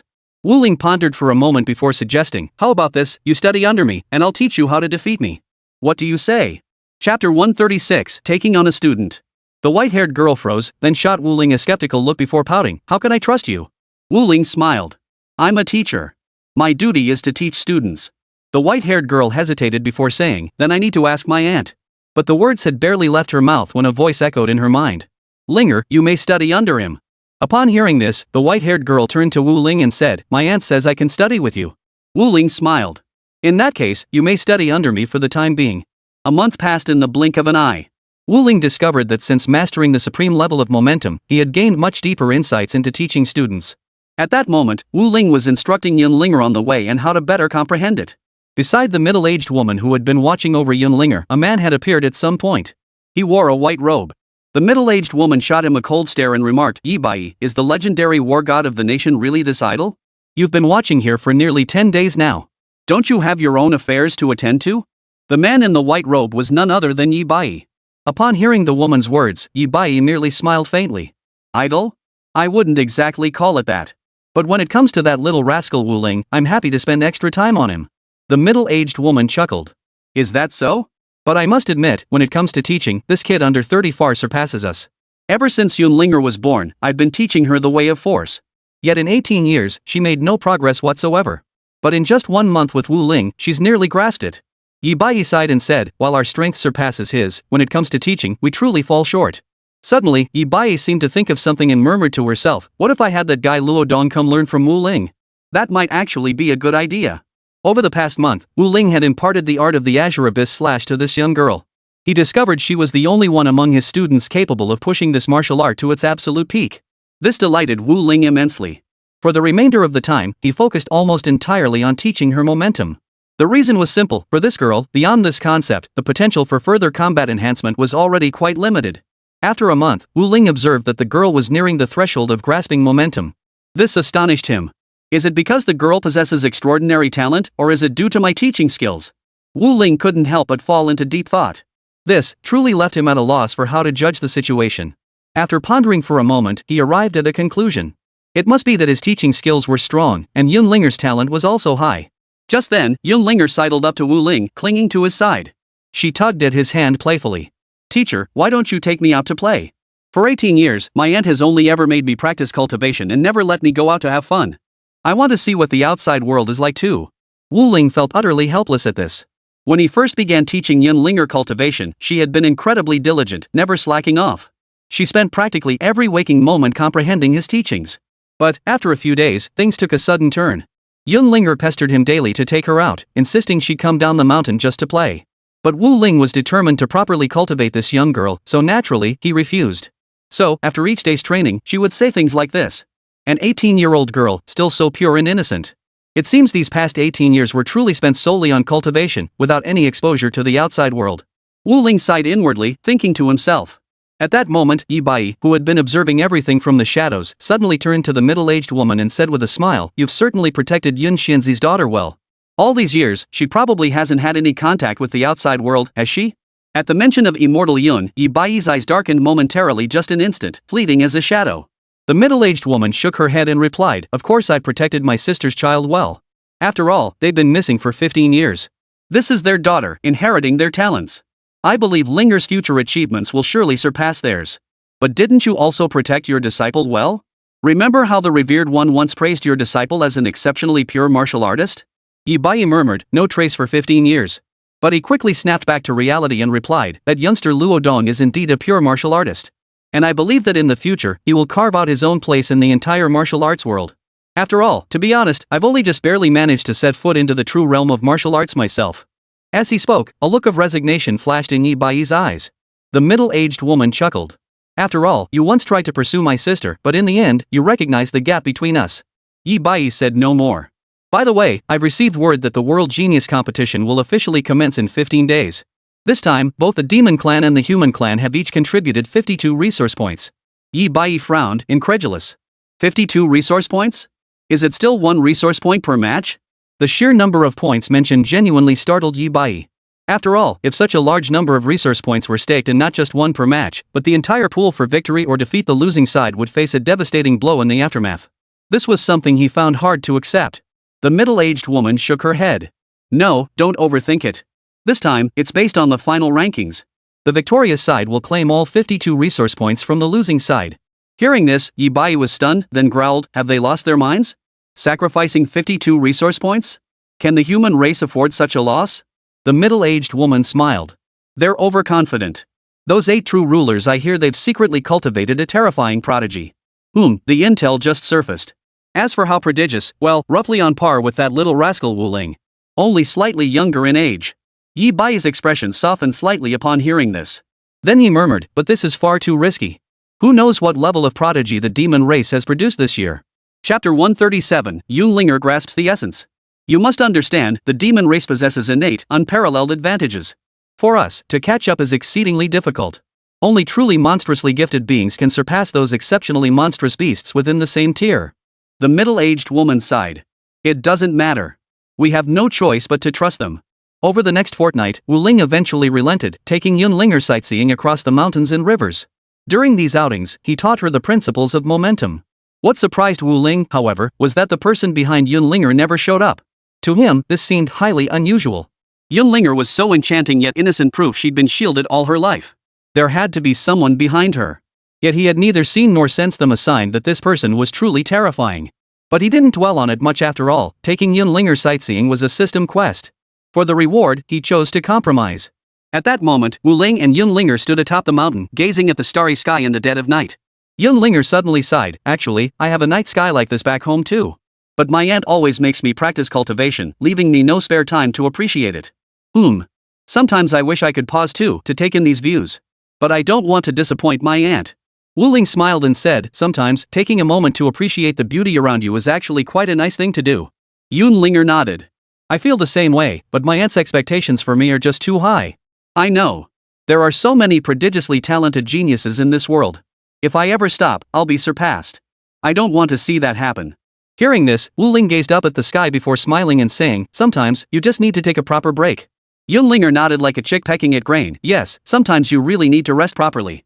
You can't push yourself too hard. No sooner had she spoken than her brow furrowed. A faint blue light began gathering around her, swirling into a halo. Wu Ling froze, taken aback by the sight. This was momentum. Yun Linger's chi seemed poised to solidify. In the shadows, Yi Bai and the middle-aged woman both froze, exchanging incredulous glances. No way. This kid's teaching skills seemed genuinely impressive. If I recall correctly, when Yun Linger first arrived, she had absolutely no progress with momentum at all. And now, she's on the verge of grasping it? They had walked this path step by step themselves. This scene was all too familiar to them. This momentum. Unless it was forcibly interrupted or her resolve wavered, it was virtually impossible for it to dissipate now. But wavering conviction was far more dangerous than abrupt interruption. Because, once conviction falters, regaining that understanding becomes tenfold, 100-fold harder than the first time. The middle-aged woman's eyes widened in disbelief. This aura, it resembles the starry sky. A force with the attribute of the starry sky among all forces, that is truly terrifying. The middle-aged woman looked at Yun Linger for a moment, then turned her gaze to Wu Ling. At that moment, her eyes held nothing but utter shock. The middle-aged woman never imagined Wu Ling could be such a prodigy. In just a month and a half, she had guided someone with no prior progress, someone who merely possessed knowledge about the force but lacked any foundational understanding to comprehend it. Moreover, it was an extremely rare attribute. Yi Bai glanced toward Yun Linger, a hint of concern flickering in his eyes. Aren't you going to tend to her? If Yun Linger's resolve falters now, everything will be over. Moreover, attempting to grasp the concept of momentum again in the future would be an extremely difficult task. The middle-aged woman shook her head and murmured softly, I believe Wu Ling will handle it better than I could. Hearing this, Yi Bai froze, then shook his head with a wry smile. Yeah, he'll definitely handle it better than us. I'm even tempted to drag Luo Dong over to teach him. The middle-aged woman shot him a glance. You're not reluctant to have him teach, you're worried he won't agree to teach, aren't you? Yi Bai gave an awkward chuckle and said nothing more. At that moment, the blue glow surrounding Yun Linger's Zhou Dynasty artifact grew brighter and more intense. It swirled around her, gradually merging into her body. After a long while, Yun Linger frowned, her expression growing grim. At that moment, Wu Ling spoke, Yun Linger, hold firm to your conviction. Do not waver. Upon hearing Wu Ling's words, Yun Linger seemed to grasp something. Gradually, the pallor faded from her face. Simultaneously, her eyes filled with a resolute expression. As time passed, the light grew brighter and brighter, and more of it flowed into Yun Linger's body. 2 hours passed. Finally, all the light had merged into Yun Linger's body. Immediately afterward, she began to manifest her force, filling the surrounding 5-mile radius with starlight. In the shadows, the middle-aged woman who had been observing everything froze upon witnessing this scene. She suddenly turned to look at Yi Bai, as if recalling something. Yi Bai, how long did that final step take us back then? Yi Bai, watching the scene, froze as well. After careful recollection, he replied, if I recall correctly, it should have been 2 days and 2 nights. And, it was a struggle. We nearly failed. It was nowhere near as effortless as Linger's. The middle-aged woman nodded. Back then, it took us 2 days and 3 hours. Linger completed this final step in just 2 hours. While she possesses extraordinary talent, the primary reason is Wu Ling. The young master of the Morone clan is already a prodigiously gifted existence, yet even he took nearly 2 full days to grasp the essence of momentum. Yi Bai's eyes widened in realization. Oh, that one. I haven't seen him myself. Your hidden sect keeps such tight control over information that nothing leaks out. The middle-aged woman remarked indifferently, that young master of the Morone clan is hailed as a prodigy seen but once in a millennium. Alright, I must take Linger back shortly. With the world genius competition approaching, chaos is bound to erupt. Relying solely on me as a guardian is simply insufficient. Yi Bai sighed helplessly. This was truly the hidden sect's extravagance. According to leaks, at least 6 powerhouses comparable to the Saint Realm resided within a single hidden sect. Immediately after, the middle-aged woman flickered and appeared beside Wu Ling. Her gaze toward Wu Ling had lost the initial sharpness and confrontation, instead softening slightly. If you need anything, you can contact me anytime. Your assistance in helping Linger master the way is of great importance to us. So if you ever need anything, don't hesitate to reach out to us. Chapter 138, A Significant Increase in Power. Hearing this, Wu Ling felt no surprise.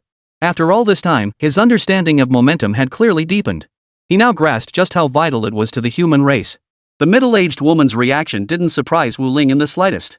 Just then, Wu Ling suddenly remembered something and spoke up. If there are any prodigies in need of guidance, feel free to send them my way.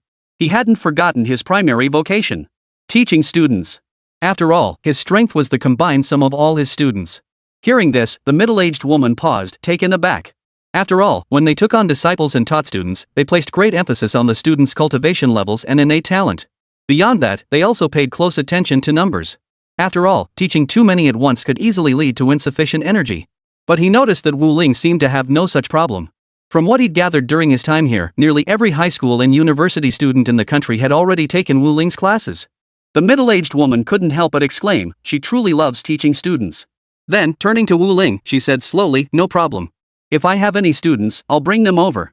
At that moment, Yi Bai appeared. He smiled at Wu Ling, why not bring Luodong over for some special training too? Wu Ling replied, no problem. Luodong was also a prodigy of considerable strength, and his specialties differed from Yunlingers. He was a Qi blood warrior, while Yunlinger was a spirit mind master. Upon hearing Wu Ling's response, Yi Bai found himself somewhat tempted. In that case, I'll go fetch him. I'll be counting on you for the next phase. Yi Bai hurriedly added, fearing Wu Ling might change her mind.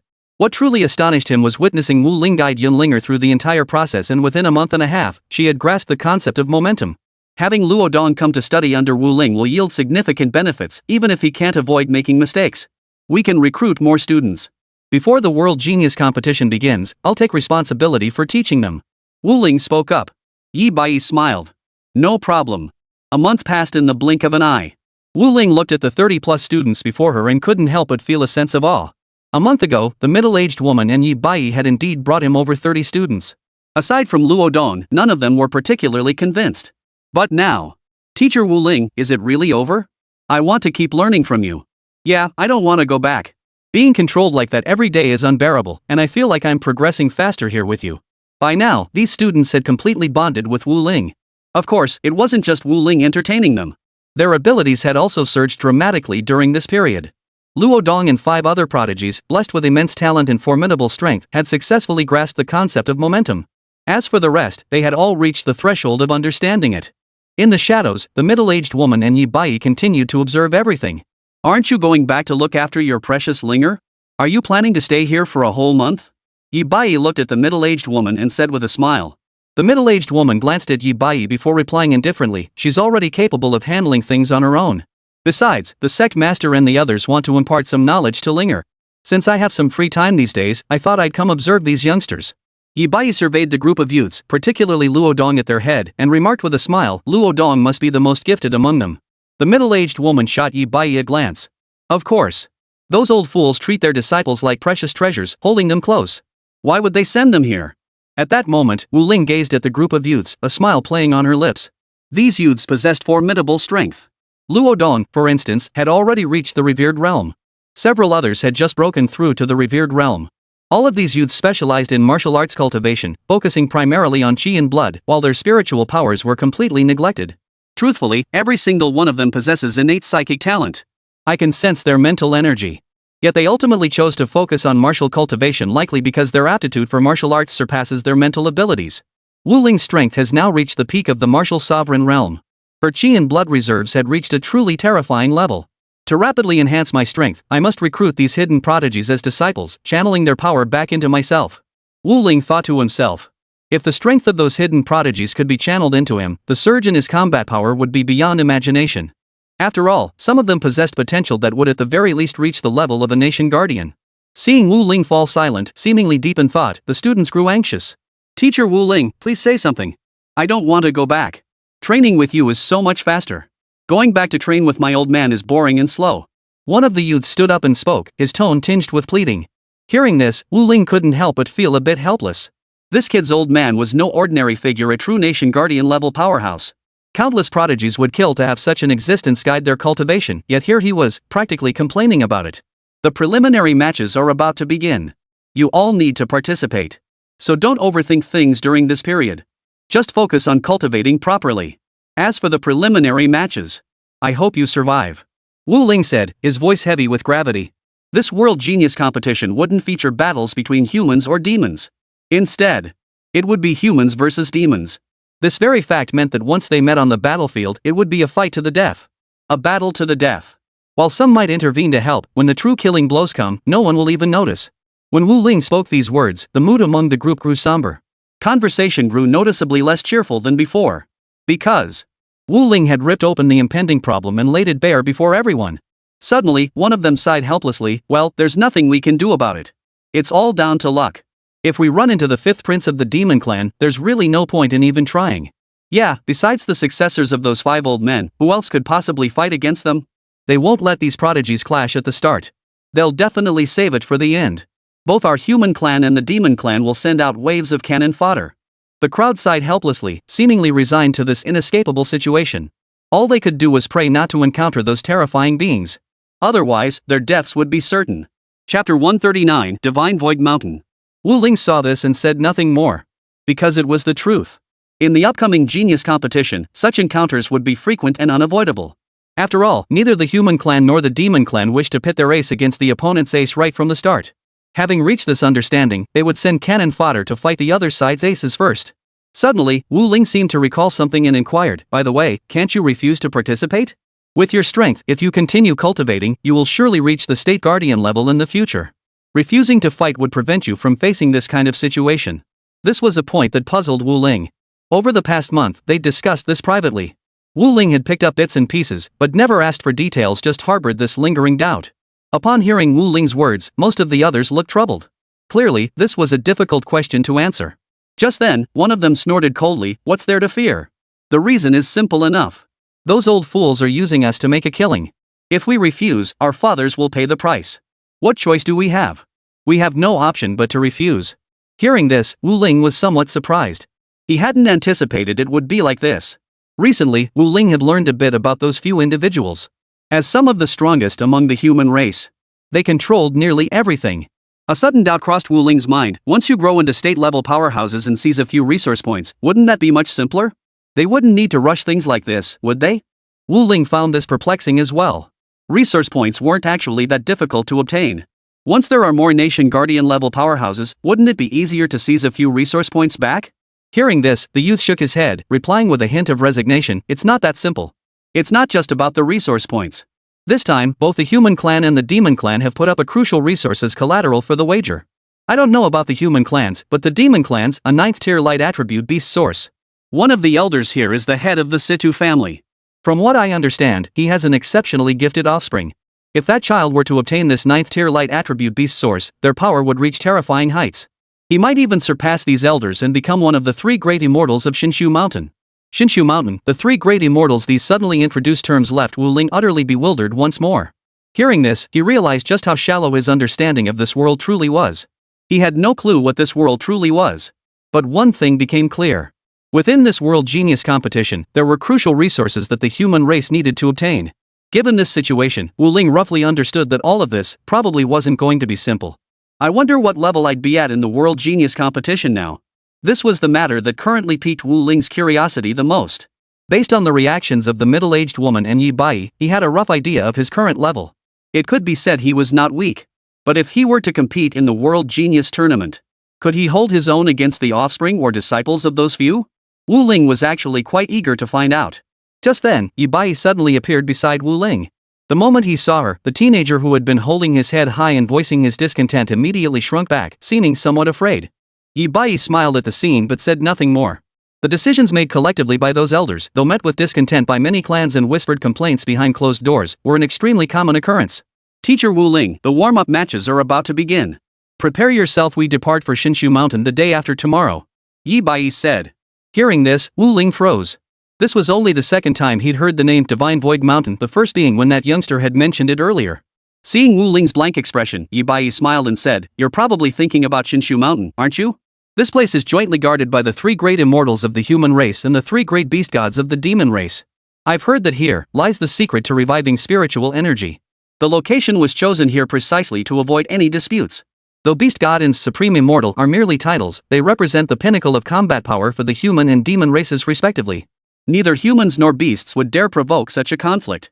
After all, when a beast god and an immortal clash, no one within 10,000 li could escape, not even a sovereign-level powerhouse." Hearing this, Wu Ling was utterly stunned. This was truly astonishing. From Yi Baiyi's description, Wu Ling could grasp just how terrifying a supreme immortal level powerhouse truly was. We depart tomorrow. Prepare yourselves well today. Oh, and you lot stay here to prepare. Someone will come to pick you up tomorrow. With that, Yi Baiyi turned and walked away. This time, Yi Baiyi and the middle-aged woman truly departed, choosing not to remain in the shadows to observe everything. These Saint Tier and Nation Guardian Tier powerhouses would all be assigned to escort the students. At that moment, the young man who had spoken earlier stepped forward again after seeing Yi Baiyi leave, sighing, I hope tomorrow's battle goes a little more smoothly. Just don't pair me with any of those prodigies. After he finished speaking, Wu Ling looked at the youth and smiled, don't overthink it. The youth nodded. That night, everyone except Wu Ling stayed awake. At their level of cultivation, going without sleep for an entire year posed no problem. Still, during regular cultivation, they valued rest. The next day, dawn, Wu Ling and the others rose early. They arrived at the entrance only to find Yi Baiyi already standing there waiting. Wu Ling wasn't surprised by this sight. How long have you been waiting? Wu Ling asked. Yi Baiyi smiled. 1 hour. There are still 6 hours until it begins. Get ready. We're leaving. Wu Ling nodded. Okay. Shinshu Mountain lay extremely far away. Even with Yi Baiyi, a powerhouse of national level strength, leading the way, it took a full 3 hours to reach Shinshu Mountain. Shinshu Mountain. At this moment, beneath the mountain, a vast gathering of prodigies had assembled. Some were from the demon clans, others from the human race. The demonic beings had all transformed into human form. Once a ferocious beast reached a certain level of power, it gained the ability to shapeshift. Upon arrival, Wu Ling carefully probed the auras of those present. Their strength is decent. They should be passable. But nothing extraordinary, none of them pose a real threat to me. Wu Ling thought to himself. Chapter 140, The Strength of Huangfu Longshan. Many possessed formidable auras, yet none had reached the level of true power that could make Wu Ling wary or feel genuine pressure, at least not yet. Meanwhile, Yi Baiyi, standing nearby, also sensed the auras of the prodigies in the arena. He frowned. Those prodigies haven't appeared yet. The demon race's greatest powerhouses, along with the human race's most formidable figures, still haven't shown themselves. Yi Baiyi thought to himself. If those true supreme masters were to appear, what followed would be a clash of the pinnacle prodigies. The scene unfolding now, however, matched his expectations perfectly. All of this was merely a warm-up match. The true top-tier prodigies would not show their faces. Yi Baiyi glanced at the strongest human present, the head of the Huangfu clan. Huangfu Longshan. His grandfather didn't show up, sending him instead.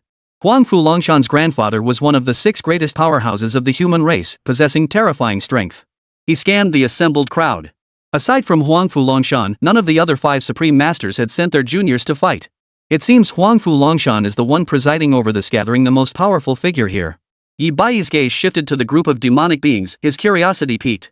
But he soon discovered that the demonic race's leader was the head of the Longyan bird clan, a descendant of a demon saint. In terms of strength, he was roughly on par with Huangfu Longshan, both slightly stronger than Yi Baiyi. They were on the same tier as Huangfu Longshan. This time, he served as the demon clan's representative, matching Huangfu Longshan in stature, stepping forward first to uphold fairness and order. At that moment, Huangfu Longshan turned to the descendant of the dragon flame sparrow and asked slowly, when will the preliminary matches begin? The timing for the preliminary matches had yet to be finalized by those present. They would discuss it upon arriving here. After all, the warm-up matches were vastly inferior to the actual tournament. The top-tier beings naturally had no desire to waste so much time on preliminary matches. They had delegated all authority to the lower ranks. The head of the Longjiang clan had also transformed into human form, appearing as a middle-aged man.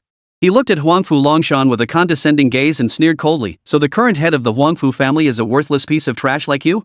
Compared to Old Master Huangfu, you truly dishonor his legacy. Old Master Huangfu, one of the 6 supreme beings, had long been the nightmare of the demonic race. At least 26 star-ranked beasts had fallen by his hand, and that was only because those beasts fled in terror the moment they caught wind of Old Master Huangfu's approach.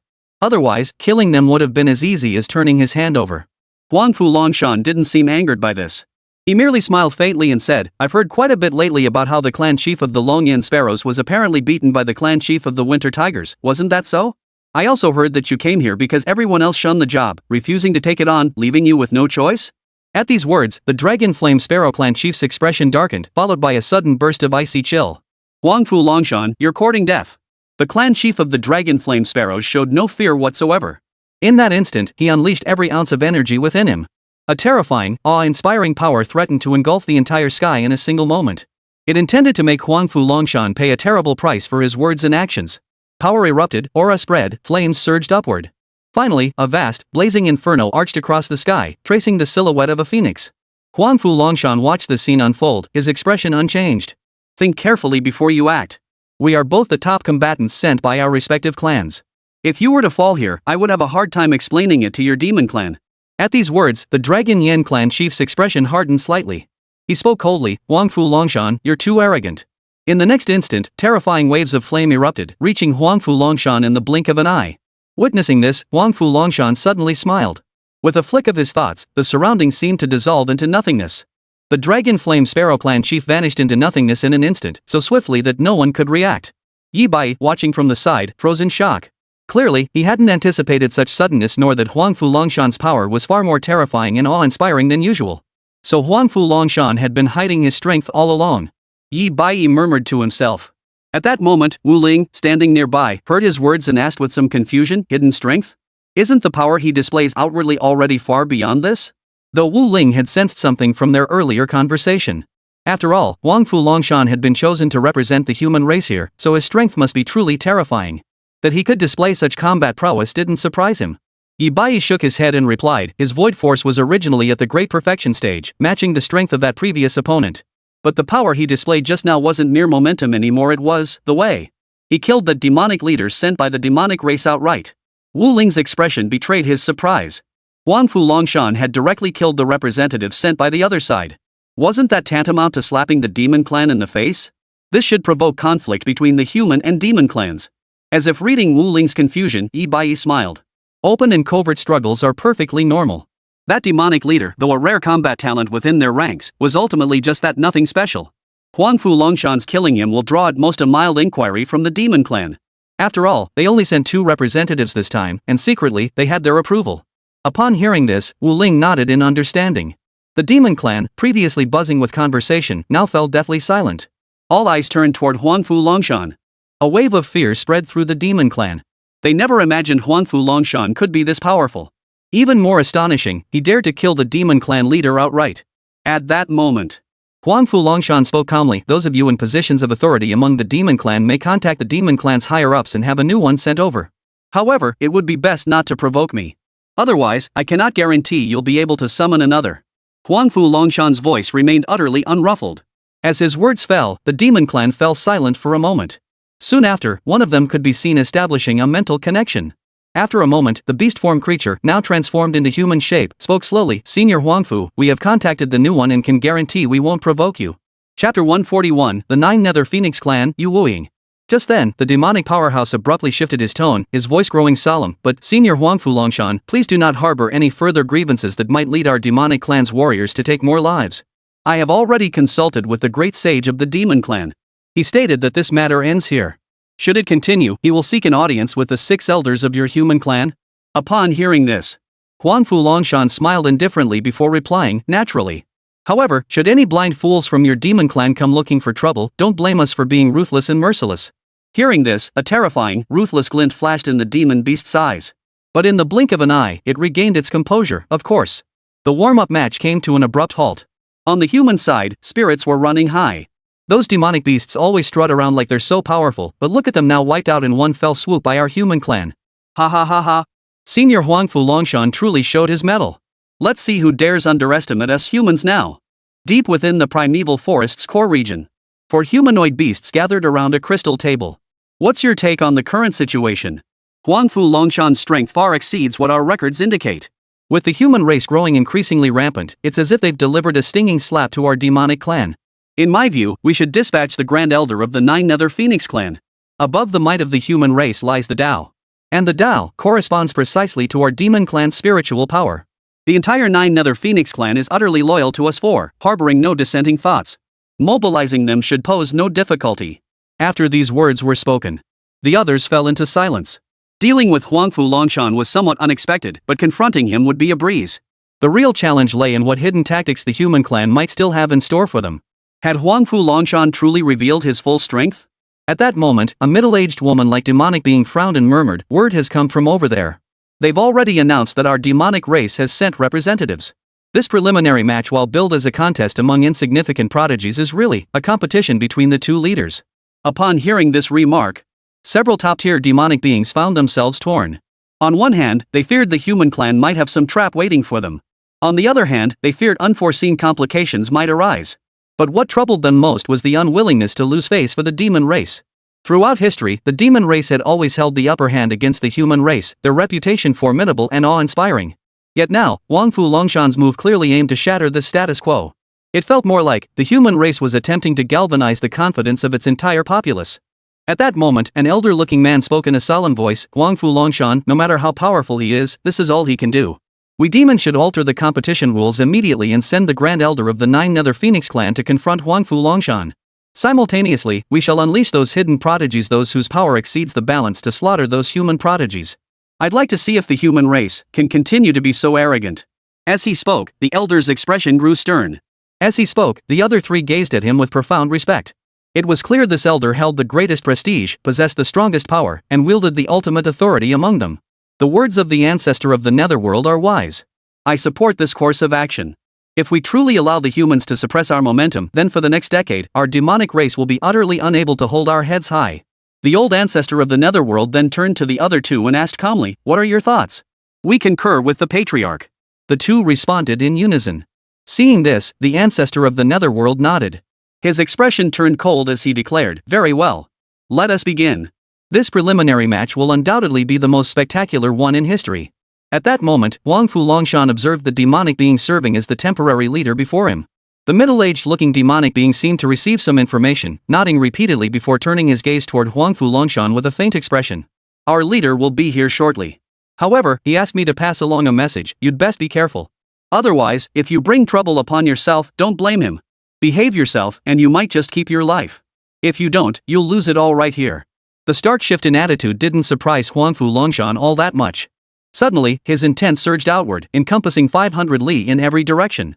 The way of void obliterated it completely. In that instant, the demonic tribe members were all stunned into silence. They never imagined that this human, Huangfu Longshan, would be so brazen. Not only had he killed their former leader, but now he had slain the acting leader as well. At that very moment, a massive fissure suddenly appeared in the sky, releasing a terrifying, bone-chilling aura that felt like being plunged into the depths of hell. It began to spread rapidly. The humans, sensing this aura, all wore solemn expressions. They seemed utterly unprepared for the demonic race to have dispatched such a terrifying entity this time. Even the unconscious aura emanating from it alone was suffocating. Seeing this, Huangfu Longshan's brows furrowed slightly. The demonic race truly holds me, Huangfu Longshan, in high regard, daring to send the Grand Elder of the Nine Netherworld Phoenix clan personally. The Nine Nether Phoenix clan was a fearsome lineage even among the demonic tribes. It harbored numerous monstrous beings and terrifying entities. Simultaneously, they served as the most loyal followers of the ancestral lord of the netherworld. The netherworld ancestor's ability to maintain his current position was, in part, due to the influence of the Nine Nether Phoenix clan. The ferocious beasts of the demonic race, having endured the earlier oppressive and stifling atmosphere, finally found release at this moment. Its elder Yu Wuing of the Nine Nether Phoenix clan. Huangfu Longshan is finished. Long before Huangfu Longshan reached the 6-star realm, Elder Yu Wuing had already been there for over 50 years. Indeed. By now, I suspect Elder Yu Wuing has ascended to an even higher realm. Even in the past, Elder Yu Wuing's power was terrifying beyond Huangfu Longshan's reach. Now, well, needless to say, Yu Wuing was clearly different from the previous leader. On the contrary, their power was on entirely different levels. Not a single demonic beast doubted his ability to handle Huangfu Longshan, including Huangfu Longshan himself. At that moment, Yu Wuing's figure materialized in the air, surrounded by terrifying, crackling black thunder that rumbled ominously. Chapter 142, Sudden Mission, Yu Wuing's Might. At that moment, Huangfu Longshan released a burst of energy to slightly counteract this terrifying force. Only then were the gathered prodigies spared. Otherwise, save for Wu Ling, the rest of these prodigies would likely have been obliterated by the black thunderbolts in an instant. Yao Wuing regarded Huangfu Longshan impassively before smiling. "If I recall correctly, your elder brother is Huangfu Longjun." Huangfu Longshan met Yu Wuing's gaze and nodded. Indeed. He felt no surprise at this. After all, back in the human realm, Yu Wuing had been notorious for his cruelty. Even until a few years ago, Yao Wuing still wielded terrifying authority. But 2 years ago, perhaps due to shifts in the demon clan's hierarchy, he ceased to be active on the front lines. Nevertheless, Huangfu Longshan harbored little apprehension toward Yu Wuing. As Huangfu Longjun had remarked, if not for restraining and concealing his power, a single kick from him could easily have killed the creature. His elder brother, Huangfu Longshan, concealed his power profoundly. While he might not match the Dragon Lord, dealing with Yu Wuing was effortless for him. At that moment, Yu Wuing smiled faintly. I spared your brother many times back then. Never imagined his younger sibling would grow so arrogant. Huangfu Longshan chuckled. Then we'll see just how strong you really are. Meanwhile, Wu Ling sat nearby eating melon, calculating the perfect moment to make a clean getaway. The world was too dangerous. Self-preservation was paramount. Just then, the system suddenly assigned Wu Ling an emergency mission. Emergency mission, Huangfu Longdo is no match for Yu Wuing. This clash between the human and demon clans will determine the fate of the human clan. Should Huangfu Longshan fail, every human clan powerhouse and prodigy present will lose their lives as a result of this defeat. Mission reward, random. Upon seeing this message, Wu Ling twitched her lips, thinking to herself, this. Ah well, skipping a mission once in a while probably won't hurt. Though his momentum had reached the pinnacle of perfection, his spiritual power and combat prowess were still far from the level of a nation guardian. Engaging in this battle was essentially tantamount to seeking death. Those opponents had transcended the realm of momentum, attaining the Tao itself, and even within the Tao, they possessed strength bordering on the mid-tier. Facing such formidable foes, Wu Ling felt the pressure. Engaging them would be tantamount to courting death. Run, run. Wu Ling thought to himself. Better safe than sorry. He'd return to deal with these fellows once his strength was sufficient. At that moment, the system's voice sounded once more. Host will gain 3 minutes of Grand Perfection Tao power, available for activation at any time. It is recommended that the host activate this power at an opportune moment, as it will then best assist in completing the mission. Upon seeing this message, Wu Ling abruptly withdrew the foot he had just stepped forward. Though his vital energy and spiritual power remained unchanged, the mere presence of this Grand Perfection Tao would elevate his strength to formidable heights. Facing off against this Yao Wuing would pose no real problem. Observing the confident Huangfu Longshan, Wu Ling couldn't imagine this man losing had it not been for the system's message. From the very beginning until now, Huangfu Longshan had remained remarkably composed. And Yu Wuing was no different. Clearly, neither side possessed a precise understanding of the other's true strength. At that moment, Yao Wuing glanced at Huangfu Longshan, seemingly lacking interest. He murmured softly, quickly eliminate this insignificant insect. Take care of these human prodigies. Doing so will surely earn me Lord Yomi's reward. The thought stirred a surge of excitement within him. Meanwhile, Huangfu Longshan probed Yu Wuing's power with his spiritual energy. Yet the final result revealed a Tao comparable to his own. It seems Yu Wuing's strength isn't as formidable as I thought. After all these years, he's still on par with my brother back then. Huangfu Longshan thought to himself, his confidence growing. Just then, Yu Wuing vanished from his original position, and gray-black thunderbolts began to descend relentlessly upon the arena. This moment came too swiftly. Moreover, Yu Wuing unleashed all his power in one explosive burst, a terrifying aura spreading. Huangfu Longshan froze in that instant. For he realized. Yu Wuing's strength seemed far from straightforward. This shouldn't be possible. Why is this happening? Huangfu Longshan realized that the power Yu Wuing displayed was 3 times stronger than what his brother had described. At their level of strength, gaining even a 10% advantage was already terrifying. Huangfu Longshan unleashed his aura, continuously channeling power outward to form a protective barrier enveloping the gathered prodigies. At that moment, the students were horrified. Yi Bai watched the scene unfold, his expression grave. He glanced at Wu Ling beside him, sighed, and said, Wu Ling, today, we might not make it out alive. Yu Wuing's strength far surpasses that of Senior Longshan. Then, Yi Bai fixed his gaze firmly upon Yu Wuing in the sky above. I have yet to step into the Tao realm. The moment I clash with him, I will shatter. But, my power can shield some of the students from the descending thunderbolts, thereby easing the pressure on Senior Huangfu Longshan. With that, power surged forth from within him. At that moment, a middle-aged man approached Yi Bai, his expression filled with disappointment. Bai, are you still determined to proceed? Can't you see this preliminary match isn't a contest between prodigies at all? It's a clash between the strongest of the strongest. And now it's clear we humans are going to lose. There's no point in persisting any further. His words carried a heavy weight of resentment. Among those present, perhaps only Huangfu Longshan was unaware of this reality. Yi Bai smiled indifferently, everything is for the sake of the human race. Why dwell on all this? For the sake of the human race. These 4 words stunned the surrounding state protecting level powerhouses, who had been gripped by fear, and the prodigies who had come to participate in the preliminary matches. Yi Bai walked forward unperturbed, unleashing his power. At that moment, the students Wu Ling had trained for so long all turned pale around the lips. Luo Dong fared better, yet his complexion remained unmistakably pale. Though Huangfu Longshan had blocked most of the black thunderous energy, it still affected everyone present. Huangfu Longshan reserved the bulk of his strength for his upcoming confrontation with Yu Wuing. He could not afford to waste too much. Chapter 143, Slaying Yu Wuing. Wu Ling observed the scene and thought to herself, the current situation is clearly very complicated. If I act rashly, it might not yield good results. With only 3 minutes left, eliminating Yu Wuing presents a certain difficulty. The safest approach is to wait until Huangfu Longshan inflicts some damage on him. Then, when he lets his guard down, strike with a single, lethal blow. With this thought, Wu Ling remained stationary, making no unnecessary movements. He hadn't activated that power yet. For now, no matter what entity approached, he remained a peerless prodigy at the peak of the martial sovereign realm. Not a threat to them. Huangfu Longshan observed the figure before him, silently deciding, let's test him first. Use 70% of my strength to test him. He had grasped the way of void, while this Yu Wuying had grasped the realm of utter darkness. Though different, they are roughly equal in rank and power. Therefore, it would be extremely difficult to defeat it with inferior strength. However, Huangfu Longshan believed there was a significant chance to severely cripple it. As for defeating it, that was uncertain. But now the entire arena was shrouded in domain power, preventing him from releasing any signals to call for reinforcements. Even if he did, the demonic faction would undoubtedly dispatch even stronger adversaries in response. This time, he truly had to rely on himself alone. With that thought, Huangfu Longshan focused his intent, and the power of the void began to erupt at the location where Yu Wuying stood. Moreover, that force continued to spread relentlessly. At that moment, Huangfu Longshan suddenly declared, I've long heard of your formidable strength, Yu Wuying. Your mastery of the path of utter darkness has reached terrifying heights. Now, allow me to test your limits. His words were meant to make Yu Wuying slightly underestimate him. If that worked, battling this opponent would be considerably easier. He certainly knew his own strength. Yao Wuying merely looked at Huangfu Longshan, offering a faint smile without a word. Yet the contempt in his eyes was already plain to see. At that very moment, the void energy surged from 70% to 100% within Huangfu Longshan. Clearly, he intended to seize this opportunity to deal a crushing blow to Yu Wuying.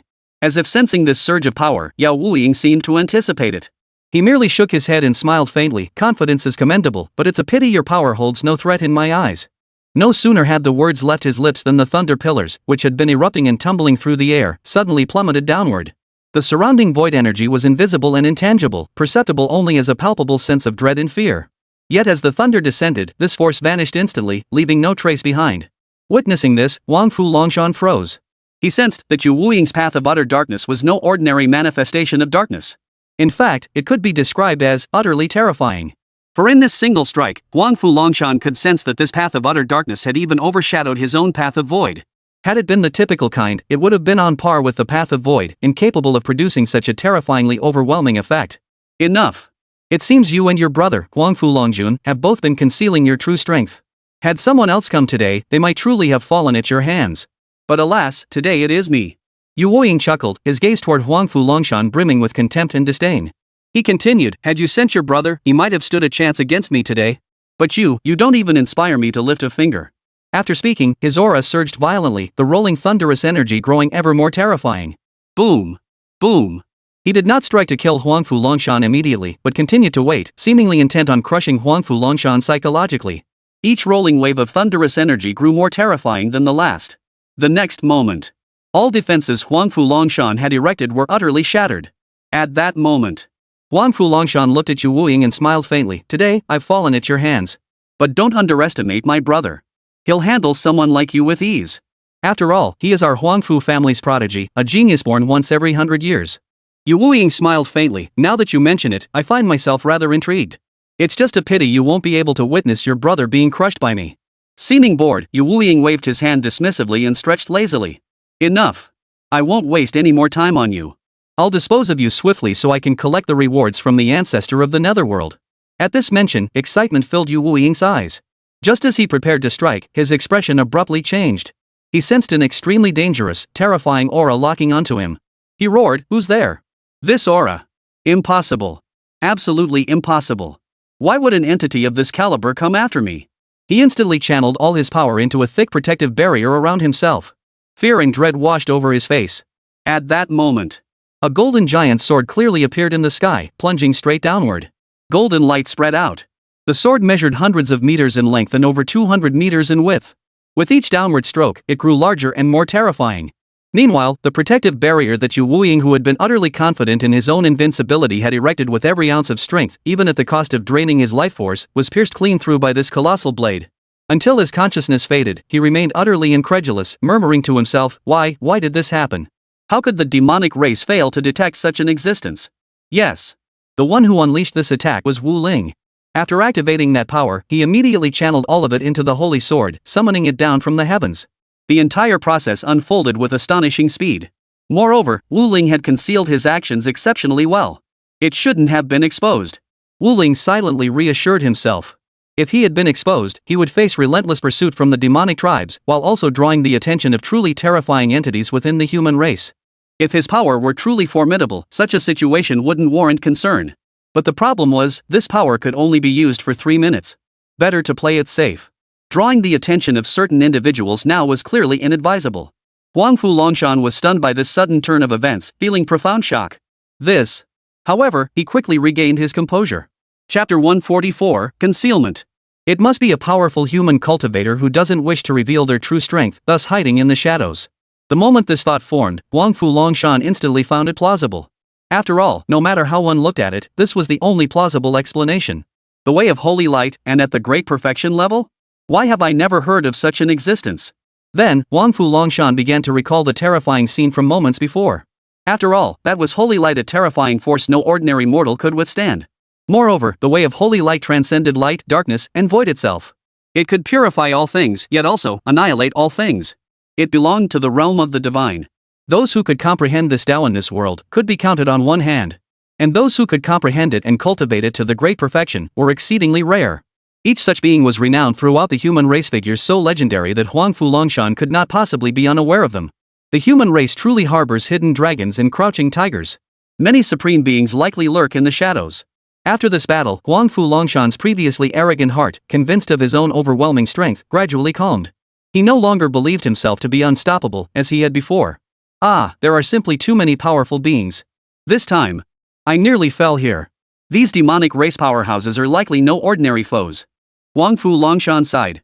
Meanwhile, Yi Bai and the others stood below, watching the scene that had just unfolded with disbelief. After a long moment, Yi Bai finally turned to the powerful figure beside him, his voice trembling with disbelief. Did you see that clearly? Was that level of power? The middle-aged man beside him was equally stunned, swallowing hard before his voice trembled. I felt it. Thankfully, it wasn't directed at us. And it felt like he deliberately restrained his power. If that force had been aimed at us, we'd likely be dead by now. Yi Bai's expression grew grave. Yes. If it had been aimed at us, the sheer aura alone would have crushed us completely. Is this the power of the pinnacle path? The middle-aged man shook his head, a resigned smile on his face. A power of that caliber? How could we possibly comprehend it? Don't dwell on it. Fortunately, we've survived once more. It's truly no small feat. At that moment, none was more stunned than Huangfu Longshan. A true master can completely conceal themselves within a crowd. And I couldn't even sense his presence. Huangfu Longshan sighed, then reported the situation here via communicator. But the only response came back. Understood. Shinshu Mountain. In a secret chamber. 6 people gathered here, each wearing an expression of solemnity. Did you receive the message? One of them suddenly spoke, his eyes filled with confusion and apprehension. Another replied indifferently, yes. That fluctuation appeared abruptly, it was over in an instant. It's perfectly normal that we didn't detect it. The way of holy light is ranked SSS tier. In the divine genealogy, practitioners of this path are all prodigies. At that moment, the elder of the Huangfu family spoke up. Logically speaking, if they had been hiding within our borders all along, we would have had to know something about it. Yet here we are, and he's even entered this preliminary tournament. While his motives remain unknown, one thing is certain, he harbors no ill will toward us. He simply wishes to conceal his identity. At that moment, an elder bearing a deep scar across his face snorted coldly. That would be ideal. Should they harbor any ulterior motives, they must be eliminated without delay. Humanity cannot tolerate destabilizing elements. Within the demon clan, the Netherworld Patriarch stared at the projection, his expression grave. The situation is dire. To this day, we still haven't determined the strength of this hidden human race powerhouse. But in my estimation, he should be among the top tier of powerhouses, surpassing even those 6. At that moment, a man with a middle-aged appearance spoke up. Looks like trouble is brewing. Still, it matters little. The preliminary matches are merely a warm-up, insignificant. What truly matters is tomorrow's battle. The Grand Elder of the 9 Nether Phoenix clan, if I recall correctly, he absorbed your path of darkness, didn't he? It seems your path of darkness is rather ordinary, Ancestor Yumung. Upon hearing this, the ancestor of the Netherworld did not grow angry. He merely smiled faintly and said, if you doubt my power, you are welcome to test it yourself. As he spoke, he slowly began to unleash his power. This time, the ferocious beast couldn't take it anymore and quickly chuckled awkwardly. You know, Yomi, with your temperament, you don't have to take every joke so seriously. The old ancestor of the Netherworld's expression remained impassive. He then turned to the others nearby and declared, we have urgent matters at hand. There's no time to waste on such trivialities.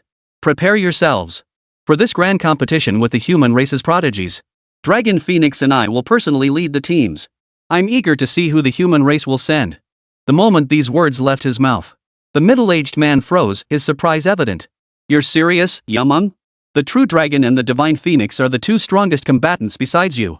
If both of you leave for this competition, how will we defend against a surprise attack from the humans? The ancestor of the netherworld glanced at him. The human race ambushing us, the demon race? Don't overthink it. If the human race dares to ambush us, then they will pay a terrible price. Because those attending this genius tournament are the most prodigiously talented geniuses of the human race. Many of the heirs to those 6 old fools are among them. Should they attempt such a move?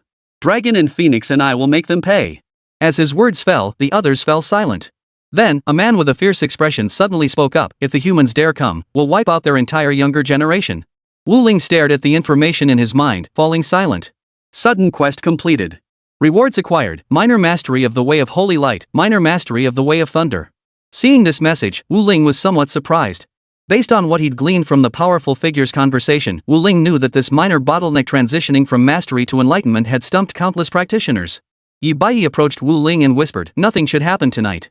The first clash between the human and demon clans has concluded.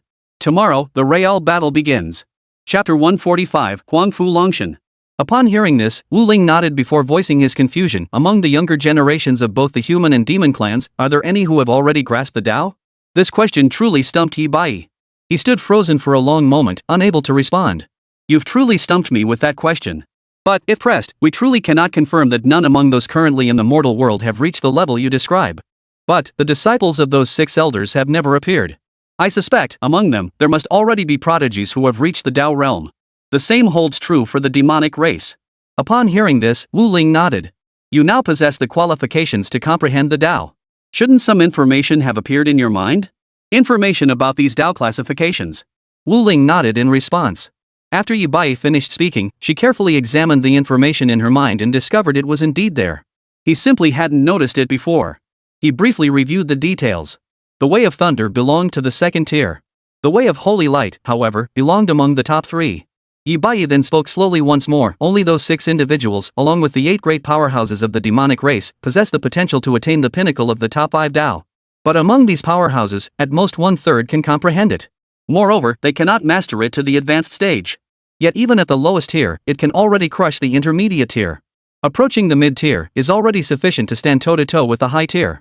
After hearing this, Wu Ling gained a clearer understanding. He currently stood at the peak of the mid-tier realm. Combining the power of 1 supreme Tao and 1 high-tier Tao, he might even be able to challenge mid-tier practitioners. The next day arrived swiftly. Wu Ling rose early, but he noticed that the human cultivators hadn't arrived yet. It was still Huangfu Longshan leading the way. Stepping outside, Wu Ling saw most of the prodigies were already awake. Feeling their terrifying power, ideas began to form in his mind. If I could take them all as disciples, wouldn't my own strength skyrocket? The growth rate of his own students was limited at best. They couldn't progress any faster. But if he could take these prodigies as his disciples, then the benefits would be obvious. The moment this thought surfaced, Wu Ling's ambitions began to swell uncontrollably. They've reached this level of power and appeared here precisely because a powerful figure is guiding them behind the scenes. Therefore, to recruit them as disciples, I must unleash terrifying power that leaves them in awe. That way, I can take them in naturally, and the entity behind them won't object. Wu Ling pondered. Just then, Wu Ling's expression changed abruptly. He sensed a terrifying aura descending. If he wasn't mistaken, this aura belonged to someone on par with, or even surpassing, Huangfu Longshan. I can only sense that his Tao has reached the mid-tier, perhaps even the high tier. As for his strength, I cannot fathom it. It is unfathomably deep. Though he couldn't gauge this being's true strength, Wu Ling was certain it was a terrifying presence at least equal to Huangfu Longshan. At that moment, Huangfu Longshan stepped forward, and a golden light appeared in the sky, descending upon him. A middle-aged man clad in a yellow robe gazed down at Huangfu Longshan. Upon closer inspection, one would notice the two bore a striking resemblance. A sudden thought struck Wu Ling. Could this be the Huangfu Dragon Lord that Yu Wuing mentioned? The resemblance was uncanny. They looked as if they'd been carved from the same mold. At that moment, the middle-aged man glared at Huangfu Longshan, his expression icy cold. Huangfu Longshan, you have truly disappointed me. A mere Yu Wuing has driven you to this point. Upon hearing this, Huangfu Longshan lowered his head. I never imagined he had concealed his true strength. That was absolutely not ordinary darkest path cultivation, it was undoubtedly top-tier darkest path cultivation, perhaps even transcending the very bounds of the darkest path. Huang Fu Longjun shook his head, then coldly remarked, Yu Wuying is a subordinate of the Netherworld Ancestor. He absorbed a thread of the Netherworld Way's power bestowed upon him by the Netherworld Ancestor. Therefore, this is perfectly normal. If you could absorb even a thread of that old man's void path power, how could you not be his match? This time, go back and seclude yourself for a period of cultivation. Stop constantly making a fool of yourself out in public. The old man made a grave mistake in sending you here this time. Huang Fu Longshan kept his head bowed, not daring to respond. Clearly, in the presence of his elder brother, he dared not act too boldly. Even when scolded, he lacked the courage to retort. The old man will be here shortly. If it weren't for that hidden powerhouse, our human race would have suffered defeat this time. Huang Fu Longshan remained silent. At that moment, a thick layer of black mist suddenly enveloped the sky. One after another, elderly figures materialized. In the end, 3 descended into the sky. The aura emanating from them was utterly terrifying. Have the demonic beings arrived? An elder clad in a gray robe landed on the ground, surveyed the crowd, and spoke slowly. Huang Fu Longshan shook his head. They have. They're nearby. Upon hearing this, the figure probed the surrounding area before bursting into laughter. Ancestor Yomi, you've arrived, why not show yourself? This doesn't sound like you at all, hiding like a turtle. As soon as he finished speaking, an elderly man clad in black robes abruptly materialized before him. This man was none other than the Netherworld Ancestor. Huang Fu Longshan, after all this time, you're still so impatient. But this impatience won't help you now. I hear your power has weakened considerably. You'd best weigh your options carefully before acting. Hearing this, Huang Fu Longshan smiled indifferently. Whether it's true or not, why don't you try and see? The ancestor of the Netherworld replied coolly, I fear that if we were to fight, today's genius competition would come to an abrupt halt. At that moment, Huang Fu Longshan suddenly turned his gaze to the man and woman beside the ancestor of the Netherworld and chuckled, What's this? You two came to join the fun? Don't go losing your lives. 5 years ago at the World Genius Competition, the 2 ferocious beasts, the dragon and phoenix, attempted to attack Huang Fu Longshan. But the outcome, they nearly fell by Huang Fu Longshan's blade. Only the intervention of the ancestor of the Netherworld saved them. One of them coldly remarked, Longshan, best not get too cocky. After that, he paid Huang Fu Longshan no further attention. Chapter 146, Cannon Fodder. The top figures of the demon and human races did not continue their confrontation. The standoff came to a temporary halt. Today's stage belonged not to them, but to the pinnacle prodigies each race had nurtured for untold ages. At that moment, the ancestor of the Netherworld suddenly turned to Huang Fu Longshan and said with a smile, Huang Fu Longshan, haven't you always had great confidence in the successor you've cultivated? Why not, let's have a contest today. Hearing this, Huang Fu Longshan seemed intrigued. He looked at the old ancestor of the Netherworld with a faint smile. Compete? How do you propose we compete? Speak your terms. The ancestor of the Netherworld smiled faintly. If your successor is truly powerful enough, they will inevitably cross paths with my disciple in the end. If my disciple prevails, you shall hand over that spirit crystal you've nurtured for a century to my disciple. What do you say? At these words, those present with any standing who had heard of century-old spirit crystals were stunned. Century-old spirit crystals were cultivated by Taoists using the essence of the Tao, each requiring 100 years of nurturing. They were items of immense importance. And Huang Fu Longshan happened to possess one such spirit crystal, cultivated for a full century. This fact had come to the attention of the Netherworld Ancestor, who deliberately brought forth this item as part of his scheme. Hearing this, Huang Fu Longshan smiled faintly. What will you wager? The Netherworld Ancestor chuckled before speaking, though you, Huang Fu Longshan, conceal many matters with seamless perfection. But, your disciple is a prodigy capable of absorbing beast essence, isn't he? All these years, you've scoured high-tier beast sources far and wide. Don't tell me it's for cultivating someone else's disciple. Knowing your character, you wouldn't do something so selfless. Huang Fu Longshan merely chuckled faintly at this. You're correct. But what would you wager to make me truly interested? The Netherworld Ancestor smiled, retrieving a crystal encased in blue flames from his spatial ring. Surrounding it, blue flames swirled and raged. This is a 9th-tier blue flame beast source I found earlier. To date, 9th-tier beast sources have appeared only a handful of times. With this one, there are roughly 4 in total. Longshan, given your nature, you wouldn't choose to pass this one up, would you? The moment Huang Fu Longshan saw the beast source, his breathing quickened. A 9th-tier beast source, in terms of value, far surpassed even a century-old spirit crystal. As if sensing Huang Fu Longshan's agitation, the Netherworld Ancestor smiled faintly. This is your easiest chance yet to obtain a 9th-tier beast source. Even if another appears next time, you'll never acquire it so effortlessly. Because, within the demonic tribe's territories, snatching such a precious item won't be so simple. Huang Fu Longshan fell silent. The old ancestor of the Netherworld spoke the truth. Over the years, he had indeed attempted to seek them out. But without exception, every attempt had ended in failure. Seizing such treasures within demonic territory was an extraordinarily difficult endeavor. For the human race could never muster a large force to invade. To attempt such a thing would inevitably spark a major war between the demon race and the human race. Very well. We'll proceed as you suggest. As he spoke, Huang Fu Longshan suddenly added, of course, if your disciple fails to make it to the final four, don't blame me. In that case, you'll still have to hand over your 9th grade beast source. The netherworld ancestor chuckled before adding, it seems you have great confidence in your disciple. However, if your disciple fails to reach the top 4, you must also surrender your century-old spirit crystal. Huang Fu Longshan replied indifferently, naturally. As time slowly passed, the prodigies from both the demon and human clans had all entered the battlefield. At this moment, Wu Ling surveyed the cultivation levels of these prodigies. He found that none of them were weak, in fact, they were quite formidable. At the very least, they were significantly stronger than the prodigies who had participated in the preliminary matches. Meanwhile, Yi Bai remained by Wu Ling's side, surveying the surrounding situation. So this is the heir Huang Fu Longshan has been hiding all along. Huang Fu Chang'e. Wu Ling heard this and felt puzzled, then followed the gaze to look beside Huang Fu Longshan. There stood a youth clad in a white robe. He appeared to be only 18 or 19 years old. Wu Ling probed Huang Fu Chang'e's strength and discovered he specialized in cultivating vital energy and blood, with combat prowess already reaching around the state guardian level. He had also grasped an early-stage Dao. It was the Void Dao, comparable to that of Huang Fu Longshan. Wu Ling estimated that this fellow's strength should be comparable to Huang Fu Longshan's. There are truly many prodigies these days. If I could take him as a disciple, my own strength would grow considerably. Wu Ling mused inwardly. His vital energy combat strength was now approaching the level of a nation guardian. At that moment, Yi Bai spoke up. Huang Fu Chang'e has always been in the public eye, but his performance has been mediocre, hardly befitting a prodigy-level figure. So when everyone speculated about who Huang Fu Longshan's hidden successor might be, no one ever considered him.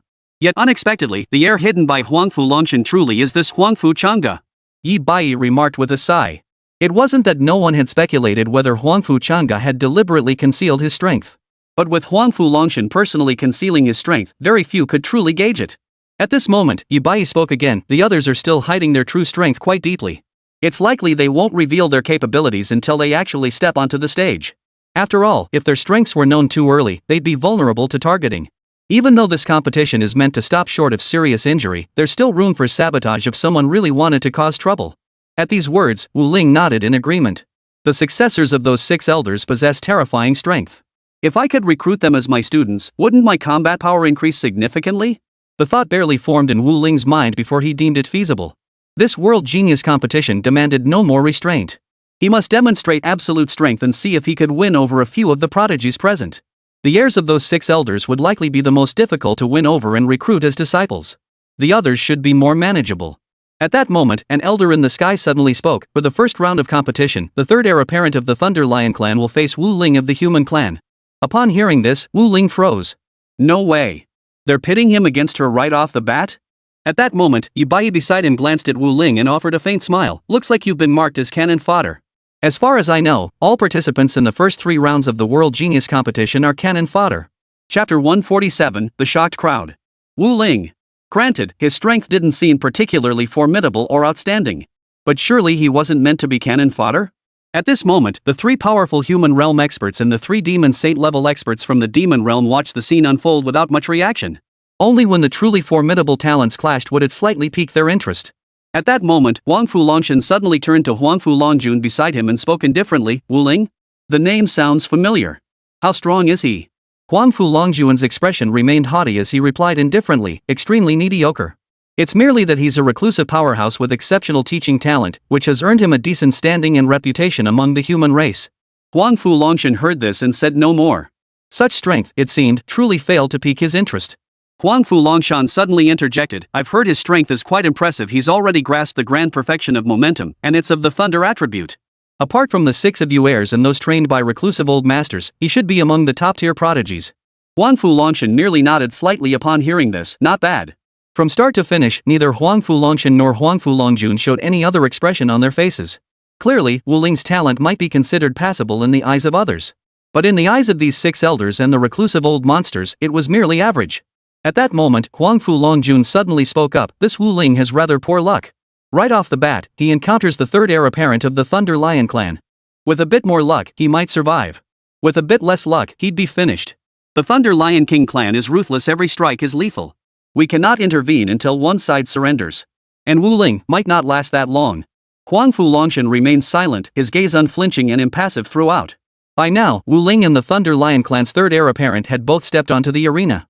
The opponent manifested as a youth of 18 or 19, evident in both demeanor and bearing. This individual was extremely flamboyant. Upon stepping onto the stage, he first shot Wu Ling a look of contempt and disdain before coldly declaring, "Surrender now, and I'll spare your life." Watching this unfold, Wu Ling felt a surge of speechlessness. These prodigies of the demonic tribes were indeed arrogant enough. When Wu Ling remained silent for 3 seconds, the third heir apparent of the Thunder Lion clan flashed a terrifying glint of murderous intent in his eyes. His form flickered, and with an overwhelming, terrifying momentum, he lunged violently toward Wu Ling. At that moment, an old man in the Demon Clan's spectator seat suddenly burst into maniacal laughter. "This human is truly overconfident. My grandson will finish him off in an instant. For him to struggle or cry out for mercy? Utterly impossible." Just as the old man's laughter echoed, the scene that unfolded next instantly froze him in place. His eyes widened in utter disbelief. With a wave of Wu Ling's sleeve, it seemed as though the entire 1,000-mile radius had become his domain. Thick pillars of lightning surged from the sky. The third heir apparent of the Thunder Lion clan had not even reached Wu Ling before he was utterly annihilated. This scene utterly stunned everyone present. Most of the demonic tribe members rose to their feet in disbelief, while a smaller number also wore expressions of utter astonishment. This matchup list had been jointly finalized by the human and demon clans. They had grouped the relatively weaker combatants together for the first round of the World Genius Tournament. But the current situation had slipped somewhat beyond their control. A top-tier prodigy had emerged, yet his strength had been concealed so well that he ended up being placed in the first round. At that moment, both Huangfu Longshan and Huangfu Longjun wore expressions of utter disbelief. After a long moment, Huangfu Longjun murmured to himself, "The Way of Thunder has already been relegated to the second tier. I've reviewed Wu Ling's background, no master has ever guided him, no one has ever taught him. Yet, he managed to comprehend the Way of Thunder in his 20s. It's truly unbelievable." At Wu Ling's age, Huangfu Longjun had been even more prodigiously gifted. He too had grasped a second-tier Dao, but under what conditions? From birth, he enjoyed the finest resources and instruction available. If placed on equal footing with Wu Ling, granted identical resources, he would fall far, far short. Never mind that whether he'd even grasp the concept of momentum was still uncertain. Huangfu Longjun fell silent for a long moment before speaking again. "I misjudged him. Moreover, this youngster's concealment techniques are highly advanced. Without my deliberate probing, he managed to evade my divine sense inspection. Even mid-tier Dao practitioners struggle to achieve that. It seems this youngster harbors many secrets." At that moment, Huangfu Longshan also exclaimed in astonishment. If he'd been nurtured with the finest resources from childhood, it's unimaginable how terrifying his achievements might be now. After regaining his composure, Huangfu Longshan's expression turned grave. "From now on, we must ensure this youngster's safety. In moments of crisis, rescue him without delay. A talent like this, given proper cultivation, will undoubtedly become a supreme powerhouse in the future." Hearing Huangfu Longshan's words, both men nodded in agreement. Meanwhile, hidden in an inconspicuous corner, 2 elderly figures watched Wu Ling with burning intensity. "Old Lu, you already have 2 top-tier prodigy disciples. This one, surely you won't compete with me for?"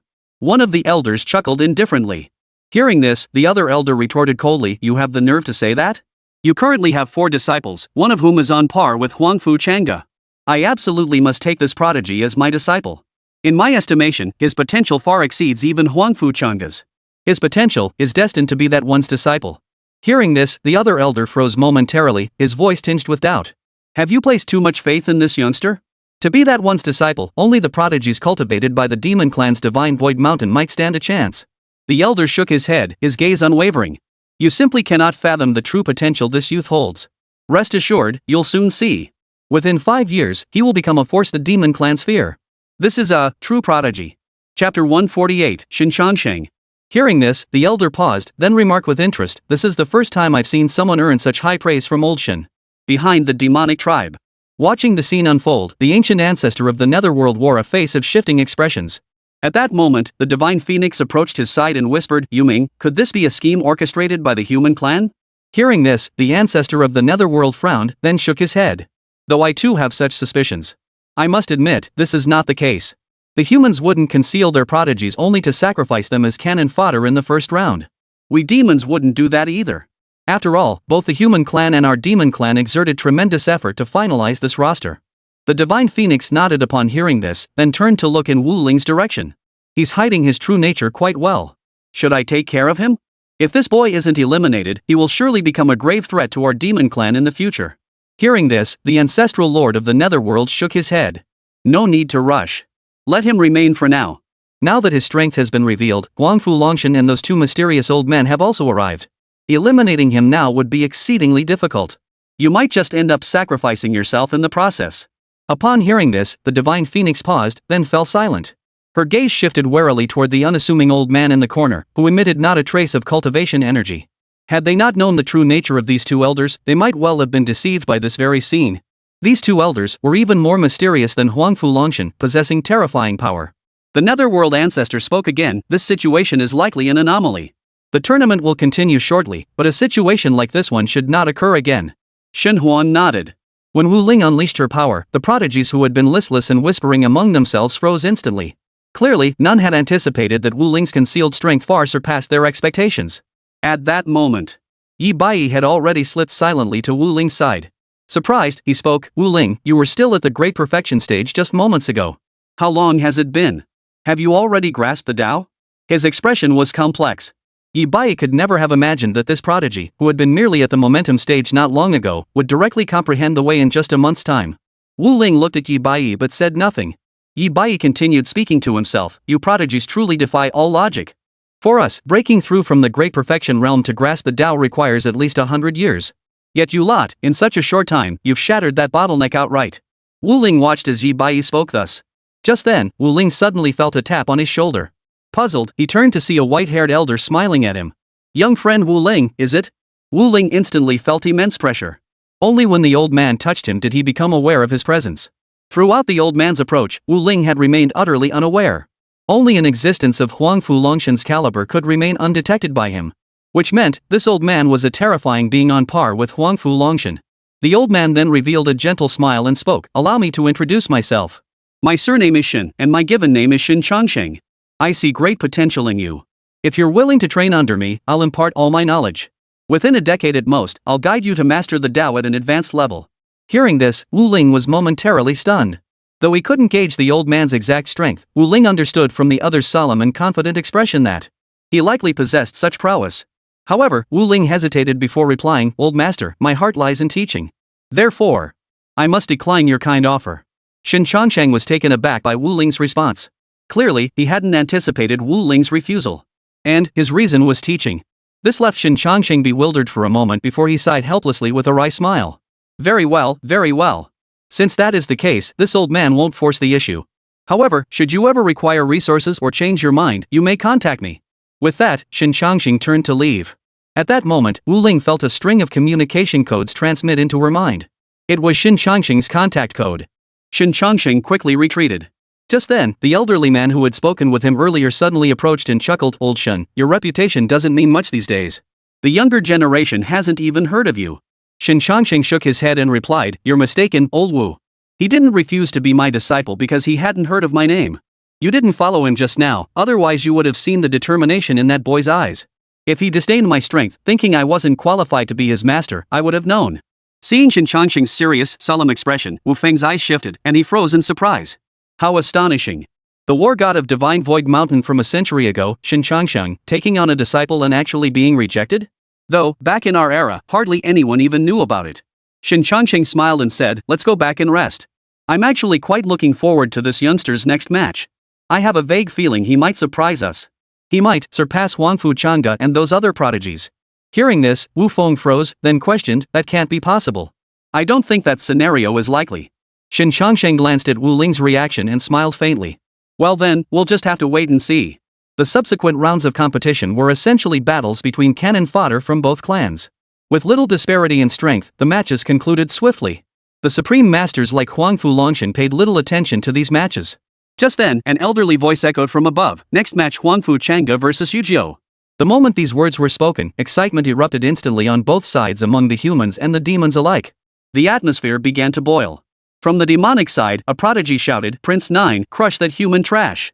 Yuzhou was the newest generation of the Yuming ancestors clan, ranked 9th in strength. At that moment, the true dragon, standing beside the ancestor of the Netherworld, inquired, Netherworld, do you truly believe this descendant of yours stands a chance against Huangfu Changge? Among them all, none understood Huangfu Changa's strength better than the ancient ancestor of the netherworld. Chapter 149, Yujio. For none had dealt with Huangfu Changa more frequently than the ancestor of the netherworld.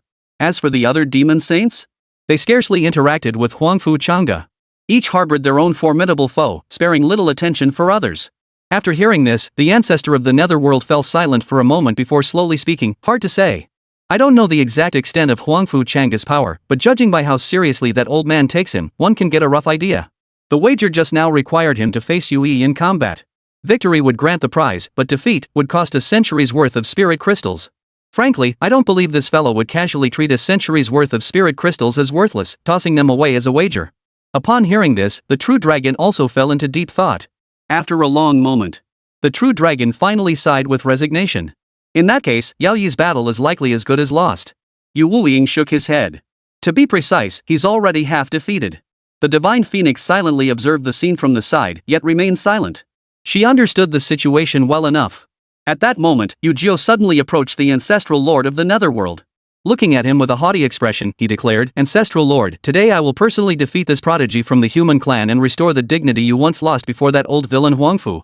These words stunned the old ancestor of the netherworld. He had paid little attention to this youngster in the past. Since his youth, they had met only twice and exchanged words on 2 occasions. However, these matters were no secret within the clan.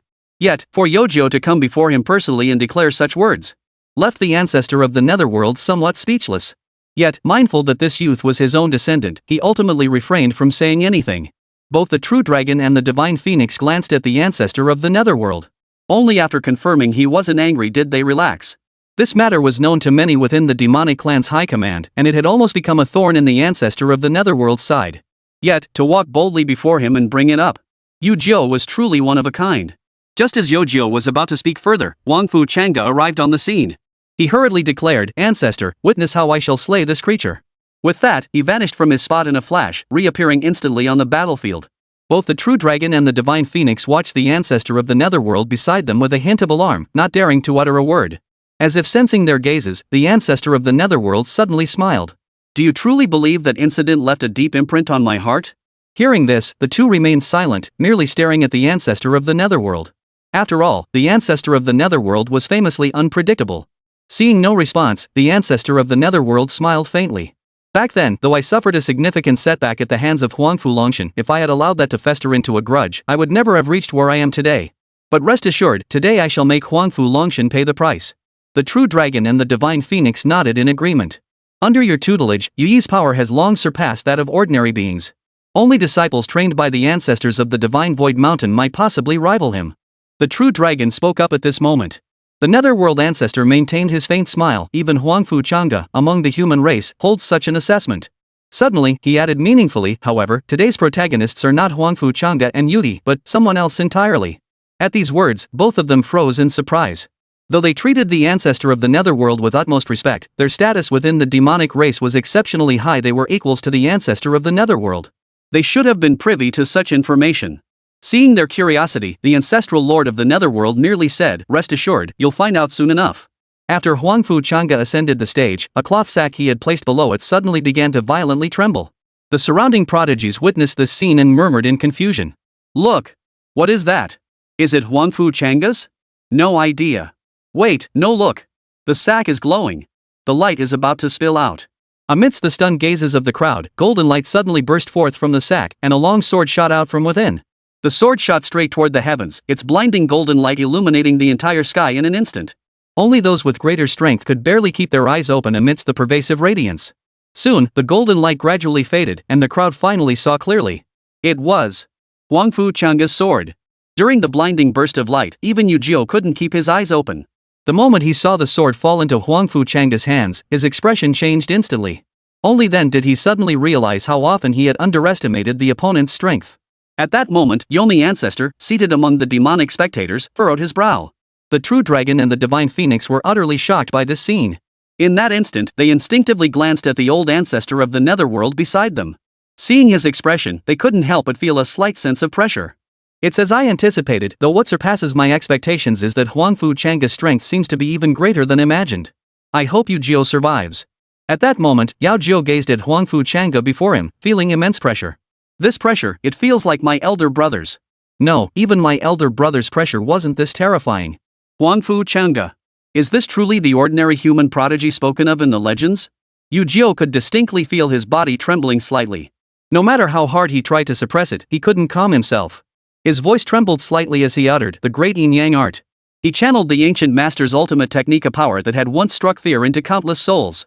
Yet in his hands, it felt utterly feeble, not even a fraction of the old master's might. With a mere thought, Huangfu Chang'e sent his sword soaring into the heavens. Golden sacred light erupted from his body, surging into the blade. In the next instant, the sword swung down.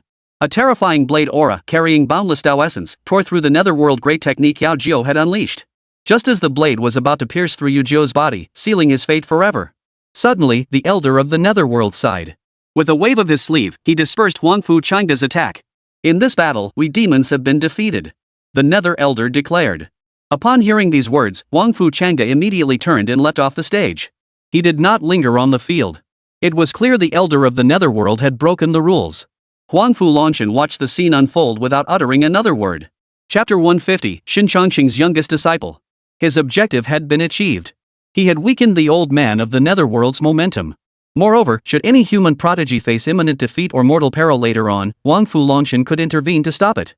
The netherworld elder would have no grounds to interfere. Yu Jiao Yuan had already closed his eyes, his legs trembling as he awaited death's arrival. But suddenly, he sensed the sharp sword wind, one that felt as though it could pierce his skin, vanish abruptly. Before he could open his eyes, he felt a force lift him up, setting him gently down on the ground. When he recognized the figure before him, Yu Jiao bowed his head in shame. Ancestor. The ancestor of the netherworld looked at him and spoke calmly. It's good to experience some setbacks. You must recognize your own strength. Huangfu Chang'e. Even if your eldest brother came personally, he might not be able to subdue him. Ancestor. Yu Jiao tried to say more, but the old ancestor of the netherworld seemed impatient to listen. With a flick of his sleeve, he dismissed him. At that moment, the true dragon stepped forward. The ancestor of the netherworld regarded the true dragon, his voice dark. Have you discerned what path this represents? The true dragon nodded. The way of the radiant sword. Among all Tao, it ranks within the top 15, 2 places stronger than mine. The way of the light sword was a path focused on offensive combat, its battle prowess nearly reaching the pinnacle. Though the demonic tribes had their own terminology for the power of Tao, these demonic powerhouses habitually favored the human tribe's nomenclature. This spells trouble. The power of the nether path is at best comparable to yours. If it surpasses yours by 2 tiers, only that one could possibly overcome it. Upon hearing this, the true dragon paled in shock. Then, the 9th tier beast source is lost? If it were a 6th tier or 7th tier beast source, the true dragon could remain composed, his heart barely stirred. But, this was a 9th tier beast source. Each one could forge an ultimate powerhouse for the demon race. If it were truly given away, it would undoubtedly be a colossal loss for the demon race. The netherworld ancestor responded with a cold chuckle. Give it away? That is naturally impossible. If this Huangfu Longshan desires it, he must come and take it himself. From the very beginning, the ancestor of the netherworld had been prepared for this. At that moment, Huangfu Longshan, having witnessed Huangfu Chang'e's power, exclaimed in astonishment, my nephew possesses such monstrous talent, I never imagined it. Speaking of which, grandfather, doesn't this mean we've practically secured that 9th tier beast source? At this thought, Huangfu Longshan grew visibly excited. Among humans, those with the beast origin physique could absorb beast origins with effects no less potent than those of the demonic tribes.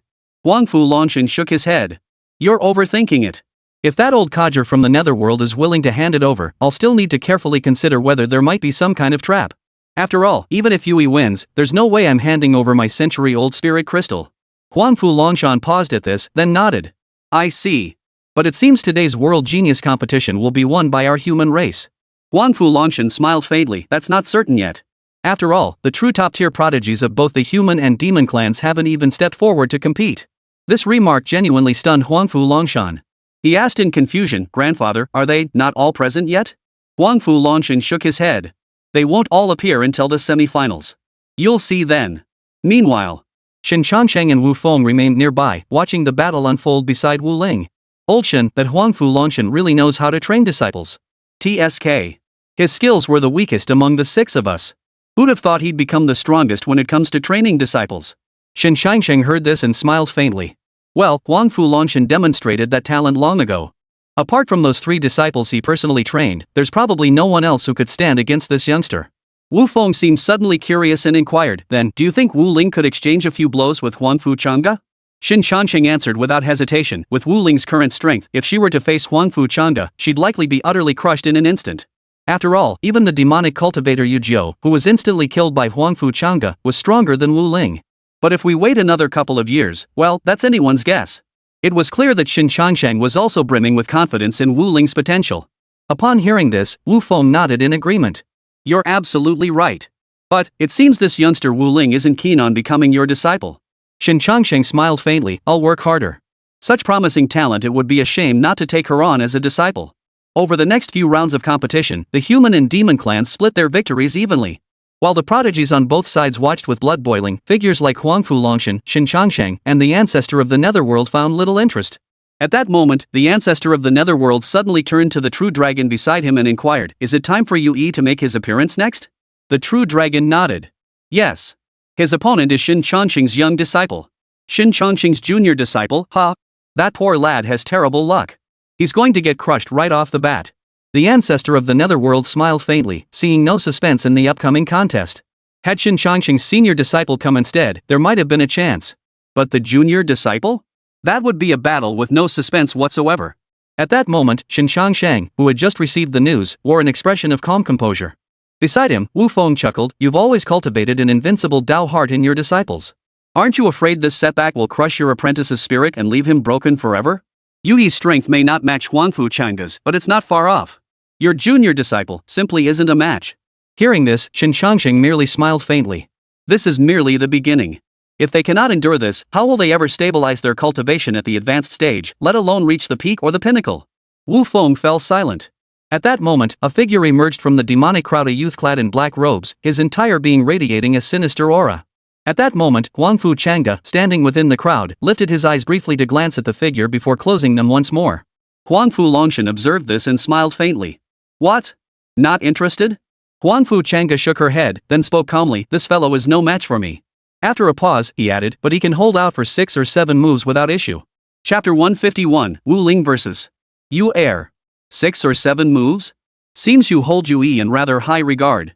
But in my view, Shin Changqing's young disciple is only 16 now and has only grasped the Tao of the second tier. It'll be quite difficult for him to match up against Yue for now. Huangfu Longshan remarked indifferently. At that moment, a youth clad in a simple robe stepped forward from the crowd, his face bearing a resolute expression. Wu Feng turned to Shin Changqing beside him and whispered, "You'd better be careful later. One slip, and he could be instantly slain by Yue." Shin Changqing smiled calmly. "Don't worry. Yue doesn't have the skill to kill my young disciple before I can intervene." After hearing Shin Changqing's words, Wu Feng said no more. In his view, Shin Changqing's words were indeed true.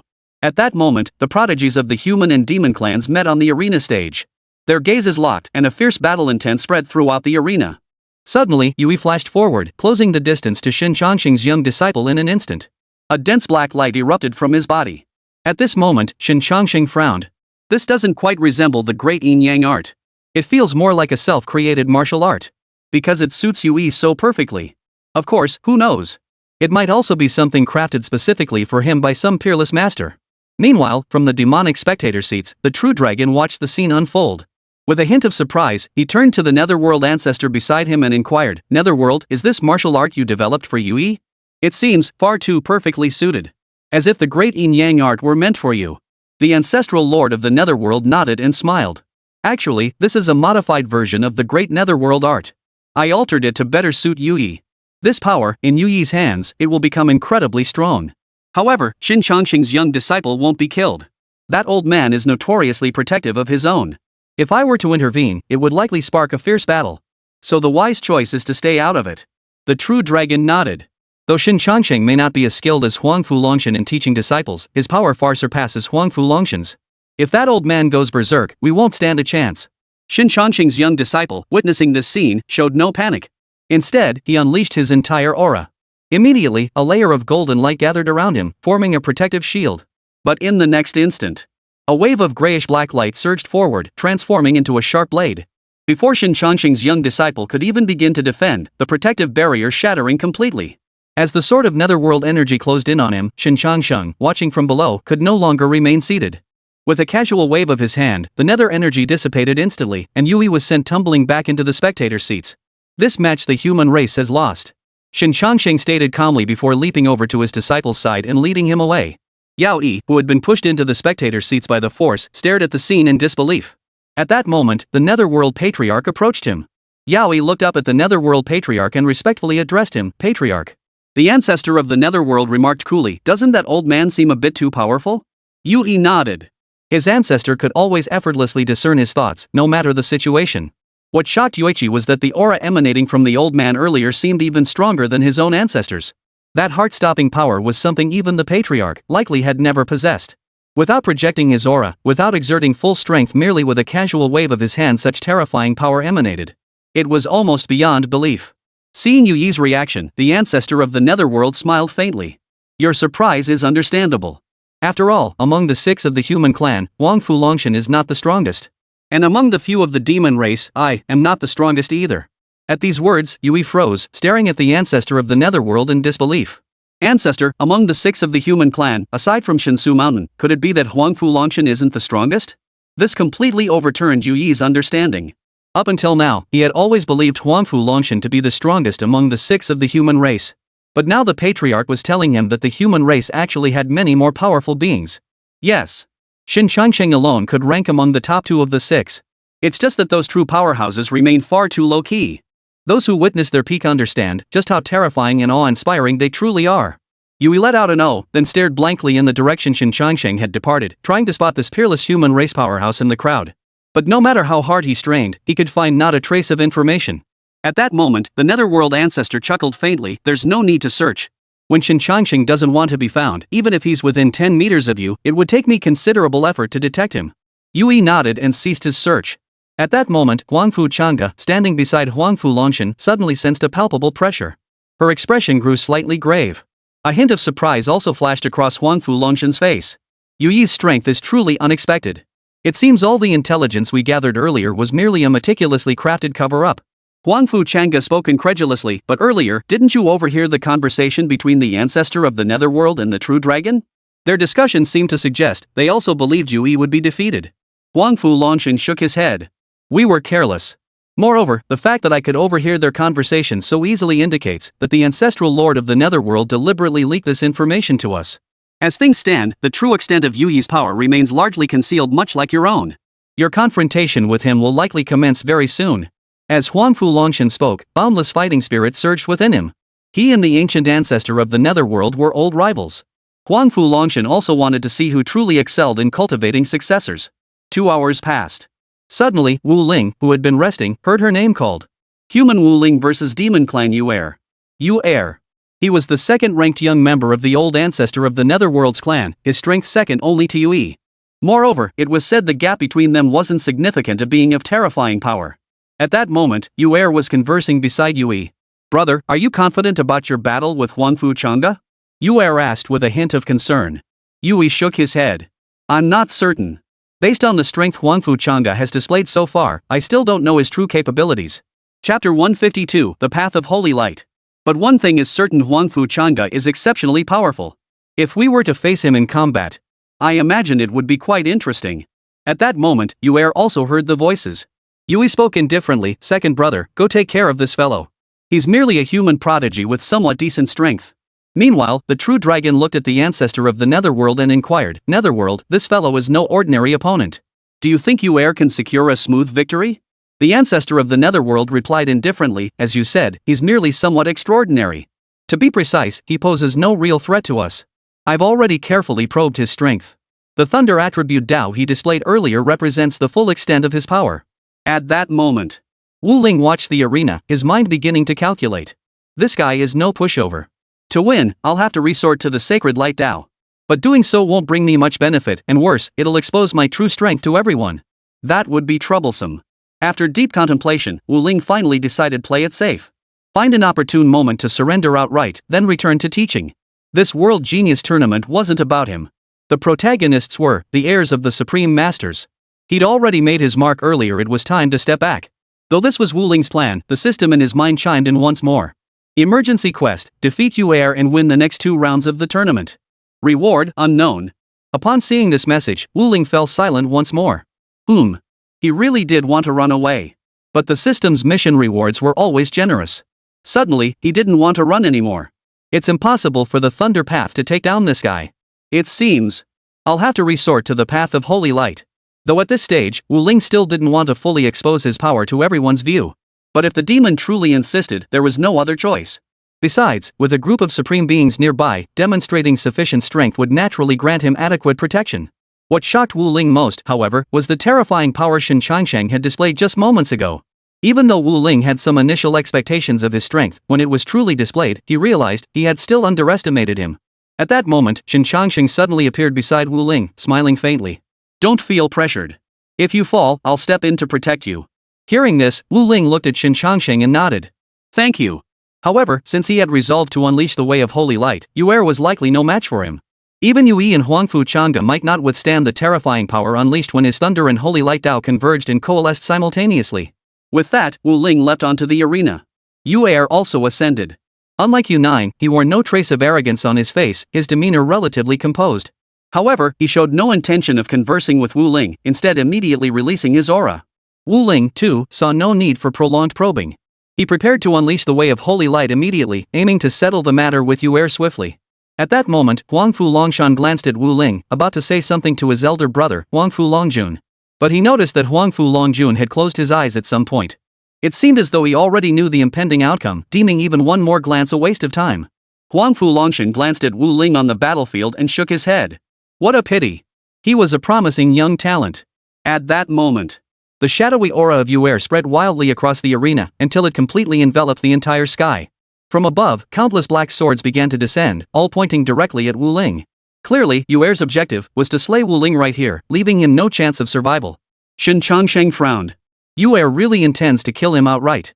He's unleashing this level of power right from the start. Wu Feng glanced at Shen Changsheng before asking, are you going to intervene? If you don't step in soon, I doubt this little guy Wu Ling will be able to hold out much longer. Shen Changsheng shook his head. It's too soon. The preliminary Thunder Dao may be incomparable to this mid-tier Nether Dao, but holding out for a second or two shouldn't be a problem. And 1 or 2 seconds is more than enough time for me to accomplish many things. Wu Feng chuckled. You really have faith in this kid, huh? Shen Changsheng chuckled. His potential is immeasurable.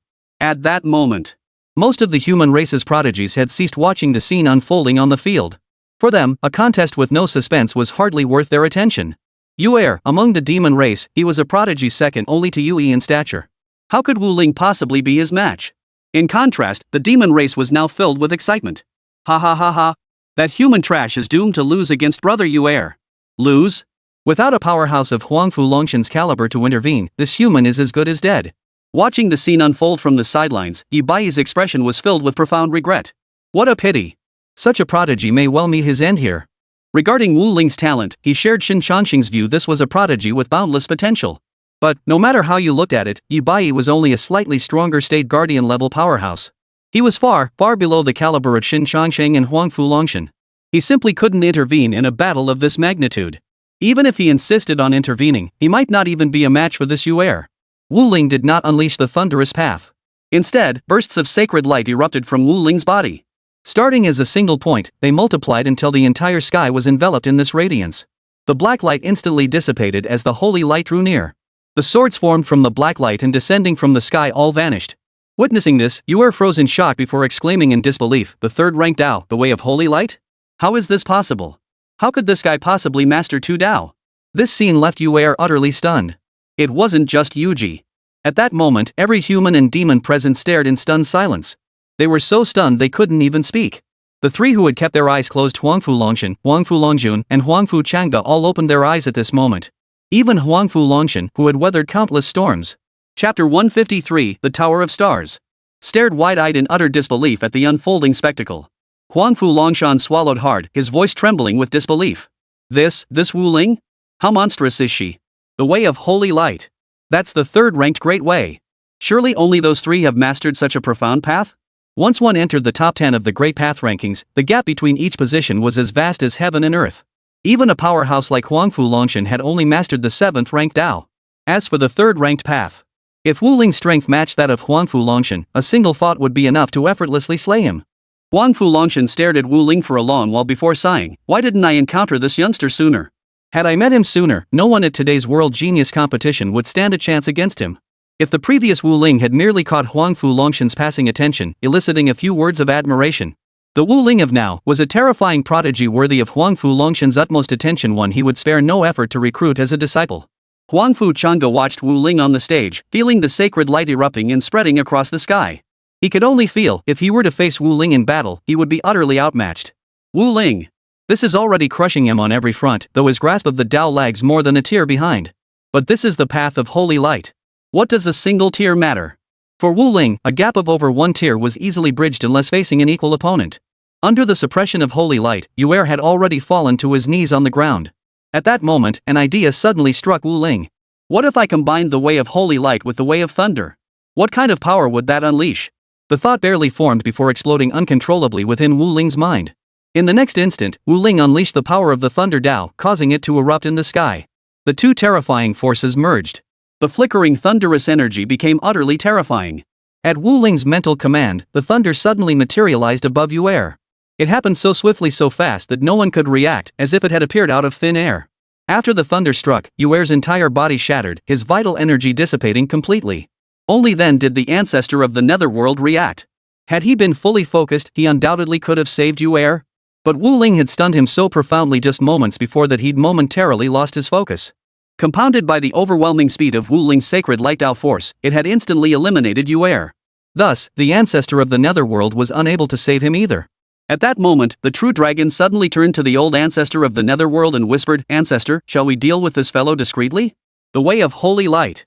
Once he matures, he will undoubtedly become another formidable adversary. Far more troublesome than that Huangfu Longshan fellow." Hearing this, the ancestor of the netherworld shook his head and replied, "Acting now would be too hasty.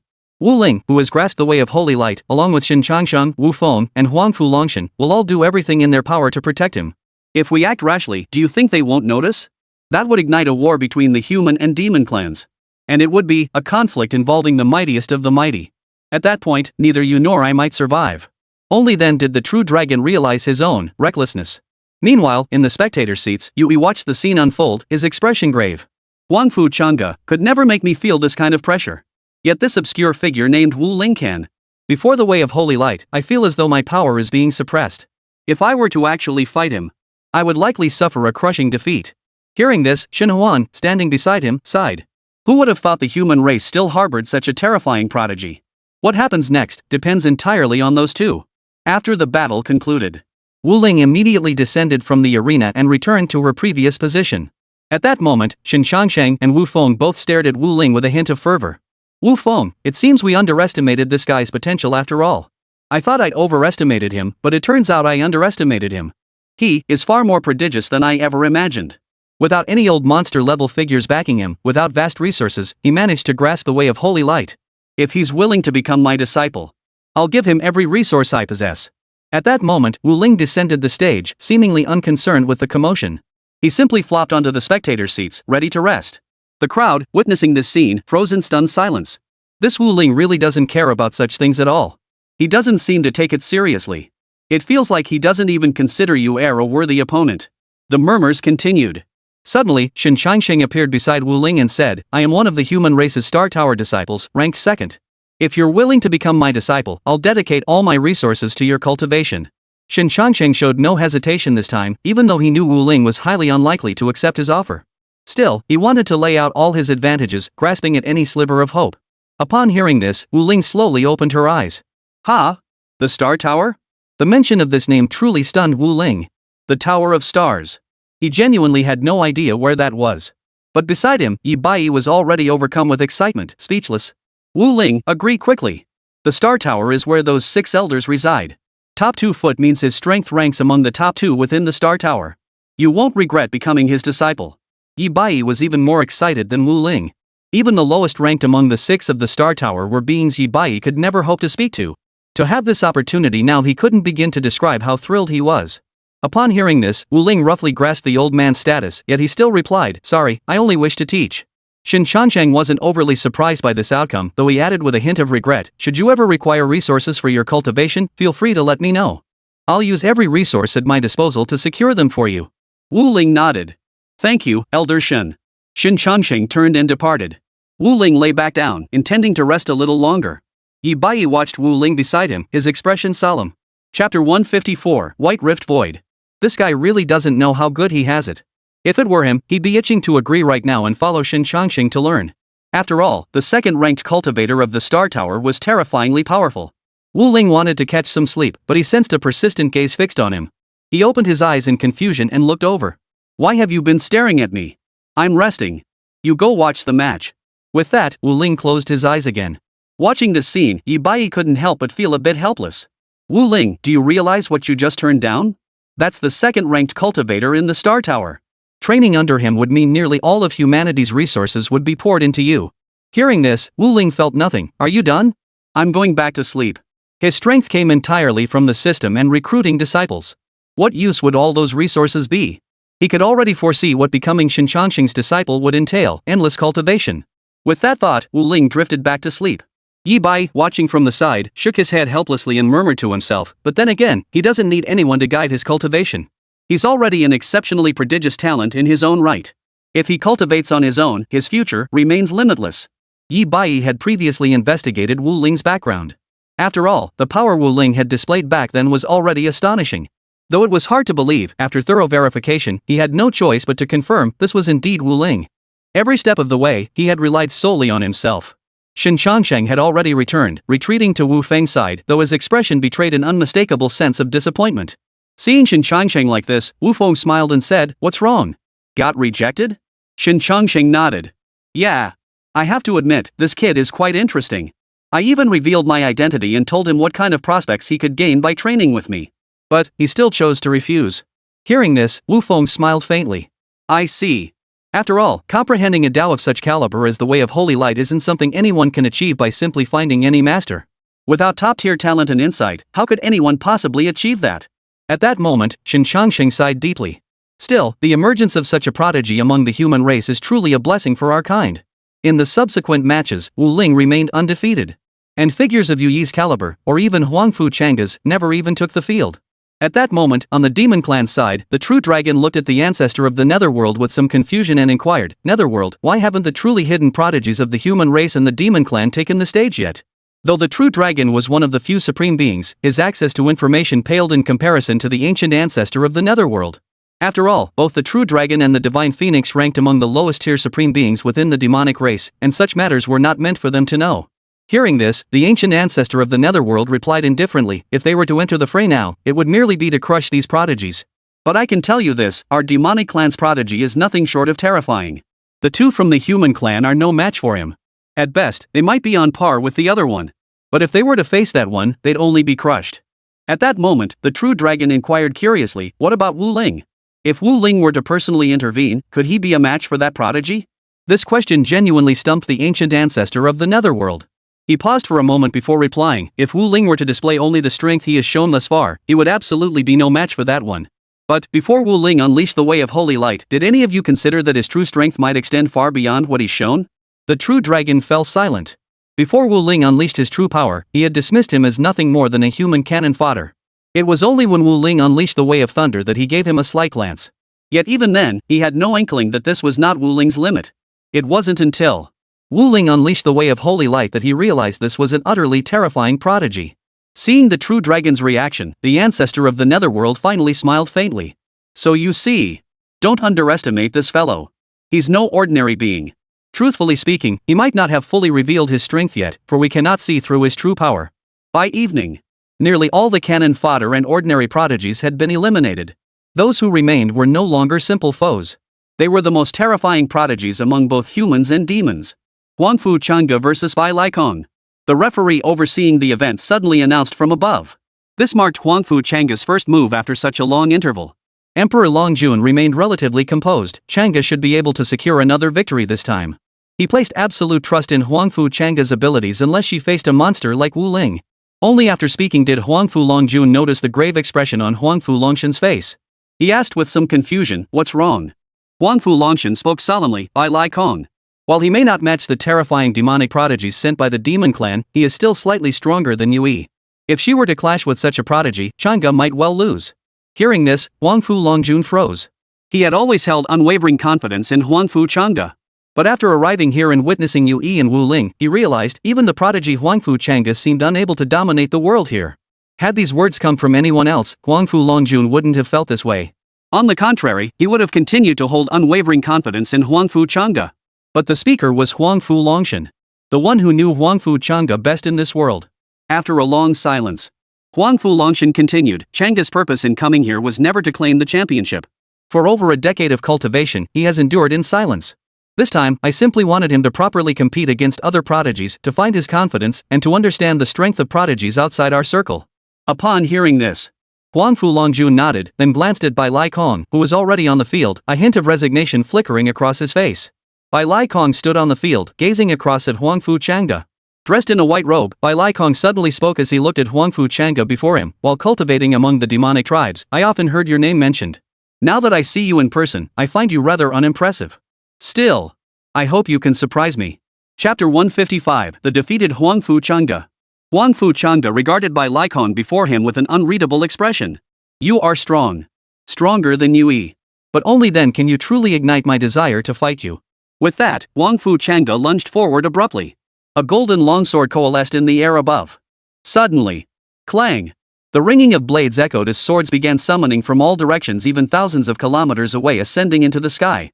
10,000 blades resonated in unison. As the sky filled with blades, a terrifying aura of swordsmanship erupted and condensed.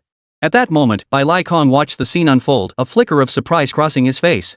Of course, it was only a fleeting moment. Then, Bai Lai Kong smiled faintly.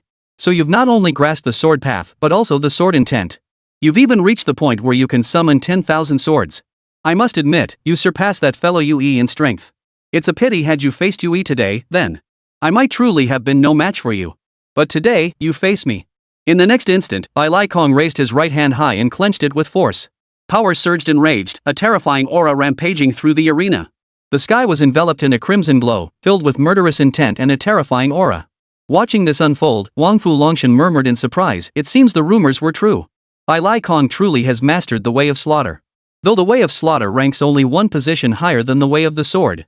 But Bai Lai Kong's comprehension and application have reached a masterful level, far surpassing Chang'e. Therefore, Chang'e's defeat today is inevitable. As crimson light engulfed the entire arena, the tens of thousands of swords gathered overhead shattered and snapped, raining down to the ground. This scene startled Huangfu Chang'e. He had anticipated Bai Lai Kong's strength to be considerably greater than his own.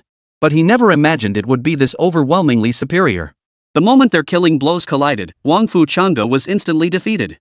After deflecting Huangfu Chang'e's attack, Bai Lai Kong did not press his advantage. Instead, he simply stared at him. It seems your strength still falls short. Among your human race, aside from those two, only Wu Ling holds any interest for me. Huangfu Chang'e sighed and said, I've lost. The power he had unleashed earlier was already his strongest killing move. And he could sense. Bai Lai Kong hadn't even unleashed his full power yet. After uttering those words, Huangfu Chang'e reluctantly stepped down from the arena. He approached Huangfu Longshan's side. Huangfu Longshan observed his slightly dejected expression and smiled faintly. Your strength is already formidable among the younger generation. Over the years, you've devoted most of your energy to cultivating your sword intent. It's only natural that you might fall short compared to Bai Lai Kong. Once your sword intent reaches its pinnacle, you'll be able to stand toe-to-toe not just with Bai Lai Kong, but even with stronger prodigies. Huangfu Chang'e nodded. Then, as if something occurred to him, he asked, then, what about Wu Ling? This question caught the dragon god off guard. He paused for a long moment, unable to answer. Finally, he sighed helplessly and said, Wu Ling. He's a top-tier prodigy, on par with those two demonic beings. The gap between you and him isn't something that can be bridged merely by achieving the pinnacle of sword intent. Hearing this, Huangfu Chang'e sighed softly. That's true. How could I possibly be his match against a freak who has mastered the way of holy light? Huangfu Chang'e commanded immense prestige within the human faction. When news of his defeat spread, the human prodigies fell silent for a long while. After a while, voices began to stir.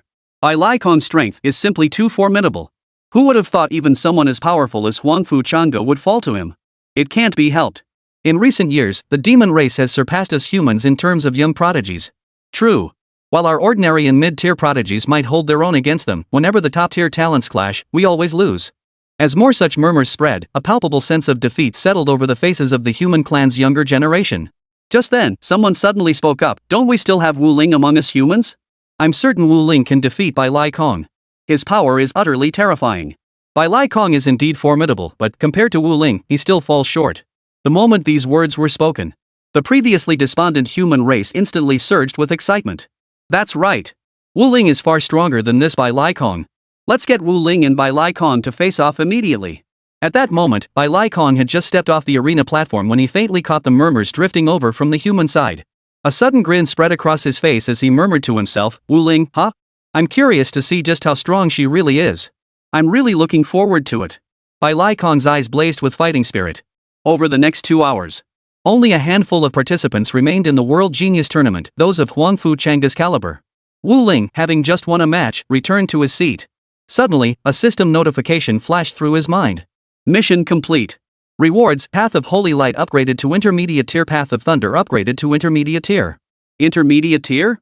Wu Ling had speculated about the rewards for this mission, but he hadn't expected to be elevated to the intermediate stage right off the bat. Even at the basic tier, the Divine Light Path already possessed terrifying combat power. It was unimaginable how terrifying its combat power would become once it reached the intermediate stage. A warm current surged through Wu Ling's body as he realized his power had increased significantly.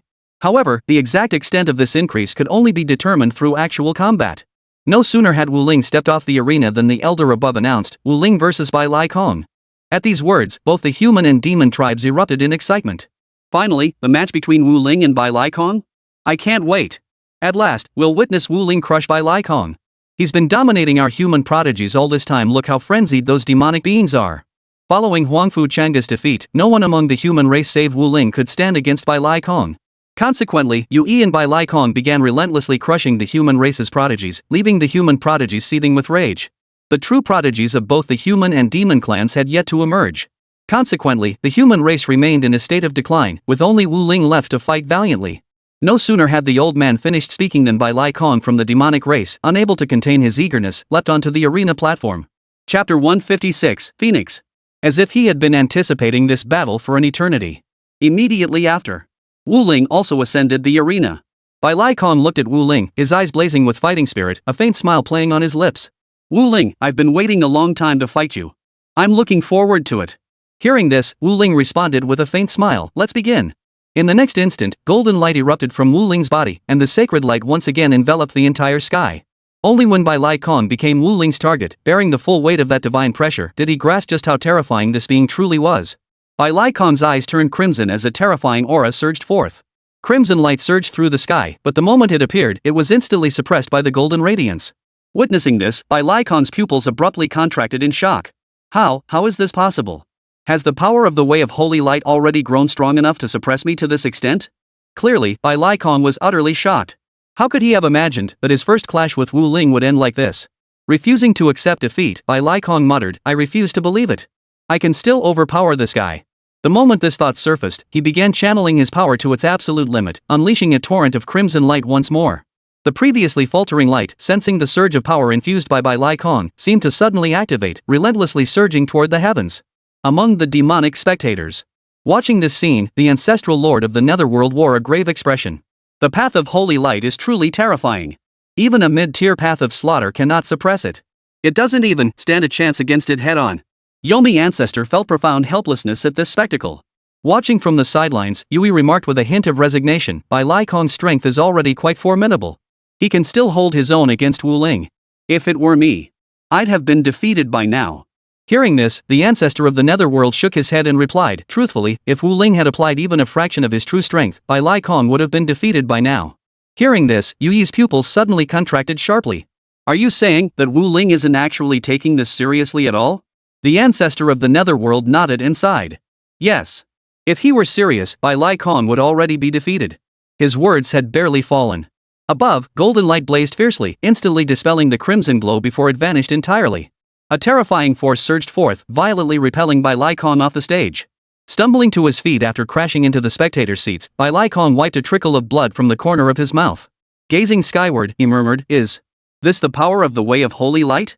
Even though I was mentally prepared and unleashed my full power, I was still knocked back in a single exchange. This man is terrifying. He concealed his true strength from both the human and demon clans, emerging victorious in this world genius competition. Only those two imperial heirs might stand a chance against him. Bai Lai Kong returned to the spectator seats, his face etched with disappointment. Witnessing this scene, the demonic race's crowd froze. Their earlier cheers abruptly ceased, the excitement and smiles on their faces vanishing completely. In stark contrast, the human side erupted in wild excitement. Wu Ling is too powerful. Even Bai Lai Kong would have lost to him. Indeed, Wu Ling is undoubtedly our race's foremost prodigy. I had high hopes for Huangfu Chang'e too, but who would have thought he'd end up losing to Bai Lai Kong? Wu Ling's displayed prowess had utterly captivated every human prodigy present. Even Huangfu Chang'e stared blankly at Wu Ling's former position. Huangfu Longjun couldn't help but turn to Huangfu Longshan beside him and suggest, why not send Chang'e to study under Wu Ling? Isn't he a dedicated instructor? He might gain quite a bit from it. Huangfu Longshan fell silent upon hearing this, then replied, he's not qualified enough.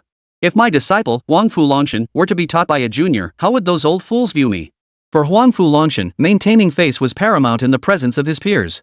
Realizing his words had been inappropriate, Huangfu Longjun refrained from further comment. At that moment, Huangfu Longshan sighed again and declared, it should be starting soon.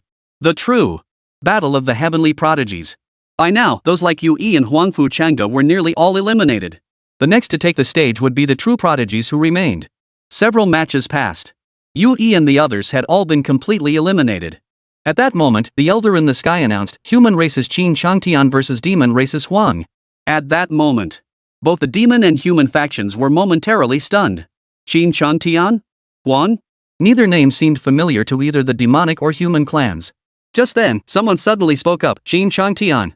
He's the grandson of Elder Qin. Oh. Is that the one who swept through the younger generation without a single opponent? Right. He's been out of the spotlight for years, a full 7 or 8 years without appearing. So it's no wonder we haven't heard his name lately. A cacophony of murmurs filled the air. The name Qin Changtian once resounded among the human race, achieving great renown in its time. Yet 7 years of silence had caused everyone to forget this man, for in recent years, far too many prodigiously talented individuals had emerged, causing the masses to forget his existence. On the demonic side, after a moment of confusion, someone exclaimed in astonishment. That Huang seems to be the daughter of that great figure. Could it be the Phoenix clan's chieftain? Yes, that's the one. A truly formidable figure. It's said among the few, the Phoenix clan's chieftain holds the greatest prestige and power. The demonic beings murmured in awe and admiration. As the identities of the two were revealed, the crowd gradually grew excited.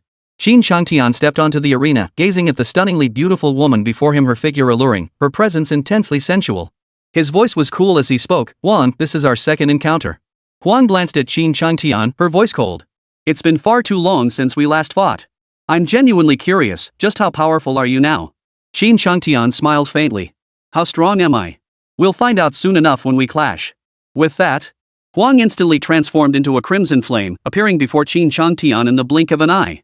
Seeing this, Qin Changtian's expression grew solemn as he swiftly raised his hand to block. Boom! The thunderous collision echoed through the air. Chapter 157, The Blazing Flame Path. The Phoenix's entire body was violently thrown backward. She didn't come to a halt until she reached the edge of the arena. Qin Changtian's situation wasn't much better. At that moment, Huang smiled. Qin Changtian, it seems your strength has improved quite rapidly during this time. I had assumed you wouldn't even be able to withstand a single move of mine now. But I'm also eager to see what impressive moves you have in store next.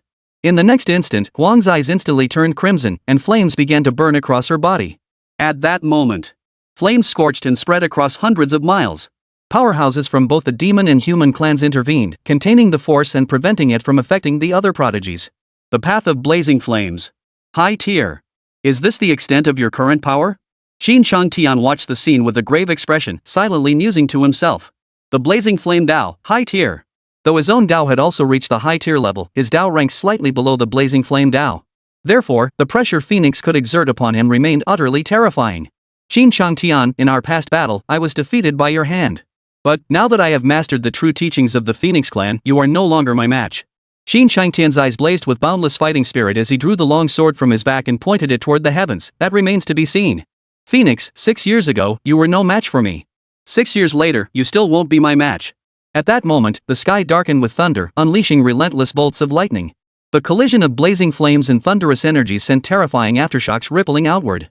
At this moment, Huangfu Longjun, standing beside Huangfu Longshan, voiced his confusion. How could Qin Changtian have grasped the way of thunder? That old man mastered the way of supreme yang.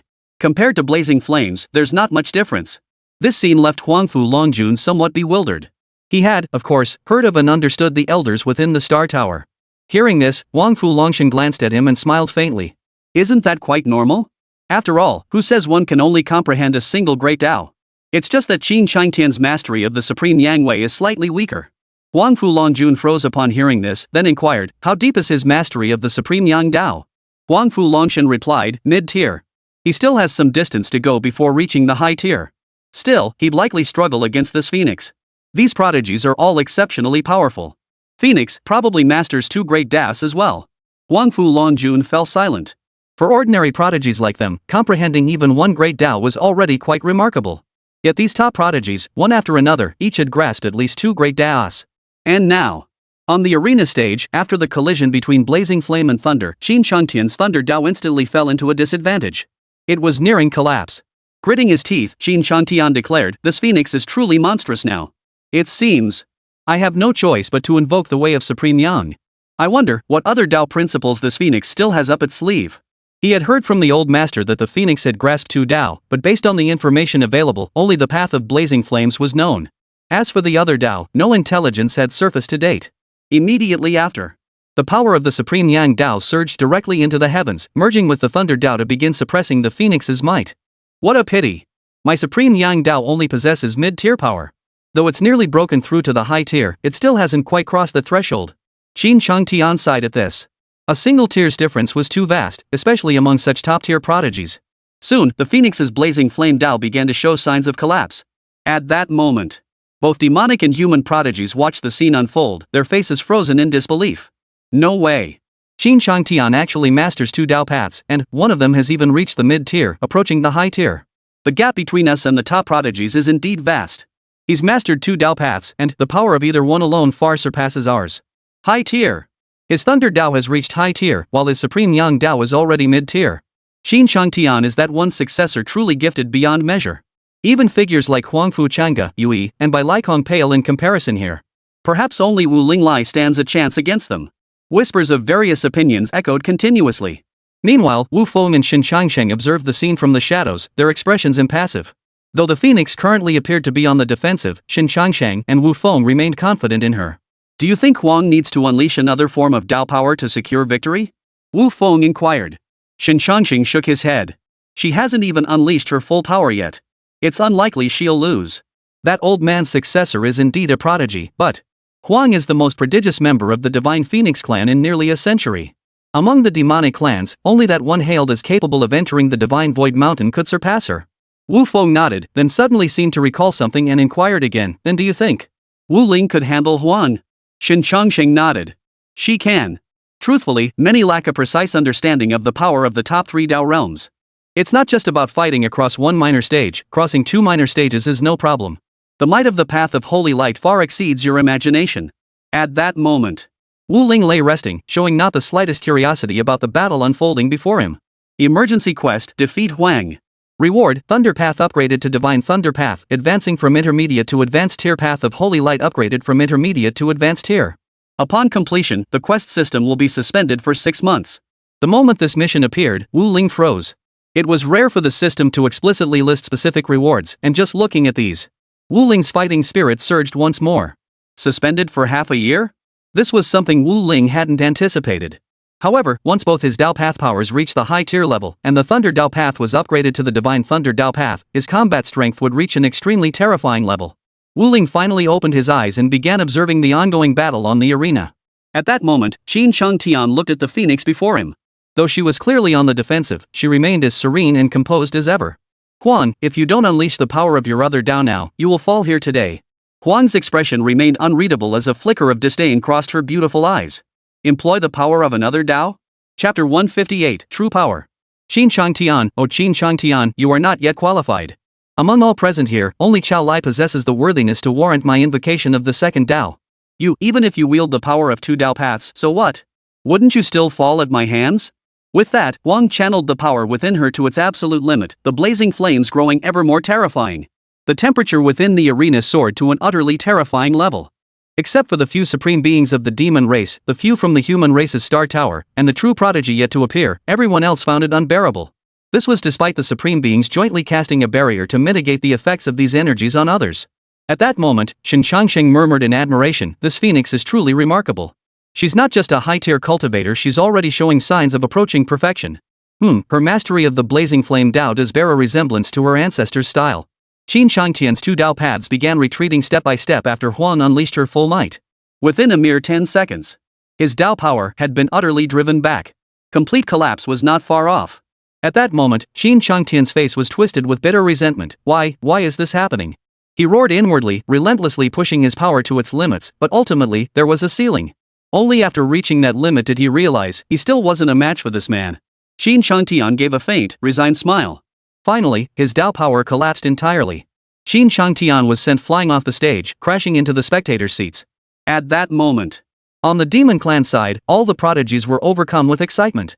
The Heavenly Phoenix Clan's prodigy makes short work of the human race's prodigies. The championship will still belong to our Demon Clan this time. You probably don't know that our Demon Clan actually has an even more prodigious existence than the Phoenix. It's said that no one among the humans stands a chance against him. So this time, the championship is ours. A cacophony of voices erupted in succession. The demonic race's prodigies were all incredibly excited. Upon witnessing this scene, the ancestral lord of the netherworld smiled. Divine Phoenix, I never imagined your clan's prodigy had been concealed for so long. I'd heard rumors of her prowess before, but you've kept her hidden far too deeply. The ancestral lord of the netherworld remarked with a smile. Xinhuang shook her head, a hint of resignation in her voice. It was all thanks to the ancestors' cultivation. I myself only realized her true strength now. At that moment, the ancestor of the netherworld smiled and declared, this championship will undoubtedly fall into the hands of our demonic race. That terrifying being from the Thunder Dragon clan hasn't even made a move yet. At this, the true dragon inquired with some confusion, Ancestor Yumlun, do you think Wu Ling could be a match for either of them? The ancestor of the netherworld shook his head at this. Give her 2 more years, and Wu Ling will become a formidable rival to that youngster from the Thunder Dragon clan. But right now, he's still far from it. That youngster's grasp of the Divine Thunder way surpasses Wu Ling's by an entire tier. Moreover, according to the intelligence I've gathered, he has already advanced it to the high tier level. Hearing this, both the true dragon and the Divine Phoenix froze, their faces etched with utter shock. Advanced stage? Is that even possible? The Divine Phoenix couldn't contain her disbelief and asked urgently. Unlike other prodigies, this prodigy of the Thunder Dragon clan did not cultivate another great Dao, but specialized solely in the Divine Thunder Dao. The way of Divine Thunder ranked second among all Dao paths. Its power, well, one could imagine. To comprehend such a Dao path rendered other Dao paths unnecessary. However, advancing the power of such a path proved exceedingly difficult. Advancing from intermediate to high tier might be several times even tenfold more difficult than progressing from beginner to mastery in ordinary paths. The netherworld ancestor nodded. According to the intelligence I've gathered, it should be accurate. Both fell silent. Shock was the only emotion left in their hearts. The elder in the sky spoke again, next match, Huang versus Wu Ling. Upon hearing this, Wu Ling in the human spectators section was momentarily stunned. But Huang had just finished a battle. And now she was being called back onto the field? Didn't she need rest? At that moment, the human prodigies began discussing among themselves. Do you think Wu Ling stands a chance against Huang? I doubt it. Huang's strength is truly terrifying. Wu Ling definitely can't match Huang, but to have reached this stage and attained his current strength is already remarkable. The human race's prodigies held little hope for Wu Ling. At that moment, Huang Fu Longjun turned to Huang Fu Longshan beside him and asked, does Wu Ling stand a chance? Huang Fu Longshan shook his head. Unlikely. In his view, Qin Changtian's strength alone already surpassed Wu Ling's. Not to mention the Phoenix, who had defeated Qin Changtian without even exerting full strength. Suddenly, the referee in the sky turned to Huang and inquired, do you need a moment to rest? Huang shook her head. No need. By then, Wu Ling had already stepped onto the arena. She looked at Huang and said slowly, you really should rest. Because if I'm strong. Huang gave Wu Ling a dismissive glance. Not necessary. And in my eyes, you're not strong either. Immediately, the power of the blazing flame Dao erupted, coalescing in the sky. Wu Ling, positioned at the very center of the blazing flame Dao, had yet to unleash his own Dao power. Yet, he felt no pressure whatsoever. The next moment, the sky was engulfed in a golden glow as the power of holy light began relentlessly dispersing the blazing flame energy. In the blink of an eye, the blazing flame power was nearly completely dissipated. Seeing this, the Phoenix's expression grew grave. Mid-tier? Even if ranked higher, could it truly crush a higher tier Dao so effortlessly? At that moment, both the human clan and the demon clan fell into silence. Who could have imagined such an outcome? The human side was utterly dumbfounded. No way. Can a Dao ranked higher really be this much stronger? Of course not. This is one of the top 3 Dao paths. While the blazing flame Dao path is powerful, it's only ranked 20th. There's a full 17 ranks between them. How could their strength possibly be comparable? Shocked murmurs rippled through the crowd. Among both humans and demons, the only one who remained utterly composed was Xin Changsheng. Because, all of this was entirely within his expectations. At that moment, Wu Ling spoke again, her tone as cool as ever. I told you, you'd better rest. Because, this way, you'll last a few more seconds under my control. Wu Ling's intent flickered, and she unleashed her full power. Chapter 159, Zhou Lai vs. the Thunder Dragon. In mere seconds, the searing flames had been nearly dispelled. At that moment, Phoenix's face was etched with grave concern, cold sweat streaming down her brow. Qin Shangtian, watching from below, froze in shock at the scene. This was something he had never anticipated. Qin Shangtian had always believed that among the human prodigies present, only Zhou Lai possessed the strength to crush and defeat Huang. Yet here was Wu Ling, the underdog who had defied expectations and won every battle, demonstrating such terrifying dominance even against a prodigy of Huang's caliber. Qin Shangtian remained silent for a long while. So, he hadn't been using his full strength all along? He had long heard of Wu Ling's formidable reputation, but, all along, he had always looked down on this fellow. After all, no matter how profound his grasp of the Tao might be, if his combat prowess was lacking at this stage, he was of little use. But now, the power Wu Ling had displayed had thoroughly humiliated him. He had strained every ounce of his strength and still failed to draw out the Phoenix's second Tao. Yet, Wu Ling had barely made his move, not even exerting his full power. The Phoenix had no choice but to unleash its second Tao. Huang's face was grim, cold sweat pouring down her brow. She had poured every ounce of strength into the fight, yet it seemed she couldn't hold out much longer. It seems I'll have to unleash my second Tao after all. This power was meant for Zhou Lai. I never imagined I'd have to unleash it so soon, just because I encountered this guy. Huang's expression darkened. Immediately, terrifying power erupted from within her, and streams of black light surged into the sky once more. At that moment, in the demonic spectator stands, the ancestral lord of the netherworld watched the scene unfold, his voice tinged with surprise. The way of eternal night, its ranking surpasses even the blazing flame way by 2 tiers. However, Huang has only grasped this power at the intermediate level. She still has some distance to go before reaching the advanced stage.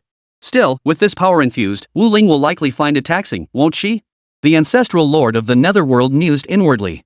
Truthfully, up until now, they had rarely encountered anyone who had comprehended the top 3 Tao paths. These individuals were almost entirely confined within the Divine Void Mountain. They simply lacked the qualifications to engage them. This lack of experience led to a critical issue: they possessed no clear understanding of the true nature of these Tao's power. On the human side, Wu Feng, standing beside Shen Changsheng, voiced his concern. Wu Ling's second Tao is merely the Thunder Tao. Compared to the Eternal Night Tao, it falls short by an immeasurable margin. Can he even be considered a worthy opponent? Shen Changsheng replied calmly, Wu Feng, you have no idea how terrifying the top 3 Tao paths truly are. Even if the Eternal Night Tao were high tier, let alone its current mid-tier status, it would still be no match for Wu Ling. Wu Feng froze upon hearing this, then asked incredulously, is it truly that terrifying? Shen Changsheng nodded solemnly. I once fought someone who had grasped one of the top 3 Tao paths. At the time, his strength was weaker than mine, and his Tao path was even over a tier below mine. But, the outcome was ruthless annihilation. He didn't even have a chance to struggle. Whoa! Wu Feng sucked in a sharp breath, his face frozen in utter shock. He hadn't expected Shen Changsheng to have actually fought someone who had grasped one of the top 3 Tao. At that moment, Wu Feng furrowed his brow before speaking, but I too have fought someone who comprehended a Tao ranked extremely high. If I recall correctly, it should be the 4th ranked one. My strongest impression was powerful, but not to the extent you describe. Shen Changsheng shook his head and smiled faintly. You're still too naive. The gap between 4th and 3rd is like night and day. Huang continuously channeled the power of his other great Tao into it, but, he discovered to his astonishment, it seemed to have no effect. For from start to finish, her power seemed utterly incapable of shaking Wu Ling's hold. Whether it was the initial power of the blazing flame Tao alone, or the combined might of both Tao paths now, Wu Ling's power remained unshakable, immovable. This scene left those watching utterly bewildered. What's going on? Hasn't Huang activated the power of the Eternal Night Tao yet? Are you stupid? Can't you sense the aura of the Eternal Night Tao? Huang has already used it, but it seems to have been useless. The unfolding events truly left everyone speechless. Suddenly, Huang's face flushed crimson as she roared at Wu Ling, what do you think you're doing? Since you're stronger, just eliminate me outright. Before Huang could finish speaking, Wu Ling swept his hand. The power of the Way of Holy Light instantly sent Huang flying across the battlefield. Wu Ling victory. This scene. The crowd was stunned into silence. The entire arena fell deathly silent. After a long moment, someone finally spoke. So, Wu Ling could have crushed Huang from the very start, but she kept giving her chances to strike. Yes. Is this the power of the Holy Light Path? It's terrifying. Even combining the forces of both paths, Huang couldn't budge her. The human side murmured in shock. Then, they all became quite excited. On the demonic side, however, faces fell into utter despondency. Clearly, seeing Huang crushed so effortlessly was a blow to their morale. At that moment, Wu Feng, standing beside Shen Changsheng, spoke slowly. Next up is the battle between Zhou Lai and that prodigy from the Thunder Dragon clan. Wu Ling should have a bye this round, but for him to reach this stage despite no one giving him a chance, he's already quite a prodigy. Shen Changsheng nodded upon hearing this. I've heard that prodigy from the Thunder Dragon clan has already mastered the Divine Thunder Dao to an advanced level. Zhou Lai likely stands no chance against him. This year's World Genius competition will likely be won by the demon race. Though Shen Changsheng held high hopes for Wu Ling, he had heard bits and pieces about that prodigy from the Thunder Dragon clan. Such a prodigy would be difficult for Wu Ling to contend with. After all, even Zhou Lai wouldn't stand a chance against the Thunder Dragon clan prodigy. Zhou Lai versus Thunder Dragon. The referee in the sky announced slowly. Then, a youth clad in black robes, his expression defiant, stepped forward from the crowd. Zhou Lai. He was known as a terrifying force unmatched by anyone except the heirs of Shinshu Mountain. At that moment, Thunder Dragon also took the stage, similarly clad in a black robe. Upon entering the arena, Lei Long uttered not a single word. With a sudden thrust of his right hand, rolling thunder began to roar. Boom! Boom! Terrifying. Chapter 160, Defeating the Thunder Dragon. Dark clouds gathered thickly, thunder roaring violently. Just as Zhou Lai prepared to channel the power of the Dao to withstand this terrifying force. Boom! Before his power could even be unleashed, it was utterly shattered. The Divine Thunder's might was utterly overbearing, not even allowing Zhou Lai's power to manifest. The moment it emerged, it was instantly shattered. Immediately after, several pillars of lightning began to converge. Boom! Boom! Once the convergence was complete, this thunderous force was poised to strike directly. At that moment, Zhou Lai stared in horror at the scene, the surrender on the tip of his tongue, yet unable to utter a word. He refused to bow his head. At that moment, Shen Changsheng intervened, dispersing the force. He then pulled Zhou Lai to his feet and led him back to the human spectator stands.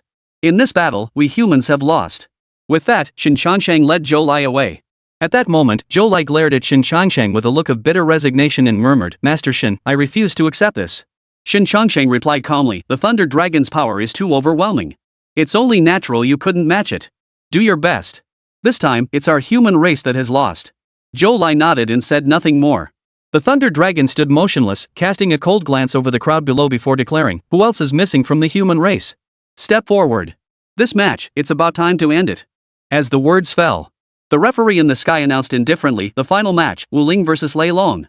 After the announcement, Wu Ling leapt onto the arena, gazing at Lei Long before him. High-tier Divine Thunder Dao, that strength is indeed formidable. Wu Ling thought to himself. At that moment, the human faction began murmuring in resignation. We're done for. Humans are going to lose again. This Thunder Dragon is too powerful Divine Thunder Dao, no less. Yeah, Wu Ling is pretty strong too, but his Dao is only mid-tier, and his Dao ranking is one spot below the Thunder Dragons. The human race's prodigies all believed that this time, it was likely to end here. From the spectator seats, Wang Fu Longshan sighed, what a pity. I never imagined the gap in combat strength between Zhou Lai and the Thunder Dragon would be this vast. It's safe to say they're not even in the same league. Hearing Wang Fu Longshan's words, Wang Fu Longshan suddenly couldn't help but ask, could it be that Wu Ling has absolutely no chance at all? He couldn't shake the feeling that Wu Ling hadn't yet unleashed her full potential. Wang Fu Longshan shook his head. Wu Ling is formidable, but compared to Lei Long, she still falls short. After Wu Ling arrived, Thunder Dragon glanced at him before smiling faintly. I hear you've grasped the way of holy light? Wu Ling nodded. Pity your holy light way is only mid-tier. Otherwise, I might have actually fought you. As it stands, you're no match for me at all, you can't even unleash the Dao. Hearing this, Wu Ling smiled faintly. That may not be the case. At that moment, Lei Long unleashed his full power. Dark clouds gathered in the sky, and thunder crashed down violently. Wu Ling unleashed his power, filling the sky with holy light. Contrary to Lei Long's expectation, he couldn't instantly suppress her. Instead, the two forces clashed evenly. Gradually, however, Wu Ling's path of holy light began to waver under the pressure. Seeing this, Lei Long narrowed his eyes slightly. I truly underestimated you. So the deepest hidden talent among the human race is you. But the outcome remains predetermined, unalterable. This merely adds a touch of intrigue to the final match. In the human spectator stands. Shen Changsheng watched the scene unfold, his expression tinged with astonishment. I never imagined this youngster was still holding back. His path of holy light has actually reached the advanced stage. Wu Feng's face also betrayed shock, leaving him stunned for a long moment.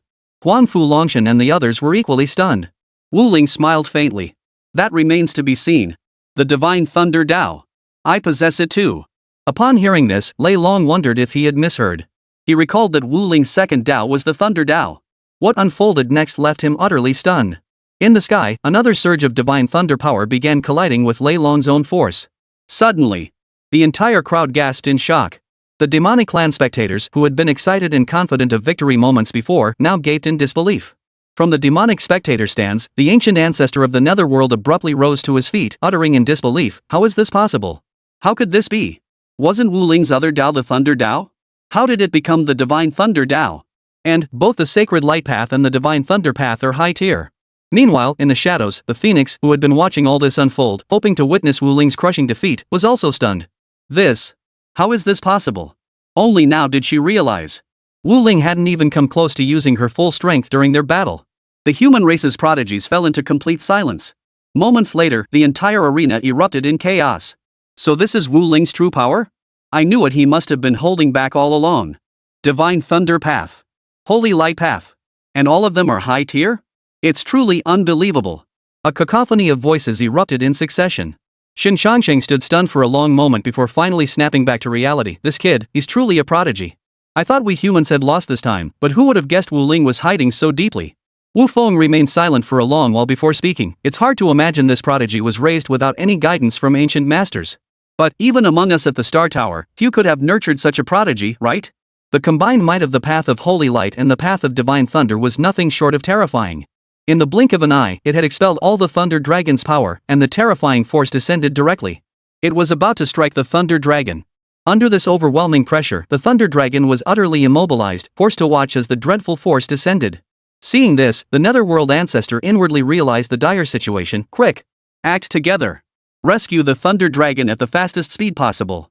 The three supreme demonic beings unleashed their full might at that moment, blocking Wu Ling's attack. Then, the Netherworld ancestor led the Thunder Dragon back to the spectator seats. This time, we demon clans have lost. The old ancestor of the Netherworld's voice was filled with resignation. After all, both the old ancestor of the Netherworld and the rest of the demonic race had believed this time victory was assured. Yet none could have foreseen that Wu Ling had concealed her true strength until the very end. At that moment, the human prodigies, Huangfu Longshan, and the others were still reeling from the shock. After a long while, the human prodigies finally erupted in excited shouts. Wu Ling is incredible. Those demonic prodigies were nothing but fodder for him to crush. Chapter 161, The Shocked Principal Feng. I thought our human race was going to lose. That Thunder Dragon was just too monstrous. I never imagined Wu Ling would be even more monstrous. Yeah, we thought his Holy Light Path was his strongest, but who knew he'd unleash another Divine Thunder Path? The crowd murmured excitedly, their voices filled with awe. Huangfu Longshan and the others watched the scene unfold, lost in deep thought. They never imagined Wu Ling could be so monstrously talented. Even Lei Long, who had grasped the Divine Thunder Dao, was overshadowed by Wu Ling. The crucial point was, Wu Ling had also grasped the Divine Thunder Dao. The top 2 or 3 Dao paths, Wu Ling had mastered them all, and what's more, at the advanced stage. At that moment, Wu Ling stepped down from the arena and suddenly called out, "Anyone interested in becoming my student? Come find me tomorrow at Qingbei Martial Arts Academy." He hadn't forgotten his true purpose. There are at least 60 outstanding human prodigies here. Each possesses astonishing strength. If they became his disciples, his own strength would surge dramatically. As these words fell, the crowd erupted in excitement. Holy crap, I'm heading straight to Qingbei Martial Arts School after this. Getting taught by a prodigy like Wu Ling? I'm sure I'll make huge progress. Yeah, I'm heading straight to Qingbei Martial Arts Academy too. After Wu Ling's announcement, nearly everyone present resolved to become his student. Just then, a young man approached Shin Shangsheng. "Master, may I become Wu Ling's student? I feel like learning from him would help me grasp more." Seeing his disciple's eager expression, Shin Shangsheng smiled and said, "Go ahead. That kid Wu Ling isn't just ridiculously strong, I hear his teaching skills are top-notch too." Meanwhile, Huangfu Changge turned to Huangfu Longshan. I want to become Wu Ling's student." Truthfully, before Wu Ling had fully revealed his true strength, Huangfu Longshan would have absolutely stopped Huangfu Changge. But now, Huangfu Longshan merely smiled. "Go ahead. That kid's talent is monstrous, and I hear his talent for teaching is even more monstrous. Studying under him will greatly benefit your own growth." Hearing this, Huangfu Changge nodded. At that moment, Yi Bai approached Wu Ling and exclaimed in astonishment, "So, you've been hiding your strength this deeply?" Wu Ling smiled but offered no reply. On the demon clan side, a long silence fell. No one spoke. The true dragon turned to look at the ancestral lord of the netherworld. After a long pause, he finally spoke, "Should we find a way to deal with Wu Ling?" Wu Ling posed an overwhelming threat to them. Should she grow stronger in the future, even the combined might of several demon clan supreme beings would likely prove insufficient to defeat her. The next day, Wu Ling returned to Qingbei Martial Arts Academy and resumed his teaching duties as usual. At that moment, Lu Miaoshi approached Wu Ling, her voice trembling with shock.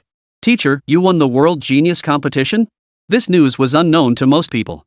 But Lu Miaoshi's father had managed to catch wind of it. Wu Ling nodded upon hearing the question. Yes. Hearing Wu Ling confirm it herself, Lu Miaoshi froze in place. She had heard whispers about the terrifying strength of the prodigies competing in the World Prodigy Tournament. She recalled her father once clashed with one such prodigy. In just 3 moves, he was defeated. And that prodigy was considered one of the weaker ones. For Wu Ling to emerge victorious there, one could only imagine how terrifying his strength must be. Just then, Wu Ling spoke up. "Oh, right. You should be welcoming a lot of new students today." Just then, Principal Feng Zhengde received word that prodigies were arriving at Qingbei Martial Arts Academy today and requested his presence to receive them. For that person to personally call me, they must be quite the prodigy, right? Feng Zhengde pondered this as he made his way to the school entrance. An elderly man and a young boy walked in. Upon seeing them, Feng Zhengde froze momentarily before hurrying forward with respectful deference. "Master Lu, why have you come in person?" Feng Zhengde had only seen this particular figure once before, and even then, he had merely caught a distant glimpse, never having the privilege to approach. This man was an even more formidable presence than Yi Bai. The elder smiled and inquired, "Which class is teacher Wu Ling in?" Upon hearing this, Feng Zhengde informed old Master Lu of Wu Ling's class and offered to personally escort him there. But Master Lu waved his hand dismissively. "No need. I'll go myself." With that, the old master set off with his disciple. Seeing this, Feng Zhengde prepared to escort old Master Lu himself, but at that moment, several other elders approached, each accompanied by a young disciple. For the entire morning, Feng Zhengde felt numb. Figures he'd only heard about in legends had all gathered here. Each specifically sought out Wu Ling by name. Any one of them was a far more formidable presence than Yi Bai. According to the news relayed by his master, these beings had brought their disciples here for Wu Ling to train. This revelation truly stunned Feng Zhengde. After bustling about all morning and seeing no one else arrive, Feng Zhengde prepared to take a break. But what unfolded next left Feng Zhengde gaping, unable to recover for a long while. There stood Huangfu Longshan, accompanied by Huangfu Changde, at the school gate. "Hello, which class is teacher Wu Ling in?" Spotting the man, Feng Zhengde immediately stood up, his body trembling slightly. "Hello? Are you Mr. Huangfu?" He feared he might have mistaken him for someone else. Yet, the faintly discernible terrifying aura emanating from Huangfu Longshan made him feel he probably hadn't. This must be the terrifying presence from the Star Tower. "Yes." Huangfu Longshan replied with a smile. "Mr. Huangfu, I will personally escort you there." Throughout the journey, Feng Zhengde's astonishment at Wu Ling knew no bounds. How long had Wu Ling been gone? How could so many terrifying beings suddenly appear on campus? Even Huangfu Longshan, a figure from the Star Tower, had personally arrived. When Huangfu Longshan appeared at the classroom door, Lu Miaoshi's eyes widened in disbelief. She had seen Huangfu Longshan's portrait before. She knew full well just how terrifying this figure truly was. The female classmate beside Lu Miaoshi, seeing her staring blankly, suddenly chuckled and said, "Miaoshi, you wouldn't happen to be smitten by that handsome young man beside the old gentleman, would you?" Lu Miaoshi shook her head, saying nothing. Wu Ling spotted Huangfu Longshan at the doorway and approached with surprise. "Senior, you came too?" Huangfu Longshan smiled. "We're getting old. Perhaps sometimes our teaching methods aren't as effective as yours, young people." Chapter 162, The New Student. Wu Ling was utterly shocked upon hearing Huangfu Longshan's words. Such supreme masters were actually reluctant to entrust their disciples to other sects. Unless it was someone vastly superior to themselves. Even those of comparable strength were rarely accepted. Much less, juniors. This was precisely why Wu Ling felt profoundly astonished. Huangfu Changde looked at Wu Ling and respectfully said, "Teacher Wu Ling, I hope to learn more from you here." When it came to Wu Ling, Huangfu Changde was thoroughly convinced. This guy was simply too formidable.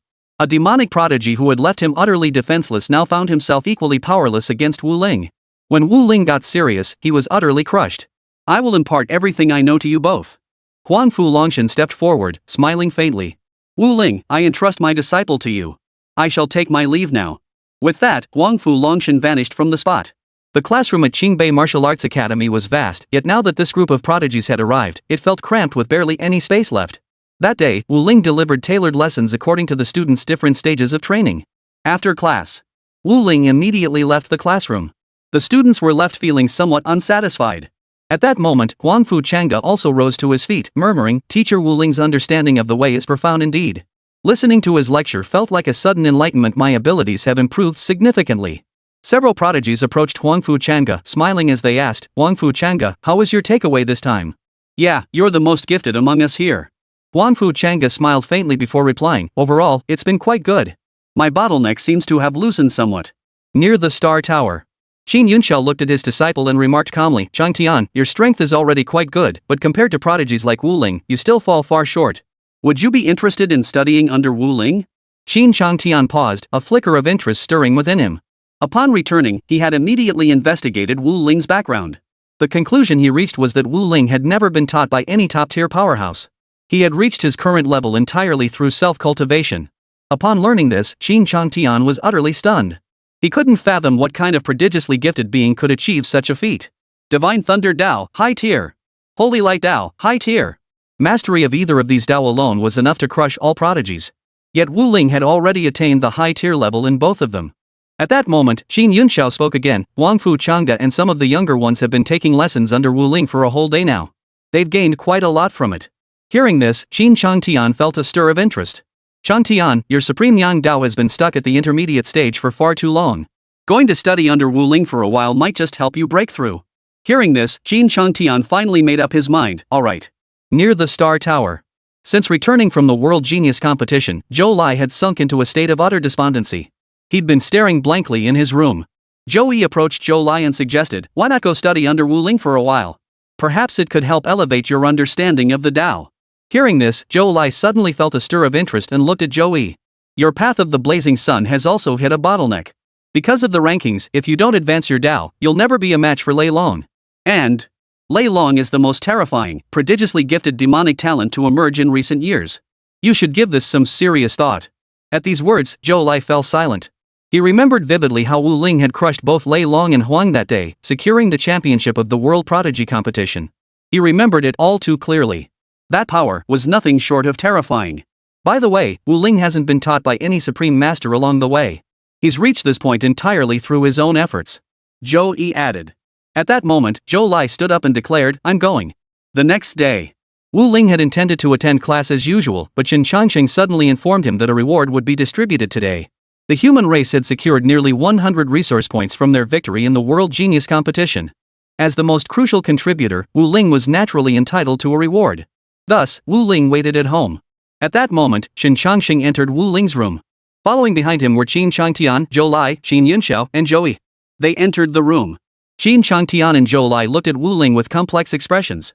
Zhou Yi approached, looked at Wu Ling, and said with a smile, Wu Ling, we'd like these two youngsters to study under you. What do you think? Wu Ling looked at Zhou Lai and Qin Changtian, a hint of surprise in her eyes. These two could be considered the strongest participants from the last World Genius competition. Although Zhou Lai had been thoroughly suppressed after entering the arena, Wu Ling could sense that this man possessed terrifying combat prowess. If these two could become his students, Wu Ling's own strength would surge dramatically. Of course it's no problem. Wu Ling said with a smile. He then turned to Zhou Lai and Qin Changtian and announced, you two are to report to Qingbei Martial Arts Academy promptly tomorrow. Zhou Lai and Qin Changtian nodded. Wu Ling then turned to Qin Changsheng and the other two, asking, what's the reward this time? Upon hearing this, Qin Changsheng stepped forward and smiled faintly. Is there anything you need? He wasn't sure what kind of reward Wu Ling might want. After 2 hours of deliberation, the few supreme human experts within the Star Tower ultimately decided to let Wu Ling propose her own reward. If they found it acceptable, they would grant it. After pondering for a moment, Wu Ling replied, nothing comes to mind for now. I'll keep it in mind for now. If I need it later, I'll ask you then. Wu Ling genuinely had no immediate needs. His power primarily stemmed from his disciples.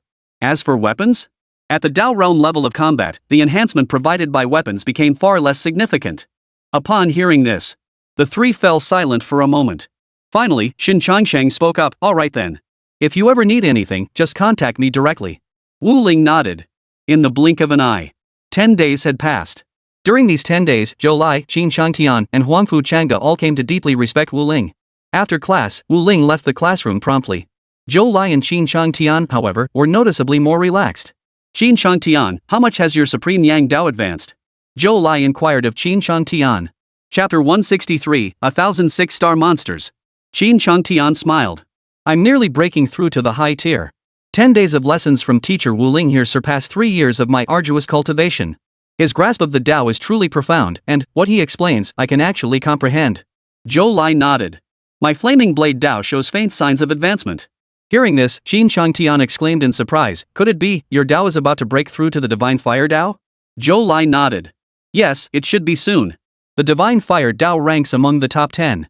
Though it can't compare to the Divine Thunder or Holy Light Daos, its power is formidable. Moreover, I should be nearing perfection in my breakthrough. Hearing this, Xin Changtian froze in place. The perfection level Dao. The gap between high tier and perfection tier might be one that some prodigies could never bridge in their entire lives. Zhou Lai was already about to step over it. Teacher Wu Ling's talent for teaching is truly remarkable.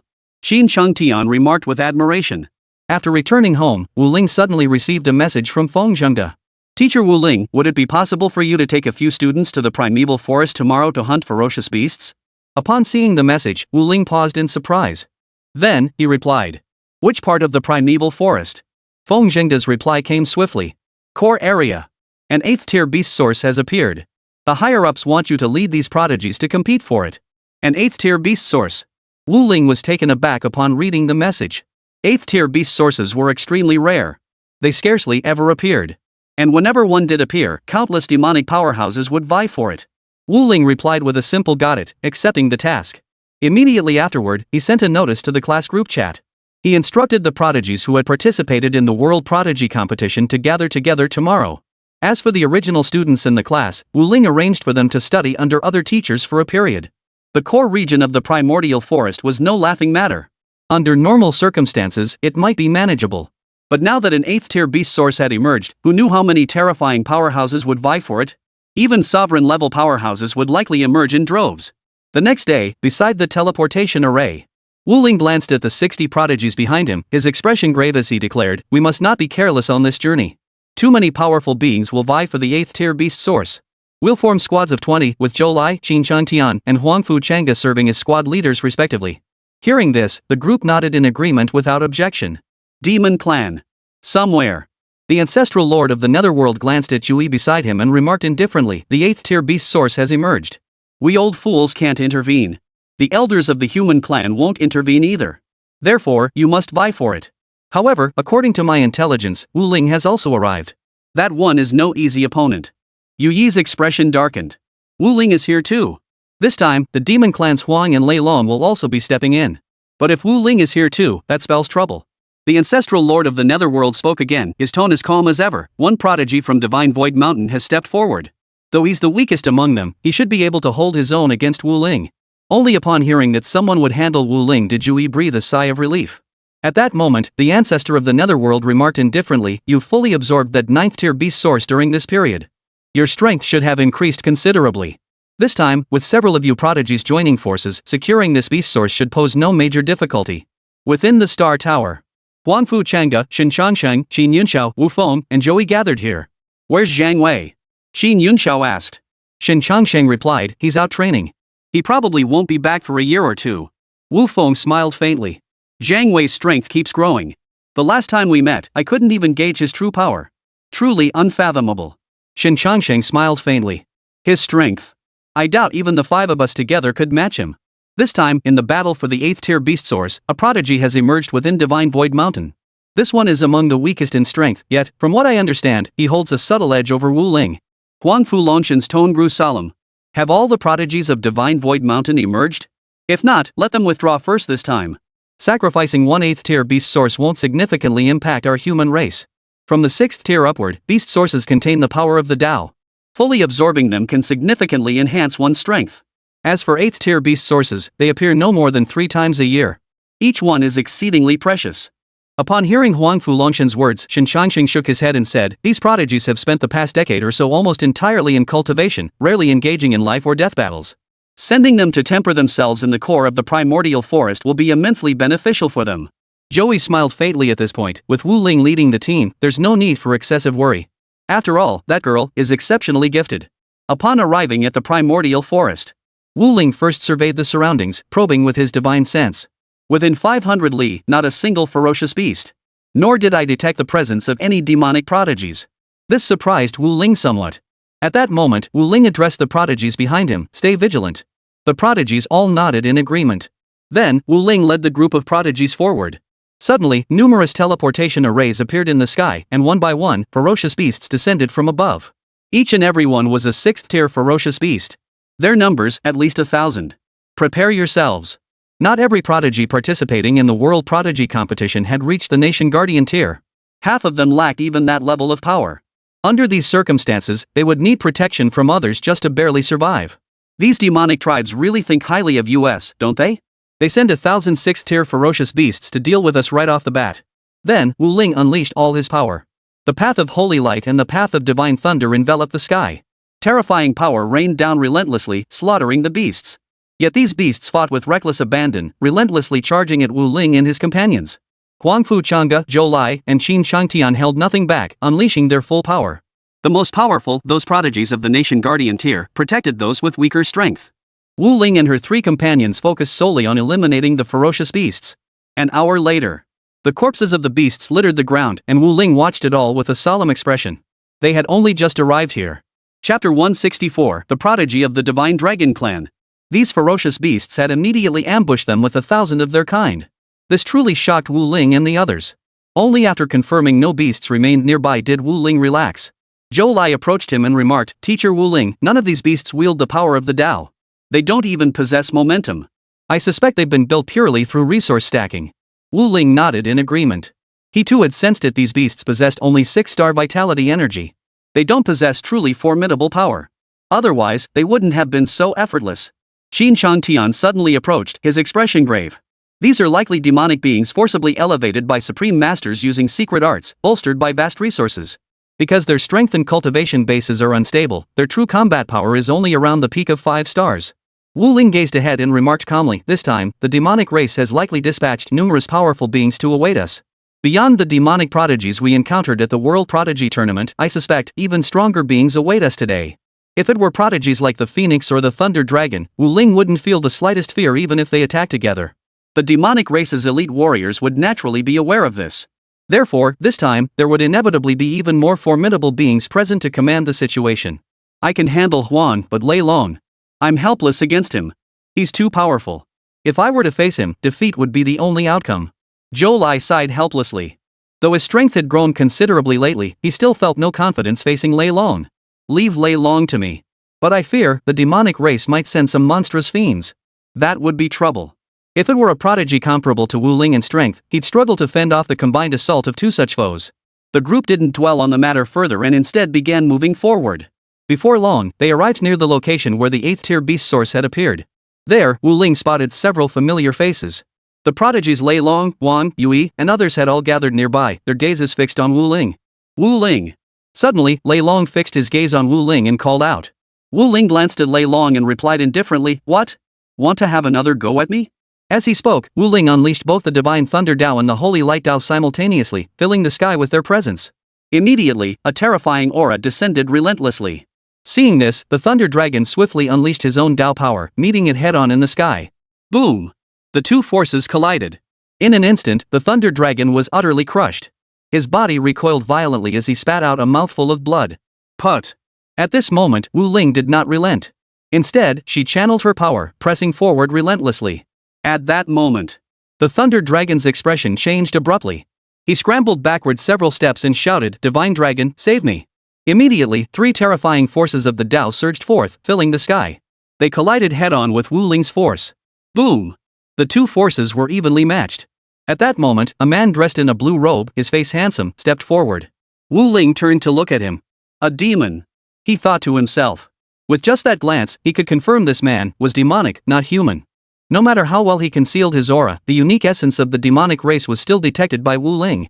After stepping forward, the man in the green robe shot a look of disgust at Lei Long and coldly remarked, "Your strength is truly pathetic. And you call yourself the demon clan's foremost prodigy? You can't even handle a mere creature like this." The words hung heavy in the air, and Lei Long's face instantly flushed with shame. Had these words come from any other demonic prodigy, he would have lost his temper. But, coming from this peerless prodigy who had emerged from Divine Void Mountain, Lei Long felt no urge to retort. Because, this demonic being possessed terrifying power. Enough. You'd be better off returning to cultivate your strength. Don't you feel embarrassed listening to your father boast daily about you being the demon clan's foremost prodigy? Hearing this, Lei Long was rendered speechless. Among the young generation of demonic beings, he had never truly lost to anyone outside this group of prodigies from Divine Ruins Mountain. Yet, coming from this prodigy's mouth, he found himself utterly unable to retort. The man stepped before Wu Ling, a mocking expression crossing his face as he smiled faintly. To have blocked even 10% of my power, it seems, you, the prodigy of the human race, are somewhat interesting. But having crossed paths with me, you shall meet your end here. The man radiated extreme confidence. In his gaze toward Wu Ling, there was only scorn and contempt. He didn't regard his opponent as a worthy adversary at all. Wu Ling suddenly smiled. How convenient. I only used 10% of my strength just now. Hearing this, the man in the green robe froze for a moment before bursting into laughter. Ha ha ha ha. You truly are arrogant. His expression instantly turned cold as he lunged forward. Then let me see if you truly only use 10% of your strength. In an instant, 3 great Tao energies filled the air. Divine Thunder Tao, Divine Fire Tao, Divine Wind Tao. Among these 3 Tao powers, only Divine Thunder Tao ranked relatively higher. The others were all ranked beyond the top 5. But all were high tier. Suddenly, Zhou Lai beside him seemed to recognize the man in the green robe. Shocked, he exclaimed, Isn't this the prodigy of the Divine Dragon Clan from the Demon Clan's Divine Void Mountain? Upon hearing this, Qin Changtian paused slightly before scrutinizing the man closely. It does seem to be that prodigy of the Divine Dragon Clan from Divine Void Mountain. Why would he personally come here? At that moment, the expressions on both their faces turned grim. The very name Divine Void Mountain carried immense weight, capable of instantly imposing immense pressure upon both demonic and human clans alike. Even when facing the Thunder Dragon, Zhou Lai, though outmatched, at least possessed the courage to confront it. But when confronted by the terrifying entities of Divine Void Mountain, they lacked even the courage to fight back. At this moment, these 3 Tao forces were clearly far more powerful than before. Clearly, this prodigy had gotten serious. Seeing this, Wu Ling also amplified his own power considerably, and the 2 forces collided once more. Boom! The clash remained evenly matched. Witnessing this, the prodigy of the Divine Dragon Clan began to lose his composure, staring at Wu Ling with astonishment. How is it possible? He had already unleashed 60% of his full strength earlier. His intent was to teach Wu Ling a harsh lesson. Yet the strength Wu Ling displayed in response matched his own blow for blow. Chapter 165, Crushing. This forced the prodigy of the Divine Dragon Clan to reassess Wu Ling. It seems you're even stronger than I imagined. Thunder Dragon's defeat to you wasn't entirely unexpected. But you must have already used all your strength now, right? I'm eager to see if you can remain as composed as you are now when I unleash my full power. At that moment, within the human race's Star Tower, 5 Supreme Masters watched the scene unfold on the screen. This youngster, Wu Ling, his strength seems even greater than we anticipated. Xin Yunxiao spoke first at this moment. The divine prodigies of Shinshu Mountain were well aware that they would emerge to vie for this 8th-tier beast source. However, the powerful figures of the Divine Void Mountain among the human race simply had no way to engage them. To convey a message, one must approach the 6 envoys of Divine Void Mountain. Whether the message would even reach them or if a response would follow, these were all uncertain matters. As for the actual strength of these 6 envoys, even the members of the Star Tower remained unaware. One thing was certain, though, they were formidable. At the very least, they were no weaker than the Star Tower's own experts. Shin Changsheng smiled. Wu Ling's strength is formidable. Perhaps he still falls short compared to the other 2 prodigies of the Demon Clan's Divine Void Mountain, but he is absolutely no weaker than this member of the Divine Dragon Clan. After all, this prodigy from the Divine Dragon Clan ranks at the very bottom within Divine Void Mountain, and is utterly crushed by the 2nd-ranked prodigy. After the Dragon Clan prodigy unleashed his full power, every prodigy present felt their bodies tremble. Such terror! That terrifying, awe-inspiring power nearly crushed the other prodigies. This time, no supreme beings from the human or demon clans were present to shield them.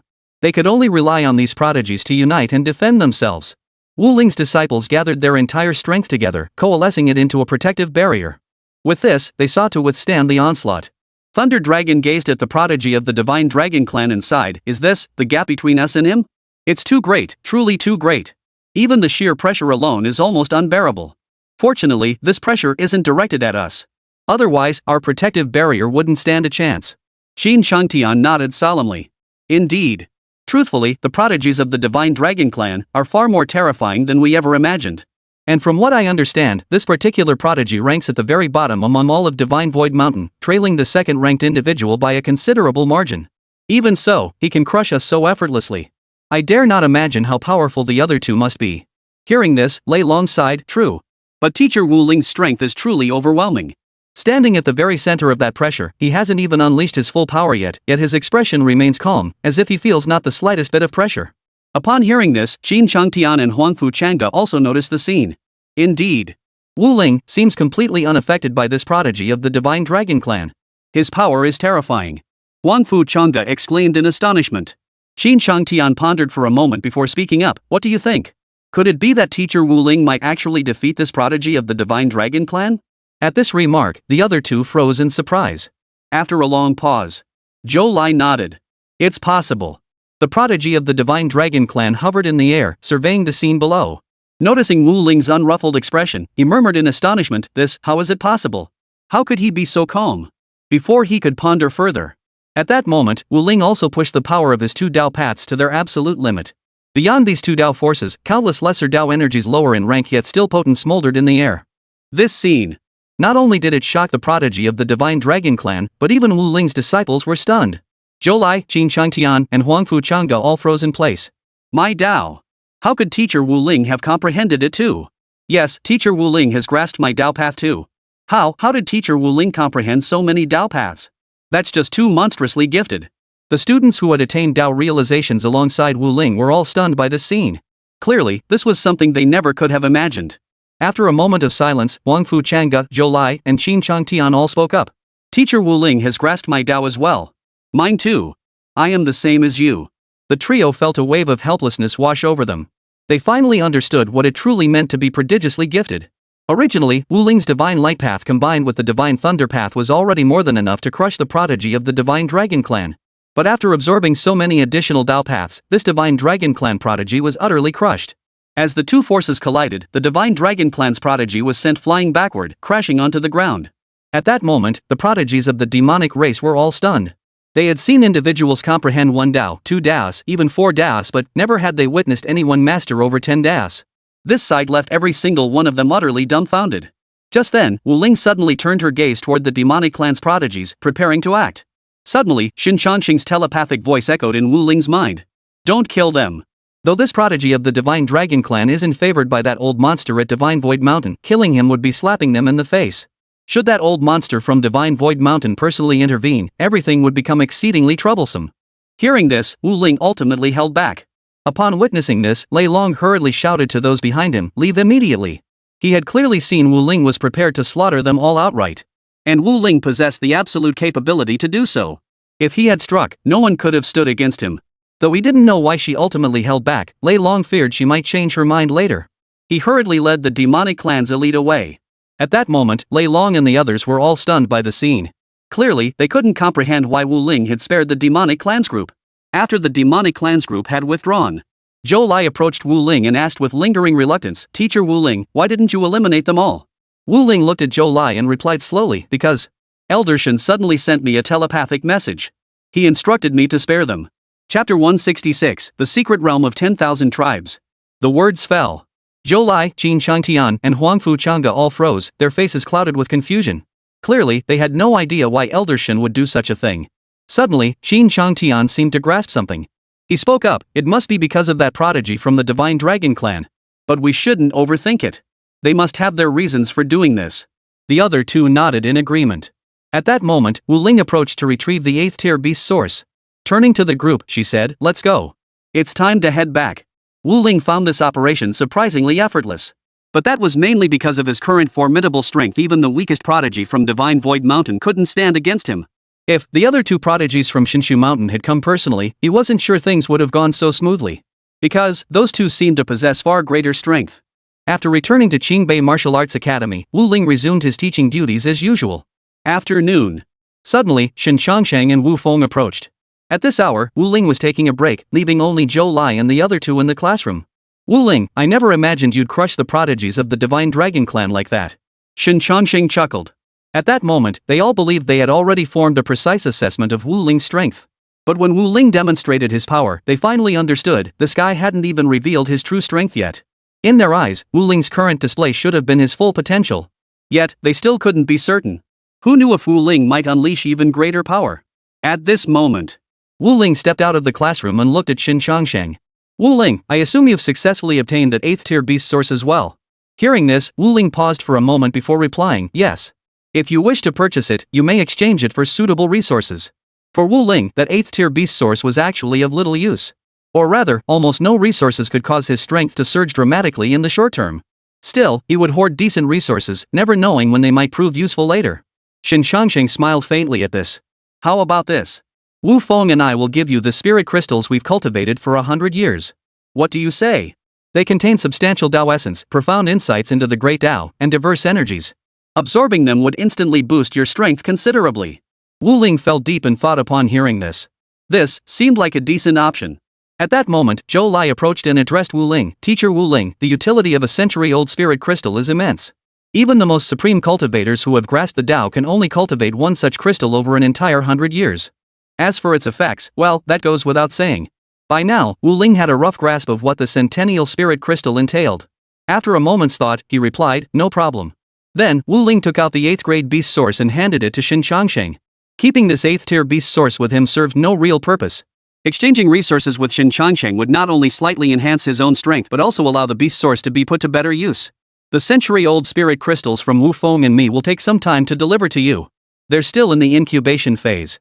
It'll take a while longer for the effects of the century-old spirit crystals to reach their peak. Xin Changsheng explained. Wu Ling nodded. Understood. At that moment, Xin Changsheng continued, I came here today to inform you that the 10,000 races secret realm is about to open once more. Hearing this, Wu Ling looked puzzled. He had no idea what this 10,000 tribes secret realm was. But the three youths behind Wu Ling froze for a moment before their faces lit up with excitement and wild joy. Master Shen, can we go? Zhou Lai couldn't help but blurt out. Qin Shangtian and Huanfu Changde also turned their gaze toward Xin Changsheng. Xin Changsheng smiled and said, yes, but Wu Ling must lead the way. Even though only the first level is open this time, it remains extremely dangerous. Going in on your own offers no guarantee of safety. Hearing this, all three nodded in agreement. They had naturally heard of the 10,000 tribes secret realm, otherwise, they wouldn't have been so excited earlier. At the same time, they were well aware of the dangers it held. Those whose comprehension of the Tao surpasses the Great Perfection realm are forbidden from entering the 10,000 tribes secret realm. And you are only around the high tier level, while Changa's strength is even weaker. There are many others inside with power levels like yours. With Wu Ling leading the way, this journey will be much safer. Xin Changsheng added. At that moment, Zhou Lai seemed to recall something and inquired, I've heard that the 10,000 tribes secret realm isn't only home to prodigies from the human and demon tribes, but also some tribes we've never encountered before. Is that true? Up until now, Zhou Lai had only heard scattered rumors. He'd wanted to probe deeper but never had the chance. Now that the chance presented itself, he naturally wouldn't let it slip away. Upon hearing this, Xin Changsheng's expression shifted slightly before he replied, who told you that? Zhou Lai froze upon hearing this, unable to speak for a long moment. Seeing this, Xin Changsheng didn't press further. Instead, he said, it's true. And beyond the 10,000 tribes secret realm lies the 10,000 tribes battlefield, where all the races of this starry sky engage in constant conflict. And we, among all these races, are relatively weaker. However, whether it be the 10,000 races secret realm or the 10,000 races battlefield, each place holds vast opportunities and resources. Within Divine Void Mountain, there are 60 terrifyingly powerful beings. Yet the reason only 6 remain from the human and demon clans combined is because the rest are all battling on the battlefield of 10,000 clans.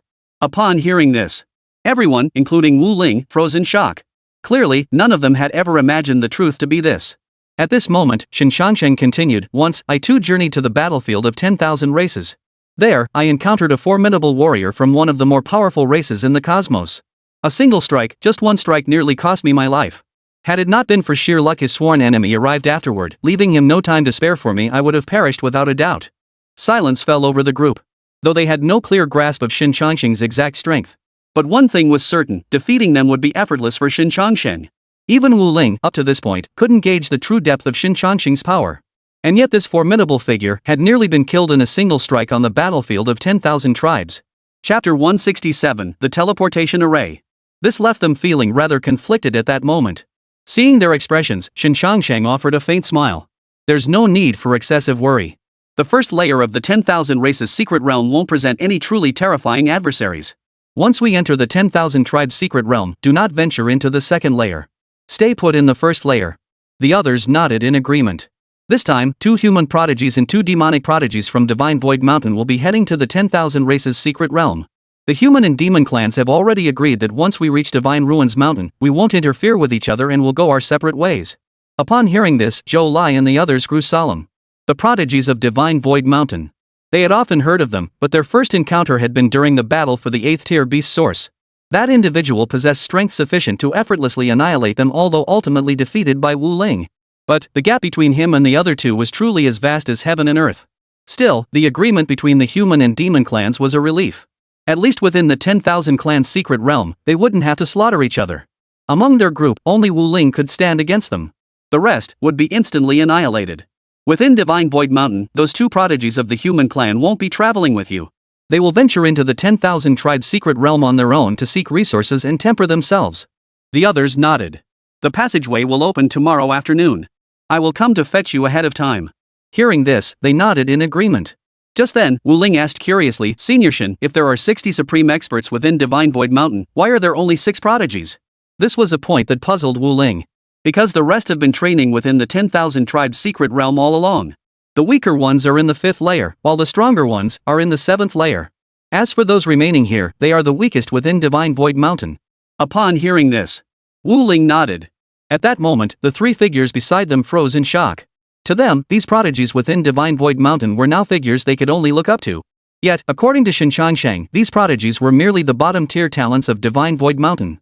Wu Ling felt a pang of surprise, and her curiosity about the 10,000 tribes secret realm grew even stronger. If I were to venture into the 5th layer of the 10,000 tribes secret realm now, could I survive? Wu Ling inquired. Hearing this, Shin Changsheng shook his head and said helplessly, even if your strength were to increase tenfold from when you faced the prodigy of the Divine Dragon Clan, you still wouldn't be able to survive the 5th layer of the 10,000 tribes secret realm. It's extremely difficult. Every being who survives there is an exceptionally monstrous existence. At this, Wu Ling fell silent. His strength shouldn't improve much in the short term. Upon hearing this, Zhou Lai looked utterly incredulous. The 5th layer, is it that dangerous? Shin Changsheng nodded. You should return first. The 10,000 tribes secret realm is a place where resources and danger coexist. There, you can obtain vast resources, but you might also fall there in an instant if you're not careful. With that, Shin Changsheng vanished from the spot. Zhou Lai and the other 2 remained utterly stunned, unable to recover. Alright, let's head back first. Wu Ling spoke up. The others nodded. They didn't return immediately but lingered in the classroom for a while. Teacher Wu Ling, this first layer of the 10,000 tribes secret realm might be far more terrifying than we ever imagined. Huangfu Chang'e said with a grave expression. He had heard whispers of it before. Every description of that place was terrifying, dangerous. Moreover, most people seemed reluctant to speak of it. Those within his clan who possessed some knowledge of the 10,000 tribes secret realm always evaded the topic whenever he inquired. Only Huangfu Longshan had shared a word or two with him, but the information revealed was sparse. Wu Ling nodded. Yes. So, we need to be cautious. Alright, let's head back for now.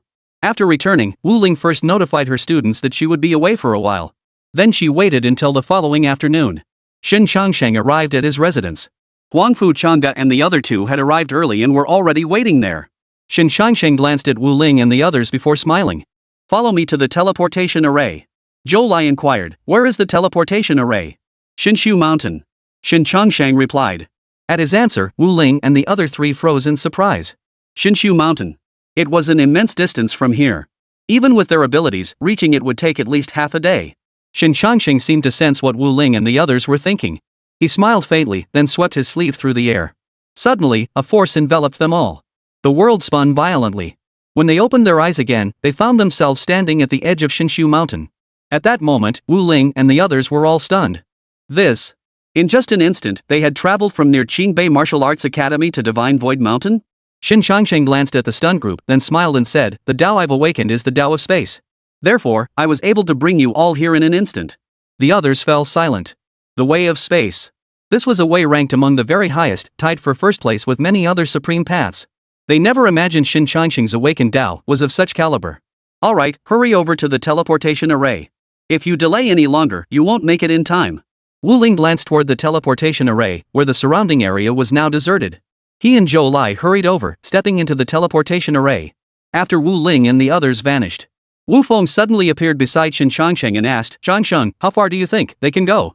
Shin Changsheng pondered for a moment before replying, I can't speak for the other 3, but Wu Ling will definitely go far. Perhaps the others will have a brighter future simply by following him. Wu Feng nodded. That's true. That youngster Wu Ling has an incredibly high ceiling for his talent. If he gains access to the 10,000 races secret realm, his potential, it's unimaginable. Shin Changsheng smiled. Perhaps in the future, our human race will gain another prodigy capable of reaching the 9th layer. Hearing this, Wu Feng froze, incredulous. Changsheng, you're setting your expectations way too high for Wu Ling, aren't you? That seems highly unlikely. Shin Changsheng shook his head. No, he truly possesses that potential. Just watch. Wu Feng said nothing more. Though he found Shin Changsheng's words hard to believe, he couldn't deny that, over the years, Shin had never been wrong. His eye for talent had always been sharp. Chapter 168, Entering the 10,000 Tribes Secret Realm. The Demon Clan. At this moment, the ancestral lord of the netherworld, accompanied by the true dragon and the divine phoenix, arrived at the entrance to the secret realm with their respective elite disciples in tow. At this moment, Huangfu Chang'e and the others were still nearby, having not yet departed. Suddenly, the ancestor of the netherworld noticed them and spoke with a faint smile. Longshin of the Huangfu clan, have you already sent your human clan members inside? Huangfu Longshin glanced at him before replying indifferently, yes. Is there something? The ancestor of the netherworld merely chuckled. This time, our demonic clan's prodigies will undoubtedly reap greater rewards within. Huangfu Longshin glanced at him again, then fell silent, unwilling to engage. Shin Changsheng and the others immediately returned to the Star Tower, not even bothering to linger here a moment longer.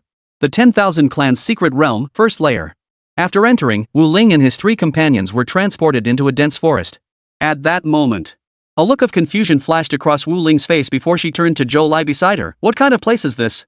Regarding the 10,000 tribes' secret realm, Wu Ling knew next to nothing. Among them, Zhou Lai was likely the most knowledgeable. Upon hearing the question, Zhou Lai spoke slowly. Truthfully, I don't know much about the 10,000 tribes' secret realm either. But I've heard that the first layer is divided into 3 distinct areas. The frozen abyss, the crimson flames, and the whirling gale. Each corresponds to its named element, offering more abundant resources. As for where we are now, this is the starting area. Compared to the others, resources here are relatively scarce, but the risks are also comparatively lower. Those with sufficient strength generally venture into those 3 realms rather than remain here. Upon hearing this, Wu Ling nodded. At that moment, Qin Shangtian also spoke up. Actually, I've gathered some information about the 10,000 tribes' secret realm. Not much, but from what I've heard, the best choice for newcomers to the 10,000 tribes' secret realm is to seek resources and strengthen themselves in the starting area. Only when sufficiently prepared should they set out for those 3 locations. Upon hearing this, Wu Ling nodded.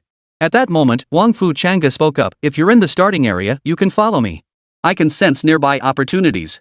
As Huangfu Chang'e finished speaking, Wu Ling and the other 2 turned their gazes toward him in unison. He continued, truthfully, I've been able to sense nearby opportunities since childhood. However, back on Blue Star, I rarely sought them out, as most were inferior to what my clan provided me. Besides, back then, even if I had gone to compete for them, my strength wasn't sufficient. Upon hearing this, Wu Ling and the others exchanged glances, falling into silence. No. Could the gap between people really be this vast? They had to constantly explore and search for opportunities, yet Huangfu Chang'e simply stood here and could roughly sense where opportunities lay. Zhou Lai stared at Huangfu Chang'e for a long moment before finally blurting out, I can't help but want to keep you by my side, just to scout opportunities for me. Huangfu Chang'e. At that moment, Wu Ling spoke up. He looked at Huangfu Chang'e and said slowly, can you sense the location of nearby opportunities right now? Let's depart immediately. Hearing this, Huangfu Chang'e closed his eyes as his divine sense began scanning outward. After a moment, Huangfu Chang'e spoke up, we've located it. Head 3 kilometers east, there's a fairly decent opportunity waiting there. Of course, I don't know exactly what it is. Nor do I know what kind of enemies we'll encounter. Huangfu Chang'e's ability was limited to detecting opportunities. However, gathering details about the surrounding area or the nature of the opportunity itself proved considerably more challenging for him. Upon hearing this, Wu Ling nodded. Let's depart immediately. Qin Shangtian hesitated before speaking. Teacher Wu Ling, shouldn't we deliberate further before setting out? The 10,000 tribes' secret realm is teeming with monstrous beings. Setting off recklessly could mean meeting our end there. The intelligence they'd gathered warned that utmost caution was required within the 10,000 tribes' secret realm. Even a single demonic fiend from the 10,000 tribes might easily slaughter them. After hearing this, Wu Ling glanced at him before replying slowly, caution is certainly wise. However, since we've already reached a place like the 10,000 tribes' secret realm, the only way to obtain resources is through relentless competition. If we let fear, hesitation, or caution hold us back from competing, our progress will slow. Moreover, we'll never get the chance to compete in that vast realm. After Wu Ling finished speaking, Qin Shangtian fell silent. After a long moment, he finally said, you're absolutely right. Wu Ling turned to the others. Let's go. Upon reaching the location Huangfu Chang'e had indicated, Wu Ling surveyed the surroundings. It seemed no one else had arrived yet.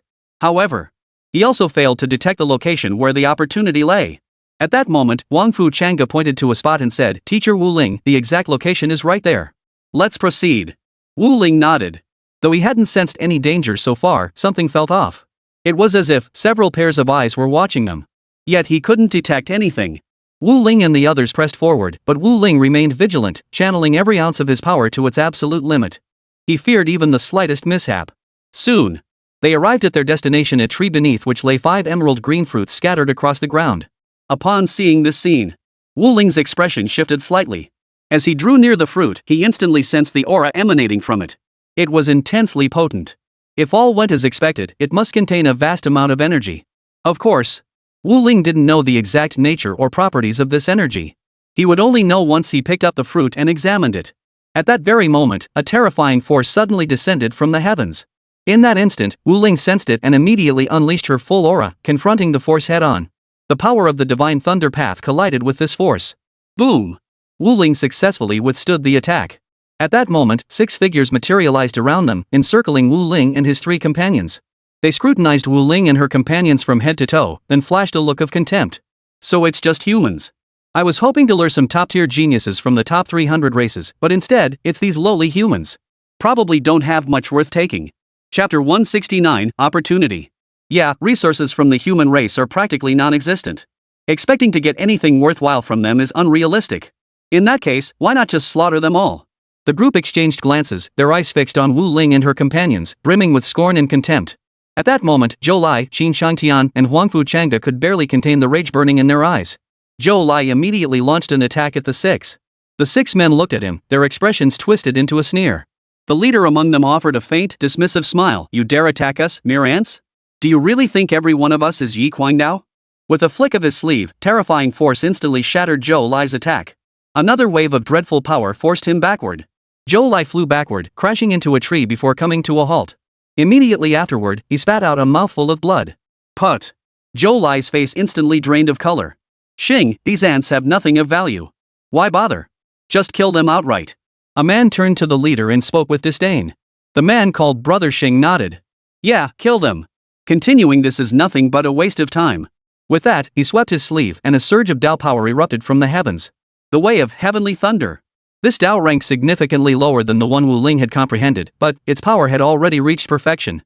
It was not far from breaking through perfection to reach the next level. Seeing this, Zhou Lai's pupils suddenly contracted. Clearly, he had never imagined that upon arriving here, he would encounter such a prodigy.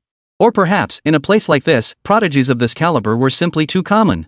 At that moment, Qin Shangtian and Huangfu Changde both turned their gaze toward Wu Ling, their expressions tinged with tension. The level of perfection in the Dao. Among the younger generation, whether demonic or human, aside from the prodigies of the unseen Shinshu Mountain, they had never encountered anyone who had attained this level of comprehension. The leader, noticing Wu Ling was their anchor, glanced over and remarked indifferently, "You must be their anchor, right? Just now, it seemed like you blocked my attack. That's rather interesting." As he spoke, thunderous roars echoed from above, and several bolts of thunderous energy descended directly, striking toward Wu Ling. Yet Wu Ling's expression remained utterly unruffled throughout, as if he sensed no pressure at all. Then, the power of the Divine Thunder Dao erupted. Boom! 2 terrifying forces collided, but, in the blink of an eye, the power of the Heavenly Thunder Dao was defeated. The man froze in shock. Clearly, he hadn't expected this outcome. Divine Thunder Dao? And a high-tier one at that? No. Aren't all those prodigies of the human race already beyond the 5th layer? How did such a monstrous talent emerge this time? The leader froze, uttering the words in disbelief. Earlier, when he was dealing with the other person, it had been effortless. Who could have imagined that switching opponents would instantly ramp up the pressure to the max? Though merely at the high-tier level, not yet having grasped perfection, even he was no match for this opponent. At that moment, Wu Ling raised his right hand. Terrifying divine thunder power instantly expelled that heavenly thunder force. It crashed down once more. Boom! Seeing this, the others' faces instantly twisted with horror. This aura. If they tried to block it head-on, they wouldn't stand a chance. Because, its power was simply too terrifying. The leader roared furiously, "Quick! Attack together! I can't withstand this force alone. If we fail to block it, we'll all die here together." Hearing this, several men standing nearby, who had been momentarily stunned, finally snapped out of their daze. They immediately unleashed their power, channeling all their strength together and charging upward with a sudden surge. Even so, the man's expression remained grim. Because, they weren't certain if the combined strength of their group could withstand this terrifying force. The next instant, the divine thunder power crashed down violently, accompanied by continuous booming sounds. The combined force of the group erupted, colliding head-on with Wu Ling's power. Boom! The 2 forces collided. In an instant, the group's combined power was shattered. Witnessing this, the leader finally abandoned his arrogance and begged for mercy. "Spare me. I'll give you all our resources." The words had barely left his mouth when the divine thunder's power instantly struck down the entire group. Afterward, Wu Ling said, "Zhou Lai, go retrieve their storage rings." Still dazed, Zhou Lai snapped back to reality at Wu Ling's words and hastily replied, "Yes, Teacher Wu Ling." Wu Ling walked over to the fruits, picked one up, and began examining the power within. The Tao essence is boundless, but I can't discern its specific effects. Wu Ling thought to herself. Without hesitation, he swallowed it whole. Immediately, he felt his sacred light Tao and divine thunder Tao begin to strengthen. This surprised him. Is the effect really this good? Wu Ling sensed that both strands of his Tao power had increased by a full third. Seeing 5 more, Wu Ling hesitated no longer and consumed them all. His 3 Tao powers now all ascended from high tier to perfection. My strength has increased significantly. Wu Ling thought to himself. Zhou Lai and the other 2 watched Wu Ling devour all the fruits, yet they felt nothing in response. After all, the stronger Wu Ling became, the better he could lead them in dominating this place. Gather more resources. After Wu Ling had fully assimilated the power within her body, Zhou Lai suddenly approached, carrying several storage rings. Teacher Wu Ling. I've inspected the resources inside these rings. They're far superior to anything we have on Blue Star. Wu Ling glanced at them, finding little practical use for these resources herself, and said indifferently, you may use them. These resources aren't very useful to me. The 3 exchanged stunned glances. Clearly, they hadn't anticipated Wu Ling would simply hand over all the resources to them. A wave of gratitude washed over them. Train diligently and enhance your cultivation. Otherwise, it would be difficult to continue onward here. Hearing this, they all nodded in agreement. Yes, Teacher Wu Ling. Then, the 3 of them went to the side to begin digesting these resources. Wu Ling remained where she stood, feeling the power within her body. Divine Thunder Path perfected, Holy Light Path perfected. With my current strength, I should be able to survive here. Chapter 170, New Resource Point. At this moment, Zhou Lai, Qin Changtian, and Huangfu Changge began dividing up the resources. Zhou Lai couldn't help but marvel. I have to say, these guys really had a lot of resources. Just the resources we've gathered here, if we took them back to Blue Star, it would probably cause quite a stir. Qin Changtian nodded in agreement. Indeed. No wonder all the true prodigies flock here. So, it's because the resources here are more abundant. Suddenly, Qin Changtian turned to Wu Ling and asked, Teacher Wu Ling, your strength must have increased significantly this time, right? I sense you've become even more unfathomable. Wu Ling nodded. The power of both Tao paths has now reached the level of great perfection. The 3 of them were startled upon hearing this. These 2 Tao paths Wu Ling possessed were no ordinary paths, they were the Sacred Light Tao and the Divine Thunder Tao. Either one alone represented terrifying power that could crush nearly everyone on Blue Star. After a long moment, Huangfu Changge finally spoke up, unable to contain himself. Teacher Wu Ling's strength has improved so rapidly. Still, this should make our journey through the first layer of the 10,000 races secret realm a bit smoother. Zhou Lai nodded. Indeed. At that moment, Huangfu Changge spoke with some excitement. I've detected the location of resources again. This time, it's exceptionally valuable resources. At least 8 times more valuable than what we found this time. As the words fell, Wu Ling and the others all turned to look at him. Zhou Lai exclaimed in surprise, Are you serious, Huangfu Changge? You're not joking, right? The last batch of resources had directly elevated both of Wu Ling's Tao paths to perfection. This time, 8 times stronger? This left them all utterly stunned. Huangfu Changge nodded. I'm not joking. Hearing this, Wu Ling and the others exchanged glances, falling silent for a moment. At that moment, Zhou Lai inquired again, Can you sense how many powerful auras are nearby? Huangfu Changge shook his head. Qin Changtian looked at Wu Ling and inquired, Teacher Wu Ling, shall we try? The resources Huangfu Changge had sensed this time were 8 times greater than before, but, similarly, the danger would be far higher. They still hadn't fully grasped the situation here. The prodigies Wu Ling and the others had encountered earlier, no one knew what tier of power they belonged to here. After a moment of contemplation, Wu Ling looked at the others and said, Let's try it. Huangfu Changge led Wu Ling and the others to this vicinity. Throughout the journey, they remained exceedingly cautious, daring not to reveal themselves in the slightest. Because, they still hadn't ascertained how many prodigies they would be facing this time. At one location, Huangfu Changge halted and used telepathic transmission to inform Wu Ling and the others of the opportunity's location. At this point, the opportunity was not far from Wu Ling and the others, only about 2 kilometers away. It lay within a river. Wu Ling's gaze swept over the river, probing the surrounding auras. The auras detectable here seemed no different in strength from those prodigies we encountered earlier. Wu Ling thought to himself. He sensed that more prodigies must be lurking in the shadows. Wu Ling's thoughts shifted, and he turned to the others, communicating telepathically, I'll go investigate. Stay right here. Don't go out. Even if these individuals faced prodigies of the same caliber as before, they would likely be instantly defeated. If Wu Ling encountered danger on his reconnaissance, he might not be able to come back for them. They all replied, understood. Immediately, Wu Ling concealed her entire aura and began moving closer slowly. Hundreds of meters from the river, his footsteps abruptly halted, his expression tightening slightly. He sensed a hint of danger. Just then, voices erupted from the surrounding area. Brother, why wait any longer? We should just strike now. Yeah, they're all races ranked beyond 5,000. Their strength isn't much to speak of. They pose no real threat to us. The man they called Big Brother pondered for a moment before replying, I received word that young Shan is coming here. But for some reason, he still hasn't shown up. The moment he spoke, everyone around him froze in shock. Young Shan? One man seemed to recall something and tentatively asked, Young Shan, the prodigy ranked among the top 1,000 races? The man nodded. That's him. Now, everyone surrounding the man froze in shock. After a long moment, someone finally spoke up. Boss, maybe we should cut our losses and leave. Staying here any longer, we might just lose our lives. That young Shan isn't someone we can handle. After the words fell, the man's face turned icy as he glared at the speaker. What? You think I'm no match for young Shan? At this, the speaker fell silent, at a loss for words. The man continued, even if young Shan shows up, I'm not afraid. But he probably won't come. I heard he's already headed for the Whirlwind Lands. Seems like there are resources there he wants. After he finished speaking, the people around him finally breathed a sigh of relief. Wu Ling remained in place, carefully probing the man's aura. If this is all he has to offer, he shouldn't be my match. Wu Ling thought to himself. With that, he had nothing left to fear. He vanished in a flash and charged toward the river. From this vantage point, he could already sense the energy beneath the river's surface. Wu Ling's preliminary assessment was that the resources should be able to grant him a significant boost. After advancing from high tier to perfection, every subsequent step upward presented staggering difficulty. The few individuals currently observing the river and probing the surrounding energies froze upon witnessing this scene. One of them grew anxious. Brother, the spirit spring is about to be snatched away. Hearing this, the man shook his head, showing no urgency. Why the rush? This guy isn't particularly strong. I don't sense any threat from him. Besides, he appears to be human. Don't worry. Even the guys just keeping an eye on this spiritual spring nearby could handle him with ease. Hearing this, the others nodded and said no more. They probed Wu Ling's aura and confirmed he posed no threat. At that moment, over a dozen figures materialized instantly around them.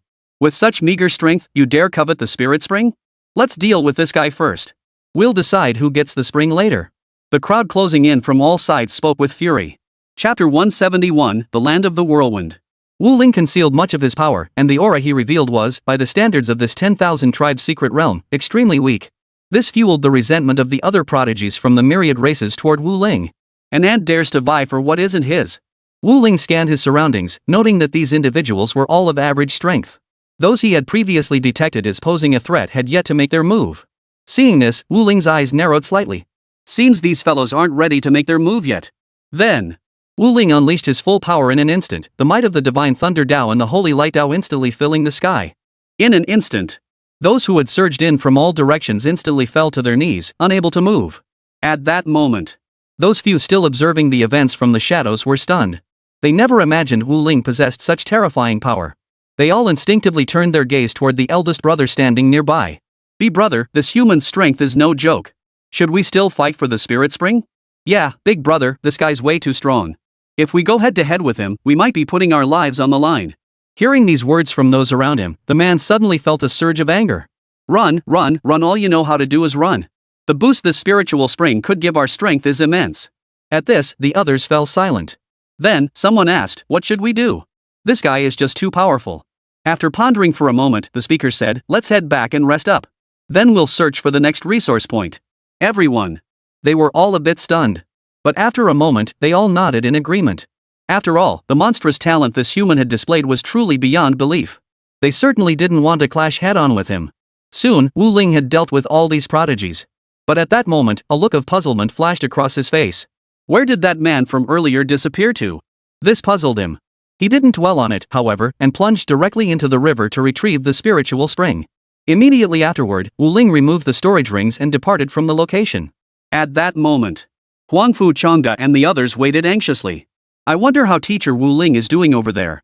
Xin Changtian voiced his concern. Zhou Lai turned his gaze toward the river, his expression growing grave. I sensed many terrifying auras just now. If I'm not mistaken, it should be the prodigies of the 10,000 clans attacking teacher Wu Ling. Huangfu Changda froze for a moment before replying solemnly, teacher Wu Ling won't be in danger, will she? They knew how formidable Wu Ling was, but, within this 10,000 tribes secret realm, they truly couldn't predict what kind of prodigies might appear. Just then, Wu Ling suddenly materialized before them. The group startled, then their faces lit up with relief. Teacher Wu Ling, did you succeed? Huangfu Changda asked. Wu Ling nodded. Yes, it's a spirit spring. It's quite effective for enhancing one's cultivation. Speaking, he retrieved the spirit spring from his storage ring. It wasn't much, so he divided it into 4 equal portions and handed them to Huangfu Chang'e and the other 2. This spiritual spring can rapidly elevate your Dao realm tiers. Of course, the later stages will yield diminishing returns. Hearing this, the 3 fell silent. They were somewhat surprised by Wu Ling's action of retrieving the spiritual spring and offering it to them. After a moment, Zhou Lai spoke with a complex expression. Teacher Wu Ling, you're giving this to us? Their original intention had been to simply follow Wu Ling and gather whatever resources they could pick up along the way. Even items Wu Ling deemed unnecessary could bring them tremendous advancement. But for Wu Ling to evenly distribute such crucial resources among them was something they hadn't anticipated. Wu Ling smiled faintly. Within this 10,000 tribes secret realm, the dangers are immense. You truly need to strengthen yourselves. Otherwise, the difficulty of competing for those resources will only increase. With that, Wu Ling produced over a dozen storage rings and tossed them to the trio. See what you can use. Seeing the dozen storage rings toss their way, the trio froze in shock. Wait, Teacher Wu Ling, how many 10,000 clans prodigies did you kill? Immediately, the trio began inspecting the resources within the storage rings. After a dozen seconds or so, they had all finished their inspections, and now their faces showed expressions of astonishment. Suddenly, Qin Chang Tian couldn't help but remark, stealing resources from the prodigies of all races is the fastest way to acquire them. Wu Ling chuckled. Better hurry up and boost your strength. Surviving here won't be easy. The more Qin Chang Tian and the others strengthened themselves, the more his own power would grow. The trio nodded in agreement. The land of the howling winds. At that moment, Yui and the prodigy of the Divine Dragon Clan followed behind 2 humanoid demonic beings. At that moment, the prodigy of the Divine Dragon Clan sighed, I wonder how that damnable Wu Ling is faring. He probably hasn't emerged from the primordial realm yet, right? Yui chuckled, no way. No matter how strong Wu Ling is, how could he compare to these 2 top prodigies from Divine Void Mountain? My guess is, they're still near the primordial realm right now. Who knows if they're even alive? The Dragon Clan prodigy nodded, his expression darkening as he said, I hope he's alive and well. I will kill him with my own hands. Wu Ling didn't rush Huangfu Chang'e to search for resource points. Instead, he absorbed the current resources to bolster his combat strength. After roughly half a day, Qin Chang Tian and the other 2 had all reached the level of perfection in their Dao. Wu Ling had made some progress, though he had not yet advanced to the next realm. At this moment, all 3 felt a surge of excitement. I never imagined that so soon after entering the 10,000 races secret realm, my Dao path would already reach perfection. Yeah, I wonder if we can push it even further by the end. Wu Ling suddenly asked, what realm lies beyond perfection? Upon hearing this, Qin Chang Tian patiently explained, after the great Dao reaches perfection, it enters the realm of laws. But before reaching the realm of laws, there are 3 minor stages known as the half-step laws. These are divided into 3 tiers, initial, intermediate, and advanced. Beyond that lies the realm of laws itself. Wu Ling nodded upon hearing this. He was still some distance from the half-step laws realm, but his cultivation was higher than perfection. Zhou Lai inquired, Teacher Wu Ling, have you already broken through to the half-step laws? Hearing this, Wu Ling shook his head and replied, no, there's still some distance to go. After a pause, Wu Ling added, but it shouldn't be too far off. Chapter 172, Luo Tian. Hearing this, the others were secretly startled. Wu Ling's strength was truly terrifying. At that moment, Wu Ling turned to Huangfu Chang'e beside her and said, Chang'e, scan the area for information. Let's see what other resource points are nearby. We'll head straight there. The group had now tasted the benefits firsthand. The resource points within this 10,000 tribes secret realm were truly abundant. Even a single one could significantly boost their strength. And this was merely the initial area. They dared not imagine how abundant the resources might be once they reached those 3 locations. Huangfu Chang'e nodded upon hearing this and immediately began her scan. After nearly half an hour, Huangfu Chang'e finally spoke up, found it. But, hearing this, Qin Chang Tian couldn't hold back any longer and hurriedly asked, but what? Huangfu Chang'e replied, it's quite a distance from here. And during the scan, I detected numerous terrifying auras swirling around the area. One misstep, and we might all die there. Hearing this, Qin Chang Tian turned to Wu Ling and asked, Teacher Wu Ling, what do you think? Wu Ling was the core of their entire team, everything hinged on her decision. Moreover, the prodigies within the 10,000 tribes secret realm were truly terrifying and unfathomably powerful. Those they had encountered earlier likely wouldn't even rank among the top contenders in the entire 10,000 tribes secret realm. After a moment of silence, Wu Ling replied, let's try it. He then turned to Huangfu Chang'e and asked, do you think the resources there would be better than what we've obtained this time? Huangfu Chang'e nodded. Yes, roughly double. Hearing this, Wu Ling showed no hesitation whatsoever. He simply said, lead the way. Your strength has now reached perfection, making you capable of holding your own in battle. But if anything goes wrong, retreat immediately. Hearing this, the three nodded. Following the coordinates provided by Huangfu Changge, Wu Ling and his group had arrived near this resource point. Just as Zhou Lai and the others prepared to proceed, Wu Ling suddenly spoke with a grave expression, "Wait. Don't rush." Hearing this, the others turned to Wu Ling with puzzled looks. Wu Ling's expression remained grave as she whispered, "I sense numerous terrifying auras. Their strength is roughly comparable to what I possessed before. We'd be wise to conceal ourselves in the shadows for now and avoid advancing recklessly. We still don't know the nature of their relationship. If they're working together, appearing suddenly could easily lead to us being surrounded and attacked." Hearing Wu Ling's words, the others froze in shock. They never imagined that in this vicinity, there could be so many terrifying auras. Though their cultivation had now reached the perfection realm, if they were to face the former Wu Ling in battle, they would still be crushed without a doubt. They concealed their auras and hid in the shadows, gazing toward a nearby grove. The resource point is right there. But I'm not sure what kind of heavenly treasure it is, Huangfu Changge stated. Hearing this, the others nodded in understanding. Not knowing was only natural. After all, merely detecting the presence of a resource point here was already quite an achievement. Obtaining more specific information was clearly unrealistic. Wu Ling and her companions waited patiently here, gazing at the dense forest. Time passed slowly. Before they knew it, 3 hours had passed. At this point, Huangfu Changge couldn't help but speak up. "Why hasn't anyone made a move yet? Are we all just waiting for them?" Wu Ling could sense at least 6 powerful auras surrounding them, yet he couldn't fathom why none had made a move. His thoughts mirrored Huangfu Changge's. These individuals were likely all waiting for the other to make the first move. None dared to strike first. After all, if one struck first, even if they defeated their opponent with all their might, they risked becoming the prey of another predator waiting in ambush. Zhou Lai's gaze remained fixed on that spot, his nerves taut and unwavering. He spoke calmly, "No need to rush. Once they make their move, it'll be our turn to act." Just then, a man in blue burst forward, charging straight toward the resource point. He bellowed, "I am Luo Tian. Anyone who dares to compete, come forward if you're not afraid to die." After these words, the arena remained largely silent. Zhou Lai couldn't help but mutter, "What kind of strength does this Luo Tian have to be so arrogant?" He then turned to Wu Ling beside him and asked, "Teacher Wu Ling, what exactly is his strength level?" Wu Ling paused briefly before replying, "The 3 of you together should be able to hold him off for about 2 seconds. "The 3 of them?" At that moment, Qin Chang Tian spoke with a grave expression, "Luo Tian is already approaching that area. Shouldn't we make our move? Once the resources fall into his hands, it'll be much more troublesome for us to reclaim them later." Wu Ling shook her head slowly. "No need to rush. Besides him, there are at least 5 other groups. They won't let the resources fall into Luo Tian's hands." The other 5 more competitive groups had already gathered together. One of the men declared, "It's certain besides us, only Luo Tian poses a threat here. Why don't we join forces to take care of Luo Tian, then each go our separate ways?" At this suggestion, the group fell silent. After a moment, one of them spoke up, "I think that's fine. I agree. Let's deal with Luo Tian first." After reaching a consensus, they all rose to their feet, preparing to act. Luo Tian stood just a step away from the resource point. Glancing back over his shoulder, he sneered, "A bunch of trash, and you dare come here to fight over spirit fruits?" With that, he reached out, intending to store the resources into his storage ring. At that moment, several terrifying Dao forces suddenly appeared in the sky. The other 5 groups had made their move. Luo Tian froze in shock. "Wait, what? How did I not sense so many powerful opponents?" He was completely bewildered. He had carefully scanned the surroundings earlier, confirming everything was clear before making his move. He never imagined that after his arrogant outburst, so many would strike simultaneously against him. "Wait! I give up. Stop attacking!" Luo Tian shouted urgently.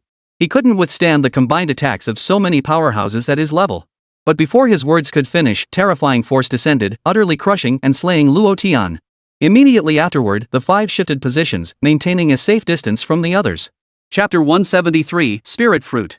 Because what followed was the battle among themselves. One of them immediately pushed his power to its absolute limit and lunged at the figure beside him.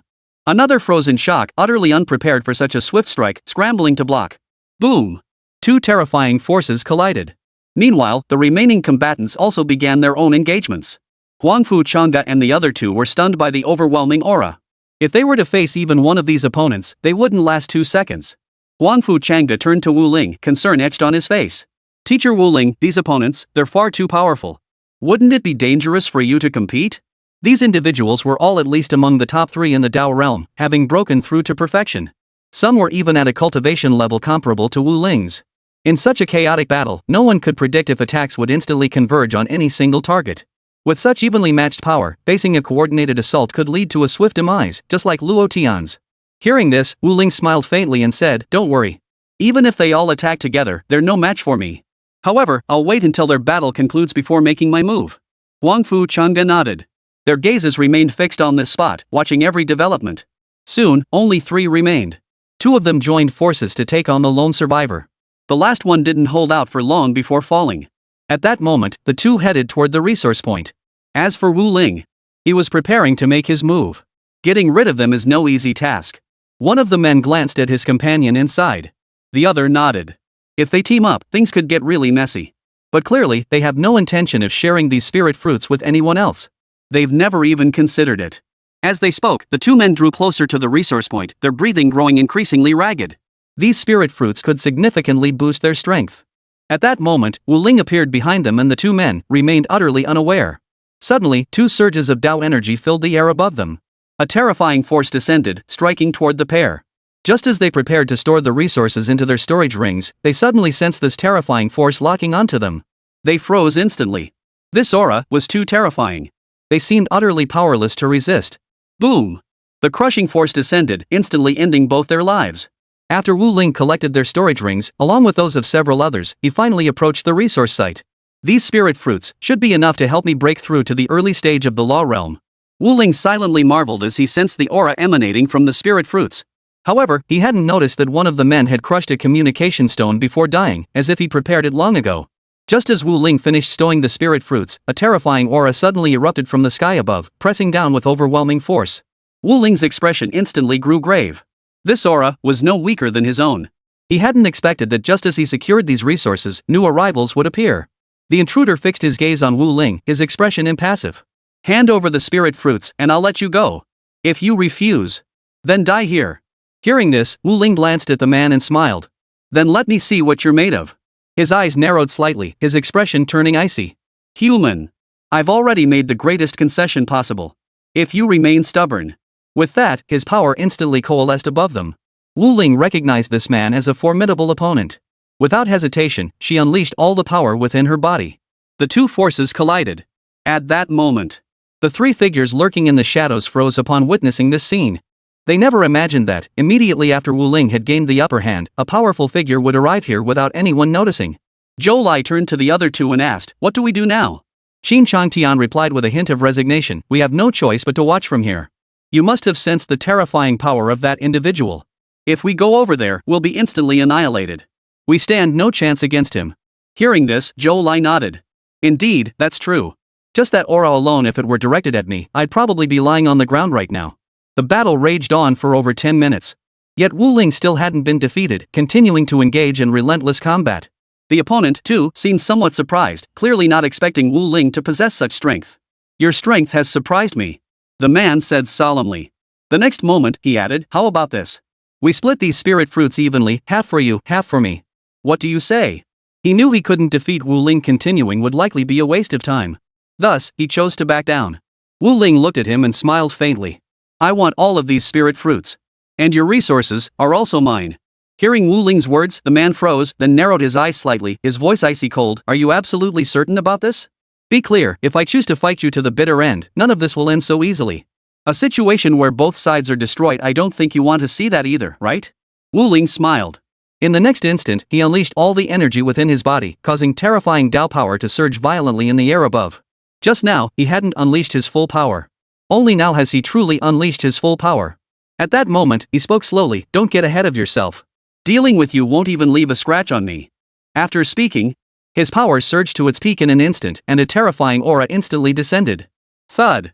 The man instantly collapsed to his knees, staring blankly at Wu Ling before him, his voice trembling slightly. You were holding back?"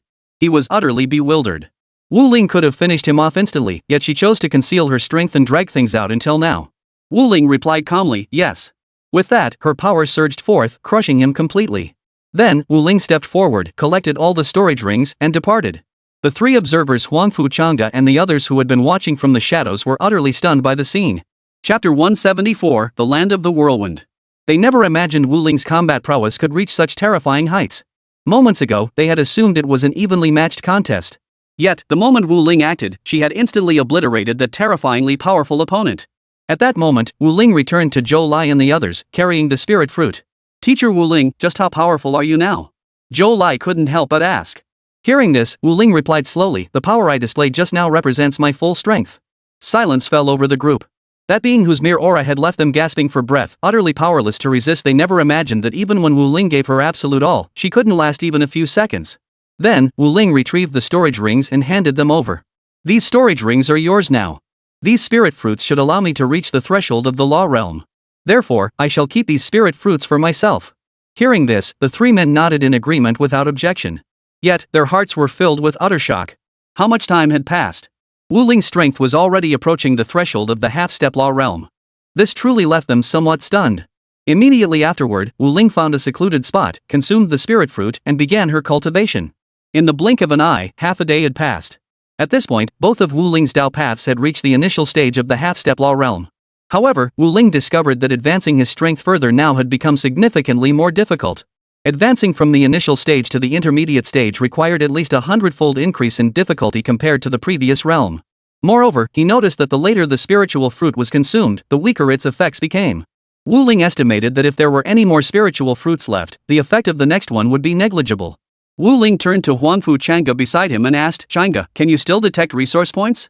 The three of them had made solid progress in their cultivation, now only a short distance away from the initial stage of the half-step law realm. Huangfu Chang'e shook her head. The resource points at this initial location are no longer detectable. However, I can detect quite a few resources over in the Whirlwind region. Upon hearing this, Wu Ling fell silent for a moment. At that moment, Zhou Lai and the other two beside her also fell silent. Clearly, they too were uncertain how to proceed. The prodigies in the land of Gale were entirely different from those here. They were far more formidable prodigies from myriad races. While Wu Ling's current strength was respectable, he had no grasp of the true power of those prodigies. Teacher Wu Ling, what if we go to the land of the whirlwind and compete? Xin Changtian spoke up at that moment. Zhou Lai's expression grew grave as he replied, the prodigies in the land of whirlwinds are far too formidable. Moreover, we have no concrete understanding of their actual strength. To go there rashly, we'd likely face danger. Xin Changtian fell silent once more upon hearing this. At that moment, Wu Ling spoke up, let's go to the land of howling winds. He considered it. The resources in the land of the howling wind would be more abundant. Moreover, even if they encountered prodigies they couldn't defeat, escaping wouldn't be too difficult. With his current strength, unless some top-tier prodigy appeared, even if he couldn't win, he could still escape. Hearing this, the three nodded in agreement. Then, Huangfu Chang'e relayed the coordinates to Wu Ling. And so, the trio set off. Entrance to the land of the whirlwind. This was the only path into the whirlwind lands. Wu Ling and his companions had just arrived here. Suddenly, Wu Ling's brow furrowed slightly as he spoke up, be cautious. There are powerful auras nearby. You likely won't stand a chance against them. Stay put here. I'll go deal with them. Wu Ling probed the area. These auras didn't pose any real threat to him. Disposing of these foes would be a rather easy task. Soon, Wu Ling arrived nearby. Several figures materialized instantly. The leader fixed Wu Ling with a cold stare and demanded, leave all your resources behind. I might spare you a whole corpse. Wu Ling met his gaze, his expression icy and his eyes filled with contempt. With a flick of his sleeve, two surges of power instantly pinned the group to the ground, forcing them all to the earth. The leader stared at the scene, utterly stunned. This can't be possible. A powerhouse of this caliber should have already entered one of the three major regions long ago. He dared to linger here, plundering resources from prodigies fresh from the primordial realm, precisely because when the first layer of the 10,000 tribes secret realm opened, those powerful prodigies had all surged into the three great regions. Those of lesser strength remained behind in the primordial land. This place, however, was the only route for geniuses from the primordial land wishing to enter the whirlwind region. Those from the other three major regions seeking to reach the whirlwind realm did not pass through this place. Wu Ling regarded them indifferently. With a flick of his thoughts, terrifying power descended instantly. Before they could even utter a scream, they lost all signs of life. Wu Ling turned to Huangfu Chang'e and the others, speaking slowly, go retrieve those storage rings. These men should have considerable resources on them. Huangfu Chang'e and the others stood frozen in place. When these men had appeared earlier, the sheer aura they radiated had already been overwhelming. Yet, with a mere thought from Wu Ling, they all perished. The gap in strength was truly staggering. Immediately afterward, Zhou Lai stepped forward to retrieve the storage rings before resuming his position behind Wu Ling. Soon, they arrived near the resource point. This resource site was somewhat different from what Wu Ling had imagined. He had expected it to be like the previous one, filled with rare treasures that people would fight over. But this was not the case. A stone monument for enlightenment stood at the forefront, where anyone could meditate nearby. While meditating, an invisible force would protect them. Seeing this, Wu Ling addressed the three behind him, let's go. See if we can gain anything. With that, he began to move forward. At that moment, 3 prodigies from the myriad races who had already completed their contemplation suddenly stood up, glaring at Wu Ling with disdain. Human race? You lowly ants, ranked so far behind, dare to attempt contemplating the Enlightenment stele? Hearing this, one of the men beside him quickly whispered, "Brother, the human race has several top prodigies on the 5th and 7th layers." Hearing this, the man sneered, "So what? I'm currently in the 1st layer of the 10,000 clans secret realm. They can't touch me. Besides, the human race only produced a handful of such prodigies. Our clan ranks among the top 1,000. Top-tier prodigies aren't exclusive to the human race." Chapter 175, Chu Xiong. His words brimmed with contempt for Wu Ling and the others. They sensed not the slightest threat emanating from Wu Ling and his companions, and thus resolved to drive them out. Or even, eliminate them. Wu Ling looked at the man, his expression unreadable. "If you intend to stop us, you'd best first assess your own strength and that of your opponents." The words fell. The man sneered coldly, "It seems you're awfully overconfident." With that, his aura erupted, surging toward Wu Ling with crushing force. At that moment, Wu Ling's expression grew peculiar. This aura. It didn't seem much stronger than that of Huangfu Changda and the others. He turned to the trio and said, "The 3 of you join forces. See if you can overcome him." Hearing this, Zhou Lai and the others nodded in unison, unleashing their full power as they charged toward the man. For a moment, both sides locked in a stalemate, neither gaining the upper hand. The prodigy blocking Wu Ling and the others from entering watched the scene unfold, his expression turning grim. He hadn't expected that these fellows, whose aura seemed unimpressive, would ultimately demonstrate combat prowess reaching such heights in battle. Wu Ling was now somewhat astonished. In the land of the whirlwind, those who reach this enlightenment stele shouldn't be this weak, logically speaking. This fellow's strength was considerably weaker than that of the one who had tried to seize their resources. His face flushed crimson as he frantically turned to someone nearby. "Hurry and fetch my brother." "This bunch of ants? I refuse to believe we can't deal with them." As soon as the words left his mouth, his companions immediately left the area, rushing off in another direction. Seeing this, Wu Ling narrowed her eyes slightly. So he has a powerful backer after all. With a flick of Wu Ling's intent, terrifying power instantly crushed and killed the man. Witnessing this, the prodigy entangled by Zhou Lai and his 2 companions paled. "Are you mad? Do you know who I am?" At this, Wu Ling smiled faintly. "That doesn't matter." Immediately, terrifying power descended, completely annihilating this individual and several others nearby. "Zhou Lai, you 2 go retrieve those storage rings." Zhou Lai and his companions nodded and walked over to retrieve the storage rings. At that moment, another group emerged from the Enlightenment stele, having completed their comprehension. When these prodigies of myriad races saw Wu Ling and her companions, their expressions first betrayed disdain. But the moment they saw Wu Ling, their expressions changed. Someone suggested, "Should we kick these humans out? The Enlightenment stele only has so many spots. If they take them all, it'll be difficult for our fellow tribesmen to get a spot later." As the words fell, one of them roared angrily, "Do you think that human leader is weak? Let me tell you, even if we all attack together, we might not be his match. He's got 2 top 3 half-step law cultivators on his side. Let's get out of here. Whether they get a spot or not is none of our business." After the words fell, the man fell silent.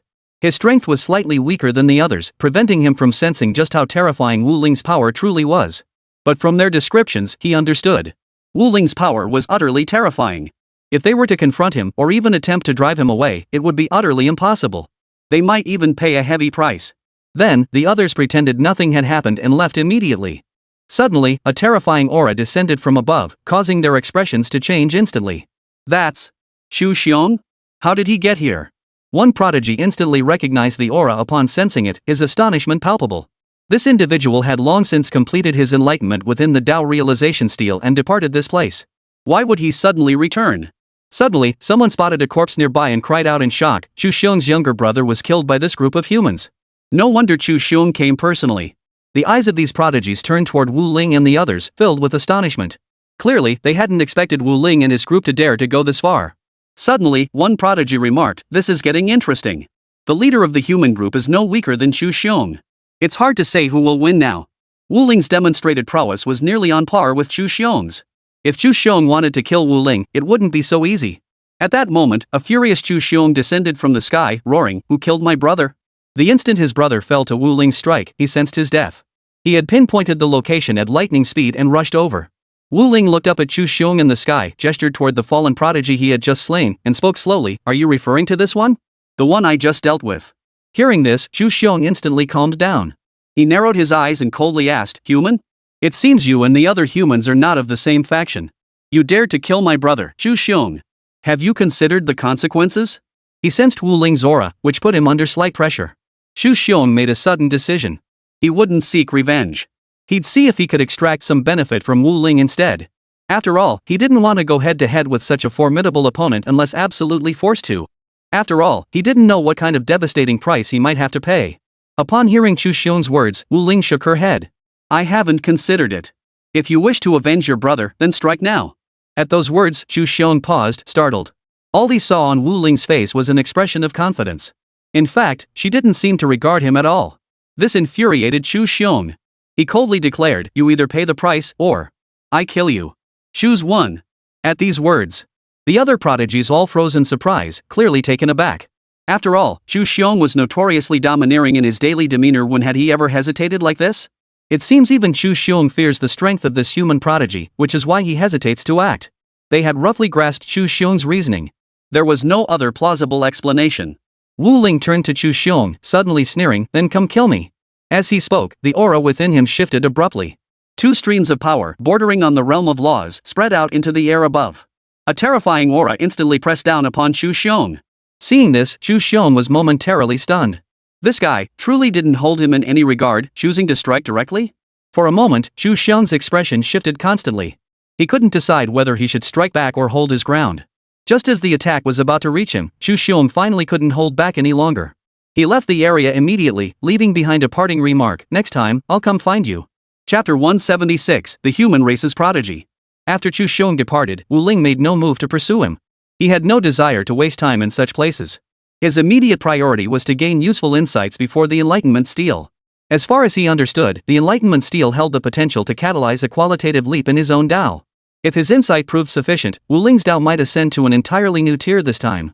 At this moment, Wu Ling glanced at the three behind her and spoke slowly, let's go. Time to level up. From now on, there shouldn't be any more fools coming to cause trouble for us. Wu Ling scanned the expressions of those around him and smiled faintly. After he had demonstrated his strength, those who had intended to cause trouble, drive him out, or even seize his resources, seemed to have abandoned those thoughts. Because they had felt the sheer terror of Wu Ling's power. Upon hearing this, the three nodded and slowly replied, yes. Their eyes then turned toward the seats of Enlightenment Monument nearby, their hearts stirring with excitement. After all, they had already heard from others about the terrifying power of the Enlightenment Steel. This time, if they could successfully elevate their Dao cultivation level even slightly, they would be better equipped to survive within the 10,000 tribes' secret realm. Soon after, the three found a spot, sat cross-legged, and began their contemplation.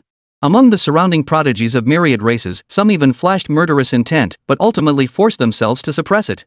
For Wu Ling's formidable strength made them dare not act rashly. Soon, Zhou Lai and his companions began to comprehend the power of the Dao within the Insight Steel. At that moment, Wu Ling also found a spot and sat down. Immediately, his entire consciousness was transported into a wondrous world. Nearly 3 hours passed. One by one, practitioners emerged from the Enlightenment Steel, having completed their contemplation. Each had gained significant insights to varying degrees. At that moment, 3 prodigies of the human race also emerged from their meditations at the Enlightenment Steel and rose to their feet. As they prepared to depart, one of them suddenly noticed Wu Ling. The 3 exchanged glances. Suddenly, one of them spoke slowly, this person looks familiar. If I'm not mistaken, he should be one of our humankind. After the words fell, another replied with a hint of disdain, besides us, the only other humans who made it into the first layer of the 10,000 clans' secret realm are nothing but useless trash. Clearly, this individual held Wu Ling and the others in utter contempt. The reason was simple. In their eyes, the truly powerful human prodigies had all advanced to the higher layers of the 10,000 races' secret realm. Those who remained, aside from themselves, held no outstanding talents worth mentioning. Upon hearing this, a figure beside him remarked indifferently, Han Tian, you shouldn't harbor such thoughts. I've heard that this time, a prodigy has emerged among the humans. This one must be the so-called top prodigy they speak of. Unlike Han Tian, this man had heard some news from the outside world. Therefore, he harbored no underestimation toward Wu Ling. Immediately after, another voice chimed in, Han Tianfeng, go and thoroughly assess this person's strength. You'll understand. He said no more. Han Tianfeng's contempt for Wu Ling and the others had reached such a point that he couldn't be bothered to even bother checking their strength. Hearing this, Han Tianfeng sneered, how strong could he possibly be? Though he spoke dismissively, curiosity still stirred within him. He tentatively probed Wu Ling's strength. The next second, his face was filled with astonishment. Clearly, he hadn't anticipated that Wu Ling's strength had actually reached a level comparable to theirs. In fact, she was slightly stronger than him. After this, our cultivation realm has smoothly advanced to rank among the top 2. Our ability to surpass others all along has relied on our lead in cultivation realm. Only now have we barely managed to address this weakness. But Wu Ling's Tao is capable of leaving our previous selves far behind. And after this enlightenment from the Tao realization stele, I estimate his Tao realm will advance significantly once more. When that time comes, he will still surpass us. Upon hearing this, Han Tianfeng fell silent, no longer radiating the same unwavering confidence as before. He finally grasped the true extent of this prodigy's power, a figure he'd occasionally heard of even without actively seeking information. After a moment of silence, Han Tianfeng spoke. I did underestimate him. This guy's strength is no joke. But should we try to recruit him? Another man spoke slowly. It is absolutely necessary. With the 3 of us, we can navigate the outer and inner regions of the whirlwind domain without issue. But if we wish to enter its core to vie for those resources, it is utterly impossible. Because the prodigies of the other 10,000 races all have vast numbers of allies to watch each other's backs and join forces, we simply couldn't break through. And that is precisely where the most abundant resources in the entire 10,000 tribes' secret realm lie. If we don't reach that place to vie for resources, our journey to the 10,000 tribes' secret realm will amount to squandering an opportunity. Hearing this, Han Tianfeng nodded in agreement. Indeed, that was true. After reaching this consensus, the 3 did not rush to leave. Instead, they remained where they were, waiting for Wu Ling to complete her enlightenment. Time flew by swiftly. In the blink of an eye, a full day and night had passed. By the time they finished their own insights, Zhou Lai and the others had nearly completed theirs as well. And even now, Wu Ling still hadn't finished his enlightenment. Witnessing this, the 3 were utterly astounded. Wu Ling's strength and talent are far more terrifying than I ever imagined. Han Tianfeng murmured in admiration at that moment. Hearing this, another man beside him smiled faintly. Naturally. After all, if he had access to the same resources as us, he'd likely already reached the 4th or 5th layer by now, wouldn't he? After this remark, the 3 fell silent once more. Indeed. If Wu Ling had been granted access to the exact same resources from the very beginning, by now, he'd be at least on the 4th layer of the 10,000 races' secret realm.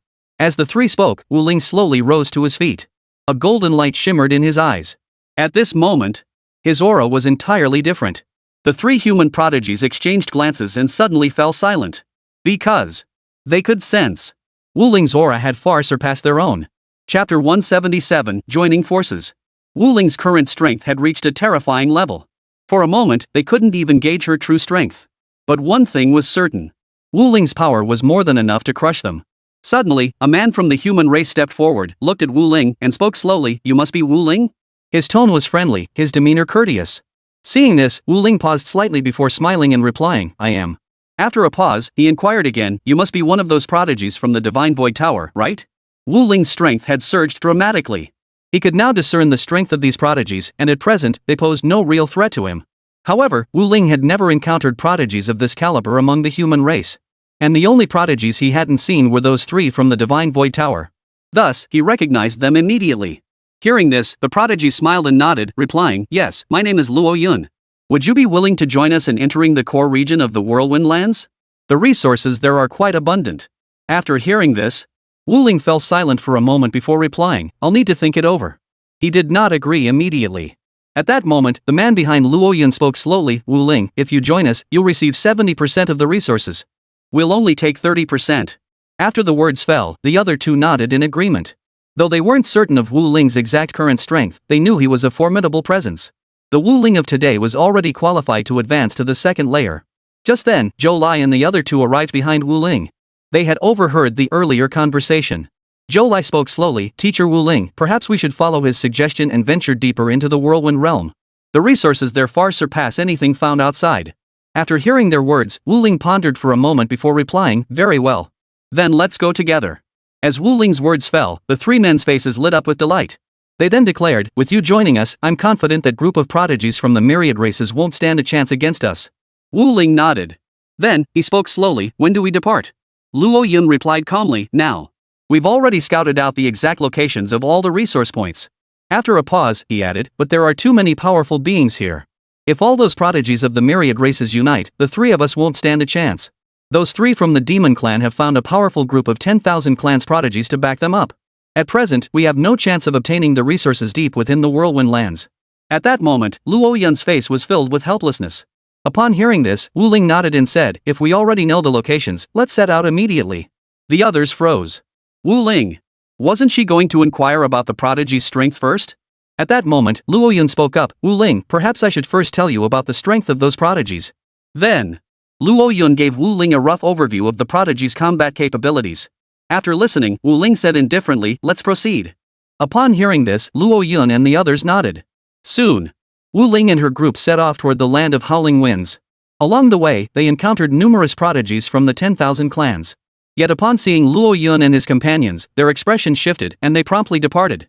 Clearly, the 3 human prodigies from the Divine Void Tower had already gained considerable renown within the first layer of the 10,000 clans' secret realm. Just as Wu Ling and the others neared the depths, a burly man blocked their path, his face brimming with contempt. Upon recognizing him, Luo Yun's expression abruptly changed. It's Li Chang. His strength is formidable. Luo Yun and the others were no strangers to this man, having crossed paths with him before. Li Chang glanced at Luo Yun and his companions, then cast a dismissive look at Wu Ling and the others beside him. Luo Yun, he sneered, you actually dared to step foot in here? His gaze suddenly shifted to Wu Ling, his brow furrowing slightly. At this moment, Wu Ling had concealed her aura, yet the overwhelming pressure she unconsciously radiated was still enough to send shivers down spines. Even Li Chang couldn't discern her exact strength. Then, Li Chang sneered coldly, what's this, Luo Yun? You think bringing back up this time makes you invincible? As he spoke, he lunged forward suddenly, delivering a vicious punch toward Luo Yun. The air shattered with a piercing sound, as if it would tear everything apart. Seeing this, Luo Yun swiftly stepped back. The sun's path surged through the air, unleashing terrifying bursts of power. The 2 fists collided. Both men staggered back several steps. Wu Ling, watching from the sidelines, felt a surge of surprise. Even without channeling his Tao, Li Chang possessed such formidable strength. But Wu Ling didn't choose to remain a spectator. The way of holy light. Wu Ling murmured to himself. Immediately, golden light flooded the entire arena from above. The next instant, boom! A terrifying force descended, crushing down upon Li Chang. In an instant, Li Chang collapsed to his knees on the ground. This terrifying force crushed him completely. Staring at Wu Ling in utter shock and disbelief, he murmured, this can't be possible? 3rd tier. Holy Light Path. The path of Holy Light was divided into 9 tiers.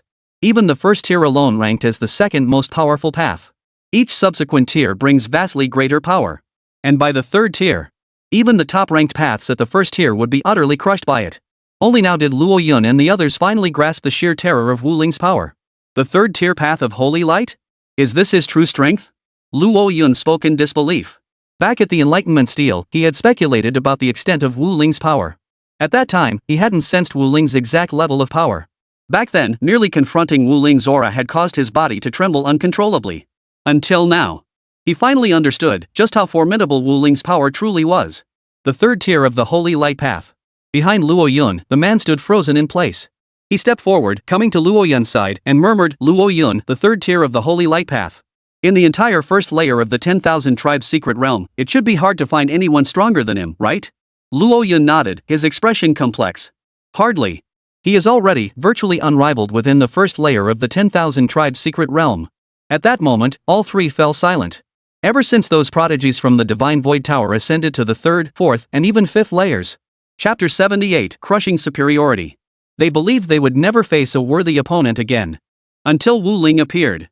Only then did they realize that within Blue Star, there existed such a terrifying prodigy.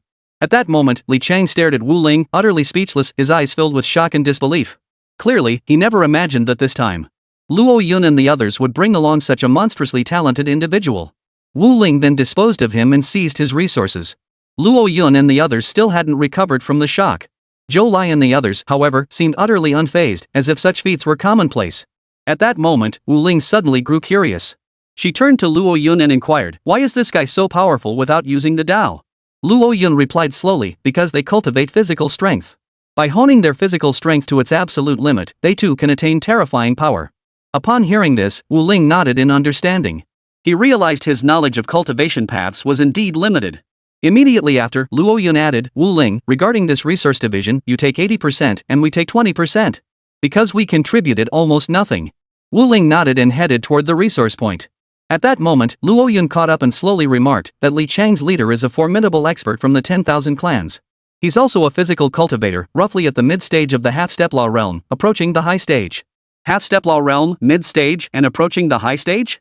Hearing this, Wu Ling felt a slight stir of surprise.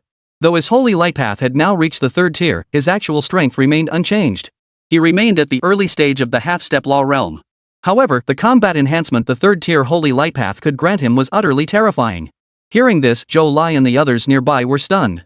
The advanced stage of the half-step law? That level of strength is beyond ordinary. Luo Yun continued, though his strength is at the advanced stage of the half-step law, it still falls short compared to yours. However, there are 3 prodigies of this caliber among the myriad races, dwelling deep within the whirlwind lands. Upon hearing this, Wu Ling nodded. 3? If there were only 3, he could still handle it. But there are over 100 prodigies at my level. Luo Yun said solemnly. Though only 3 possessed the absolute pinnacle of strength within the depths of the whirlwind lands. But those at his level were indeed numerous. Hearing this, Wu Ling looked at Luo Yun and remarked indifferently, can you hold them off? He was still uncertain of the limits of his own power. If he had to fight 100 prodigies of Luo Yun's caliber simultaneously, he couldn't guarantee victory. Luo Yun hesitated before replying, we'll fight with everything we have and hold them off for as long as possible. Upon hearing this, Wu Ling nodded. In that case, I leave it to you. Without further words, Wu Ling led the group inside at a measured pace.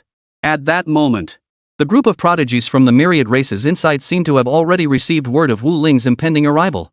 They had been waiting for some time along the path Wu Ling and the others were bound to take. Wu Ling observed this group of prodigies. At that moment, the 3 leading figures fixed their solemn gazes upon Wu Ling. They stared at each other in silence. The scene fell silent. Suddenly, one of the prodigies among the myriad races spoke slowly, we'll give you 1/10 of the resources here. What do you say? At that moment, Luo Yun stepped forward and whispered into Wu Ling's ear, this man is the strongest among the 3, the prodigy closest to the advanced half-step law realm. Hearing Luo Yun's words, Wu Ling looked at the man, then shook her head slowly. No.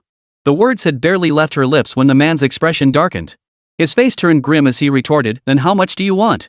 10% was clearly not the bottom line they had previously agreed upon. If it was within 30%, they would have agreed to Wu Ling immediately. If it exceeded that, they would have to see if Wu Ling could withstand the assault of so many of them. Wu Ling smiled faintly. All of it. After the words fell, the room fell silent. The prodigies of all races stared at Wu Ling in utter disbelief, clearly not expecting such a response. The leader's voice rang out coldly, you clearly don't hold us in high regard. Wu Ling remained silent. In the next instant, the full might of the third-tier Holy Light Path erupted, slowly descending.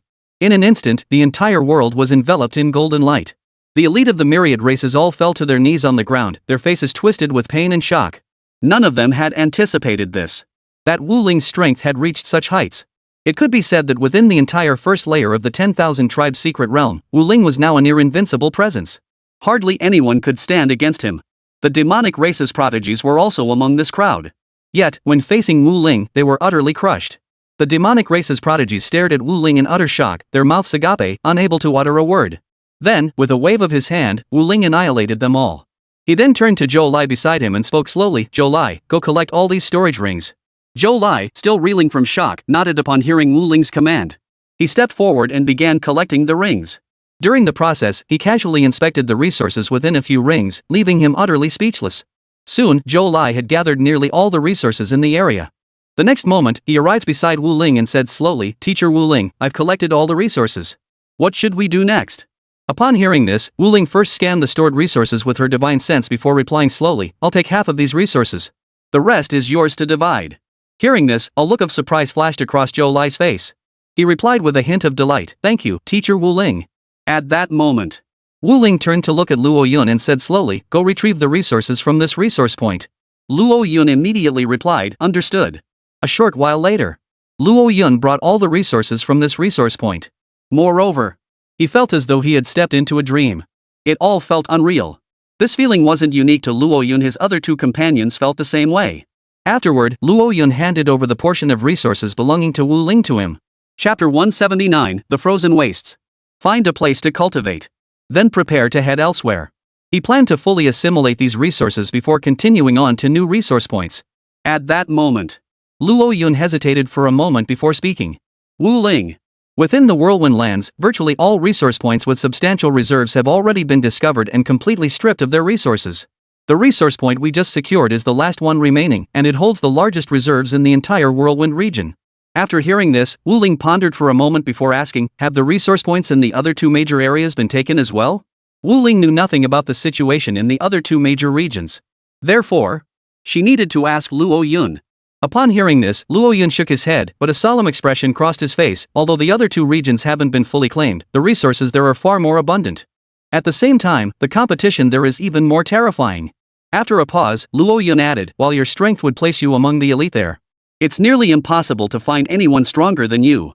But their numbers are substantial, and their collective strength far surpasses those we encountered earlier. That's precisely why we didn't go to those two places and came here instead. As he spoke, Luo Yun flashed a bitter smile. His strength was decent within the 10,000 tribes' secret realm, but if forced to compare him to the absolute elite, he was undeniably weak. Upon hearing this, Wu Ling furrowed his brow, deep in thought. Then, he slowly inquired, between the frozen wastes and the crimson flames, which holds more resources? Luo Yun replied, the frozen wastes. However, that's also where the most prodigies gather. Those you dealt with earlier? Their strength would barely qualify as second-rate in the frozen wastes. They can vie for resources that true prodigies wouldn't bother with. But, if it's a resource point with truly abundant resources, they'd be courting certain death if they dared to go there. Upon hearing this, Wu Ling nodded, then said, to the frozen wastes. Though Luo Yun had described the frozen wastes as teeming with prodigies of immense power. But Wu Ling's current strength had reached terrifying heights. Within the entire 10,000 tribes' secret realm, he feared virtually no prodigy. Even if outnumbered and outmatched, he was utterly confident in his ability to escape. Upon hearing this, Luo Yun and the others showed no hesitation whatsoever, simply nodding in agreement. Immediately after, Wu Ling and his companions set off on their journey to the frozen wastes. Soon, the group utilized the teleportation array within the 10,000 tribes' secret realm to arrive at the frozen wastes. The frozen wastes span an area over 10 times larger than the howling winds. Upon arrival, Wu Ling turned to Luo Yun beside him and spoke slowly, Luo Yun, do you know the locations of any resource points here? Hearing this, Luo Yun paused, then shook his head helplessly and replied slowly, no. Information here is extremely concealed, as if some invisible force is obscuring it. We can only discover the exact locations of resource points through exploration. Wu Ling nodded in understanding, then turned to Huangfu Chang'e. Chang'e, have you uncovered any information? Ever since entering the primordial land, their entire group had relied on Huangfu Chang'e to locate resources. And now, Wu Ling wondered if Huangfu Chang'e could detect the location of the support point here. Huangfu Chang'e shook his head helplessly upon hearing Wu Ling's question. No. Just as Luo Yun said, since entering this place, I haven't been able to pinpoint the exact locations of any resource points. It's as if some force is obscuring everything. Upon hearing this, Wu Ling nodded and slowly replied, in that case, we'll just have to search slowly. In the blink of an eye, over 10 days had passed. Throughout this period, Wu Ling led the group, searching everywhere in the frigid wasteland. They did discover a few resource points, though none were particularly remarkable. At that moment, Wu Ling led the group to a specific location, suddenly halting in her tracks. She signaled the others to conceal themselves nearby. The others complied and concealed themselves. Then, Wu Ling concealed his own aura and moved forward silently. Here, he sensed several powerful auras of prodigies. Though these auras were being concealed with great effort, Wu Ling detected them instantly. After approaching, he remained undetected. Wu Ling stood beside a tree, gazing into the area. Directly ahead of him, a pale blue pillar of energy flickered. There, 6 figures stood nearby. They took turns stepping forward, attempting to break through the pillar. Yet it remained impenetrable no matter how much force they applied, it didn't budge an inch, not even leaving the slightest crack. Seeing this, Wu Ling felt a surge of surprise. It seems, this beam is no ordinary thing. Wu Ling thought to himself. He could sense that the pillar of light seemed to be drawing him in. At that moment, Zhou Lai, Luo Yun, and the others exchanged glances. Do you feel it? At the location teacher Wu Ling went to investigate, there's an aura that keeps drawing us in. Zhou Lai whispered to the others. I feel it too. This must be a top-tier resource point. But I can sense several extremely powerful auras there. Qin Changtian responded upon hearing this. Under the pull of this aura, they were almost losing control, drawn irresistibly toward it. These prodigies from the 10,000 clans are far too powerful. I'm no match for them. Just then, Luo Yun suddenly spoke up. After carefully assessing the strength of these prodigies, Wu Ling hesitated no longer and slowly stepped inside. He no longer concealed his aura. His aura erupted completely at that moment. At that very moment, the few prodigies of the myriad races, who were scheming to destroy the pillar of light and absorb its energy, all sensed the presence approaching from behind. Their gazes turned grave as they fixed their eyes on Wu Ling. Because half of Wu Ling's aura had already been exposed. Even half of it was terrifying to these prodigies of the myriad races. Wu Ling walked forward step by step. Suddenly, one of the prodigies exclaimed in astonishment, "This is a human? Why would a human possess such terrifying strength?" Chapter 180, Wu Ling targeted by the elite. They couldn't believe it. Among the human race, while there were indeed several top-tier prodigies, their numbers were scarce. All of them resided within the 5th and 6th layers of the 10,000 races' secret realm. Those who could remain in the first layer were exceedingly rare. But Wu Ling's emergence made them realize it seemed the human race still had a top prodigy remaining in the first layer. The group exchanged stunned glances. Wu Ling walked forward, expression serene. Only when he drew near did they finally lose their composure, scattering to the sides to make way. Despite the immense power contained within that blue pillar of light, power potent enough to significantly elevate their cultivation realms. But faced with a terrifying powerhouse of Wu Ling's caliber, they lacked even the courage to engage him in battle. Facing such formidable opponents, they could only feel that engaging in battle with any one of them would surely mean certain death. Immediately afterward, everyone silently departed. Not a single one dared to remain. At present, Wu Ling had no intention of eliminating them. But what if he suddenly changed his mind? Then they would be finished. Seeing them depart, Wu Ling made no move to pursue them. To him, it held no significance. His gaze shifted toward the blue pillar of light, his eyes narrowing slightly. His instincts told him. This blue pillar of light seemed far from simple. That inexplicable force kept pulling at him. After a moment, Wu Ling thought to himself, this force is no ordinary thing. With that thought, Wu Ling unleashed his own power. The third-tier holy light path instantly filled the sky, and a terrifying force pressed down upon the blue pillar of light. At that very moment, nearby, nearly all the prodigies sensed this force. At one location, a blue-robed prodigy's expression darkened as he sensed the force, murmuring under his breath, this power is terrifying. A third-tier holy light path. I doubt I could last even a single round against it. The prodigy trembled. Though the force hadn't targeted him, merely sensing its presence filled him with dread and fear. And he was far from alone in this reaction. Nearly every prodigy within 20 kilometers of Wu Ling in the frozen wastes trembled in terror. They dared not imagine that within the first layer of the 10,000 races' secret realm, such a terrifying prodigy had emerged. Zhou Lai and his companions were also stunned when they saw that group of prodigies leave without hesitation. After all, Wu Ling hadn't yet unleashed the full extent of his aura at that moment. Even so, he still managed to instill such profound dread in this group of prodigies, a development none of them had anticipated.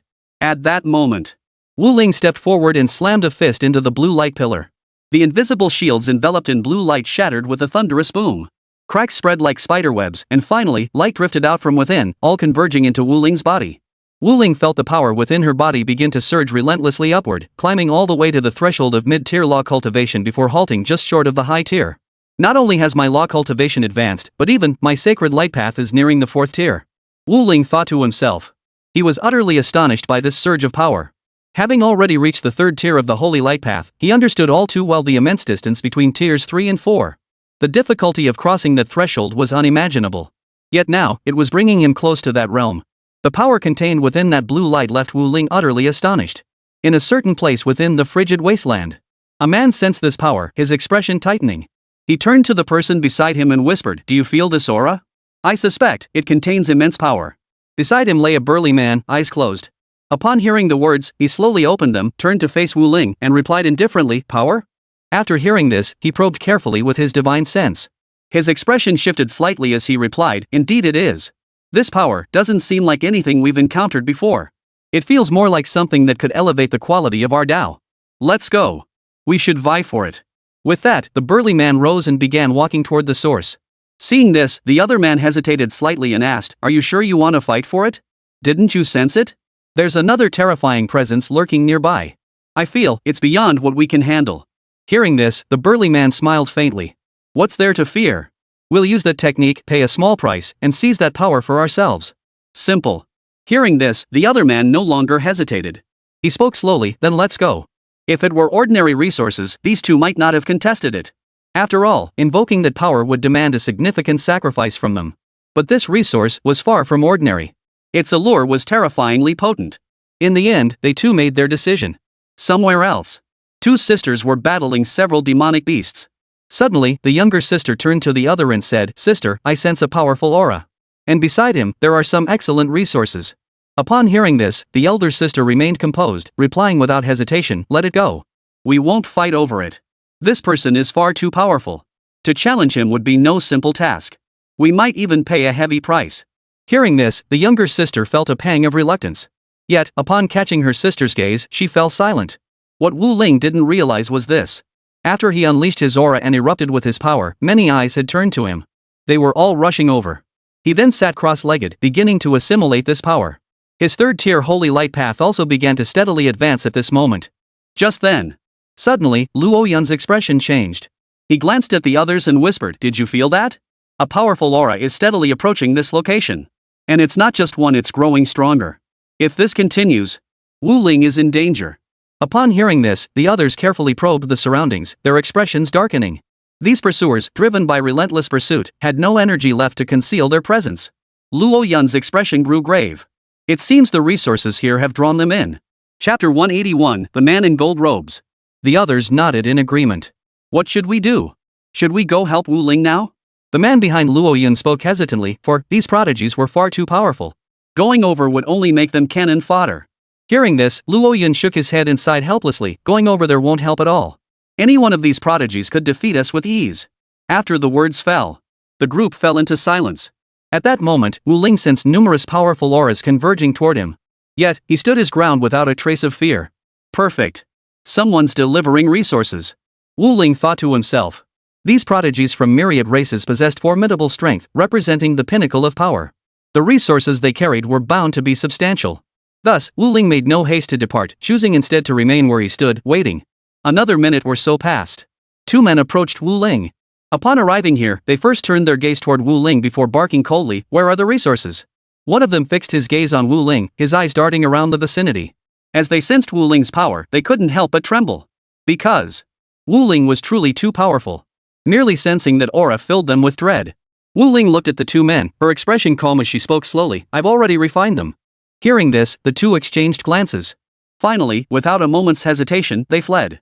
They even used some treasures to instantly teleport themselves to another location. Witnessing this scene, Wu Ling was momentarily stunned. They just ran? Wu Ling didn't rush to leave either. Instead, she sat right there, waiting patiently. But every prodigy who arrived afterward acted just like the previous ones. Upon seeing that Wu Ling had absorbed all the resources at the resource point, they turned and left without hesitation. Wu Ling waited a little longer, but no one else came. He turned and departed.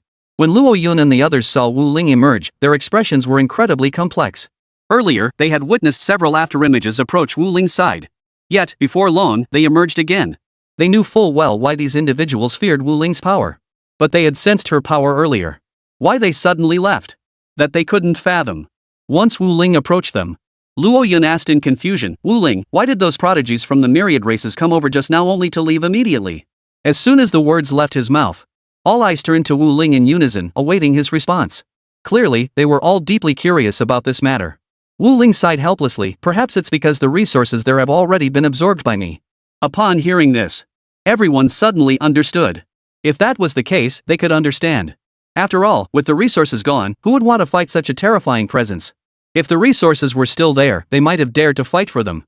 But since Wu Ling had absorbed them, they certainly didn't think they could stand a chance against Wu Ling. At that moment, Wu Ling spoke up, "Let's continue searching for resource points." The others nodded. At that moment, somewhere in the frozen wasteland, a man clad in golden robes stood motionless, seemingly deep in thought. Beside him stood three other men. "The frozen wastes are about to open," the man in gold robes remarked indifferently. After his words fell, the two men beside him nodded. One of them turned to the man and spoke slowly, "Young master, as far as I know, this opening of the frozen realm, it should draw quite a few beings of your caliber to vie for its treasures." The man in gold robes narrowed his eyes slightly upon hearing this, replying indifferently, "Within this frozen wasteland, only three pose a genuine threat to me. One is a disciple of the Inferno sect. One is a disciple of the Dragon God Pavilion. And the other is that unknown entity who appeared only moments ago." When Wu Ling released his aura, those farther away might not have been able to gauge the true extent of his power. But this man in the golden robe could. Upon hearing this, one of the men remarked, "There are several other prodigies of considerable strength in the frozen wastes." Hearing this, the man in gold robes replied indifferently, "Those? They pose no threat whatsoever in my eyes. Only Wu Ling holds any interest." After speaking, the man in gold robes stepped forward and said indifferently, "Let's go. It's time to depart. We must reach the frozen wastes before it opens." The words fell silent. Both men responded in unison, "Yes, young master." At that moment, Wu Ling and the others were searching for resource points in the frozen wastes. Suddenly, they all stopped in unison, frozen in place. After a few seconds, Luo Yun spoke up, "Did you feel it? That aura?" Hearing this, they all nodded in unison. Seeing this, Luo Yun continued, "From what I understand, this should mean the frozen wastes are about to open." This place is called the Frozen Wastes because at its farthest reaches lies a realm where frost blankets the sky, a place of extreme cold. And after the 10,000 tribes secret realm opens, it activates periodically. That place holds countless resources, rare treasures, and natural wonders. It is also the richest resource hub within the entire 10,000 tribes secret realm. Any prodigy with even a modicum of strength who enters the first layer of the 10,000 tribes secret realm will head there to vie for its treasures. Upon hearing this, Wu Ling nodded and said, "The strongest individuals should all appear there, right?" Luo Yun nodded in agreement. "Correct. However, what I shared earlier is only the information I've gathered. The top prodigies in the first layer of the 10,000 tribes secret realm likely extend beyond those few." At this, the group fell silent. Then, one of them spoke up slowly. "I've heard rumors that some prodigies who originally possessed the strength to reach the second layer deliberately suppressed their power and came here instead, drawn by the resources of the Frozen Wastes. And once they arrive here, the power they sealed away will be released." He paused briefly before adding, "But only those with strength close to the second layer can suppress it, and it comes at a significant cost. If one is stronger than that, even with suppression, they won't be able to enter the first layer of the 10,000 races secret realm." Upon hearing this, the others fell silent, save for Wu Ling. Zhou Lai suddenly asked, "How many such individuals are there?" Chapter 182, Wu Ling's Deterrent Power. The man pondered for a long moment before answering. "There should be about 5 or so. But the strongest are those 4. The remaining one still lags behind them somewhat." This time, all fell silent. If these entities were to unite and target Wu Ling, they truly didn't know if Wu Ling could withstand them. Suddenly, all eyes turned to Wu Ling. At that moment, Wu Ling's face bore no particular expression, as if deep in thought. "Just now, I detected a powerful force. His law is still only at the first tier, but it has already reached the early stage of the law realm." As the words fell, the others all froze in surprise. They were well aware of the vast chasm between the half-step law realm and the true law realm. Then, Wu Ling added, "If I were to fight him, I'd have a 60% chance of winning." Suddenly, Wu Ling narrowed her eyes slightly and added, 3 more auras have surfaced. Their strength matches that of the previous one. If the 4 of them team up, I won't stand a chance. If it were just one-on-one. Wu Ling still had confidence in defeating these prodigies of the myriad races. But if they joined forces, Wu Ling would be no match for them.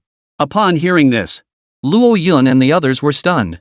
Early-stage law realm cultivators, and there were 4 of them? Could they be working together? At that moment, Luo Yun voiced his concern. If these 4 were working together, Wu Ling might not even be able to escape. Wu Ling shook her head. Probably not.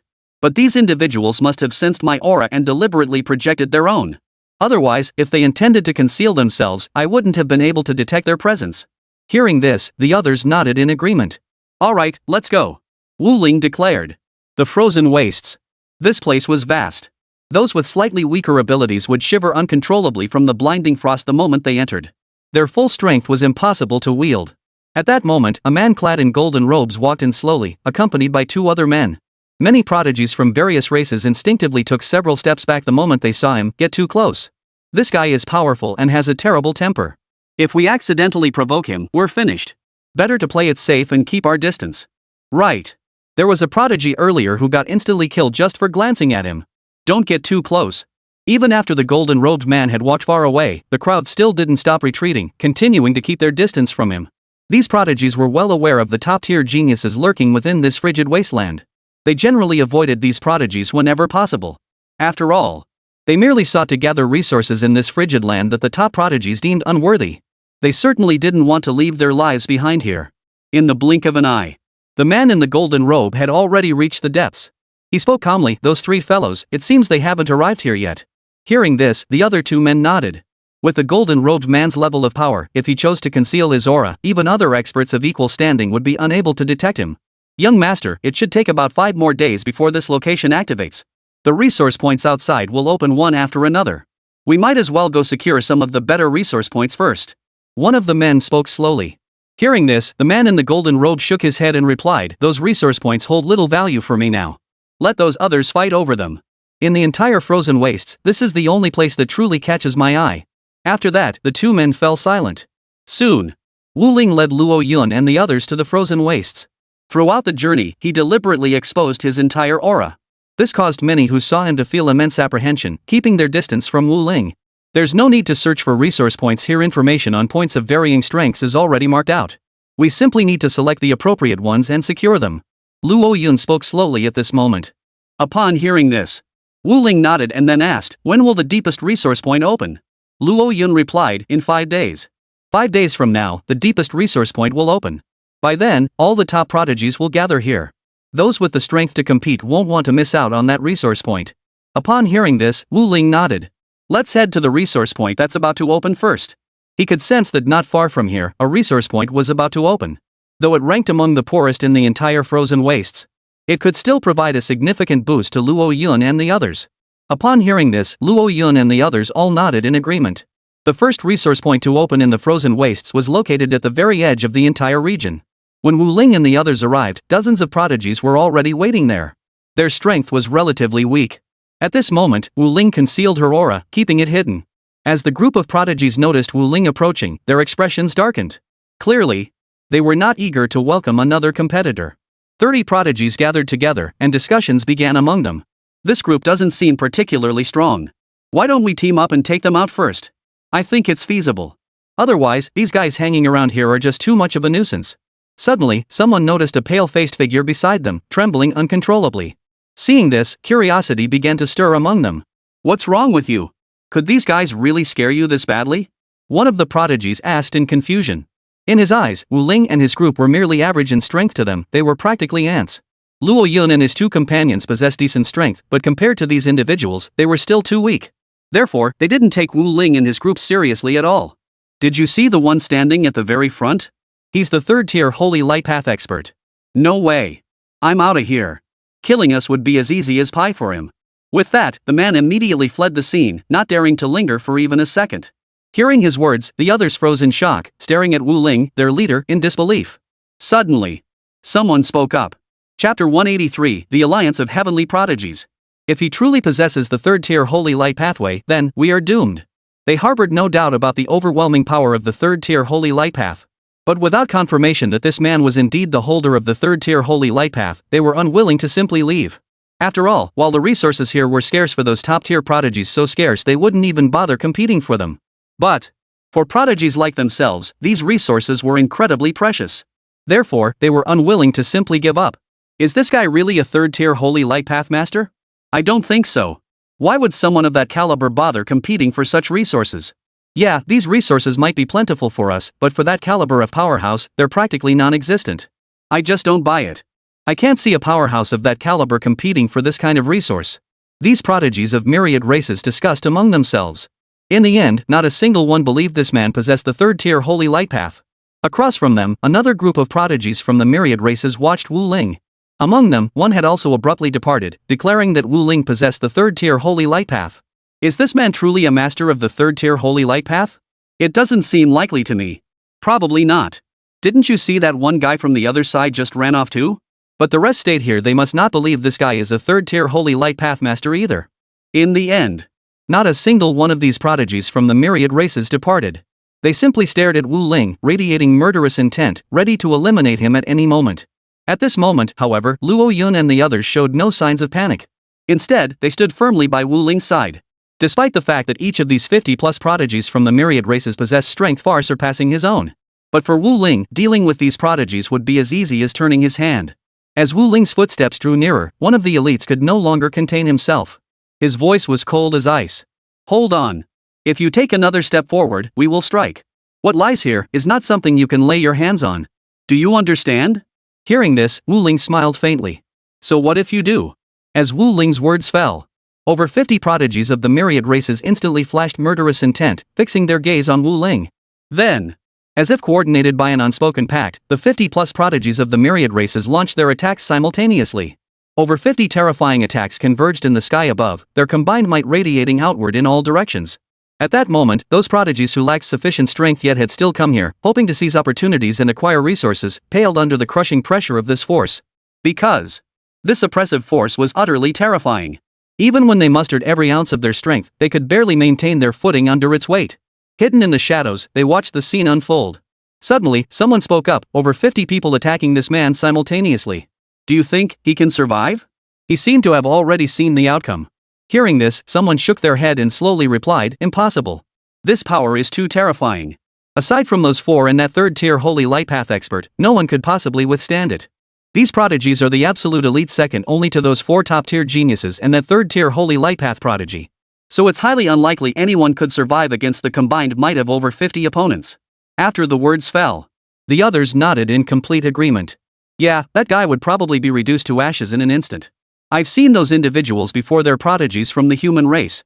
While their strength is decent, it still pales in comparison to this group of prodigies. These prodigies are united against outsiders. It's fortunate we didn't rush in recklessly, otherwise, we might have faced the combined attack of over 50 of them. The group of prodigies sighed in unison.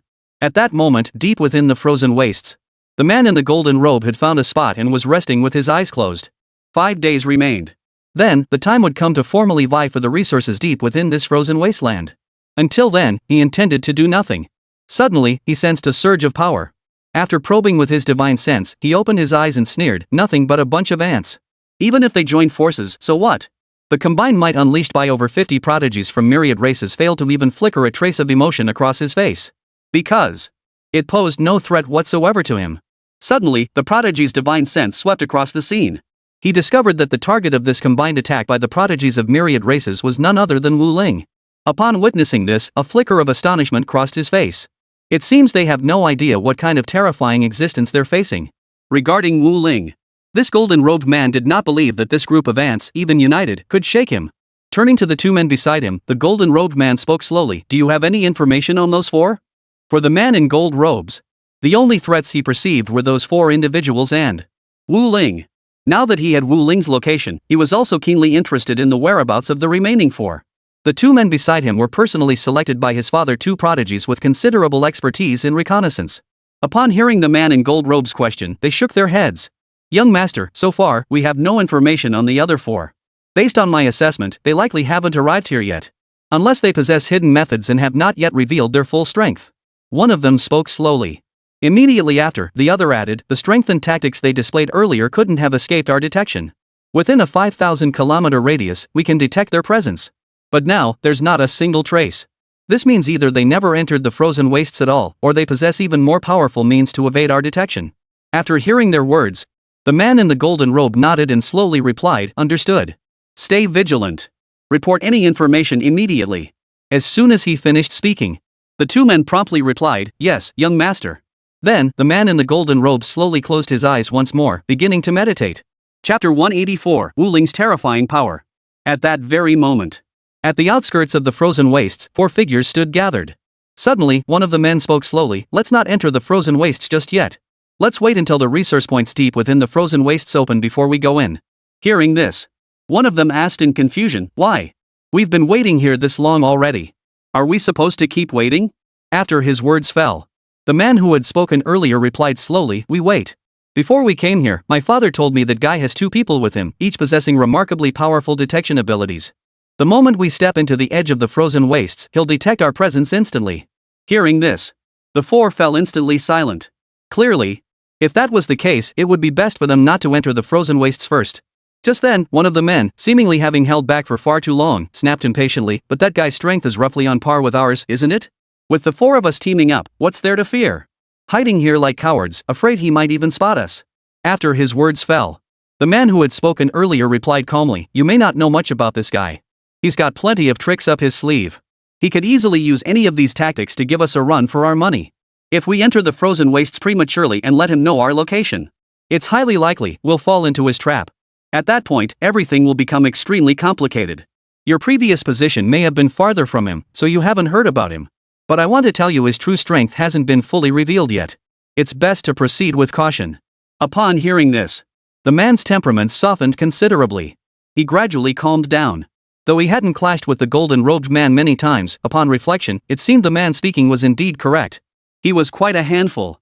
Moreover, it seemed he had never once unleashed his true strength. I understand. The man spoke slowly. Upon hearing this, the man who had spoken earlier continued, once it's activated, we'll enter. At our speed, reaching there will take no more than a dozen seconds. After he finished speaking, the others nodded in agreement, understood. Immediately after, the man continued, at that time, that prodigy of the third-tier holy light path will undoubtedly enter as well. Find a way to win him over. If that fails, deal with him last. Compared to that fellow, the threat posed by this third-tier holy light path prodigy is relatively minor. At that moment, at the very edge of the frozen wastes, over 50 prodigies all stared toward the distant location where Wu Ling stood. Their expressions all bore the same look: confidence. All 50 plus of them unleashed their most powerful attacks simultaneously, locking onto a single target. To these prodigies of myriad races, Wu Ling's death seemed inevitable. At that very moment, beside Wu Ling, Luo Yun, Zhou Lai, and the others had already thrown themselves to the ground. Had these 50 plus prodigies not targeted Wu Ling, they themselves would have been shattered by this terrifying force long ago. With great effort, Luo Yun managed to speak. Wu Ling, this power is too overwhelming. If you can leave, you should go now. He watched as Wu Ling stood rooted to the spot, seemingly unaffected by the force at all. To Luo Yun, this force was overwhelming, the combined might of over 50 elite prodigies from myriad races erupting simultaneously. Even Wu Ling might not withstand it. Therefore, he hoped that if Wu Ling could escape, she should leave immediately. But he had no idea just how terrifying the true power of the third-tier holy light path truly was. Wu Ling remained silent. He slowly unleashed all the energy within his body.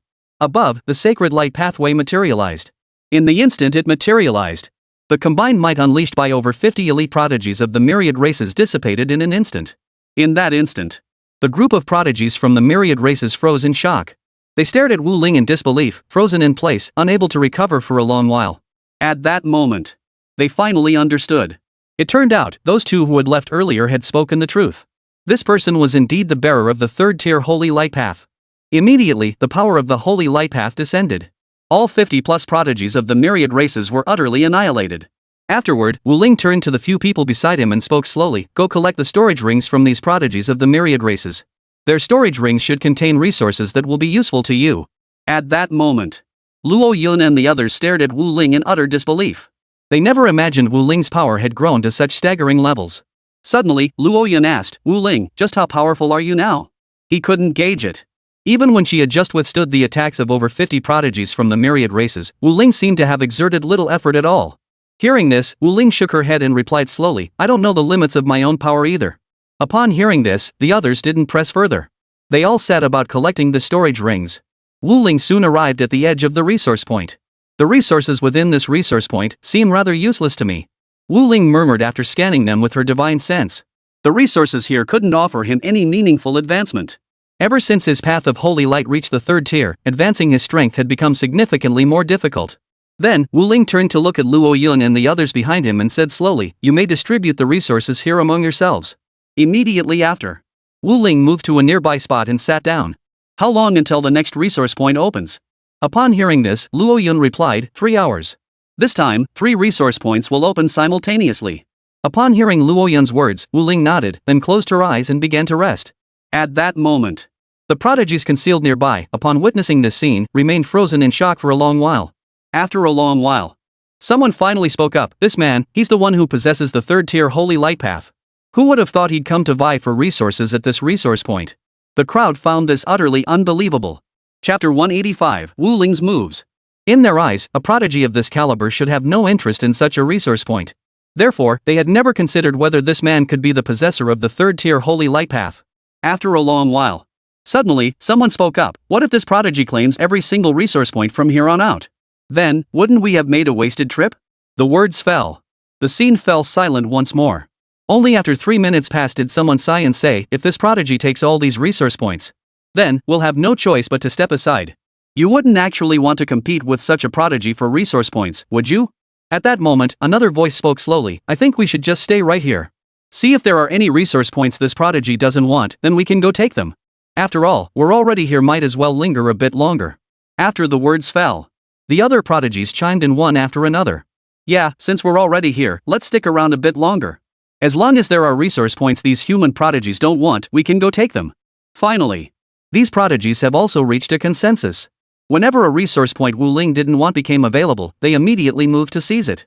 3 hours later, Wu Ling slowly opened his eyes, sensing that all 3 resource points had activated. Luo Yun and the others all turned to look at Wu Ling. At that moment, Wu Ling spoke slowly, let's go. Then, he headed toward the resource point among the 3 that held the most abundant resources. A few minutes later, Wu Ling led Luo Yun and the others to this location. He looked at Luo Yun and the others, speaking slowly, go and secure these resources. After scanning the area, Wu Ling determined these resources would offer him little benefit. Upon hearing this, Luo Yun and the others nodded, then all headed toward the resource point. Meanwhile, the peripheral prodigies deliberately chose the resource point with the least resources among the 3. Upon witnessing this scene, Wu Ling showed no reaction. Having the resource point with the least resources go out had no impact on him whatsoever. This time, 3 resource points appeared simultaneously. Later, it would be 5, 7, or even 12 appearing at once. At this moment, the gathered prodigies near this resource point dared not make a move. They all waited for Wu Ling's next move. Suddenly, some began to regret their decision. If I'd known, I wouldn't have followed you crazy people here. If Wu Ling moves and comes straight for us, none of us will escape. As soon as he finished speaking, another chimed in, yeah, if Wu Ling comes after us, we're done for. Immediately, the group of prodigies fell silent once more. Over the next several hours, Wu Ling scarcely lifted a finger. However, he kept sending Luo Yun and the others to various locations to gather resources. After all, for him, few dared challenge him for these resources. Therefore, having Luo Yun and the others secure them was a breeze. However, Wu Ling did not seize everything. He still allocated some of the lesser resource points to the prodigies of the myriad races. After all, taking everything would waste a lot of time. It was no great loss to send out those who weren't particularly useful. At this very moment, deep within the frozen wastes, the man in the golden robe sat with his eyes slightly closed. Suddenly, the 2 men beside him opened their eyes. Their expressions instantly grew grave, as if sensing something. Then, one of them addressed the man in gold robe slowly, "Young master, the owner of this 3rd-tier upper light path has remained within the frigid lands, showing little activity. He seems to be helping his fellow practitioners secure support points." These 2 possessed formidable information-gathering abilities. Moreover, they did so without alerting their targets. Thus, Wu Ling remained unaware. Upon hearing this, the man in gold robes nodded and slowly said, "Keep a close watch. This man is important. What I fear most is that he might have hidden strength. Should you obtain information on the others, report it to me immediately." After speaking, the man in gold robes resumed his rest. For him, only 2 matters warranted his attention. One was Wu Ling's movements. The other was the whereabouts of those 4 individuals. Upon hearing this, both men nodded solemnly and replied in unison, "Yes, young master." But he had barely closed his eyes. Suddenly, the man in the golden robe abruptly snapped his eyes open, his face etched with disbelief. "I never imagined that in this land of extreme cold, all those slumbering beasts have awakened once more." The instant he closed his eyes, he immediately sensed a terrifying pressure. Though it lasted but an instant, he understood those slumbering beasts had all awakened. That terrifying pressure crushed him in an instant, leaving him gasping for breath. The beasts of the frozen wastes were no ordinary creatures. Their power far surpassed that of the beasts dwelling in the first layer of the 10,000 tribes' secret realm. Each possessed strength that was utterly formidable, utterly terrifying. Some possessed unique abilities. If these beasts were to join forces, even this man in the golden robe would feel profound dread. Though his true strength surpasses what he outwardly displays. Facing the combined might of those terrifying beasts, even if the man in gold gave his all, he might not stand a chance. Hearing this, both men froze in shock before their faces twisted with disbelief. "Young master, the awakening of these beasts surely means that this time, the depths of the frozen wastes will be the highest difficulty," one of the men exclaimed in disbelief. Hearing this, the other man nodded solemnly. "It should be correct. The resources within this resource point will be immeasurably richer than before. But the difficulty of obtaining them, who knows how many times greater it will be." After the words fell, the man in the golden robe narrowed his eyes slightly before speaking, "As for those 4, and that prodigy from the human race, I suspect they won't join forces with me to fight those ferocious beasts." Upon hearing this, the 2 men beside the golden-robed man fell silent for a moment. Then, one of them spoke up, "Those 4 will absolutely refuse to join forces with you. But they likely won't pass up this resource point either. According to the information they currently possessed, the awakening of the beasts in the frozen wastes was an extremely rare occurrence, happening only after the area had been activated over 50 times. Any single beast drawn from that horde was an utterly terrifying existence. Chapter 186, The Awakening Ferocious Beasts. If it were one of the top-tier beasts among them, the golden-robed man would be utterly crushed. Therefore, only by joining forces could the 5 of them stand a chance against it. Otherwise, it would be extremely difficult. At that moment, one of them turned to the man in gold robes and spoke slowly, "Young master, if this is the case, then what comes next will likely be quite troublesome." The man in gold robes shook his head and replied calmly, "No need to panic. While the strength of these ferocious beasts has been roughly described in legends, but to devise specific countermeasures, we must wait until they actually appear." The man in the golden robe decided to put his plans on hold for now. He decided to wait until all these ferocious beasts had appeared before initiating his plan. Upon hearing this, the 2 said no more. At that very moment, the 4 prodigies were scouting for information outside. Suddenly, one of them grew solemn. His change in expression was instantly noticed by the other 3. All eyes turned to him. For this individual was the most skilled among them in gathering intelligence. "What's wrong?" one of the prodigies inquired slowly. Hearing this, the man shook his head, his expression growing slightly grave. "Have any of you heard the rumors about the frozen wastes? After the first layer of the 10,000 tribes secret realm is opened a certain number of times, each subsequent opening carries a chance for the beasts of the frozen wastes to awaken. And those beasts, even the weakest among them, are not much weaker than us. As for the top tier ones, it would likely take all 5 of us combined, plus that human prodigy, to stand a chance against them." Hearing this, everyone froze in shock. This rumor was known to nearly every race familiar with the first layer of the 10,000 races secret realm. So, naturally, they had heard it too. At that moment, one person spoke with a grave expression. "If what you say is true, then this time, it's not just us who'll have a headache. That guy might have an even bigger headache than us." After a pause, he added, "His strength surpasses all of us here. And given his personality, he absolutely won't be willing to share the resources deep within the frozen wastes with us. Therefore, no need to rush. Let him handle it alone." After the words fell, the other 3 nodded in agreement, fully endorsing this proposal. 3 of them knew that guy's temperament all too well. If they truly allied with him, they'd likely be swallowed whole, leaving not a trace behind. Before long, a full day had passed. Wu Ling did not devour all the resources. Instead, he let Luo Yun and the others take the more substantial resource points. As for the remainder, Wu Ling handed them all over to the prodigies. At that moment, Wu Ling turned to Luo Yun and spoke slowly. "How much longer until that resource point deep within the extreme cold opens?" Luo Yun pondered for a moment before replying, "Not long now. At most, 3 days. This time, the schedule has been significantly accelerated. It seems something has happened. Normally, it would take about 4 more days for the frozen depths to officially open. But now, it had been brought forward by a full day." Luo Yun didn't know why, but he had a strong feeling something was about to happen. After hearing this, Wu Ling fell silent for a moment before slowly replying, "Find out more. I'll rest for a while." Wu Ling could sense it. The road ahead would likely be far from smooth. He needed to restore himself to peak condition. Only then, he would be better equipped to vie for the resources of the frozen wastes. As the frozen wastes were about to open, Wu Ling could sense a force drawing him in. Moreover, this sensation grew ever more intense. "Yes," Luo Yun replied. Meanwhile, Zhou Lai, Wang Fu Changa, and the other 2 had moved aside to rest. Their strength had grown considerably by now. Having arrived at this place, they were now utterly useless. They could offer little assistance. Any prodigy who came here could easily crush them. Just then, Wu Ling suddenly opened her eyes, looked at Zhou Lai, and spoke slowly. "The resources you've acquired during this time won't be of much use to you. Once we return, hand them over to some of my other students." This journey to the first layer of the 10,000 tribes secret realm.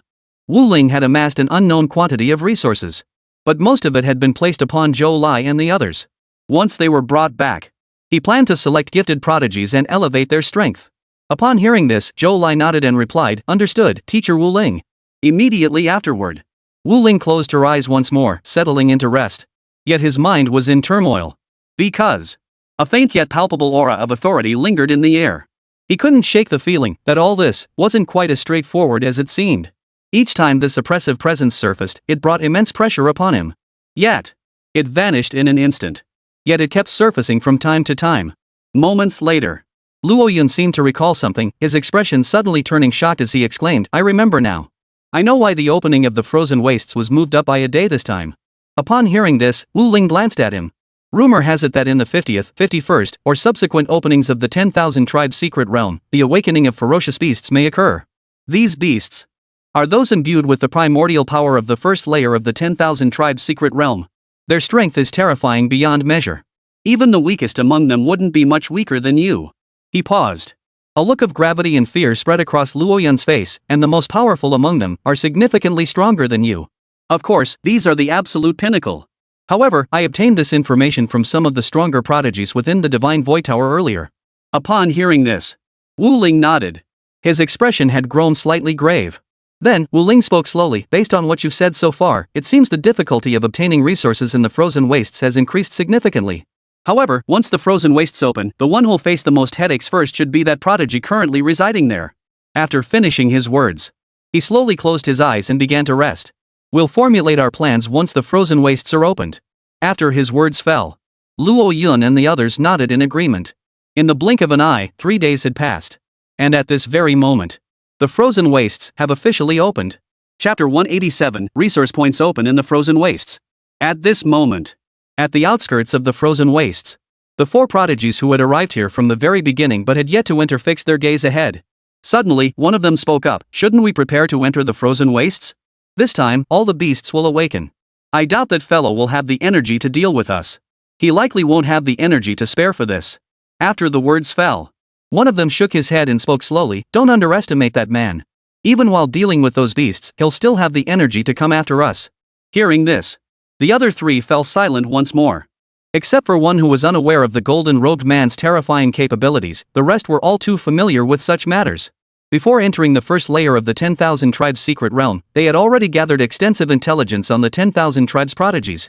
Among them, the most troublesome figure was undoubtedly this man in gold robes. The atmosphere grew tense. After a moment, someone finally spoke up, "So what should we do? We have very little information about that guy.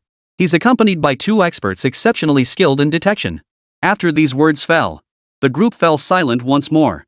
After a long while, someone finally spoke again. "In that case, perhaps, we should simply enter the frozen wastes one day from now. If anything feels off, we can retreat immediately. That guy is powerful and cunning, no doubt. But it would be difficult for him to simultaneously deal with those awakened beasts and eliminate all of us. At the very least, if we unite now, no matter how many tricks he has up his sleeve or how powerful he is, he absolutely won't be able to dispose of us easily." As soon as he finished speaking, soon, another prodigy spoke up slowly, "I've already probed him. That guy's information is well hidden. I tried to investigate, but I was completely blocked." This prodigy was the most skilled in investigation among them. Even he couldn't pinpoint the golden-robed man's exact location, let alone the others.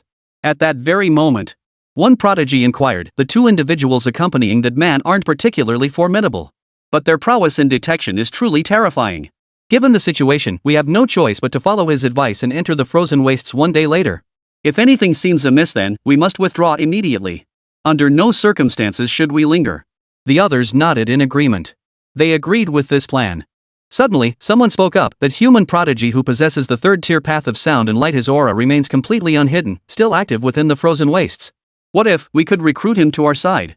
Wouldn't that make accomplishing our plan much easier?" After the words fell, one prodigy shook his head with a bitter smile. "Winning him over? That's no simple matter. Moreover, his strength surpasses every one of us here. Within the first layer of the 10,000 races' secret realm, he ranks second only to that one." After a moment of silence, someone finally spoke up, "When we enter the frozen wastes, we'll seek him out and negotiate. See what his intentions are." Subsequently, the group reached a consensus and prepared to remain in this outer region for a while longer. Wu Ling remained at the original location with Zhou Lai and the others, choosing not to depart. At that moment, Zhou Lai turned to Wu Ling and spoke slowly, "Teacher Wu Ling, did you sense a wave of pressure?" A sense of pressure did appear just now, but it lasted only an instant. It was terrifying, yet vanished in the blink of an eye. Wu Ling looked closely and noticed Zhou Lai's face had turned deathly pale. Clearly, this pallor stemmed from the very presence of that oppressive force. Wu Ling then spoke slowly, "Because the ferocious beasts here have awakened, you naturally sense that terrifying pressure. However, this pressure won't last long, just a moment, because it will still take some time for this group of beasts to return to the surface." Over the past 2 days, he had also learned some information from Luo Yun and had a general understanding of these so-called ferocious beasts. Hearing this, Zhou Lai nodded, his expression growing slightly tense. "Teacher Wu Ling, then, should we continue competing? That pressure was terrifying. Even when you unleashed the third-tier holy light path upon me, the pressure it brought wasn't nearly as terrifying." After the words fell, Luo Yun, standing nearby, spoke slowly, "I sensed it too just now. That pressure was terrifying. This time, I estimate, there are at least 20 of them. The strongest beast should be roughly 6 times more powerful than Wu Ling." After a pause, Luo Yun added, "That's based on the peak strength I've witnessed from Wu Ling." Then, Luo Yun continued, "And the resources in this frigid land should be at least 8 to 10 times more abundant than before." 8 to 10 times. The resources in the frozen wastes were already exceptionally abundant to begin with. Otherwise, the golden-robed man wouldn't have arrived here so early and kept an eye on other prodigies who posed a threat to him. But an increase of 8-fold, or even 10-fold. In that case, the man in gold robes would find it even more impossible to pass up the resources of this frigid land. Upon hearing this, Wu Ling nodded. Now, the resource points had been activated, but layer upon layer of protective shields remained intact. These shields were formed by the most concentrated power of the frozen wastes. Breaking through these shields was utterly beyond the capabilities of Wu Ling and her companions. Even the strongest of the revived beasts couldn't breach them. Will the shields enveloping the resource point ever vanish? Wu Ling probed the area around the resource point, then turned to look at Luo Yun and spoke slowly. Luo Yun nodded upon hearing this and replied, "As time gradually passes, these shields will slowly shatter. The later it gets, the weaker the remaining shields become. If no one manages to break through them, eventually, the shields will vanish completely. Wu Ling nodded in understanding. Let's stay here for now. He had no desire to confront those terrifying beasts just yet.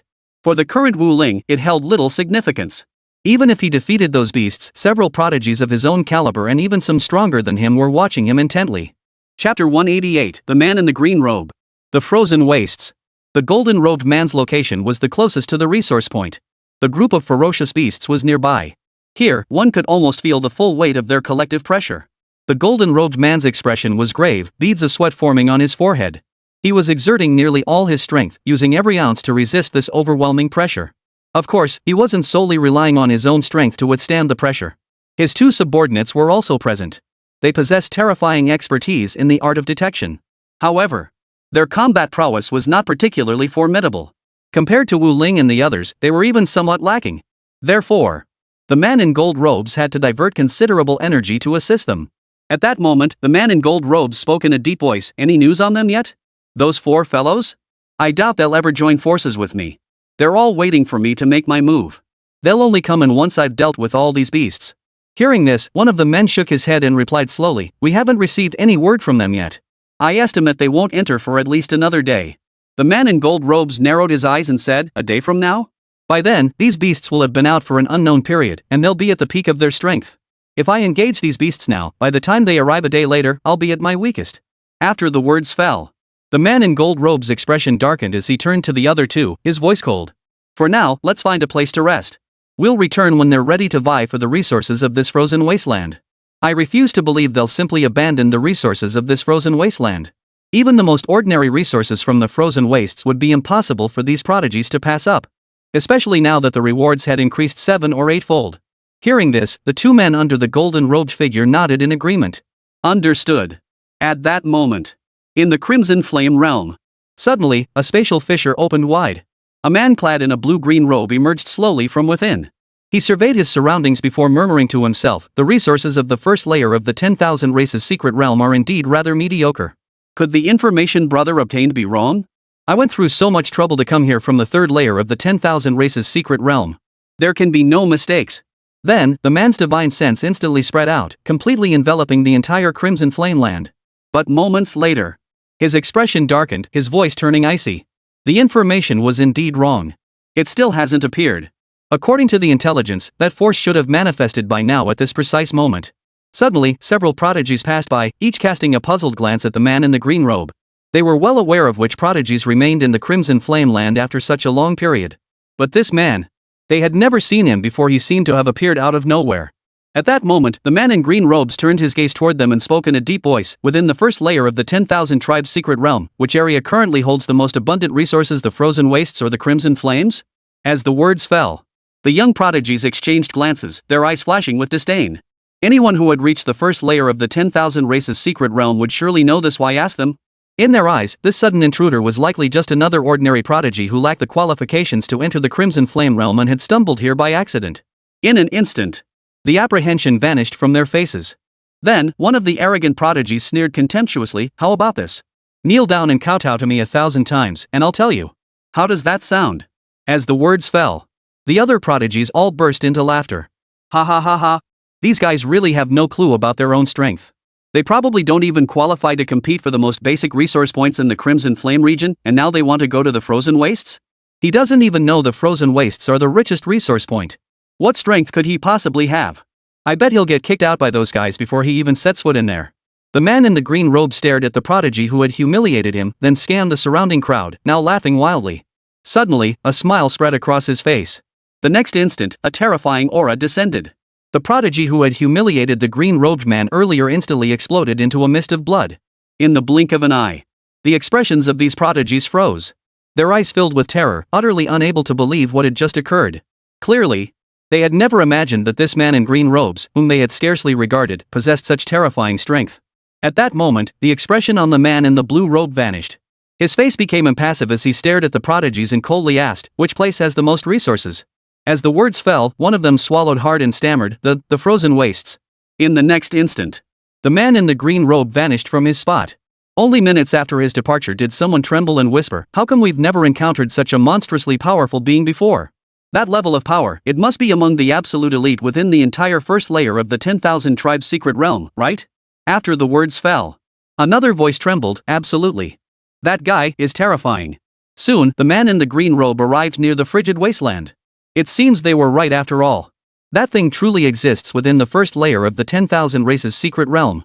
With these ferocious beasts awakening, that thing should have appeared as well. The man in the green robe murmured to himself. As he drew near the frozen wastes, he began to sense the faint yet palpable pressure emanating from the ferocious beasts. Before these ferocious beasts had fully awakened and appeared in the frozen wastes, their aura was not particularly intense, merely flickering in and out. At this moment, the man in the golden robe had already departed from the frigid realm. They remained stationed near the frigid region. At this moment, the man in gold robes turned to his two subordinates and spoke slowly. Have you detected the presence of those four? Hearing this, both men nodded. Then one of them added, we've detected them. They're still quite a distance from our position. One of them has been concealing their aura and movements all along, making it impossible to detect them. But that ability is still too weak for me. Chapter 189, Leaving the Frozen Wastes. They're not far from our position. Reaching them would be a matter of mere minutes. After speaking, the man's expression grew extremely grave as he murmured, but I've also sensed a terrifying aura of power. Judging by its strength, it should be at the level of the third layer of the 10,000 races secret realm. Hearing this, the man in gold robes paused, then exclaimed in disbelief, the third layer of the 10,000 tribes secret realm? How did they get in? This question genuinely startled the man in gold. After all, he himself possessed only the strength of the second layer of the 10,000 races secret realm. Even reaching this place had required an immense amount of effort. Yet someone with the strength of the third layer of the 10,000 tribes secret realm had actually managed to reach this place. His expression immediately turned grave as he pressed this. Can you discern his identity? Even if Wu Ling and the other four prodigies joined forces, they wouldn't pose a threat to the man in gold. But the sudden appearance of a prodigy from the third layer of the 10,000 tribes secret realm threatened to completely disrupt his entire plan. At this moment, he didn't even know how to rethink his strategy. The power of the third layer of the 10,000 tribes secret realm far surpassed his own. This was not an adversary he could overcome through mere schemes or calculations. Upon hearing this, the man beside the golden-robed figure pondered for a moment before shaking his head and slowly stating, I can't tell. I cannot determine his identity. The man in gold fell silent upon hearing this. For now, we can only proceed cautiously. With our current strength, we truly cannot overcome this individual from the third layer of the 10,000 races secret realm. Let's see what those other fellows plan to do next. At this moment, Wu Ling and the others had already retreated to the rear. Suddenly, Wu Ling sensed an overwhelmingly terrifying aura rapidly approaching their location. He glanced at Zhou Lai and the others. Wu Ling noticed that Zhou Lai and the others showed no sign of perceiving that terrifying pressure. He then turned his gaze to Luo Yun and the others. He saw that Luo Yun and the more powerful members of the group all wore solemn expressions. Noticing Wu Ling's gaze, Luo Yun spoke solemnly, Wu Ling, you sense this pressure too? Upon hearing this, Wu Ling nodded and slowly replied, I feel it. And, this pressure is incredibly strong. It's emanating from the 10,000 clans prodigies. Logically speaking, this shouldn't be present among the 10,000 clans prodigies who've entered the first layer. This pressure even seemed to slightly overshadow the pressure emanating from the ferocious beasts. Luo Yun nodded, his expression growing grave. Yes, this shouldn't be present among the 10,000 clans prodigies at this level. Because this power is at least on par with the third layer of the 10,000 clans secret realm. It seems this prodigy employed considerable means to reach this place. Hearing this, a prodigy beside Luo Yun remarked solemnly, if I'm not mistaken, this prodigy must have come for the resources of this frigid land. They must have received some intelligence. Moreover, this frozen wasteland holds resources coveted by them. Otherwise, they wouldn't have paid such a heavy price to come here. Luo Yun nodded. For someone with only second layer strength to use methods to enter the first layer is already incredibly difficult. The cost involved is unimaginable. As for someone with third layer strength, the price required is simply unimaginable. Silence fell over the group. At that moment, Zhou Lai and the others overheard Luo Yun and the others' conversation and roughly understood what had transpired. He hesitated for a moment before asking, Teacher Wu Ling, do you still intend to compete for the resources of the frozen wastes? A hint of concern now flickered in his eyes. Wu Ling nodded and replied, of course. But I'll only attempt it when I'm confident I can succeed. The awakened beasts alone were already imposing immense pressure on Wu Ling. And now, a terrifying prodigy possessing the strength of the third layer of the 10,000 tribes secret realm had arrived. For him, what lay ahead was indeed quite a predicament. After the man in the green robe approached the frozen wastes, not only Wu Ling but all the prodigies of considerable strength had already sensed his presence. In the end, whether it was Wu Ling, the man in gold robes, or even those four prodigies, they all made the same choice. At that moment, the man in the green robe slowly approached the frigid realm. He first probed the area with his divine sense, then a sneer appeared at the corner of his mouth. This bunch of prodigies who made it to the first layer of the 10,000 races secret realm, they're not exactly impressive. The ones back then weren't nearly as weak as these. Suddenly, he recalled his own arrival at the first layer. Back then, the overall caliber of the other prodigies back then surpassed these current ones. But then, among them, there emerged one, an existence that could be called invincible. It could almost be said that no one could stand against him. When they first arrived here, everything was still manageable. That prodigy hadn't displayed overly monstrous strength either. But, from the moment that prodigy began securing resource points, all the way until the onset of the frozen wastes, his power had already reached its current peak. In fact, he had grown even stronger. And that time, the resource points in the frozen wastes were, without any suspense whatsoever, all secured by this prodigy. That prodigy, it seems he has now reached the 6th layer of the 10,000 races secret realm. If I recall correctly, he's from the human race. Lost in thought, the man in the green robe began to reminisce. However, too much time had passed and his memory had grown hazy. Because, after emerging from the first layer of the 10,000 races secret realm, that person's strength had long since surpassed his own. He had been left far behind by that prodigy, left only to hear tales of their exploits. Among all races, the human race ranks quite low. Yet who would have thought such a prodigy could emerge from them? The man in the blue robe sighed. Back then, he wasn't the only one who thought this way. Almost everyone shared that belief.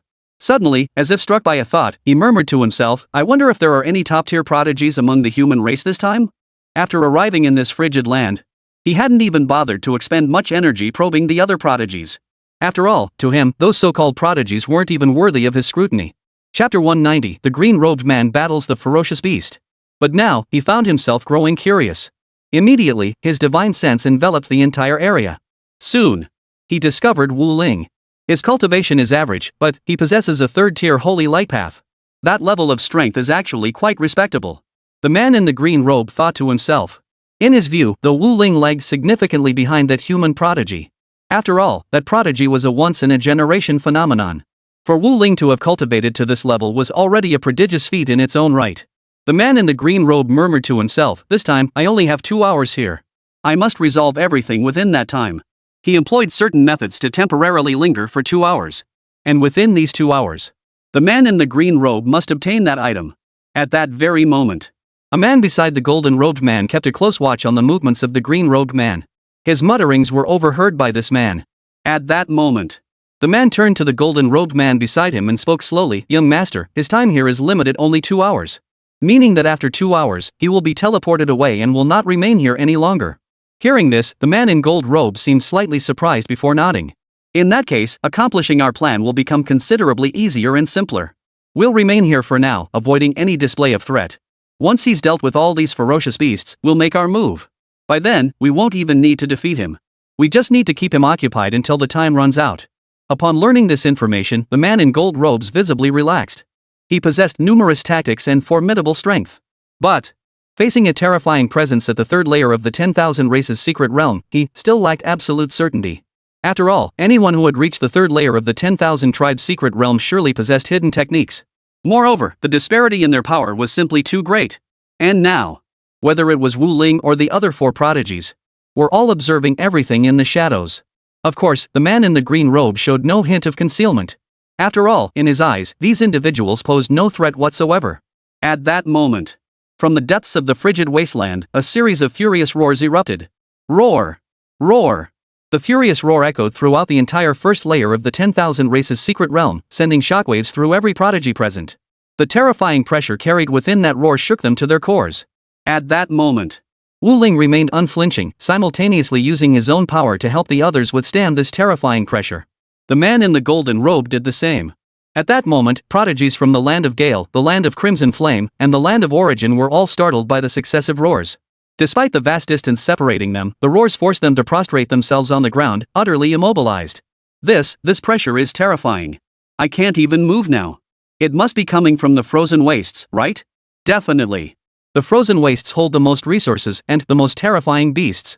But I suspect this is connected to that rumor. What rumor? I hadn't heard anything about it before coming to the first layer of the 10,000 races secret realm. It's about the beasts in the frozen wastes they're said to awaken, and their power is terrifying. Now I remember. I heard that if these beasts awaken, the resources should multiply several times over, right? Correct. But none of that concerns us. They're so far away that we're already immobilized by their pressure alone. If we got any closer, we'd likely lose consciousness outright. Upon hearing the beast's furious roars, the man in the blue robe suddenly grew agitated. It seems that item must be here. Once I obtain that item, my power will undoubtedly surge to the 4th tier. My path of cultivation beyond that will be smooth sailing. The reason he had come here at such great cost was precisely for that item. In fact, it was far more precious than certain treasures found in the 2nd or even 3rd layers. With this thought, the man in the green robe strode directly toward the deepest recesses of the frigid land. Soon, 20 ferocious beasts came into view. They bore nearly identical appearances, their massive forms shrouded in thick layers of frost. Standing before them, the man in the green robe seemed as insignificant as an ant. At the very front stood a beast of even greater size, emanating an aura of terror far more terrifying than the others. It stared intently at the man in green robes before its eyes. In the next instant, its pupils dilated, and a furious flame erupted within them. "Get out!" The beast roared furiously, then suddenly spat out a torrent of frost. Immediately after, the nearly 20 beasts behind it spat frost toward the leader, but the frost's power continued to intensify. Seeing this, the man in the green robe froze, seemingly taken aback. I never imagined these beasts could combine their power like this. This was a point that surprised him greatly. Moreover, the combined might of these 20 beasts even made him feel pressured. The next moment, the man in the green robe focused his intent, and a burst of green light erupted from his entire body. Above his head, layer upon layer of sword formations coalesced. He had not grasped the Tao. From the beginning of his cultivation to the present, the man in the green robe had pursued the sword path alone, purely and exclusively. Sword energy erupted ceaselessly, rippling through the heavens and earth. Wave after wave of azure sword energy lashed against the ferocious beast's body. The leader of the beasts let out muffled groans, yet its eyes widened with fury as its power surged and intensified. At first, the man in the green robe felt he could still hold his ground, unaffected by the onslaught. But now, he realized, as this power kept intensifying, the man in the green robe was starting to feel considerable pressure. This power is at least on par with some of the beasts in the 3rd layer of the 10,000 races secret realm. Though it still falls short compared to the absolute elite. The man in the blue robe thought to himself. This ferocious beast had clearly surpassed his expectations. His expression hardened as he murmured, "But I don't have the luxury of time to play games with you here any longer." Under normal circumstances, the man in the green robe might have lingered to test this beast's limits. But now, he was prepared to resolve this swiftly with his most formidable power. The next instant, the sword formations erupted continuously in the air. Chapter 191, Sword Array. Terrifying power swept relentlessly. The oppressive aura unleashed by the sword formations released by the man in the blue robe was in no way inferior to that emitted by the horde of ferocious beasts. In fact, it surpassed it by a significant margin.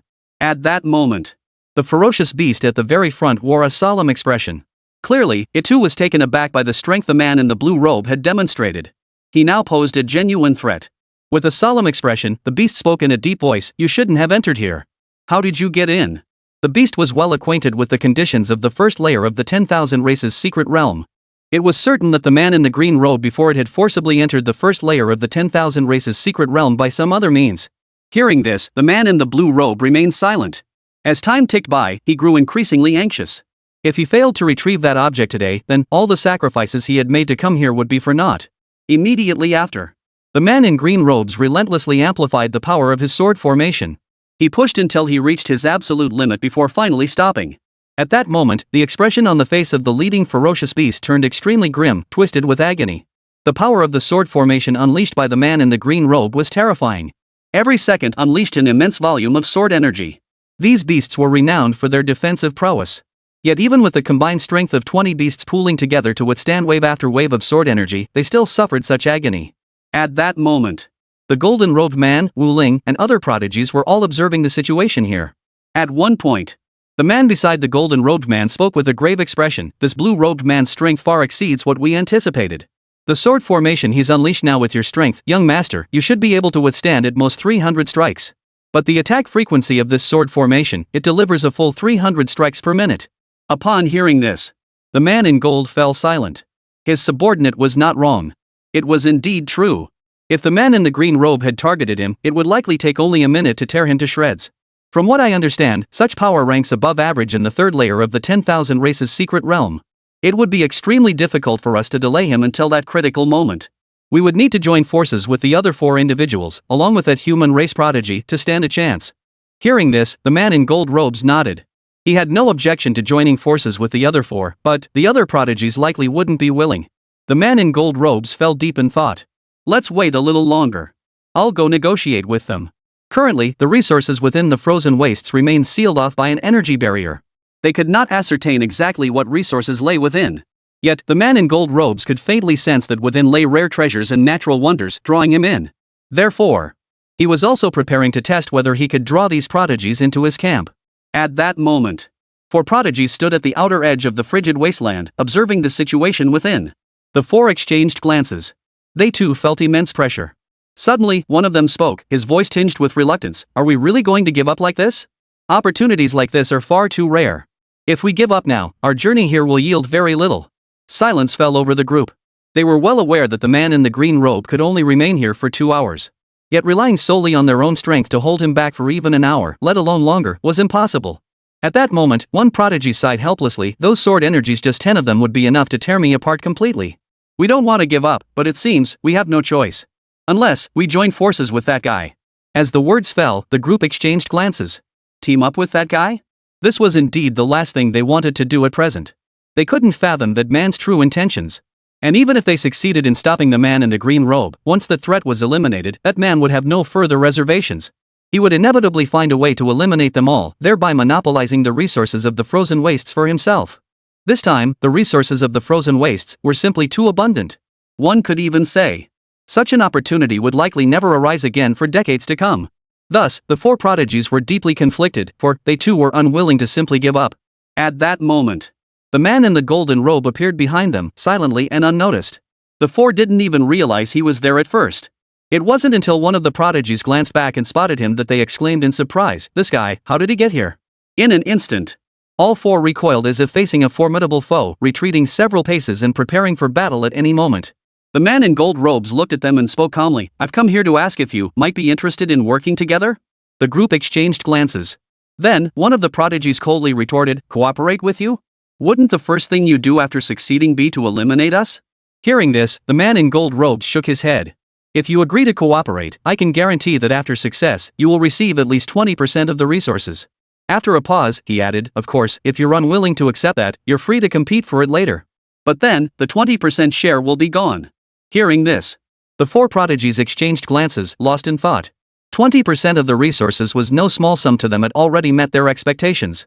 Yet one of them voiced dissatisfaction, his voice heavy with disdain. 20%? That's far too little. 40% if you can agree to that, then we'll join forces with you. Hearing this, the man in gold robes first smiled faintly, then his expression darkened as murderous intent flared. Then, "I'll dispose of you all right here." 40% of the resources completely exceeded his bottom line. 20% was already the absolute maximum. At that moment, one of the prodigies hurriedly interjected, "He's not thinking clearly. Don't take him seriously. We'll agree to 20%. At that moment, the man in gold robes gave a faint smile and said, "Very well. Should you wish to acquire more resources in the future, you are welcome to compete with me anytime." With that, he turned and departed. After the golden-robed man departed, the prodigy who had earlier demanded 40% suddenly shot a resentful glance at his companion and growled, "Why did you stop me?" Chapter 192, Joining Forces. Even if he doesn't ally with us, he'd never stand a chance against that man in the blue robe. His strength is decent, but it pales in comparison to that man's. Besides, there are 4 of us. Our combined strength isn't that much weaker than his. Asking for 40% isn't unreasonable. As he spoke, the man grew visibly agitated. Hearing this, the other shook his head and spoke slowly, "Don't underestimate him. If we refuse, it would be simple for him to eliminate us again. He's merely been concealing his true strength all along." Hearing this, the other man also fell silent. Then, he added, "I can tell he's serious about that 20% he mentioned. If, after the man in green robes withdraws, we don't harbor any resentment and compete with him, these resources will absolutely fall into our hands smoothly, allowing us to distribute them. But the moment you offered 40%, I could sense he truly harbored murderous intent toward us." This proved the golden-robed man's formidable strength. Among these 4, nearly all dared not underestimate him. For they knew, the man in gold robes was far from as simple as he appeared on the surface. And 20% had already met their psychological expectations. It had even surpassed it somewhat. After a moment of silence, the man replied, "I understand." Shortly after, the man in the golden robe departed. Suddenly, his 2 subordinates approached from different positions. One of them spoke up, "Young master, are we truly to relinquish 20% of the resources?" The resources from this frigid land had increased by a full 7 or 8 times, and 2/10 of that was a substantial amount. The two men felt reluctant to relinquish such a large portion. If they only want 20% of the resources, then giving up that share is naturally no problem. For me, the most crucial part is only a portion of the resources here. But the man in gold robes suddenly darkened his expression, his voice growing low. If they remain unsatisfied and demand more resources, then, well, that's another matter entirely. Then I'll personally take care of them. Hearing this, the two men nodded in agreement. Then the man in gold robes spoke up. Where is that human prodigy's location? These 4 prodigies were nearly dealt with. Next, he would go after that human prodigy. If all 4 agreed to join forces with him, the man in gold robes would have greater confidence in his success. Then, after the man beside the golden-robed man informed him of Wu Ling's location, he wasted no time and hurried off. At that moment, Wu Ling was resting with his eyes closed. Meanwhile, Luo Yun and the others nearby were chatting. Suddenly, Luo Yun and his companions grew solemn. Did you feel that? That aura, it seems to belong to that one. Luo Yun murmured. The man in the golden robe. He had heard rumors about him from the very beginning, and after arriving in this frigid land, he discovered that the man made no effort to conceal his presence. Just exposed there. As if, fearing nothing. Before the arrival of the man in the blue robe, this man here could indeed be considered fearless. Because, at that time, he was the undisputed top fighter here. Luo Yun and the others turned to Wu Ling. They knew this guy had come specifically for Wu Ling. Apart from Wu Ling, none of them possessed the standing to warrant his personal visit. Luo Yun hesitated. He considered whether to step forward and wake Wu Ling. But then, Wu Ling slowly opened her eyes and looked ahead. At that moment, the man in the golden robe approached slowly, a smile on his face. You must be Wu Ling. Wu Ling glanced at him, nodded, and said, You came to find me because you want me to go with you to stop that guy? As the man in gold approached, Wu Ling had already guessed his intentions. Hearing this, the man in gold robes showed no surprise. He nodded and said slowly, Yes. Of course, if we succeed in the end, I'll give you 10% of the resources. If you're not satisfied, you can always challenge me for more later. However, if you fail in the end, that 10% share will be forfeited. In his eyes, Wu Ling's strength far surpassed that of the 4 prodigies. Therefore, even though Wu Ling was alone, he was willing to offer the 10% share. As for the other 4? Combined, he was only willing to give them 20% of the resources. Upon hearing this, Wu Ling fell deep in thought. 10% of the resources? If it were 10% of the resources, he could still accept it. Wu Ling also sensed considerable pressure emanating from the man in the golden robe. If forced to fight him, Wu Ling had no confidence he could prevail. Agreed. Wu Ling chose to agree. Resources in the frozen wastes had surged 7 or 8-fold now, and he wasn't about to walk away from that. Seeing this, the man in the golden robe spoke slowly. Once that guy has dealt with these ferocious beasts, we'll make our move. When the time comes, you'll go directly to his vicinity. Upon hearing this, Wu Ling nodded and replied, Understood. Then, the man in the golden robe turned and departed. After he departed, suddenly, Zhou Lai approached, his voice tinged with concern. Teacher Wu Ling, are you truly going to compete for these resources? I feel like there's more to this than meets the eye. You saw that man in the blue robe's strength. If you and that fellow had teamed up to confront him, the man in blue might have died over there. That man's power is terrifying. At that moment, Luo Yun and the others also approached. Wu Ling, I think Zhou Lai is right. Intercepting that man in the blue robe is far too dangerous. That sword formation he unleashed at full power, a single sword chi from it could likely kill me. Hearing this, Wu Ling replied slowly, I understand your concerns. But that guy came looking for me, he must have some tricks up his sleeve. If I find I can't handle him later, I'll still have time to escape. After her words fell, the others fell silent. Wu Ling continued, the resources in this frigid land have surged several-fold this time. Even just 10% of that would be immensely valuable. It will significantly boost my strength. Luo Yun, hearing this, voiced his concern. That golden-robed man we encountered earlier was incredibly powerful. If you truly succeeded in stopping that man in the green robe, but he reneges on his promise, wouldn't all our efforts be for naught? All that effort wasted. Luo Yun's expression grew grave. Chapter 193, Wu Ling's sudden disappearance. The scenario he described was quite common within the 10,000 tribe secret realm. Hearing this, Wu Ling spoke slowly, I've considered all of this. We'll cross that bridge when we come to it. Upon hearing this, Luo Yun said no more. At that moment, Wu Ling observed the situation deep within the frozen wastes. The man in the green robe and the pack of ferocious beasts were still locked in combat. The man in the green robe still held the upper hand, but the leader of the beasts, having gained the shared power of the others, had reached an astonishing level of defense. This left the man in the green robe unable to finish it off. At this moment, the man in the blue robe visibly grew impatient, his expression darkening to the extreme. A single ferocious beast possesses such formidable defenses? And this is merely the first layer of the 10,000 tribes secret realm. The man in green robes had realized his initial assessment of this ferocious beast had been mistaken. He had initially believed that while the beast possessed solid defenses, it wouldn't last long under his full assault. Yet, after all this time, thousands of attacks had struck its body. Yet, it showed no signs of defeat. Its expression revealed profound agony, yet it showed no signs of reaching its breaking point.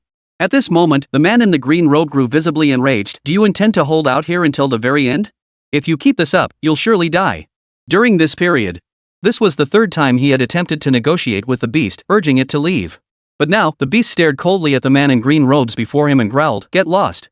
This time, the man in the green robe seemed accustomed to it, showing little anger.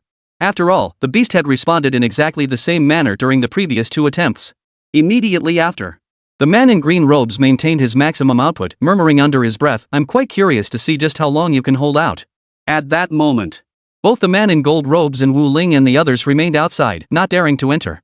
All eyes were fixed on the man in the blue robe's current condition. At this moment, Wu Ling, however, rested with her eyes closed.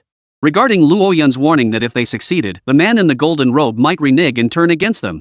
For Wu Ling, if it ever came to that, he would seize the chance to secure resources without hesitation. At that very moment, Wu Ling suddenly sensed a force nearby, seemingly pulling at him. But this force was extremely faint. He could barely detect it. Yet he remained uncertain of its exact nature. For a moment, Wu Ling fell deep in thought. It's very, very close to where I am. I'll go take a look. Wu Ling finally decided to investigate. Then he rose and left.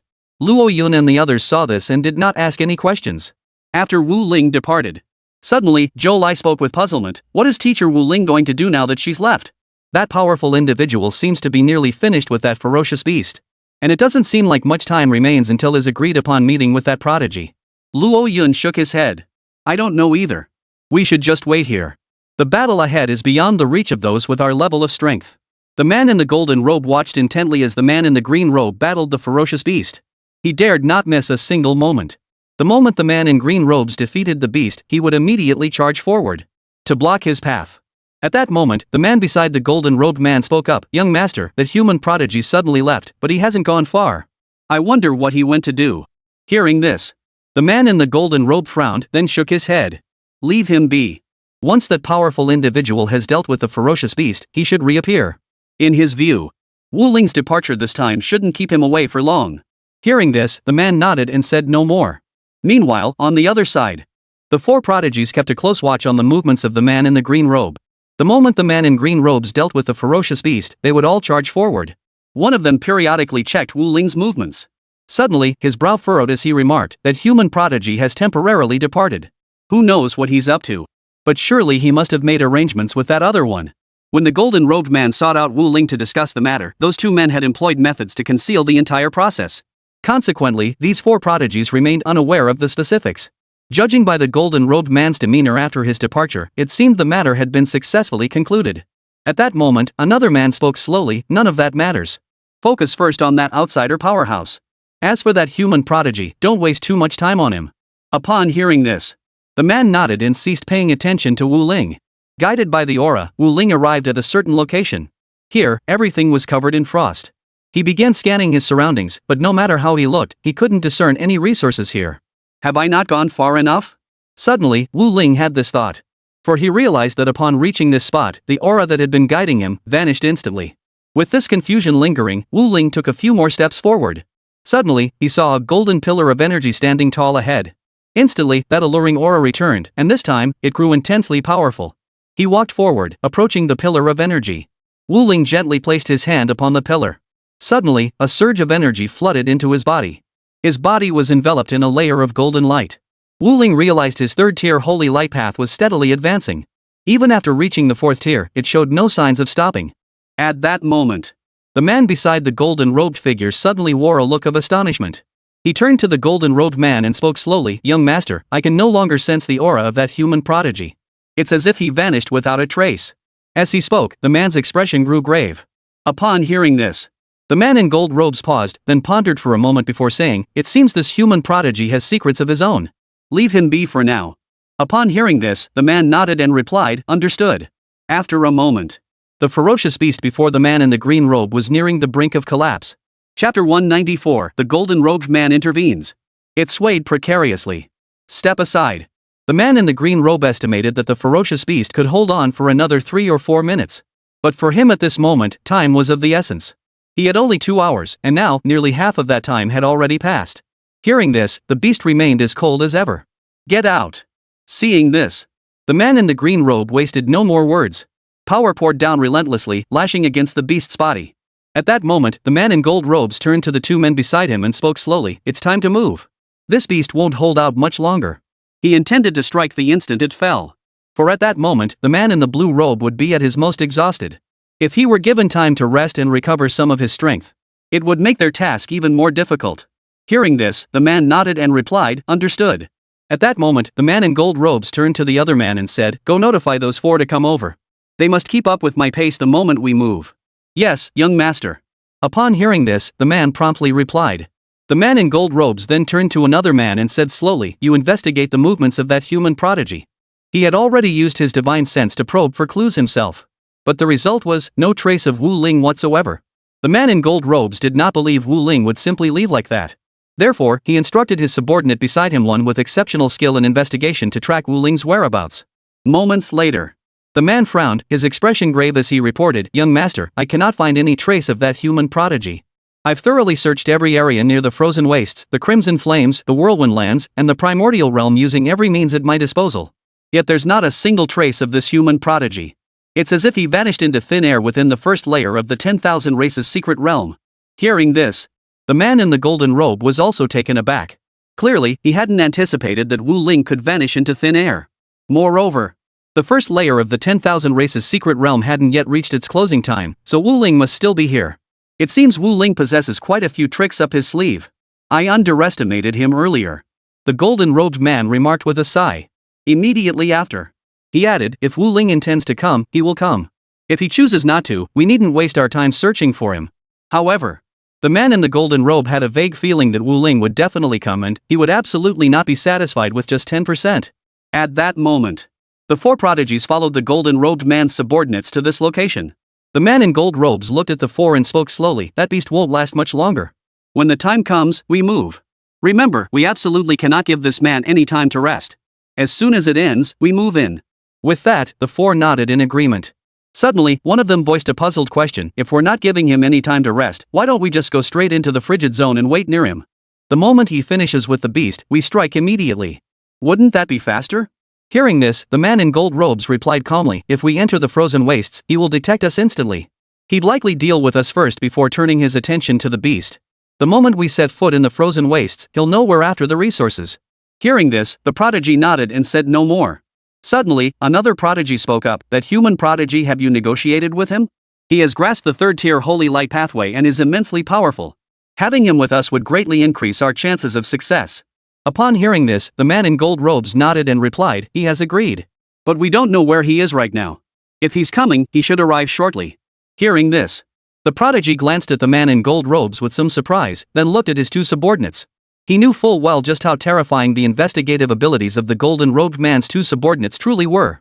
Yet even they had failed to detect his whereabouts. The prodigy instantly understood.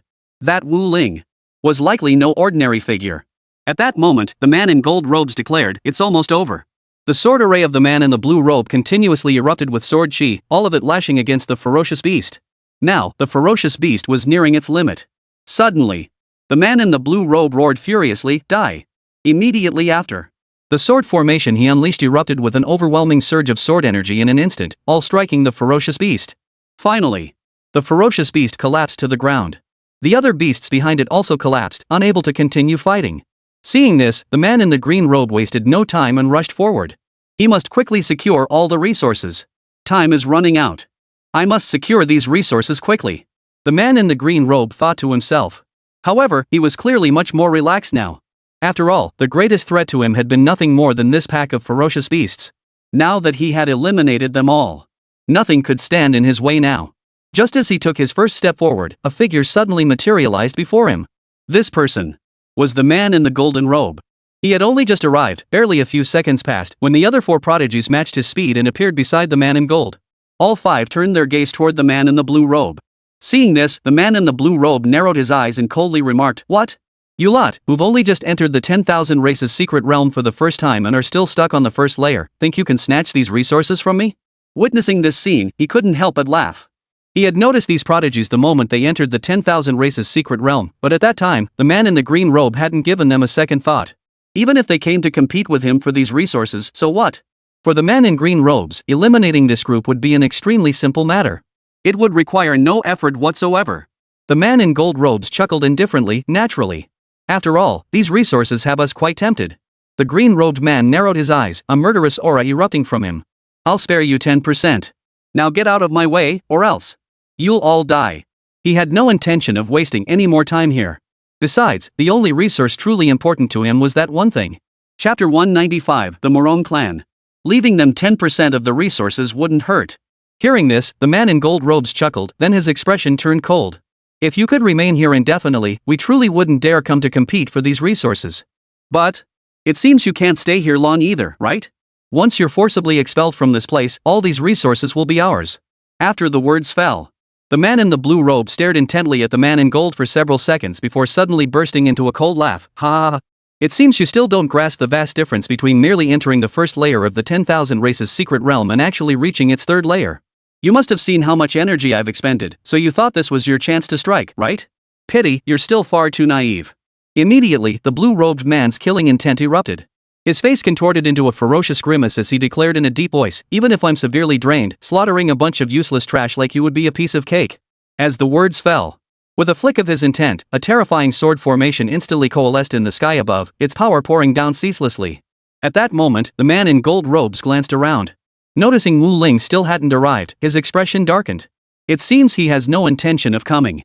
But now, he had no time left to dwell on such thoughts. He must intercept the man in the green robe immediately. At that moment, the four prodigies exchanged glances. Suddenly, someone remarked that human prodigy probably isn't coming. I suspect it's because this powerful figure's strength is too terrifying it's made him wary. After the words fell, the others nodded in agreement. In their view, that seemed the most likely explanation. Then another voice spoke up, now, all our hopes rest on this fellow. We can only do our utmost to block that powerful being. But at our level, even if we give it our all, we cannot stand against him head-on. At that moment, all four unleashed their full power, unleashing a terrifying aura that surged violently through the air. Their combined assault struck the sword formation simultaneously. At that moment, the man in the green robe witnessed this scene, his face twisted with contempt as he coldly remarked, with power of this caliber, you dare think to shake my sword formation? As his words faded, the sword formation erupted with several streams of sword energy, colliding with the combined force unleashed by the four.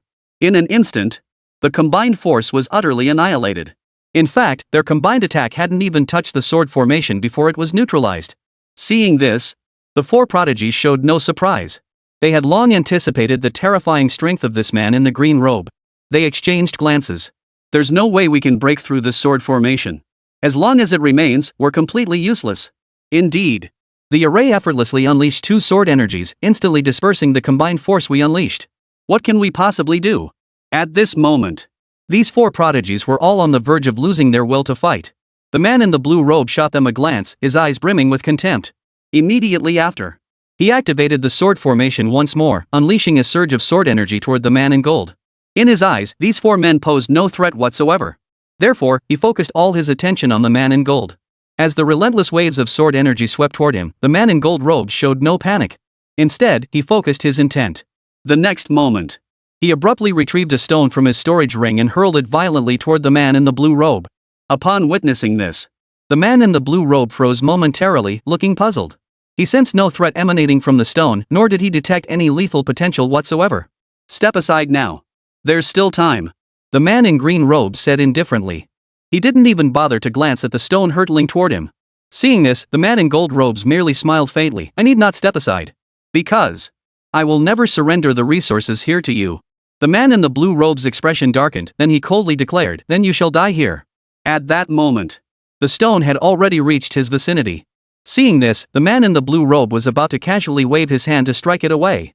But what he hadn't anticipated was that the stone suddenly exploded in an instant. Golden rays instantly enveloped him, weaving like a spider's web to bind him tightly. Witnessing this scene, the man in the green robe froze, murmuring to himself, this power, why does it feel so familiar? He felt certain he had encountered this force somewhere before. Yet, for the moment, he couldn't quite place it. He swiftly raised his right hand, pinching two fingers together to unleash wave after wave of sword chi. Yet the moment these sword energies struck the glowing light, they instantly dissipated. This left. The man in the green robe was completely stunned. This shouldn't be possible. I can't sense any powerful force emanating from it, yet it effortlessly deflects my sword energy. The sword energy the man in green robes had just unleashed was already the peak of his power. Yet, the light that bound him remained utterly unaffected, while his sword energy vanished instantly. Witnessing this scene, the man in the blue robe felt utterly shocked. At that moment, something seemed to dawn on him. The man in the blue robe stared intently at the man in the golden robe, a hint of fear flickering in his eyes as he stammered, "What is Morong Tian to you?" In that moment, he finally recalled why this power felt so familiar. Because there had once been a peerless prodigy from his own generation who possessed precisely this kind of power. Only, he had never even earned the right to enter that person's field of vision. Therefore, he had never recalled it either. Hearing this, the man in gold robes smiled faintly. "I never imagined you'd even heard of my brother's name." At that moment, among the four prodigies, three of them showed no surprise at this. For they were well aware of the golden-robed man's identity. The remaining one, however, froze upon witnessing this scene. He glanced at the other three, his expression puzzled as he asked, "Why is he so shocked? Is this guy's background that terrifying?" Hearing this, one of them replied slowly, "Quite terrifying. At least from what I know, within the first layer of the 10,000 races secret realm, there's probably no one with a deeper background than him." Hearing this, the prodigy paused in surprise. At that moment, the man in the green robe spoke again, "I only want one item. Chapter 196, 5th Tier Holy Light Path. I'll take that item. The rest is yours." How does that sound? Breaking free from this restraint would take considerable time. Moreover, the man before him was a member of the Morong clan. Among the myriad races, the Morong clan's influence ranked among the foremost. The people behind him were not ones to be trifled with. Hearing this, the golden-robed man narrowed his eyes slightly and said in a deep voice, "The item you mentioned, it wouldn't happen to be that spirit fruit imbued with extreme cold power, would it?" As he spoke, his voice grew even deeper. Upon hearing this, the man in the green robe nodded and replied slowly, "Yes. Hand over that spirit fruit to me. The rest is yours." The man in gold robes fixed his gaze on the man in green robes before declaring in a deep voice, "That item I cannot possibly let you have it. Bring it on if you think you have the means." That spirit fruit, imbued with extreme cold energy, was exceedingly precious. If they hadn't encountered it this time, it would have been one thing. But now that they had, the man in gold robes would never hand it over willingly. Seeing this, the man in green robes darkened his expression and retorted, "What? Do you truly believe I'm afraid of you? If it weren't for giving face to your brother and the power behind you, do you really think I'd hand over these resources?" Then, a murderous intent flared in the green-robed man's eyes as his voice turned icy cold. "In that case, you shall die here." That spirit fruit, imbued with extreme cold energy, held far too great an importance to him. Therefore, even if this man in the golden robe was from the Morong clan, he would never hand it over willingly. The next moment, the man in the blue robe suddenly produced a pill and swallowed it in one gulp. Immediately, his aura began to swell and grow frenzied, unleashing a terrifying force that swept through the air. Seeing this, the golden-robed man's expression changed. He muttered to himself, "This guy has truly lost his mind. He's even resorting to using such a precious pill, one that temporarily boosts his strength without any side effects." With his expertise, he knew exactly how precious the pill the green-robed man had just consumed truly was. Such pills. Even within their Morong clan, it was not abundant. Looks like we won't be able to hold him back for much longer. Next, we'll have to resort to the second measure. To deal with the man in green robes. The man in gold robes was nearly exhausting every trick in his arsenal. Had these ferocious beasts not awakened, and the resources of this frigid land not surged so dramatically, he might have truly hesitated to deploy these methods. After all, each one carried a terrifyingly high cost. At that moment, the pillar of light before Wu Ling had completely dissipated. As if it had never appeared at all. The light emanating from his body also gradually faded away. Wu Ling began surveying his surroundings, sensing the power within his body. The 5th tier path of holy light. Yes, but once one reaches this level of power, it feels like hitting a wall. It's incredibly difficult to advance further. Wu Ling now found himself at a bottleneck. Nevertheless, the power of the 5th tier path of holy light was already formidable and terrifying. At that moment, he suddenly recalled something. It seems there's another powerful figure coveting the resources in the frozen wastes. With my current strength, securing all the resources in the frozen wastes should pose no great difficulty. Wu Ling thought to himself. The man he once was would never have entertained such thoughts. But now, he possessed the strength to swallow the frozen wastes resources whole. It's time to return. Wu Ling thought to himself. At that moment, after reaching his peak state, the man in the green robe swung his right hand violently, unleashing a burst of sword energy that severed all the forces binding him. Immediately afterward, he lunged forward with astonishing speed, closing the distance before the golden-robed man could even react. Seeing this, the man in gold robes paled with horror. This time, my protective treasures are lost. As one of the young masters of the Morong family, he carried countless treasures upon him. Deflecting a single attack from the man in the blue robe should have been effortless. However, these treasures were exceedingly precious. The man in the golden robe never imagined he'd have to waste them on such a lowly creature. Then, the sword chi of the man in green robes swept horizontally across the man in gold robes, erupting with a thunderous crash. Yet, the golden-robed man's face remained utterly expressionless, and his body showed no sign of injury from the slash. He merely stumbled backward several paces. At that moment, the man in the blue robe stared at him, his expression grave as he remarked, truly worthy of being one of the young masters of the Morong family.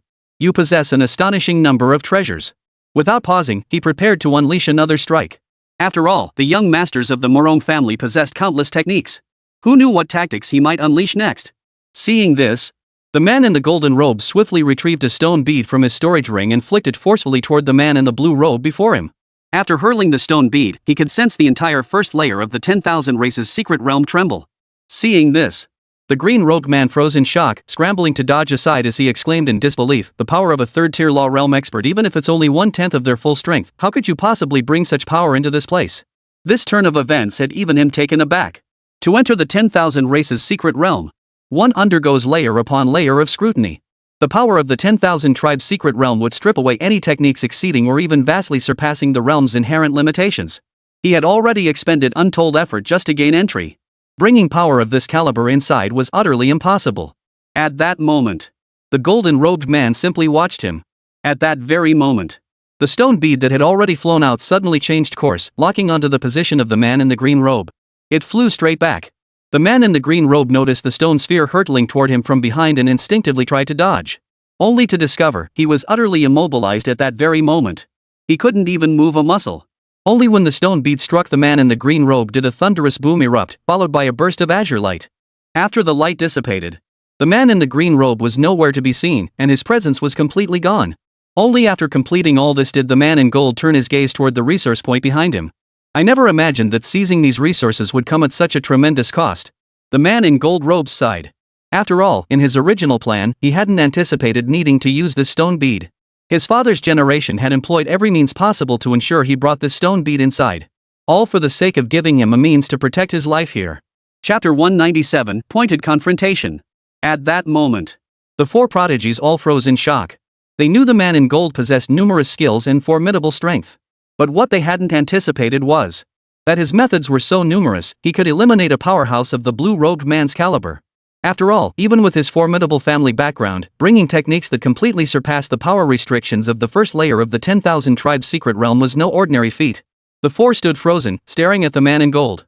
For a moment, they hesitated, unsure whether to approach him and demand their 2/10 share of the resources. After all, they had come. It seemed pointless. The man in gold robes looked at the four of them and said indifferently, I promised you resources, and I won't go back on my word. I will set aside the 2% for you shortly. For him, most of the resources were inconsequential. What mattered was the item the man in the green robe refused to part with. The spirit fruit imbued with extreme cold power. Hearing this, the four prodigies breathed a sigh of relief. Truthfully, even if the golden-robed man hadn't set aside resources for them, they wouldn't have dared to say much. After all, his formidable strength was undeniable, and they dared not provoke further trouble. At that moment, the golden-robed man turned to the two beside him and spoke slowly, go retrieve the resources from the resource point first.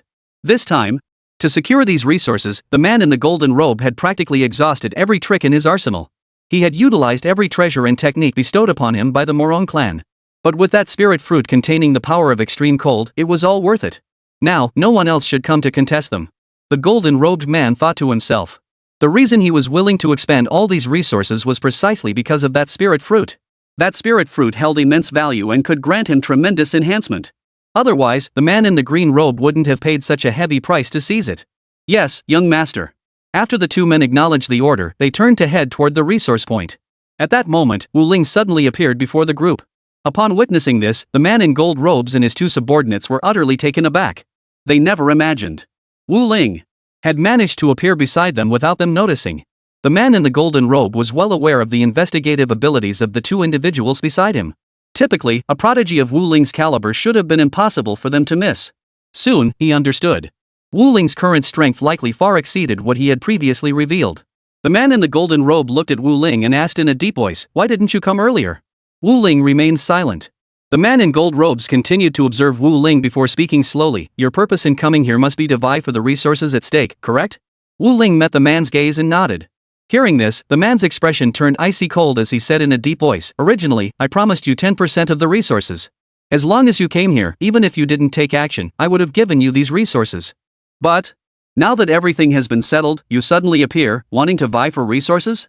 At that moment, the four prodigies standing nearby heard these words and were visibly startled. Clearly, they hadn't anticipated that the golden-robed man had offered Wu Ling a full 10% of the resources. After all, Wu Ling was just one person, while the four of them combined had only been given 20%. Though a hint of resentment stirred within them, they dared not voice it. The golden-robed man's formidable strength, coupled with his cunning tactics, had already intimidated these four prodigies into silence. Wu Ling spoke slowly, "I want all the resources here." With his enhanced strength, he no longer intended to take only 10% of the resources. He intended to take all of them. Wu Ling could sense that many of these resources held immense value. These resources held immense appeal for Wu Ling, capable of significantly boosting his strength. Therefore, he was unwilling to let them go. Upon hearing Wu Ling's words, the golden-robed man narrowed his eyes slightly, his expression turning icy as he spoke in a deep voice. "Are you certain?" He knew Wu Ling's strength had indeed grown considerably. He could even pose a slight threat to him. Had Wu Ling asked for just 1 or 2 layers, he might have agreed. But what the golden-robed man hadn't anticipated was that Wu Ling, upon opening his mouth, demanded to claim all the resources for himself. Of course. Wu Ling looked at the man in gold robes and smiled faintly. The man in the golden robe's expression flickered between light and shadow as he stared at Wu Ling. At this moment, he had no idea just how powerful Wu Ling truly was. After careful deliberation, the man in gold robes finally uttered, "I'll give you no more than 20% of the resources. If you refuse, you'll die here." For him, the most crucial thing was that spirit fruit. As long as he could obtain it, parting with a few resources was no great loss. Without knowing Wu Ling's exact strength, he didn't want to waste too many resources on him. After the golden-robed man finished speaking, one of the four prodigies frowned and whispered to the person beside him, "Isn't this guy being a bit unfair?" Wu Ling demanded a 20% share of the resources the moment he opened his mouth. "Shouldn't we have been more assertive earlier?" At present, he too remained unaware of Wu Ling's true capabilities. Upon hearing this remark, another man was stunned. He hadn't expected his companion to be so reckless. The man looked at him, his expression grave. "Can't you see the true strength of this human prodigy? Right now, even if the 5 of us banded together, we might not be his match. He doesn't want to provoke this guy further and waste more resources, so giving up 20% is perfectly normal." Hearing this, the prodigy paused, then proceeded to probe Wu Ling's strength. His expression immediately turned grave. "It seems, it really is so." Even with just a cursory probe into Wu Ling's power, he could feel an overwhelming sense of dread.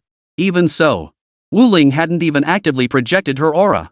After hearing the golden-robed man's words, Wu Ling spoke slowly, 20% of the resources. Not enough. Give me that spirit fruit, plus 40% of the resources.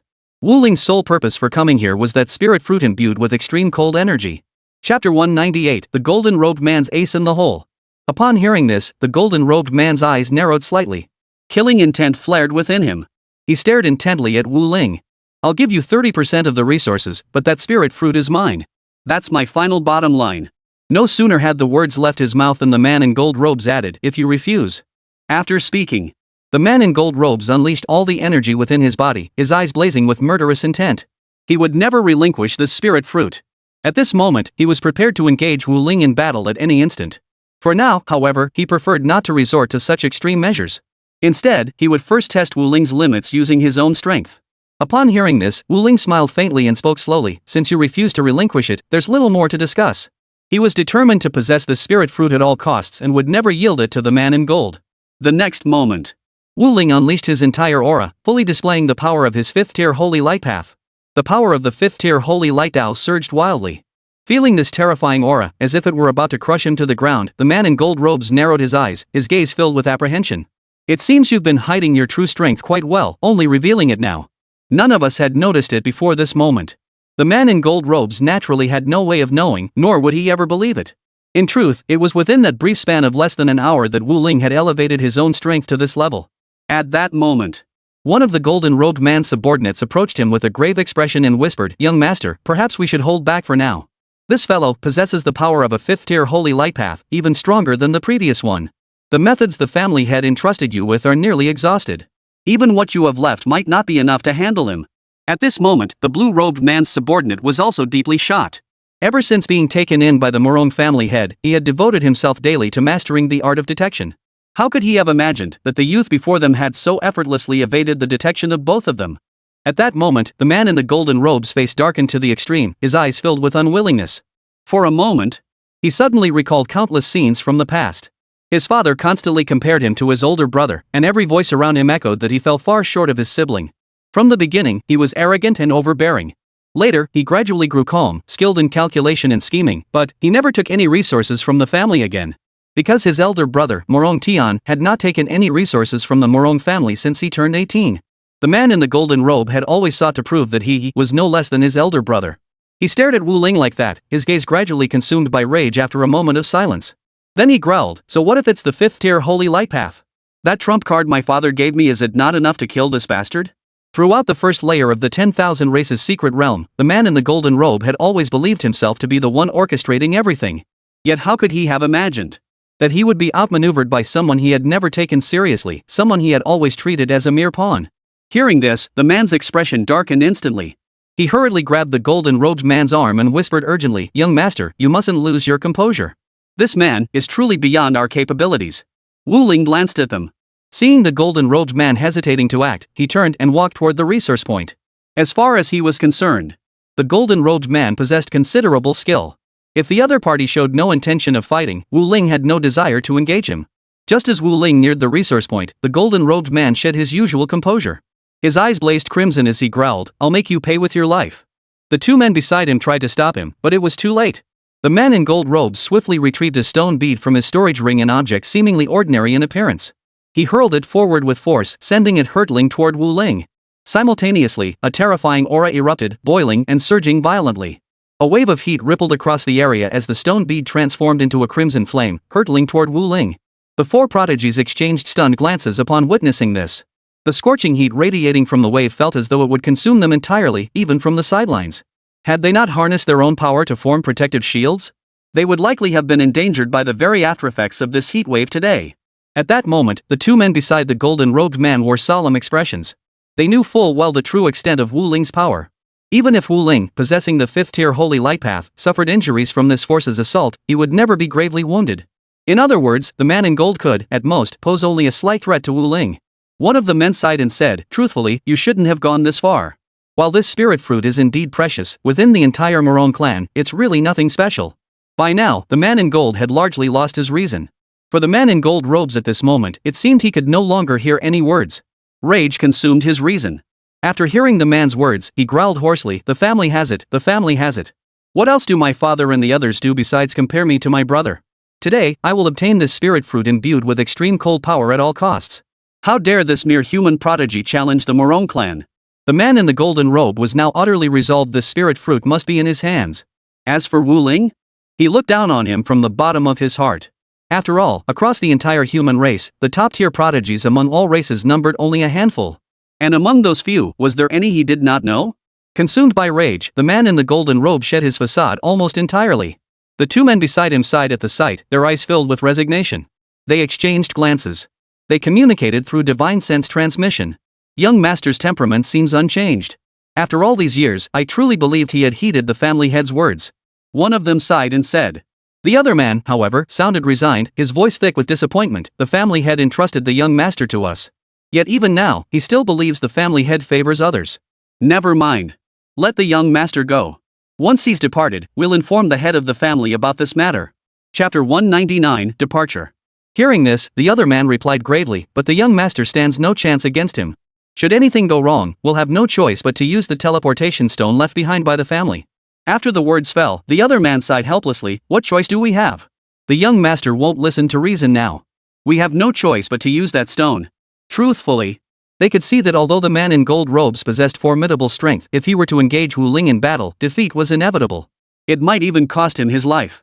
Within this 10,000 tribes secret realm, the true prodigies never held back in combat, regardless of their opponents' backgrounds. Ever since they began following the man in gold robes, the head of the Morong family had repeatedly urged them to reform his temperament. Later on, the man in gold robes did show some change, but they never imagined he would revert to this state today. At that very moment, the scorching heat had completely enveloped Wu Ling. A flicker of excitement began to appear in the golden-robed man's eyes. How could a nobody with no background, a complete unknown, possibly overpower me?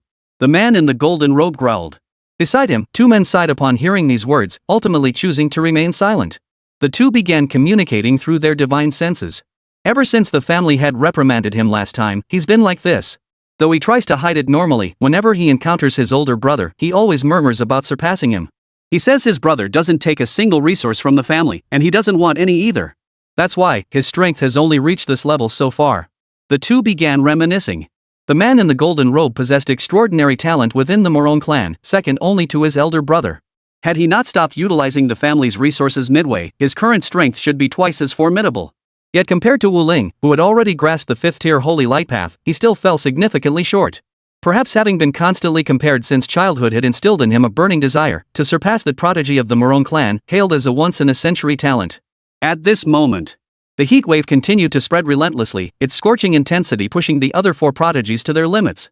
Little did they know. They had believed they had already withstood this terrifying aura, only to turn around and discover it had merely been the beginning. Their clothes were soaked through with sweat. They exchanged glances. Suddenly, one of them spoke up. Did you see that guy's expression? Why did he suddenly go berserk? This one was puzzled. In his eyes, the man in gold had always been exceptionally cool-headed, the type skilled in scheming and calculation. Now, to see him suddenly reveal this side of himself was utterly bewildering. As soon as he finished speaking, one of the prodigies who knew Morong Tian better remarked, he's always been like this. He's merely revealing his true nature now. His tone held little surprise, as if he had anticipated this outcome all along. Upon hearing this, the prodigy nodded and slowly added, but his eyes are fixed solely on that spirit fruit imbued with extreme cold energy. The rest of the resources? They mean little to him. Which means he won't shortchange us a single bit of the 2/10 share he promised. Then, all eyes turned to Wu Ling, engulfed in crimson flames. The blazing fire continued to consume him. To their eyes, Wu Ling was utterly consumed by this force. However, the 5th-tier path of holy light, they had only heard of it, never witnessed it. They had no idea how formidable its power truly was. Just then, the man in the golden robe prepared to step forward and claim these resources. Suddenly, he witnessed streaks of golden light extinguishing all the crimson flames. Soon, the entire sky was enveloped in golden light. Wu Ling slowly turned his head to face the man in gold, his eyes blazing with murderous intent. In the next instant, he raised his hand, the power of the 5th-tier holy light daoing in his right palm. Just as he prepared to launch his attack, suddenly, the expressions of the man in gold's 2 subordinates changed, and they began to panic. They hurriedly jogged forward. Meanwhile, the golden-robed man, stunned by the overwhelming pressure, froze in place. He found that he couldn't move a muscle. Is this the power of the 5th-tier holy light path? The man in the golden robe trembled as he spoke. He had encountered many powerful beings. Among them were terrifying beings whose Tao power reached the 6th and 7th tiers. Yet, the 5th tier, especially at his own cultivation level, was something he had never witnessed before. Therefore, he couldn't even fathom the true extent of the gap between himself and Wu Ling. At that moment, one of the men produced a teleportation stone and crushed it without hesitation. Immediately afterward, beams of light instantly enveloped the 3 of them. In the blink of an eye, their presence vanished entirely from the first layer of the 10,000 races secret realm. Wu Ling watched this unfold. After a moment, she turned and walked toward the resource points. At that moment, the 4 prodigies watched in utter astonishment. After a long silence, one murmured in awe, truly worthy of the Morong lineage, even possessing a teleportation stone capable of escaping the 10,000 tribes' secret realm. Without that teleportation stone, he would have surely perished. The others nodded in agreement. That guy was far too overconfident. He underestimated the power of the 5th-tier holy light path. Not only did he squander some of the resources his family provided him, but he also wasted a teleportation stone. Teleportation stones are incredibly precious. If I saw correctly, that stone, it should work across all 3 layers of the 10,000 tribes secret realm. I never imagined he'd use it up on the very first layer. The 4 prodigies were utterly astonished by this. This young master of the Morong family certainly had no shortage of resources. Somewhere within the Morong family compound, an elderly man sat with his eyes closed, resting. Suddenly, a knock sounded at the door. He slowly opened his eyes. "Come in." The old man spoke slowly. Upon hearing this, the person at the door pushed it open and stepped inside. This man was none other than the one who had been beside the man in the golden robe. "What is it?" the old man inquired. Upon hearing this, the man recounted everything that had transpired with the man in the golden robe within the first layer of the 10,000 tribes secret realm. After a long pause, the old man sighed deeply. "I understand. Morong Fong was the son he favored among his 2 sons. However, Morong Tian was simply too dazzling. Despite Morong Feng's considerable talent, he was often overlooked. "Have him come in," the old man said. Chapter 200, The Blade Saint. "Yes, Patriarch." The man then exited the room, where he found Morong Feng's expression had returned to calm. At this moment, Morong Feng no longer radiated the same intense fury as before. "Young master, the head of the family requests your presence." The man addressed Morong Feng. Morong Feng nodded upon hearing this, pushed open the door, and stepped inside. "Father." Morong Feng hurriedly addressed the elderly man upon seeing him.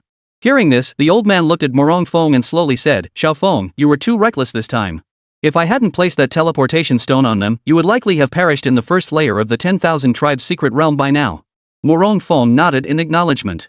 "I was reckless." The old man continued, "Little Feng, you mustn't be so reckless in the future. That spirit fruit imbued with extreme cold energy within our Morong clan, resources of that caliber are not scarce." After a pause, he added, "I know you've always wanted to surpass your brother, but using the clan's resources to do so is also an option. Within the 10,000 tribes secret realm, some prodigies might hesitate to attack you out of fear, simply because you are the young master of the Morong family. But the top-tier prodigies won't care about the consequences. All they see is the opportunity to seize more resources." Upon hearing this, Morong Feng nodded.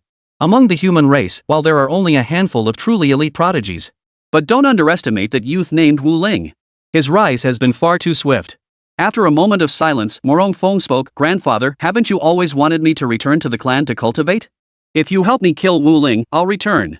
His hatred for Wu Ling had now reached its peak. The old man gazed at Morong Feng, his expression solemn. After a long pause, he spoke, "I know you harbor deep hatred toward Wu Ling, but I cannot kill him." Morning Feng froze at this, asking incredulously, "Why?" Wu Ling has no real backing. The top figures among the human race have absolutely no connection to him. He found it hard to believe. The Morong clan, among all the myriad races, was not the absolute pinnacle, but it was certainly no weakling. But this was speaking of all 10,000 races. Facing a prodigy from the human race with no backing whatsoever, the Morong clan couldn't handle him? Upon hearing this, the elder nodded and said, "The Blade Saint has already sent word through intermediaries. If our Morong clan dares to send those powerful figures to deal with Wu Ling, he will uproot our entire Morong clan. However, if you personally go to deal with Wu Ling, he will not interfere."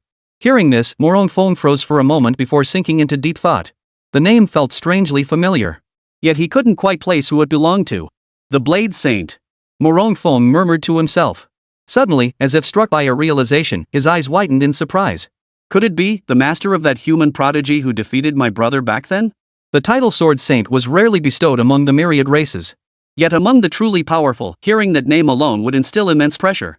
After all, when the Blade Saint first entered the 10,000 clans secret realm, he slaughtered his way through the elite of all races. At that time, the myriad races knew little of the human race. It was only with the Blade Saint's emergence that they realized the human race also possessed a considerable number of peerless prodigies.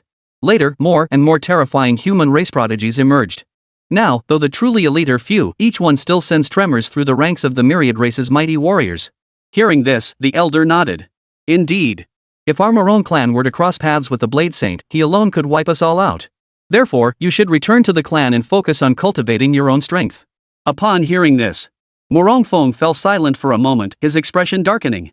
He had originally intended to have his father intervene and eliminate that Wu Ling fellow. But unexpectedly, even the supreme being of the human race had personally spoken out. "I understand. From this moment on, I will return to the clan to cultivate." He refused to accept being outshone by Wu Ling like this. In the end, Morong Feng decided to return to his clan to cultivate. Hearing this, the elder smiled and said, "Your choice is the right one. Alright, once you return to the clan this time, focus on your cultivation and don't wander off again." But he didn't mention that, no matter how hard Morong Feng trained, he might never surpass Wu Ling. That guy was a terrifying prodigy with a 5th-tier holy light path. Upon hearing this, Morong Feng nodded. At that moment, within the 8th layer of the 10,000 tribes secret realm, upon reaching the 8th layer, the restrictions of previous layers no longer applied. Any level of power could now enter the 8th layer. There were no restrictions whatsoever. However, those whose strength was too weak, entering the 8th layer meant even the most ordinary ferocious beasts could easily slaughter them. At that moment, a man clad in a blue robe, a long blade strapped to his back, approached the core area of the 8th layer. He came to a room, gently pushed open the door, and stepped inside. "Master!" the man called out inside. Inside, an elderly man sat with eyes closed, resting. Hearing the voice, he turned his head and remarked, "You're here." The man approached, casually finding a spot to sit down. He smiled faintly. "Master, I've handled the matter concerning Wu Ling.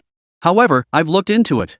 It seems this youngster never even entered the Divine Void Tower during his time on Blue Star. Why have you suddenly taken such an interest in him? This was what puzzled the man most. The old man before him, his master, was none other than the terrifying figure known as the Sword Saint. His strength, needless to say, was beyond compare. Over the years, his standards had been exceptionally exacting, and it was rare to see him take a stand for any prodigy. Hearing this, the Blade Saint smiled faintly and said, "That's because you still don't understand just how monstrously talented this youngster truly is." The man, intrigued, pressed further, "How extraordinary. I've heard he's grasped the path of holy light and the path of divine thunder. Such talent is certainly remarkable, but surely it still falls short of your standards?" He had followed the old man for countless years and knew his standards inside out. Hearing this, the elder replied indifferently, "That's because the information you have is outdated." Before entering the first layer of the 10,000 Races secret realm, he was indeed practicing the ordinary path of holy light. Chapter 201, 3/3 Tier Dao Fruits. But, after entering the first layer of the 10,000 Tribes secret realm, that is, now his strength has already reached the 5th tier holy light path. With such talent, it would be a shame not to cultivate him properly. Though the Morong clan was a negligible force in his eyes, eliminating them would be effortless. But, for Wu Ling, who had yet to fully mature, the threat posed by them was immense. Should they attempt to harm Wu Ling, or worse, if the Morong family had personally intervened? Then, Wu Ling wouldn't survive the day. Then, the Blade Saint continued, "Over the past 30 years, our human race has not produced a single prodigy capable of reaching the 5th layer. On Blue Star, whether among humans or demons, prodigies are growing ever scarcer. Therefore, since such a prodigy has emerged, we should nurture him properly." The man nodded upon hearing this, then continued, "Morong Tian approached me yesterday, offering 3/3 tier Dao fruits in exchange for Wu Ling's life. However, I firmly refused. This Wu Ling truly is a thorn in their side, isn't she?" The man sighed with emotion. Yet, he couldn't help but feel a deep curiosity about this human prodigy, Wu Ling. Within the first layer of the 10,000 Races secret realm, he had managed to leap directly from the ordinary holy light path to the 5 realms holy light path in one go. This was no ordinary feat. 3/3 tier Dao fruits. The Morong family is truly generous. 3/3 tier Dao fruits certainly hold some allure, but such a prodigiously gifted prodigy, how could 3/3 tier Dao fruits possibly measure up?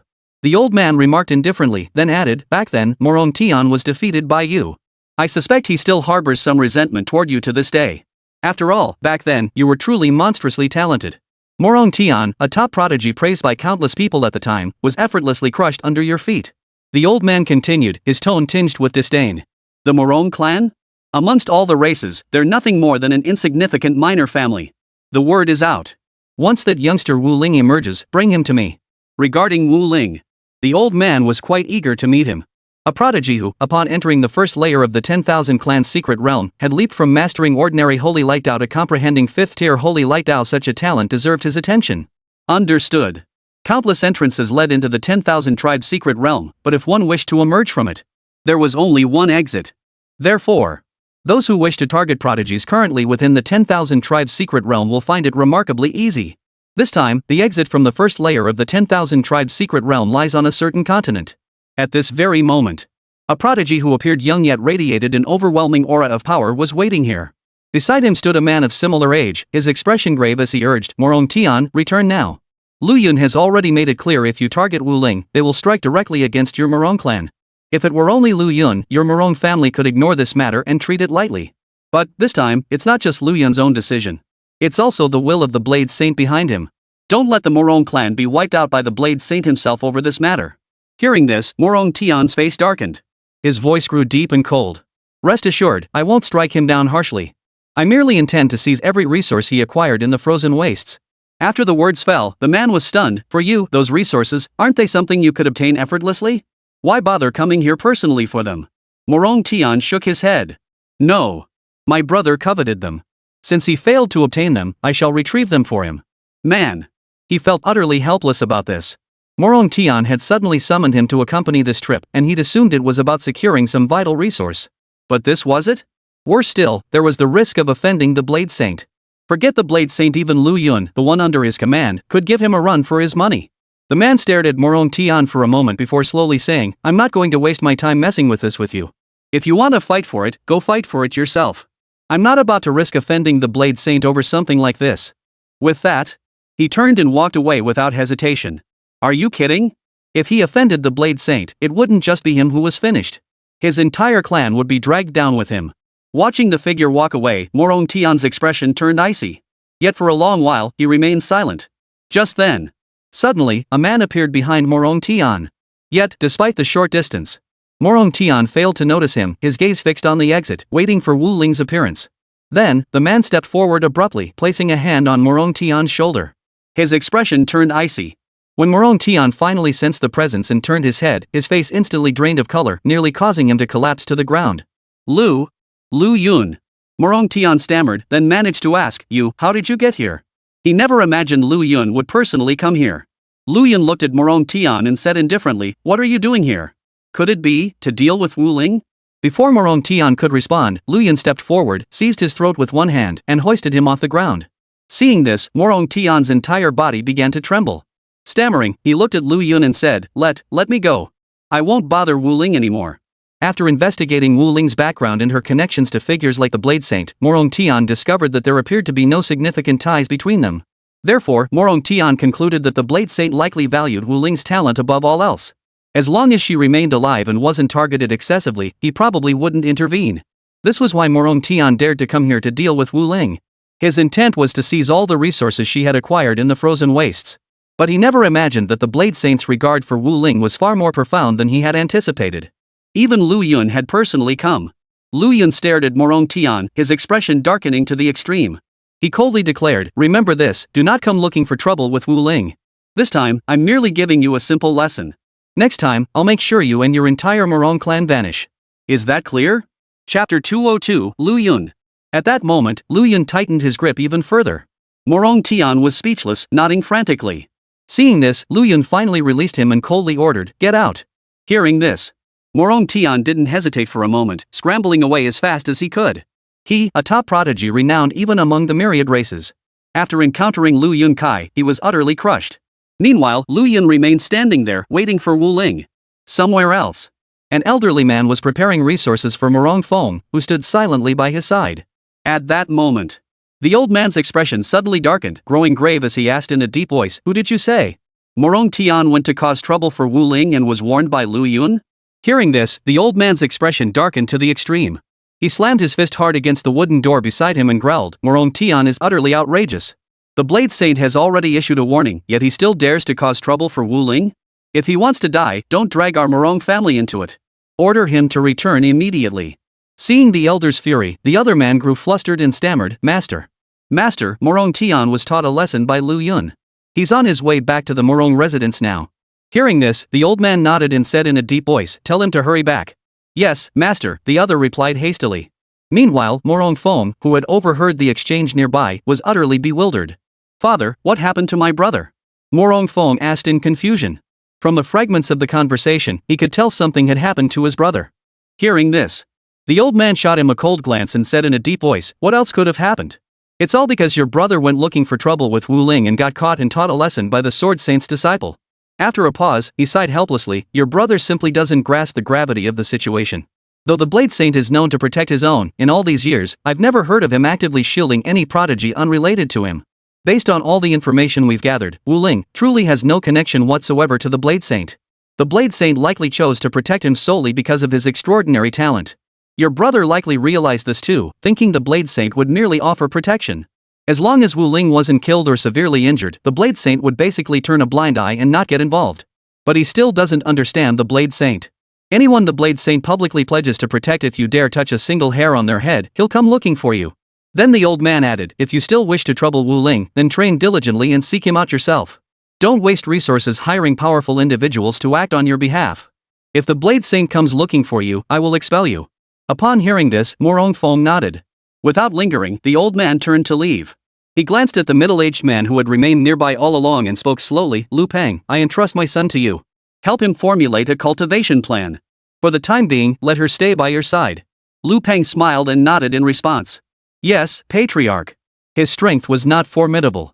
Yet within the Morong family, he held considerable standing. All of this stemmed from his ability to devise cultivation plans and discern which cultivation methods suited the prodigies best and how they should practice to achieve maximum efficiency. Therefore, he had been invited by the Morong family head.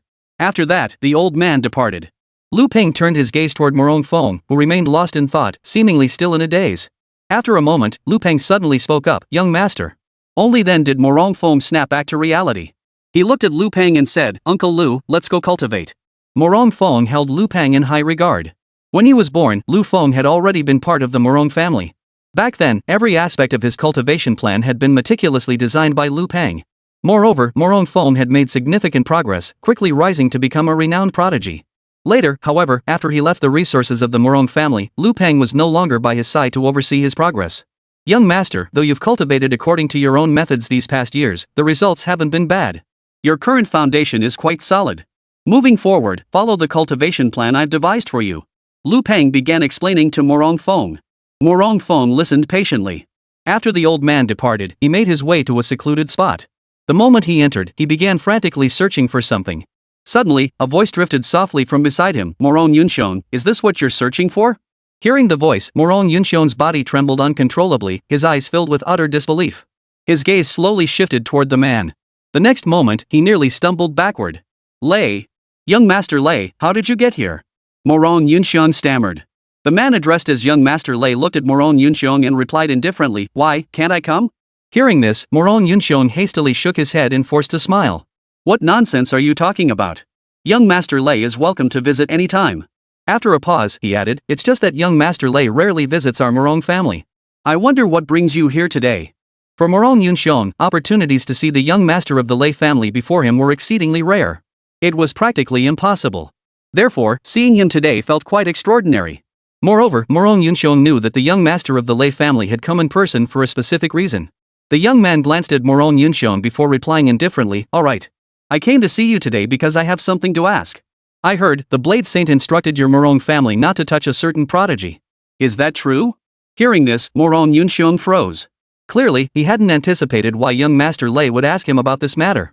That is correct, young Master Lei. Could it be that you came today solely for this matter? Morong Yunxiong inquired. The young man's expression turned cold as he replied slowly, indeed. You've been here so long, yet you don't know that our Lei family and that old man, the Blade Saint, are at odds? Then, his expression darkening, he added, I'll tell you this, next, you're going to deal with that Wu Ling. The very youth that old Blade Saint is protecting. Got it? Upon hearing this, Morong Yunxiong froze in shock. Chapter 203, The Lei Family. The feud between the Blade Saint and the Lei clan, he genuinely hadn't known about it. And now, unexpectedly, the Lei clan had gotten involved too, and what's more, they wanted him to deal with Wu Ling. If the Blade Saint wished to crush the Morong clan, it would be as easy as crushing an ant. For a moment, Morong Yunxiong was torn. He looked at the man before him and hesitated, young Master Lei. We can't afford to offend the Blade Saint either. Even if the Lei family were to protect the Morong clan, Morong Yunxiong still dared not confront Wu Ling. After all, while the Lei family could stand against the Blade Saint, their strength still fell slightly short. If the Blade Saint was determined to annihilate the Morong clan, Morong Yunxiong didn't believe the Lei family would dare to stick their necks out for them. Hearing this, the man replied coldly, you think you can't offend the Blade Saint, but you can offend us, the Lei family? At this, Morong Yunxiong froze. Then, his expression gradually hardened as he fixed his gaze on the man before him and spoke slowly, young Master Lei, if you wish to deal with that youth the Blade Saint favors, you must handle it yourself. If you send me to confront him, I will inevitably offend the Blade Saint. After a pause, Morong Yunxiong added, if I must choose between offending the Blade Saint and offending you, I would rather offend your Lei family. The gap between the Morong and Lei families was nowhere near as vast as the one between them and the Sword Saint. They were no match for him whatsoever. If it came down to a fight to the death, Morong Yunxiong was confident he could make the Lei family pay the price. However, in everyday matters, Morong Yunxiong generally exercised restraint whenever possible. Upon hearing this, the young man slowly rose to his feet, his gaze fixed intently on Morong Yunxiong, his expression darkening to the extreme. After a moment, he nodded coldly. Very well. Excellent. Since you wish to die, I shall grant you your wish. With that, he turned to leave. Suddenly, Morong Yunxiong called out, hold on, young Master Lei. Hearing this, the young man halted abruptly, turning to face Morong Yunxiong. His voice was icy. What? Do you have something else to say? Morong Yunxiong suddenly flashed a chilling smile and said coldly, of course I do. Our Morong family isn't a place you can come and go as you please. The young man burst into laughter upon hearing this, you, Morong Yunxiong? But the moment his words fell, Morong Yunxiong's terrifying aura erupted violently, crushing down upon the young man. Boom! The young man was instantly forced to his knees on the ground. Only then did Morong Yunxiong turn his gaze toward the young man, speaking coldly, young Master Lei, young Master Lei. It's just been a long time since I last fought. But that doesn't mean I'm weak. He stepped forward and stomped his foot down onto the man's dantian. Thud. Ah! Instantly, the young man let out a wail of agony, his eyes filled with terror. How could he have imagined that Morong Yunxiong, who always greeted him with a smile, would dare to strike him now? After doing all this, Morong Yunxiong coldly looked at the young man and said, "Your Lei family wanting to move against Wu Ling, wanting to oppose the Blade Saint that has nothing to do with me. But you threatened me, forcing me to deal with Wu Ling and incur the Blade Saint's wrath? Well, bring it on. If you want to go down fighting, I'll be waiting for you anytime." After a pause, Morong Yunxiong added, "You're merely the least favored son of the Lei family patriarch. My previous deference toward you stemmed solely from your father. But now that your Lei family seeks to destroy my Morong clan, I shall ensure your Lei family suffers as well. Get out." As soon as the words fell, the man scrambled away without hesitation. At that moment, Lu Yun waited at the exit of the first layer of the 10,000 Races secret realm. Suddenly, he received a message and his expression changed. The Lei clan? The Lei clan actually dares to oppose Master? It seems Master hasn't made a move in far too long. These fools have forgotten the awe-inspiring reputation he once commanded. After a moment, Lu Yun's expression turned icy cold as he said in a deep voice, "They're truly overconfident. Do they really believe that the Lei family head's strength, just one level above, qualifies him to fight against the Master? It seems this matter must be brought to the Master's attention." Lu Yun thought to himself before retrieving a communication stone to relay the news to the Blade Saint. After a long silence, the Blade Saint replied with just a few words, "Don't bother." At that moment, within the first layer of the 10,000 Races secret realm, Wu Ling continued absorbing the resources of the frigid land. After consuming that spirit fruit, he immediately absorbed all the resources beneficial to him. Then, he stored all remaining resources into his storage ring. Seeing that Wu Ling seemed to harbor no ill will toward them, the four prodigies remained where they stood, watching as he stored vast quantities of resources into his storage ring within the frigid realm. Suddenly, one of the prodigies spoke up, "With all these resources, what do you say we team up and ask Wu Ling for a tenth of them? Even just 10% would be a significant boost for us."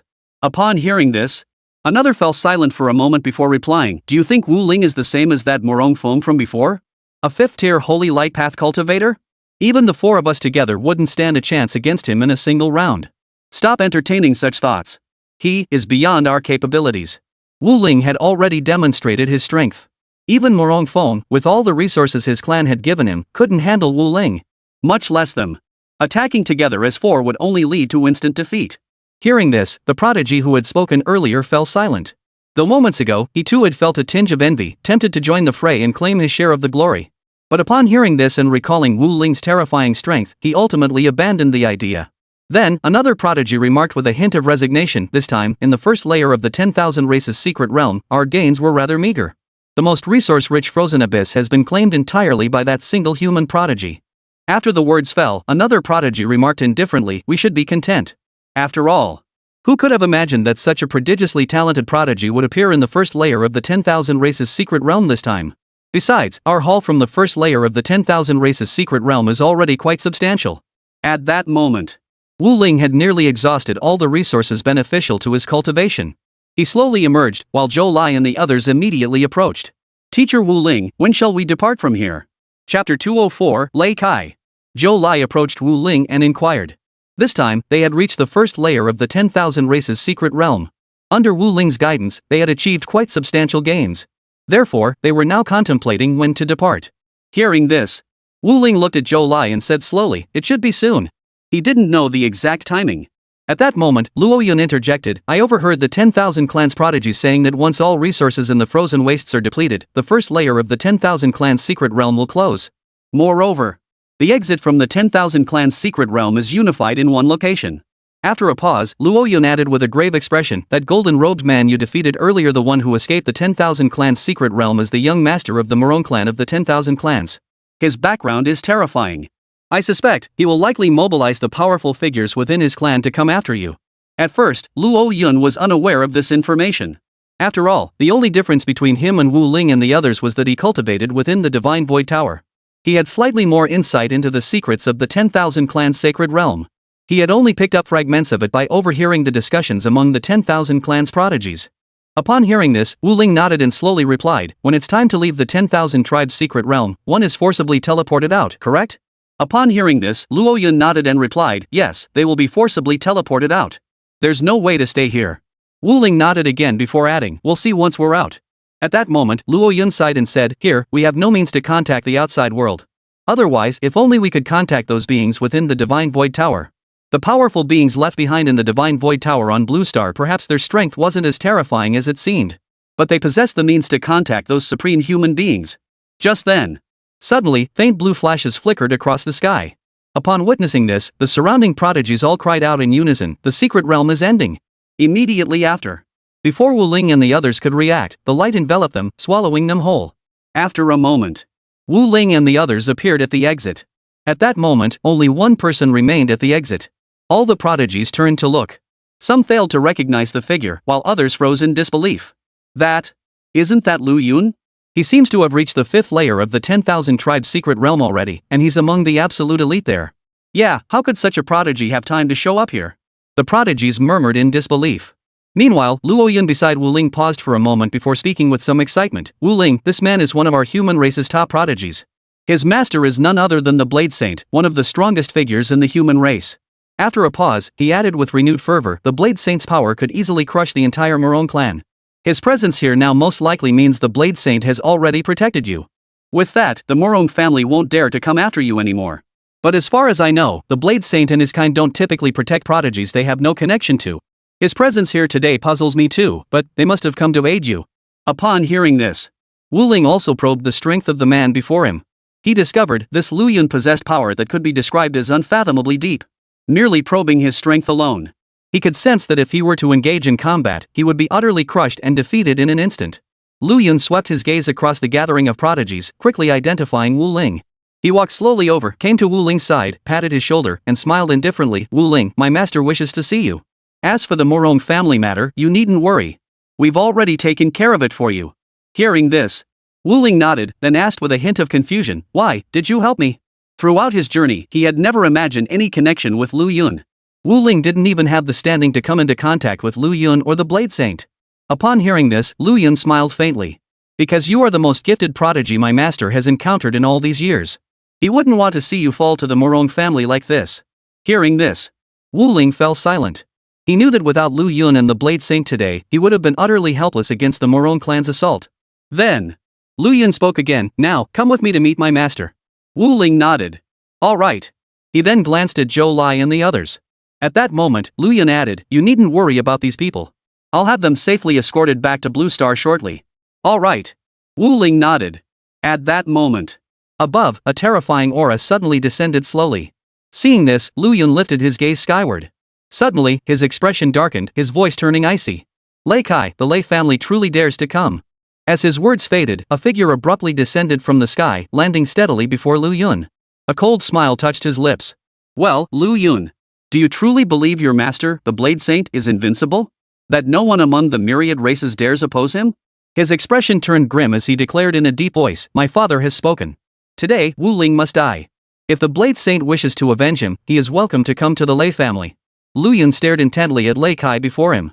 After a moment, he said, Lei Kai, you certainly are full of yourself. With just you alone, you dare come before me spouting such nonsense. You're nothing but a defeated foe."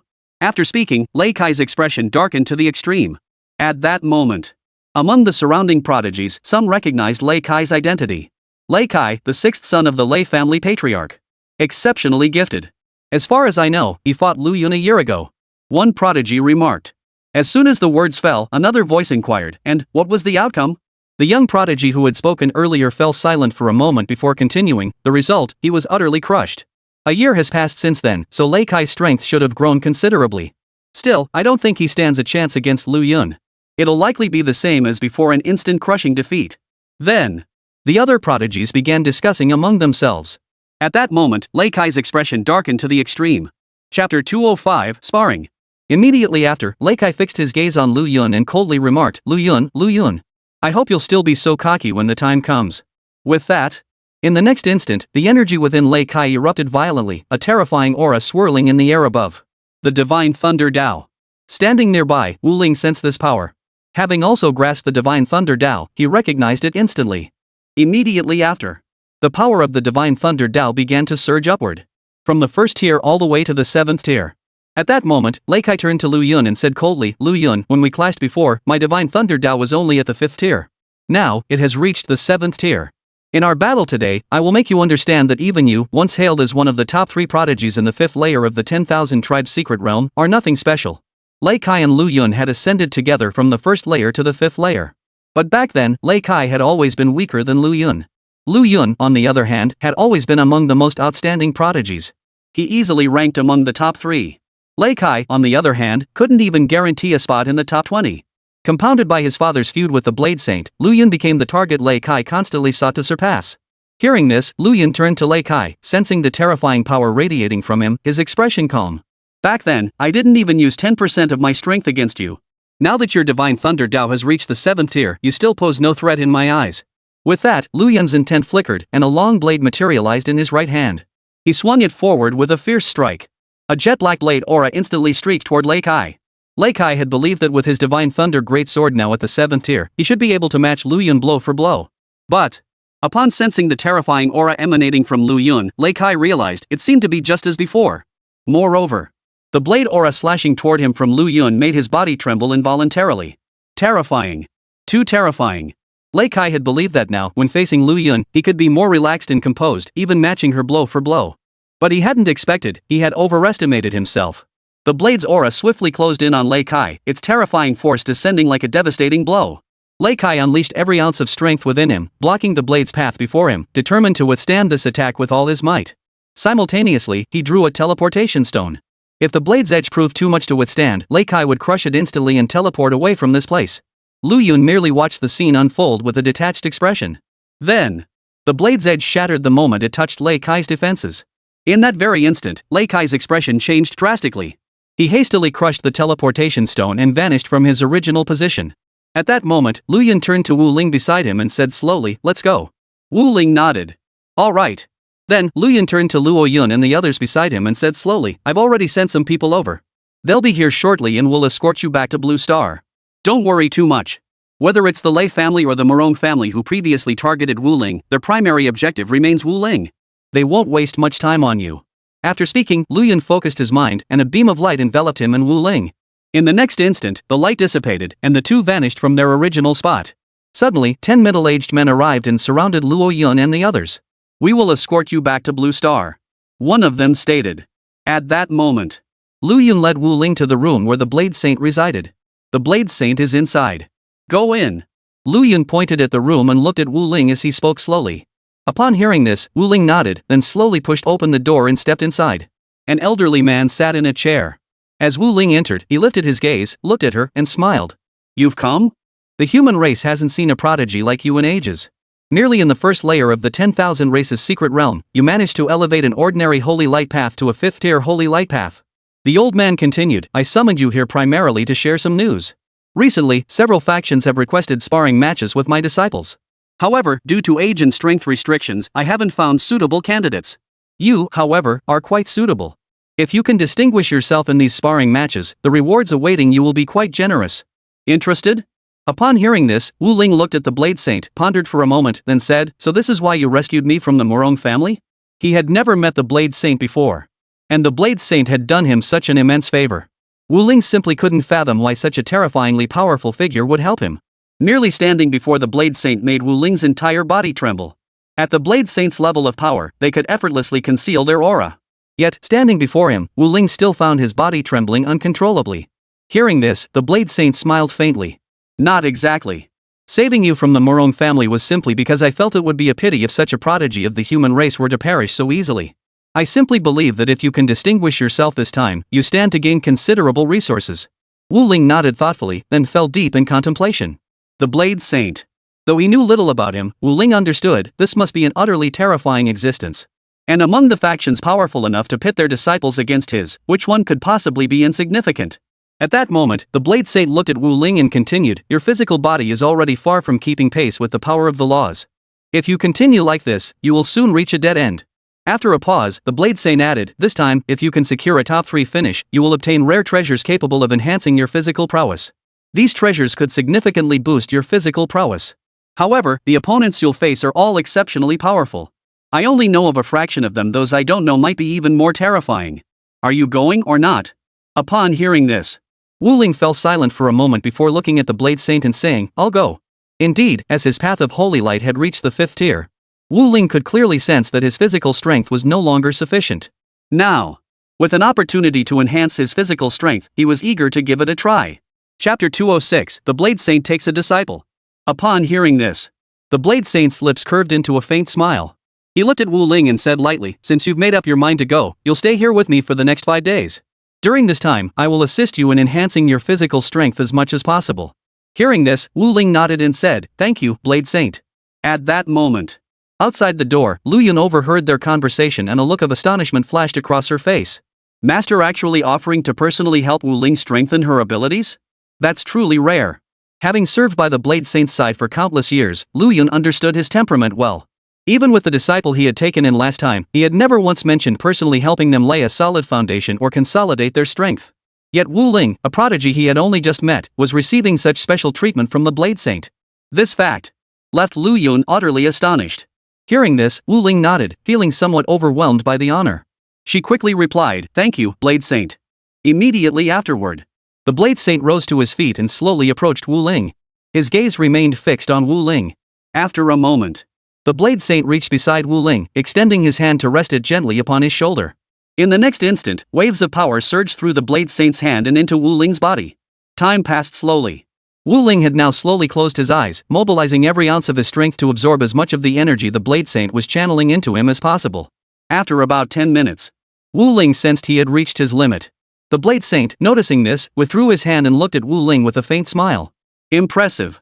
I didn't expect you to endure this long." After a pause, he added, "When Lu Yun was at your stage of the law realm, his physical strength was significantly greater than yours. But in the end, he only lasted about 2 minutes. Though the Blade Saint's expression remained utterly composed, showing no sign of strain. But deep within, he was profoundly shocked. The Blade Saint realized that Wu Ling had far surpassed his expectations. "I have 9 disciples in total, with Lu Yun ranked second. Even the most prodigiously gifted among them, the one currently strongest, falls short of Wu Ling by a considerable margin. This youngster's talent is truly terrifying." The Blade Saint reflected inwardly. Among all his disciples, Lu Yun wasn't even the most prodigiously gifted. He had a senior disciple whose innate talent was extraordinary, several times more prodigious than Lu Yun's. Yet, at the time when Wu Ling was at the law realm stage, his physical strength still surpassed Wu Ling's by an immeasurable margin. In the end, even after absorbing the Blade Saint's power, Wu Ling could only sustain it for just over 6 minutes. At that moment, the Blade Saint suddenly felt an urgent desire to take Wu Ling as his disciple. With this thought, the Blade Saint turned to Wu Ling and asked, "Wu Ling, would you be willing to become my disciple?" Wu Ling paused for a moment upon hearing this, then nodded and replied, "I am willing." The chance to become a disciple of such an ultimate powerhouse was an offer he couldn't refuse. Hearing this, the Blade Saint smiled and said, "Very well. From now on, you shall be my 10th disciple. After you spar with that group of prodigies, regardless of the outcome, I will prepare some rare treasures suited to you, to elevate your strength." Wu Ling nodded in response, saying, "Thank you, Master." Then, the Blade Saint added, "Prepare yourself. The sparring session with them is about to begin. I've infused a considerable amount of power into you this time. This power should be just enough to elevate your physical strength to a level commensurate with the realm of laws." After speaking, the Blade Saint led Wu Ling to a room, the very one he had prepared for his 10th disciple. He had assumed it would be a long time before he took on a 10th disciple. He never imagined he would encounter a suitable candidate so soon. At the doorway, Lu Yun watched as the Blade Saint led Wu Ling straight to the room prepared for the new disciple. She was utterly dumbfounded. "Master, didn't you say you wouldn't take on any disciples for the time being? What on earth was going on?" Watching their retreating figures, Lu Yun sighed softly after a long moment. "It seems Wu Ling is truly extraordinary. Even Master couldn't resist taking her as a disciple." The Blade Saint was well aware of his master's criteria for accepting new disciples. In the past, Wu Ling would have easily met those standards. But this time, he wasn't so sure. Lu Yun suspected that Wu Ling likely possessed other extraordinary talents he simply hadn't uncovered yet. A moment passed. The Blade Saint returned, and at that moment, Lu Yun couldn't help but step forward and ask, "Master, why did you suddenly take Wu Ling as a disciple? Haven't you stopped taking disciples for a very long time? Besides, last time you said that if you were to take on another disciple, the requirements would be very high at the very least. They'd need to have more potential than the senior disciple." Truthfully, Wu Ling's talent was already terrifying. But the reason Lu Yun still felt he might fall short of his master's expectations was precisely because of that senior disciple. His natural talent was peerless. Truly demonic in his brilliance. Though Wu Ling's talent was prodigious, at best it was merely on par with his senior brothers. Compared to that senior disciple, however, he still fell significantly short. Upon hearing this, the Blade Saint glanced at Lu Yun and said indifferently, "Do you recall that once your law power reached a certain level, I would help you consolidate your physical strength, ensuring your physical power could match your law power?" Lu Yun paused, momentarily confused as to why the Blade Saint would bring this up. He nodded. Yes. Suddenly, a thought struck him. As if realizing something, he exclaimed in disbelief, "Master, you wouldn't have helped Wu Ling consolidate his physical strength too, would you?" The Blade Saint possessed extraordinary mastery in the art of solidifying physical strength. Countless powerful beings from myriad races had previously offered vast resources, hoping the Blade Saint would help fortify the physical strength of their descendants. Yet without exception, every request had been declined by the Blade Saint. Hearing this, the Blade Saint nodded and said, "Wu Ling is a promising young talent. I did help him strengthen his physical body. His talent is quite promising. Guess how long Wu Ling managed to hold on after I strengthened his physical body this time?" Hearing this, Lu Yun froze for a moment. Judging by the Blade Saint's demeanor, he suspected Wu Ling must have endured for quite a while. At the very least, longer than he himself had endured. But he couldn't quite pinpoint the exact duration. After a moment of deep thought, Lu Yun offered his answer, 5.5 minutes. In his view, Wu Ling had managed to make the Sword Saint so eager to take her as a disciple that she must have endured at least as long as he had. Chapter 207, The Shocked Crowd. However, he believed it was impossible for her to last longer than his senior brother. After all, every prodigy comparable to his senior brother possessed extraordinary talent. Among all the prodigies he had encountered across the myriad races, not one surpassed his senior brother. Yet, legend spoke of 2 such individuals. This showed that those who could surpass his senior brother were few and far between. The Blade Saint stared at Lu Yun before him, silent for a moment. After a pause, he spoke slowly, "You underestimated it. That youngster Wu Ling managed to hold on for a full 10 minutes. Hearing this, Lu Yun froze completely, staring at the Blade Saint before him with utter disbelief, his voice trembling slightly. "Master, 10 minutes? Did I hear that correctly?" He had once asked the Blade Saint to strengthen his physical body. Therefore, Lu Yun understood all too well just how incredibly difficult it was to endure for 10 whole minutes. The Blade Saint shook his head and said, "You heard correctly. It is indeed 10 minutes. Wu Ling is far more prodigious than I ever imagined. In 3 days, the Crimson Flame Sword Saint and the Feng family wish to send their juniors to spar with my juniors. Well then, I shall have Wu Ling spar with their juniors." Hearing this, Lu Yun froze for a moment before asking in surprise, "Master, if I recall correctly, both the Crimson Flame Sword Saint and the Feng family's disciples have already reached the law realm, haven't they? Moreover, nearly all of them possess 3rd or 4th tier laws. Compared to them, Wu Ling is likely far weaker. If she were to fight them, I fear she would surely be defeated." Hearing this, the Blade Saint shook his head and replied, "With my guidance, Wu Ling's physical strength has now reached the 2nd tier of martial god. Moreover, based on my estimation, after 3 days of cultivation here, he should be on the verge of breaking through to the law realm. And it won't be too far off." The Blade Saint continued, "He doesn't even need to fully enter the law realm. Merely nearing that breakthrough will grant him the power to stand against those law realm prodigies. On Blue Star, one becomes a Nation Guardian level powerhouse upon reaching a certain level of vital energy strength. However, Blue Star holds no descriptions beyond the Nation Guardian tier. Yet stepping beyond Blue Star into this 10,000 races secret realm reveals the truth. When one's vital energy reaches a terrifying level, they enter the Martial God realm. The Martial God realm is further divided into 10 distinct tiers. Currently, Wu Ling's physical strength had already reached the 2nd tier of the Martial God realm. Upon hearing this, Lu Yun fell silent for a moment. For a moment, he didn't even know what to say. After a while, he looked at the Blade Saint and said incredulously, "This. Master, might you be overestimating Wu Ling? After all, those prodigies were all trained from childhood by powerhouses of your caliber." The Blade Saint looked at Lu Yun and smiled. "Well then, you shouldn't have anything else planned in 3 days, right? Then you can come with me, and you'll see whether I've overestimated Wu Ling or not." Seeing how highly the Blade Saint regarded Wu Ling, Lu Yun couldn't help but feel curious himself. He nodded and said, "All right. Master, I'll accompany you in 3 days." At that moment, on Blue Star, Luo Yun and Zhou Lai returned together, leaving Huangfu Longshan and the others utterly bewildered. At first, they hadn't recognized Luo Yun and the others. But as the 3 powerful figures emerged from the Divine Void Tower and turned their gaze toward Luo Yun, they instantly realized. These prodigies. He is a prodigy from the Divine Void Tower. Huangfu Longshan and the others exchanged glances, their faces frozen in shock. For a moment, they forgot to step forward. At that moment, the 3 powerful figures within the Divine Void Tower turned their gaze toward Zhou Lai and the others beside Luo Yun.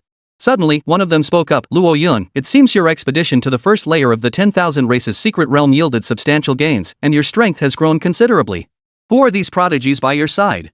Why have I never heard before that our human race on Blue Star harbors such monstrously talented prodigies?" Hearing this, Luo Yun paused, then turned to the old man with a helpless smile.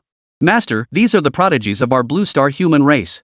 Suddenly, a powerful cultivator from the Divine Void Tower turned to look at Huangfu Longshan and the others, his expression filled with astonishment. "These prodigies, could they possibly be ones you cultivated?" Huang Fulongshan quickly replied, their primary strength was cultivated after they entered the first layer of the 10,000 races secret realm. The elder nodded, then turned his gaze back to Luo Yun and addressed him, Luo Yun. I recall you mentioning before that there was a prodigy on Blue Star with remarkable talent, Wu Ling, was it? Is he among them? Seeing how Zhou Lai and the others had undergone such a tremendous increase in strength after just one trip to the first layer of the 10,000 tribe secret realm.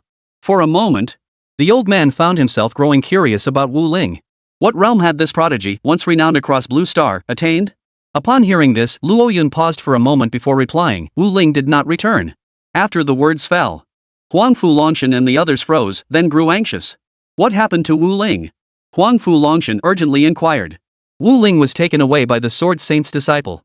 During this journey through the first layer of the 10,000 tribe secret realm, he offended a faction that ranks among the most powerful within the 10,000 tribes. Our human race's supreme master, the Blade Saint, intervened to protect him and instructed his disciple, Lu Yun, to take Wu Ling away. Upon hearing this, Huang Fulongshan and the others all looked stunned. Clearly, they had never heard of Lu Yun, nor had they heard of the Sword Saint.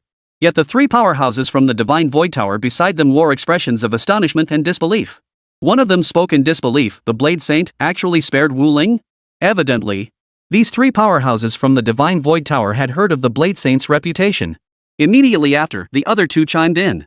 Yes, it's truly unbelievable. As far as I know, the Blade Saint fiercely protects his own, but he only safeguards his own disciples. Moreover, his standards for accepting disciples are exceptionally high. 10 years ago, we had a top prodigy in the Divine Void Tower who entered the 10,000 races secret realm and started directly at the second layer. And his subsequent performance was outstanding. At the time, many powerful figures from our human race wanted him to become the Blade Saint's disciple and try to arrange a meeting with the Blade Saint. But in the end, the Blade Saint merely glanced at him and refused outright. Then another person sighed with emotion. It seems this Wu Ling is far more prodigiously gifted than we ever imagined. Chapter 208, 3 days later. At that moment, a powerful figure from the Divine Void Tower suddenly turned to Luo Yun, asking with curiosity, just how powerful has Wu Ling become now? They knew that a prodigy favored by the Blade Saint must possess absolutely terrifying strength. Upon hearing this, Luo Yun replied slowly, 5th tier Holy Light Path. The words had barely left his mouth. The powerful figures within the Divine Void Tower froze in place. Their gazes fixed on Luo Yun, their faces etched with utter shock. They remained speechless for a long while. After a moment, one of them spoke, reaching the 5th tier Holy Light pathway upon entering the first layer. It seems our human race hasn't produced a prodigy of this caliber in ages. Though these Divine Void Tower experts were considered weaker compared to those within the 10,000 races secret realm. However, they too had once ventured into the 10,000 races secret realm, and naturally possessed considerable knowledge. Suddenly, someone spoke up, inquiring, Luo Yun, what business does the Blade Saint have with Wu Ling this time? Could it be, he truly intends to take Wu Ling as his disciple? After the words fell, another person suddenly frowned, as if recalling something. Surprised, he said, I suddenly remember 3 years ago, the Blade Saint announced he would take one more disciple. His 10th disciple. After a pause, the person added, but from what I've heard, the requirements for this final disciple are exceptionally high. It seems the candidate must surpass even his eldest disciple in innate talent. When this news first surfaced, it caused quite a stir. Many believed the Blade Saint's demands were excessively harsh. After all, his eldest disciple's talent was truly monstrously exceptional. Those capable of surpassing him were undoubtedly those who had reached the 8th, 9th, or even 10th layers of the 10,000 clans' secret realm. As his words fell silent, the other two powerhouses within the Divine Void Tower wore expressions of utter disbelief. In the blink of an eye, 3 days had passed. At this moment, Lu Yun stood before Wu Ling's door, intending to probe the current progress of her cultivation. But no matter how much he channeled his power, he couldn't detect any information from within. Lu Yun sighed, murmuring to himself, this barrier only uses 1% of Master's power. But even if my strength were 10-fold, 100-fold greater, I couldn't budge it an inch. Ever since he became the Blade Saint's disciple, he had felt this sense of powerlessness before this terrifying being, whom countless others hailed as the embodiment of self-strength. Yet now, his strength had increased tremendously, yet, in the presence of this figure, he still felt that same helplessness. Nothing had changed. If Senior Brother were to come personally, could he penetrate the barrier and detect Wu Ling's aura? Suddenly, Lu Yun had this thought. It had been a long time since he last saw that Senior Brother.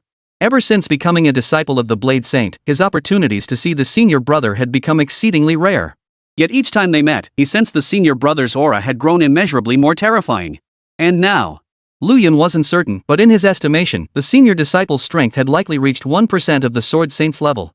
At that moment, the Sword Saint suddenly materialized behind Lu Yun, gazing at him with a faint smile. What's the rush?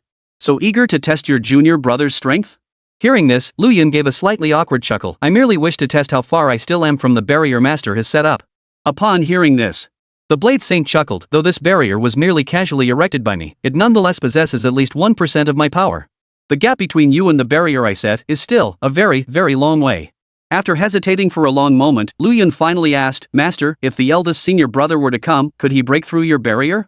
Upon hearing this, the Blade Saint chuckled. Your senior brother, he could do it now. But only against a barrier I set with 1% of my power. Hearing this, Lu Yun was utterly shocked. Then, the Blade Saint smiled faintly. Since you're curious about your little junior brother's strength, come over. Since you've been idle lately anyway, why not accompany me? Lu Yun nodded. Then, as if suddenly remembering something, his brows furrowed slightly. His voice grew solemn as he said, Master. The Crimson Flame Sword Saint and the Foam family neither seems like a force to be trifled with. As for the other factions, they all seem much the same. If junior brother faces them head-on, I fear he'll likely be defeated. A look of concern then flashed across Lu Yun's face. But what matters most is that these people might push their juniors to strike down our junior brother without mercy. Upon hearing this, the Blade Saint merely smiled. You'll see for yourself soon enough. Moreover, as long as they don't resort to underhanded tactics or forces beyond their own realm, I won't intervene even if Wu Ling dies in the duel. He paused. The Blade Saint's expression darkened, his voice growing icy cold. Of course, if they attempt to resort to underhanded tactics or even try to stop me, then they will pay the price. At that moment, the door to the room where Wu Ling was held slowly creaked open. Immediately after, Wu Ling emerged, her expression composed. She looked at the Blade Saint and respectfully addressed him, Master. The Blade Saint looked at Wu Ling, his face breaking into a smile. Wu Ling, it seems you've made significant progress these past 3 days. Wu Ling nodded, then spoke slowly. Over these past 3 days, my grasp of the sacred light path has become considerably more proficient. Moreover, my physical strength has also solidified. He continued, however, I sense that I've hit a bottleneck, a feeling I'd never experienced before. Even if I were given more resources now, I doubt my strength would increase anytime soon. The Blade Saint looked at Wu Ling and smiled faintly.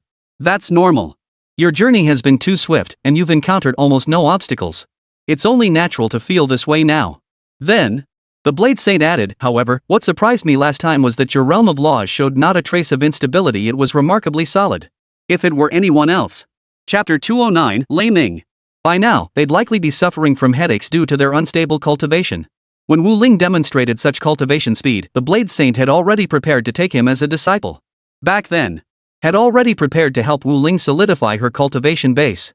But later he discovered Wu Ling had no issues beyond insufficient physical strength. Especially the realm of laws, the one most prone to instability and fragility, showed not a single flaw in Wu Ling. It could be described as rock solid. Next, go battle those prodigies. It might help you break through this bottleneck faster. Every prodigy encounters a bottleneck when advancing to a certain realm. However, some remain trapped within this bottleneck for an extremely long time, or even fail to break through for their entire lives. For others, these bottlenecks pose no real obstacle to their progress. They break through in no time at all. Upon hearing this, Wu Ling nodded and said, I understand, Master. Then, the Blade Saint smiled and said slowly, now, prepare to depart. Their descendants have been crushed by my disciples time and again. For years now, whenever they get a chance, whenever they feel confident, they seek to wash away this shame. Moreover, the resources they bring forth each year grow ever more substantial. Hearing this, Lu Yun, standing nearby, froze for a moment before asking, Master, why have I never encountered them? He knew every single one of these names well. Each bore a terrifying reputation throughout the myriad races of the cosmos. And he knew full well that the resources these powerhouses contributed were undoubtedly substantial. Moreover, Lu Yun was confident in his own abilities. If he were to face the descendants of those mighty figures in battle, he was certain he would not be defeated. Upon hearing this, the Blade Saint glanced at Lu Yun before speaking slowly. Back then, those fellows saw your talent was too monstrously gifted, so they ultimately didn't bring up this matter. Lu Yun. The Blade Saint looked at the two of them and said slowly, all right, it's time to set out. Both nodded. Within the Morong residence. Morong Yunxiong sat in a room within the Morong residence, his expression grave. Ever since he had beaten Lei Kai last time, he had remained within the Morong residence, awaiting the arrival of the Lei family's powerful figures. But this wait stretched on for 3 days. To this day, Morong Yunxiong had yet to see anyone from the Lei family come personally. This Lei Kai, even within the Lei family, he wasn't particularly valued. But, the Lei family head is the type to protect his own. How could he pretend nothing happened after his son was beaten by me? 3 days passed and the Lei family head still hadn't shown up. This left Morong Yunxiong somewhat bewildered. After all, based on his understanding of the Lei family patriarch, retaliation should have come swiftly after Lei Kai returned. Just as he pondered this, suddenly, a terrifying aura emerged. It's the Lei family patriarch. Moron Yunxiong's expression changed drastically. Immediately after, the main door swung open as an elderly man stepped inside. This elder was none other than the head of the Lei family. Upon entering, he turned his gaze toward Moron Yunxiong, his expression impassive, revealing nothing of his thoughts. Moron Yunxiong now faced him as if confronting a formidable enemy, his expression grave and tense. Lei Ming, your son wants me to go to my death. Though I, Moron Yunxiong, may not be your equal, I am not so weak that I must obey my son's command to die. Moron Yunxiong declared in a deep voice. Ever since he had beaten Lei Kai 3 days prior, he had been prepared. He had prepared to confront the Lei family. Upon hearing this, Lei Ming merely replied indifferently, when I sent Lei Kai over, it was to discuss matters with you. But I never imagined he would treat you that way. That's why I haven't sought you out about this matter these past few days. Though Lei Ming didn't hold Moron Yunxiong in high regard. After all, Moron Yunxiong's strength still fell short of his own. But he didn't want to push Moron Yunxiong into a corner. If Moron Yunxiong were to fight back with everything he had against the Lei family, the Lei family would also pay a certain price. Hearing this, Moron Yunxiong replied in a deep voice, so you come over now, suddenly wanting to pick a fight with me? Lei Ming shook his head and replied, no. I came today to tell you that the Blade Saint is not someone our Lei family actively sought to confront. After all, though our Lei family has grievances with the Blade Saint, the disparity in strength is too great we wouldn't dare confront him directly. It was the Crimson Flame Sword Saint who approached us, offering substantial resources to handle the Blade Saint. After a pause, Lei Ming suddenly recalled something and inquired, 3 days ago, I said Lei Kai to find you. It was to have him relay these matters to you. Moreover, the Crimson Flame Sword Saint has prepared resources specifically for your Morong family. Upon hearing this, Moron Yunxiong froze. The Crimson Flame Sword Saint? The title of Crimson Flame Sword Saint held a status among the myriad races of the cosmos equivalent to that of the Blade Saint. Though the two had never clashed, the exact gap in their power remained unknown. But one thing was certain, the Crimson Flame Sword Saint possessed the qualifications to face the Blade Saint in battle. If the Crimson Flame Sword Saint were my backing, then, taking a stand against the Blade Saint might not be out of the question. At that moment, Moron Yunxiong thought to himself. Did he not wish to confront the Blade Saint? Did he not wish to oppose the Blade Saint? Not at all. Ultimately, it all came down to the Morong clan's insufficient strength. His own strength, Moron Yunxiong's, was no match for the Blade Saint's. The Lei family, while stronger than the Morong clan, still lagged far behind the Blade Saint in actual strength. That was why Moron Yunxiong had refused. But now, it seemed he might reconsider. Seeing Moron Yunxiong's silence, Lei Ming suddenly suggested, why not review the resources offered by the Crimson Flame Sword Saint first before making your decision? What do you think? Upon hearing this, Moron Yunxiong nodded. Then, Lei Ming tossed a storage ring toward Moron Yunxiong. The resources the Crimson Flame Sword Saint intended for Moron Yunxiong had already been prepared and stored within this storage ring. At that moment, Moron Yunxiong felt a surge of anticipation. What kind of resources would the Crimson Flame Sword Saint actually provide? After catching the storage ring, Moron Yunxiong scanned its contents and froze in place. At that moment, Lei Ming observed Moron Yunxiong and spoke with a faint smile. Well? Moron Yunxiong's expression hardened with resolve. I accept. Initially, he had been conflicted. But upon seeing the resources bestowed by the Crimson Flame Sword Saint, his hesitation vanished. With these resources, the ceiling of his power had been forcibly raised significantly. Chapter 210, The Crimson Flame Sword Saint. Moreover, with the Crimson Flame Sword Saint protecting him, he no longer hesitated. After hearing Moron Yunxiong's words, Lei Ming nodded with satisfaction before smiling and saying, this will be your wisest choice. These resources aren't the entirety of your reward for this mission, they're merely a fraction. Later on, the Crimson Flame Sword Saint will continue to provide you with resources. Upon hearing this, Moron Yunxiong nodded. Then he inquired, so, what do you need me to do next? Moron Yunxiong was curious. Now that all the resources meant for him had been given, it was about time to get to work, wasn't it? 3 days ago, he had beaten Lei Kai. Lei Ming must have known about it at the time, yet he had only arrived here now. There must be something he needed to assign him. Upon hearing this, Lei Ming gave a faint smile before speaking slowly, for now, there's nothing requiring your involvement. However, the Crimson Flame Sword Saint and the others have arranged a duel with the Blade Saint, a contest between their disciples and successors. Would you care to witness it? Hearing this, Moron Yunxiong froze, then inquired, their juniors are to fight. Could the Blade Saint be sending Wu Ling? In his view, that possibility was extremely high. Lu Ming nodded. Wu Ling has been taken as a disciple by the Blade Saint. This trip is also to gauge Wu Ling's true strength. Damn it, when do we leave? Moron Yunxiong asked without hesitation. He too wanted to see for himself what kind of prodigy this youth was, one who had forced Morone Foam to exhaust every trick in his bag only to flee in disarray using a teleportation stone. Now. At that moment. The secret realm of 10,000 clans, 7th layer. On Blazing Sun Mountain. The Blade Saint arrived at this location with Wu Ling and Lu Yun. Who would have thought these fellows would choose this very spot? Standing atop Blazing Sun Mountain, the Blade Saint felt the scorching heat and the faint traces of the mountain's fiery energy all around him. He sighed in astonishment. But suddenly, a look of confusion crossed his face. Sunblaze Mountain. If any of their disciples have grasped laws related to the sun's laws, this place could significantly enhance their combat prowess. The location for the sparring match had been chosen by the Crimson Flame Sword Saint and his group. The Blade Saint couldn't be bothered to choose. He possessed absolute confidence that his disciples would never be defeated, even when facing opponents with advantages in terrain or conditions where they themselves were at a disadvantage. At that moment, Wu Ling surveyed the surrounding environment. Wu Ling, you sense it too? The Blade Saint turned to Wu Ling and spoke slowly. Though these fiery solar energies simply floated in midair, sensing them required considerable power. Upon hearing this, Wu Ling nodded and replied, yes, there is a considerable amount of sun's fury energy in this vicinity.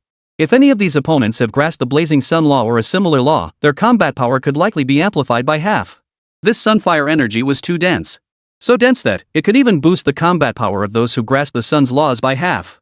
Hearing this, the Blade Saint's expression remained impassive, though surprise flickered within his heart. Moreover, the more he observed his newly accepted disciple, the more favorably he regarded him. You are correct. I did not interfere with the choice of location this time, for I saw no need to do so. And the reason those elders chose this location must be because their descendants have likely grasped the Blazing Sun Law, or possess laws similar to it. As for what lies ahead, you will face those prodigies whose combat power has been amplified. But you needn't worry excessively. I believe that with your strength, dealing with them will be no trouble at all. Upon hearing this, Wu Ling nodded. At that very moment, an old man with a long sword strapped to his back suddenly burst into loud laughter from the sky above. He then descended and stood before the Blade Saint. The sword he carried was crimson in hue. This man was none other than the Crimson Flame Blade Saint. The man looked at the Blade Saint before him and said with a smile, Blade Saint, it seems we haven't seen each other in many years, has it? If my memory serves me correctly, our last meeting was 10 years ago. The Blade Saint nodded, then smiled faintly. It was 10 years ago. I recall that every few years, you would come seeking a duel, arranging for our successors to face off. Yet for some reason, it took a full decade before you brought it up again this time. Hearing this, the Crimson Flame Blade Saint maintained his smile, his expression unchanged. Suddenly, as if recalling something, the Blade Saint laughed aloud. I remember now. It must be because my disciple, Lu Yun, crippled your disciple back in the 5th layer of the 10,000 tribes secret realm. And that's why you haven't dared to come, right? The Blade Saint fixed his gaze on the Crimson Flame Sword Saint before him and chuckled. Sword Saint, this time, are you prepared for your own disciple to be crippled? At these words, the Crimson Flame Sword Saint's face darkened to the extreme. He glared fiercely at the Blade Saint before him and roared, Blade Saint, don't push your luck too far. I haven't settled the score with you for that incident yet. I hear you've taken a liking to a young man from your human race named Wu Ling. I assume you brought him along today as well? His gaze shifted to Wu Ling standing behind the Blade Saint, and suddenly, he laughed. Now, this lad must be your disciple, right? Rest assured, today, your disciple is bound to lose. At that moment, 2 men approached from behind the Crimson Flame Sword Saint. One was Lei Ming of the Lei family. The other was Morone Yunxion. They slowly positioned themselves behind the Crimson Flame Sword Saint, fixing their gaze upon the Blade Saint. At that moment, the Blade Saint unleashed his overwhelming pressure, and a terrifying aura instantly bore down upon the 2 men. In an instant, both men collapsed to their knees on the ground, gasping for breath. Seeing this, the Crimson Flame Sword Saint narrowed his eyes, fixing his gaze intently on the Blade Saint before him. His voice was deep and solemn as he demanded, Blade Saint, what do you mean by this? Though, in the Crimson Flame Sword Saint's estimation, these two held little significance. But they were, after all, under his command. The Blade Saint's actions were nothing short of a slap in the face. Hearing this, the Blade Saint laughed, his voice cold as ice. The Morone family, the Lei family, have they all become your subordinates now? What? You intend to use such trash to oppose me? At that moment, the Crimson Flame Sword Saint had been secretly exerting his power, attempting to disperse the Blade Saint's overwhelming pressure. But he discovered that no matter how hard he tried, he couldn't disperse it. He realized. The Blade Saint's strength had long since surpassed his own by a wide margin. Chapter 211, Feng Qi. At this realization, the Crimson Flame Sword Saint's expression grew even more grave. From the beginning until now, it seems this fellow has never revealed his full strength.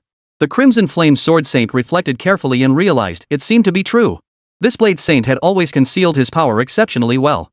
In every battle he had fought before, he had displayed formidable power, leading others to believe that was his absolute limit. Yet each time, he remained utterly unfazed. Then, when facing even stronger opponents, he would invariably unleash even greater power. Now, the Crimson Flame Sword Saint's face darkened, yet his heart was torn with conflict. Should he unleash greater power to shatter the Blade Saint's oppressive aura?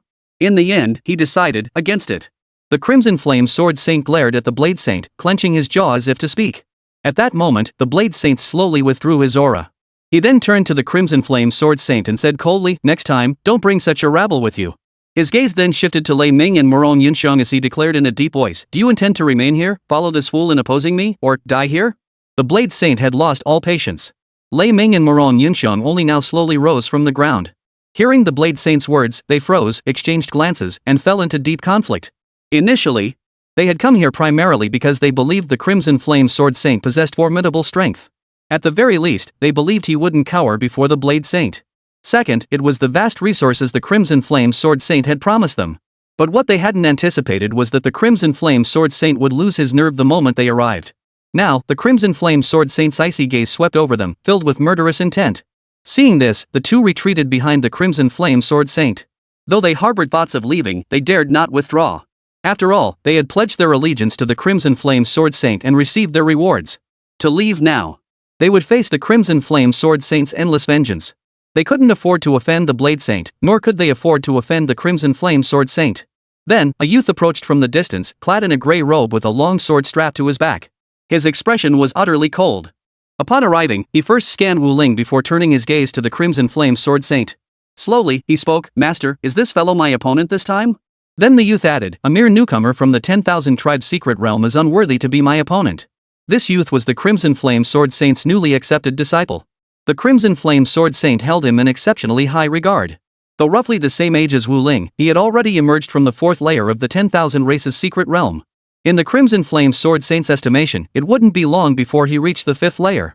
Wu Ling, however, had only just emerged from the first layer of the 10,000 Races Secret Realm. Their strengths were not even in the same league. Upon hearing his disciple's words, the Crimson Flame Sword Saint's lips curled slightly. His gaze toward the Blade Saint was filled with utter disdain. Sword Saint," he remarked, "are you now accepting disciples of such strength and talent?" He was fortunate enough to elevate the tier of his sacred light path during his time in the first layer of the 10,000 Races Secret Realm. Yet he lacks the true strength to match. Though his tier has risen, his physical prowess falls far short of that realm. In the end, he cannot wield this power effectively. After speaking, the Crimson Flame Sword Saint's eyes brimmed with contempt. While it was true his strength fell short of the Blade Saint's, he was even significantly weaker. But this time, regarding his disciples, he had truly regained his confidence. Upon hearing this, the Blade Saint merely smiled faintly, "You'll find out soon enough." Upon witnessing this scene, the Crimson Flame Sword Saint felt an inexplicable sense of unease welling up within him. He couldn't shake the feeling that all of this wasn't quite as simple as it seemed. But then the Crimson Flame Sword Saint reconsidered. A youth who had only emerged from the first layer of the 10,000 Races Secret Realm 3 days ago, how much could his strength possibly have advanced in just 3 days? Though Wu Ling's path of sacred light had already approached the realm of law itself, reaching the 5th tier. But without sufficient physical strength, being able to unleash even 1/50th or 1/100th of its power was already remarkable. And the further one progressed in physical strength, the more difficult it became to improve. Achieving a substantial leap in strength in one go was virtually impossible unless one possessed extraordinary talent. The Crimson Flame Sword Saint scrutinized Wu Ling closely. He found that the aura emanating from him differed little from what he had imagined. 5th tier holy light pathway, yet his physical strength hadn't even reached the martial god realm. Just then, an elderly man clad in a blue robe arrived, accompanied by a young boy. Upon seeing the elder, the Crimson Flame Sword Saint broke into a smile and approached him. "Feng Qi," he said, "you finally arrived. Now that you're here, this sparring match can begin." Feng Qi responded indifferently, "Where is that old man Honda? He hasn't arrived yet?" The Crimson Flame Sword Saint chuckled and replied, "That old man Honda suddenly told me 2 days ago that he was afraid and wouldn't be coming." "Fine, if he won't come. This time, the old Blade Saint has brought out quite a few goodies. We'll definitely take them." Feng Qi turned to glance at the Blade Saint, then shifted his gaze to Wu Ling standing nearby. Suddenly, he understood why the Crimson Flame Sword Saint was so confident this time. Because the strength displayed by Wu Ling beside the Blade Saint was abysmal. If things continued as they appeared now, the Blade Saint was truly headed for defeat this time. But Feng Qi had clashed with the Blade Saint countless times, and their disciples had done the same. He knew this well. The Blade Saint's true strength was far beyond what he was currently displaying. He was unfathomably deep. And none of the disciples the Blade Saint had taken on were simple. The reason Feng Qi still frequently sent his disciples to battle the Blade Saint alongside the Crimson Flame Sword Saint. The most crucial reason was, he simply sought to prove that his skill in teaching disciples was in no way inferior to the Blade Saint's. Over the years, he had suffered countless defeats at the Blade Saint's hands, long since conceding defeat with genuine respect. But when it came to teaching disciples, he refused to concede defeat. At that moment, Feng Qi turned to the inconspicuous youth who had been standing behind him all along and spoke slowly, "Are you ready?" Hearing this, the youth nodded and replied, "I'm ready." He certainly was. Always. After all, the resources the Blade Saint had brought forth this time were nothing to scoff at. Chapter 212, Conceding Defeat. If either of their disciples emerged victorious, they too would reap abundant rewards. At that moment, the Crimson Flame Sword Saint turned to the Blade Saint and spoke slowly, "Blade Saint. As before, the choice is yours. How do you wish to proceed? Who should your disciple fight first?" Hearing this, the Blade Saint looked at the Crimson Flame Sword Saint and slowly replied, "Then let Wu Ling face your disciple first." He had complete confidence in Wu Ling. Whether it was Feng Qi's disciple or the Crimson Flame Sword Saint's disciple, neither could possibly be a match for Wu Ling. The Crimson Flame Sword Saint chuckled at this and remarked, "Then your disciple will likely meet his defeat here." The Blade Saint merely replied indifferently, "That remains to be seen." At that moment, the Crimson Flame Sword Saint's disciple stepped forward from behind him, taking his place in the center. He looked toward Wu Ling, who stood not far away. His eyes brimmed with contempt. Then, the man looked at Wu Ling and spoke slowly, "Go ahead." Wu Ling nodded in response. In the next instant, the entire sky was filled with golden light, and terrifying power poured down relentlessly, bearing down upon the man. At the very beginning, the man's expression remained impassive, his eyes still holding a trace of disdain. He felt no pressure. Yet as time passed, he grew increasingly bewildered. This force, what had started as a manageable pressure, was now becoming something he could barely withstand. The man forced himself to appear calm, but the pain etched on his face betrayed his true state. The Crimson Flame Sword Saint noticed this too, his expression shifting to surprise as he simultaneously sensed Wu Ling's terrifying power. He realized Wu Ling's fifth-tier holy light path was now infinitely close to the realm of laws. More crucially, Wu Ling's physical prowess was fully capable of unleashing the full might of the fifth-tier holy light path. From the Crimson Flame Sword Saint's current perspective, Wu Ling's power had likely not yet reached its peak. Meanwhile, his disciple was already nearing his limit. If Wu Ling continues unleashing power at this rate, it will likely take no more than a dozen seconds for the Crimson Flame Sword Saint's disciple to be utterly overwhelmed. The Crimson Flame Sword Saint finally understood why the Blade Saint had maintained such an unflappable composure throughout the entire battle. Not a trace of panic. It was because Wu Ling's strength was formidable enough to inspire complete confidence. At that very moment, Wu Ling suddenly amplified his power, and the oppressive force grew ever more terrifying. Finally, the disciple of the Crimson Flame Sword Saint could no longer hold on. He collapsed to his knees on the ground, gazing at Wu Ling with a face twisted in agony. At that moment, the disciple of the Crimson Flame Sword Saint struggled to open his mouth, as if trying to speak, but ultimately, overwhelmed by Wu Ling's terrifying power, he could not utter a sound. The Crimson Flame Sword Saint grew panicked and unleashed his own power, attempting to disperse Wu Ling's overwhelming force. At that very moment, the Blade Saint intervened, blocking the Crimson Flame Sword Saint's attack. Seeing his attack blocked, the Crimson Flame Sword Saint grew even more frantic, immediately amplifying his power. Yet no matter how much he intensified his power, the Blade Saint effortlessly parried every strike. Seeing his disciple struggling to hold on, the Crimson Flame Sword Saint turned to the Blade Saint and pleaded, "Blade Saint, make your disciple stop. We've lost this battle. I will provide double the resources to your disciple." This disciple was the most gifted talent the Crimson Flame Sword Saint had ever taken under his wing. He had poured countless resources into his training. The Crimson Flame Sword Saint held him in the highest regard. Therefore, even at the cost of more resources, he must protect him. Upon hearing this, the Blade Saint finally nodded. Upon overhearing their conversation and observing the Blade Saint's expression, Wu Ling withdrew his hand. At that moment, the Crimson Flame Sword Saint's disciple finally caught his breath, stood up, and looked at Wu Ling before him with an extremely complex expression. How could he have imagined Wu Ling's strength had reached such staggering heights? Neither he nor the Crimson Flame Sword Saint had seen through her true power. Is this truly the prodigy who just emerged from the first layer of the 10,000 races secret realm? The man murmured to himself, his eyes filled with utter disbelief. Then, the Crimson Flame Sword Saint approached him, patted his shoulder, and said with a resigned smile, "Let's go. It seems the Blade Saint's prowess, discernment, and ability to cultivate disciples are all beyond my reach." Then, the Crimson Flame Sword Saint turned to the Blade Saint and declared, "From this day forward, I shall not seek you out again. After all, today I've seen the gap between us clearly." The primary reason he had persistently sought to compete with the Blade Saint over disciples was because the Crimson Flame Sword Saint had always believed he simply hadn't cultivated disciples powerful enough. None of the disciples he had trained thus far had truly satisfied him. But this time, the disciple he had trained now met the Crimson Flame Sword Saint's standards in every respect. In his view, he was utterly perfect. Yet he still fell to the Blade Saint's disciple, and what's more, this disciple had only just emerged from the first layer of the 10,000 Tribes secret realm. The Blade Saint looked at the Crimson Flame Sword Saint without speaking. "I'll have someone bring you the resources. I'll be going now." With that, the Crimson Flame Sword Saint turned and departed, taking his disciple with him.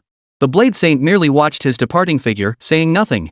At that moment, Feng Qi watched the scene unfold, utterly stunned. Ever since Wu Ling unleashed that terrifying power, he had been in a daze.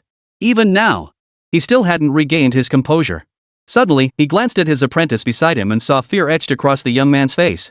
Though Wu Ling's power hadn't been directed at him, the sheer terror of that force was palpable even to someone standing by. Suddenly, Feng Qi spoke up, "Are you going to fight Wu Ling?" Or, his disciple's strength wasn't much stronger than that of the disciple of the Crimson Flame Sword. If Wu Ling crushed him in a moment, he wouldn't be a match for the Blade Saint. He'd likely have to pay a price similar to the Crimson Flame Blade Saint to save his disciple's life. Hearing this, Feng Qi's disciple fell silent, and the two exchanged a glance. Finally, Feng Qi's disciple shook his head and said with a bitter smile, "Master, let's just forget it. This guy is far too powerful. I'm no match for him." Feng Qi nodded upon hearing this, then turned to the Blade Saint and declared, "Blade Saint, we concede defeat." Upon hearing this, the Blade Saint nodded. Immediately after, Feng Qi promptly led his disciple away. Chapter 213, Lu Yun's Surprise. Upon witnessing this scene, the Blade Saint was not particularly surprised. All these years, he understood these two characters quite well. The reason he kept pestering him, wanting to settle the score over discipleship, was simply because in their eyes, they had already been defeated by the Blade Saint in every respect. They were unwilling to accept this. They hoped that in the realm of discipleship, they could surpass the Blade Saint. But in the end, they discovered it seemed rather difficult. Soon, both Feng Qi and the Crimson Flame Sword Saint vanished from the scene. Upon witnessing this scene, Lu Yun, standing behind the Blade Saint, froze in shock. Suddenly, Lu Yun spoke up, "Master, why has Brother Wu Ling's strength suddenly grown so immense?" He recalled the first time he had met Wu Ling. He was nowhere near this level of combat power. Although the Blade Saint had personally intervened later to enhance Wu Ling's physical prowess, this improvement was simply too immense. Whether it was the disciples of the Crimson Flame Sword Saint or those of Feng Qi, each possessed formidable strength. They had been nurtured with abundant resources since childhood. Add to that their terrifying natural talents. Their current combat prowess is naturally formidable. Yet, they were still effortlessly crushed by Wu Ling. At that moment, the Blade Saint turned to Lu Yun and spoke slowly, "Lu Yun, the disciple of that old man, the Crimson Flame Sword Saint, truly possesses remarkable talent. He's already not far behind you. No wonder he's been so confident this year." Hearing this, Lu Yun nodded in agreement. He believed it. After all, for the Crimson Flame Sword Saint's disciple to possess such strength at this age was already formidable. When he was that age, his own strength was only marginally greater. After a moment of silence, Lu Yun spoke again, "It seems Wu Ling's talent and power are far more terrifying than I ever imagined." He had thought his own estimation of Wu Ling's strength and talent was already quite high. But he hadn't realized he had underestimated her by a wide margin. At that moment, the Blade Saint turned to Wu Ling, smiling faintly. "Wu Ling, for the time being, focus solely on enhancing your physical strength. Once the second layer of the 10,000 Tribes secret realm opens, I will escort you there. There should still be a little time before the second layer of the 10,000 races secret realm opens." After a pause, the Blade Saint added, "Should any other secret realms open before then, I will send you there as well." Wu Ling nodded. Without so much as a glance toward Morong Yunxiong and Lei Ming, he led the others back to their quarters. At that moment, both Morong Yunxiong and Lei Ming felt their legs nearly buckle. They stared blankly at the Blade Saint's retreating figure. Only after the Blade Saint's figure vanished completely from their sight did they finally breathe a sigh of relief. The two exchanged glances. "I regret it," Morong Yunxiong said with a bitter smile. For those resources, he'd nearly paid with his life. He regretted it deeply. Fortunately, the Blade Saint hadn't even bothered to acknowledge them. Otherwise, they would have met certain death today. Upon hearing this, Lei Ming sighed and said slowly, "The Blade Saint is too powerful. I agreed to the Crimson Flame Sword Saint at first because I thought his strength was comparable to the Blade Saint's. But only today did I realize the gap between them is nothing short of enormous. According to the rumors they'd heard, the Crimson Flame Sword Saint should be on par with the Blade Saint. That was why they dared to come. But seeing the reality today, it was pure overconfidence on their part. The gap between the Crimson Flame Sword Saint and the Blade Saint is no ordinary chasm. Phew, thank goodness the Blade Saint didn't bother with us. Otherwise, we'd have been dead meat today." After returning to their lodgings, Wu Ling immediately retreated to his own room and began his cultivation. He discovered his cultivation progress accelerated immeasurably within this room. Whether it was his comprehension of the laws or the enhancement of his physical strength, the progress far surpassed what he had achieved before. Meanwhile, the Blade Saint and Lu Yun remained outside the room. The two were engaged in conversation. Lu Yun, I had someone look into it. Before coming to Blue Star, Wu Ling was a teacher. The Blade Saint spoke slowly. Previously, they hadn't conducted a thorough investigation into Wu Ling, only knowing that he came from Blue Star and possessed considerable talent. That was all. But over the past period, the Blade Saint had ordered a thorough investigation. What they uncovered left him utterly bewildered. What he hadn't anticipated was that Wu Ling had previously been a teacher. And not just any teacher, an exceptional one. Nearly every student in his class far surpassed their peers. Upon hearing this, Lu Yun was also taken aback. This guy was actually a teacher? Seeing Wu Ling's talent and strength, he had assumed that during his time on Blue Star, Wu Ling must have devoted most of his time to cultivation. After all, Wu Ling's current strength, if placed among the myriad realms, would be considered quite mediocre and ordinary. But on Blue Star? He was nothing short of a prodigy. And yet, despite that, Wu Ling still found time to teach? From what I understand, he devoted most of his time to teaching back then and rarely cultivated. This guy seems far more prodigious than we ever imagined. The Blade Saint remarked with admiration. Hearing this, Lu Yun fell silent. For a long while, he said nothing more. Then, the Blade Saint spoke slowly. I want him to visit the Sacred Light Secret Realm. From what I've gathered, the ordinary Sacred Light Secret Realm should be opening soon. It should be opening in about a month. The second layer of the 10,000 Races Secret Realm should require about 3 more months. 2 months should be sufficient for him to emerge from the Holy Light Secret Realm. Hearing this, Lu Yun's face fell with shock, then he said incredulously, Master, isn't this a bit too hasty? Wu Ling's current strength is decent, but even an ordinary Holy Light Secret Realm is typically contested by prodigies around the 5th layer of the 10,000 Races Secret Realm. In fact, prodigies from the 6th layer of the 10,000 Tribes Secret Realm have even appeared. Hearing this, the Blade Saint shook his head and replied, I trust Wu Ling. Within a month, he should be able to establish himself within the Holy Light Secret Realm. It's unfair. He doesn't need to seize the best resources in the Holy Light Secret Realm.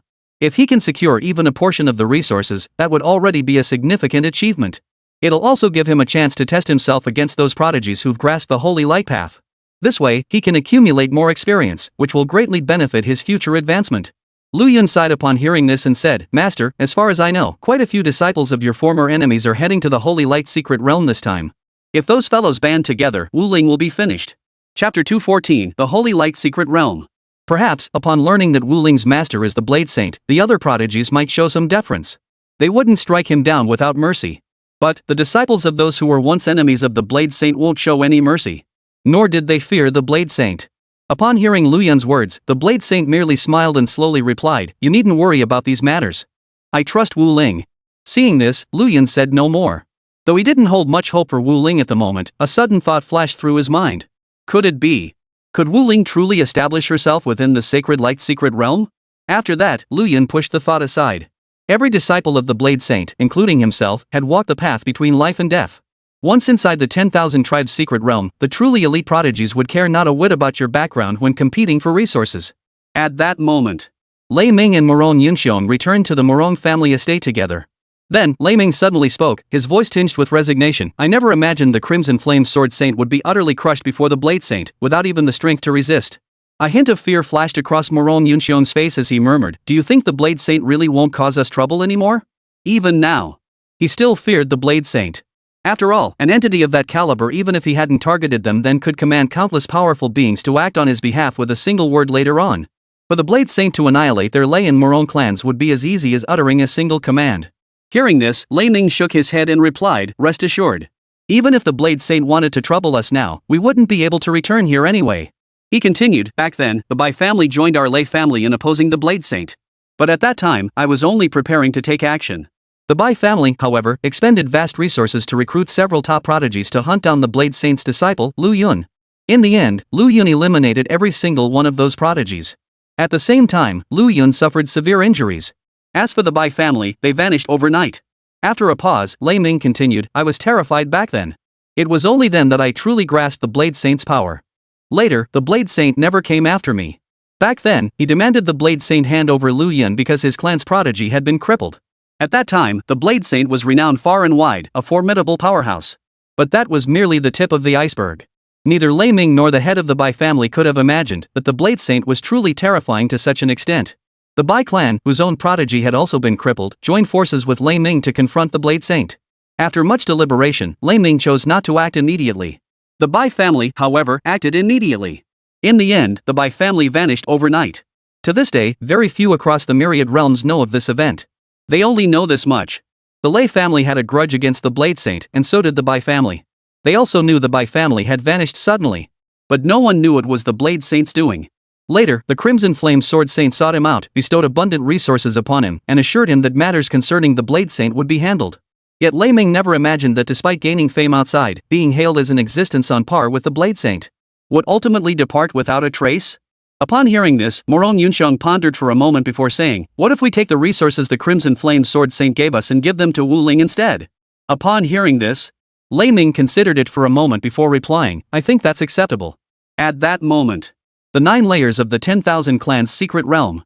In a certain spot, an elderly man sat by the lake, seemingly lost in thought. Beside him stood a man, silent and still. Su Chen. The old man suddenly spoke softly. The words barely left his lips before the man beside him turned to look at the elder and inquired, "Master, what is it?" The old man did not answer immediately. Suddenly, the old man rose abruptly, hovering above the lake. His gaze fixed on a patch of golden light not far away within the forest. He extended his large hand, and the golden light slowly drifted toward him. Seeing this, Su Chen's breathing quickened, a hint of longing flickering in his eyes. Because that golden light was no ordinary thing. It was the power of the sacred light path. Guided by the old man, the golden light drifted steadily toward Su Chen. Then, the old man sat back down by the lake, looked at Su Chen, and said calmly, "Su Chen. This power represents 1/3 of the strength of the 4th tier Holy Light Law. If you absorb it, you should gain a significant boost." Hearing this, Su Chen nodded and replied, "Yes, Master. I am now but a single step away from the 5th tier Holy Light Law. If I could absorb this power, I should be able to break through to the 5th tier Holy Light Law without issue." Upon hearing this, the old man smiled faintly. "Very well then. You should be 32 this year, correct?" Su Chen nodded. "Yes, Master. 32 years old, 6th tier martial god." The old man paused before continuing, "When I took you as my disciple, what I valued most was your innate physical prowess. To reach the 6th rank of martial god at 32, your physical prowess is truly remarkable." Su Chen nodded in acknowledgement. "According to the information I've gathered so far, the strongest candidate to enter the Holy Light Secret Realm next should be Chi Su's disciple." The old man spoke slowly. Su Chen froze upon hearing this. Chi Su. Who is this person? As this question surfaced, Su Chen began to think rapidly. After a moment, he suddenly recalled something and exclaimed in astonishment, "Shishu. Could it be that supreme master of the 9th tier Holy Light Law?" In his memory, the only person named Chi Su who could possibly be mentioned by his master was that one. However, that figure maintained an almost unparalleled level of discretion in daily life, which was why it took him until now to recall. After all, Chi Su had scarcely shown his face in the myriad realms of the cosmos, nor had he ever done anything noteworthy. At least, not since he began his cultivation journey. His knowledge of this name came solely from his master. His master had mentioned it once. The old man nodded and then said, "Chi Su's disciple possesses a far greater command of the power of laws than you do. As for his physical prowess, it should only have just reached the 4th tier. Chapter 215, Su Chen. But even at the 4th tier, it's sufficient for him to unleash the full power of a 6th tier Holy Light Law. The goal I set for you this time is far too difficult to achieve." Hearing this, Su Chen fell silent. Although his physical strength had already reached the 6th tier of the martial god realm. At this stage of cultivation, unless one was a pure physical cultivator, physical strength merely served to enhance the wielding of one's elemental power. "I'll do my best." After a moment of silence, Su Chen spoke slowly. Despite the disparity in strength, it could not deter him in the slightest. No matter how powerful Chi Su's disciples were, he had to give it a try. The elder nodded, then said, "This time, there should be over a dozen at roughly your level. If you wish to compete, you might consider teaming up with them then. That way, your chances would be significantly greater. Chi Su's disciples are formidable, but facing a dozen opponents of your caliber simultaneously would likely overwhelm them." Upon hearing this, Su Chen nodded. His thoughts were the same. This time, besides Chi Su's disciples, you must be especially wary of one named Wu Ling. According to my intelligence, his Holy Light Law has already reached the 5th tier. No, wait, it might still be the Holy Light Path, not yet entering the Law Realm. After a pause, he added, "As for his physical strength, I'm not entirely sure of his exact level, but it shouldn't exceed the 2nd tier. Upon hearing this information, Su Chen froze in place. This level of power. In the myriad realms of the cosmos, it would already be considered quite impressive for a prodigy. But for him? It seemed a bit too ordinary. It wasn't even worthy of being considered an opponent. After a moment of silence, Suchen spoke slowly. Master, the strength you describe seems a bit too ordinary. Surely it wouldn't warrant my special attention? Outside, he wouldn't even give such power a second glance. Though both were 5th tier, his physical prowess was incomparably stronger, not to mention, the opponent hadn't even entered the realm of laws yet. The old man didn't seem surprised by Suchen's reaction. He merely smiled faintly. Don't underestimate this fellow. He's only just emerged from the first layer of the 10,000 races secret realm. Suchen's expression remained unchanged upon hearing this. But then, as if something occurred to him, his expression suddenly turned puzzled. Just emerged from the first layer of the 10,000 races secret realm. The more he thought about it, the stranger it seemed. While this level of power posed little threat to him. But surely he shouldn't be limited to only the first layer of the 10,000 races secret realm? Suchen seemed to grasp something, then remarked, I heard the resources in the first layer of the 10,000 races secret realm are exceptionally abundant this time. He must have paid a heavy price to secure them, right? The fact that resources in the first layer had multiplied many times over was no secret. The news had already spread throughout the myriad realms. Yet in Suchen's eyes, such resources were utterly beneath his notice. Upon hearing this, the old man merely smiled faintly. No. He didn't pay the price or employ certain methods for the sake of these resources. When he first entered the first layer of the 10,000 races secret realm, his strength was the weakest among all those present in that entire layer. Upon hearing this, Suchen was utterly dumbfounded. His rate of power growth was simply too rapid. Then, the old man said indifferently, don't dwell on it too much. I told you to be cautious, so just stay vigilant. The disciples of the Crimson Flame Sword Saint and Fengqi have all fallen to Wu Ling. Upon hearing this, Suchen fell silent for a moment. He knew a thing or two about the disciples his master mentioned. They weren't weak by any means. The old man continued, this time, be wary of Qi Su's disciple and Wu Ling. The others pose little threat to you. In the blink of an eye. A month passed swiftly. During this time, Lu Yun did not venture out to cultivate his strength. He remained here, keeping the Blade Saint company. At that moment, the Blade Saint and Lu Yun gazed at the sunset, chatting. Master, I heard that Suchen is also heading to the ordinary Holy Light secret realm this time. Along with Qi Su's disciple. During this period, the Blade Saint scarcely bothered to inquire about such matters, as if he cared not at all. Lu Yun, however, was quite concerned about his junior disciple and had specifically gone out to gather information. He had identified 2 individuals who posed a significant threat to his junior disciple. Upon hearing this, the Blade Saint smiled faintly before saying, Qi Su's disciple. Indeed quite threatening. As for Suchen, his physical strength is formidable, but his grasp of the Holy Light laws remains shallow. He grasped the Holy Light path by sheer luck, then relied on resources to elevate its tier. But in truth, his combat prowess is nothing special. The Blade Saint added, back then, Suchen sought to become my disciple, but I refused. In the end, that old man took him in. He poses no real threat to Wu Ling. The reason the Blade Saint hadn't sought out information was that he already understood all of it thoroughly. He knew precisely which threats posed a danger to his young disciple and which did not. Upon hearing this, Lu Yun paused for a moment before nodding in understanding. The Blade Saint's understanding was indeed broader and more comprehensive than his own. Then, Lu Yun asked with some curiosity, Master, what about Qi Su's disciples? He had heard rumors about Qi Su. The Blade Saint replied slowly, Wu Ling, Qi Su's disciple, is one you must keep a close eye on. This fellow's mastery of the Holy Light Law is the highest I've ever seen. Even Wu Ling from last time falls slightly short in comparison. This youngster's mastery of the Holy Light Law has already reached the 6th tier, though his physical strength is rather average. Upon hearing this, Lu Yun nodded, a hint of concern flickering in his eyes. Seeing this, the Blade Saint remarked indifferently, there's no need for excessive worry. This time, sending Wu Ling over is merely to have him spar with other prodigies who have also grasped the Holy Light laws. Incidentally, he can gather resources within. Every resource in the Holy Light secret realm enhances mastery of the Holy Light Law. As for the sacred light power itself, Wu Ling needn't compete for it. After all, besides Suchen and Qi Su's disciples, all the other prodigies will undoubtedly be vying for it as well. Wu Ling joining in wouldn't give her much chance of winning. Upon hearing this, Lu Yun nodded in agreement. Chapter 216, The Power of Holy Light. He had gathered considerable intelligence this time.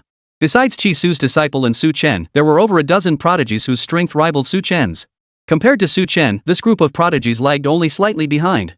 Wu Ling clearly lacked the strength to get involved in their rivalries.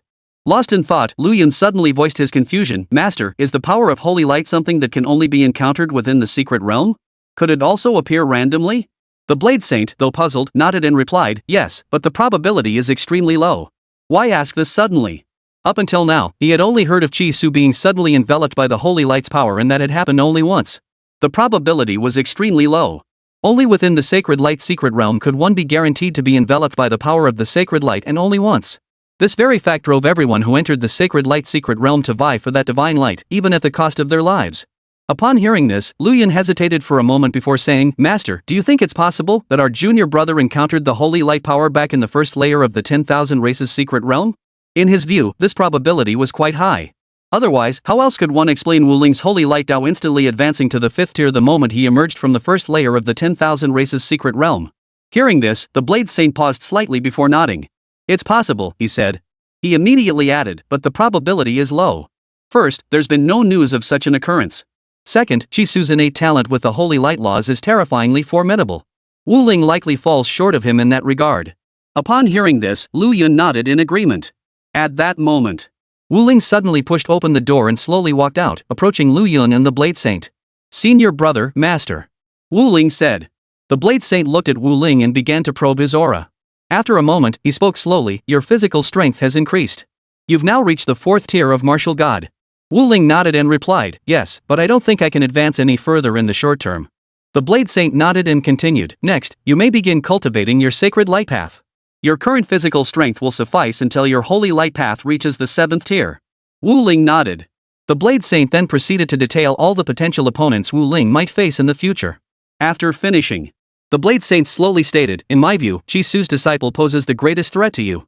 The others are merely average. Alright, the sacred light secret realm is about to open. I'll take you there now." At that moment, Lu Yun spoke up, "Master, I'll accompany you." Hearing this, the Blade Saint glanced at Lu Yun and remarked indifferently, "You wish to accompany us? Aren't you afraid Su Chen's master might tear you apart with his bare hands?" Lu Yun smiled and said, "Master, you're here with me, aren't you?" Lu Yun was somewhat afraid of Su Chen's master. Back then, he and another disciple of that old man had encountered each other on the 5th layer of the 10,000 tribes secret realm, both setting their sights on the same resource point. A fierce battle ensued between the two. In the end, the old man's disciple fell by Lu Yun's hand. The old man flew into a rage, charging straight at Su Chen with the intent to tear him apart. Only after the Blade Saint intervened and fought him for a full day and night did the old man finally retreat. After that, the old man took Su Chen as his disciple, harboring deep resentment toward Lu Yun. The Blade Saint spoke indifferently, "Let's go." This time, the entrance to the sacred light secret realm lay in a realm called Tianwu realm, among the myriad realms of the cosmos. Utilizing spatial power, the Blade Saint arrived here in nearly half an hour. The entrance lay at the very heart of the Tianwu realm. At this moment, a vast crowd had already gathered here. High above the center of the Tianwu realm, two massive golden gates stood tightly shut. This was the path leading to the sacred light secret realm. Upon the Blade Saint's arrival, many powerful figures instinctively retreated with their disciples. All the way to the very front, Chi Su and Su Chen's master stood there, watching the Blade Saint without moving. The Blade Saint first turned his gaze toward Chi Su, smiling faintly. "Chi Su, it's been many years. This is the first time I've seen you leave the 8th layer of the 10,000 races secret realm." The last time he'd heard of Chi Su leaving the 8th layer of the 10,000 races secret realm was 30 years ago. In the years since, Chi Su had rarely ventured far from his residence. Upon hearing this, Chi Su merely fixed his gaze intently on the Blade Saint. After a moment, his expression turned icy as he said in a deep voice, "Blade Saint, your senior disciple, Wei Yuan, killed my disciple. Today, your disciple Wu Ling has entered the holy light secret realm. Prepare for my disciple to kill him." After a pause, Chi Su added coldly, "Unless you take your disciple back now. Once he enters the holy light secret realm, if my disciple encounters him, he will stop at nothing to kill him." After his words fell, Lu Yun and Su Chen's master, standing nearby, were both stunned. Clearly, they had no idea such a matter existed. At that moment, Lu Yun's mouth gaped wide enough to swallow a goose egg as he stared at the Blade Saint in utter disbelief. Wait, is senior brother really that ruthless? He'd actually kill Chi Su's disciple outright? Lu Yun thought to himself, his face etched with utter disbelief. He had heard quite a bit about Chi Su. As far as he knew, among the mighty figures like the Crimson Flame Sword Saint, Feng Qi, and Master Su Chen, Chi Su was undoubtedly the one who came closest to the Blade Saint. Moreover, that disciple of Chi Su's possessed monstrous talent, sweeping through opponents relentlessly along the way. But the last news Lu Yun had heard about Chi Su's disciple was from the 8th layer of the 10,000 tribes secret realm. What he never expected was that Chi Su's disciple had ultimately fallen at the hands of his own senior disciple. Su Chen's master stared at Chi Su and the Blade Saint in utter shock. At that moment, Chi Su spoke again, "Sword Saint, I told you back then that when juniors compete, if one loses and falls, it's because my disciple was outmatched. But today, if you send your disciple into the holy light secret realm, I will still have my disciple face yours in combat. There will be no holding back." The Blade Saint nodded and replied, "Agreed." Upon hearing the Blade Saint's words, Chi Su turned away, no longer looking at him. Meanwhile, Su Chen's master fixed his gaze upon the Blade Saint and declared in a solemn tone, "Blade Saint, once within the sacred light secret realm, should my disciple encounter Wu Ling, he will spare no cost to eliminate him." Hearing this, the Blade Saint nodded. Chapter 217, The Holy Light Secret Realm opens. At that moment, both Su Chen and Chi Su's disciple fixed their gaze upon Wu Ling, sizing up her strength. A flicker of disdain crossed Su Chen's eyes. After his own assessment, Su Chen found that Wu Ling seemed to pose no real threat to him. As for Chi Su's disciple, his gaze remained utterly unreadable, neither calm nor indifferent. No trace of contempt. At that moment, the two gates in the sky began to slowly open. The Blade Saint looked at Wu Ling and spoke slowly, "Upon entering the sacred light secret realm, your location will be randomly assigned. The locations of resource points within are also random, you must seek them out yourself." Upon hearing this, Wu Ling nodded and replied, "I understand." After the two doors fully opened, the Blade Saint focused his intent, and Wu Ling's body slowly rose, heading toward the entrance. Chi Su and Su Chen's master remained by the side, not allowing their disciples to proceed. The others followed suit. Only after Wu Ling entered the sacred light secret realm did Chi Su and Su Chen's master allow their disciples to follow. At that moment, Lu Yun's expression turned slightly anxious as she looked at the Blade Saint and whispered, "Master, could my junior brother be in danger?" If it were only Su Chen, Lu Yun wouldn't have been worried. But he hadn't expected that his senior disciple had once killed one of Chi Su's disciples during a battle. As things stood now, Chi Su's disciple possessed formidable strength. Wu Ling would absolutely be no match for him. Moreover, observing the disciple's expression, he detected no trace of complacency. In Lu Yun's estimation, this disciple of Chi Su was unlikely to expose any weaknesses through overconfidence. Upon hearing this, the Blade Saint fell silent for a moment before replying, "I don't know either. It depends on how quickly his strength increases within the sacred light secret realm. As things stand now, he is no match for Chi Su's disciple." Hearing this, Lu Yun fell silent. Just then, the Blade Saint added, "However, Wu Ling was the first to enter the secret realm. In the short term, he shouldn't encounter anyone else." Holy Light Secret Realm. At that moment, Wu Ling found himself in a forest. He began surveying his surroundings. Holy light energy drifts ceaselessly through the air. Wu Ling thought to himself. Cultivating in such a place would allow his path of holy light to steadily advance. Outside, places where the power of holy light drifted freely were extremely rare. Yet here, every corner was filled with its presence. Is this the sacred light secret realm? Wu Ling mused. He had been just one step away from fully entering the realm of laws. During this period, he had devoted all his energy to refining his physical body. Between breaking through from the half-step law realm to the law realm itself, he had encountered a bottleneck that stubbornly refused to budge. Therefore, Wu Ling temporarily abandoned the idea. Upon arriving at the sacred light secret realm, he discovered that his bottleneck seemed to be loosening. Forget searching for resource points for now, he thought. Let's see if I can break through directly to the law realm. Wu Ling thought to himself. Now, if he could advance from the half-step law realm to the law realm, his combat strength would undoubtedly surge significantly. Should he encounter Su Chen or Chi Su's disciples, it would inevitably be a life or death battle. With his current strength, he still couldn't hold his own against Chi Su's disciples. Wu Ling sat cross-legged, closed his eyes, and began his cultivation. After entering, Fang Chuan, Chi Su's disciple, used his divine sense to scan the surroundings. His primary objective was to locate Wu Ling. After a thorough scan, he murmured to himself, "It seems Wu Ling is nearby." Days earlier, Chi Su had instructed Fang Chuan that should he encounter Wu Ling, he was to hold nothing back and eliminate her at any cost. The moment Fang Chuan saw Wu Ling, he suddenly sensed an eerily familiar presence emanating from him. This feeling was identical to what he had sensed in Chi Su. Wu Ling must have obtained the power of the holy light. Fang Chuan thought to himself. After Chi Su instructed him to eliminate Wu Ling upon encountering him, Fang Chuan spent some time investigating Wu Ling. He was utterly shocked to learn that after entering the first layer of the 10,000 Races secret realm, Wu Ling's holy light path had instantly advanced to the 5th tier. He even began to suspect whether Wu Ling had concealed his true strength or used some method to enter the first layer of the 10,000 Races secret realm. After all, the resources available in the first layer of the 10,000 Races secret realm were simply insufficient to elevate Wu Ling's holy light path to the 5th tier. But the moment he saw Wu Ling, a suspicion took root in his mind. Wu Ling had obtained the power of holy light. In Fang Chuan's view, the probability of Wu Ling having obtained the power of holy light was nearly 100%.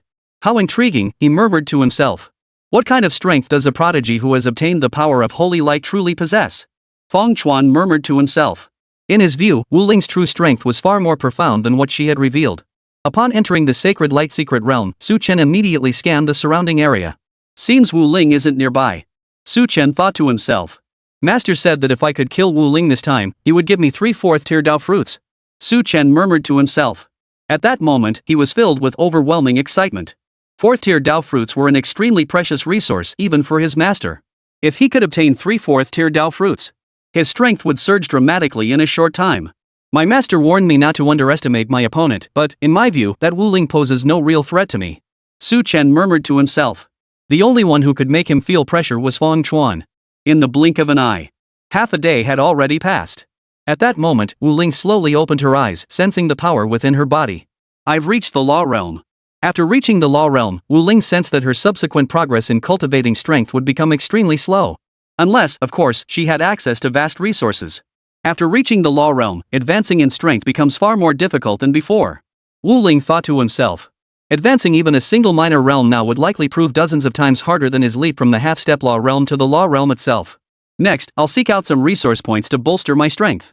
Wu Ling thought to himself. All resources within the Holy Light secret realm accelerated the cultivation of the Holy Light Law. Since he was now primarily cultivating the Holy Light Law, using resources from the Holy Light secret realm would accelerate his progress immeasurably. Once he left the Holy Light secret realm, his cultivation speed would drop significantly. Thus, Wu Ling refused to waste a single moment. He intended to seize every second of cultivation time here. Moreover, he sought to discover more resource points. Wu Ling probed the surroundings with his divine sense. Moments later, he pinpointed the location of a resource node. This resource point is quite close to me. Wu Ling could roughly discern the information about this resource point. It wasn't top tier, but it could still provide him with some enhancement. Chapter 218, The Siege. For him, the most crucial task now was to rapidly enhance his strength. After all, 2 individuals were currently eyeing Wu Ling with hostile intent. The moment an opportunity arose, the instant they encountered him, they would immediately come for him. And they would stop at nothing to eliminate him. I must hurry and strengthen myself. At the very least, when facing Chi Su's disciple later, I need to have enough power left to protect myself. Feng Chuan's strength is formidable. At least, for Wu Ling, surpassing him in the short term was extremely difficult. At best, he could only strive to reach a level where he could protect himself under his hand. As for Su Chen, Wu Ling didn't pay him much mind. In his view, while Su Chen was competent, he posed little threat. Even if he were to lose, escape would be straightforward.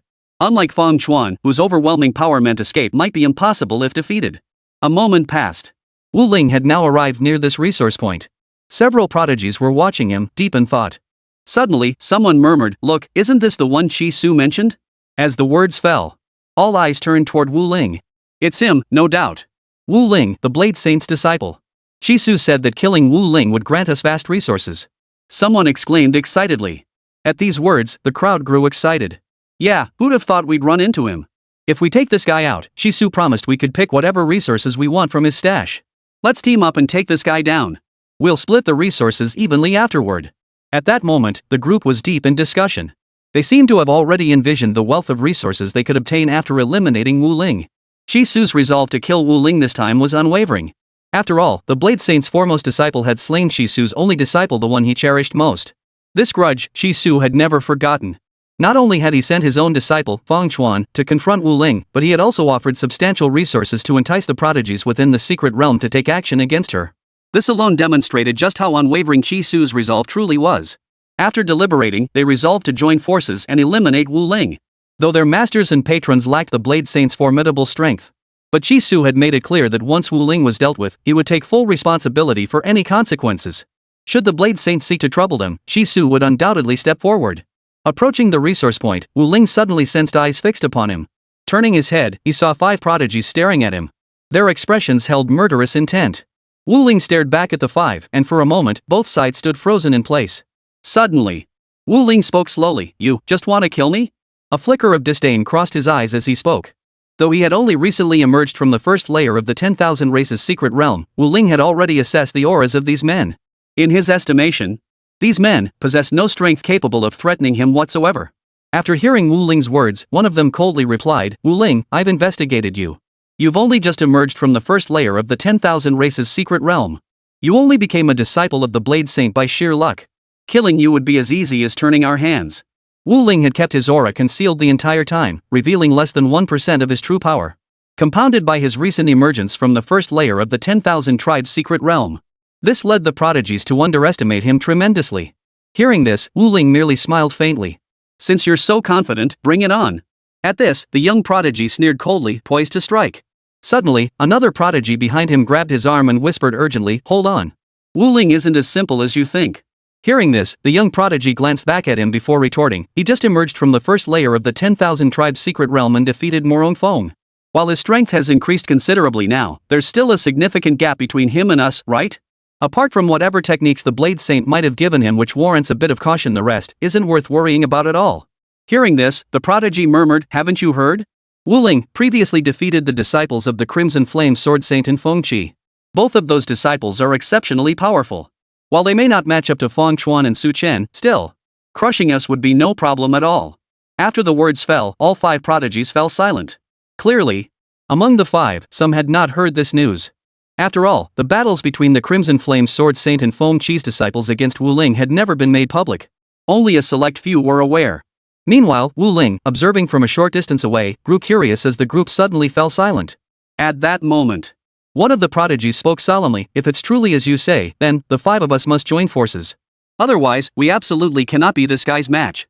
Initially, they had heard that Wu Ling was merely a prodigy who had just emerged from the first layer of the 10,000 races secret realm and hadn't taken him seriously.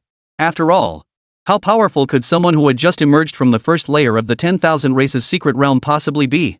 But upon hearing that Wu Ling had defeated the Crimson Flame Sword Saint and Feng Qi's disciple, they realized Wu Ling was not so simple.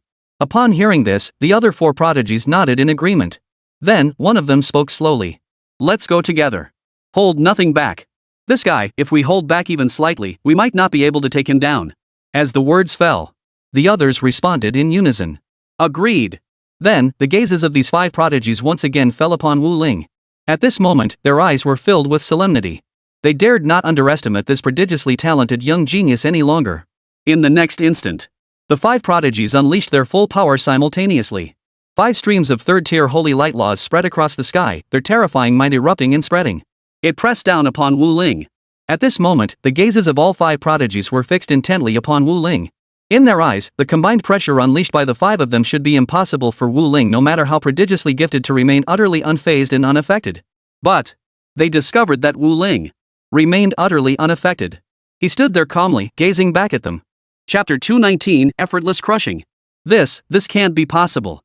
Even if he's a 5th-tier holy light law cultivator, how could he possibly achieve this? One of the prodigies froze, uttering the words in utter disbelief. They knew Wu Ling's holy light law had reached the 5th tier. But even if Wu Ling's divine light law had reached the 5th tier, it shouldn't have been possible for him to maintain such an unassuming demeanor without releasing any of its power. All of this was simply too shocking for them. Suddenly, one prodigy exclaimed in shock, could it be that a 5th-tier holy light law is truly this terrifying? All 5 of us possess 3rd-tier holy light laws.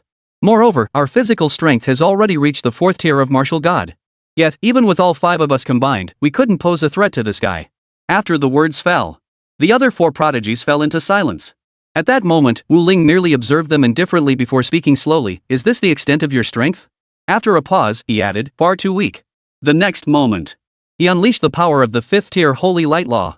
Instantly, the 5 streams of 3rd-tier holy light law energy in the sky were suppressed in the blink of an eye.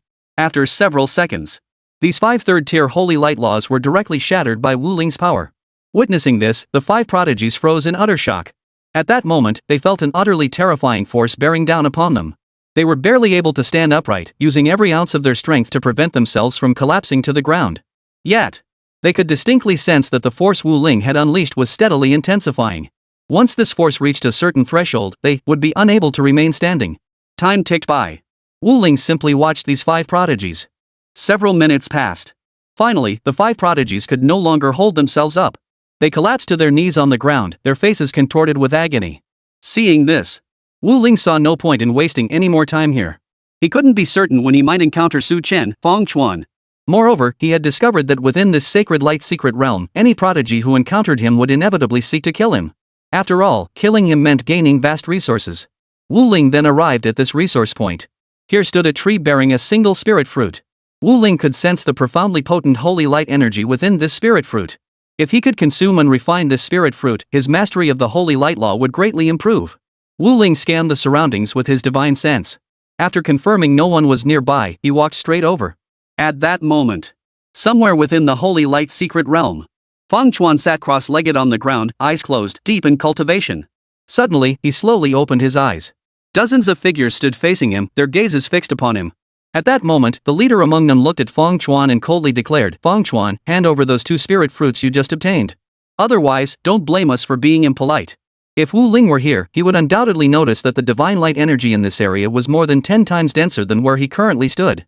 At that moment, Feng Chuan held 2 spirit fruits in his hands. The holy light energy contained within these 2 spiritual fruits was several times more potent than the single fruit Wu Ling had obtained. Upon hearing these words, Feng Chuan merely glanced at the group, his expression utterly serene. It seemed he didn't regard them as anything at all. "If you have the strength, feel free to come and take them by force."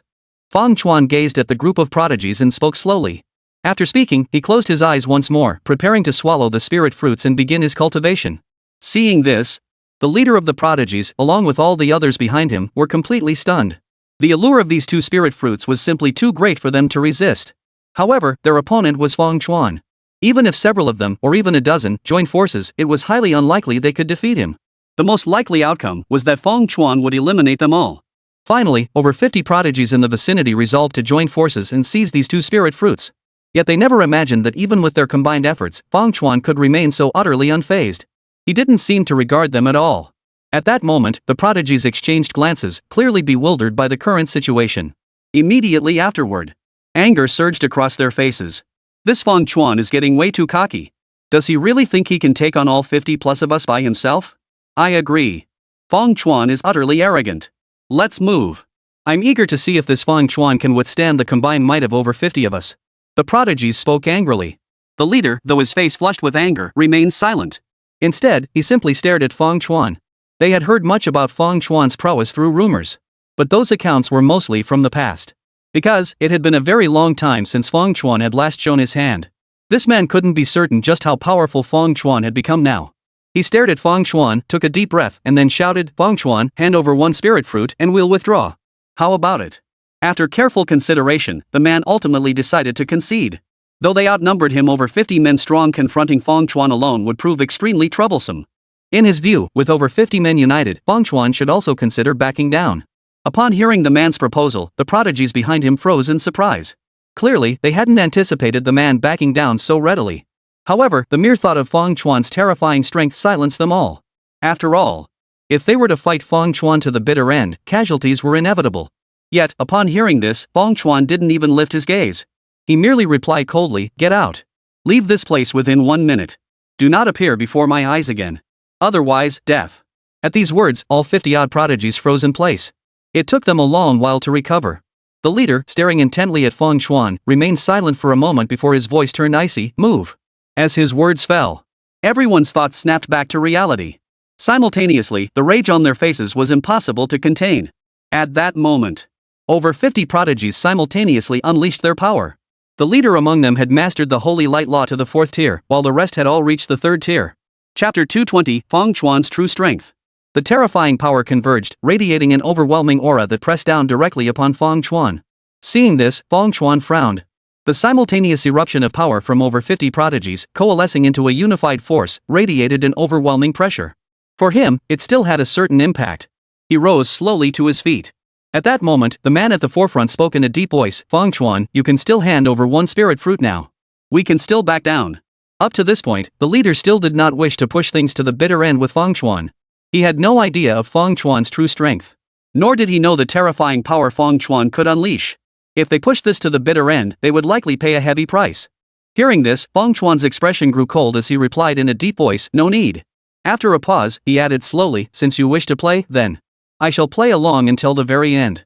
After speaking, Feng Chuan unleashed his full power, and the might of 6th-tier holy light laws instantly coalesced overhead. It collided with the combined force unleashed by the 50-plus prodigies. At that moment, the 50-plus prodigies stared upward with solemn expressions, fearing their combined might be shattered outright by Feng Chuan.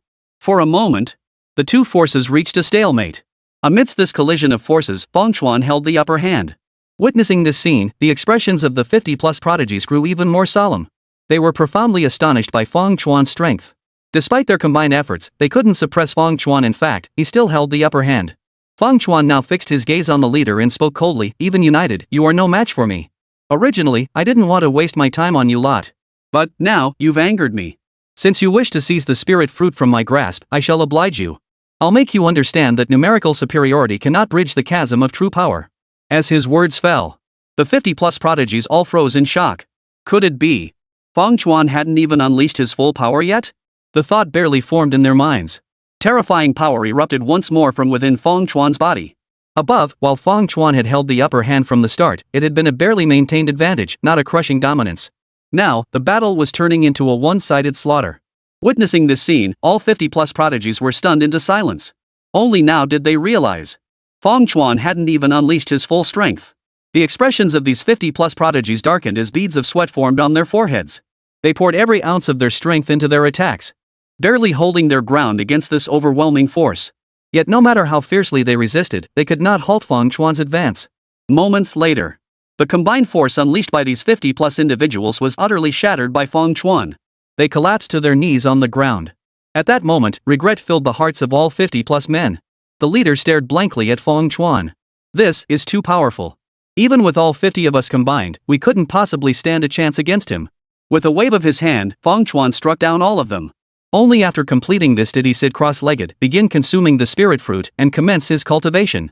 Meanwhile, hidden in the shadows, a man clad in a blue-green robe had witnessed the entire sequence. Feng Chuan has indeed grown stronger. 3 years ago, he wasn't this formidable. I never imagined he'd reach such heights now. The man thought to himself, then his eyes blazed with boundless fighting spirit. This time in the Holy Light Secret Realm, only Feng Chuan can stir my battle intent. As for Su Chen, he no longer stirs my fighting spirit. At that moment, somewhere within the Holy Light Secret Realm, Su Chen traversed the Sacred Light Secret Realm at breakneck speed. Along the way, he encountered numerous resource nodes. Yet upon closer inspection, he found these nodes insufficient to warrant his attention. Thus, he bypassed them. These resource points offer only marginal gains to my strength. I must find Wu Ling before Feng Chuan and eliminate him. Su Chen thought to himself. Once he succeeded in killing Wu Ling, he would not only receive his master's reward but also gain access to the resources Chi Su had promised. Moreover, with his master's protection and Chi Su's backing, he no longer feared the Blade Saint. Although the Blade Saint's strength surpassed both his master and Chi Su. But if his master and Chi Su joined forces to confront the Blade Saint, they wouldn't face overwhelming pressure. According to Master, upon entering the Holy Light Secret Realm, there are 3 initial locations. We would be randomly assigned to one of them. The starting area I was assigned to was likely the one with the scarcest resources. As for Wu Ling, would either be in the one with the most resources or the one with average resources. At that moment, Su Chen retrieved a map from his storage ring. Before entering this place, his master had given him a map. However, this map only showed the locations of each starting area. It did not indicate resource points or locations beyond the starting zones. In other words, relying solely on this map, Su Chen could only travel to other starting locations. Let's head to the starting area with the most resources first. After pondering for a moment, Su Chen finally made his decision. He would head to the starting location with the most resources. Of course, this was also because he wanted to see if there were any resource points along the way he could capture. After all, for him at this stage, only the starting area with the most resource points could offer him a significant boost. After consuming this spirit fruit, Wu Ling distinctly felt the power of his holy light law increase significantly. At that moment, Wu Ling noticed that many prodigies had gathered around him. These prodigies were mostly around the 3rd tier of the Holy Light Law, with physical strength at roughly the 2nd tier of Martial God. Yet their numbers were immense. There were over 100 of them.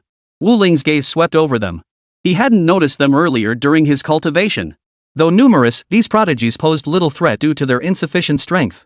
Now, these prodigies gathered around Wu Ling, observing him. This guy must be Wu Ling, the Blade Saint's disciple. That's definitely him. I've seen his portrait. Chi Su showed us the portrait earlier. I can confirm this guy is the Blade Saint's disciple. Should we move? I feel this guy won't be easy to deal with. Though the strength he's shown so far seems no match for us, I sense a dangerous aura about him. Chapter 221, Lu Yun's worries. Not our match? Don't overthink it. He's just concealing his true strength. Remember, both the Crimson Flame Sword Saint and Feng Qi's disciples fell to Wu Ling. We've heard that story.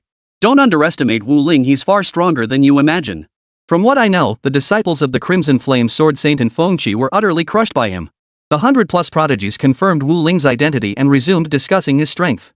Throughout it all, Wu Ling remained standing in place, observing them. After a moment, Wu Ling spoke indifferently, "Are you going to make a move? If you don't, I'll be taking my leave." Her tone was utterly unruffled. As Wu Ling's words fell, all eyes fixed on her. The disciples of the Crimson Flame Sword Saint and Feng Qi possessed strength far surpassing their own. For a moment, over 100 prodigies surrounded Wu Ling, yet none made a move. Just then, someone spoke up, "What are we afraid of? Over 100 of us together. Chi Su's resources are substantial. If Su Chen and Feng Chuan get to them first, those resources will be theirs. As the words echoed out, the hesitation in the eyes of the 100+ figures instantly hardened into resolve. Without a moment's hesitation, they simultaneously unleashed their power. However, among this group, there was not a single prodigy who had reached the 4th tier of the Holy Light Law. They were all at the 3rd tier. Seeing this, Wu Ling hesitated not a moment, unleashing her full power. In an instant, Wu Ling's power utterly crushed the combined might of over 100 prodigies. With a single thought, he instantly eliminated all of them. After completing this, Wu Ling began searching for resources in this primordial land. After Wu Ling entered the Holy Light Secret Realm, the Blade Saint and Lu Yun did not immediately depart. Instead, they found a spot to rest. At that moment, Lu Yun's expression grew solemn as he looked at the Blade Saint and spoke slowly, "Master, as far as I know, Shisu has put out word that whoever can kill my junior brother will receive vast resources. Moreover, he will block you." After a pause, concern filled Lu Yun's face. "This means that from now on, nearly every prodigy will come looking for trouble with my junior brother. After all, the terms Shisu offered are simply too tempting. Even those lacking sufficient strength will band together to target my junior brother. This time, junior brother is practically a target for everyone in the Holy Light Secret Realm. If he truly encounters Feng Chuan and Su Chen, he'll have to face the combined assault of these two top-tier prodigies simultaneously. Not only that, but even those prodigies of average strength will all target our junior brother." After Wu Ling entered the Holy Light Secret Realm, Lu Yun suddenly received this information from a close friend. Hearing this, the Blade Saint remained impassive. "Don't worry too much. Your junior brother's progress in strength far exceeds what you imagine. Moreover, should he truly encounter any danger, I will be able to sense it." Then, the Blade Saint smiled faintly and added, "If your junior brother is overwhelmed by those prodigies and faces mortal peril, I will tear open the Holy Light Secret Realm and rescue him." Hearing this, Lu Yun froze for a moment. At that moment, he realized his understanding of the Blade Saint's power was far from sufficient. Tearing open the Sacred Light Secret Realm, that was an incredibly difficult feat. This wasn't like those who had previously entered despite their power exceeding the first layer's requirements by employing special means. Rather, it meant forcibly tearing open a breach in the secret realm itself. Consider this, even the first layer of the 10,000 tribes secret realm, though its beasts were not particularly powerful and its resources relatively scarce. Even a powerhouse of Chi Su's caliber could never tear it apart. And while this Sacred Light Secret Realm is ordinary, it still stands a full 2 tiers above the first layer of the 10,000 tribes secret realm. Lu Yun could tell that the Blade Saint wasn't joking, he was serious. After a moment of silence, Lu Yun looked at the Blade Saint and spoke slowly, "Master, just how powerful have you become now?" He had followed the Blade Saint for so many years. Every time he thought he understood the Blade Saint and grasped the full extent of his power, the Blade Saint would invariably demonstrate even greater power. Hearing this, the Blade Saint merely smiled and replied, "Me? I don't know either, but tearing through this ordinary Sacred Light Secret Realm is still quite effortless for me." After speaking, Lu Yun fell silent. At that moment, Shisu and Su Chen's master remained at the entrance of the Holy Light Secret Realm. "Shisu, I hear you've put out word that whoever slays Wu Ling will receive vast resources from you. From what I've heard, the resources you're willing to offer should be close to 1/5 of what you currently possess, right?" Upon hearing this, Shisu merely smiled faintly before replying, "Approximately. About 1/5. His expression darkened immediately. "That old Blade Saint's disciple killed my disciple back then. Now, I intend to make him pay." The elder nodded upon hearing this, then remarked, "With Feng Chuan and Su Chen joining forces, Wu Ling's chances of survival were already extremely slim. Now, with the news you've spread, I estimate nearly every prodigy within the Holy Light Secret Realm will be closing in on Wu Ling." Shisu sneered coldly, "That Blade Saint really dares to send his fledgling disciple into the Holy Light Secret Realm." Suddenly, the old man seemed to recall something, his expression turning grave. "You know, that old Blade Saint. Could he be hiding something else? Could his disciple be concealing his true strength?" To the old man, this possibility seemed quite likely. After hearing this, Shisu pondered for a moment before shaking his head. "Unlikely. I've probed his disciple's strength. He's indeed at the 5th tier of the Holy Light Law, and even then, only just entering the law realm. Feng Chuan or Su Chen, either one could easily kill him. And this time, they're teaming up, with nearly all the prodigies surrounding him. Wu Ling is as good as dead." About half an hour later, Su Chen arrived at the initial site with the most abundant resources.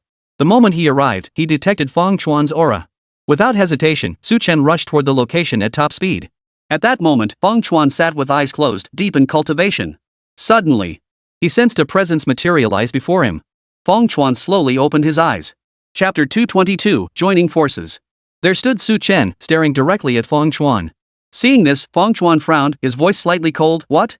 Want to fight me again?" The two were no strangers. Shisu and Su Chen's master had a fairly good relationship, and both their disciples had grasped the Holy Light Law.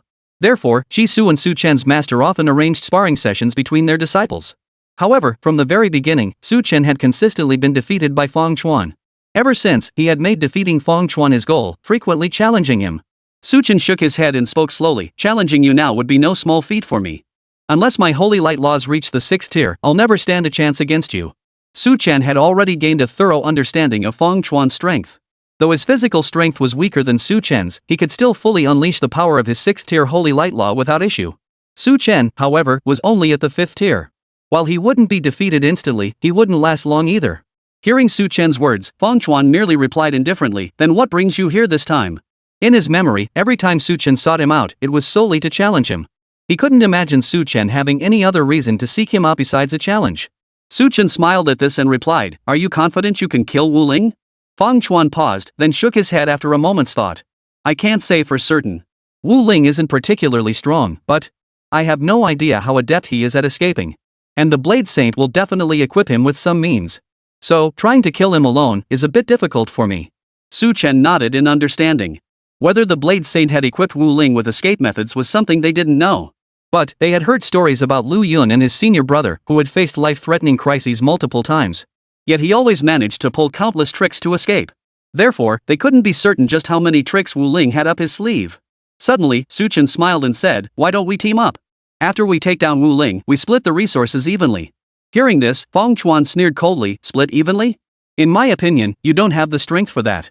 Su Chen's strength was slightly superior to Wu Ling's. But compared to him, he still fell far short. Feng Chuan naturally had no interest in teaming up with Su Chen and splitting the resources evenly. Su Chen wasn't particularly surprised by Feng Chuan's response. He merely smiled and suggested, how about, you take 60% and I take 40%? Feng Chuan glanced at Su Chen before replying slowly, 8 for me, 2 for you. If you can accept that, then we'll join forces. He feared that eliminating Wu Ling would demand a heavy price. But it wasn't impossible. However, joining forces with Su Chen would be far less taxing. Upon hearing this, Su Chen's expression shifted abruptly as he fell into deep thought. For a moment, he couldn't make a decision. Feng Chuan taking 80%, him only 20%.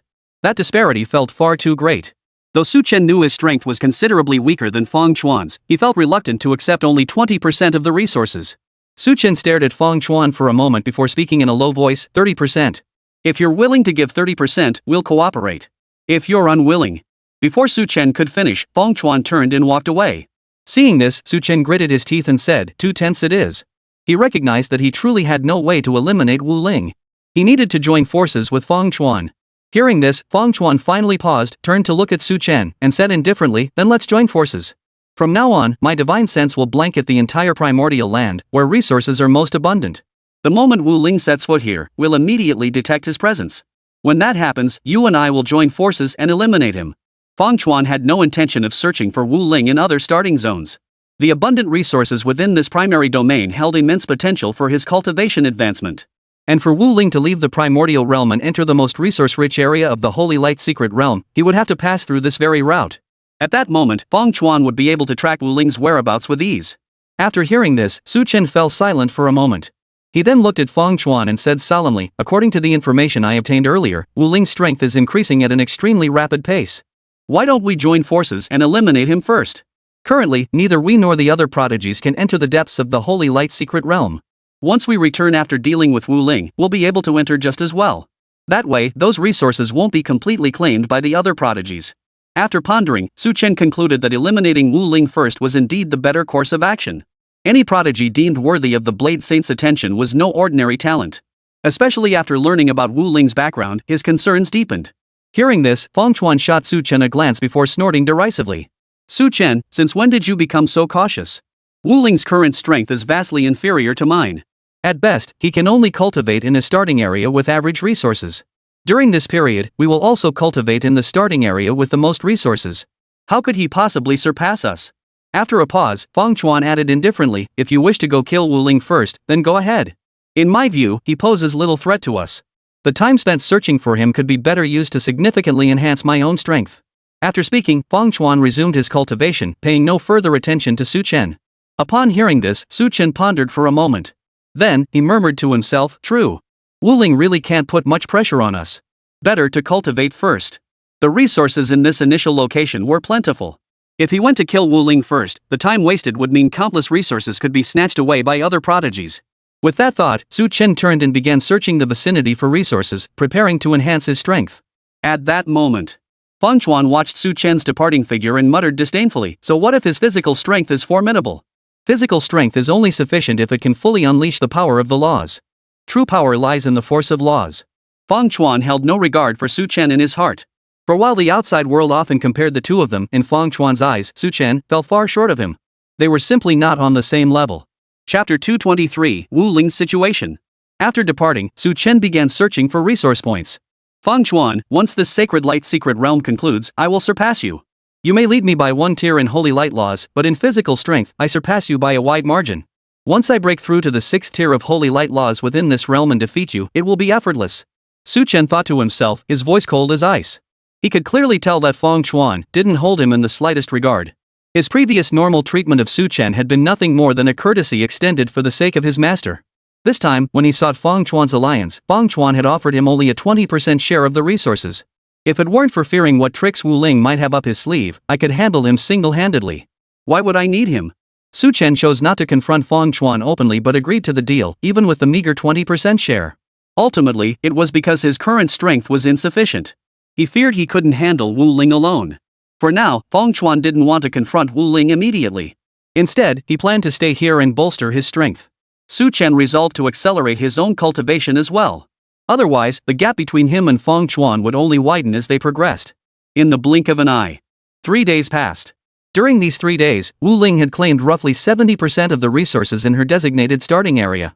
The remaining 30% had been claimed early by other prodigies. Incidentally, Wu Ling also visited the initial territory with the scarcest resources and claimed 60% of its resources. Now seated in meditation within this starting area, his attention was entirely focused on the surrounding area. Just as I expected, Wu Ling thought to himself. Su Chen and Feng Chuan are both at the starting area with the most resources. Wu Ling thought to himself. Initially, he hadn't known that there were actually 3 starting locations. It wasn't until later, when several prodigies joined forces to confront him, that he uncovered this information. He had also seized a map from their hands. At that point, Wu Ling deduced that Su Chen and Feng Chuan would likely be at the starting point with the most resources. Not here. Sure enough, his hunch proved correct. Even as Wu Ling neared exhausting the resources at both locations, he still saw no sign of Su Chen or Feng Chuan. Only then did he become absolutely certain that Su Chen and Feng Chuan were indeed at the starting point with the most resources. "It seems Chi Su and Su Chen's master are dead set on killing me. Over these past days, I've encountered at least 300 prodigies sent to eliminate me. Moreover, most of these prodigies are in the initial area with the most resources. By the time I get there, who knows how many prodigies will be waiting to kill me." At this thought, Wu Ling couldn't help but feel a wave of headache wash over him. As things stood now, as long as he remained within the holy light secret realm, the number of prodigies seeking his life was beyond count. After all, the bounty offered by Chi Su and Su Chen's master was incredibly generous. I should focus on strengthening myself here first. Although I'll eventually have to head to the initial realm where the resources are most abundant, going there after my strength has grown even stronger will make it much easier. Su Chen and Feng Chuan are formidable opponents. Escaping from their grasp won't be easy. Wu Ling thought to himself. Throughout the entire holy light secret realm, the only ones who currently posed a real challenge to him seemed to be Feng Chuan and Su Chen. However, within the holy light secret realm, there might be other powerful beings lurking in the shadows. These prodigies could likewise exert immense pressure on Wu Ling. Yet Wu Ling was certain of one thing: at present, virtually every prodigy within the holy light secret realm had already aligned themselves against him. At that moment, suddenly, a man clad in a blue robe appeared before Wu Ling. Seeing this, Wu Ling prepared to strike. Over the past few days, such instances of prodigies suddenly appearing before him had been countless. Each time, the prodigy who materialized before him came seeking trouble. At first, Wu Ling would wait to see their intentions. But now, he had grown utterly accustomed to it. Whenever such a situation arose, he struck first. Seeing this, the prodigy clad in blue robes dodged while calling out, "Wu Ling, I didn't come to confront you. I wish to form an alliance with you." Throughout the entire exchange, he hadn't unleashed any power, merely dodging the attacks. Observing this, Wu Ling first glanced at the man, confirming he held no ill intent. However, he remained vigilant. Fixing his gaze on the man, he spoke slowly, "Get to the point." Wu Lingxian first probed the man's strength. The result of this probe revealed, this man's strength seemed far from straightforward. At the very least, he couldn't fully discern the extent of it at present. Wu Ling could confirm that the man before him was no ordinary opponent. The blue-robed man, seeing Wu Ling halt his attack, finally spoke. Within this sacred light secret realm, the only ones who could make you feel pressured should be Feng Chuan and Su Chen, correct? Hearing this, Wu Ling nodded and replied, so far, I've only encountered those two. After the words fell, the blue-robed man looked at Wu Ling and slowly said, besides those two, there are two others whose strength is comparable to theirs. One is me. The other, no one knows his origins. All that's known is, his power is terrifying. If I had to compare, his strength likely rivals Feng Chuan's, but no one truly knows his exact capabilities. Hearing this, Wu Ling furrowed her brows, her expression growing grave. If that were the case, it would indeed be troublesome. Feng Chuan's strength was formidable. Su Chen's strength is formidable as well. Their combined efforts had already placed an immense burden upon him. If another one or two of that caliber were to join them, he might not be able to withstand it. At that moment, the blue-robed man spoke again. As far as I know, that mysterious prodigy showed little interest in the resources offered by Chi Su. He probably doesn't have any feelings for you. After a pause, he added, from what I understand, this prodigy's favorite pastime is seeking out powerful prodigies for combat. Rumor has it that Feng Chuan was once challenged by him, and they ended in a draw. At the time, Feng Chuan had given it his all, while this prodigy seemed utterly effortless. Of course, this is merely hearsay. Whether it's true or not, no one knows for certain. However, Feng Chuan has never come forward to clarify the matter. Chapter 224, Secret Technique. Wu Ling nodded upon hearing this, then asked, so currently, only Su Chen and Feng Chuan wish to take action against me? The blue-robed man nodded and smiled. Yes. Allow me to introduce myself. My name is Zhou Zhengqing. I hope we can join forces. Wu Ling stared at Zhou Zhengqing, silent for a moment before asking, why would you want to join forces with me? This was the question that piqued his curiosity. Zhou Zhengqing spoke at length, yet he never addressed the crux of the matter. Why exactly did he want to join forces with Wu Ling? Hearing this, Zhou Zhengqing smiled first, then replied, because I believe you possess considerable strength. Of course, the most crucial reason is, within the sacred light secret realm lies something I desire, yet it cannot be obtained by one person alone. Upon hearing this, Wu Ling pondered for a moment before inquiring, the power of the holy light? In his view, it seemed only the power of holy light could compel Zhou Zhengqing to seek an alliance. After all, Zhou Zhengqing's strength was formidable. Wu Ling wasn't certain, but at the very least, he wouldn't be weaker than Su Chen. How he compared to Feng Chuan, however, remained unknown to him. Upon hearing this, Zhou Zhengqing shook his head and replied, not the power of holy light.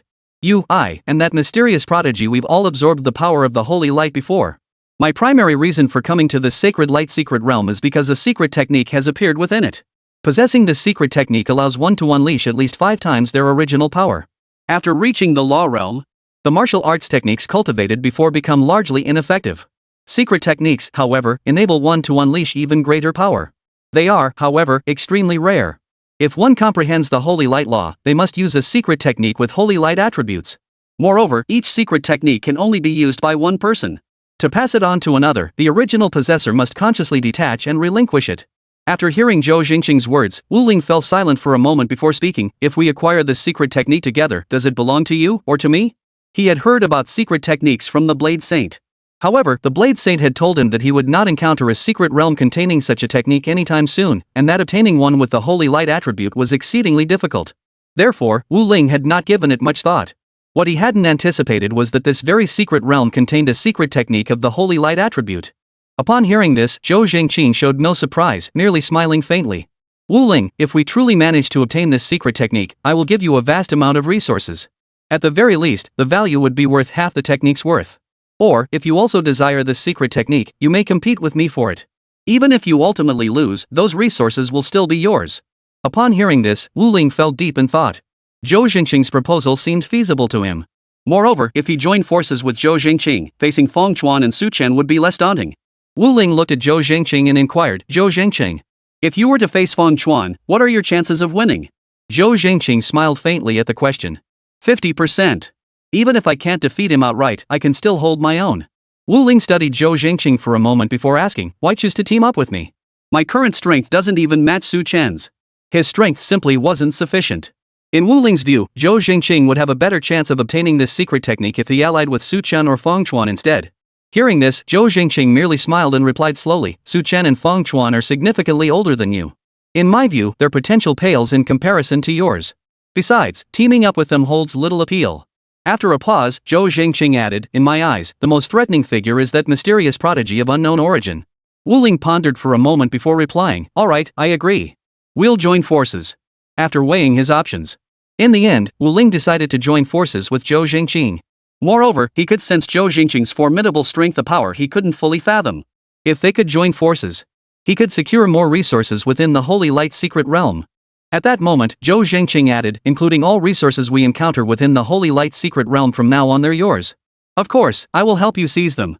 Upon hearing this, Wu Ling was utterly stunned, his eyes filled with disbelief. Clearly, he had never imagined that Zhou Jingqing would forego all resources himself to give them all to him. Seeming to notice Wu Ling's confusion, Zhou Jingqing smiled and added, for me, the gains these resources could offer are already quite limited. My sole purpose in coming to the Sacred Light Secret Realm is that secret technique. After Zhou Jingqing finished speaking, Wu Ling fell silent. Zhou Jingqing was powerful, but surely not to the point where these resources held no value for him? Noticing her reaction, Zhou Jingqing continued slowly, these resources are indeed of little use to me. Because the resources required for my cultivation are different from others. However, secret techniques are exceedingly rare, especially those of the Holy Light attribute. That is why I have come to this secret realm. Upon hearing this, Wu Ling nodded and said, understood.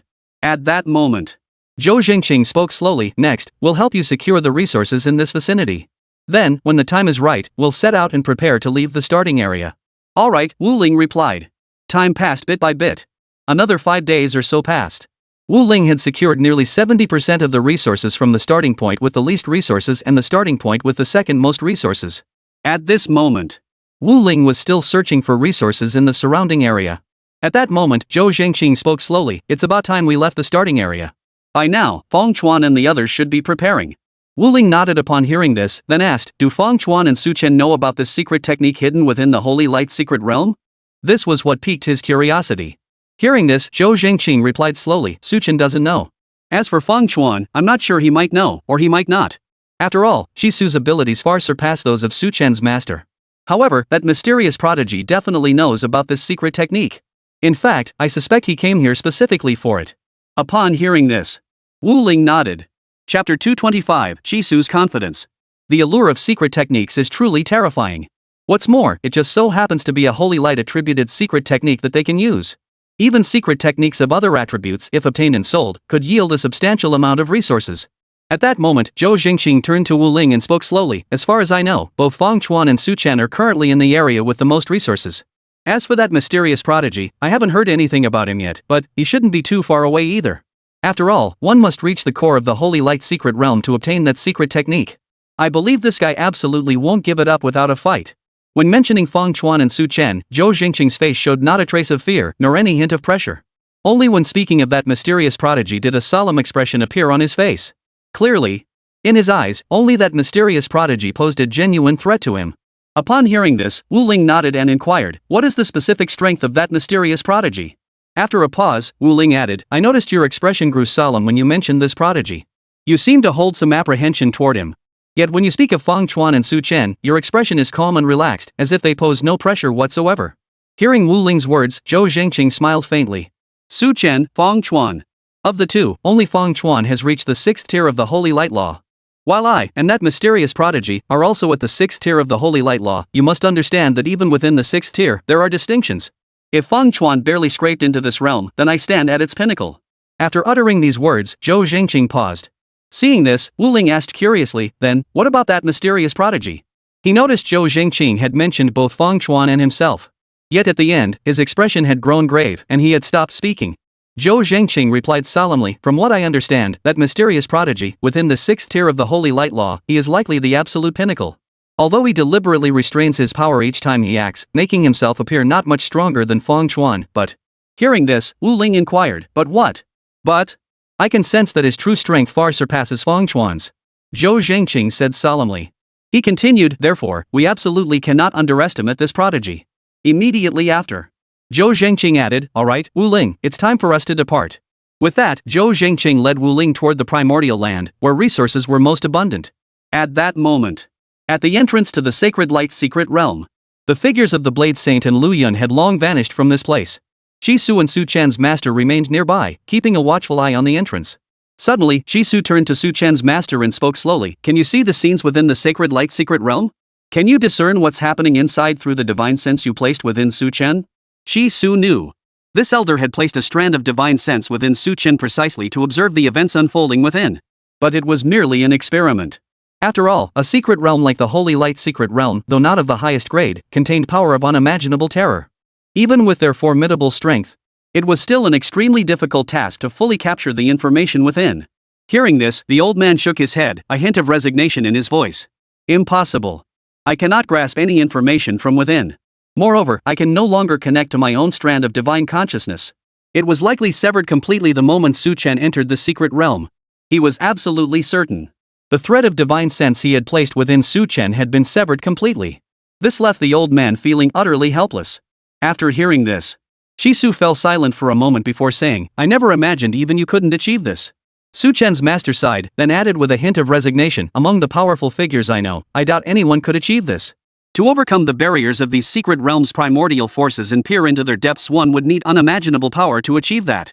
Hearing this, Shisu's expression grew solemn.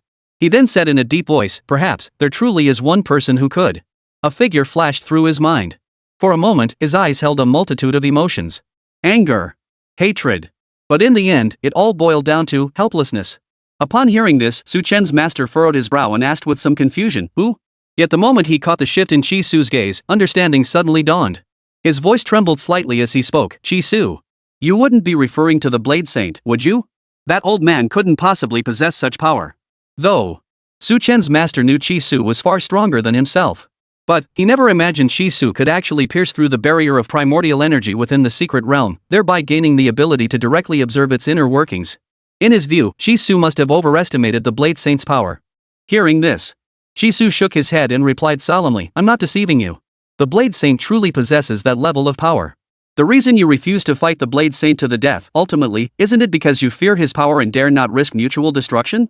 At these words, Su Chen's master fell instantly silent.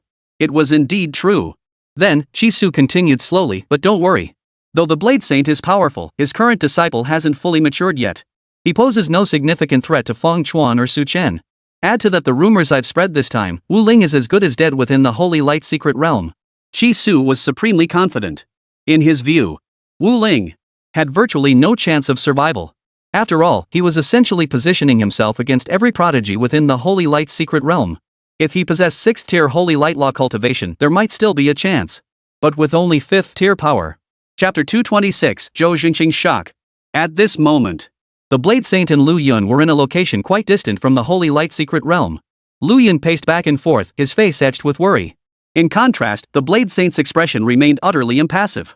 Master, aren't you at all worried about our junior brother? I fear that if this continues, our junior brother may well perish within the Sacred Light Secret Realm. Essentially, every prodigy in the Sacred Light Secret Realm has taken a stance against our junior brother. Lu Yun stated.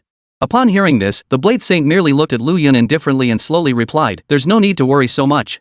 Your junior brother isn't as weak as you imagine him to be. Then he added, this time in the Holy Light Secret Realm, 2 interesting little fellows have appeared. Lu Yun, have you heard of Zhou Wen? Upon hearing this, Lu Yun froze for a moment. The name, it felt familiar, yet he couldn't quite place where he'd heard it before. Seeing Lu Yun's expression, the Blade Saint smiled and offered, here's a hint. A terrifying being who cultivated the Holy Light Law to its peak. After the words fell, Lu Yun paused, instantly recalling the name. His face was filled with utter disbelief. The reason he couldn't recall the name at first was because, though Zhou Wen's name was widely known, it felt too distant from him.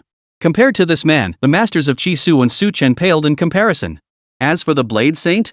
Up to this point, he still didn't know where the Blade Saint's limits lay, so naturally, he had no idea whether the Blade Saint and Zhou Wen were on the same level or if there was a gap between them. Suddenly, Lu Yun froze, as if struck by a thought. He turned to the Blade Saint and asked, Master, could it be that Zhou Wen's disciple has also entered the secret realm? The thought left him utterly incredulous. How could Zhou Wen's disciple have entered an ordinary Holy Light Secret Realm? Secret realms below the 2nd tier were barely worth a glance to most. Upon hearing this, the Blade Saint nodded and replied slowly, yes. I've probed it. There should be a secret technique within this Holy Light Secret Realm. Secret technique? Lu Yun froze upon hearing this. After a moment's thought, he exclaimed in surprise, Master, you wouldn't be referring to. Before Lu Yun could finish, the Blade Saint nodded. Yes. And it's a secret technique of the Holy Light attribute. Though Zhou Wen already possesses several secret techniques of the Holy Light attribute, and they are all of quite high rank. He doesn't have any spare secret techniques to pass on to his 2 young disciples. Therefore, both of his young disciples have come to the Holy Light Secret Realm, preparing to vie for the secret technique. Lu Yun froze, falling silent. If that was the case, then it wasn't all that surprising that Zhou Wen's disciples would come to this ordinary holy light secret realm. He understood the importance of secret techniques all too well. Suddenly, Lu Yun turned to the Blade Saint and asked with concern, "Master, might Zhou Wen's 2 disciples try to harm our junior apprentice brother?" This was his concern. Hearing this, the Blade Saint merely smiled and replied, "Rest assured. The terms Chisu offered don't even match the cultivation resources Zhou Wen usually provides them in 3 or 4 days. Moreover, one of them has already joined forces with Wu Ling, and the other doesn't seem to have any designs on Wu Ling either." Lu Yun nodded, his worries easing. Initially, he had harbored some unease about his junior disciple. But after hearing the Blade Saint's words, his worries dissipated. At the same time, a flicker of confusion crossed Lu Yun's eyes. He couldn't quite grasp it. Zhou Wen's disciples, even the junior ones, possessed formidable strength, and their perspective was naturally even more remarkable. In Lu Yun's view, they should look down on his junior disciple. He wondered if there was some ulterior motive behind teaming up with his junior disciple. At that moment, the Blade Saint noticed the confusion in Lu Yun's eyes and smiled faintly. "This prodigy who has joined forces with your junior apprentice brother, though I don't know what he sees in him. But I can assure you, he harbors no ill will." Wu Ling and Zhou Zhengqing had already arrived at the resource-rich starting area, found a spot, and settled down for a temporary rest. Zhou Zhengqing glanced at Wu Ling, who was resting with her eyes closed. After a moment's thought, he decided against speaking. Suddenly, his expression changed as he scanned the surroundings, but detected nothing unusual. "Strange. Could it be that I'm imagining things?" Zhou Zhengqing murmured to himself. He had indeed sensed someone probing him, but when he used his power to search nearly every inhabited corner of the Holy Light secret realm, he found nothing. Must have been my imagination. Guess all this guarding against senior brother has me on edge, causing these illusions. Zhou Zhengqing thought to himself. Of course, he didn't consider whether it might be the masters of some prodigies within the secret realm spying on the Holy Light secret realm. After all, very few powerful beings could peer into this sacred light secret realm, and their masters would rarely allow them to enter it. At that moment, Wu Ling opened his eyes and looked ahead. Directly ahead of him lay a golden light screen. The light screen gradually faded. Once it dissipated completely, they would be able to enter the depths of the sacred light secret realm. There lay the source of the Holy Light's power and the hidden techniques. Seeing Wu Ling open his eyes, Zhou Zhengqing suddenly chuckled. "Speaking of which, your strength is such that people would go to such great lengths to eliminate you. I heard your master is a Blade Saint." "Which one?" After entering the sacred light secret realm, he had overheard quite a bit of information. Thus, he had learned a few things. Hearing this, Wu Ling paused before replying, "I only know that others address my master as the Sword Saint. As for his name, I honestly have no idea." Hearing this, Zhou Zhengqing chuckled and said, "I've heard of many sword saints. I wonder which one your master is." As he spoke, his expression abruptly shifted. Zhou Zhengqing seemed to have remembered something. He looked at Wu Ling, his expression dazed as he asked, "Your master, could it be that sword saint? Didn't he have a disciple named Lu Yun?" In Zhou Zhengqing's recollection, this sword saint rarely took on new disciples anymore. Therefore, it had never occurred to him that Wu Ling could be his disciple. But now, upon closer reflection, he realized this possibility was indeed plausible. Seeing this, Wu Ling paused, then nodded. "Yes. Lu Yun is my senior brother." He recalled that this fact should be common knowledge throughout the entire Holy Light secret realm. Chapter 227, Su Chen's Dilemma. Upon hearing this, Zhou Zhengqing furrowed his brow and fell deep in thought. At first, he had assumed Wu Ling's master might be some renowned sword saint. But he hadn't paid it much mind, for the masters of prodigies who could only enter the ordinary Holy Light secret realm likely weren't that powerful. As for those who came here specifically for the secret technique information, he should have heard about them. Seeing this, Wu Ling's eyes filled with confusion, but in the end, she said nothing. Moments later, Zhou Zhengqing stared at Wu Ling, sighed deeply, and spoke slowly. "It seems choosing to ally with you was the wisest decision I could have made." He had certainly heard much about that Blade Saint. His master had maintained a good relationship with him, though news of the man had grown scarce over time. It seemed he had departed from the 9th layer of the 10,000 tribes secret realm. Until now, he had heard nothing further. But as for the saint's disciple, his name was as thunderous as a clap of thunder, etched deeply into his memory. Seeing this, Wu Ling was utterly baffled, having no idea why Zhou Zhengqing would suddenly bring this up. At that moment, Zhou Zhengqing murmured to himself, "I recall that Blade Saint seems to have no intention of taking on any more disciples. Who would have thought he'd take on another disciple?" But these powerful figures here seemed genuinely unaware of just how terrifying an existence the Blade Saint truly is. He hadn't expected it. That there would be a powerful figure here bold enough to openly declare that whoever could kill Wu Ling would be rewarded with vast resources. Back in the 9th layer of the 10,000 races secret realm, no one would have dared to do such a thing. Then, Zhou Zhengqing turned to Wu Ling and said slowly, "It's about to begin. We should prepare." With that, he led Wu Ling forward, heading toward the front of the light screen. At that moment, The surrounding prodigies all noticed Wu Ling and Zhou Zhengqing beside him. Isn't that Wu Ling? Let's take him down together. Kill him, and all those resources will be ours. At that moment, one prodigy's eyes flashed with excitement as he exclaimed. Kill Wu Ling. The resources Qi Su promised could be obtained by them. Even if they split it evenly among themselves, each would still receive a substantial amount of resources. This prodigy had expected that after his proposal, the other prodigies around him would rush forward, eager to join him in eliminating Wu Ling. But immediately afterward, he sensed something was amiss. Why, wasn't anyone speaking? The thought made him turn his head in confusion, only to find the others staring at him as if he were an idiot. Have you lost your mind? Didn't you see the person chatting and laughing beside Wu Ling? One of the prodigies asked. Hearing this, the prodigy froze, then turned his gaze toward Wu Ling. The sight froze him in place. The person beside Wu Ling was none other than Zhou Zhengqing. They were no strangers to this man. After all, Zhou Zhengqing hadn't started out in an average resource starting zone. Instead, he had been stationed in the starting area with the most resources. He swept through the competition, crushing nearly every prodigy except for those 3 elite talents. Therefore, not a single one of these prodigies felt unfamiliar with him. This prodigy stood frozen for a long moment before finally snapping back to reality. Slowly, he murmured this. Why is Zhou Zhengqing with Wu Ling? And they're even chatting and laughing? Doesn't he care at all about the resources Qi Su promised? This was what baffled the prodigy. The resources promised by Qi Su were enough to tempt nearly every prodigy within the Holy Light's secret realm. Yet Zhou Zhengqing seemed utterly unmoved. At that moment, one prodigy spoke solemnly. I fear we've all underestimated Zhou Zhengqing's strength. He's likely joined forces with Wu Ling. We should stop thinking about taking on Wu Ling. He is simply beyond our capabilities. Let Su Chen and Fang Chuan, those top prodigies, deal with the headache. I suspect even if Su Chen and Fang Chuan joined forces, they'd struggle to defeat Zhou Zhengqing and Wu Ling together. As the words fell, the group of prodigies beside him nodded in agreement. Zhou Zhengqing's strength was evident to all. Earlier, in the resource-rich initial territory, he had even clashed with Fang Chuan.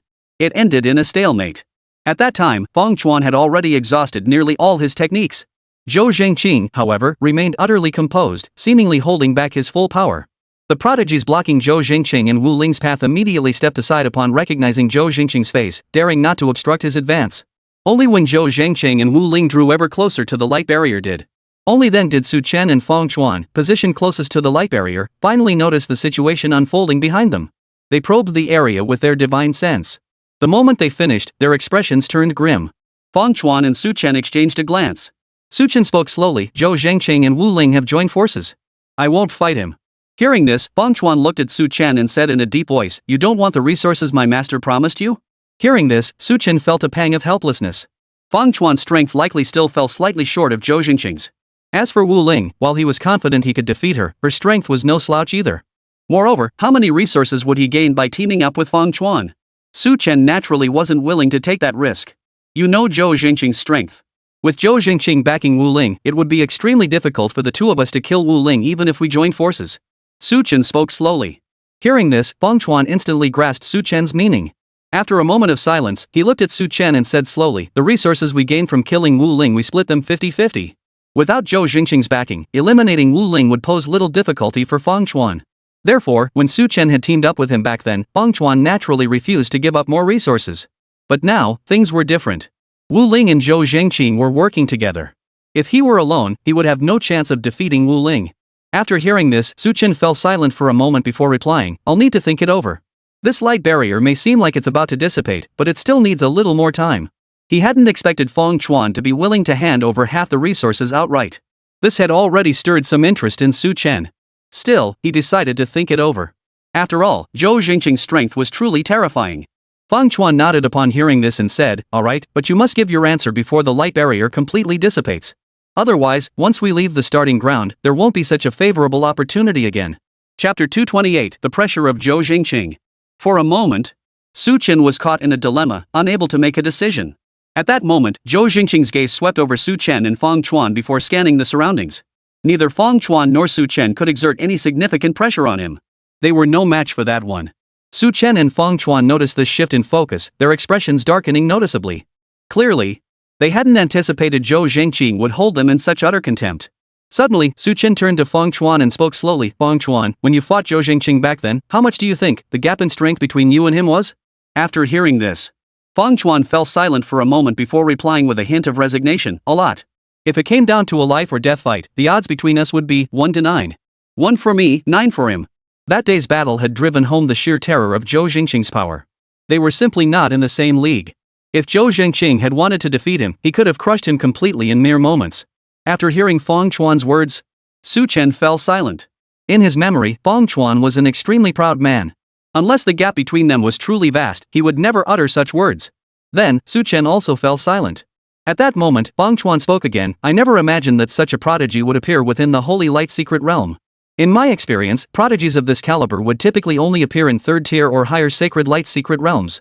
At that moment, Su Chen suddenly thought of someone and asked, do you think Zhou Jingqing might be searching for that mysterious prodigy? Within this Sacred Light Secret Realm, he recognized every prodigy of notable strength. He knew them inside and out. Only Wu Ling, Zhou Jingqing, and that mysterious prodigy remained unknown to him. He had a general idea about Wu Ling, but beyond that, he knew little. As for Zhou Jingqing, he had no clue where his limits lay. As for that mysterious prodigy, all they knew was that he was an existence of terrifying power. Hearing this, Feng Chuan nodded in agreement. That's right. That mysterious prodigy has barely spoken a word. In his eyes, everyone is met with nothing but contempt and disdain. In his eyes, none of us are even on the same level as him. The only time he spoke was when he encountered Zhou Jingqing. At that moment, that mysterious prodigy radiated pure, unadulterated killing intent. He remembered. He had clashed with this mysterious prodigy before, but every encounter ended in a stalemate. Yet he knew this prodigy had never truly unleashed his full power. In fact, Feng Chuan suspected the prodigy had only exerted a fraction of his power. If this prodigy exerted just a bit more force, he would likely be crushed outright. Upon hearing this, Su Chen nodded, then sighed and said, this spells trouble. With them around, we can forget about competing for the Sacred Light's power. It has nothing to do with us. Feng Chuan shook his head and continued, I asked Zhou Jingqing and I also asked another prodigy. Their journey here isn't for the Holy Light power, but for... At this point, Feng Chuan paused. Seeing this, Su Chen asked curiously, what then? The Holy Light power was already the most alluring thing he could imagine within this Sacred Light Secret Realm. Every prodigy who came here, if they had the strength, would vie for it. Even those lacking sufficient strength would still attempt it. Feng Chuan shook his head. I don't know either. Su Chen. At that moment, his face was filled with helplessness. If he didn't know, then why bring it up at all? Then, Feng Chuan spoke slowly, though I don't know, in my view, their target must be something far more precious than the Holy Light power. Given their strength, nothing less than something truly invaluable would ever draw them in. Hearing this, Su Chen furrowed his brow, a fleeting glint of greed flashing in his eyes. But it vanished in an instant. Yet even that instant was caught by Feng Chuan, who remarked calmly, you're entitled to your thoughts, but I advise you not to act. They are definitely not from our level. Both their strength and background are terrifying. We don't want to stir up trouble now, but if you stand against them, then, even if they were to kill you, your master wouldn't be able to do anything about it. At these words, Su Chen instantly regained his senses. Alright, don't overthink it. And don't even consider meddling in matters beyond your reach. Su Chen nodded. After a moment's hesitation, he asked, should we move? The light barrier, it's fading fast. Hearing this, Feng Chuan stared at Wu Ling for a long moment before finally shaking his head. Zhou Jingqing is nearby. Let's not do it. Once we leave the secret realm, if the chance arises, we can make our move. Su Chen nodded. During their conversation, he had also noticed that the relationship between Wu Ling and Zhou Jingqing seemed far from straightforward. He had temporarily abandoned any thoughts of targeting Wu Ling. At that moment, Zhou Jingqing watched the light screen rapidly dissipating, his expression unchanged.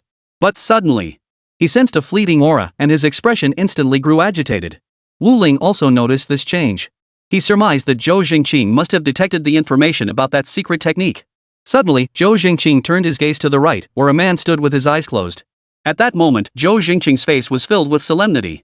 Seeing this, Wu Ling looked at Zhou Jingqing and slowly asked, is this the mysterious prodigy of unknown origin? The instant he saw this prodigy, he felt an immense pressure, as if it would crush him completely. But it lasted only an instant. With that single glance, Wu Ling knew for certain that this man was no ordinary individual. Hearing this, Zhou Jingqing nodded and replied slowly, yes, it's him. This man is my greatest enemy. If we're talking pure strength, he's probably a cut above me. Though Zhou Jingqing knew little about this junior disciple, one thing was clear, the other had never revealed his true strength. He always held something back. Therefore, he dared not underestimate him in the slightest. Chapter 229, Feng Chuan's Dilemma. He simply couldn't gauge his junior brother's true strength. Thus, he was now extremely cautious. At that moment, Wu Ling suddenly spoke up, is he also vying for that secret technique? That mysterious prodigy was undoubtedly the strongest prodigy he had encountered thus far. Wu Ling knew Zhou Jingqing's strength was likely far from straightforward. However, the other party had concealed his abilities too deeply, and even now, they remained undisclosed. Thus, Wu Ling was unable to make a judgment for the time being. But one thing he could be certain of. If he ended up on the opposing side of this mysterious prodigy, everything would become extremely difficult. Zhou Jingqing nodded and replied, "True. But though your talent is remarkable, facing this guy would still be a grueling and difficult battle for you. So once I engage him, don't bother coming to help, you'd likely just get in the way. Your only task is to ensure the other prodigies don't interfere." Upon hearing this, Wu Ling nodded. Of all the prodigies he had encountered thus far, this one was undoubtedly the most formidable and the one that left him feeling most powerless. At that moment, Wu Ling suddenly felt a pang of curiosity. He turned to look at Zhou Jingqing, hesitated for a moment, then asked, "Just how strong are you now?" He was genuinely curious. Moreover, he always sensed that Zhou Jingqing's strength was far from ordinary. But perhaps the other party concealed it too deeply. Up until now, Wu Ling had never succeeded in probing it.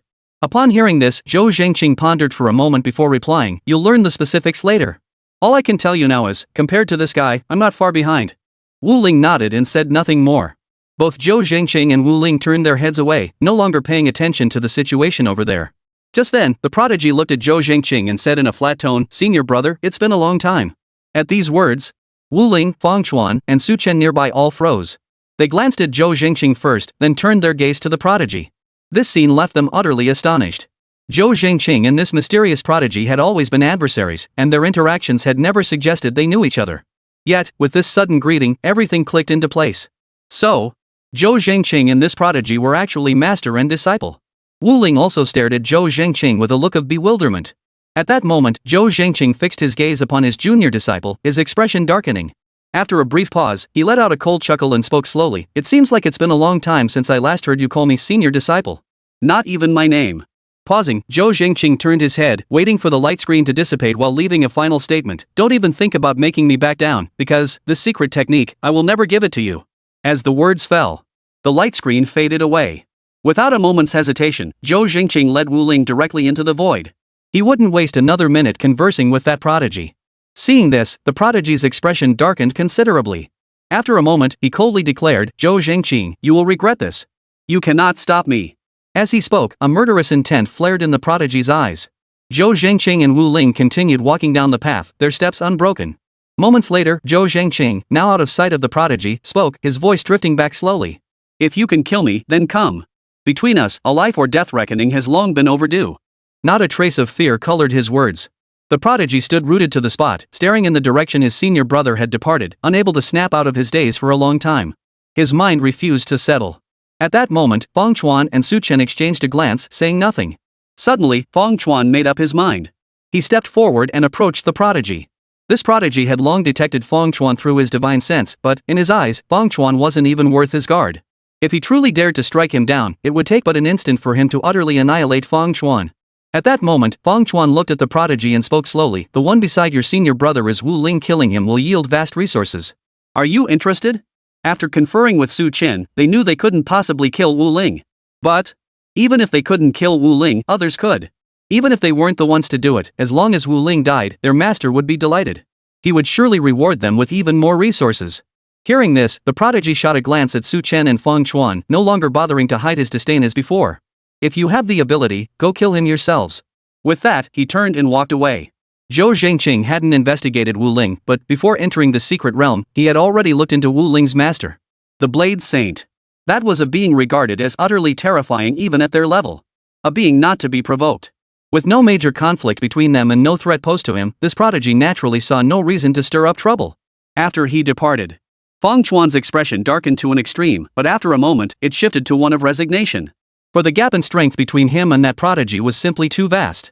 So vast that he dared not entertain any other thoughts toward the other. "Let's go." Su Chen spoke slowly. He added, "The light barrier has dissipated. Countless prodigies are already flooding in. If we delay any longer, most of the resources will likely be claimed by others." Hearing this, Fang Chuan nodded and replied, "All right." He then turned to Su Chen and said slowly, "Su Chen, I recall you've been to the higher levels of the 10,000 races secret realm. Have you ever heard the names of these two individuals?" Despite possessing such terrifying strength, he had never heard of them. Fang Chuan could confirm this fellow was definitely not from their level. There was only one possibility. That was, the other party was a terrifying existence from a higher level. Su Chen shook his head and replied with a wry smile, after I went to the higher levels of the 10,000 races secret realm, I simply didn't have the standing to meet those top-tier prodigies there. While I wasn't exactly at the bottom, I was close enough. He had once visited with his master. Yet upon returning, he remained utterly silent about his experiences there. Because, for him, it was simply too humiliating. Hearing this, Fang Chuan nodded, gazing toward the direction the prodigy had departed. With a sigh of resignation, he remarked, he must be an utterly terrifying presence even within the higher tiers of the 10,000 races secret realm. Chapter 230, The Secret of Blue Star. After entering the Holy Light secret realm, Wu Ling used his divine sense to scan Fang Chuan and the others. He wanted to see what these two were up to. After a thorough scan, he discovered that neither Fang Chuan nor Su Chen were observing him anymore. It seemed they had abandoned their plans to kill him. At that moment, Zhou Zhangqing glanced at Wu Ling beside him and couldn't help but ask, "Aren't you curious?" Hearing this, Wu Ling froze, her expression confused. Curious about what? Zhou Zhangqing's question caught her off guard, and she couldn't immediately process it. Zhou Zhangqing paused, then sighed helplessly, "Seems you genuinely don't care about any of this at all. Actually, that mysterious prodigy I told you about, he's my junior disciple." Upon hearing this, Wu Ling suddenly understood and replied, "I really don't care. Now that I know, what's there to be curious about?" He simply didn't care about such matters. After all, it was only natural for Zhou Zhangqing to withhold certain information. As long as he sensed no ill will from Zhou Zhangqing during their interactions, he saw no need to pry further. Among the prodigies cultivating in the 10,000 tribes secret realm, who would ever lay bare their entire story? Zhou Zhangqing froze upon hearing this. He realized that Wu Ling truly didn't care about these matters. After a moment, Zhou Zhangqing chuckled and said, "Hiding this matter wasn't because it was particularly important. It's just, I couldn't be bothered to explain." His expression grew grave as he paused. "This junior disciple of mine is far from simple. We were once extremely close. I'd prioritize him for any resources I had access to until later." At this point, anger flashed across Zhou Zhangqing's face. He gasped for breath, unable to continue. Seeing this, Wu Ling asked curiously, "Then what happened?" From Zhou Zhangqing's reaction alone, Wu Ling could guess the outcome. Later, Zhou Zhangqing had likely been betrayed by this junior disciple. Later, I was betrayed. Because of some resources. After a pause, Zhou Zhangqing smiled wryly. Our master didn't care about such things. To him, the most important thing was increasing one's strength. Wu Ling nodded upon hearing this. At that moment, Zhou Zhangqing turned to Wu Ling and spoke slowly. The reason I'm joining forces with you this time is because I sense something different about you compared to those two fellows, Su Chen and Fang Chuan. In my view, you can absolutely offer far greater assistance. Wu Ling remained silent.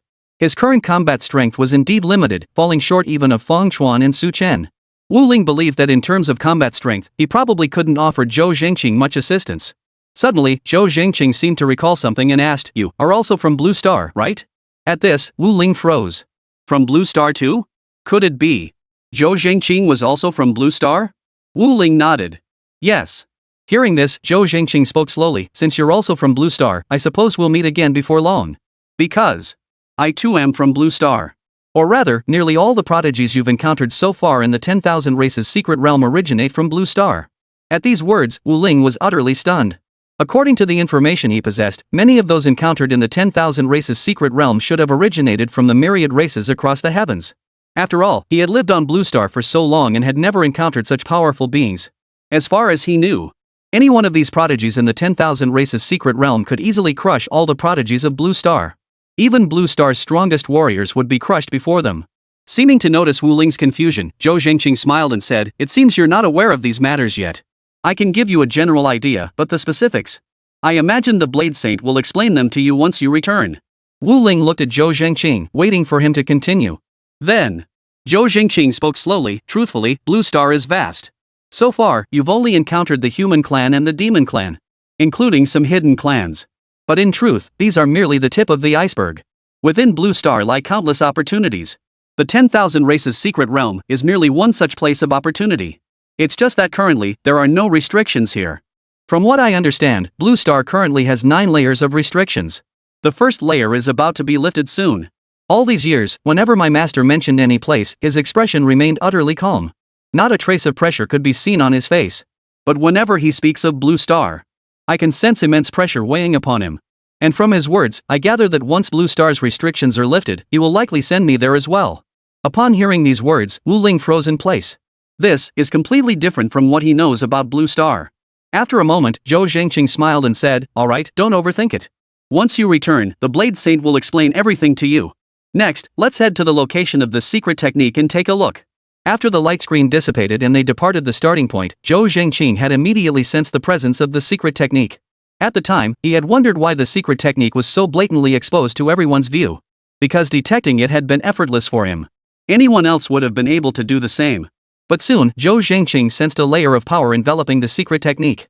He couldn't yet determine when this force would dissipate, so he prepared to investigate. Upon hearing this, Wu Ling nodded and followed Zhou Zhengqing toward the location of the secret technique.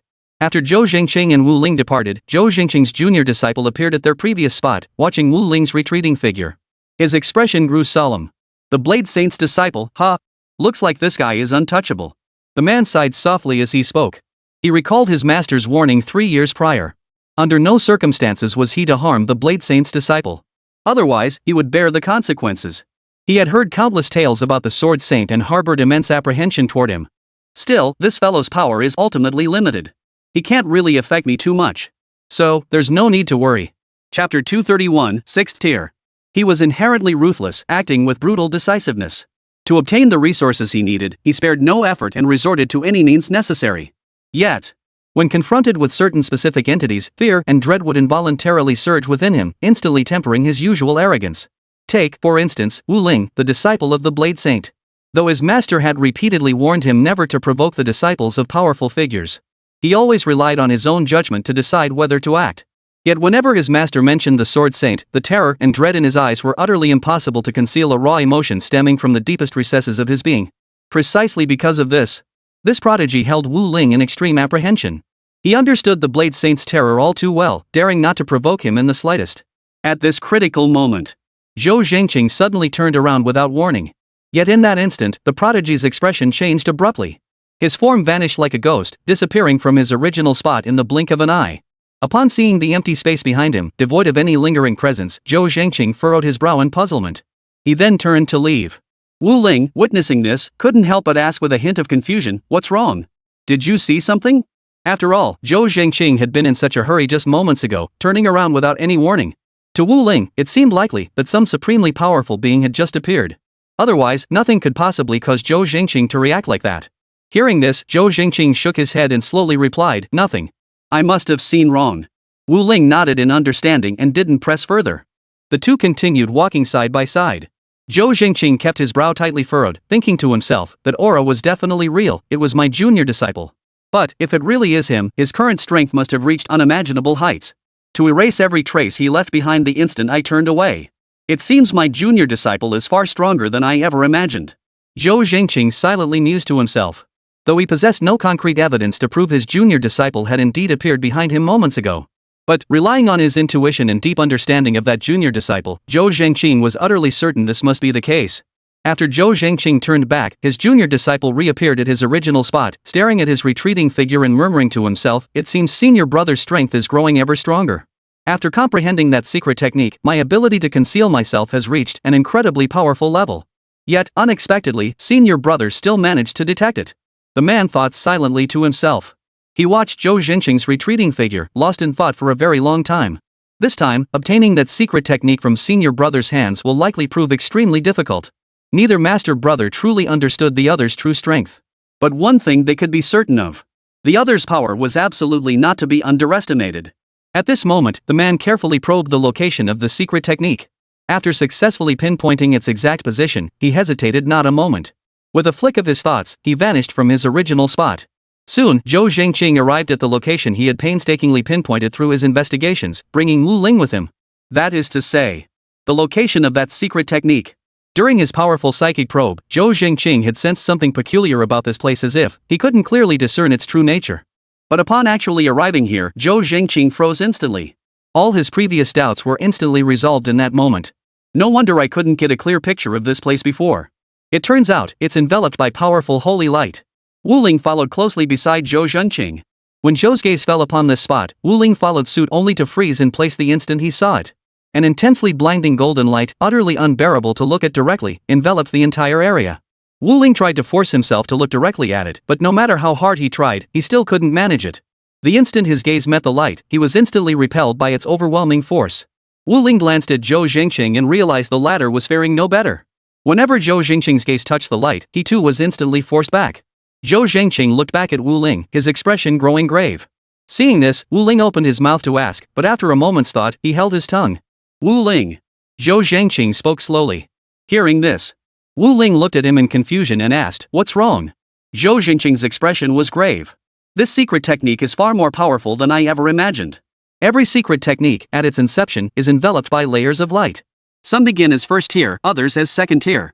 Reaching third tier is already considered exceptionally powerful. But this one, I estimate it to be fifth tier. And up until now, the most powerful secret technique I've ever heard of is merely ninth tier. Hearing this, Wu Ling was utterly stunned. Hearing Zhou Jingqing speak like this, he sensed something was terribly off. Could it be the sacred light secret realm isn't an ordinary one either? At that moment, Zhou Jingqing added, "After thorough investigation, I can confirm the secret realm is indeed an ordinary holy light secret realm. However, the appearance of a sixth-tier secret technique is indeed astonishing." After finishing, Zhou Jingqing shrugged helplessly. "But, if it is sixth tier, I don't have any effective countermeasures at the moment. It should take another 2 days for this light to gradually fade. Let's go find some other resources first." With that, Zhou Jingqing led Wu Ling away from the area.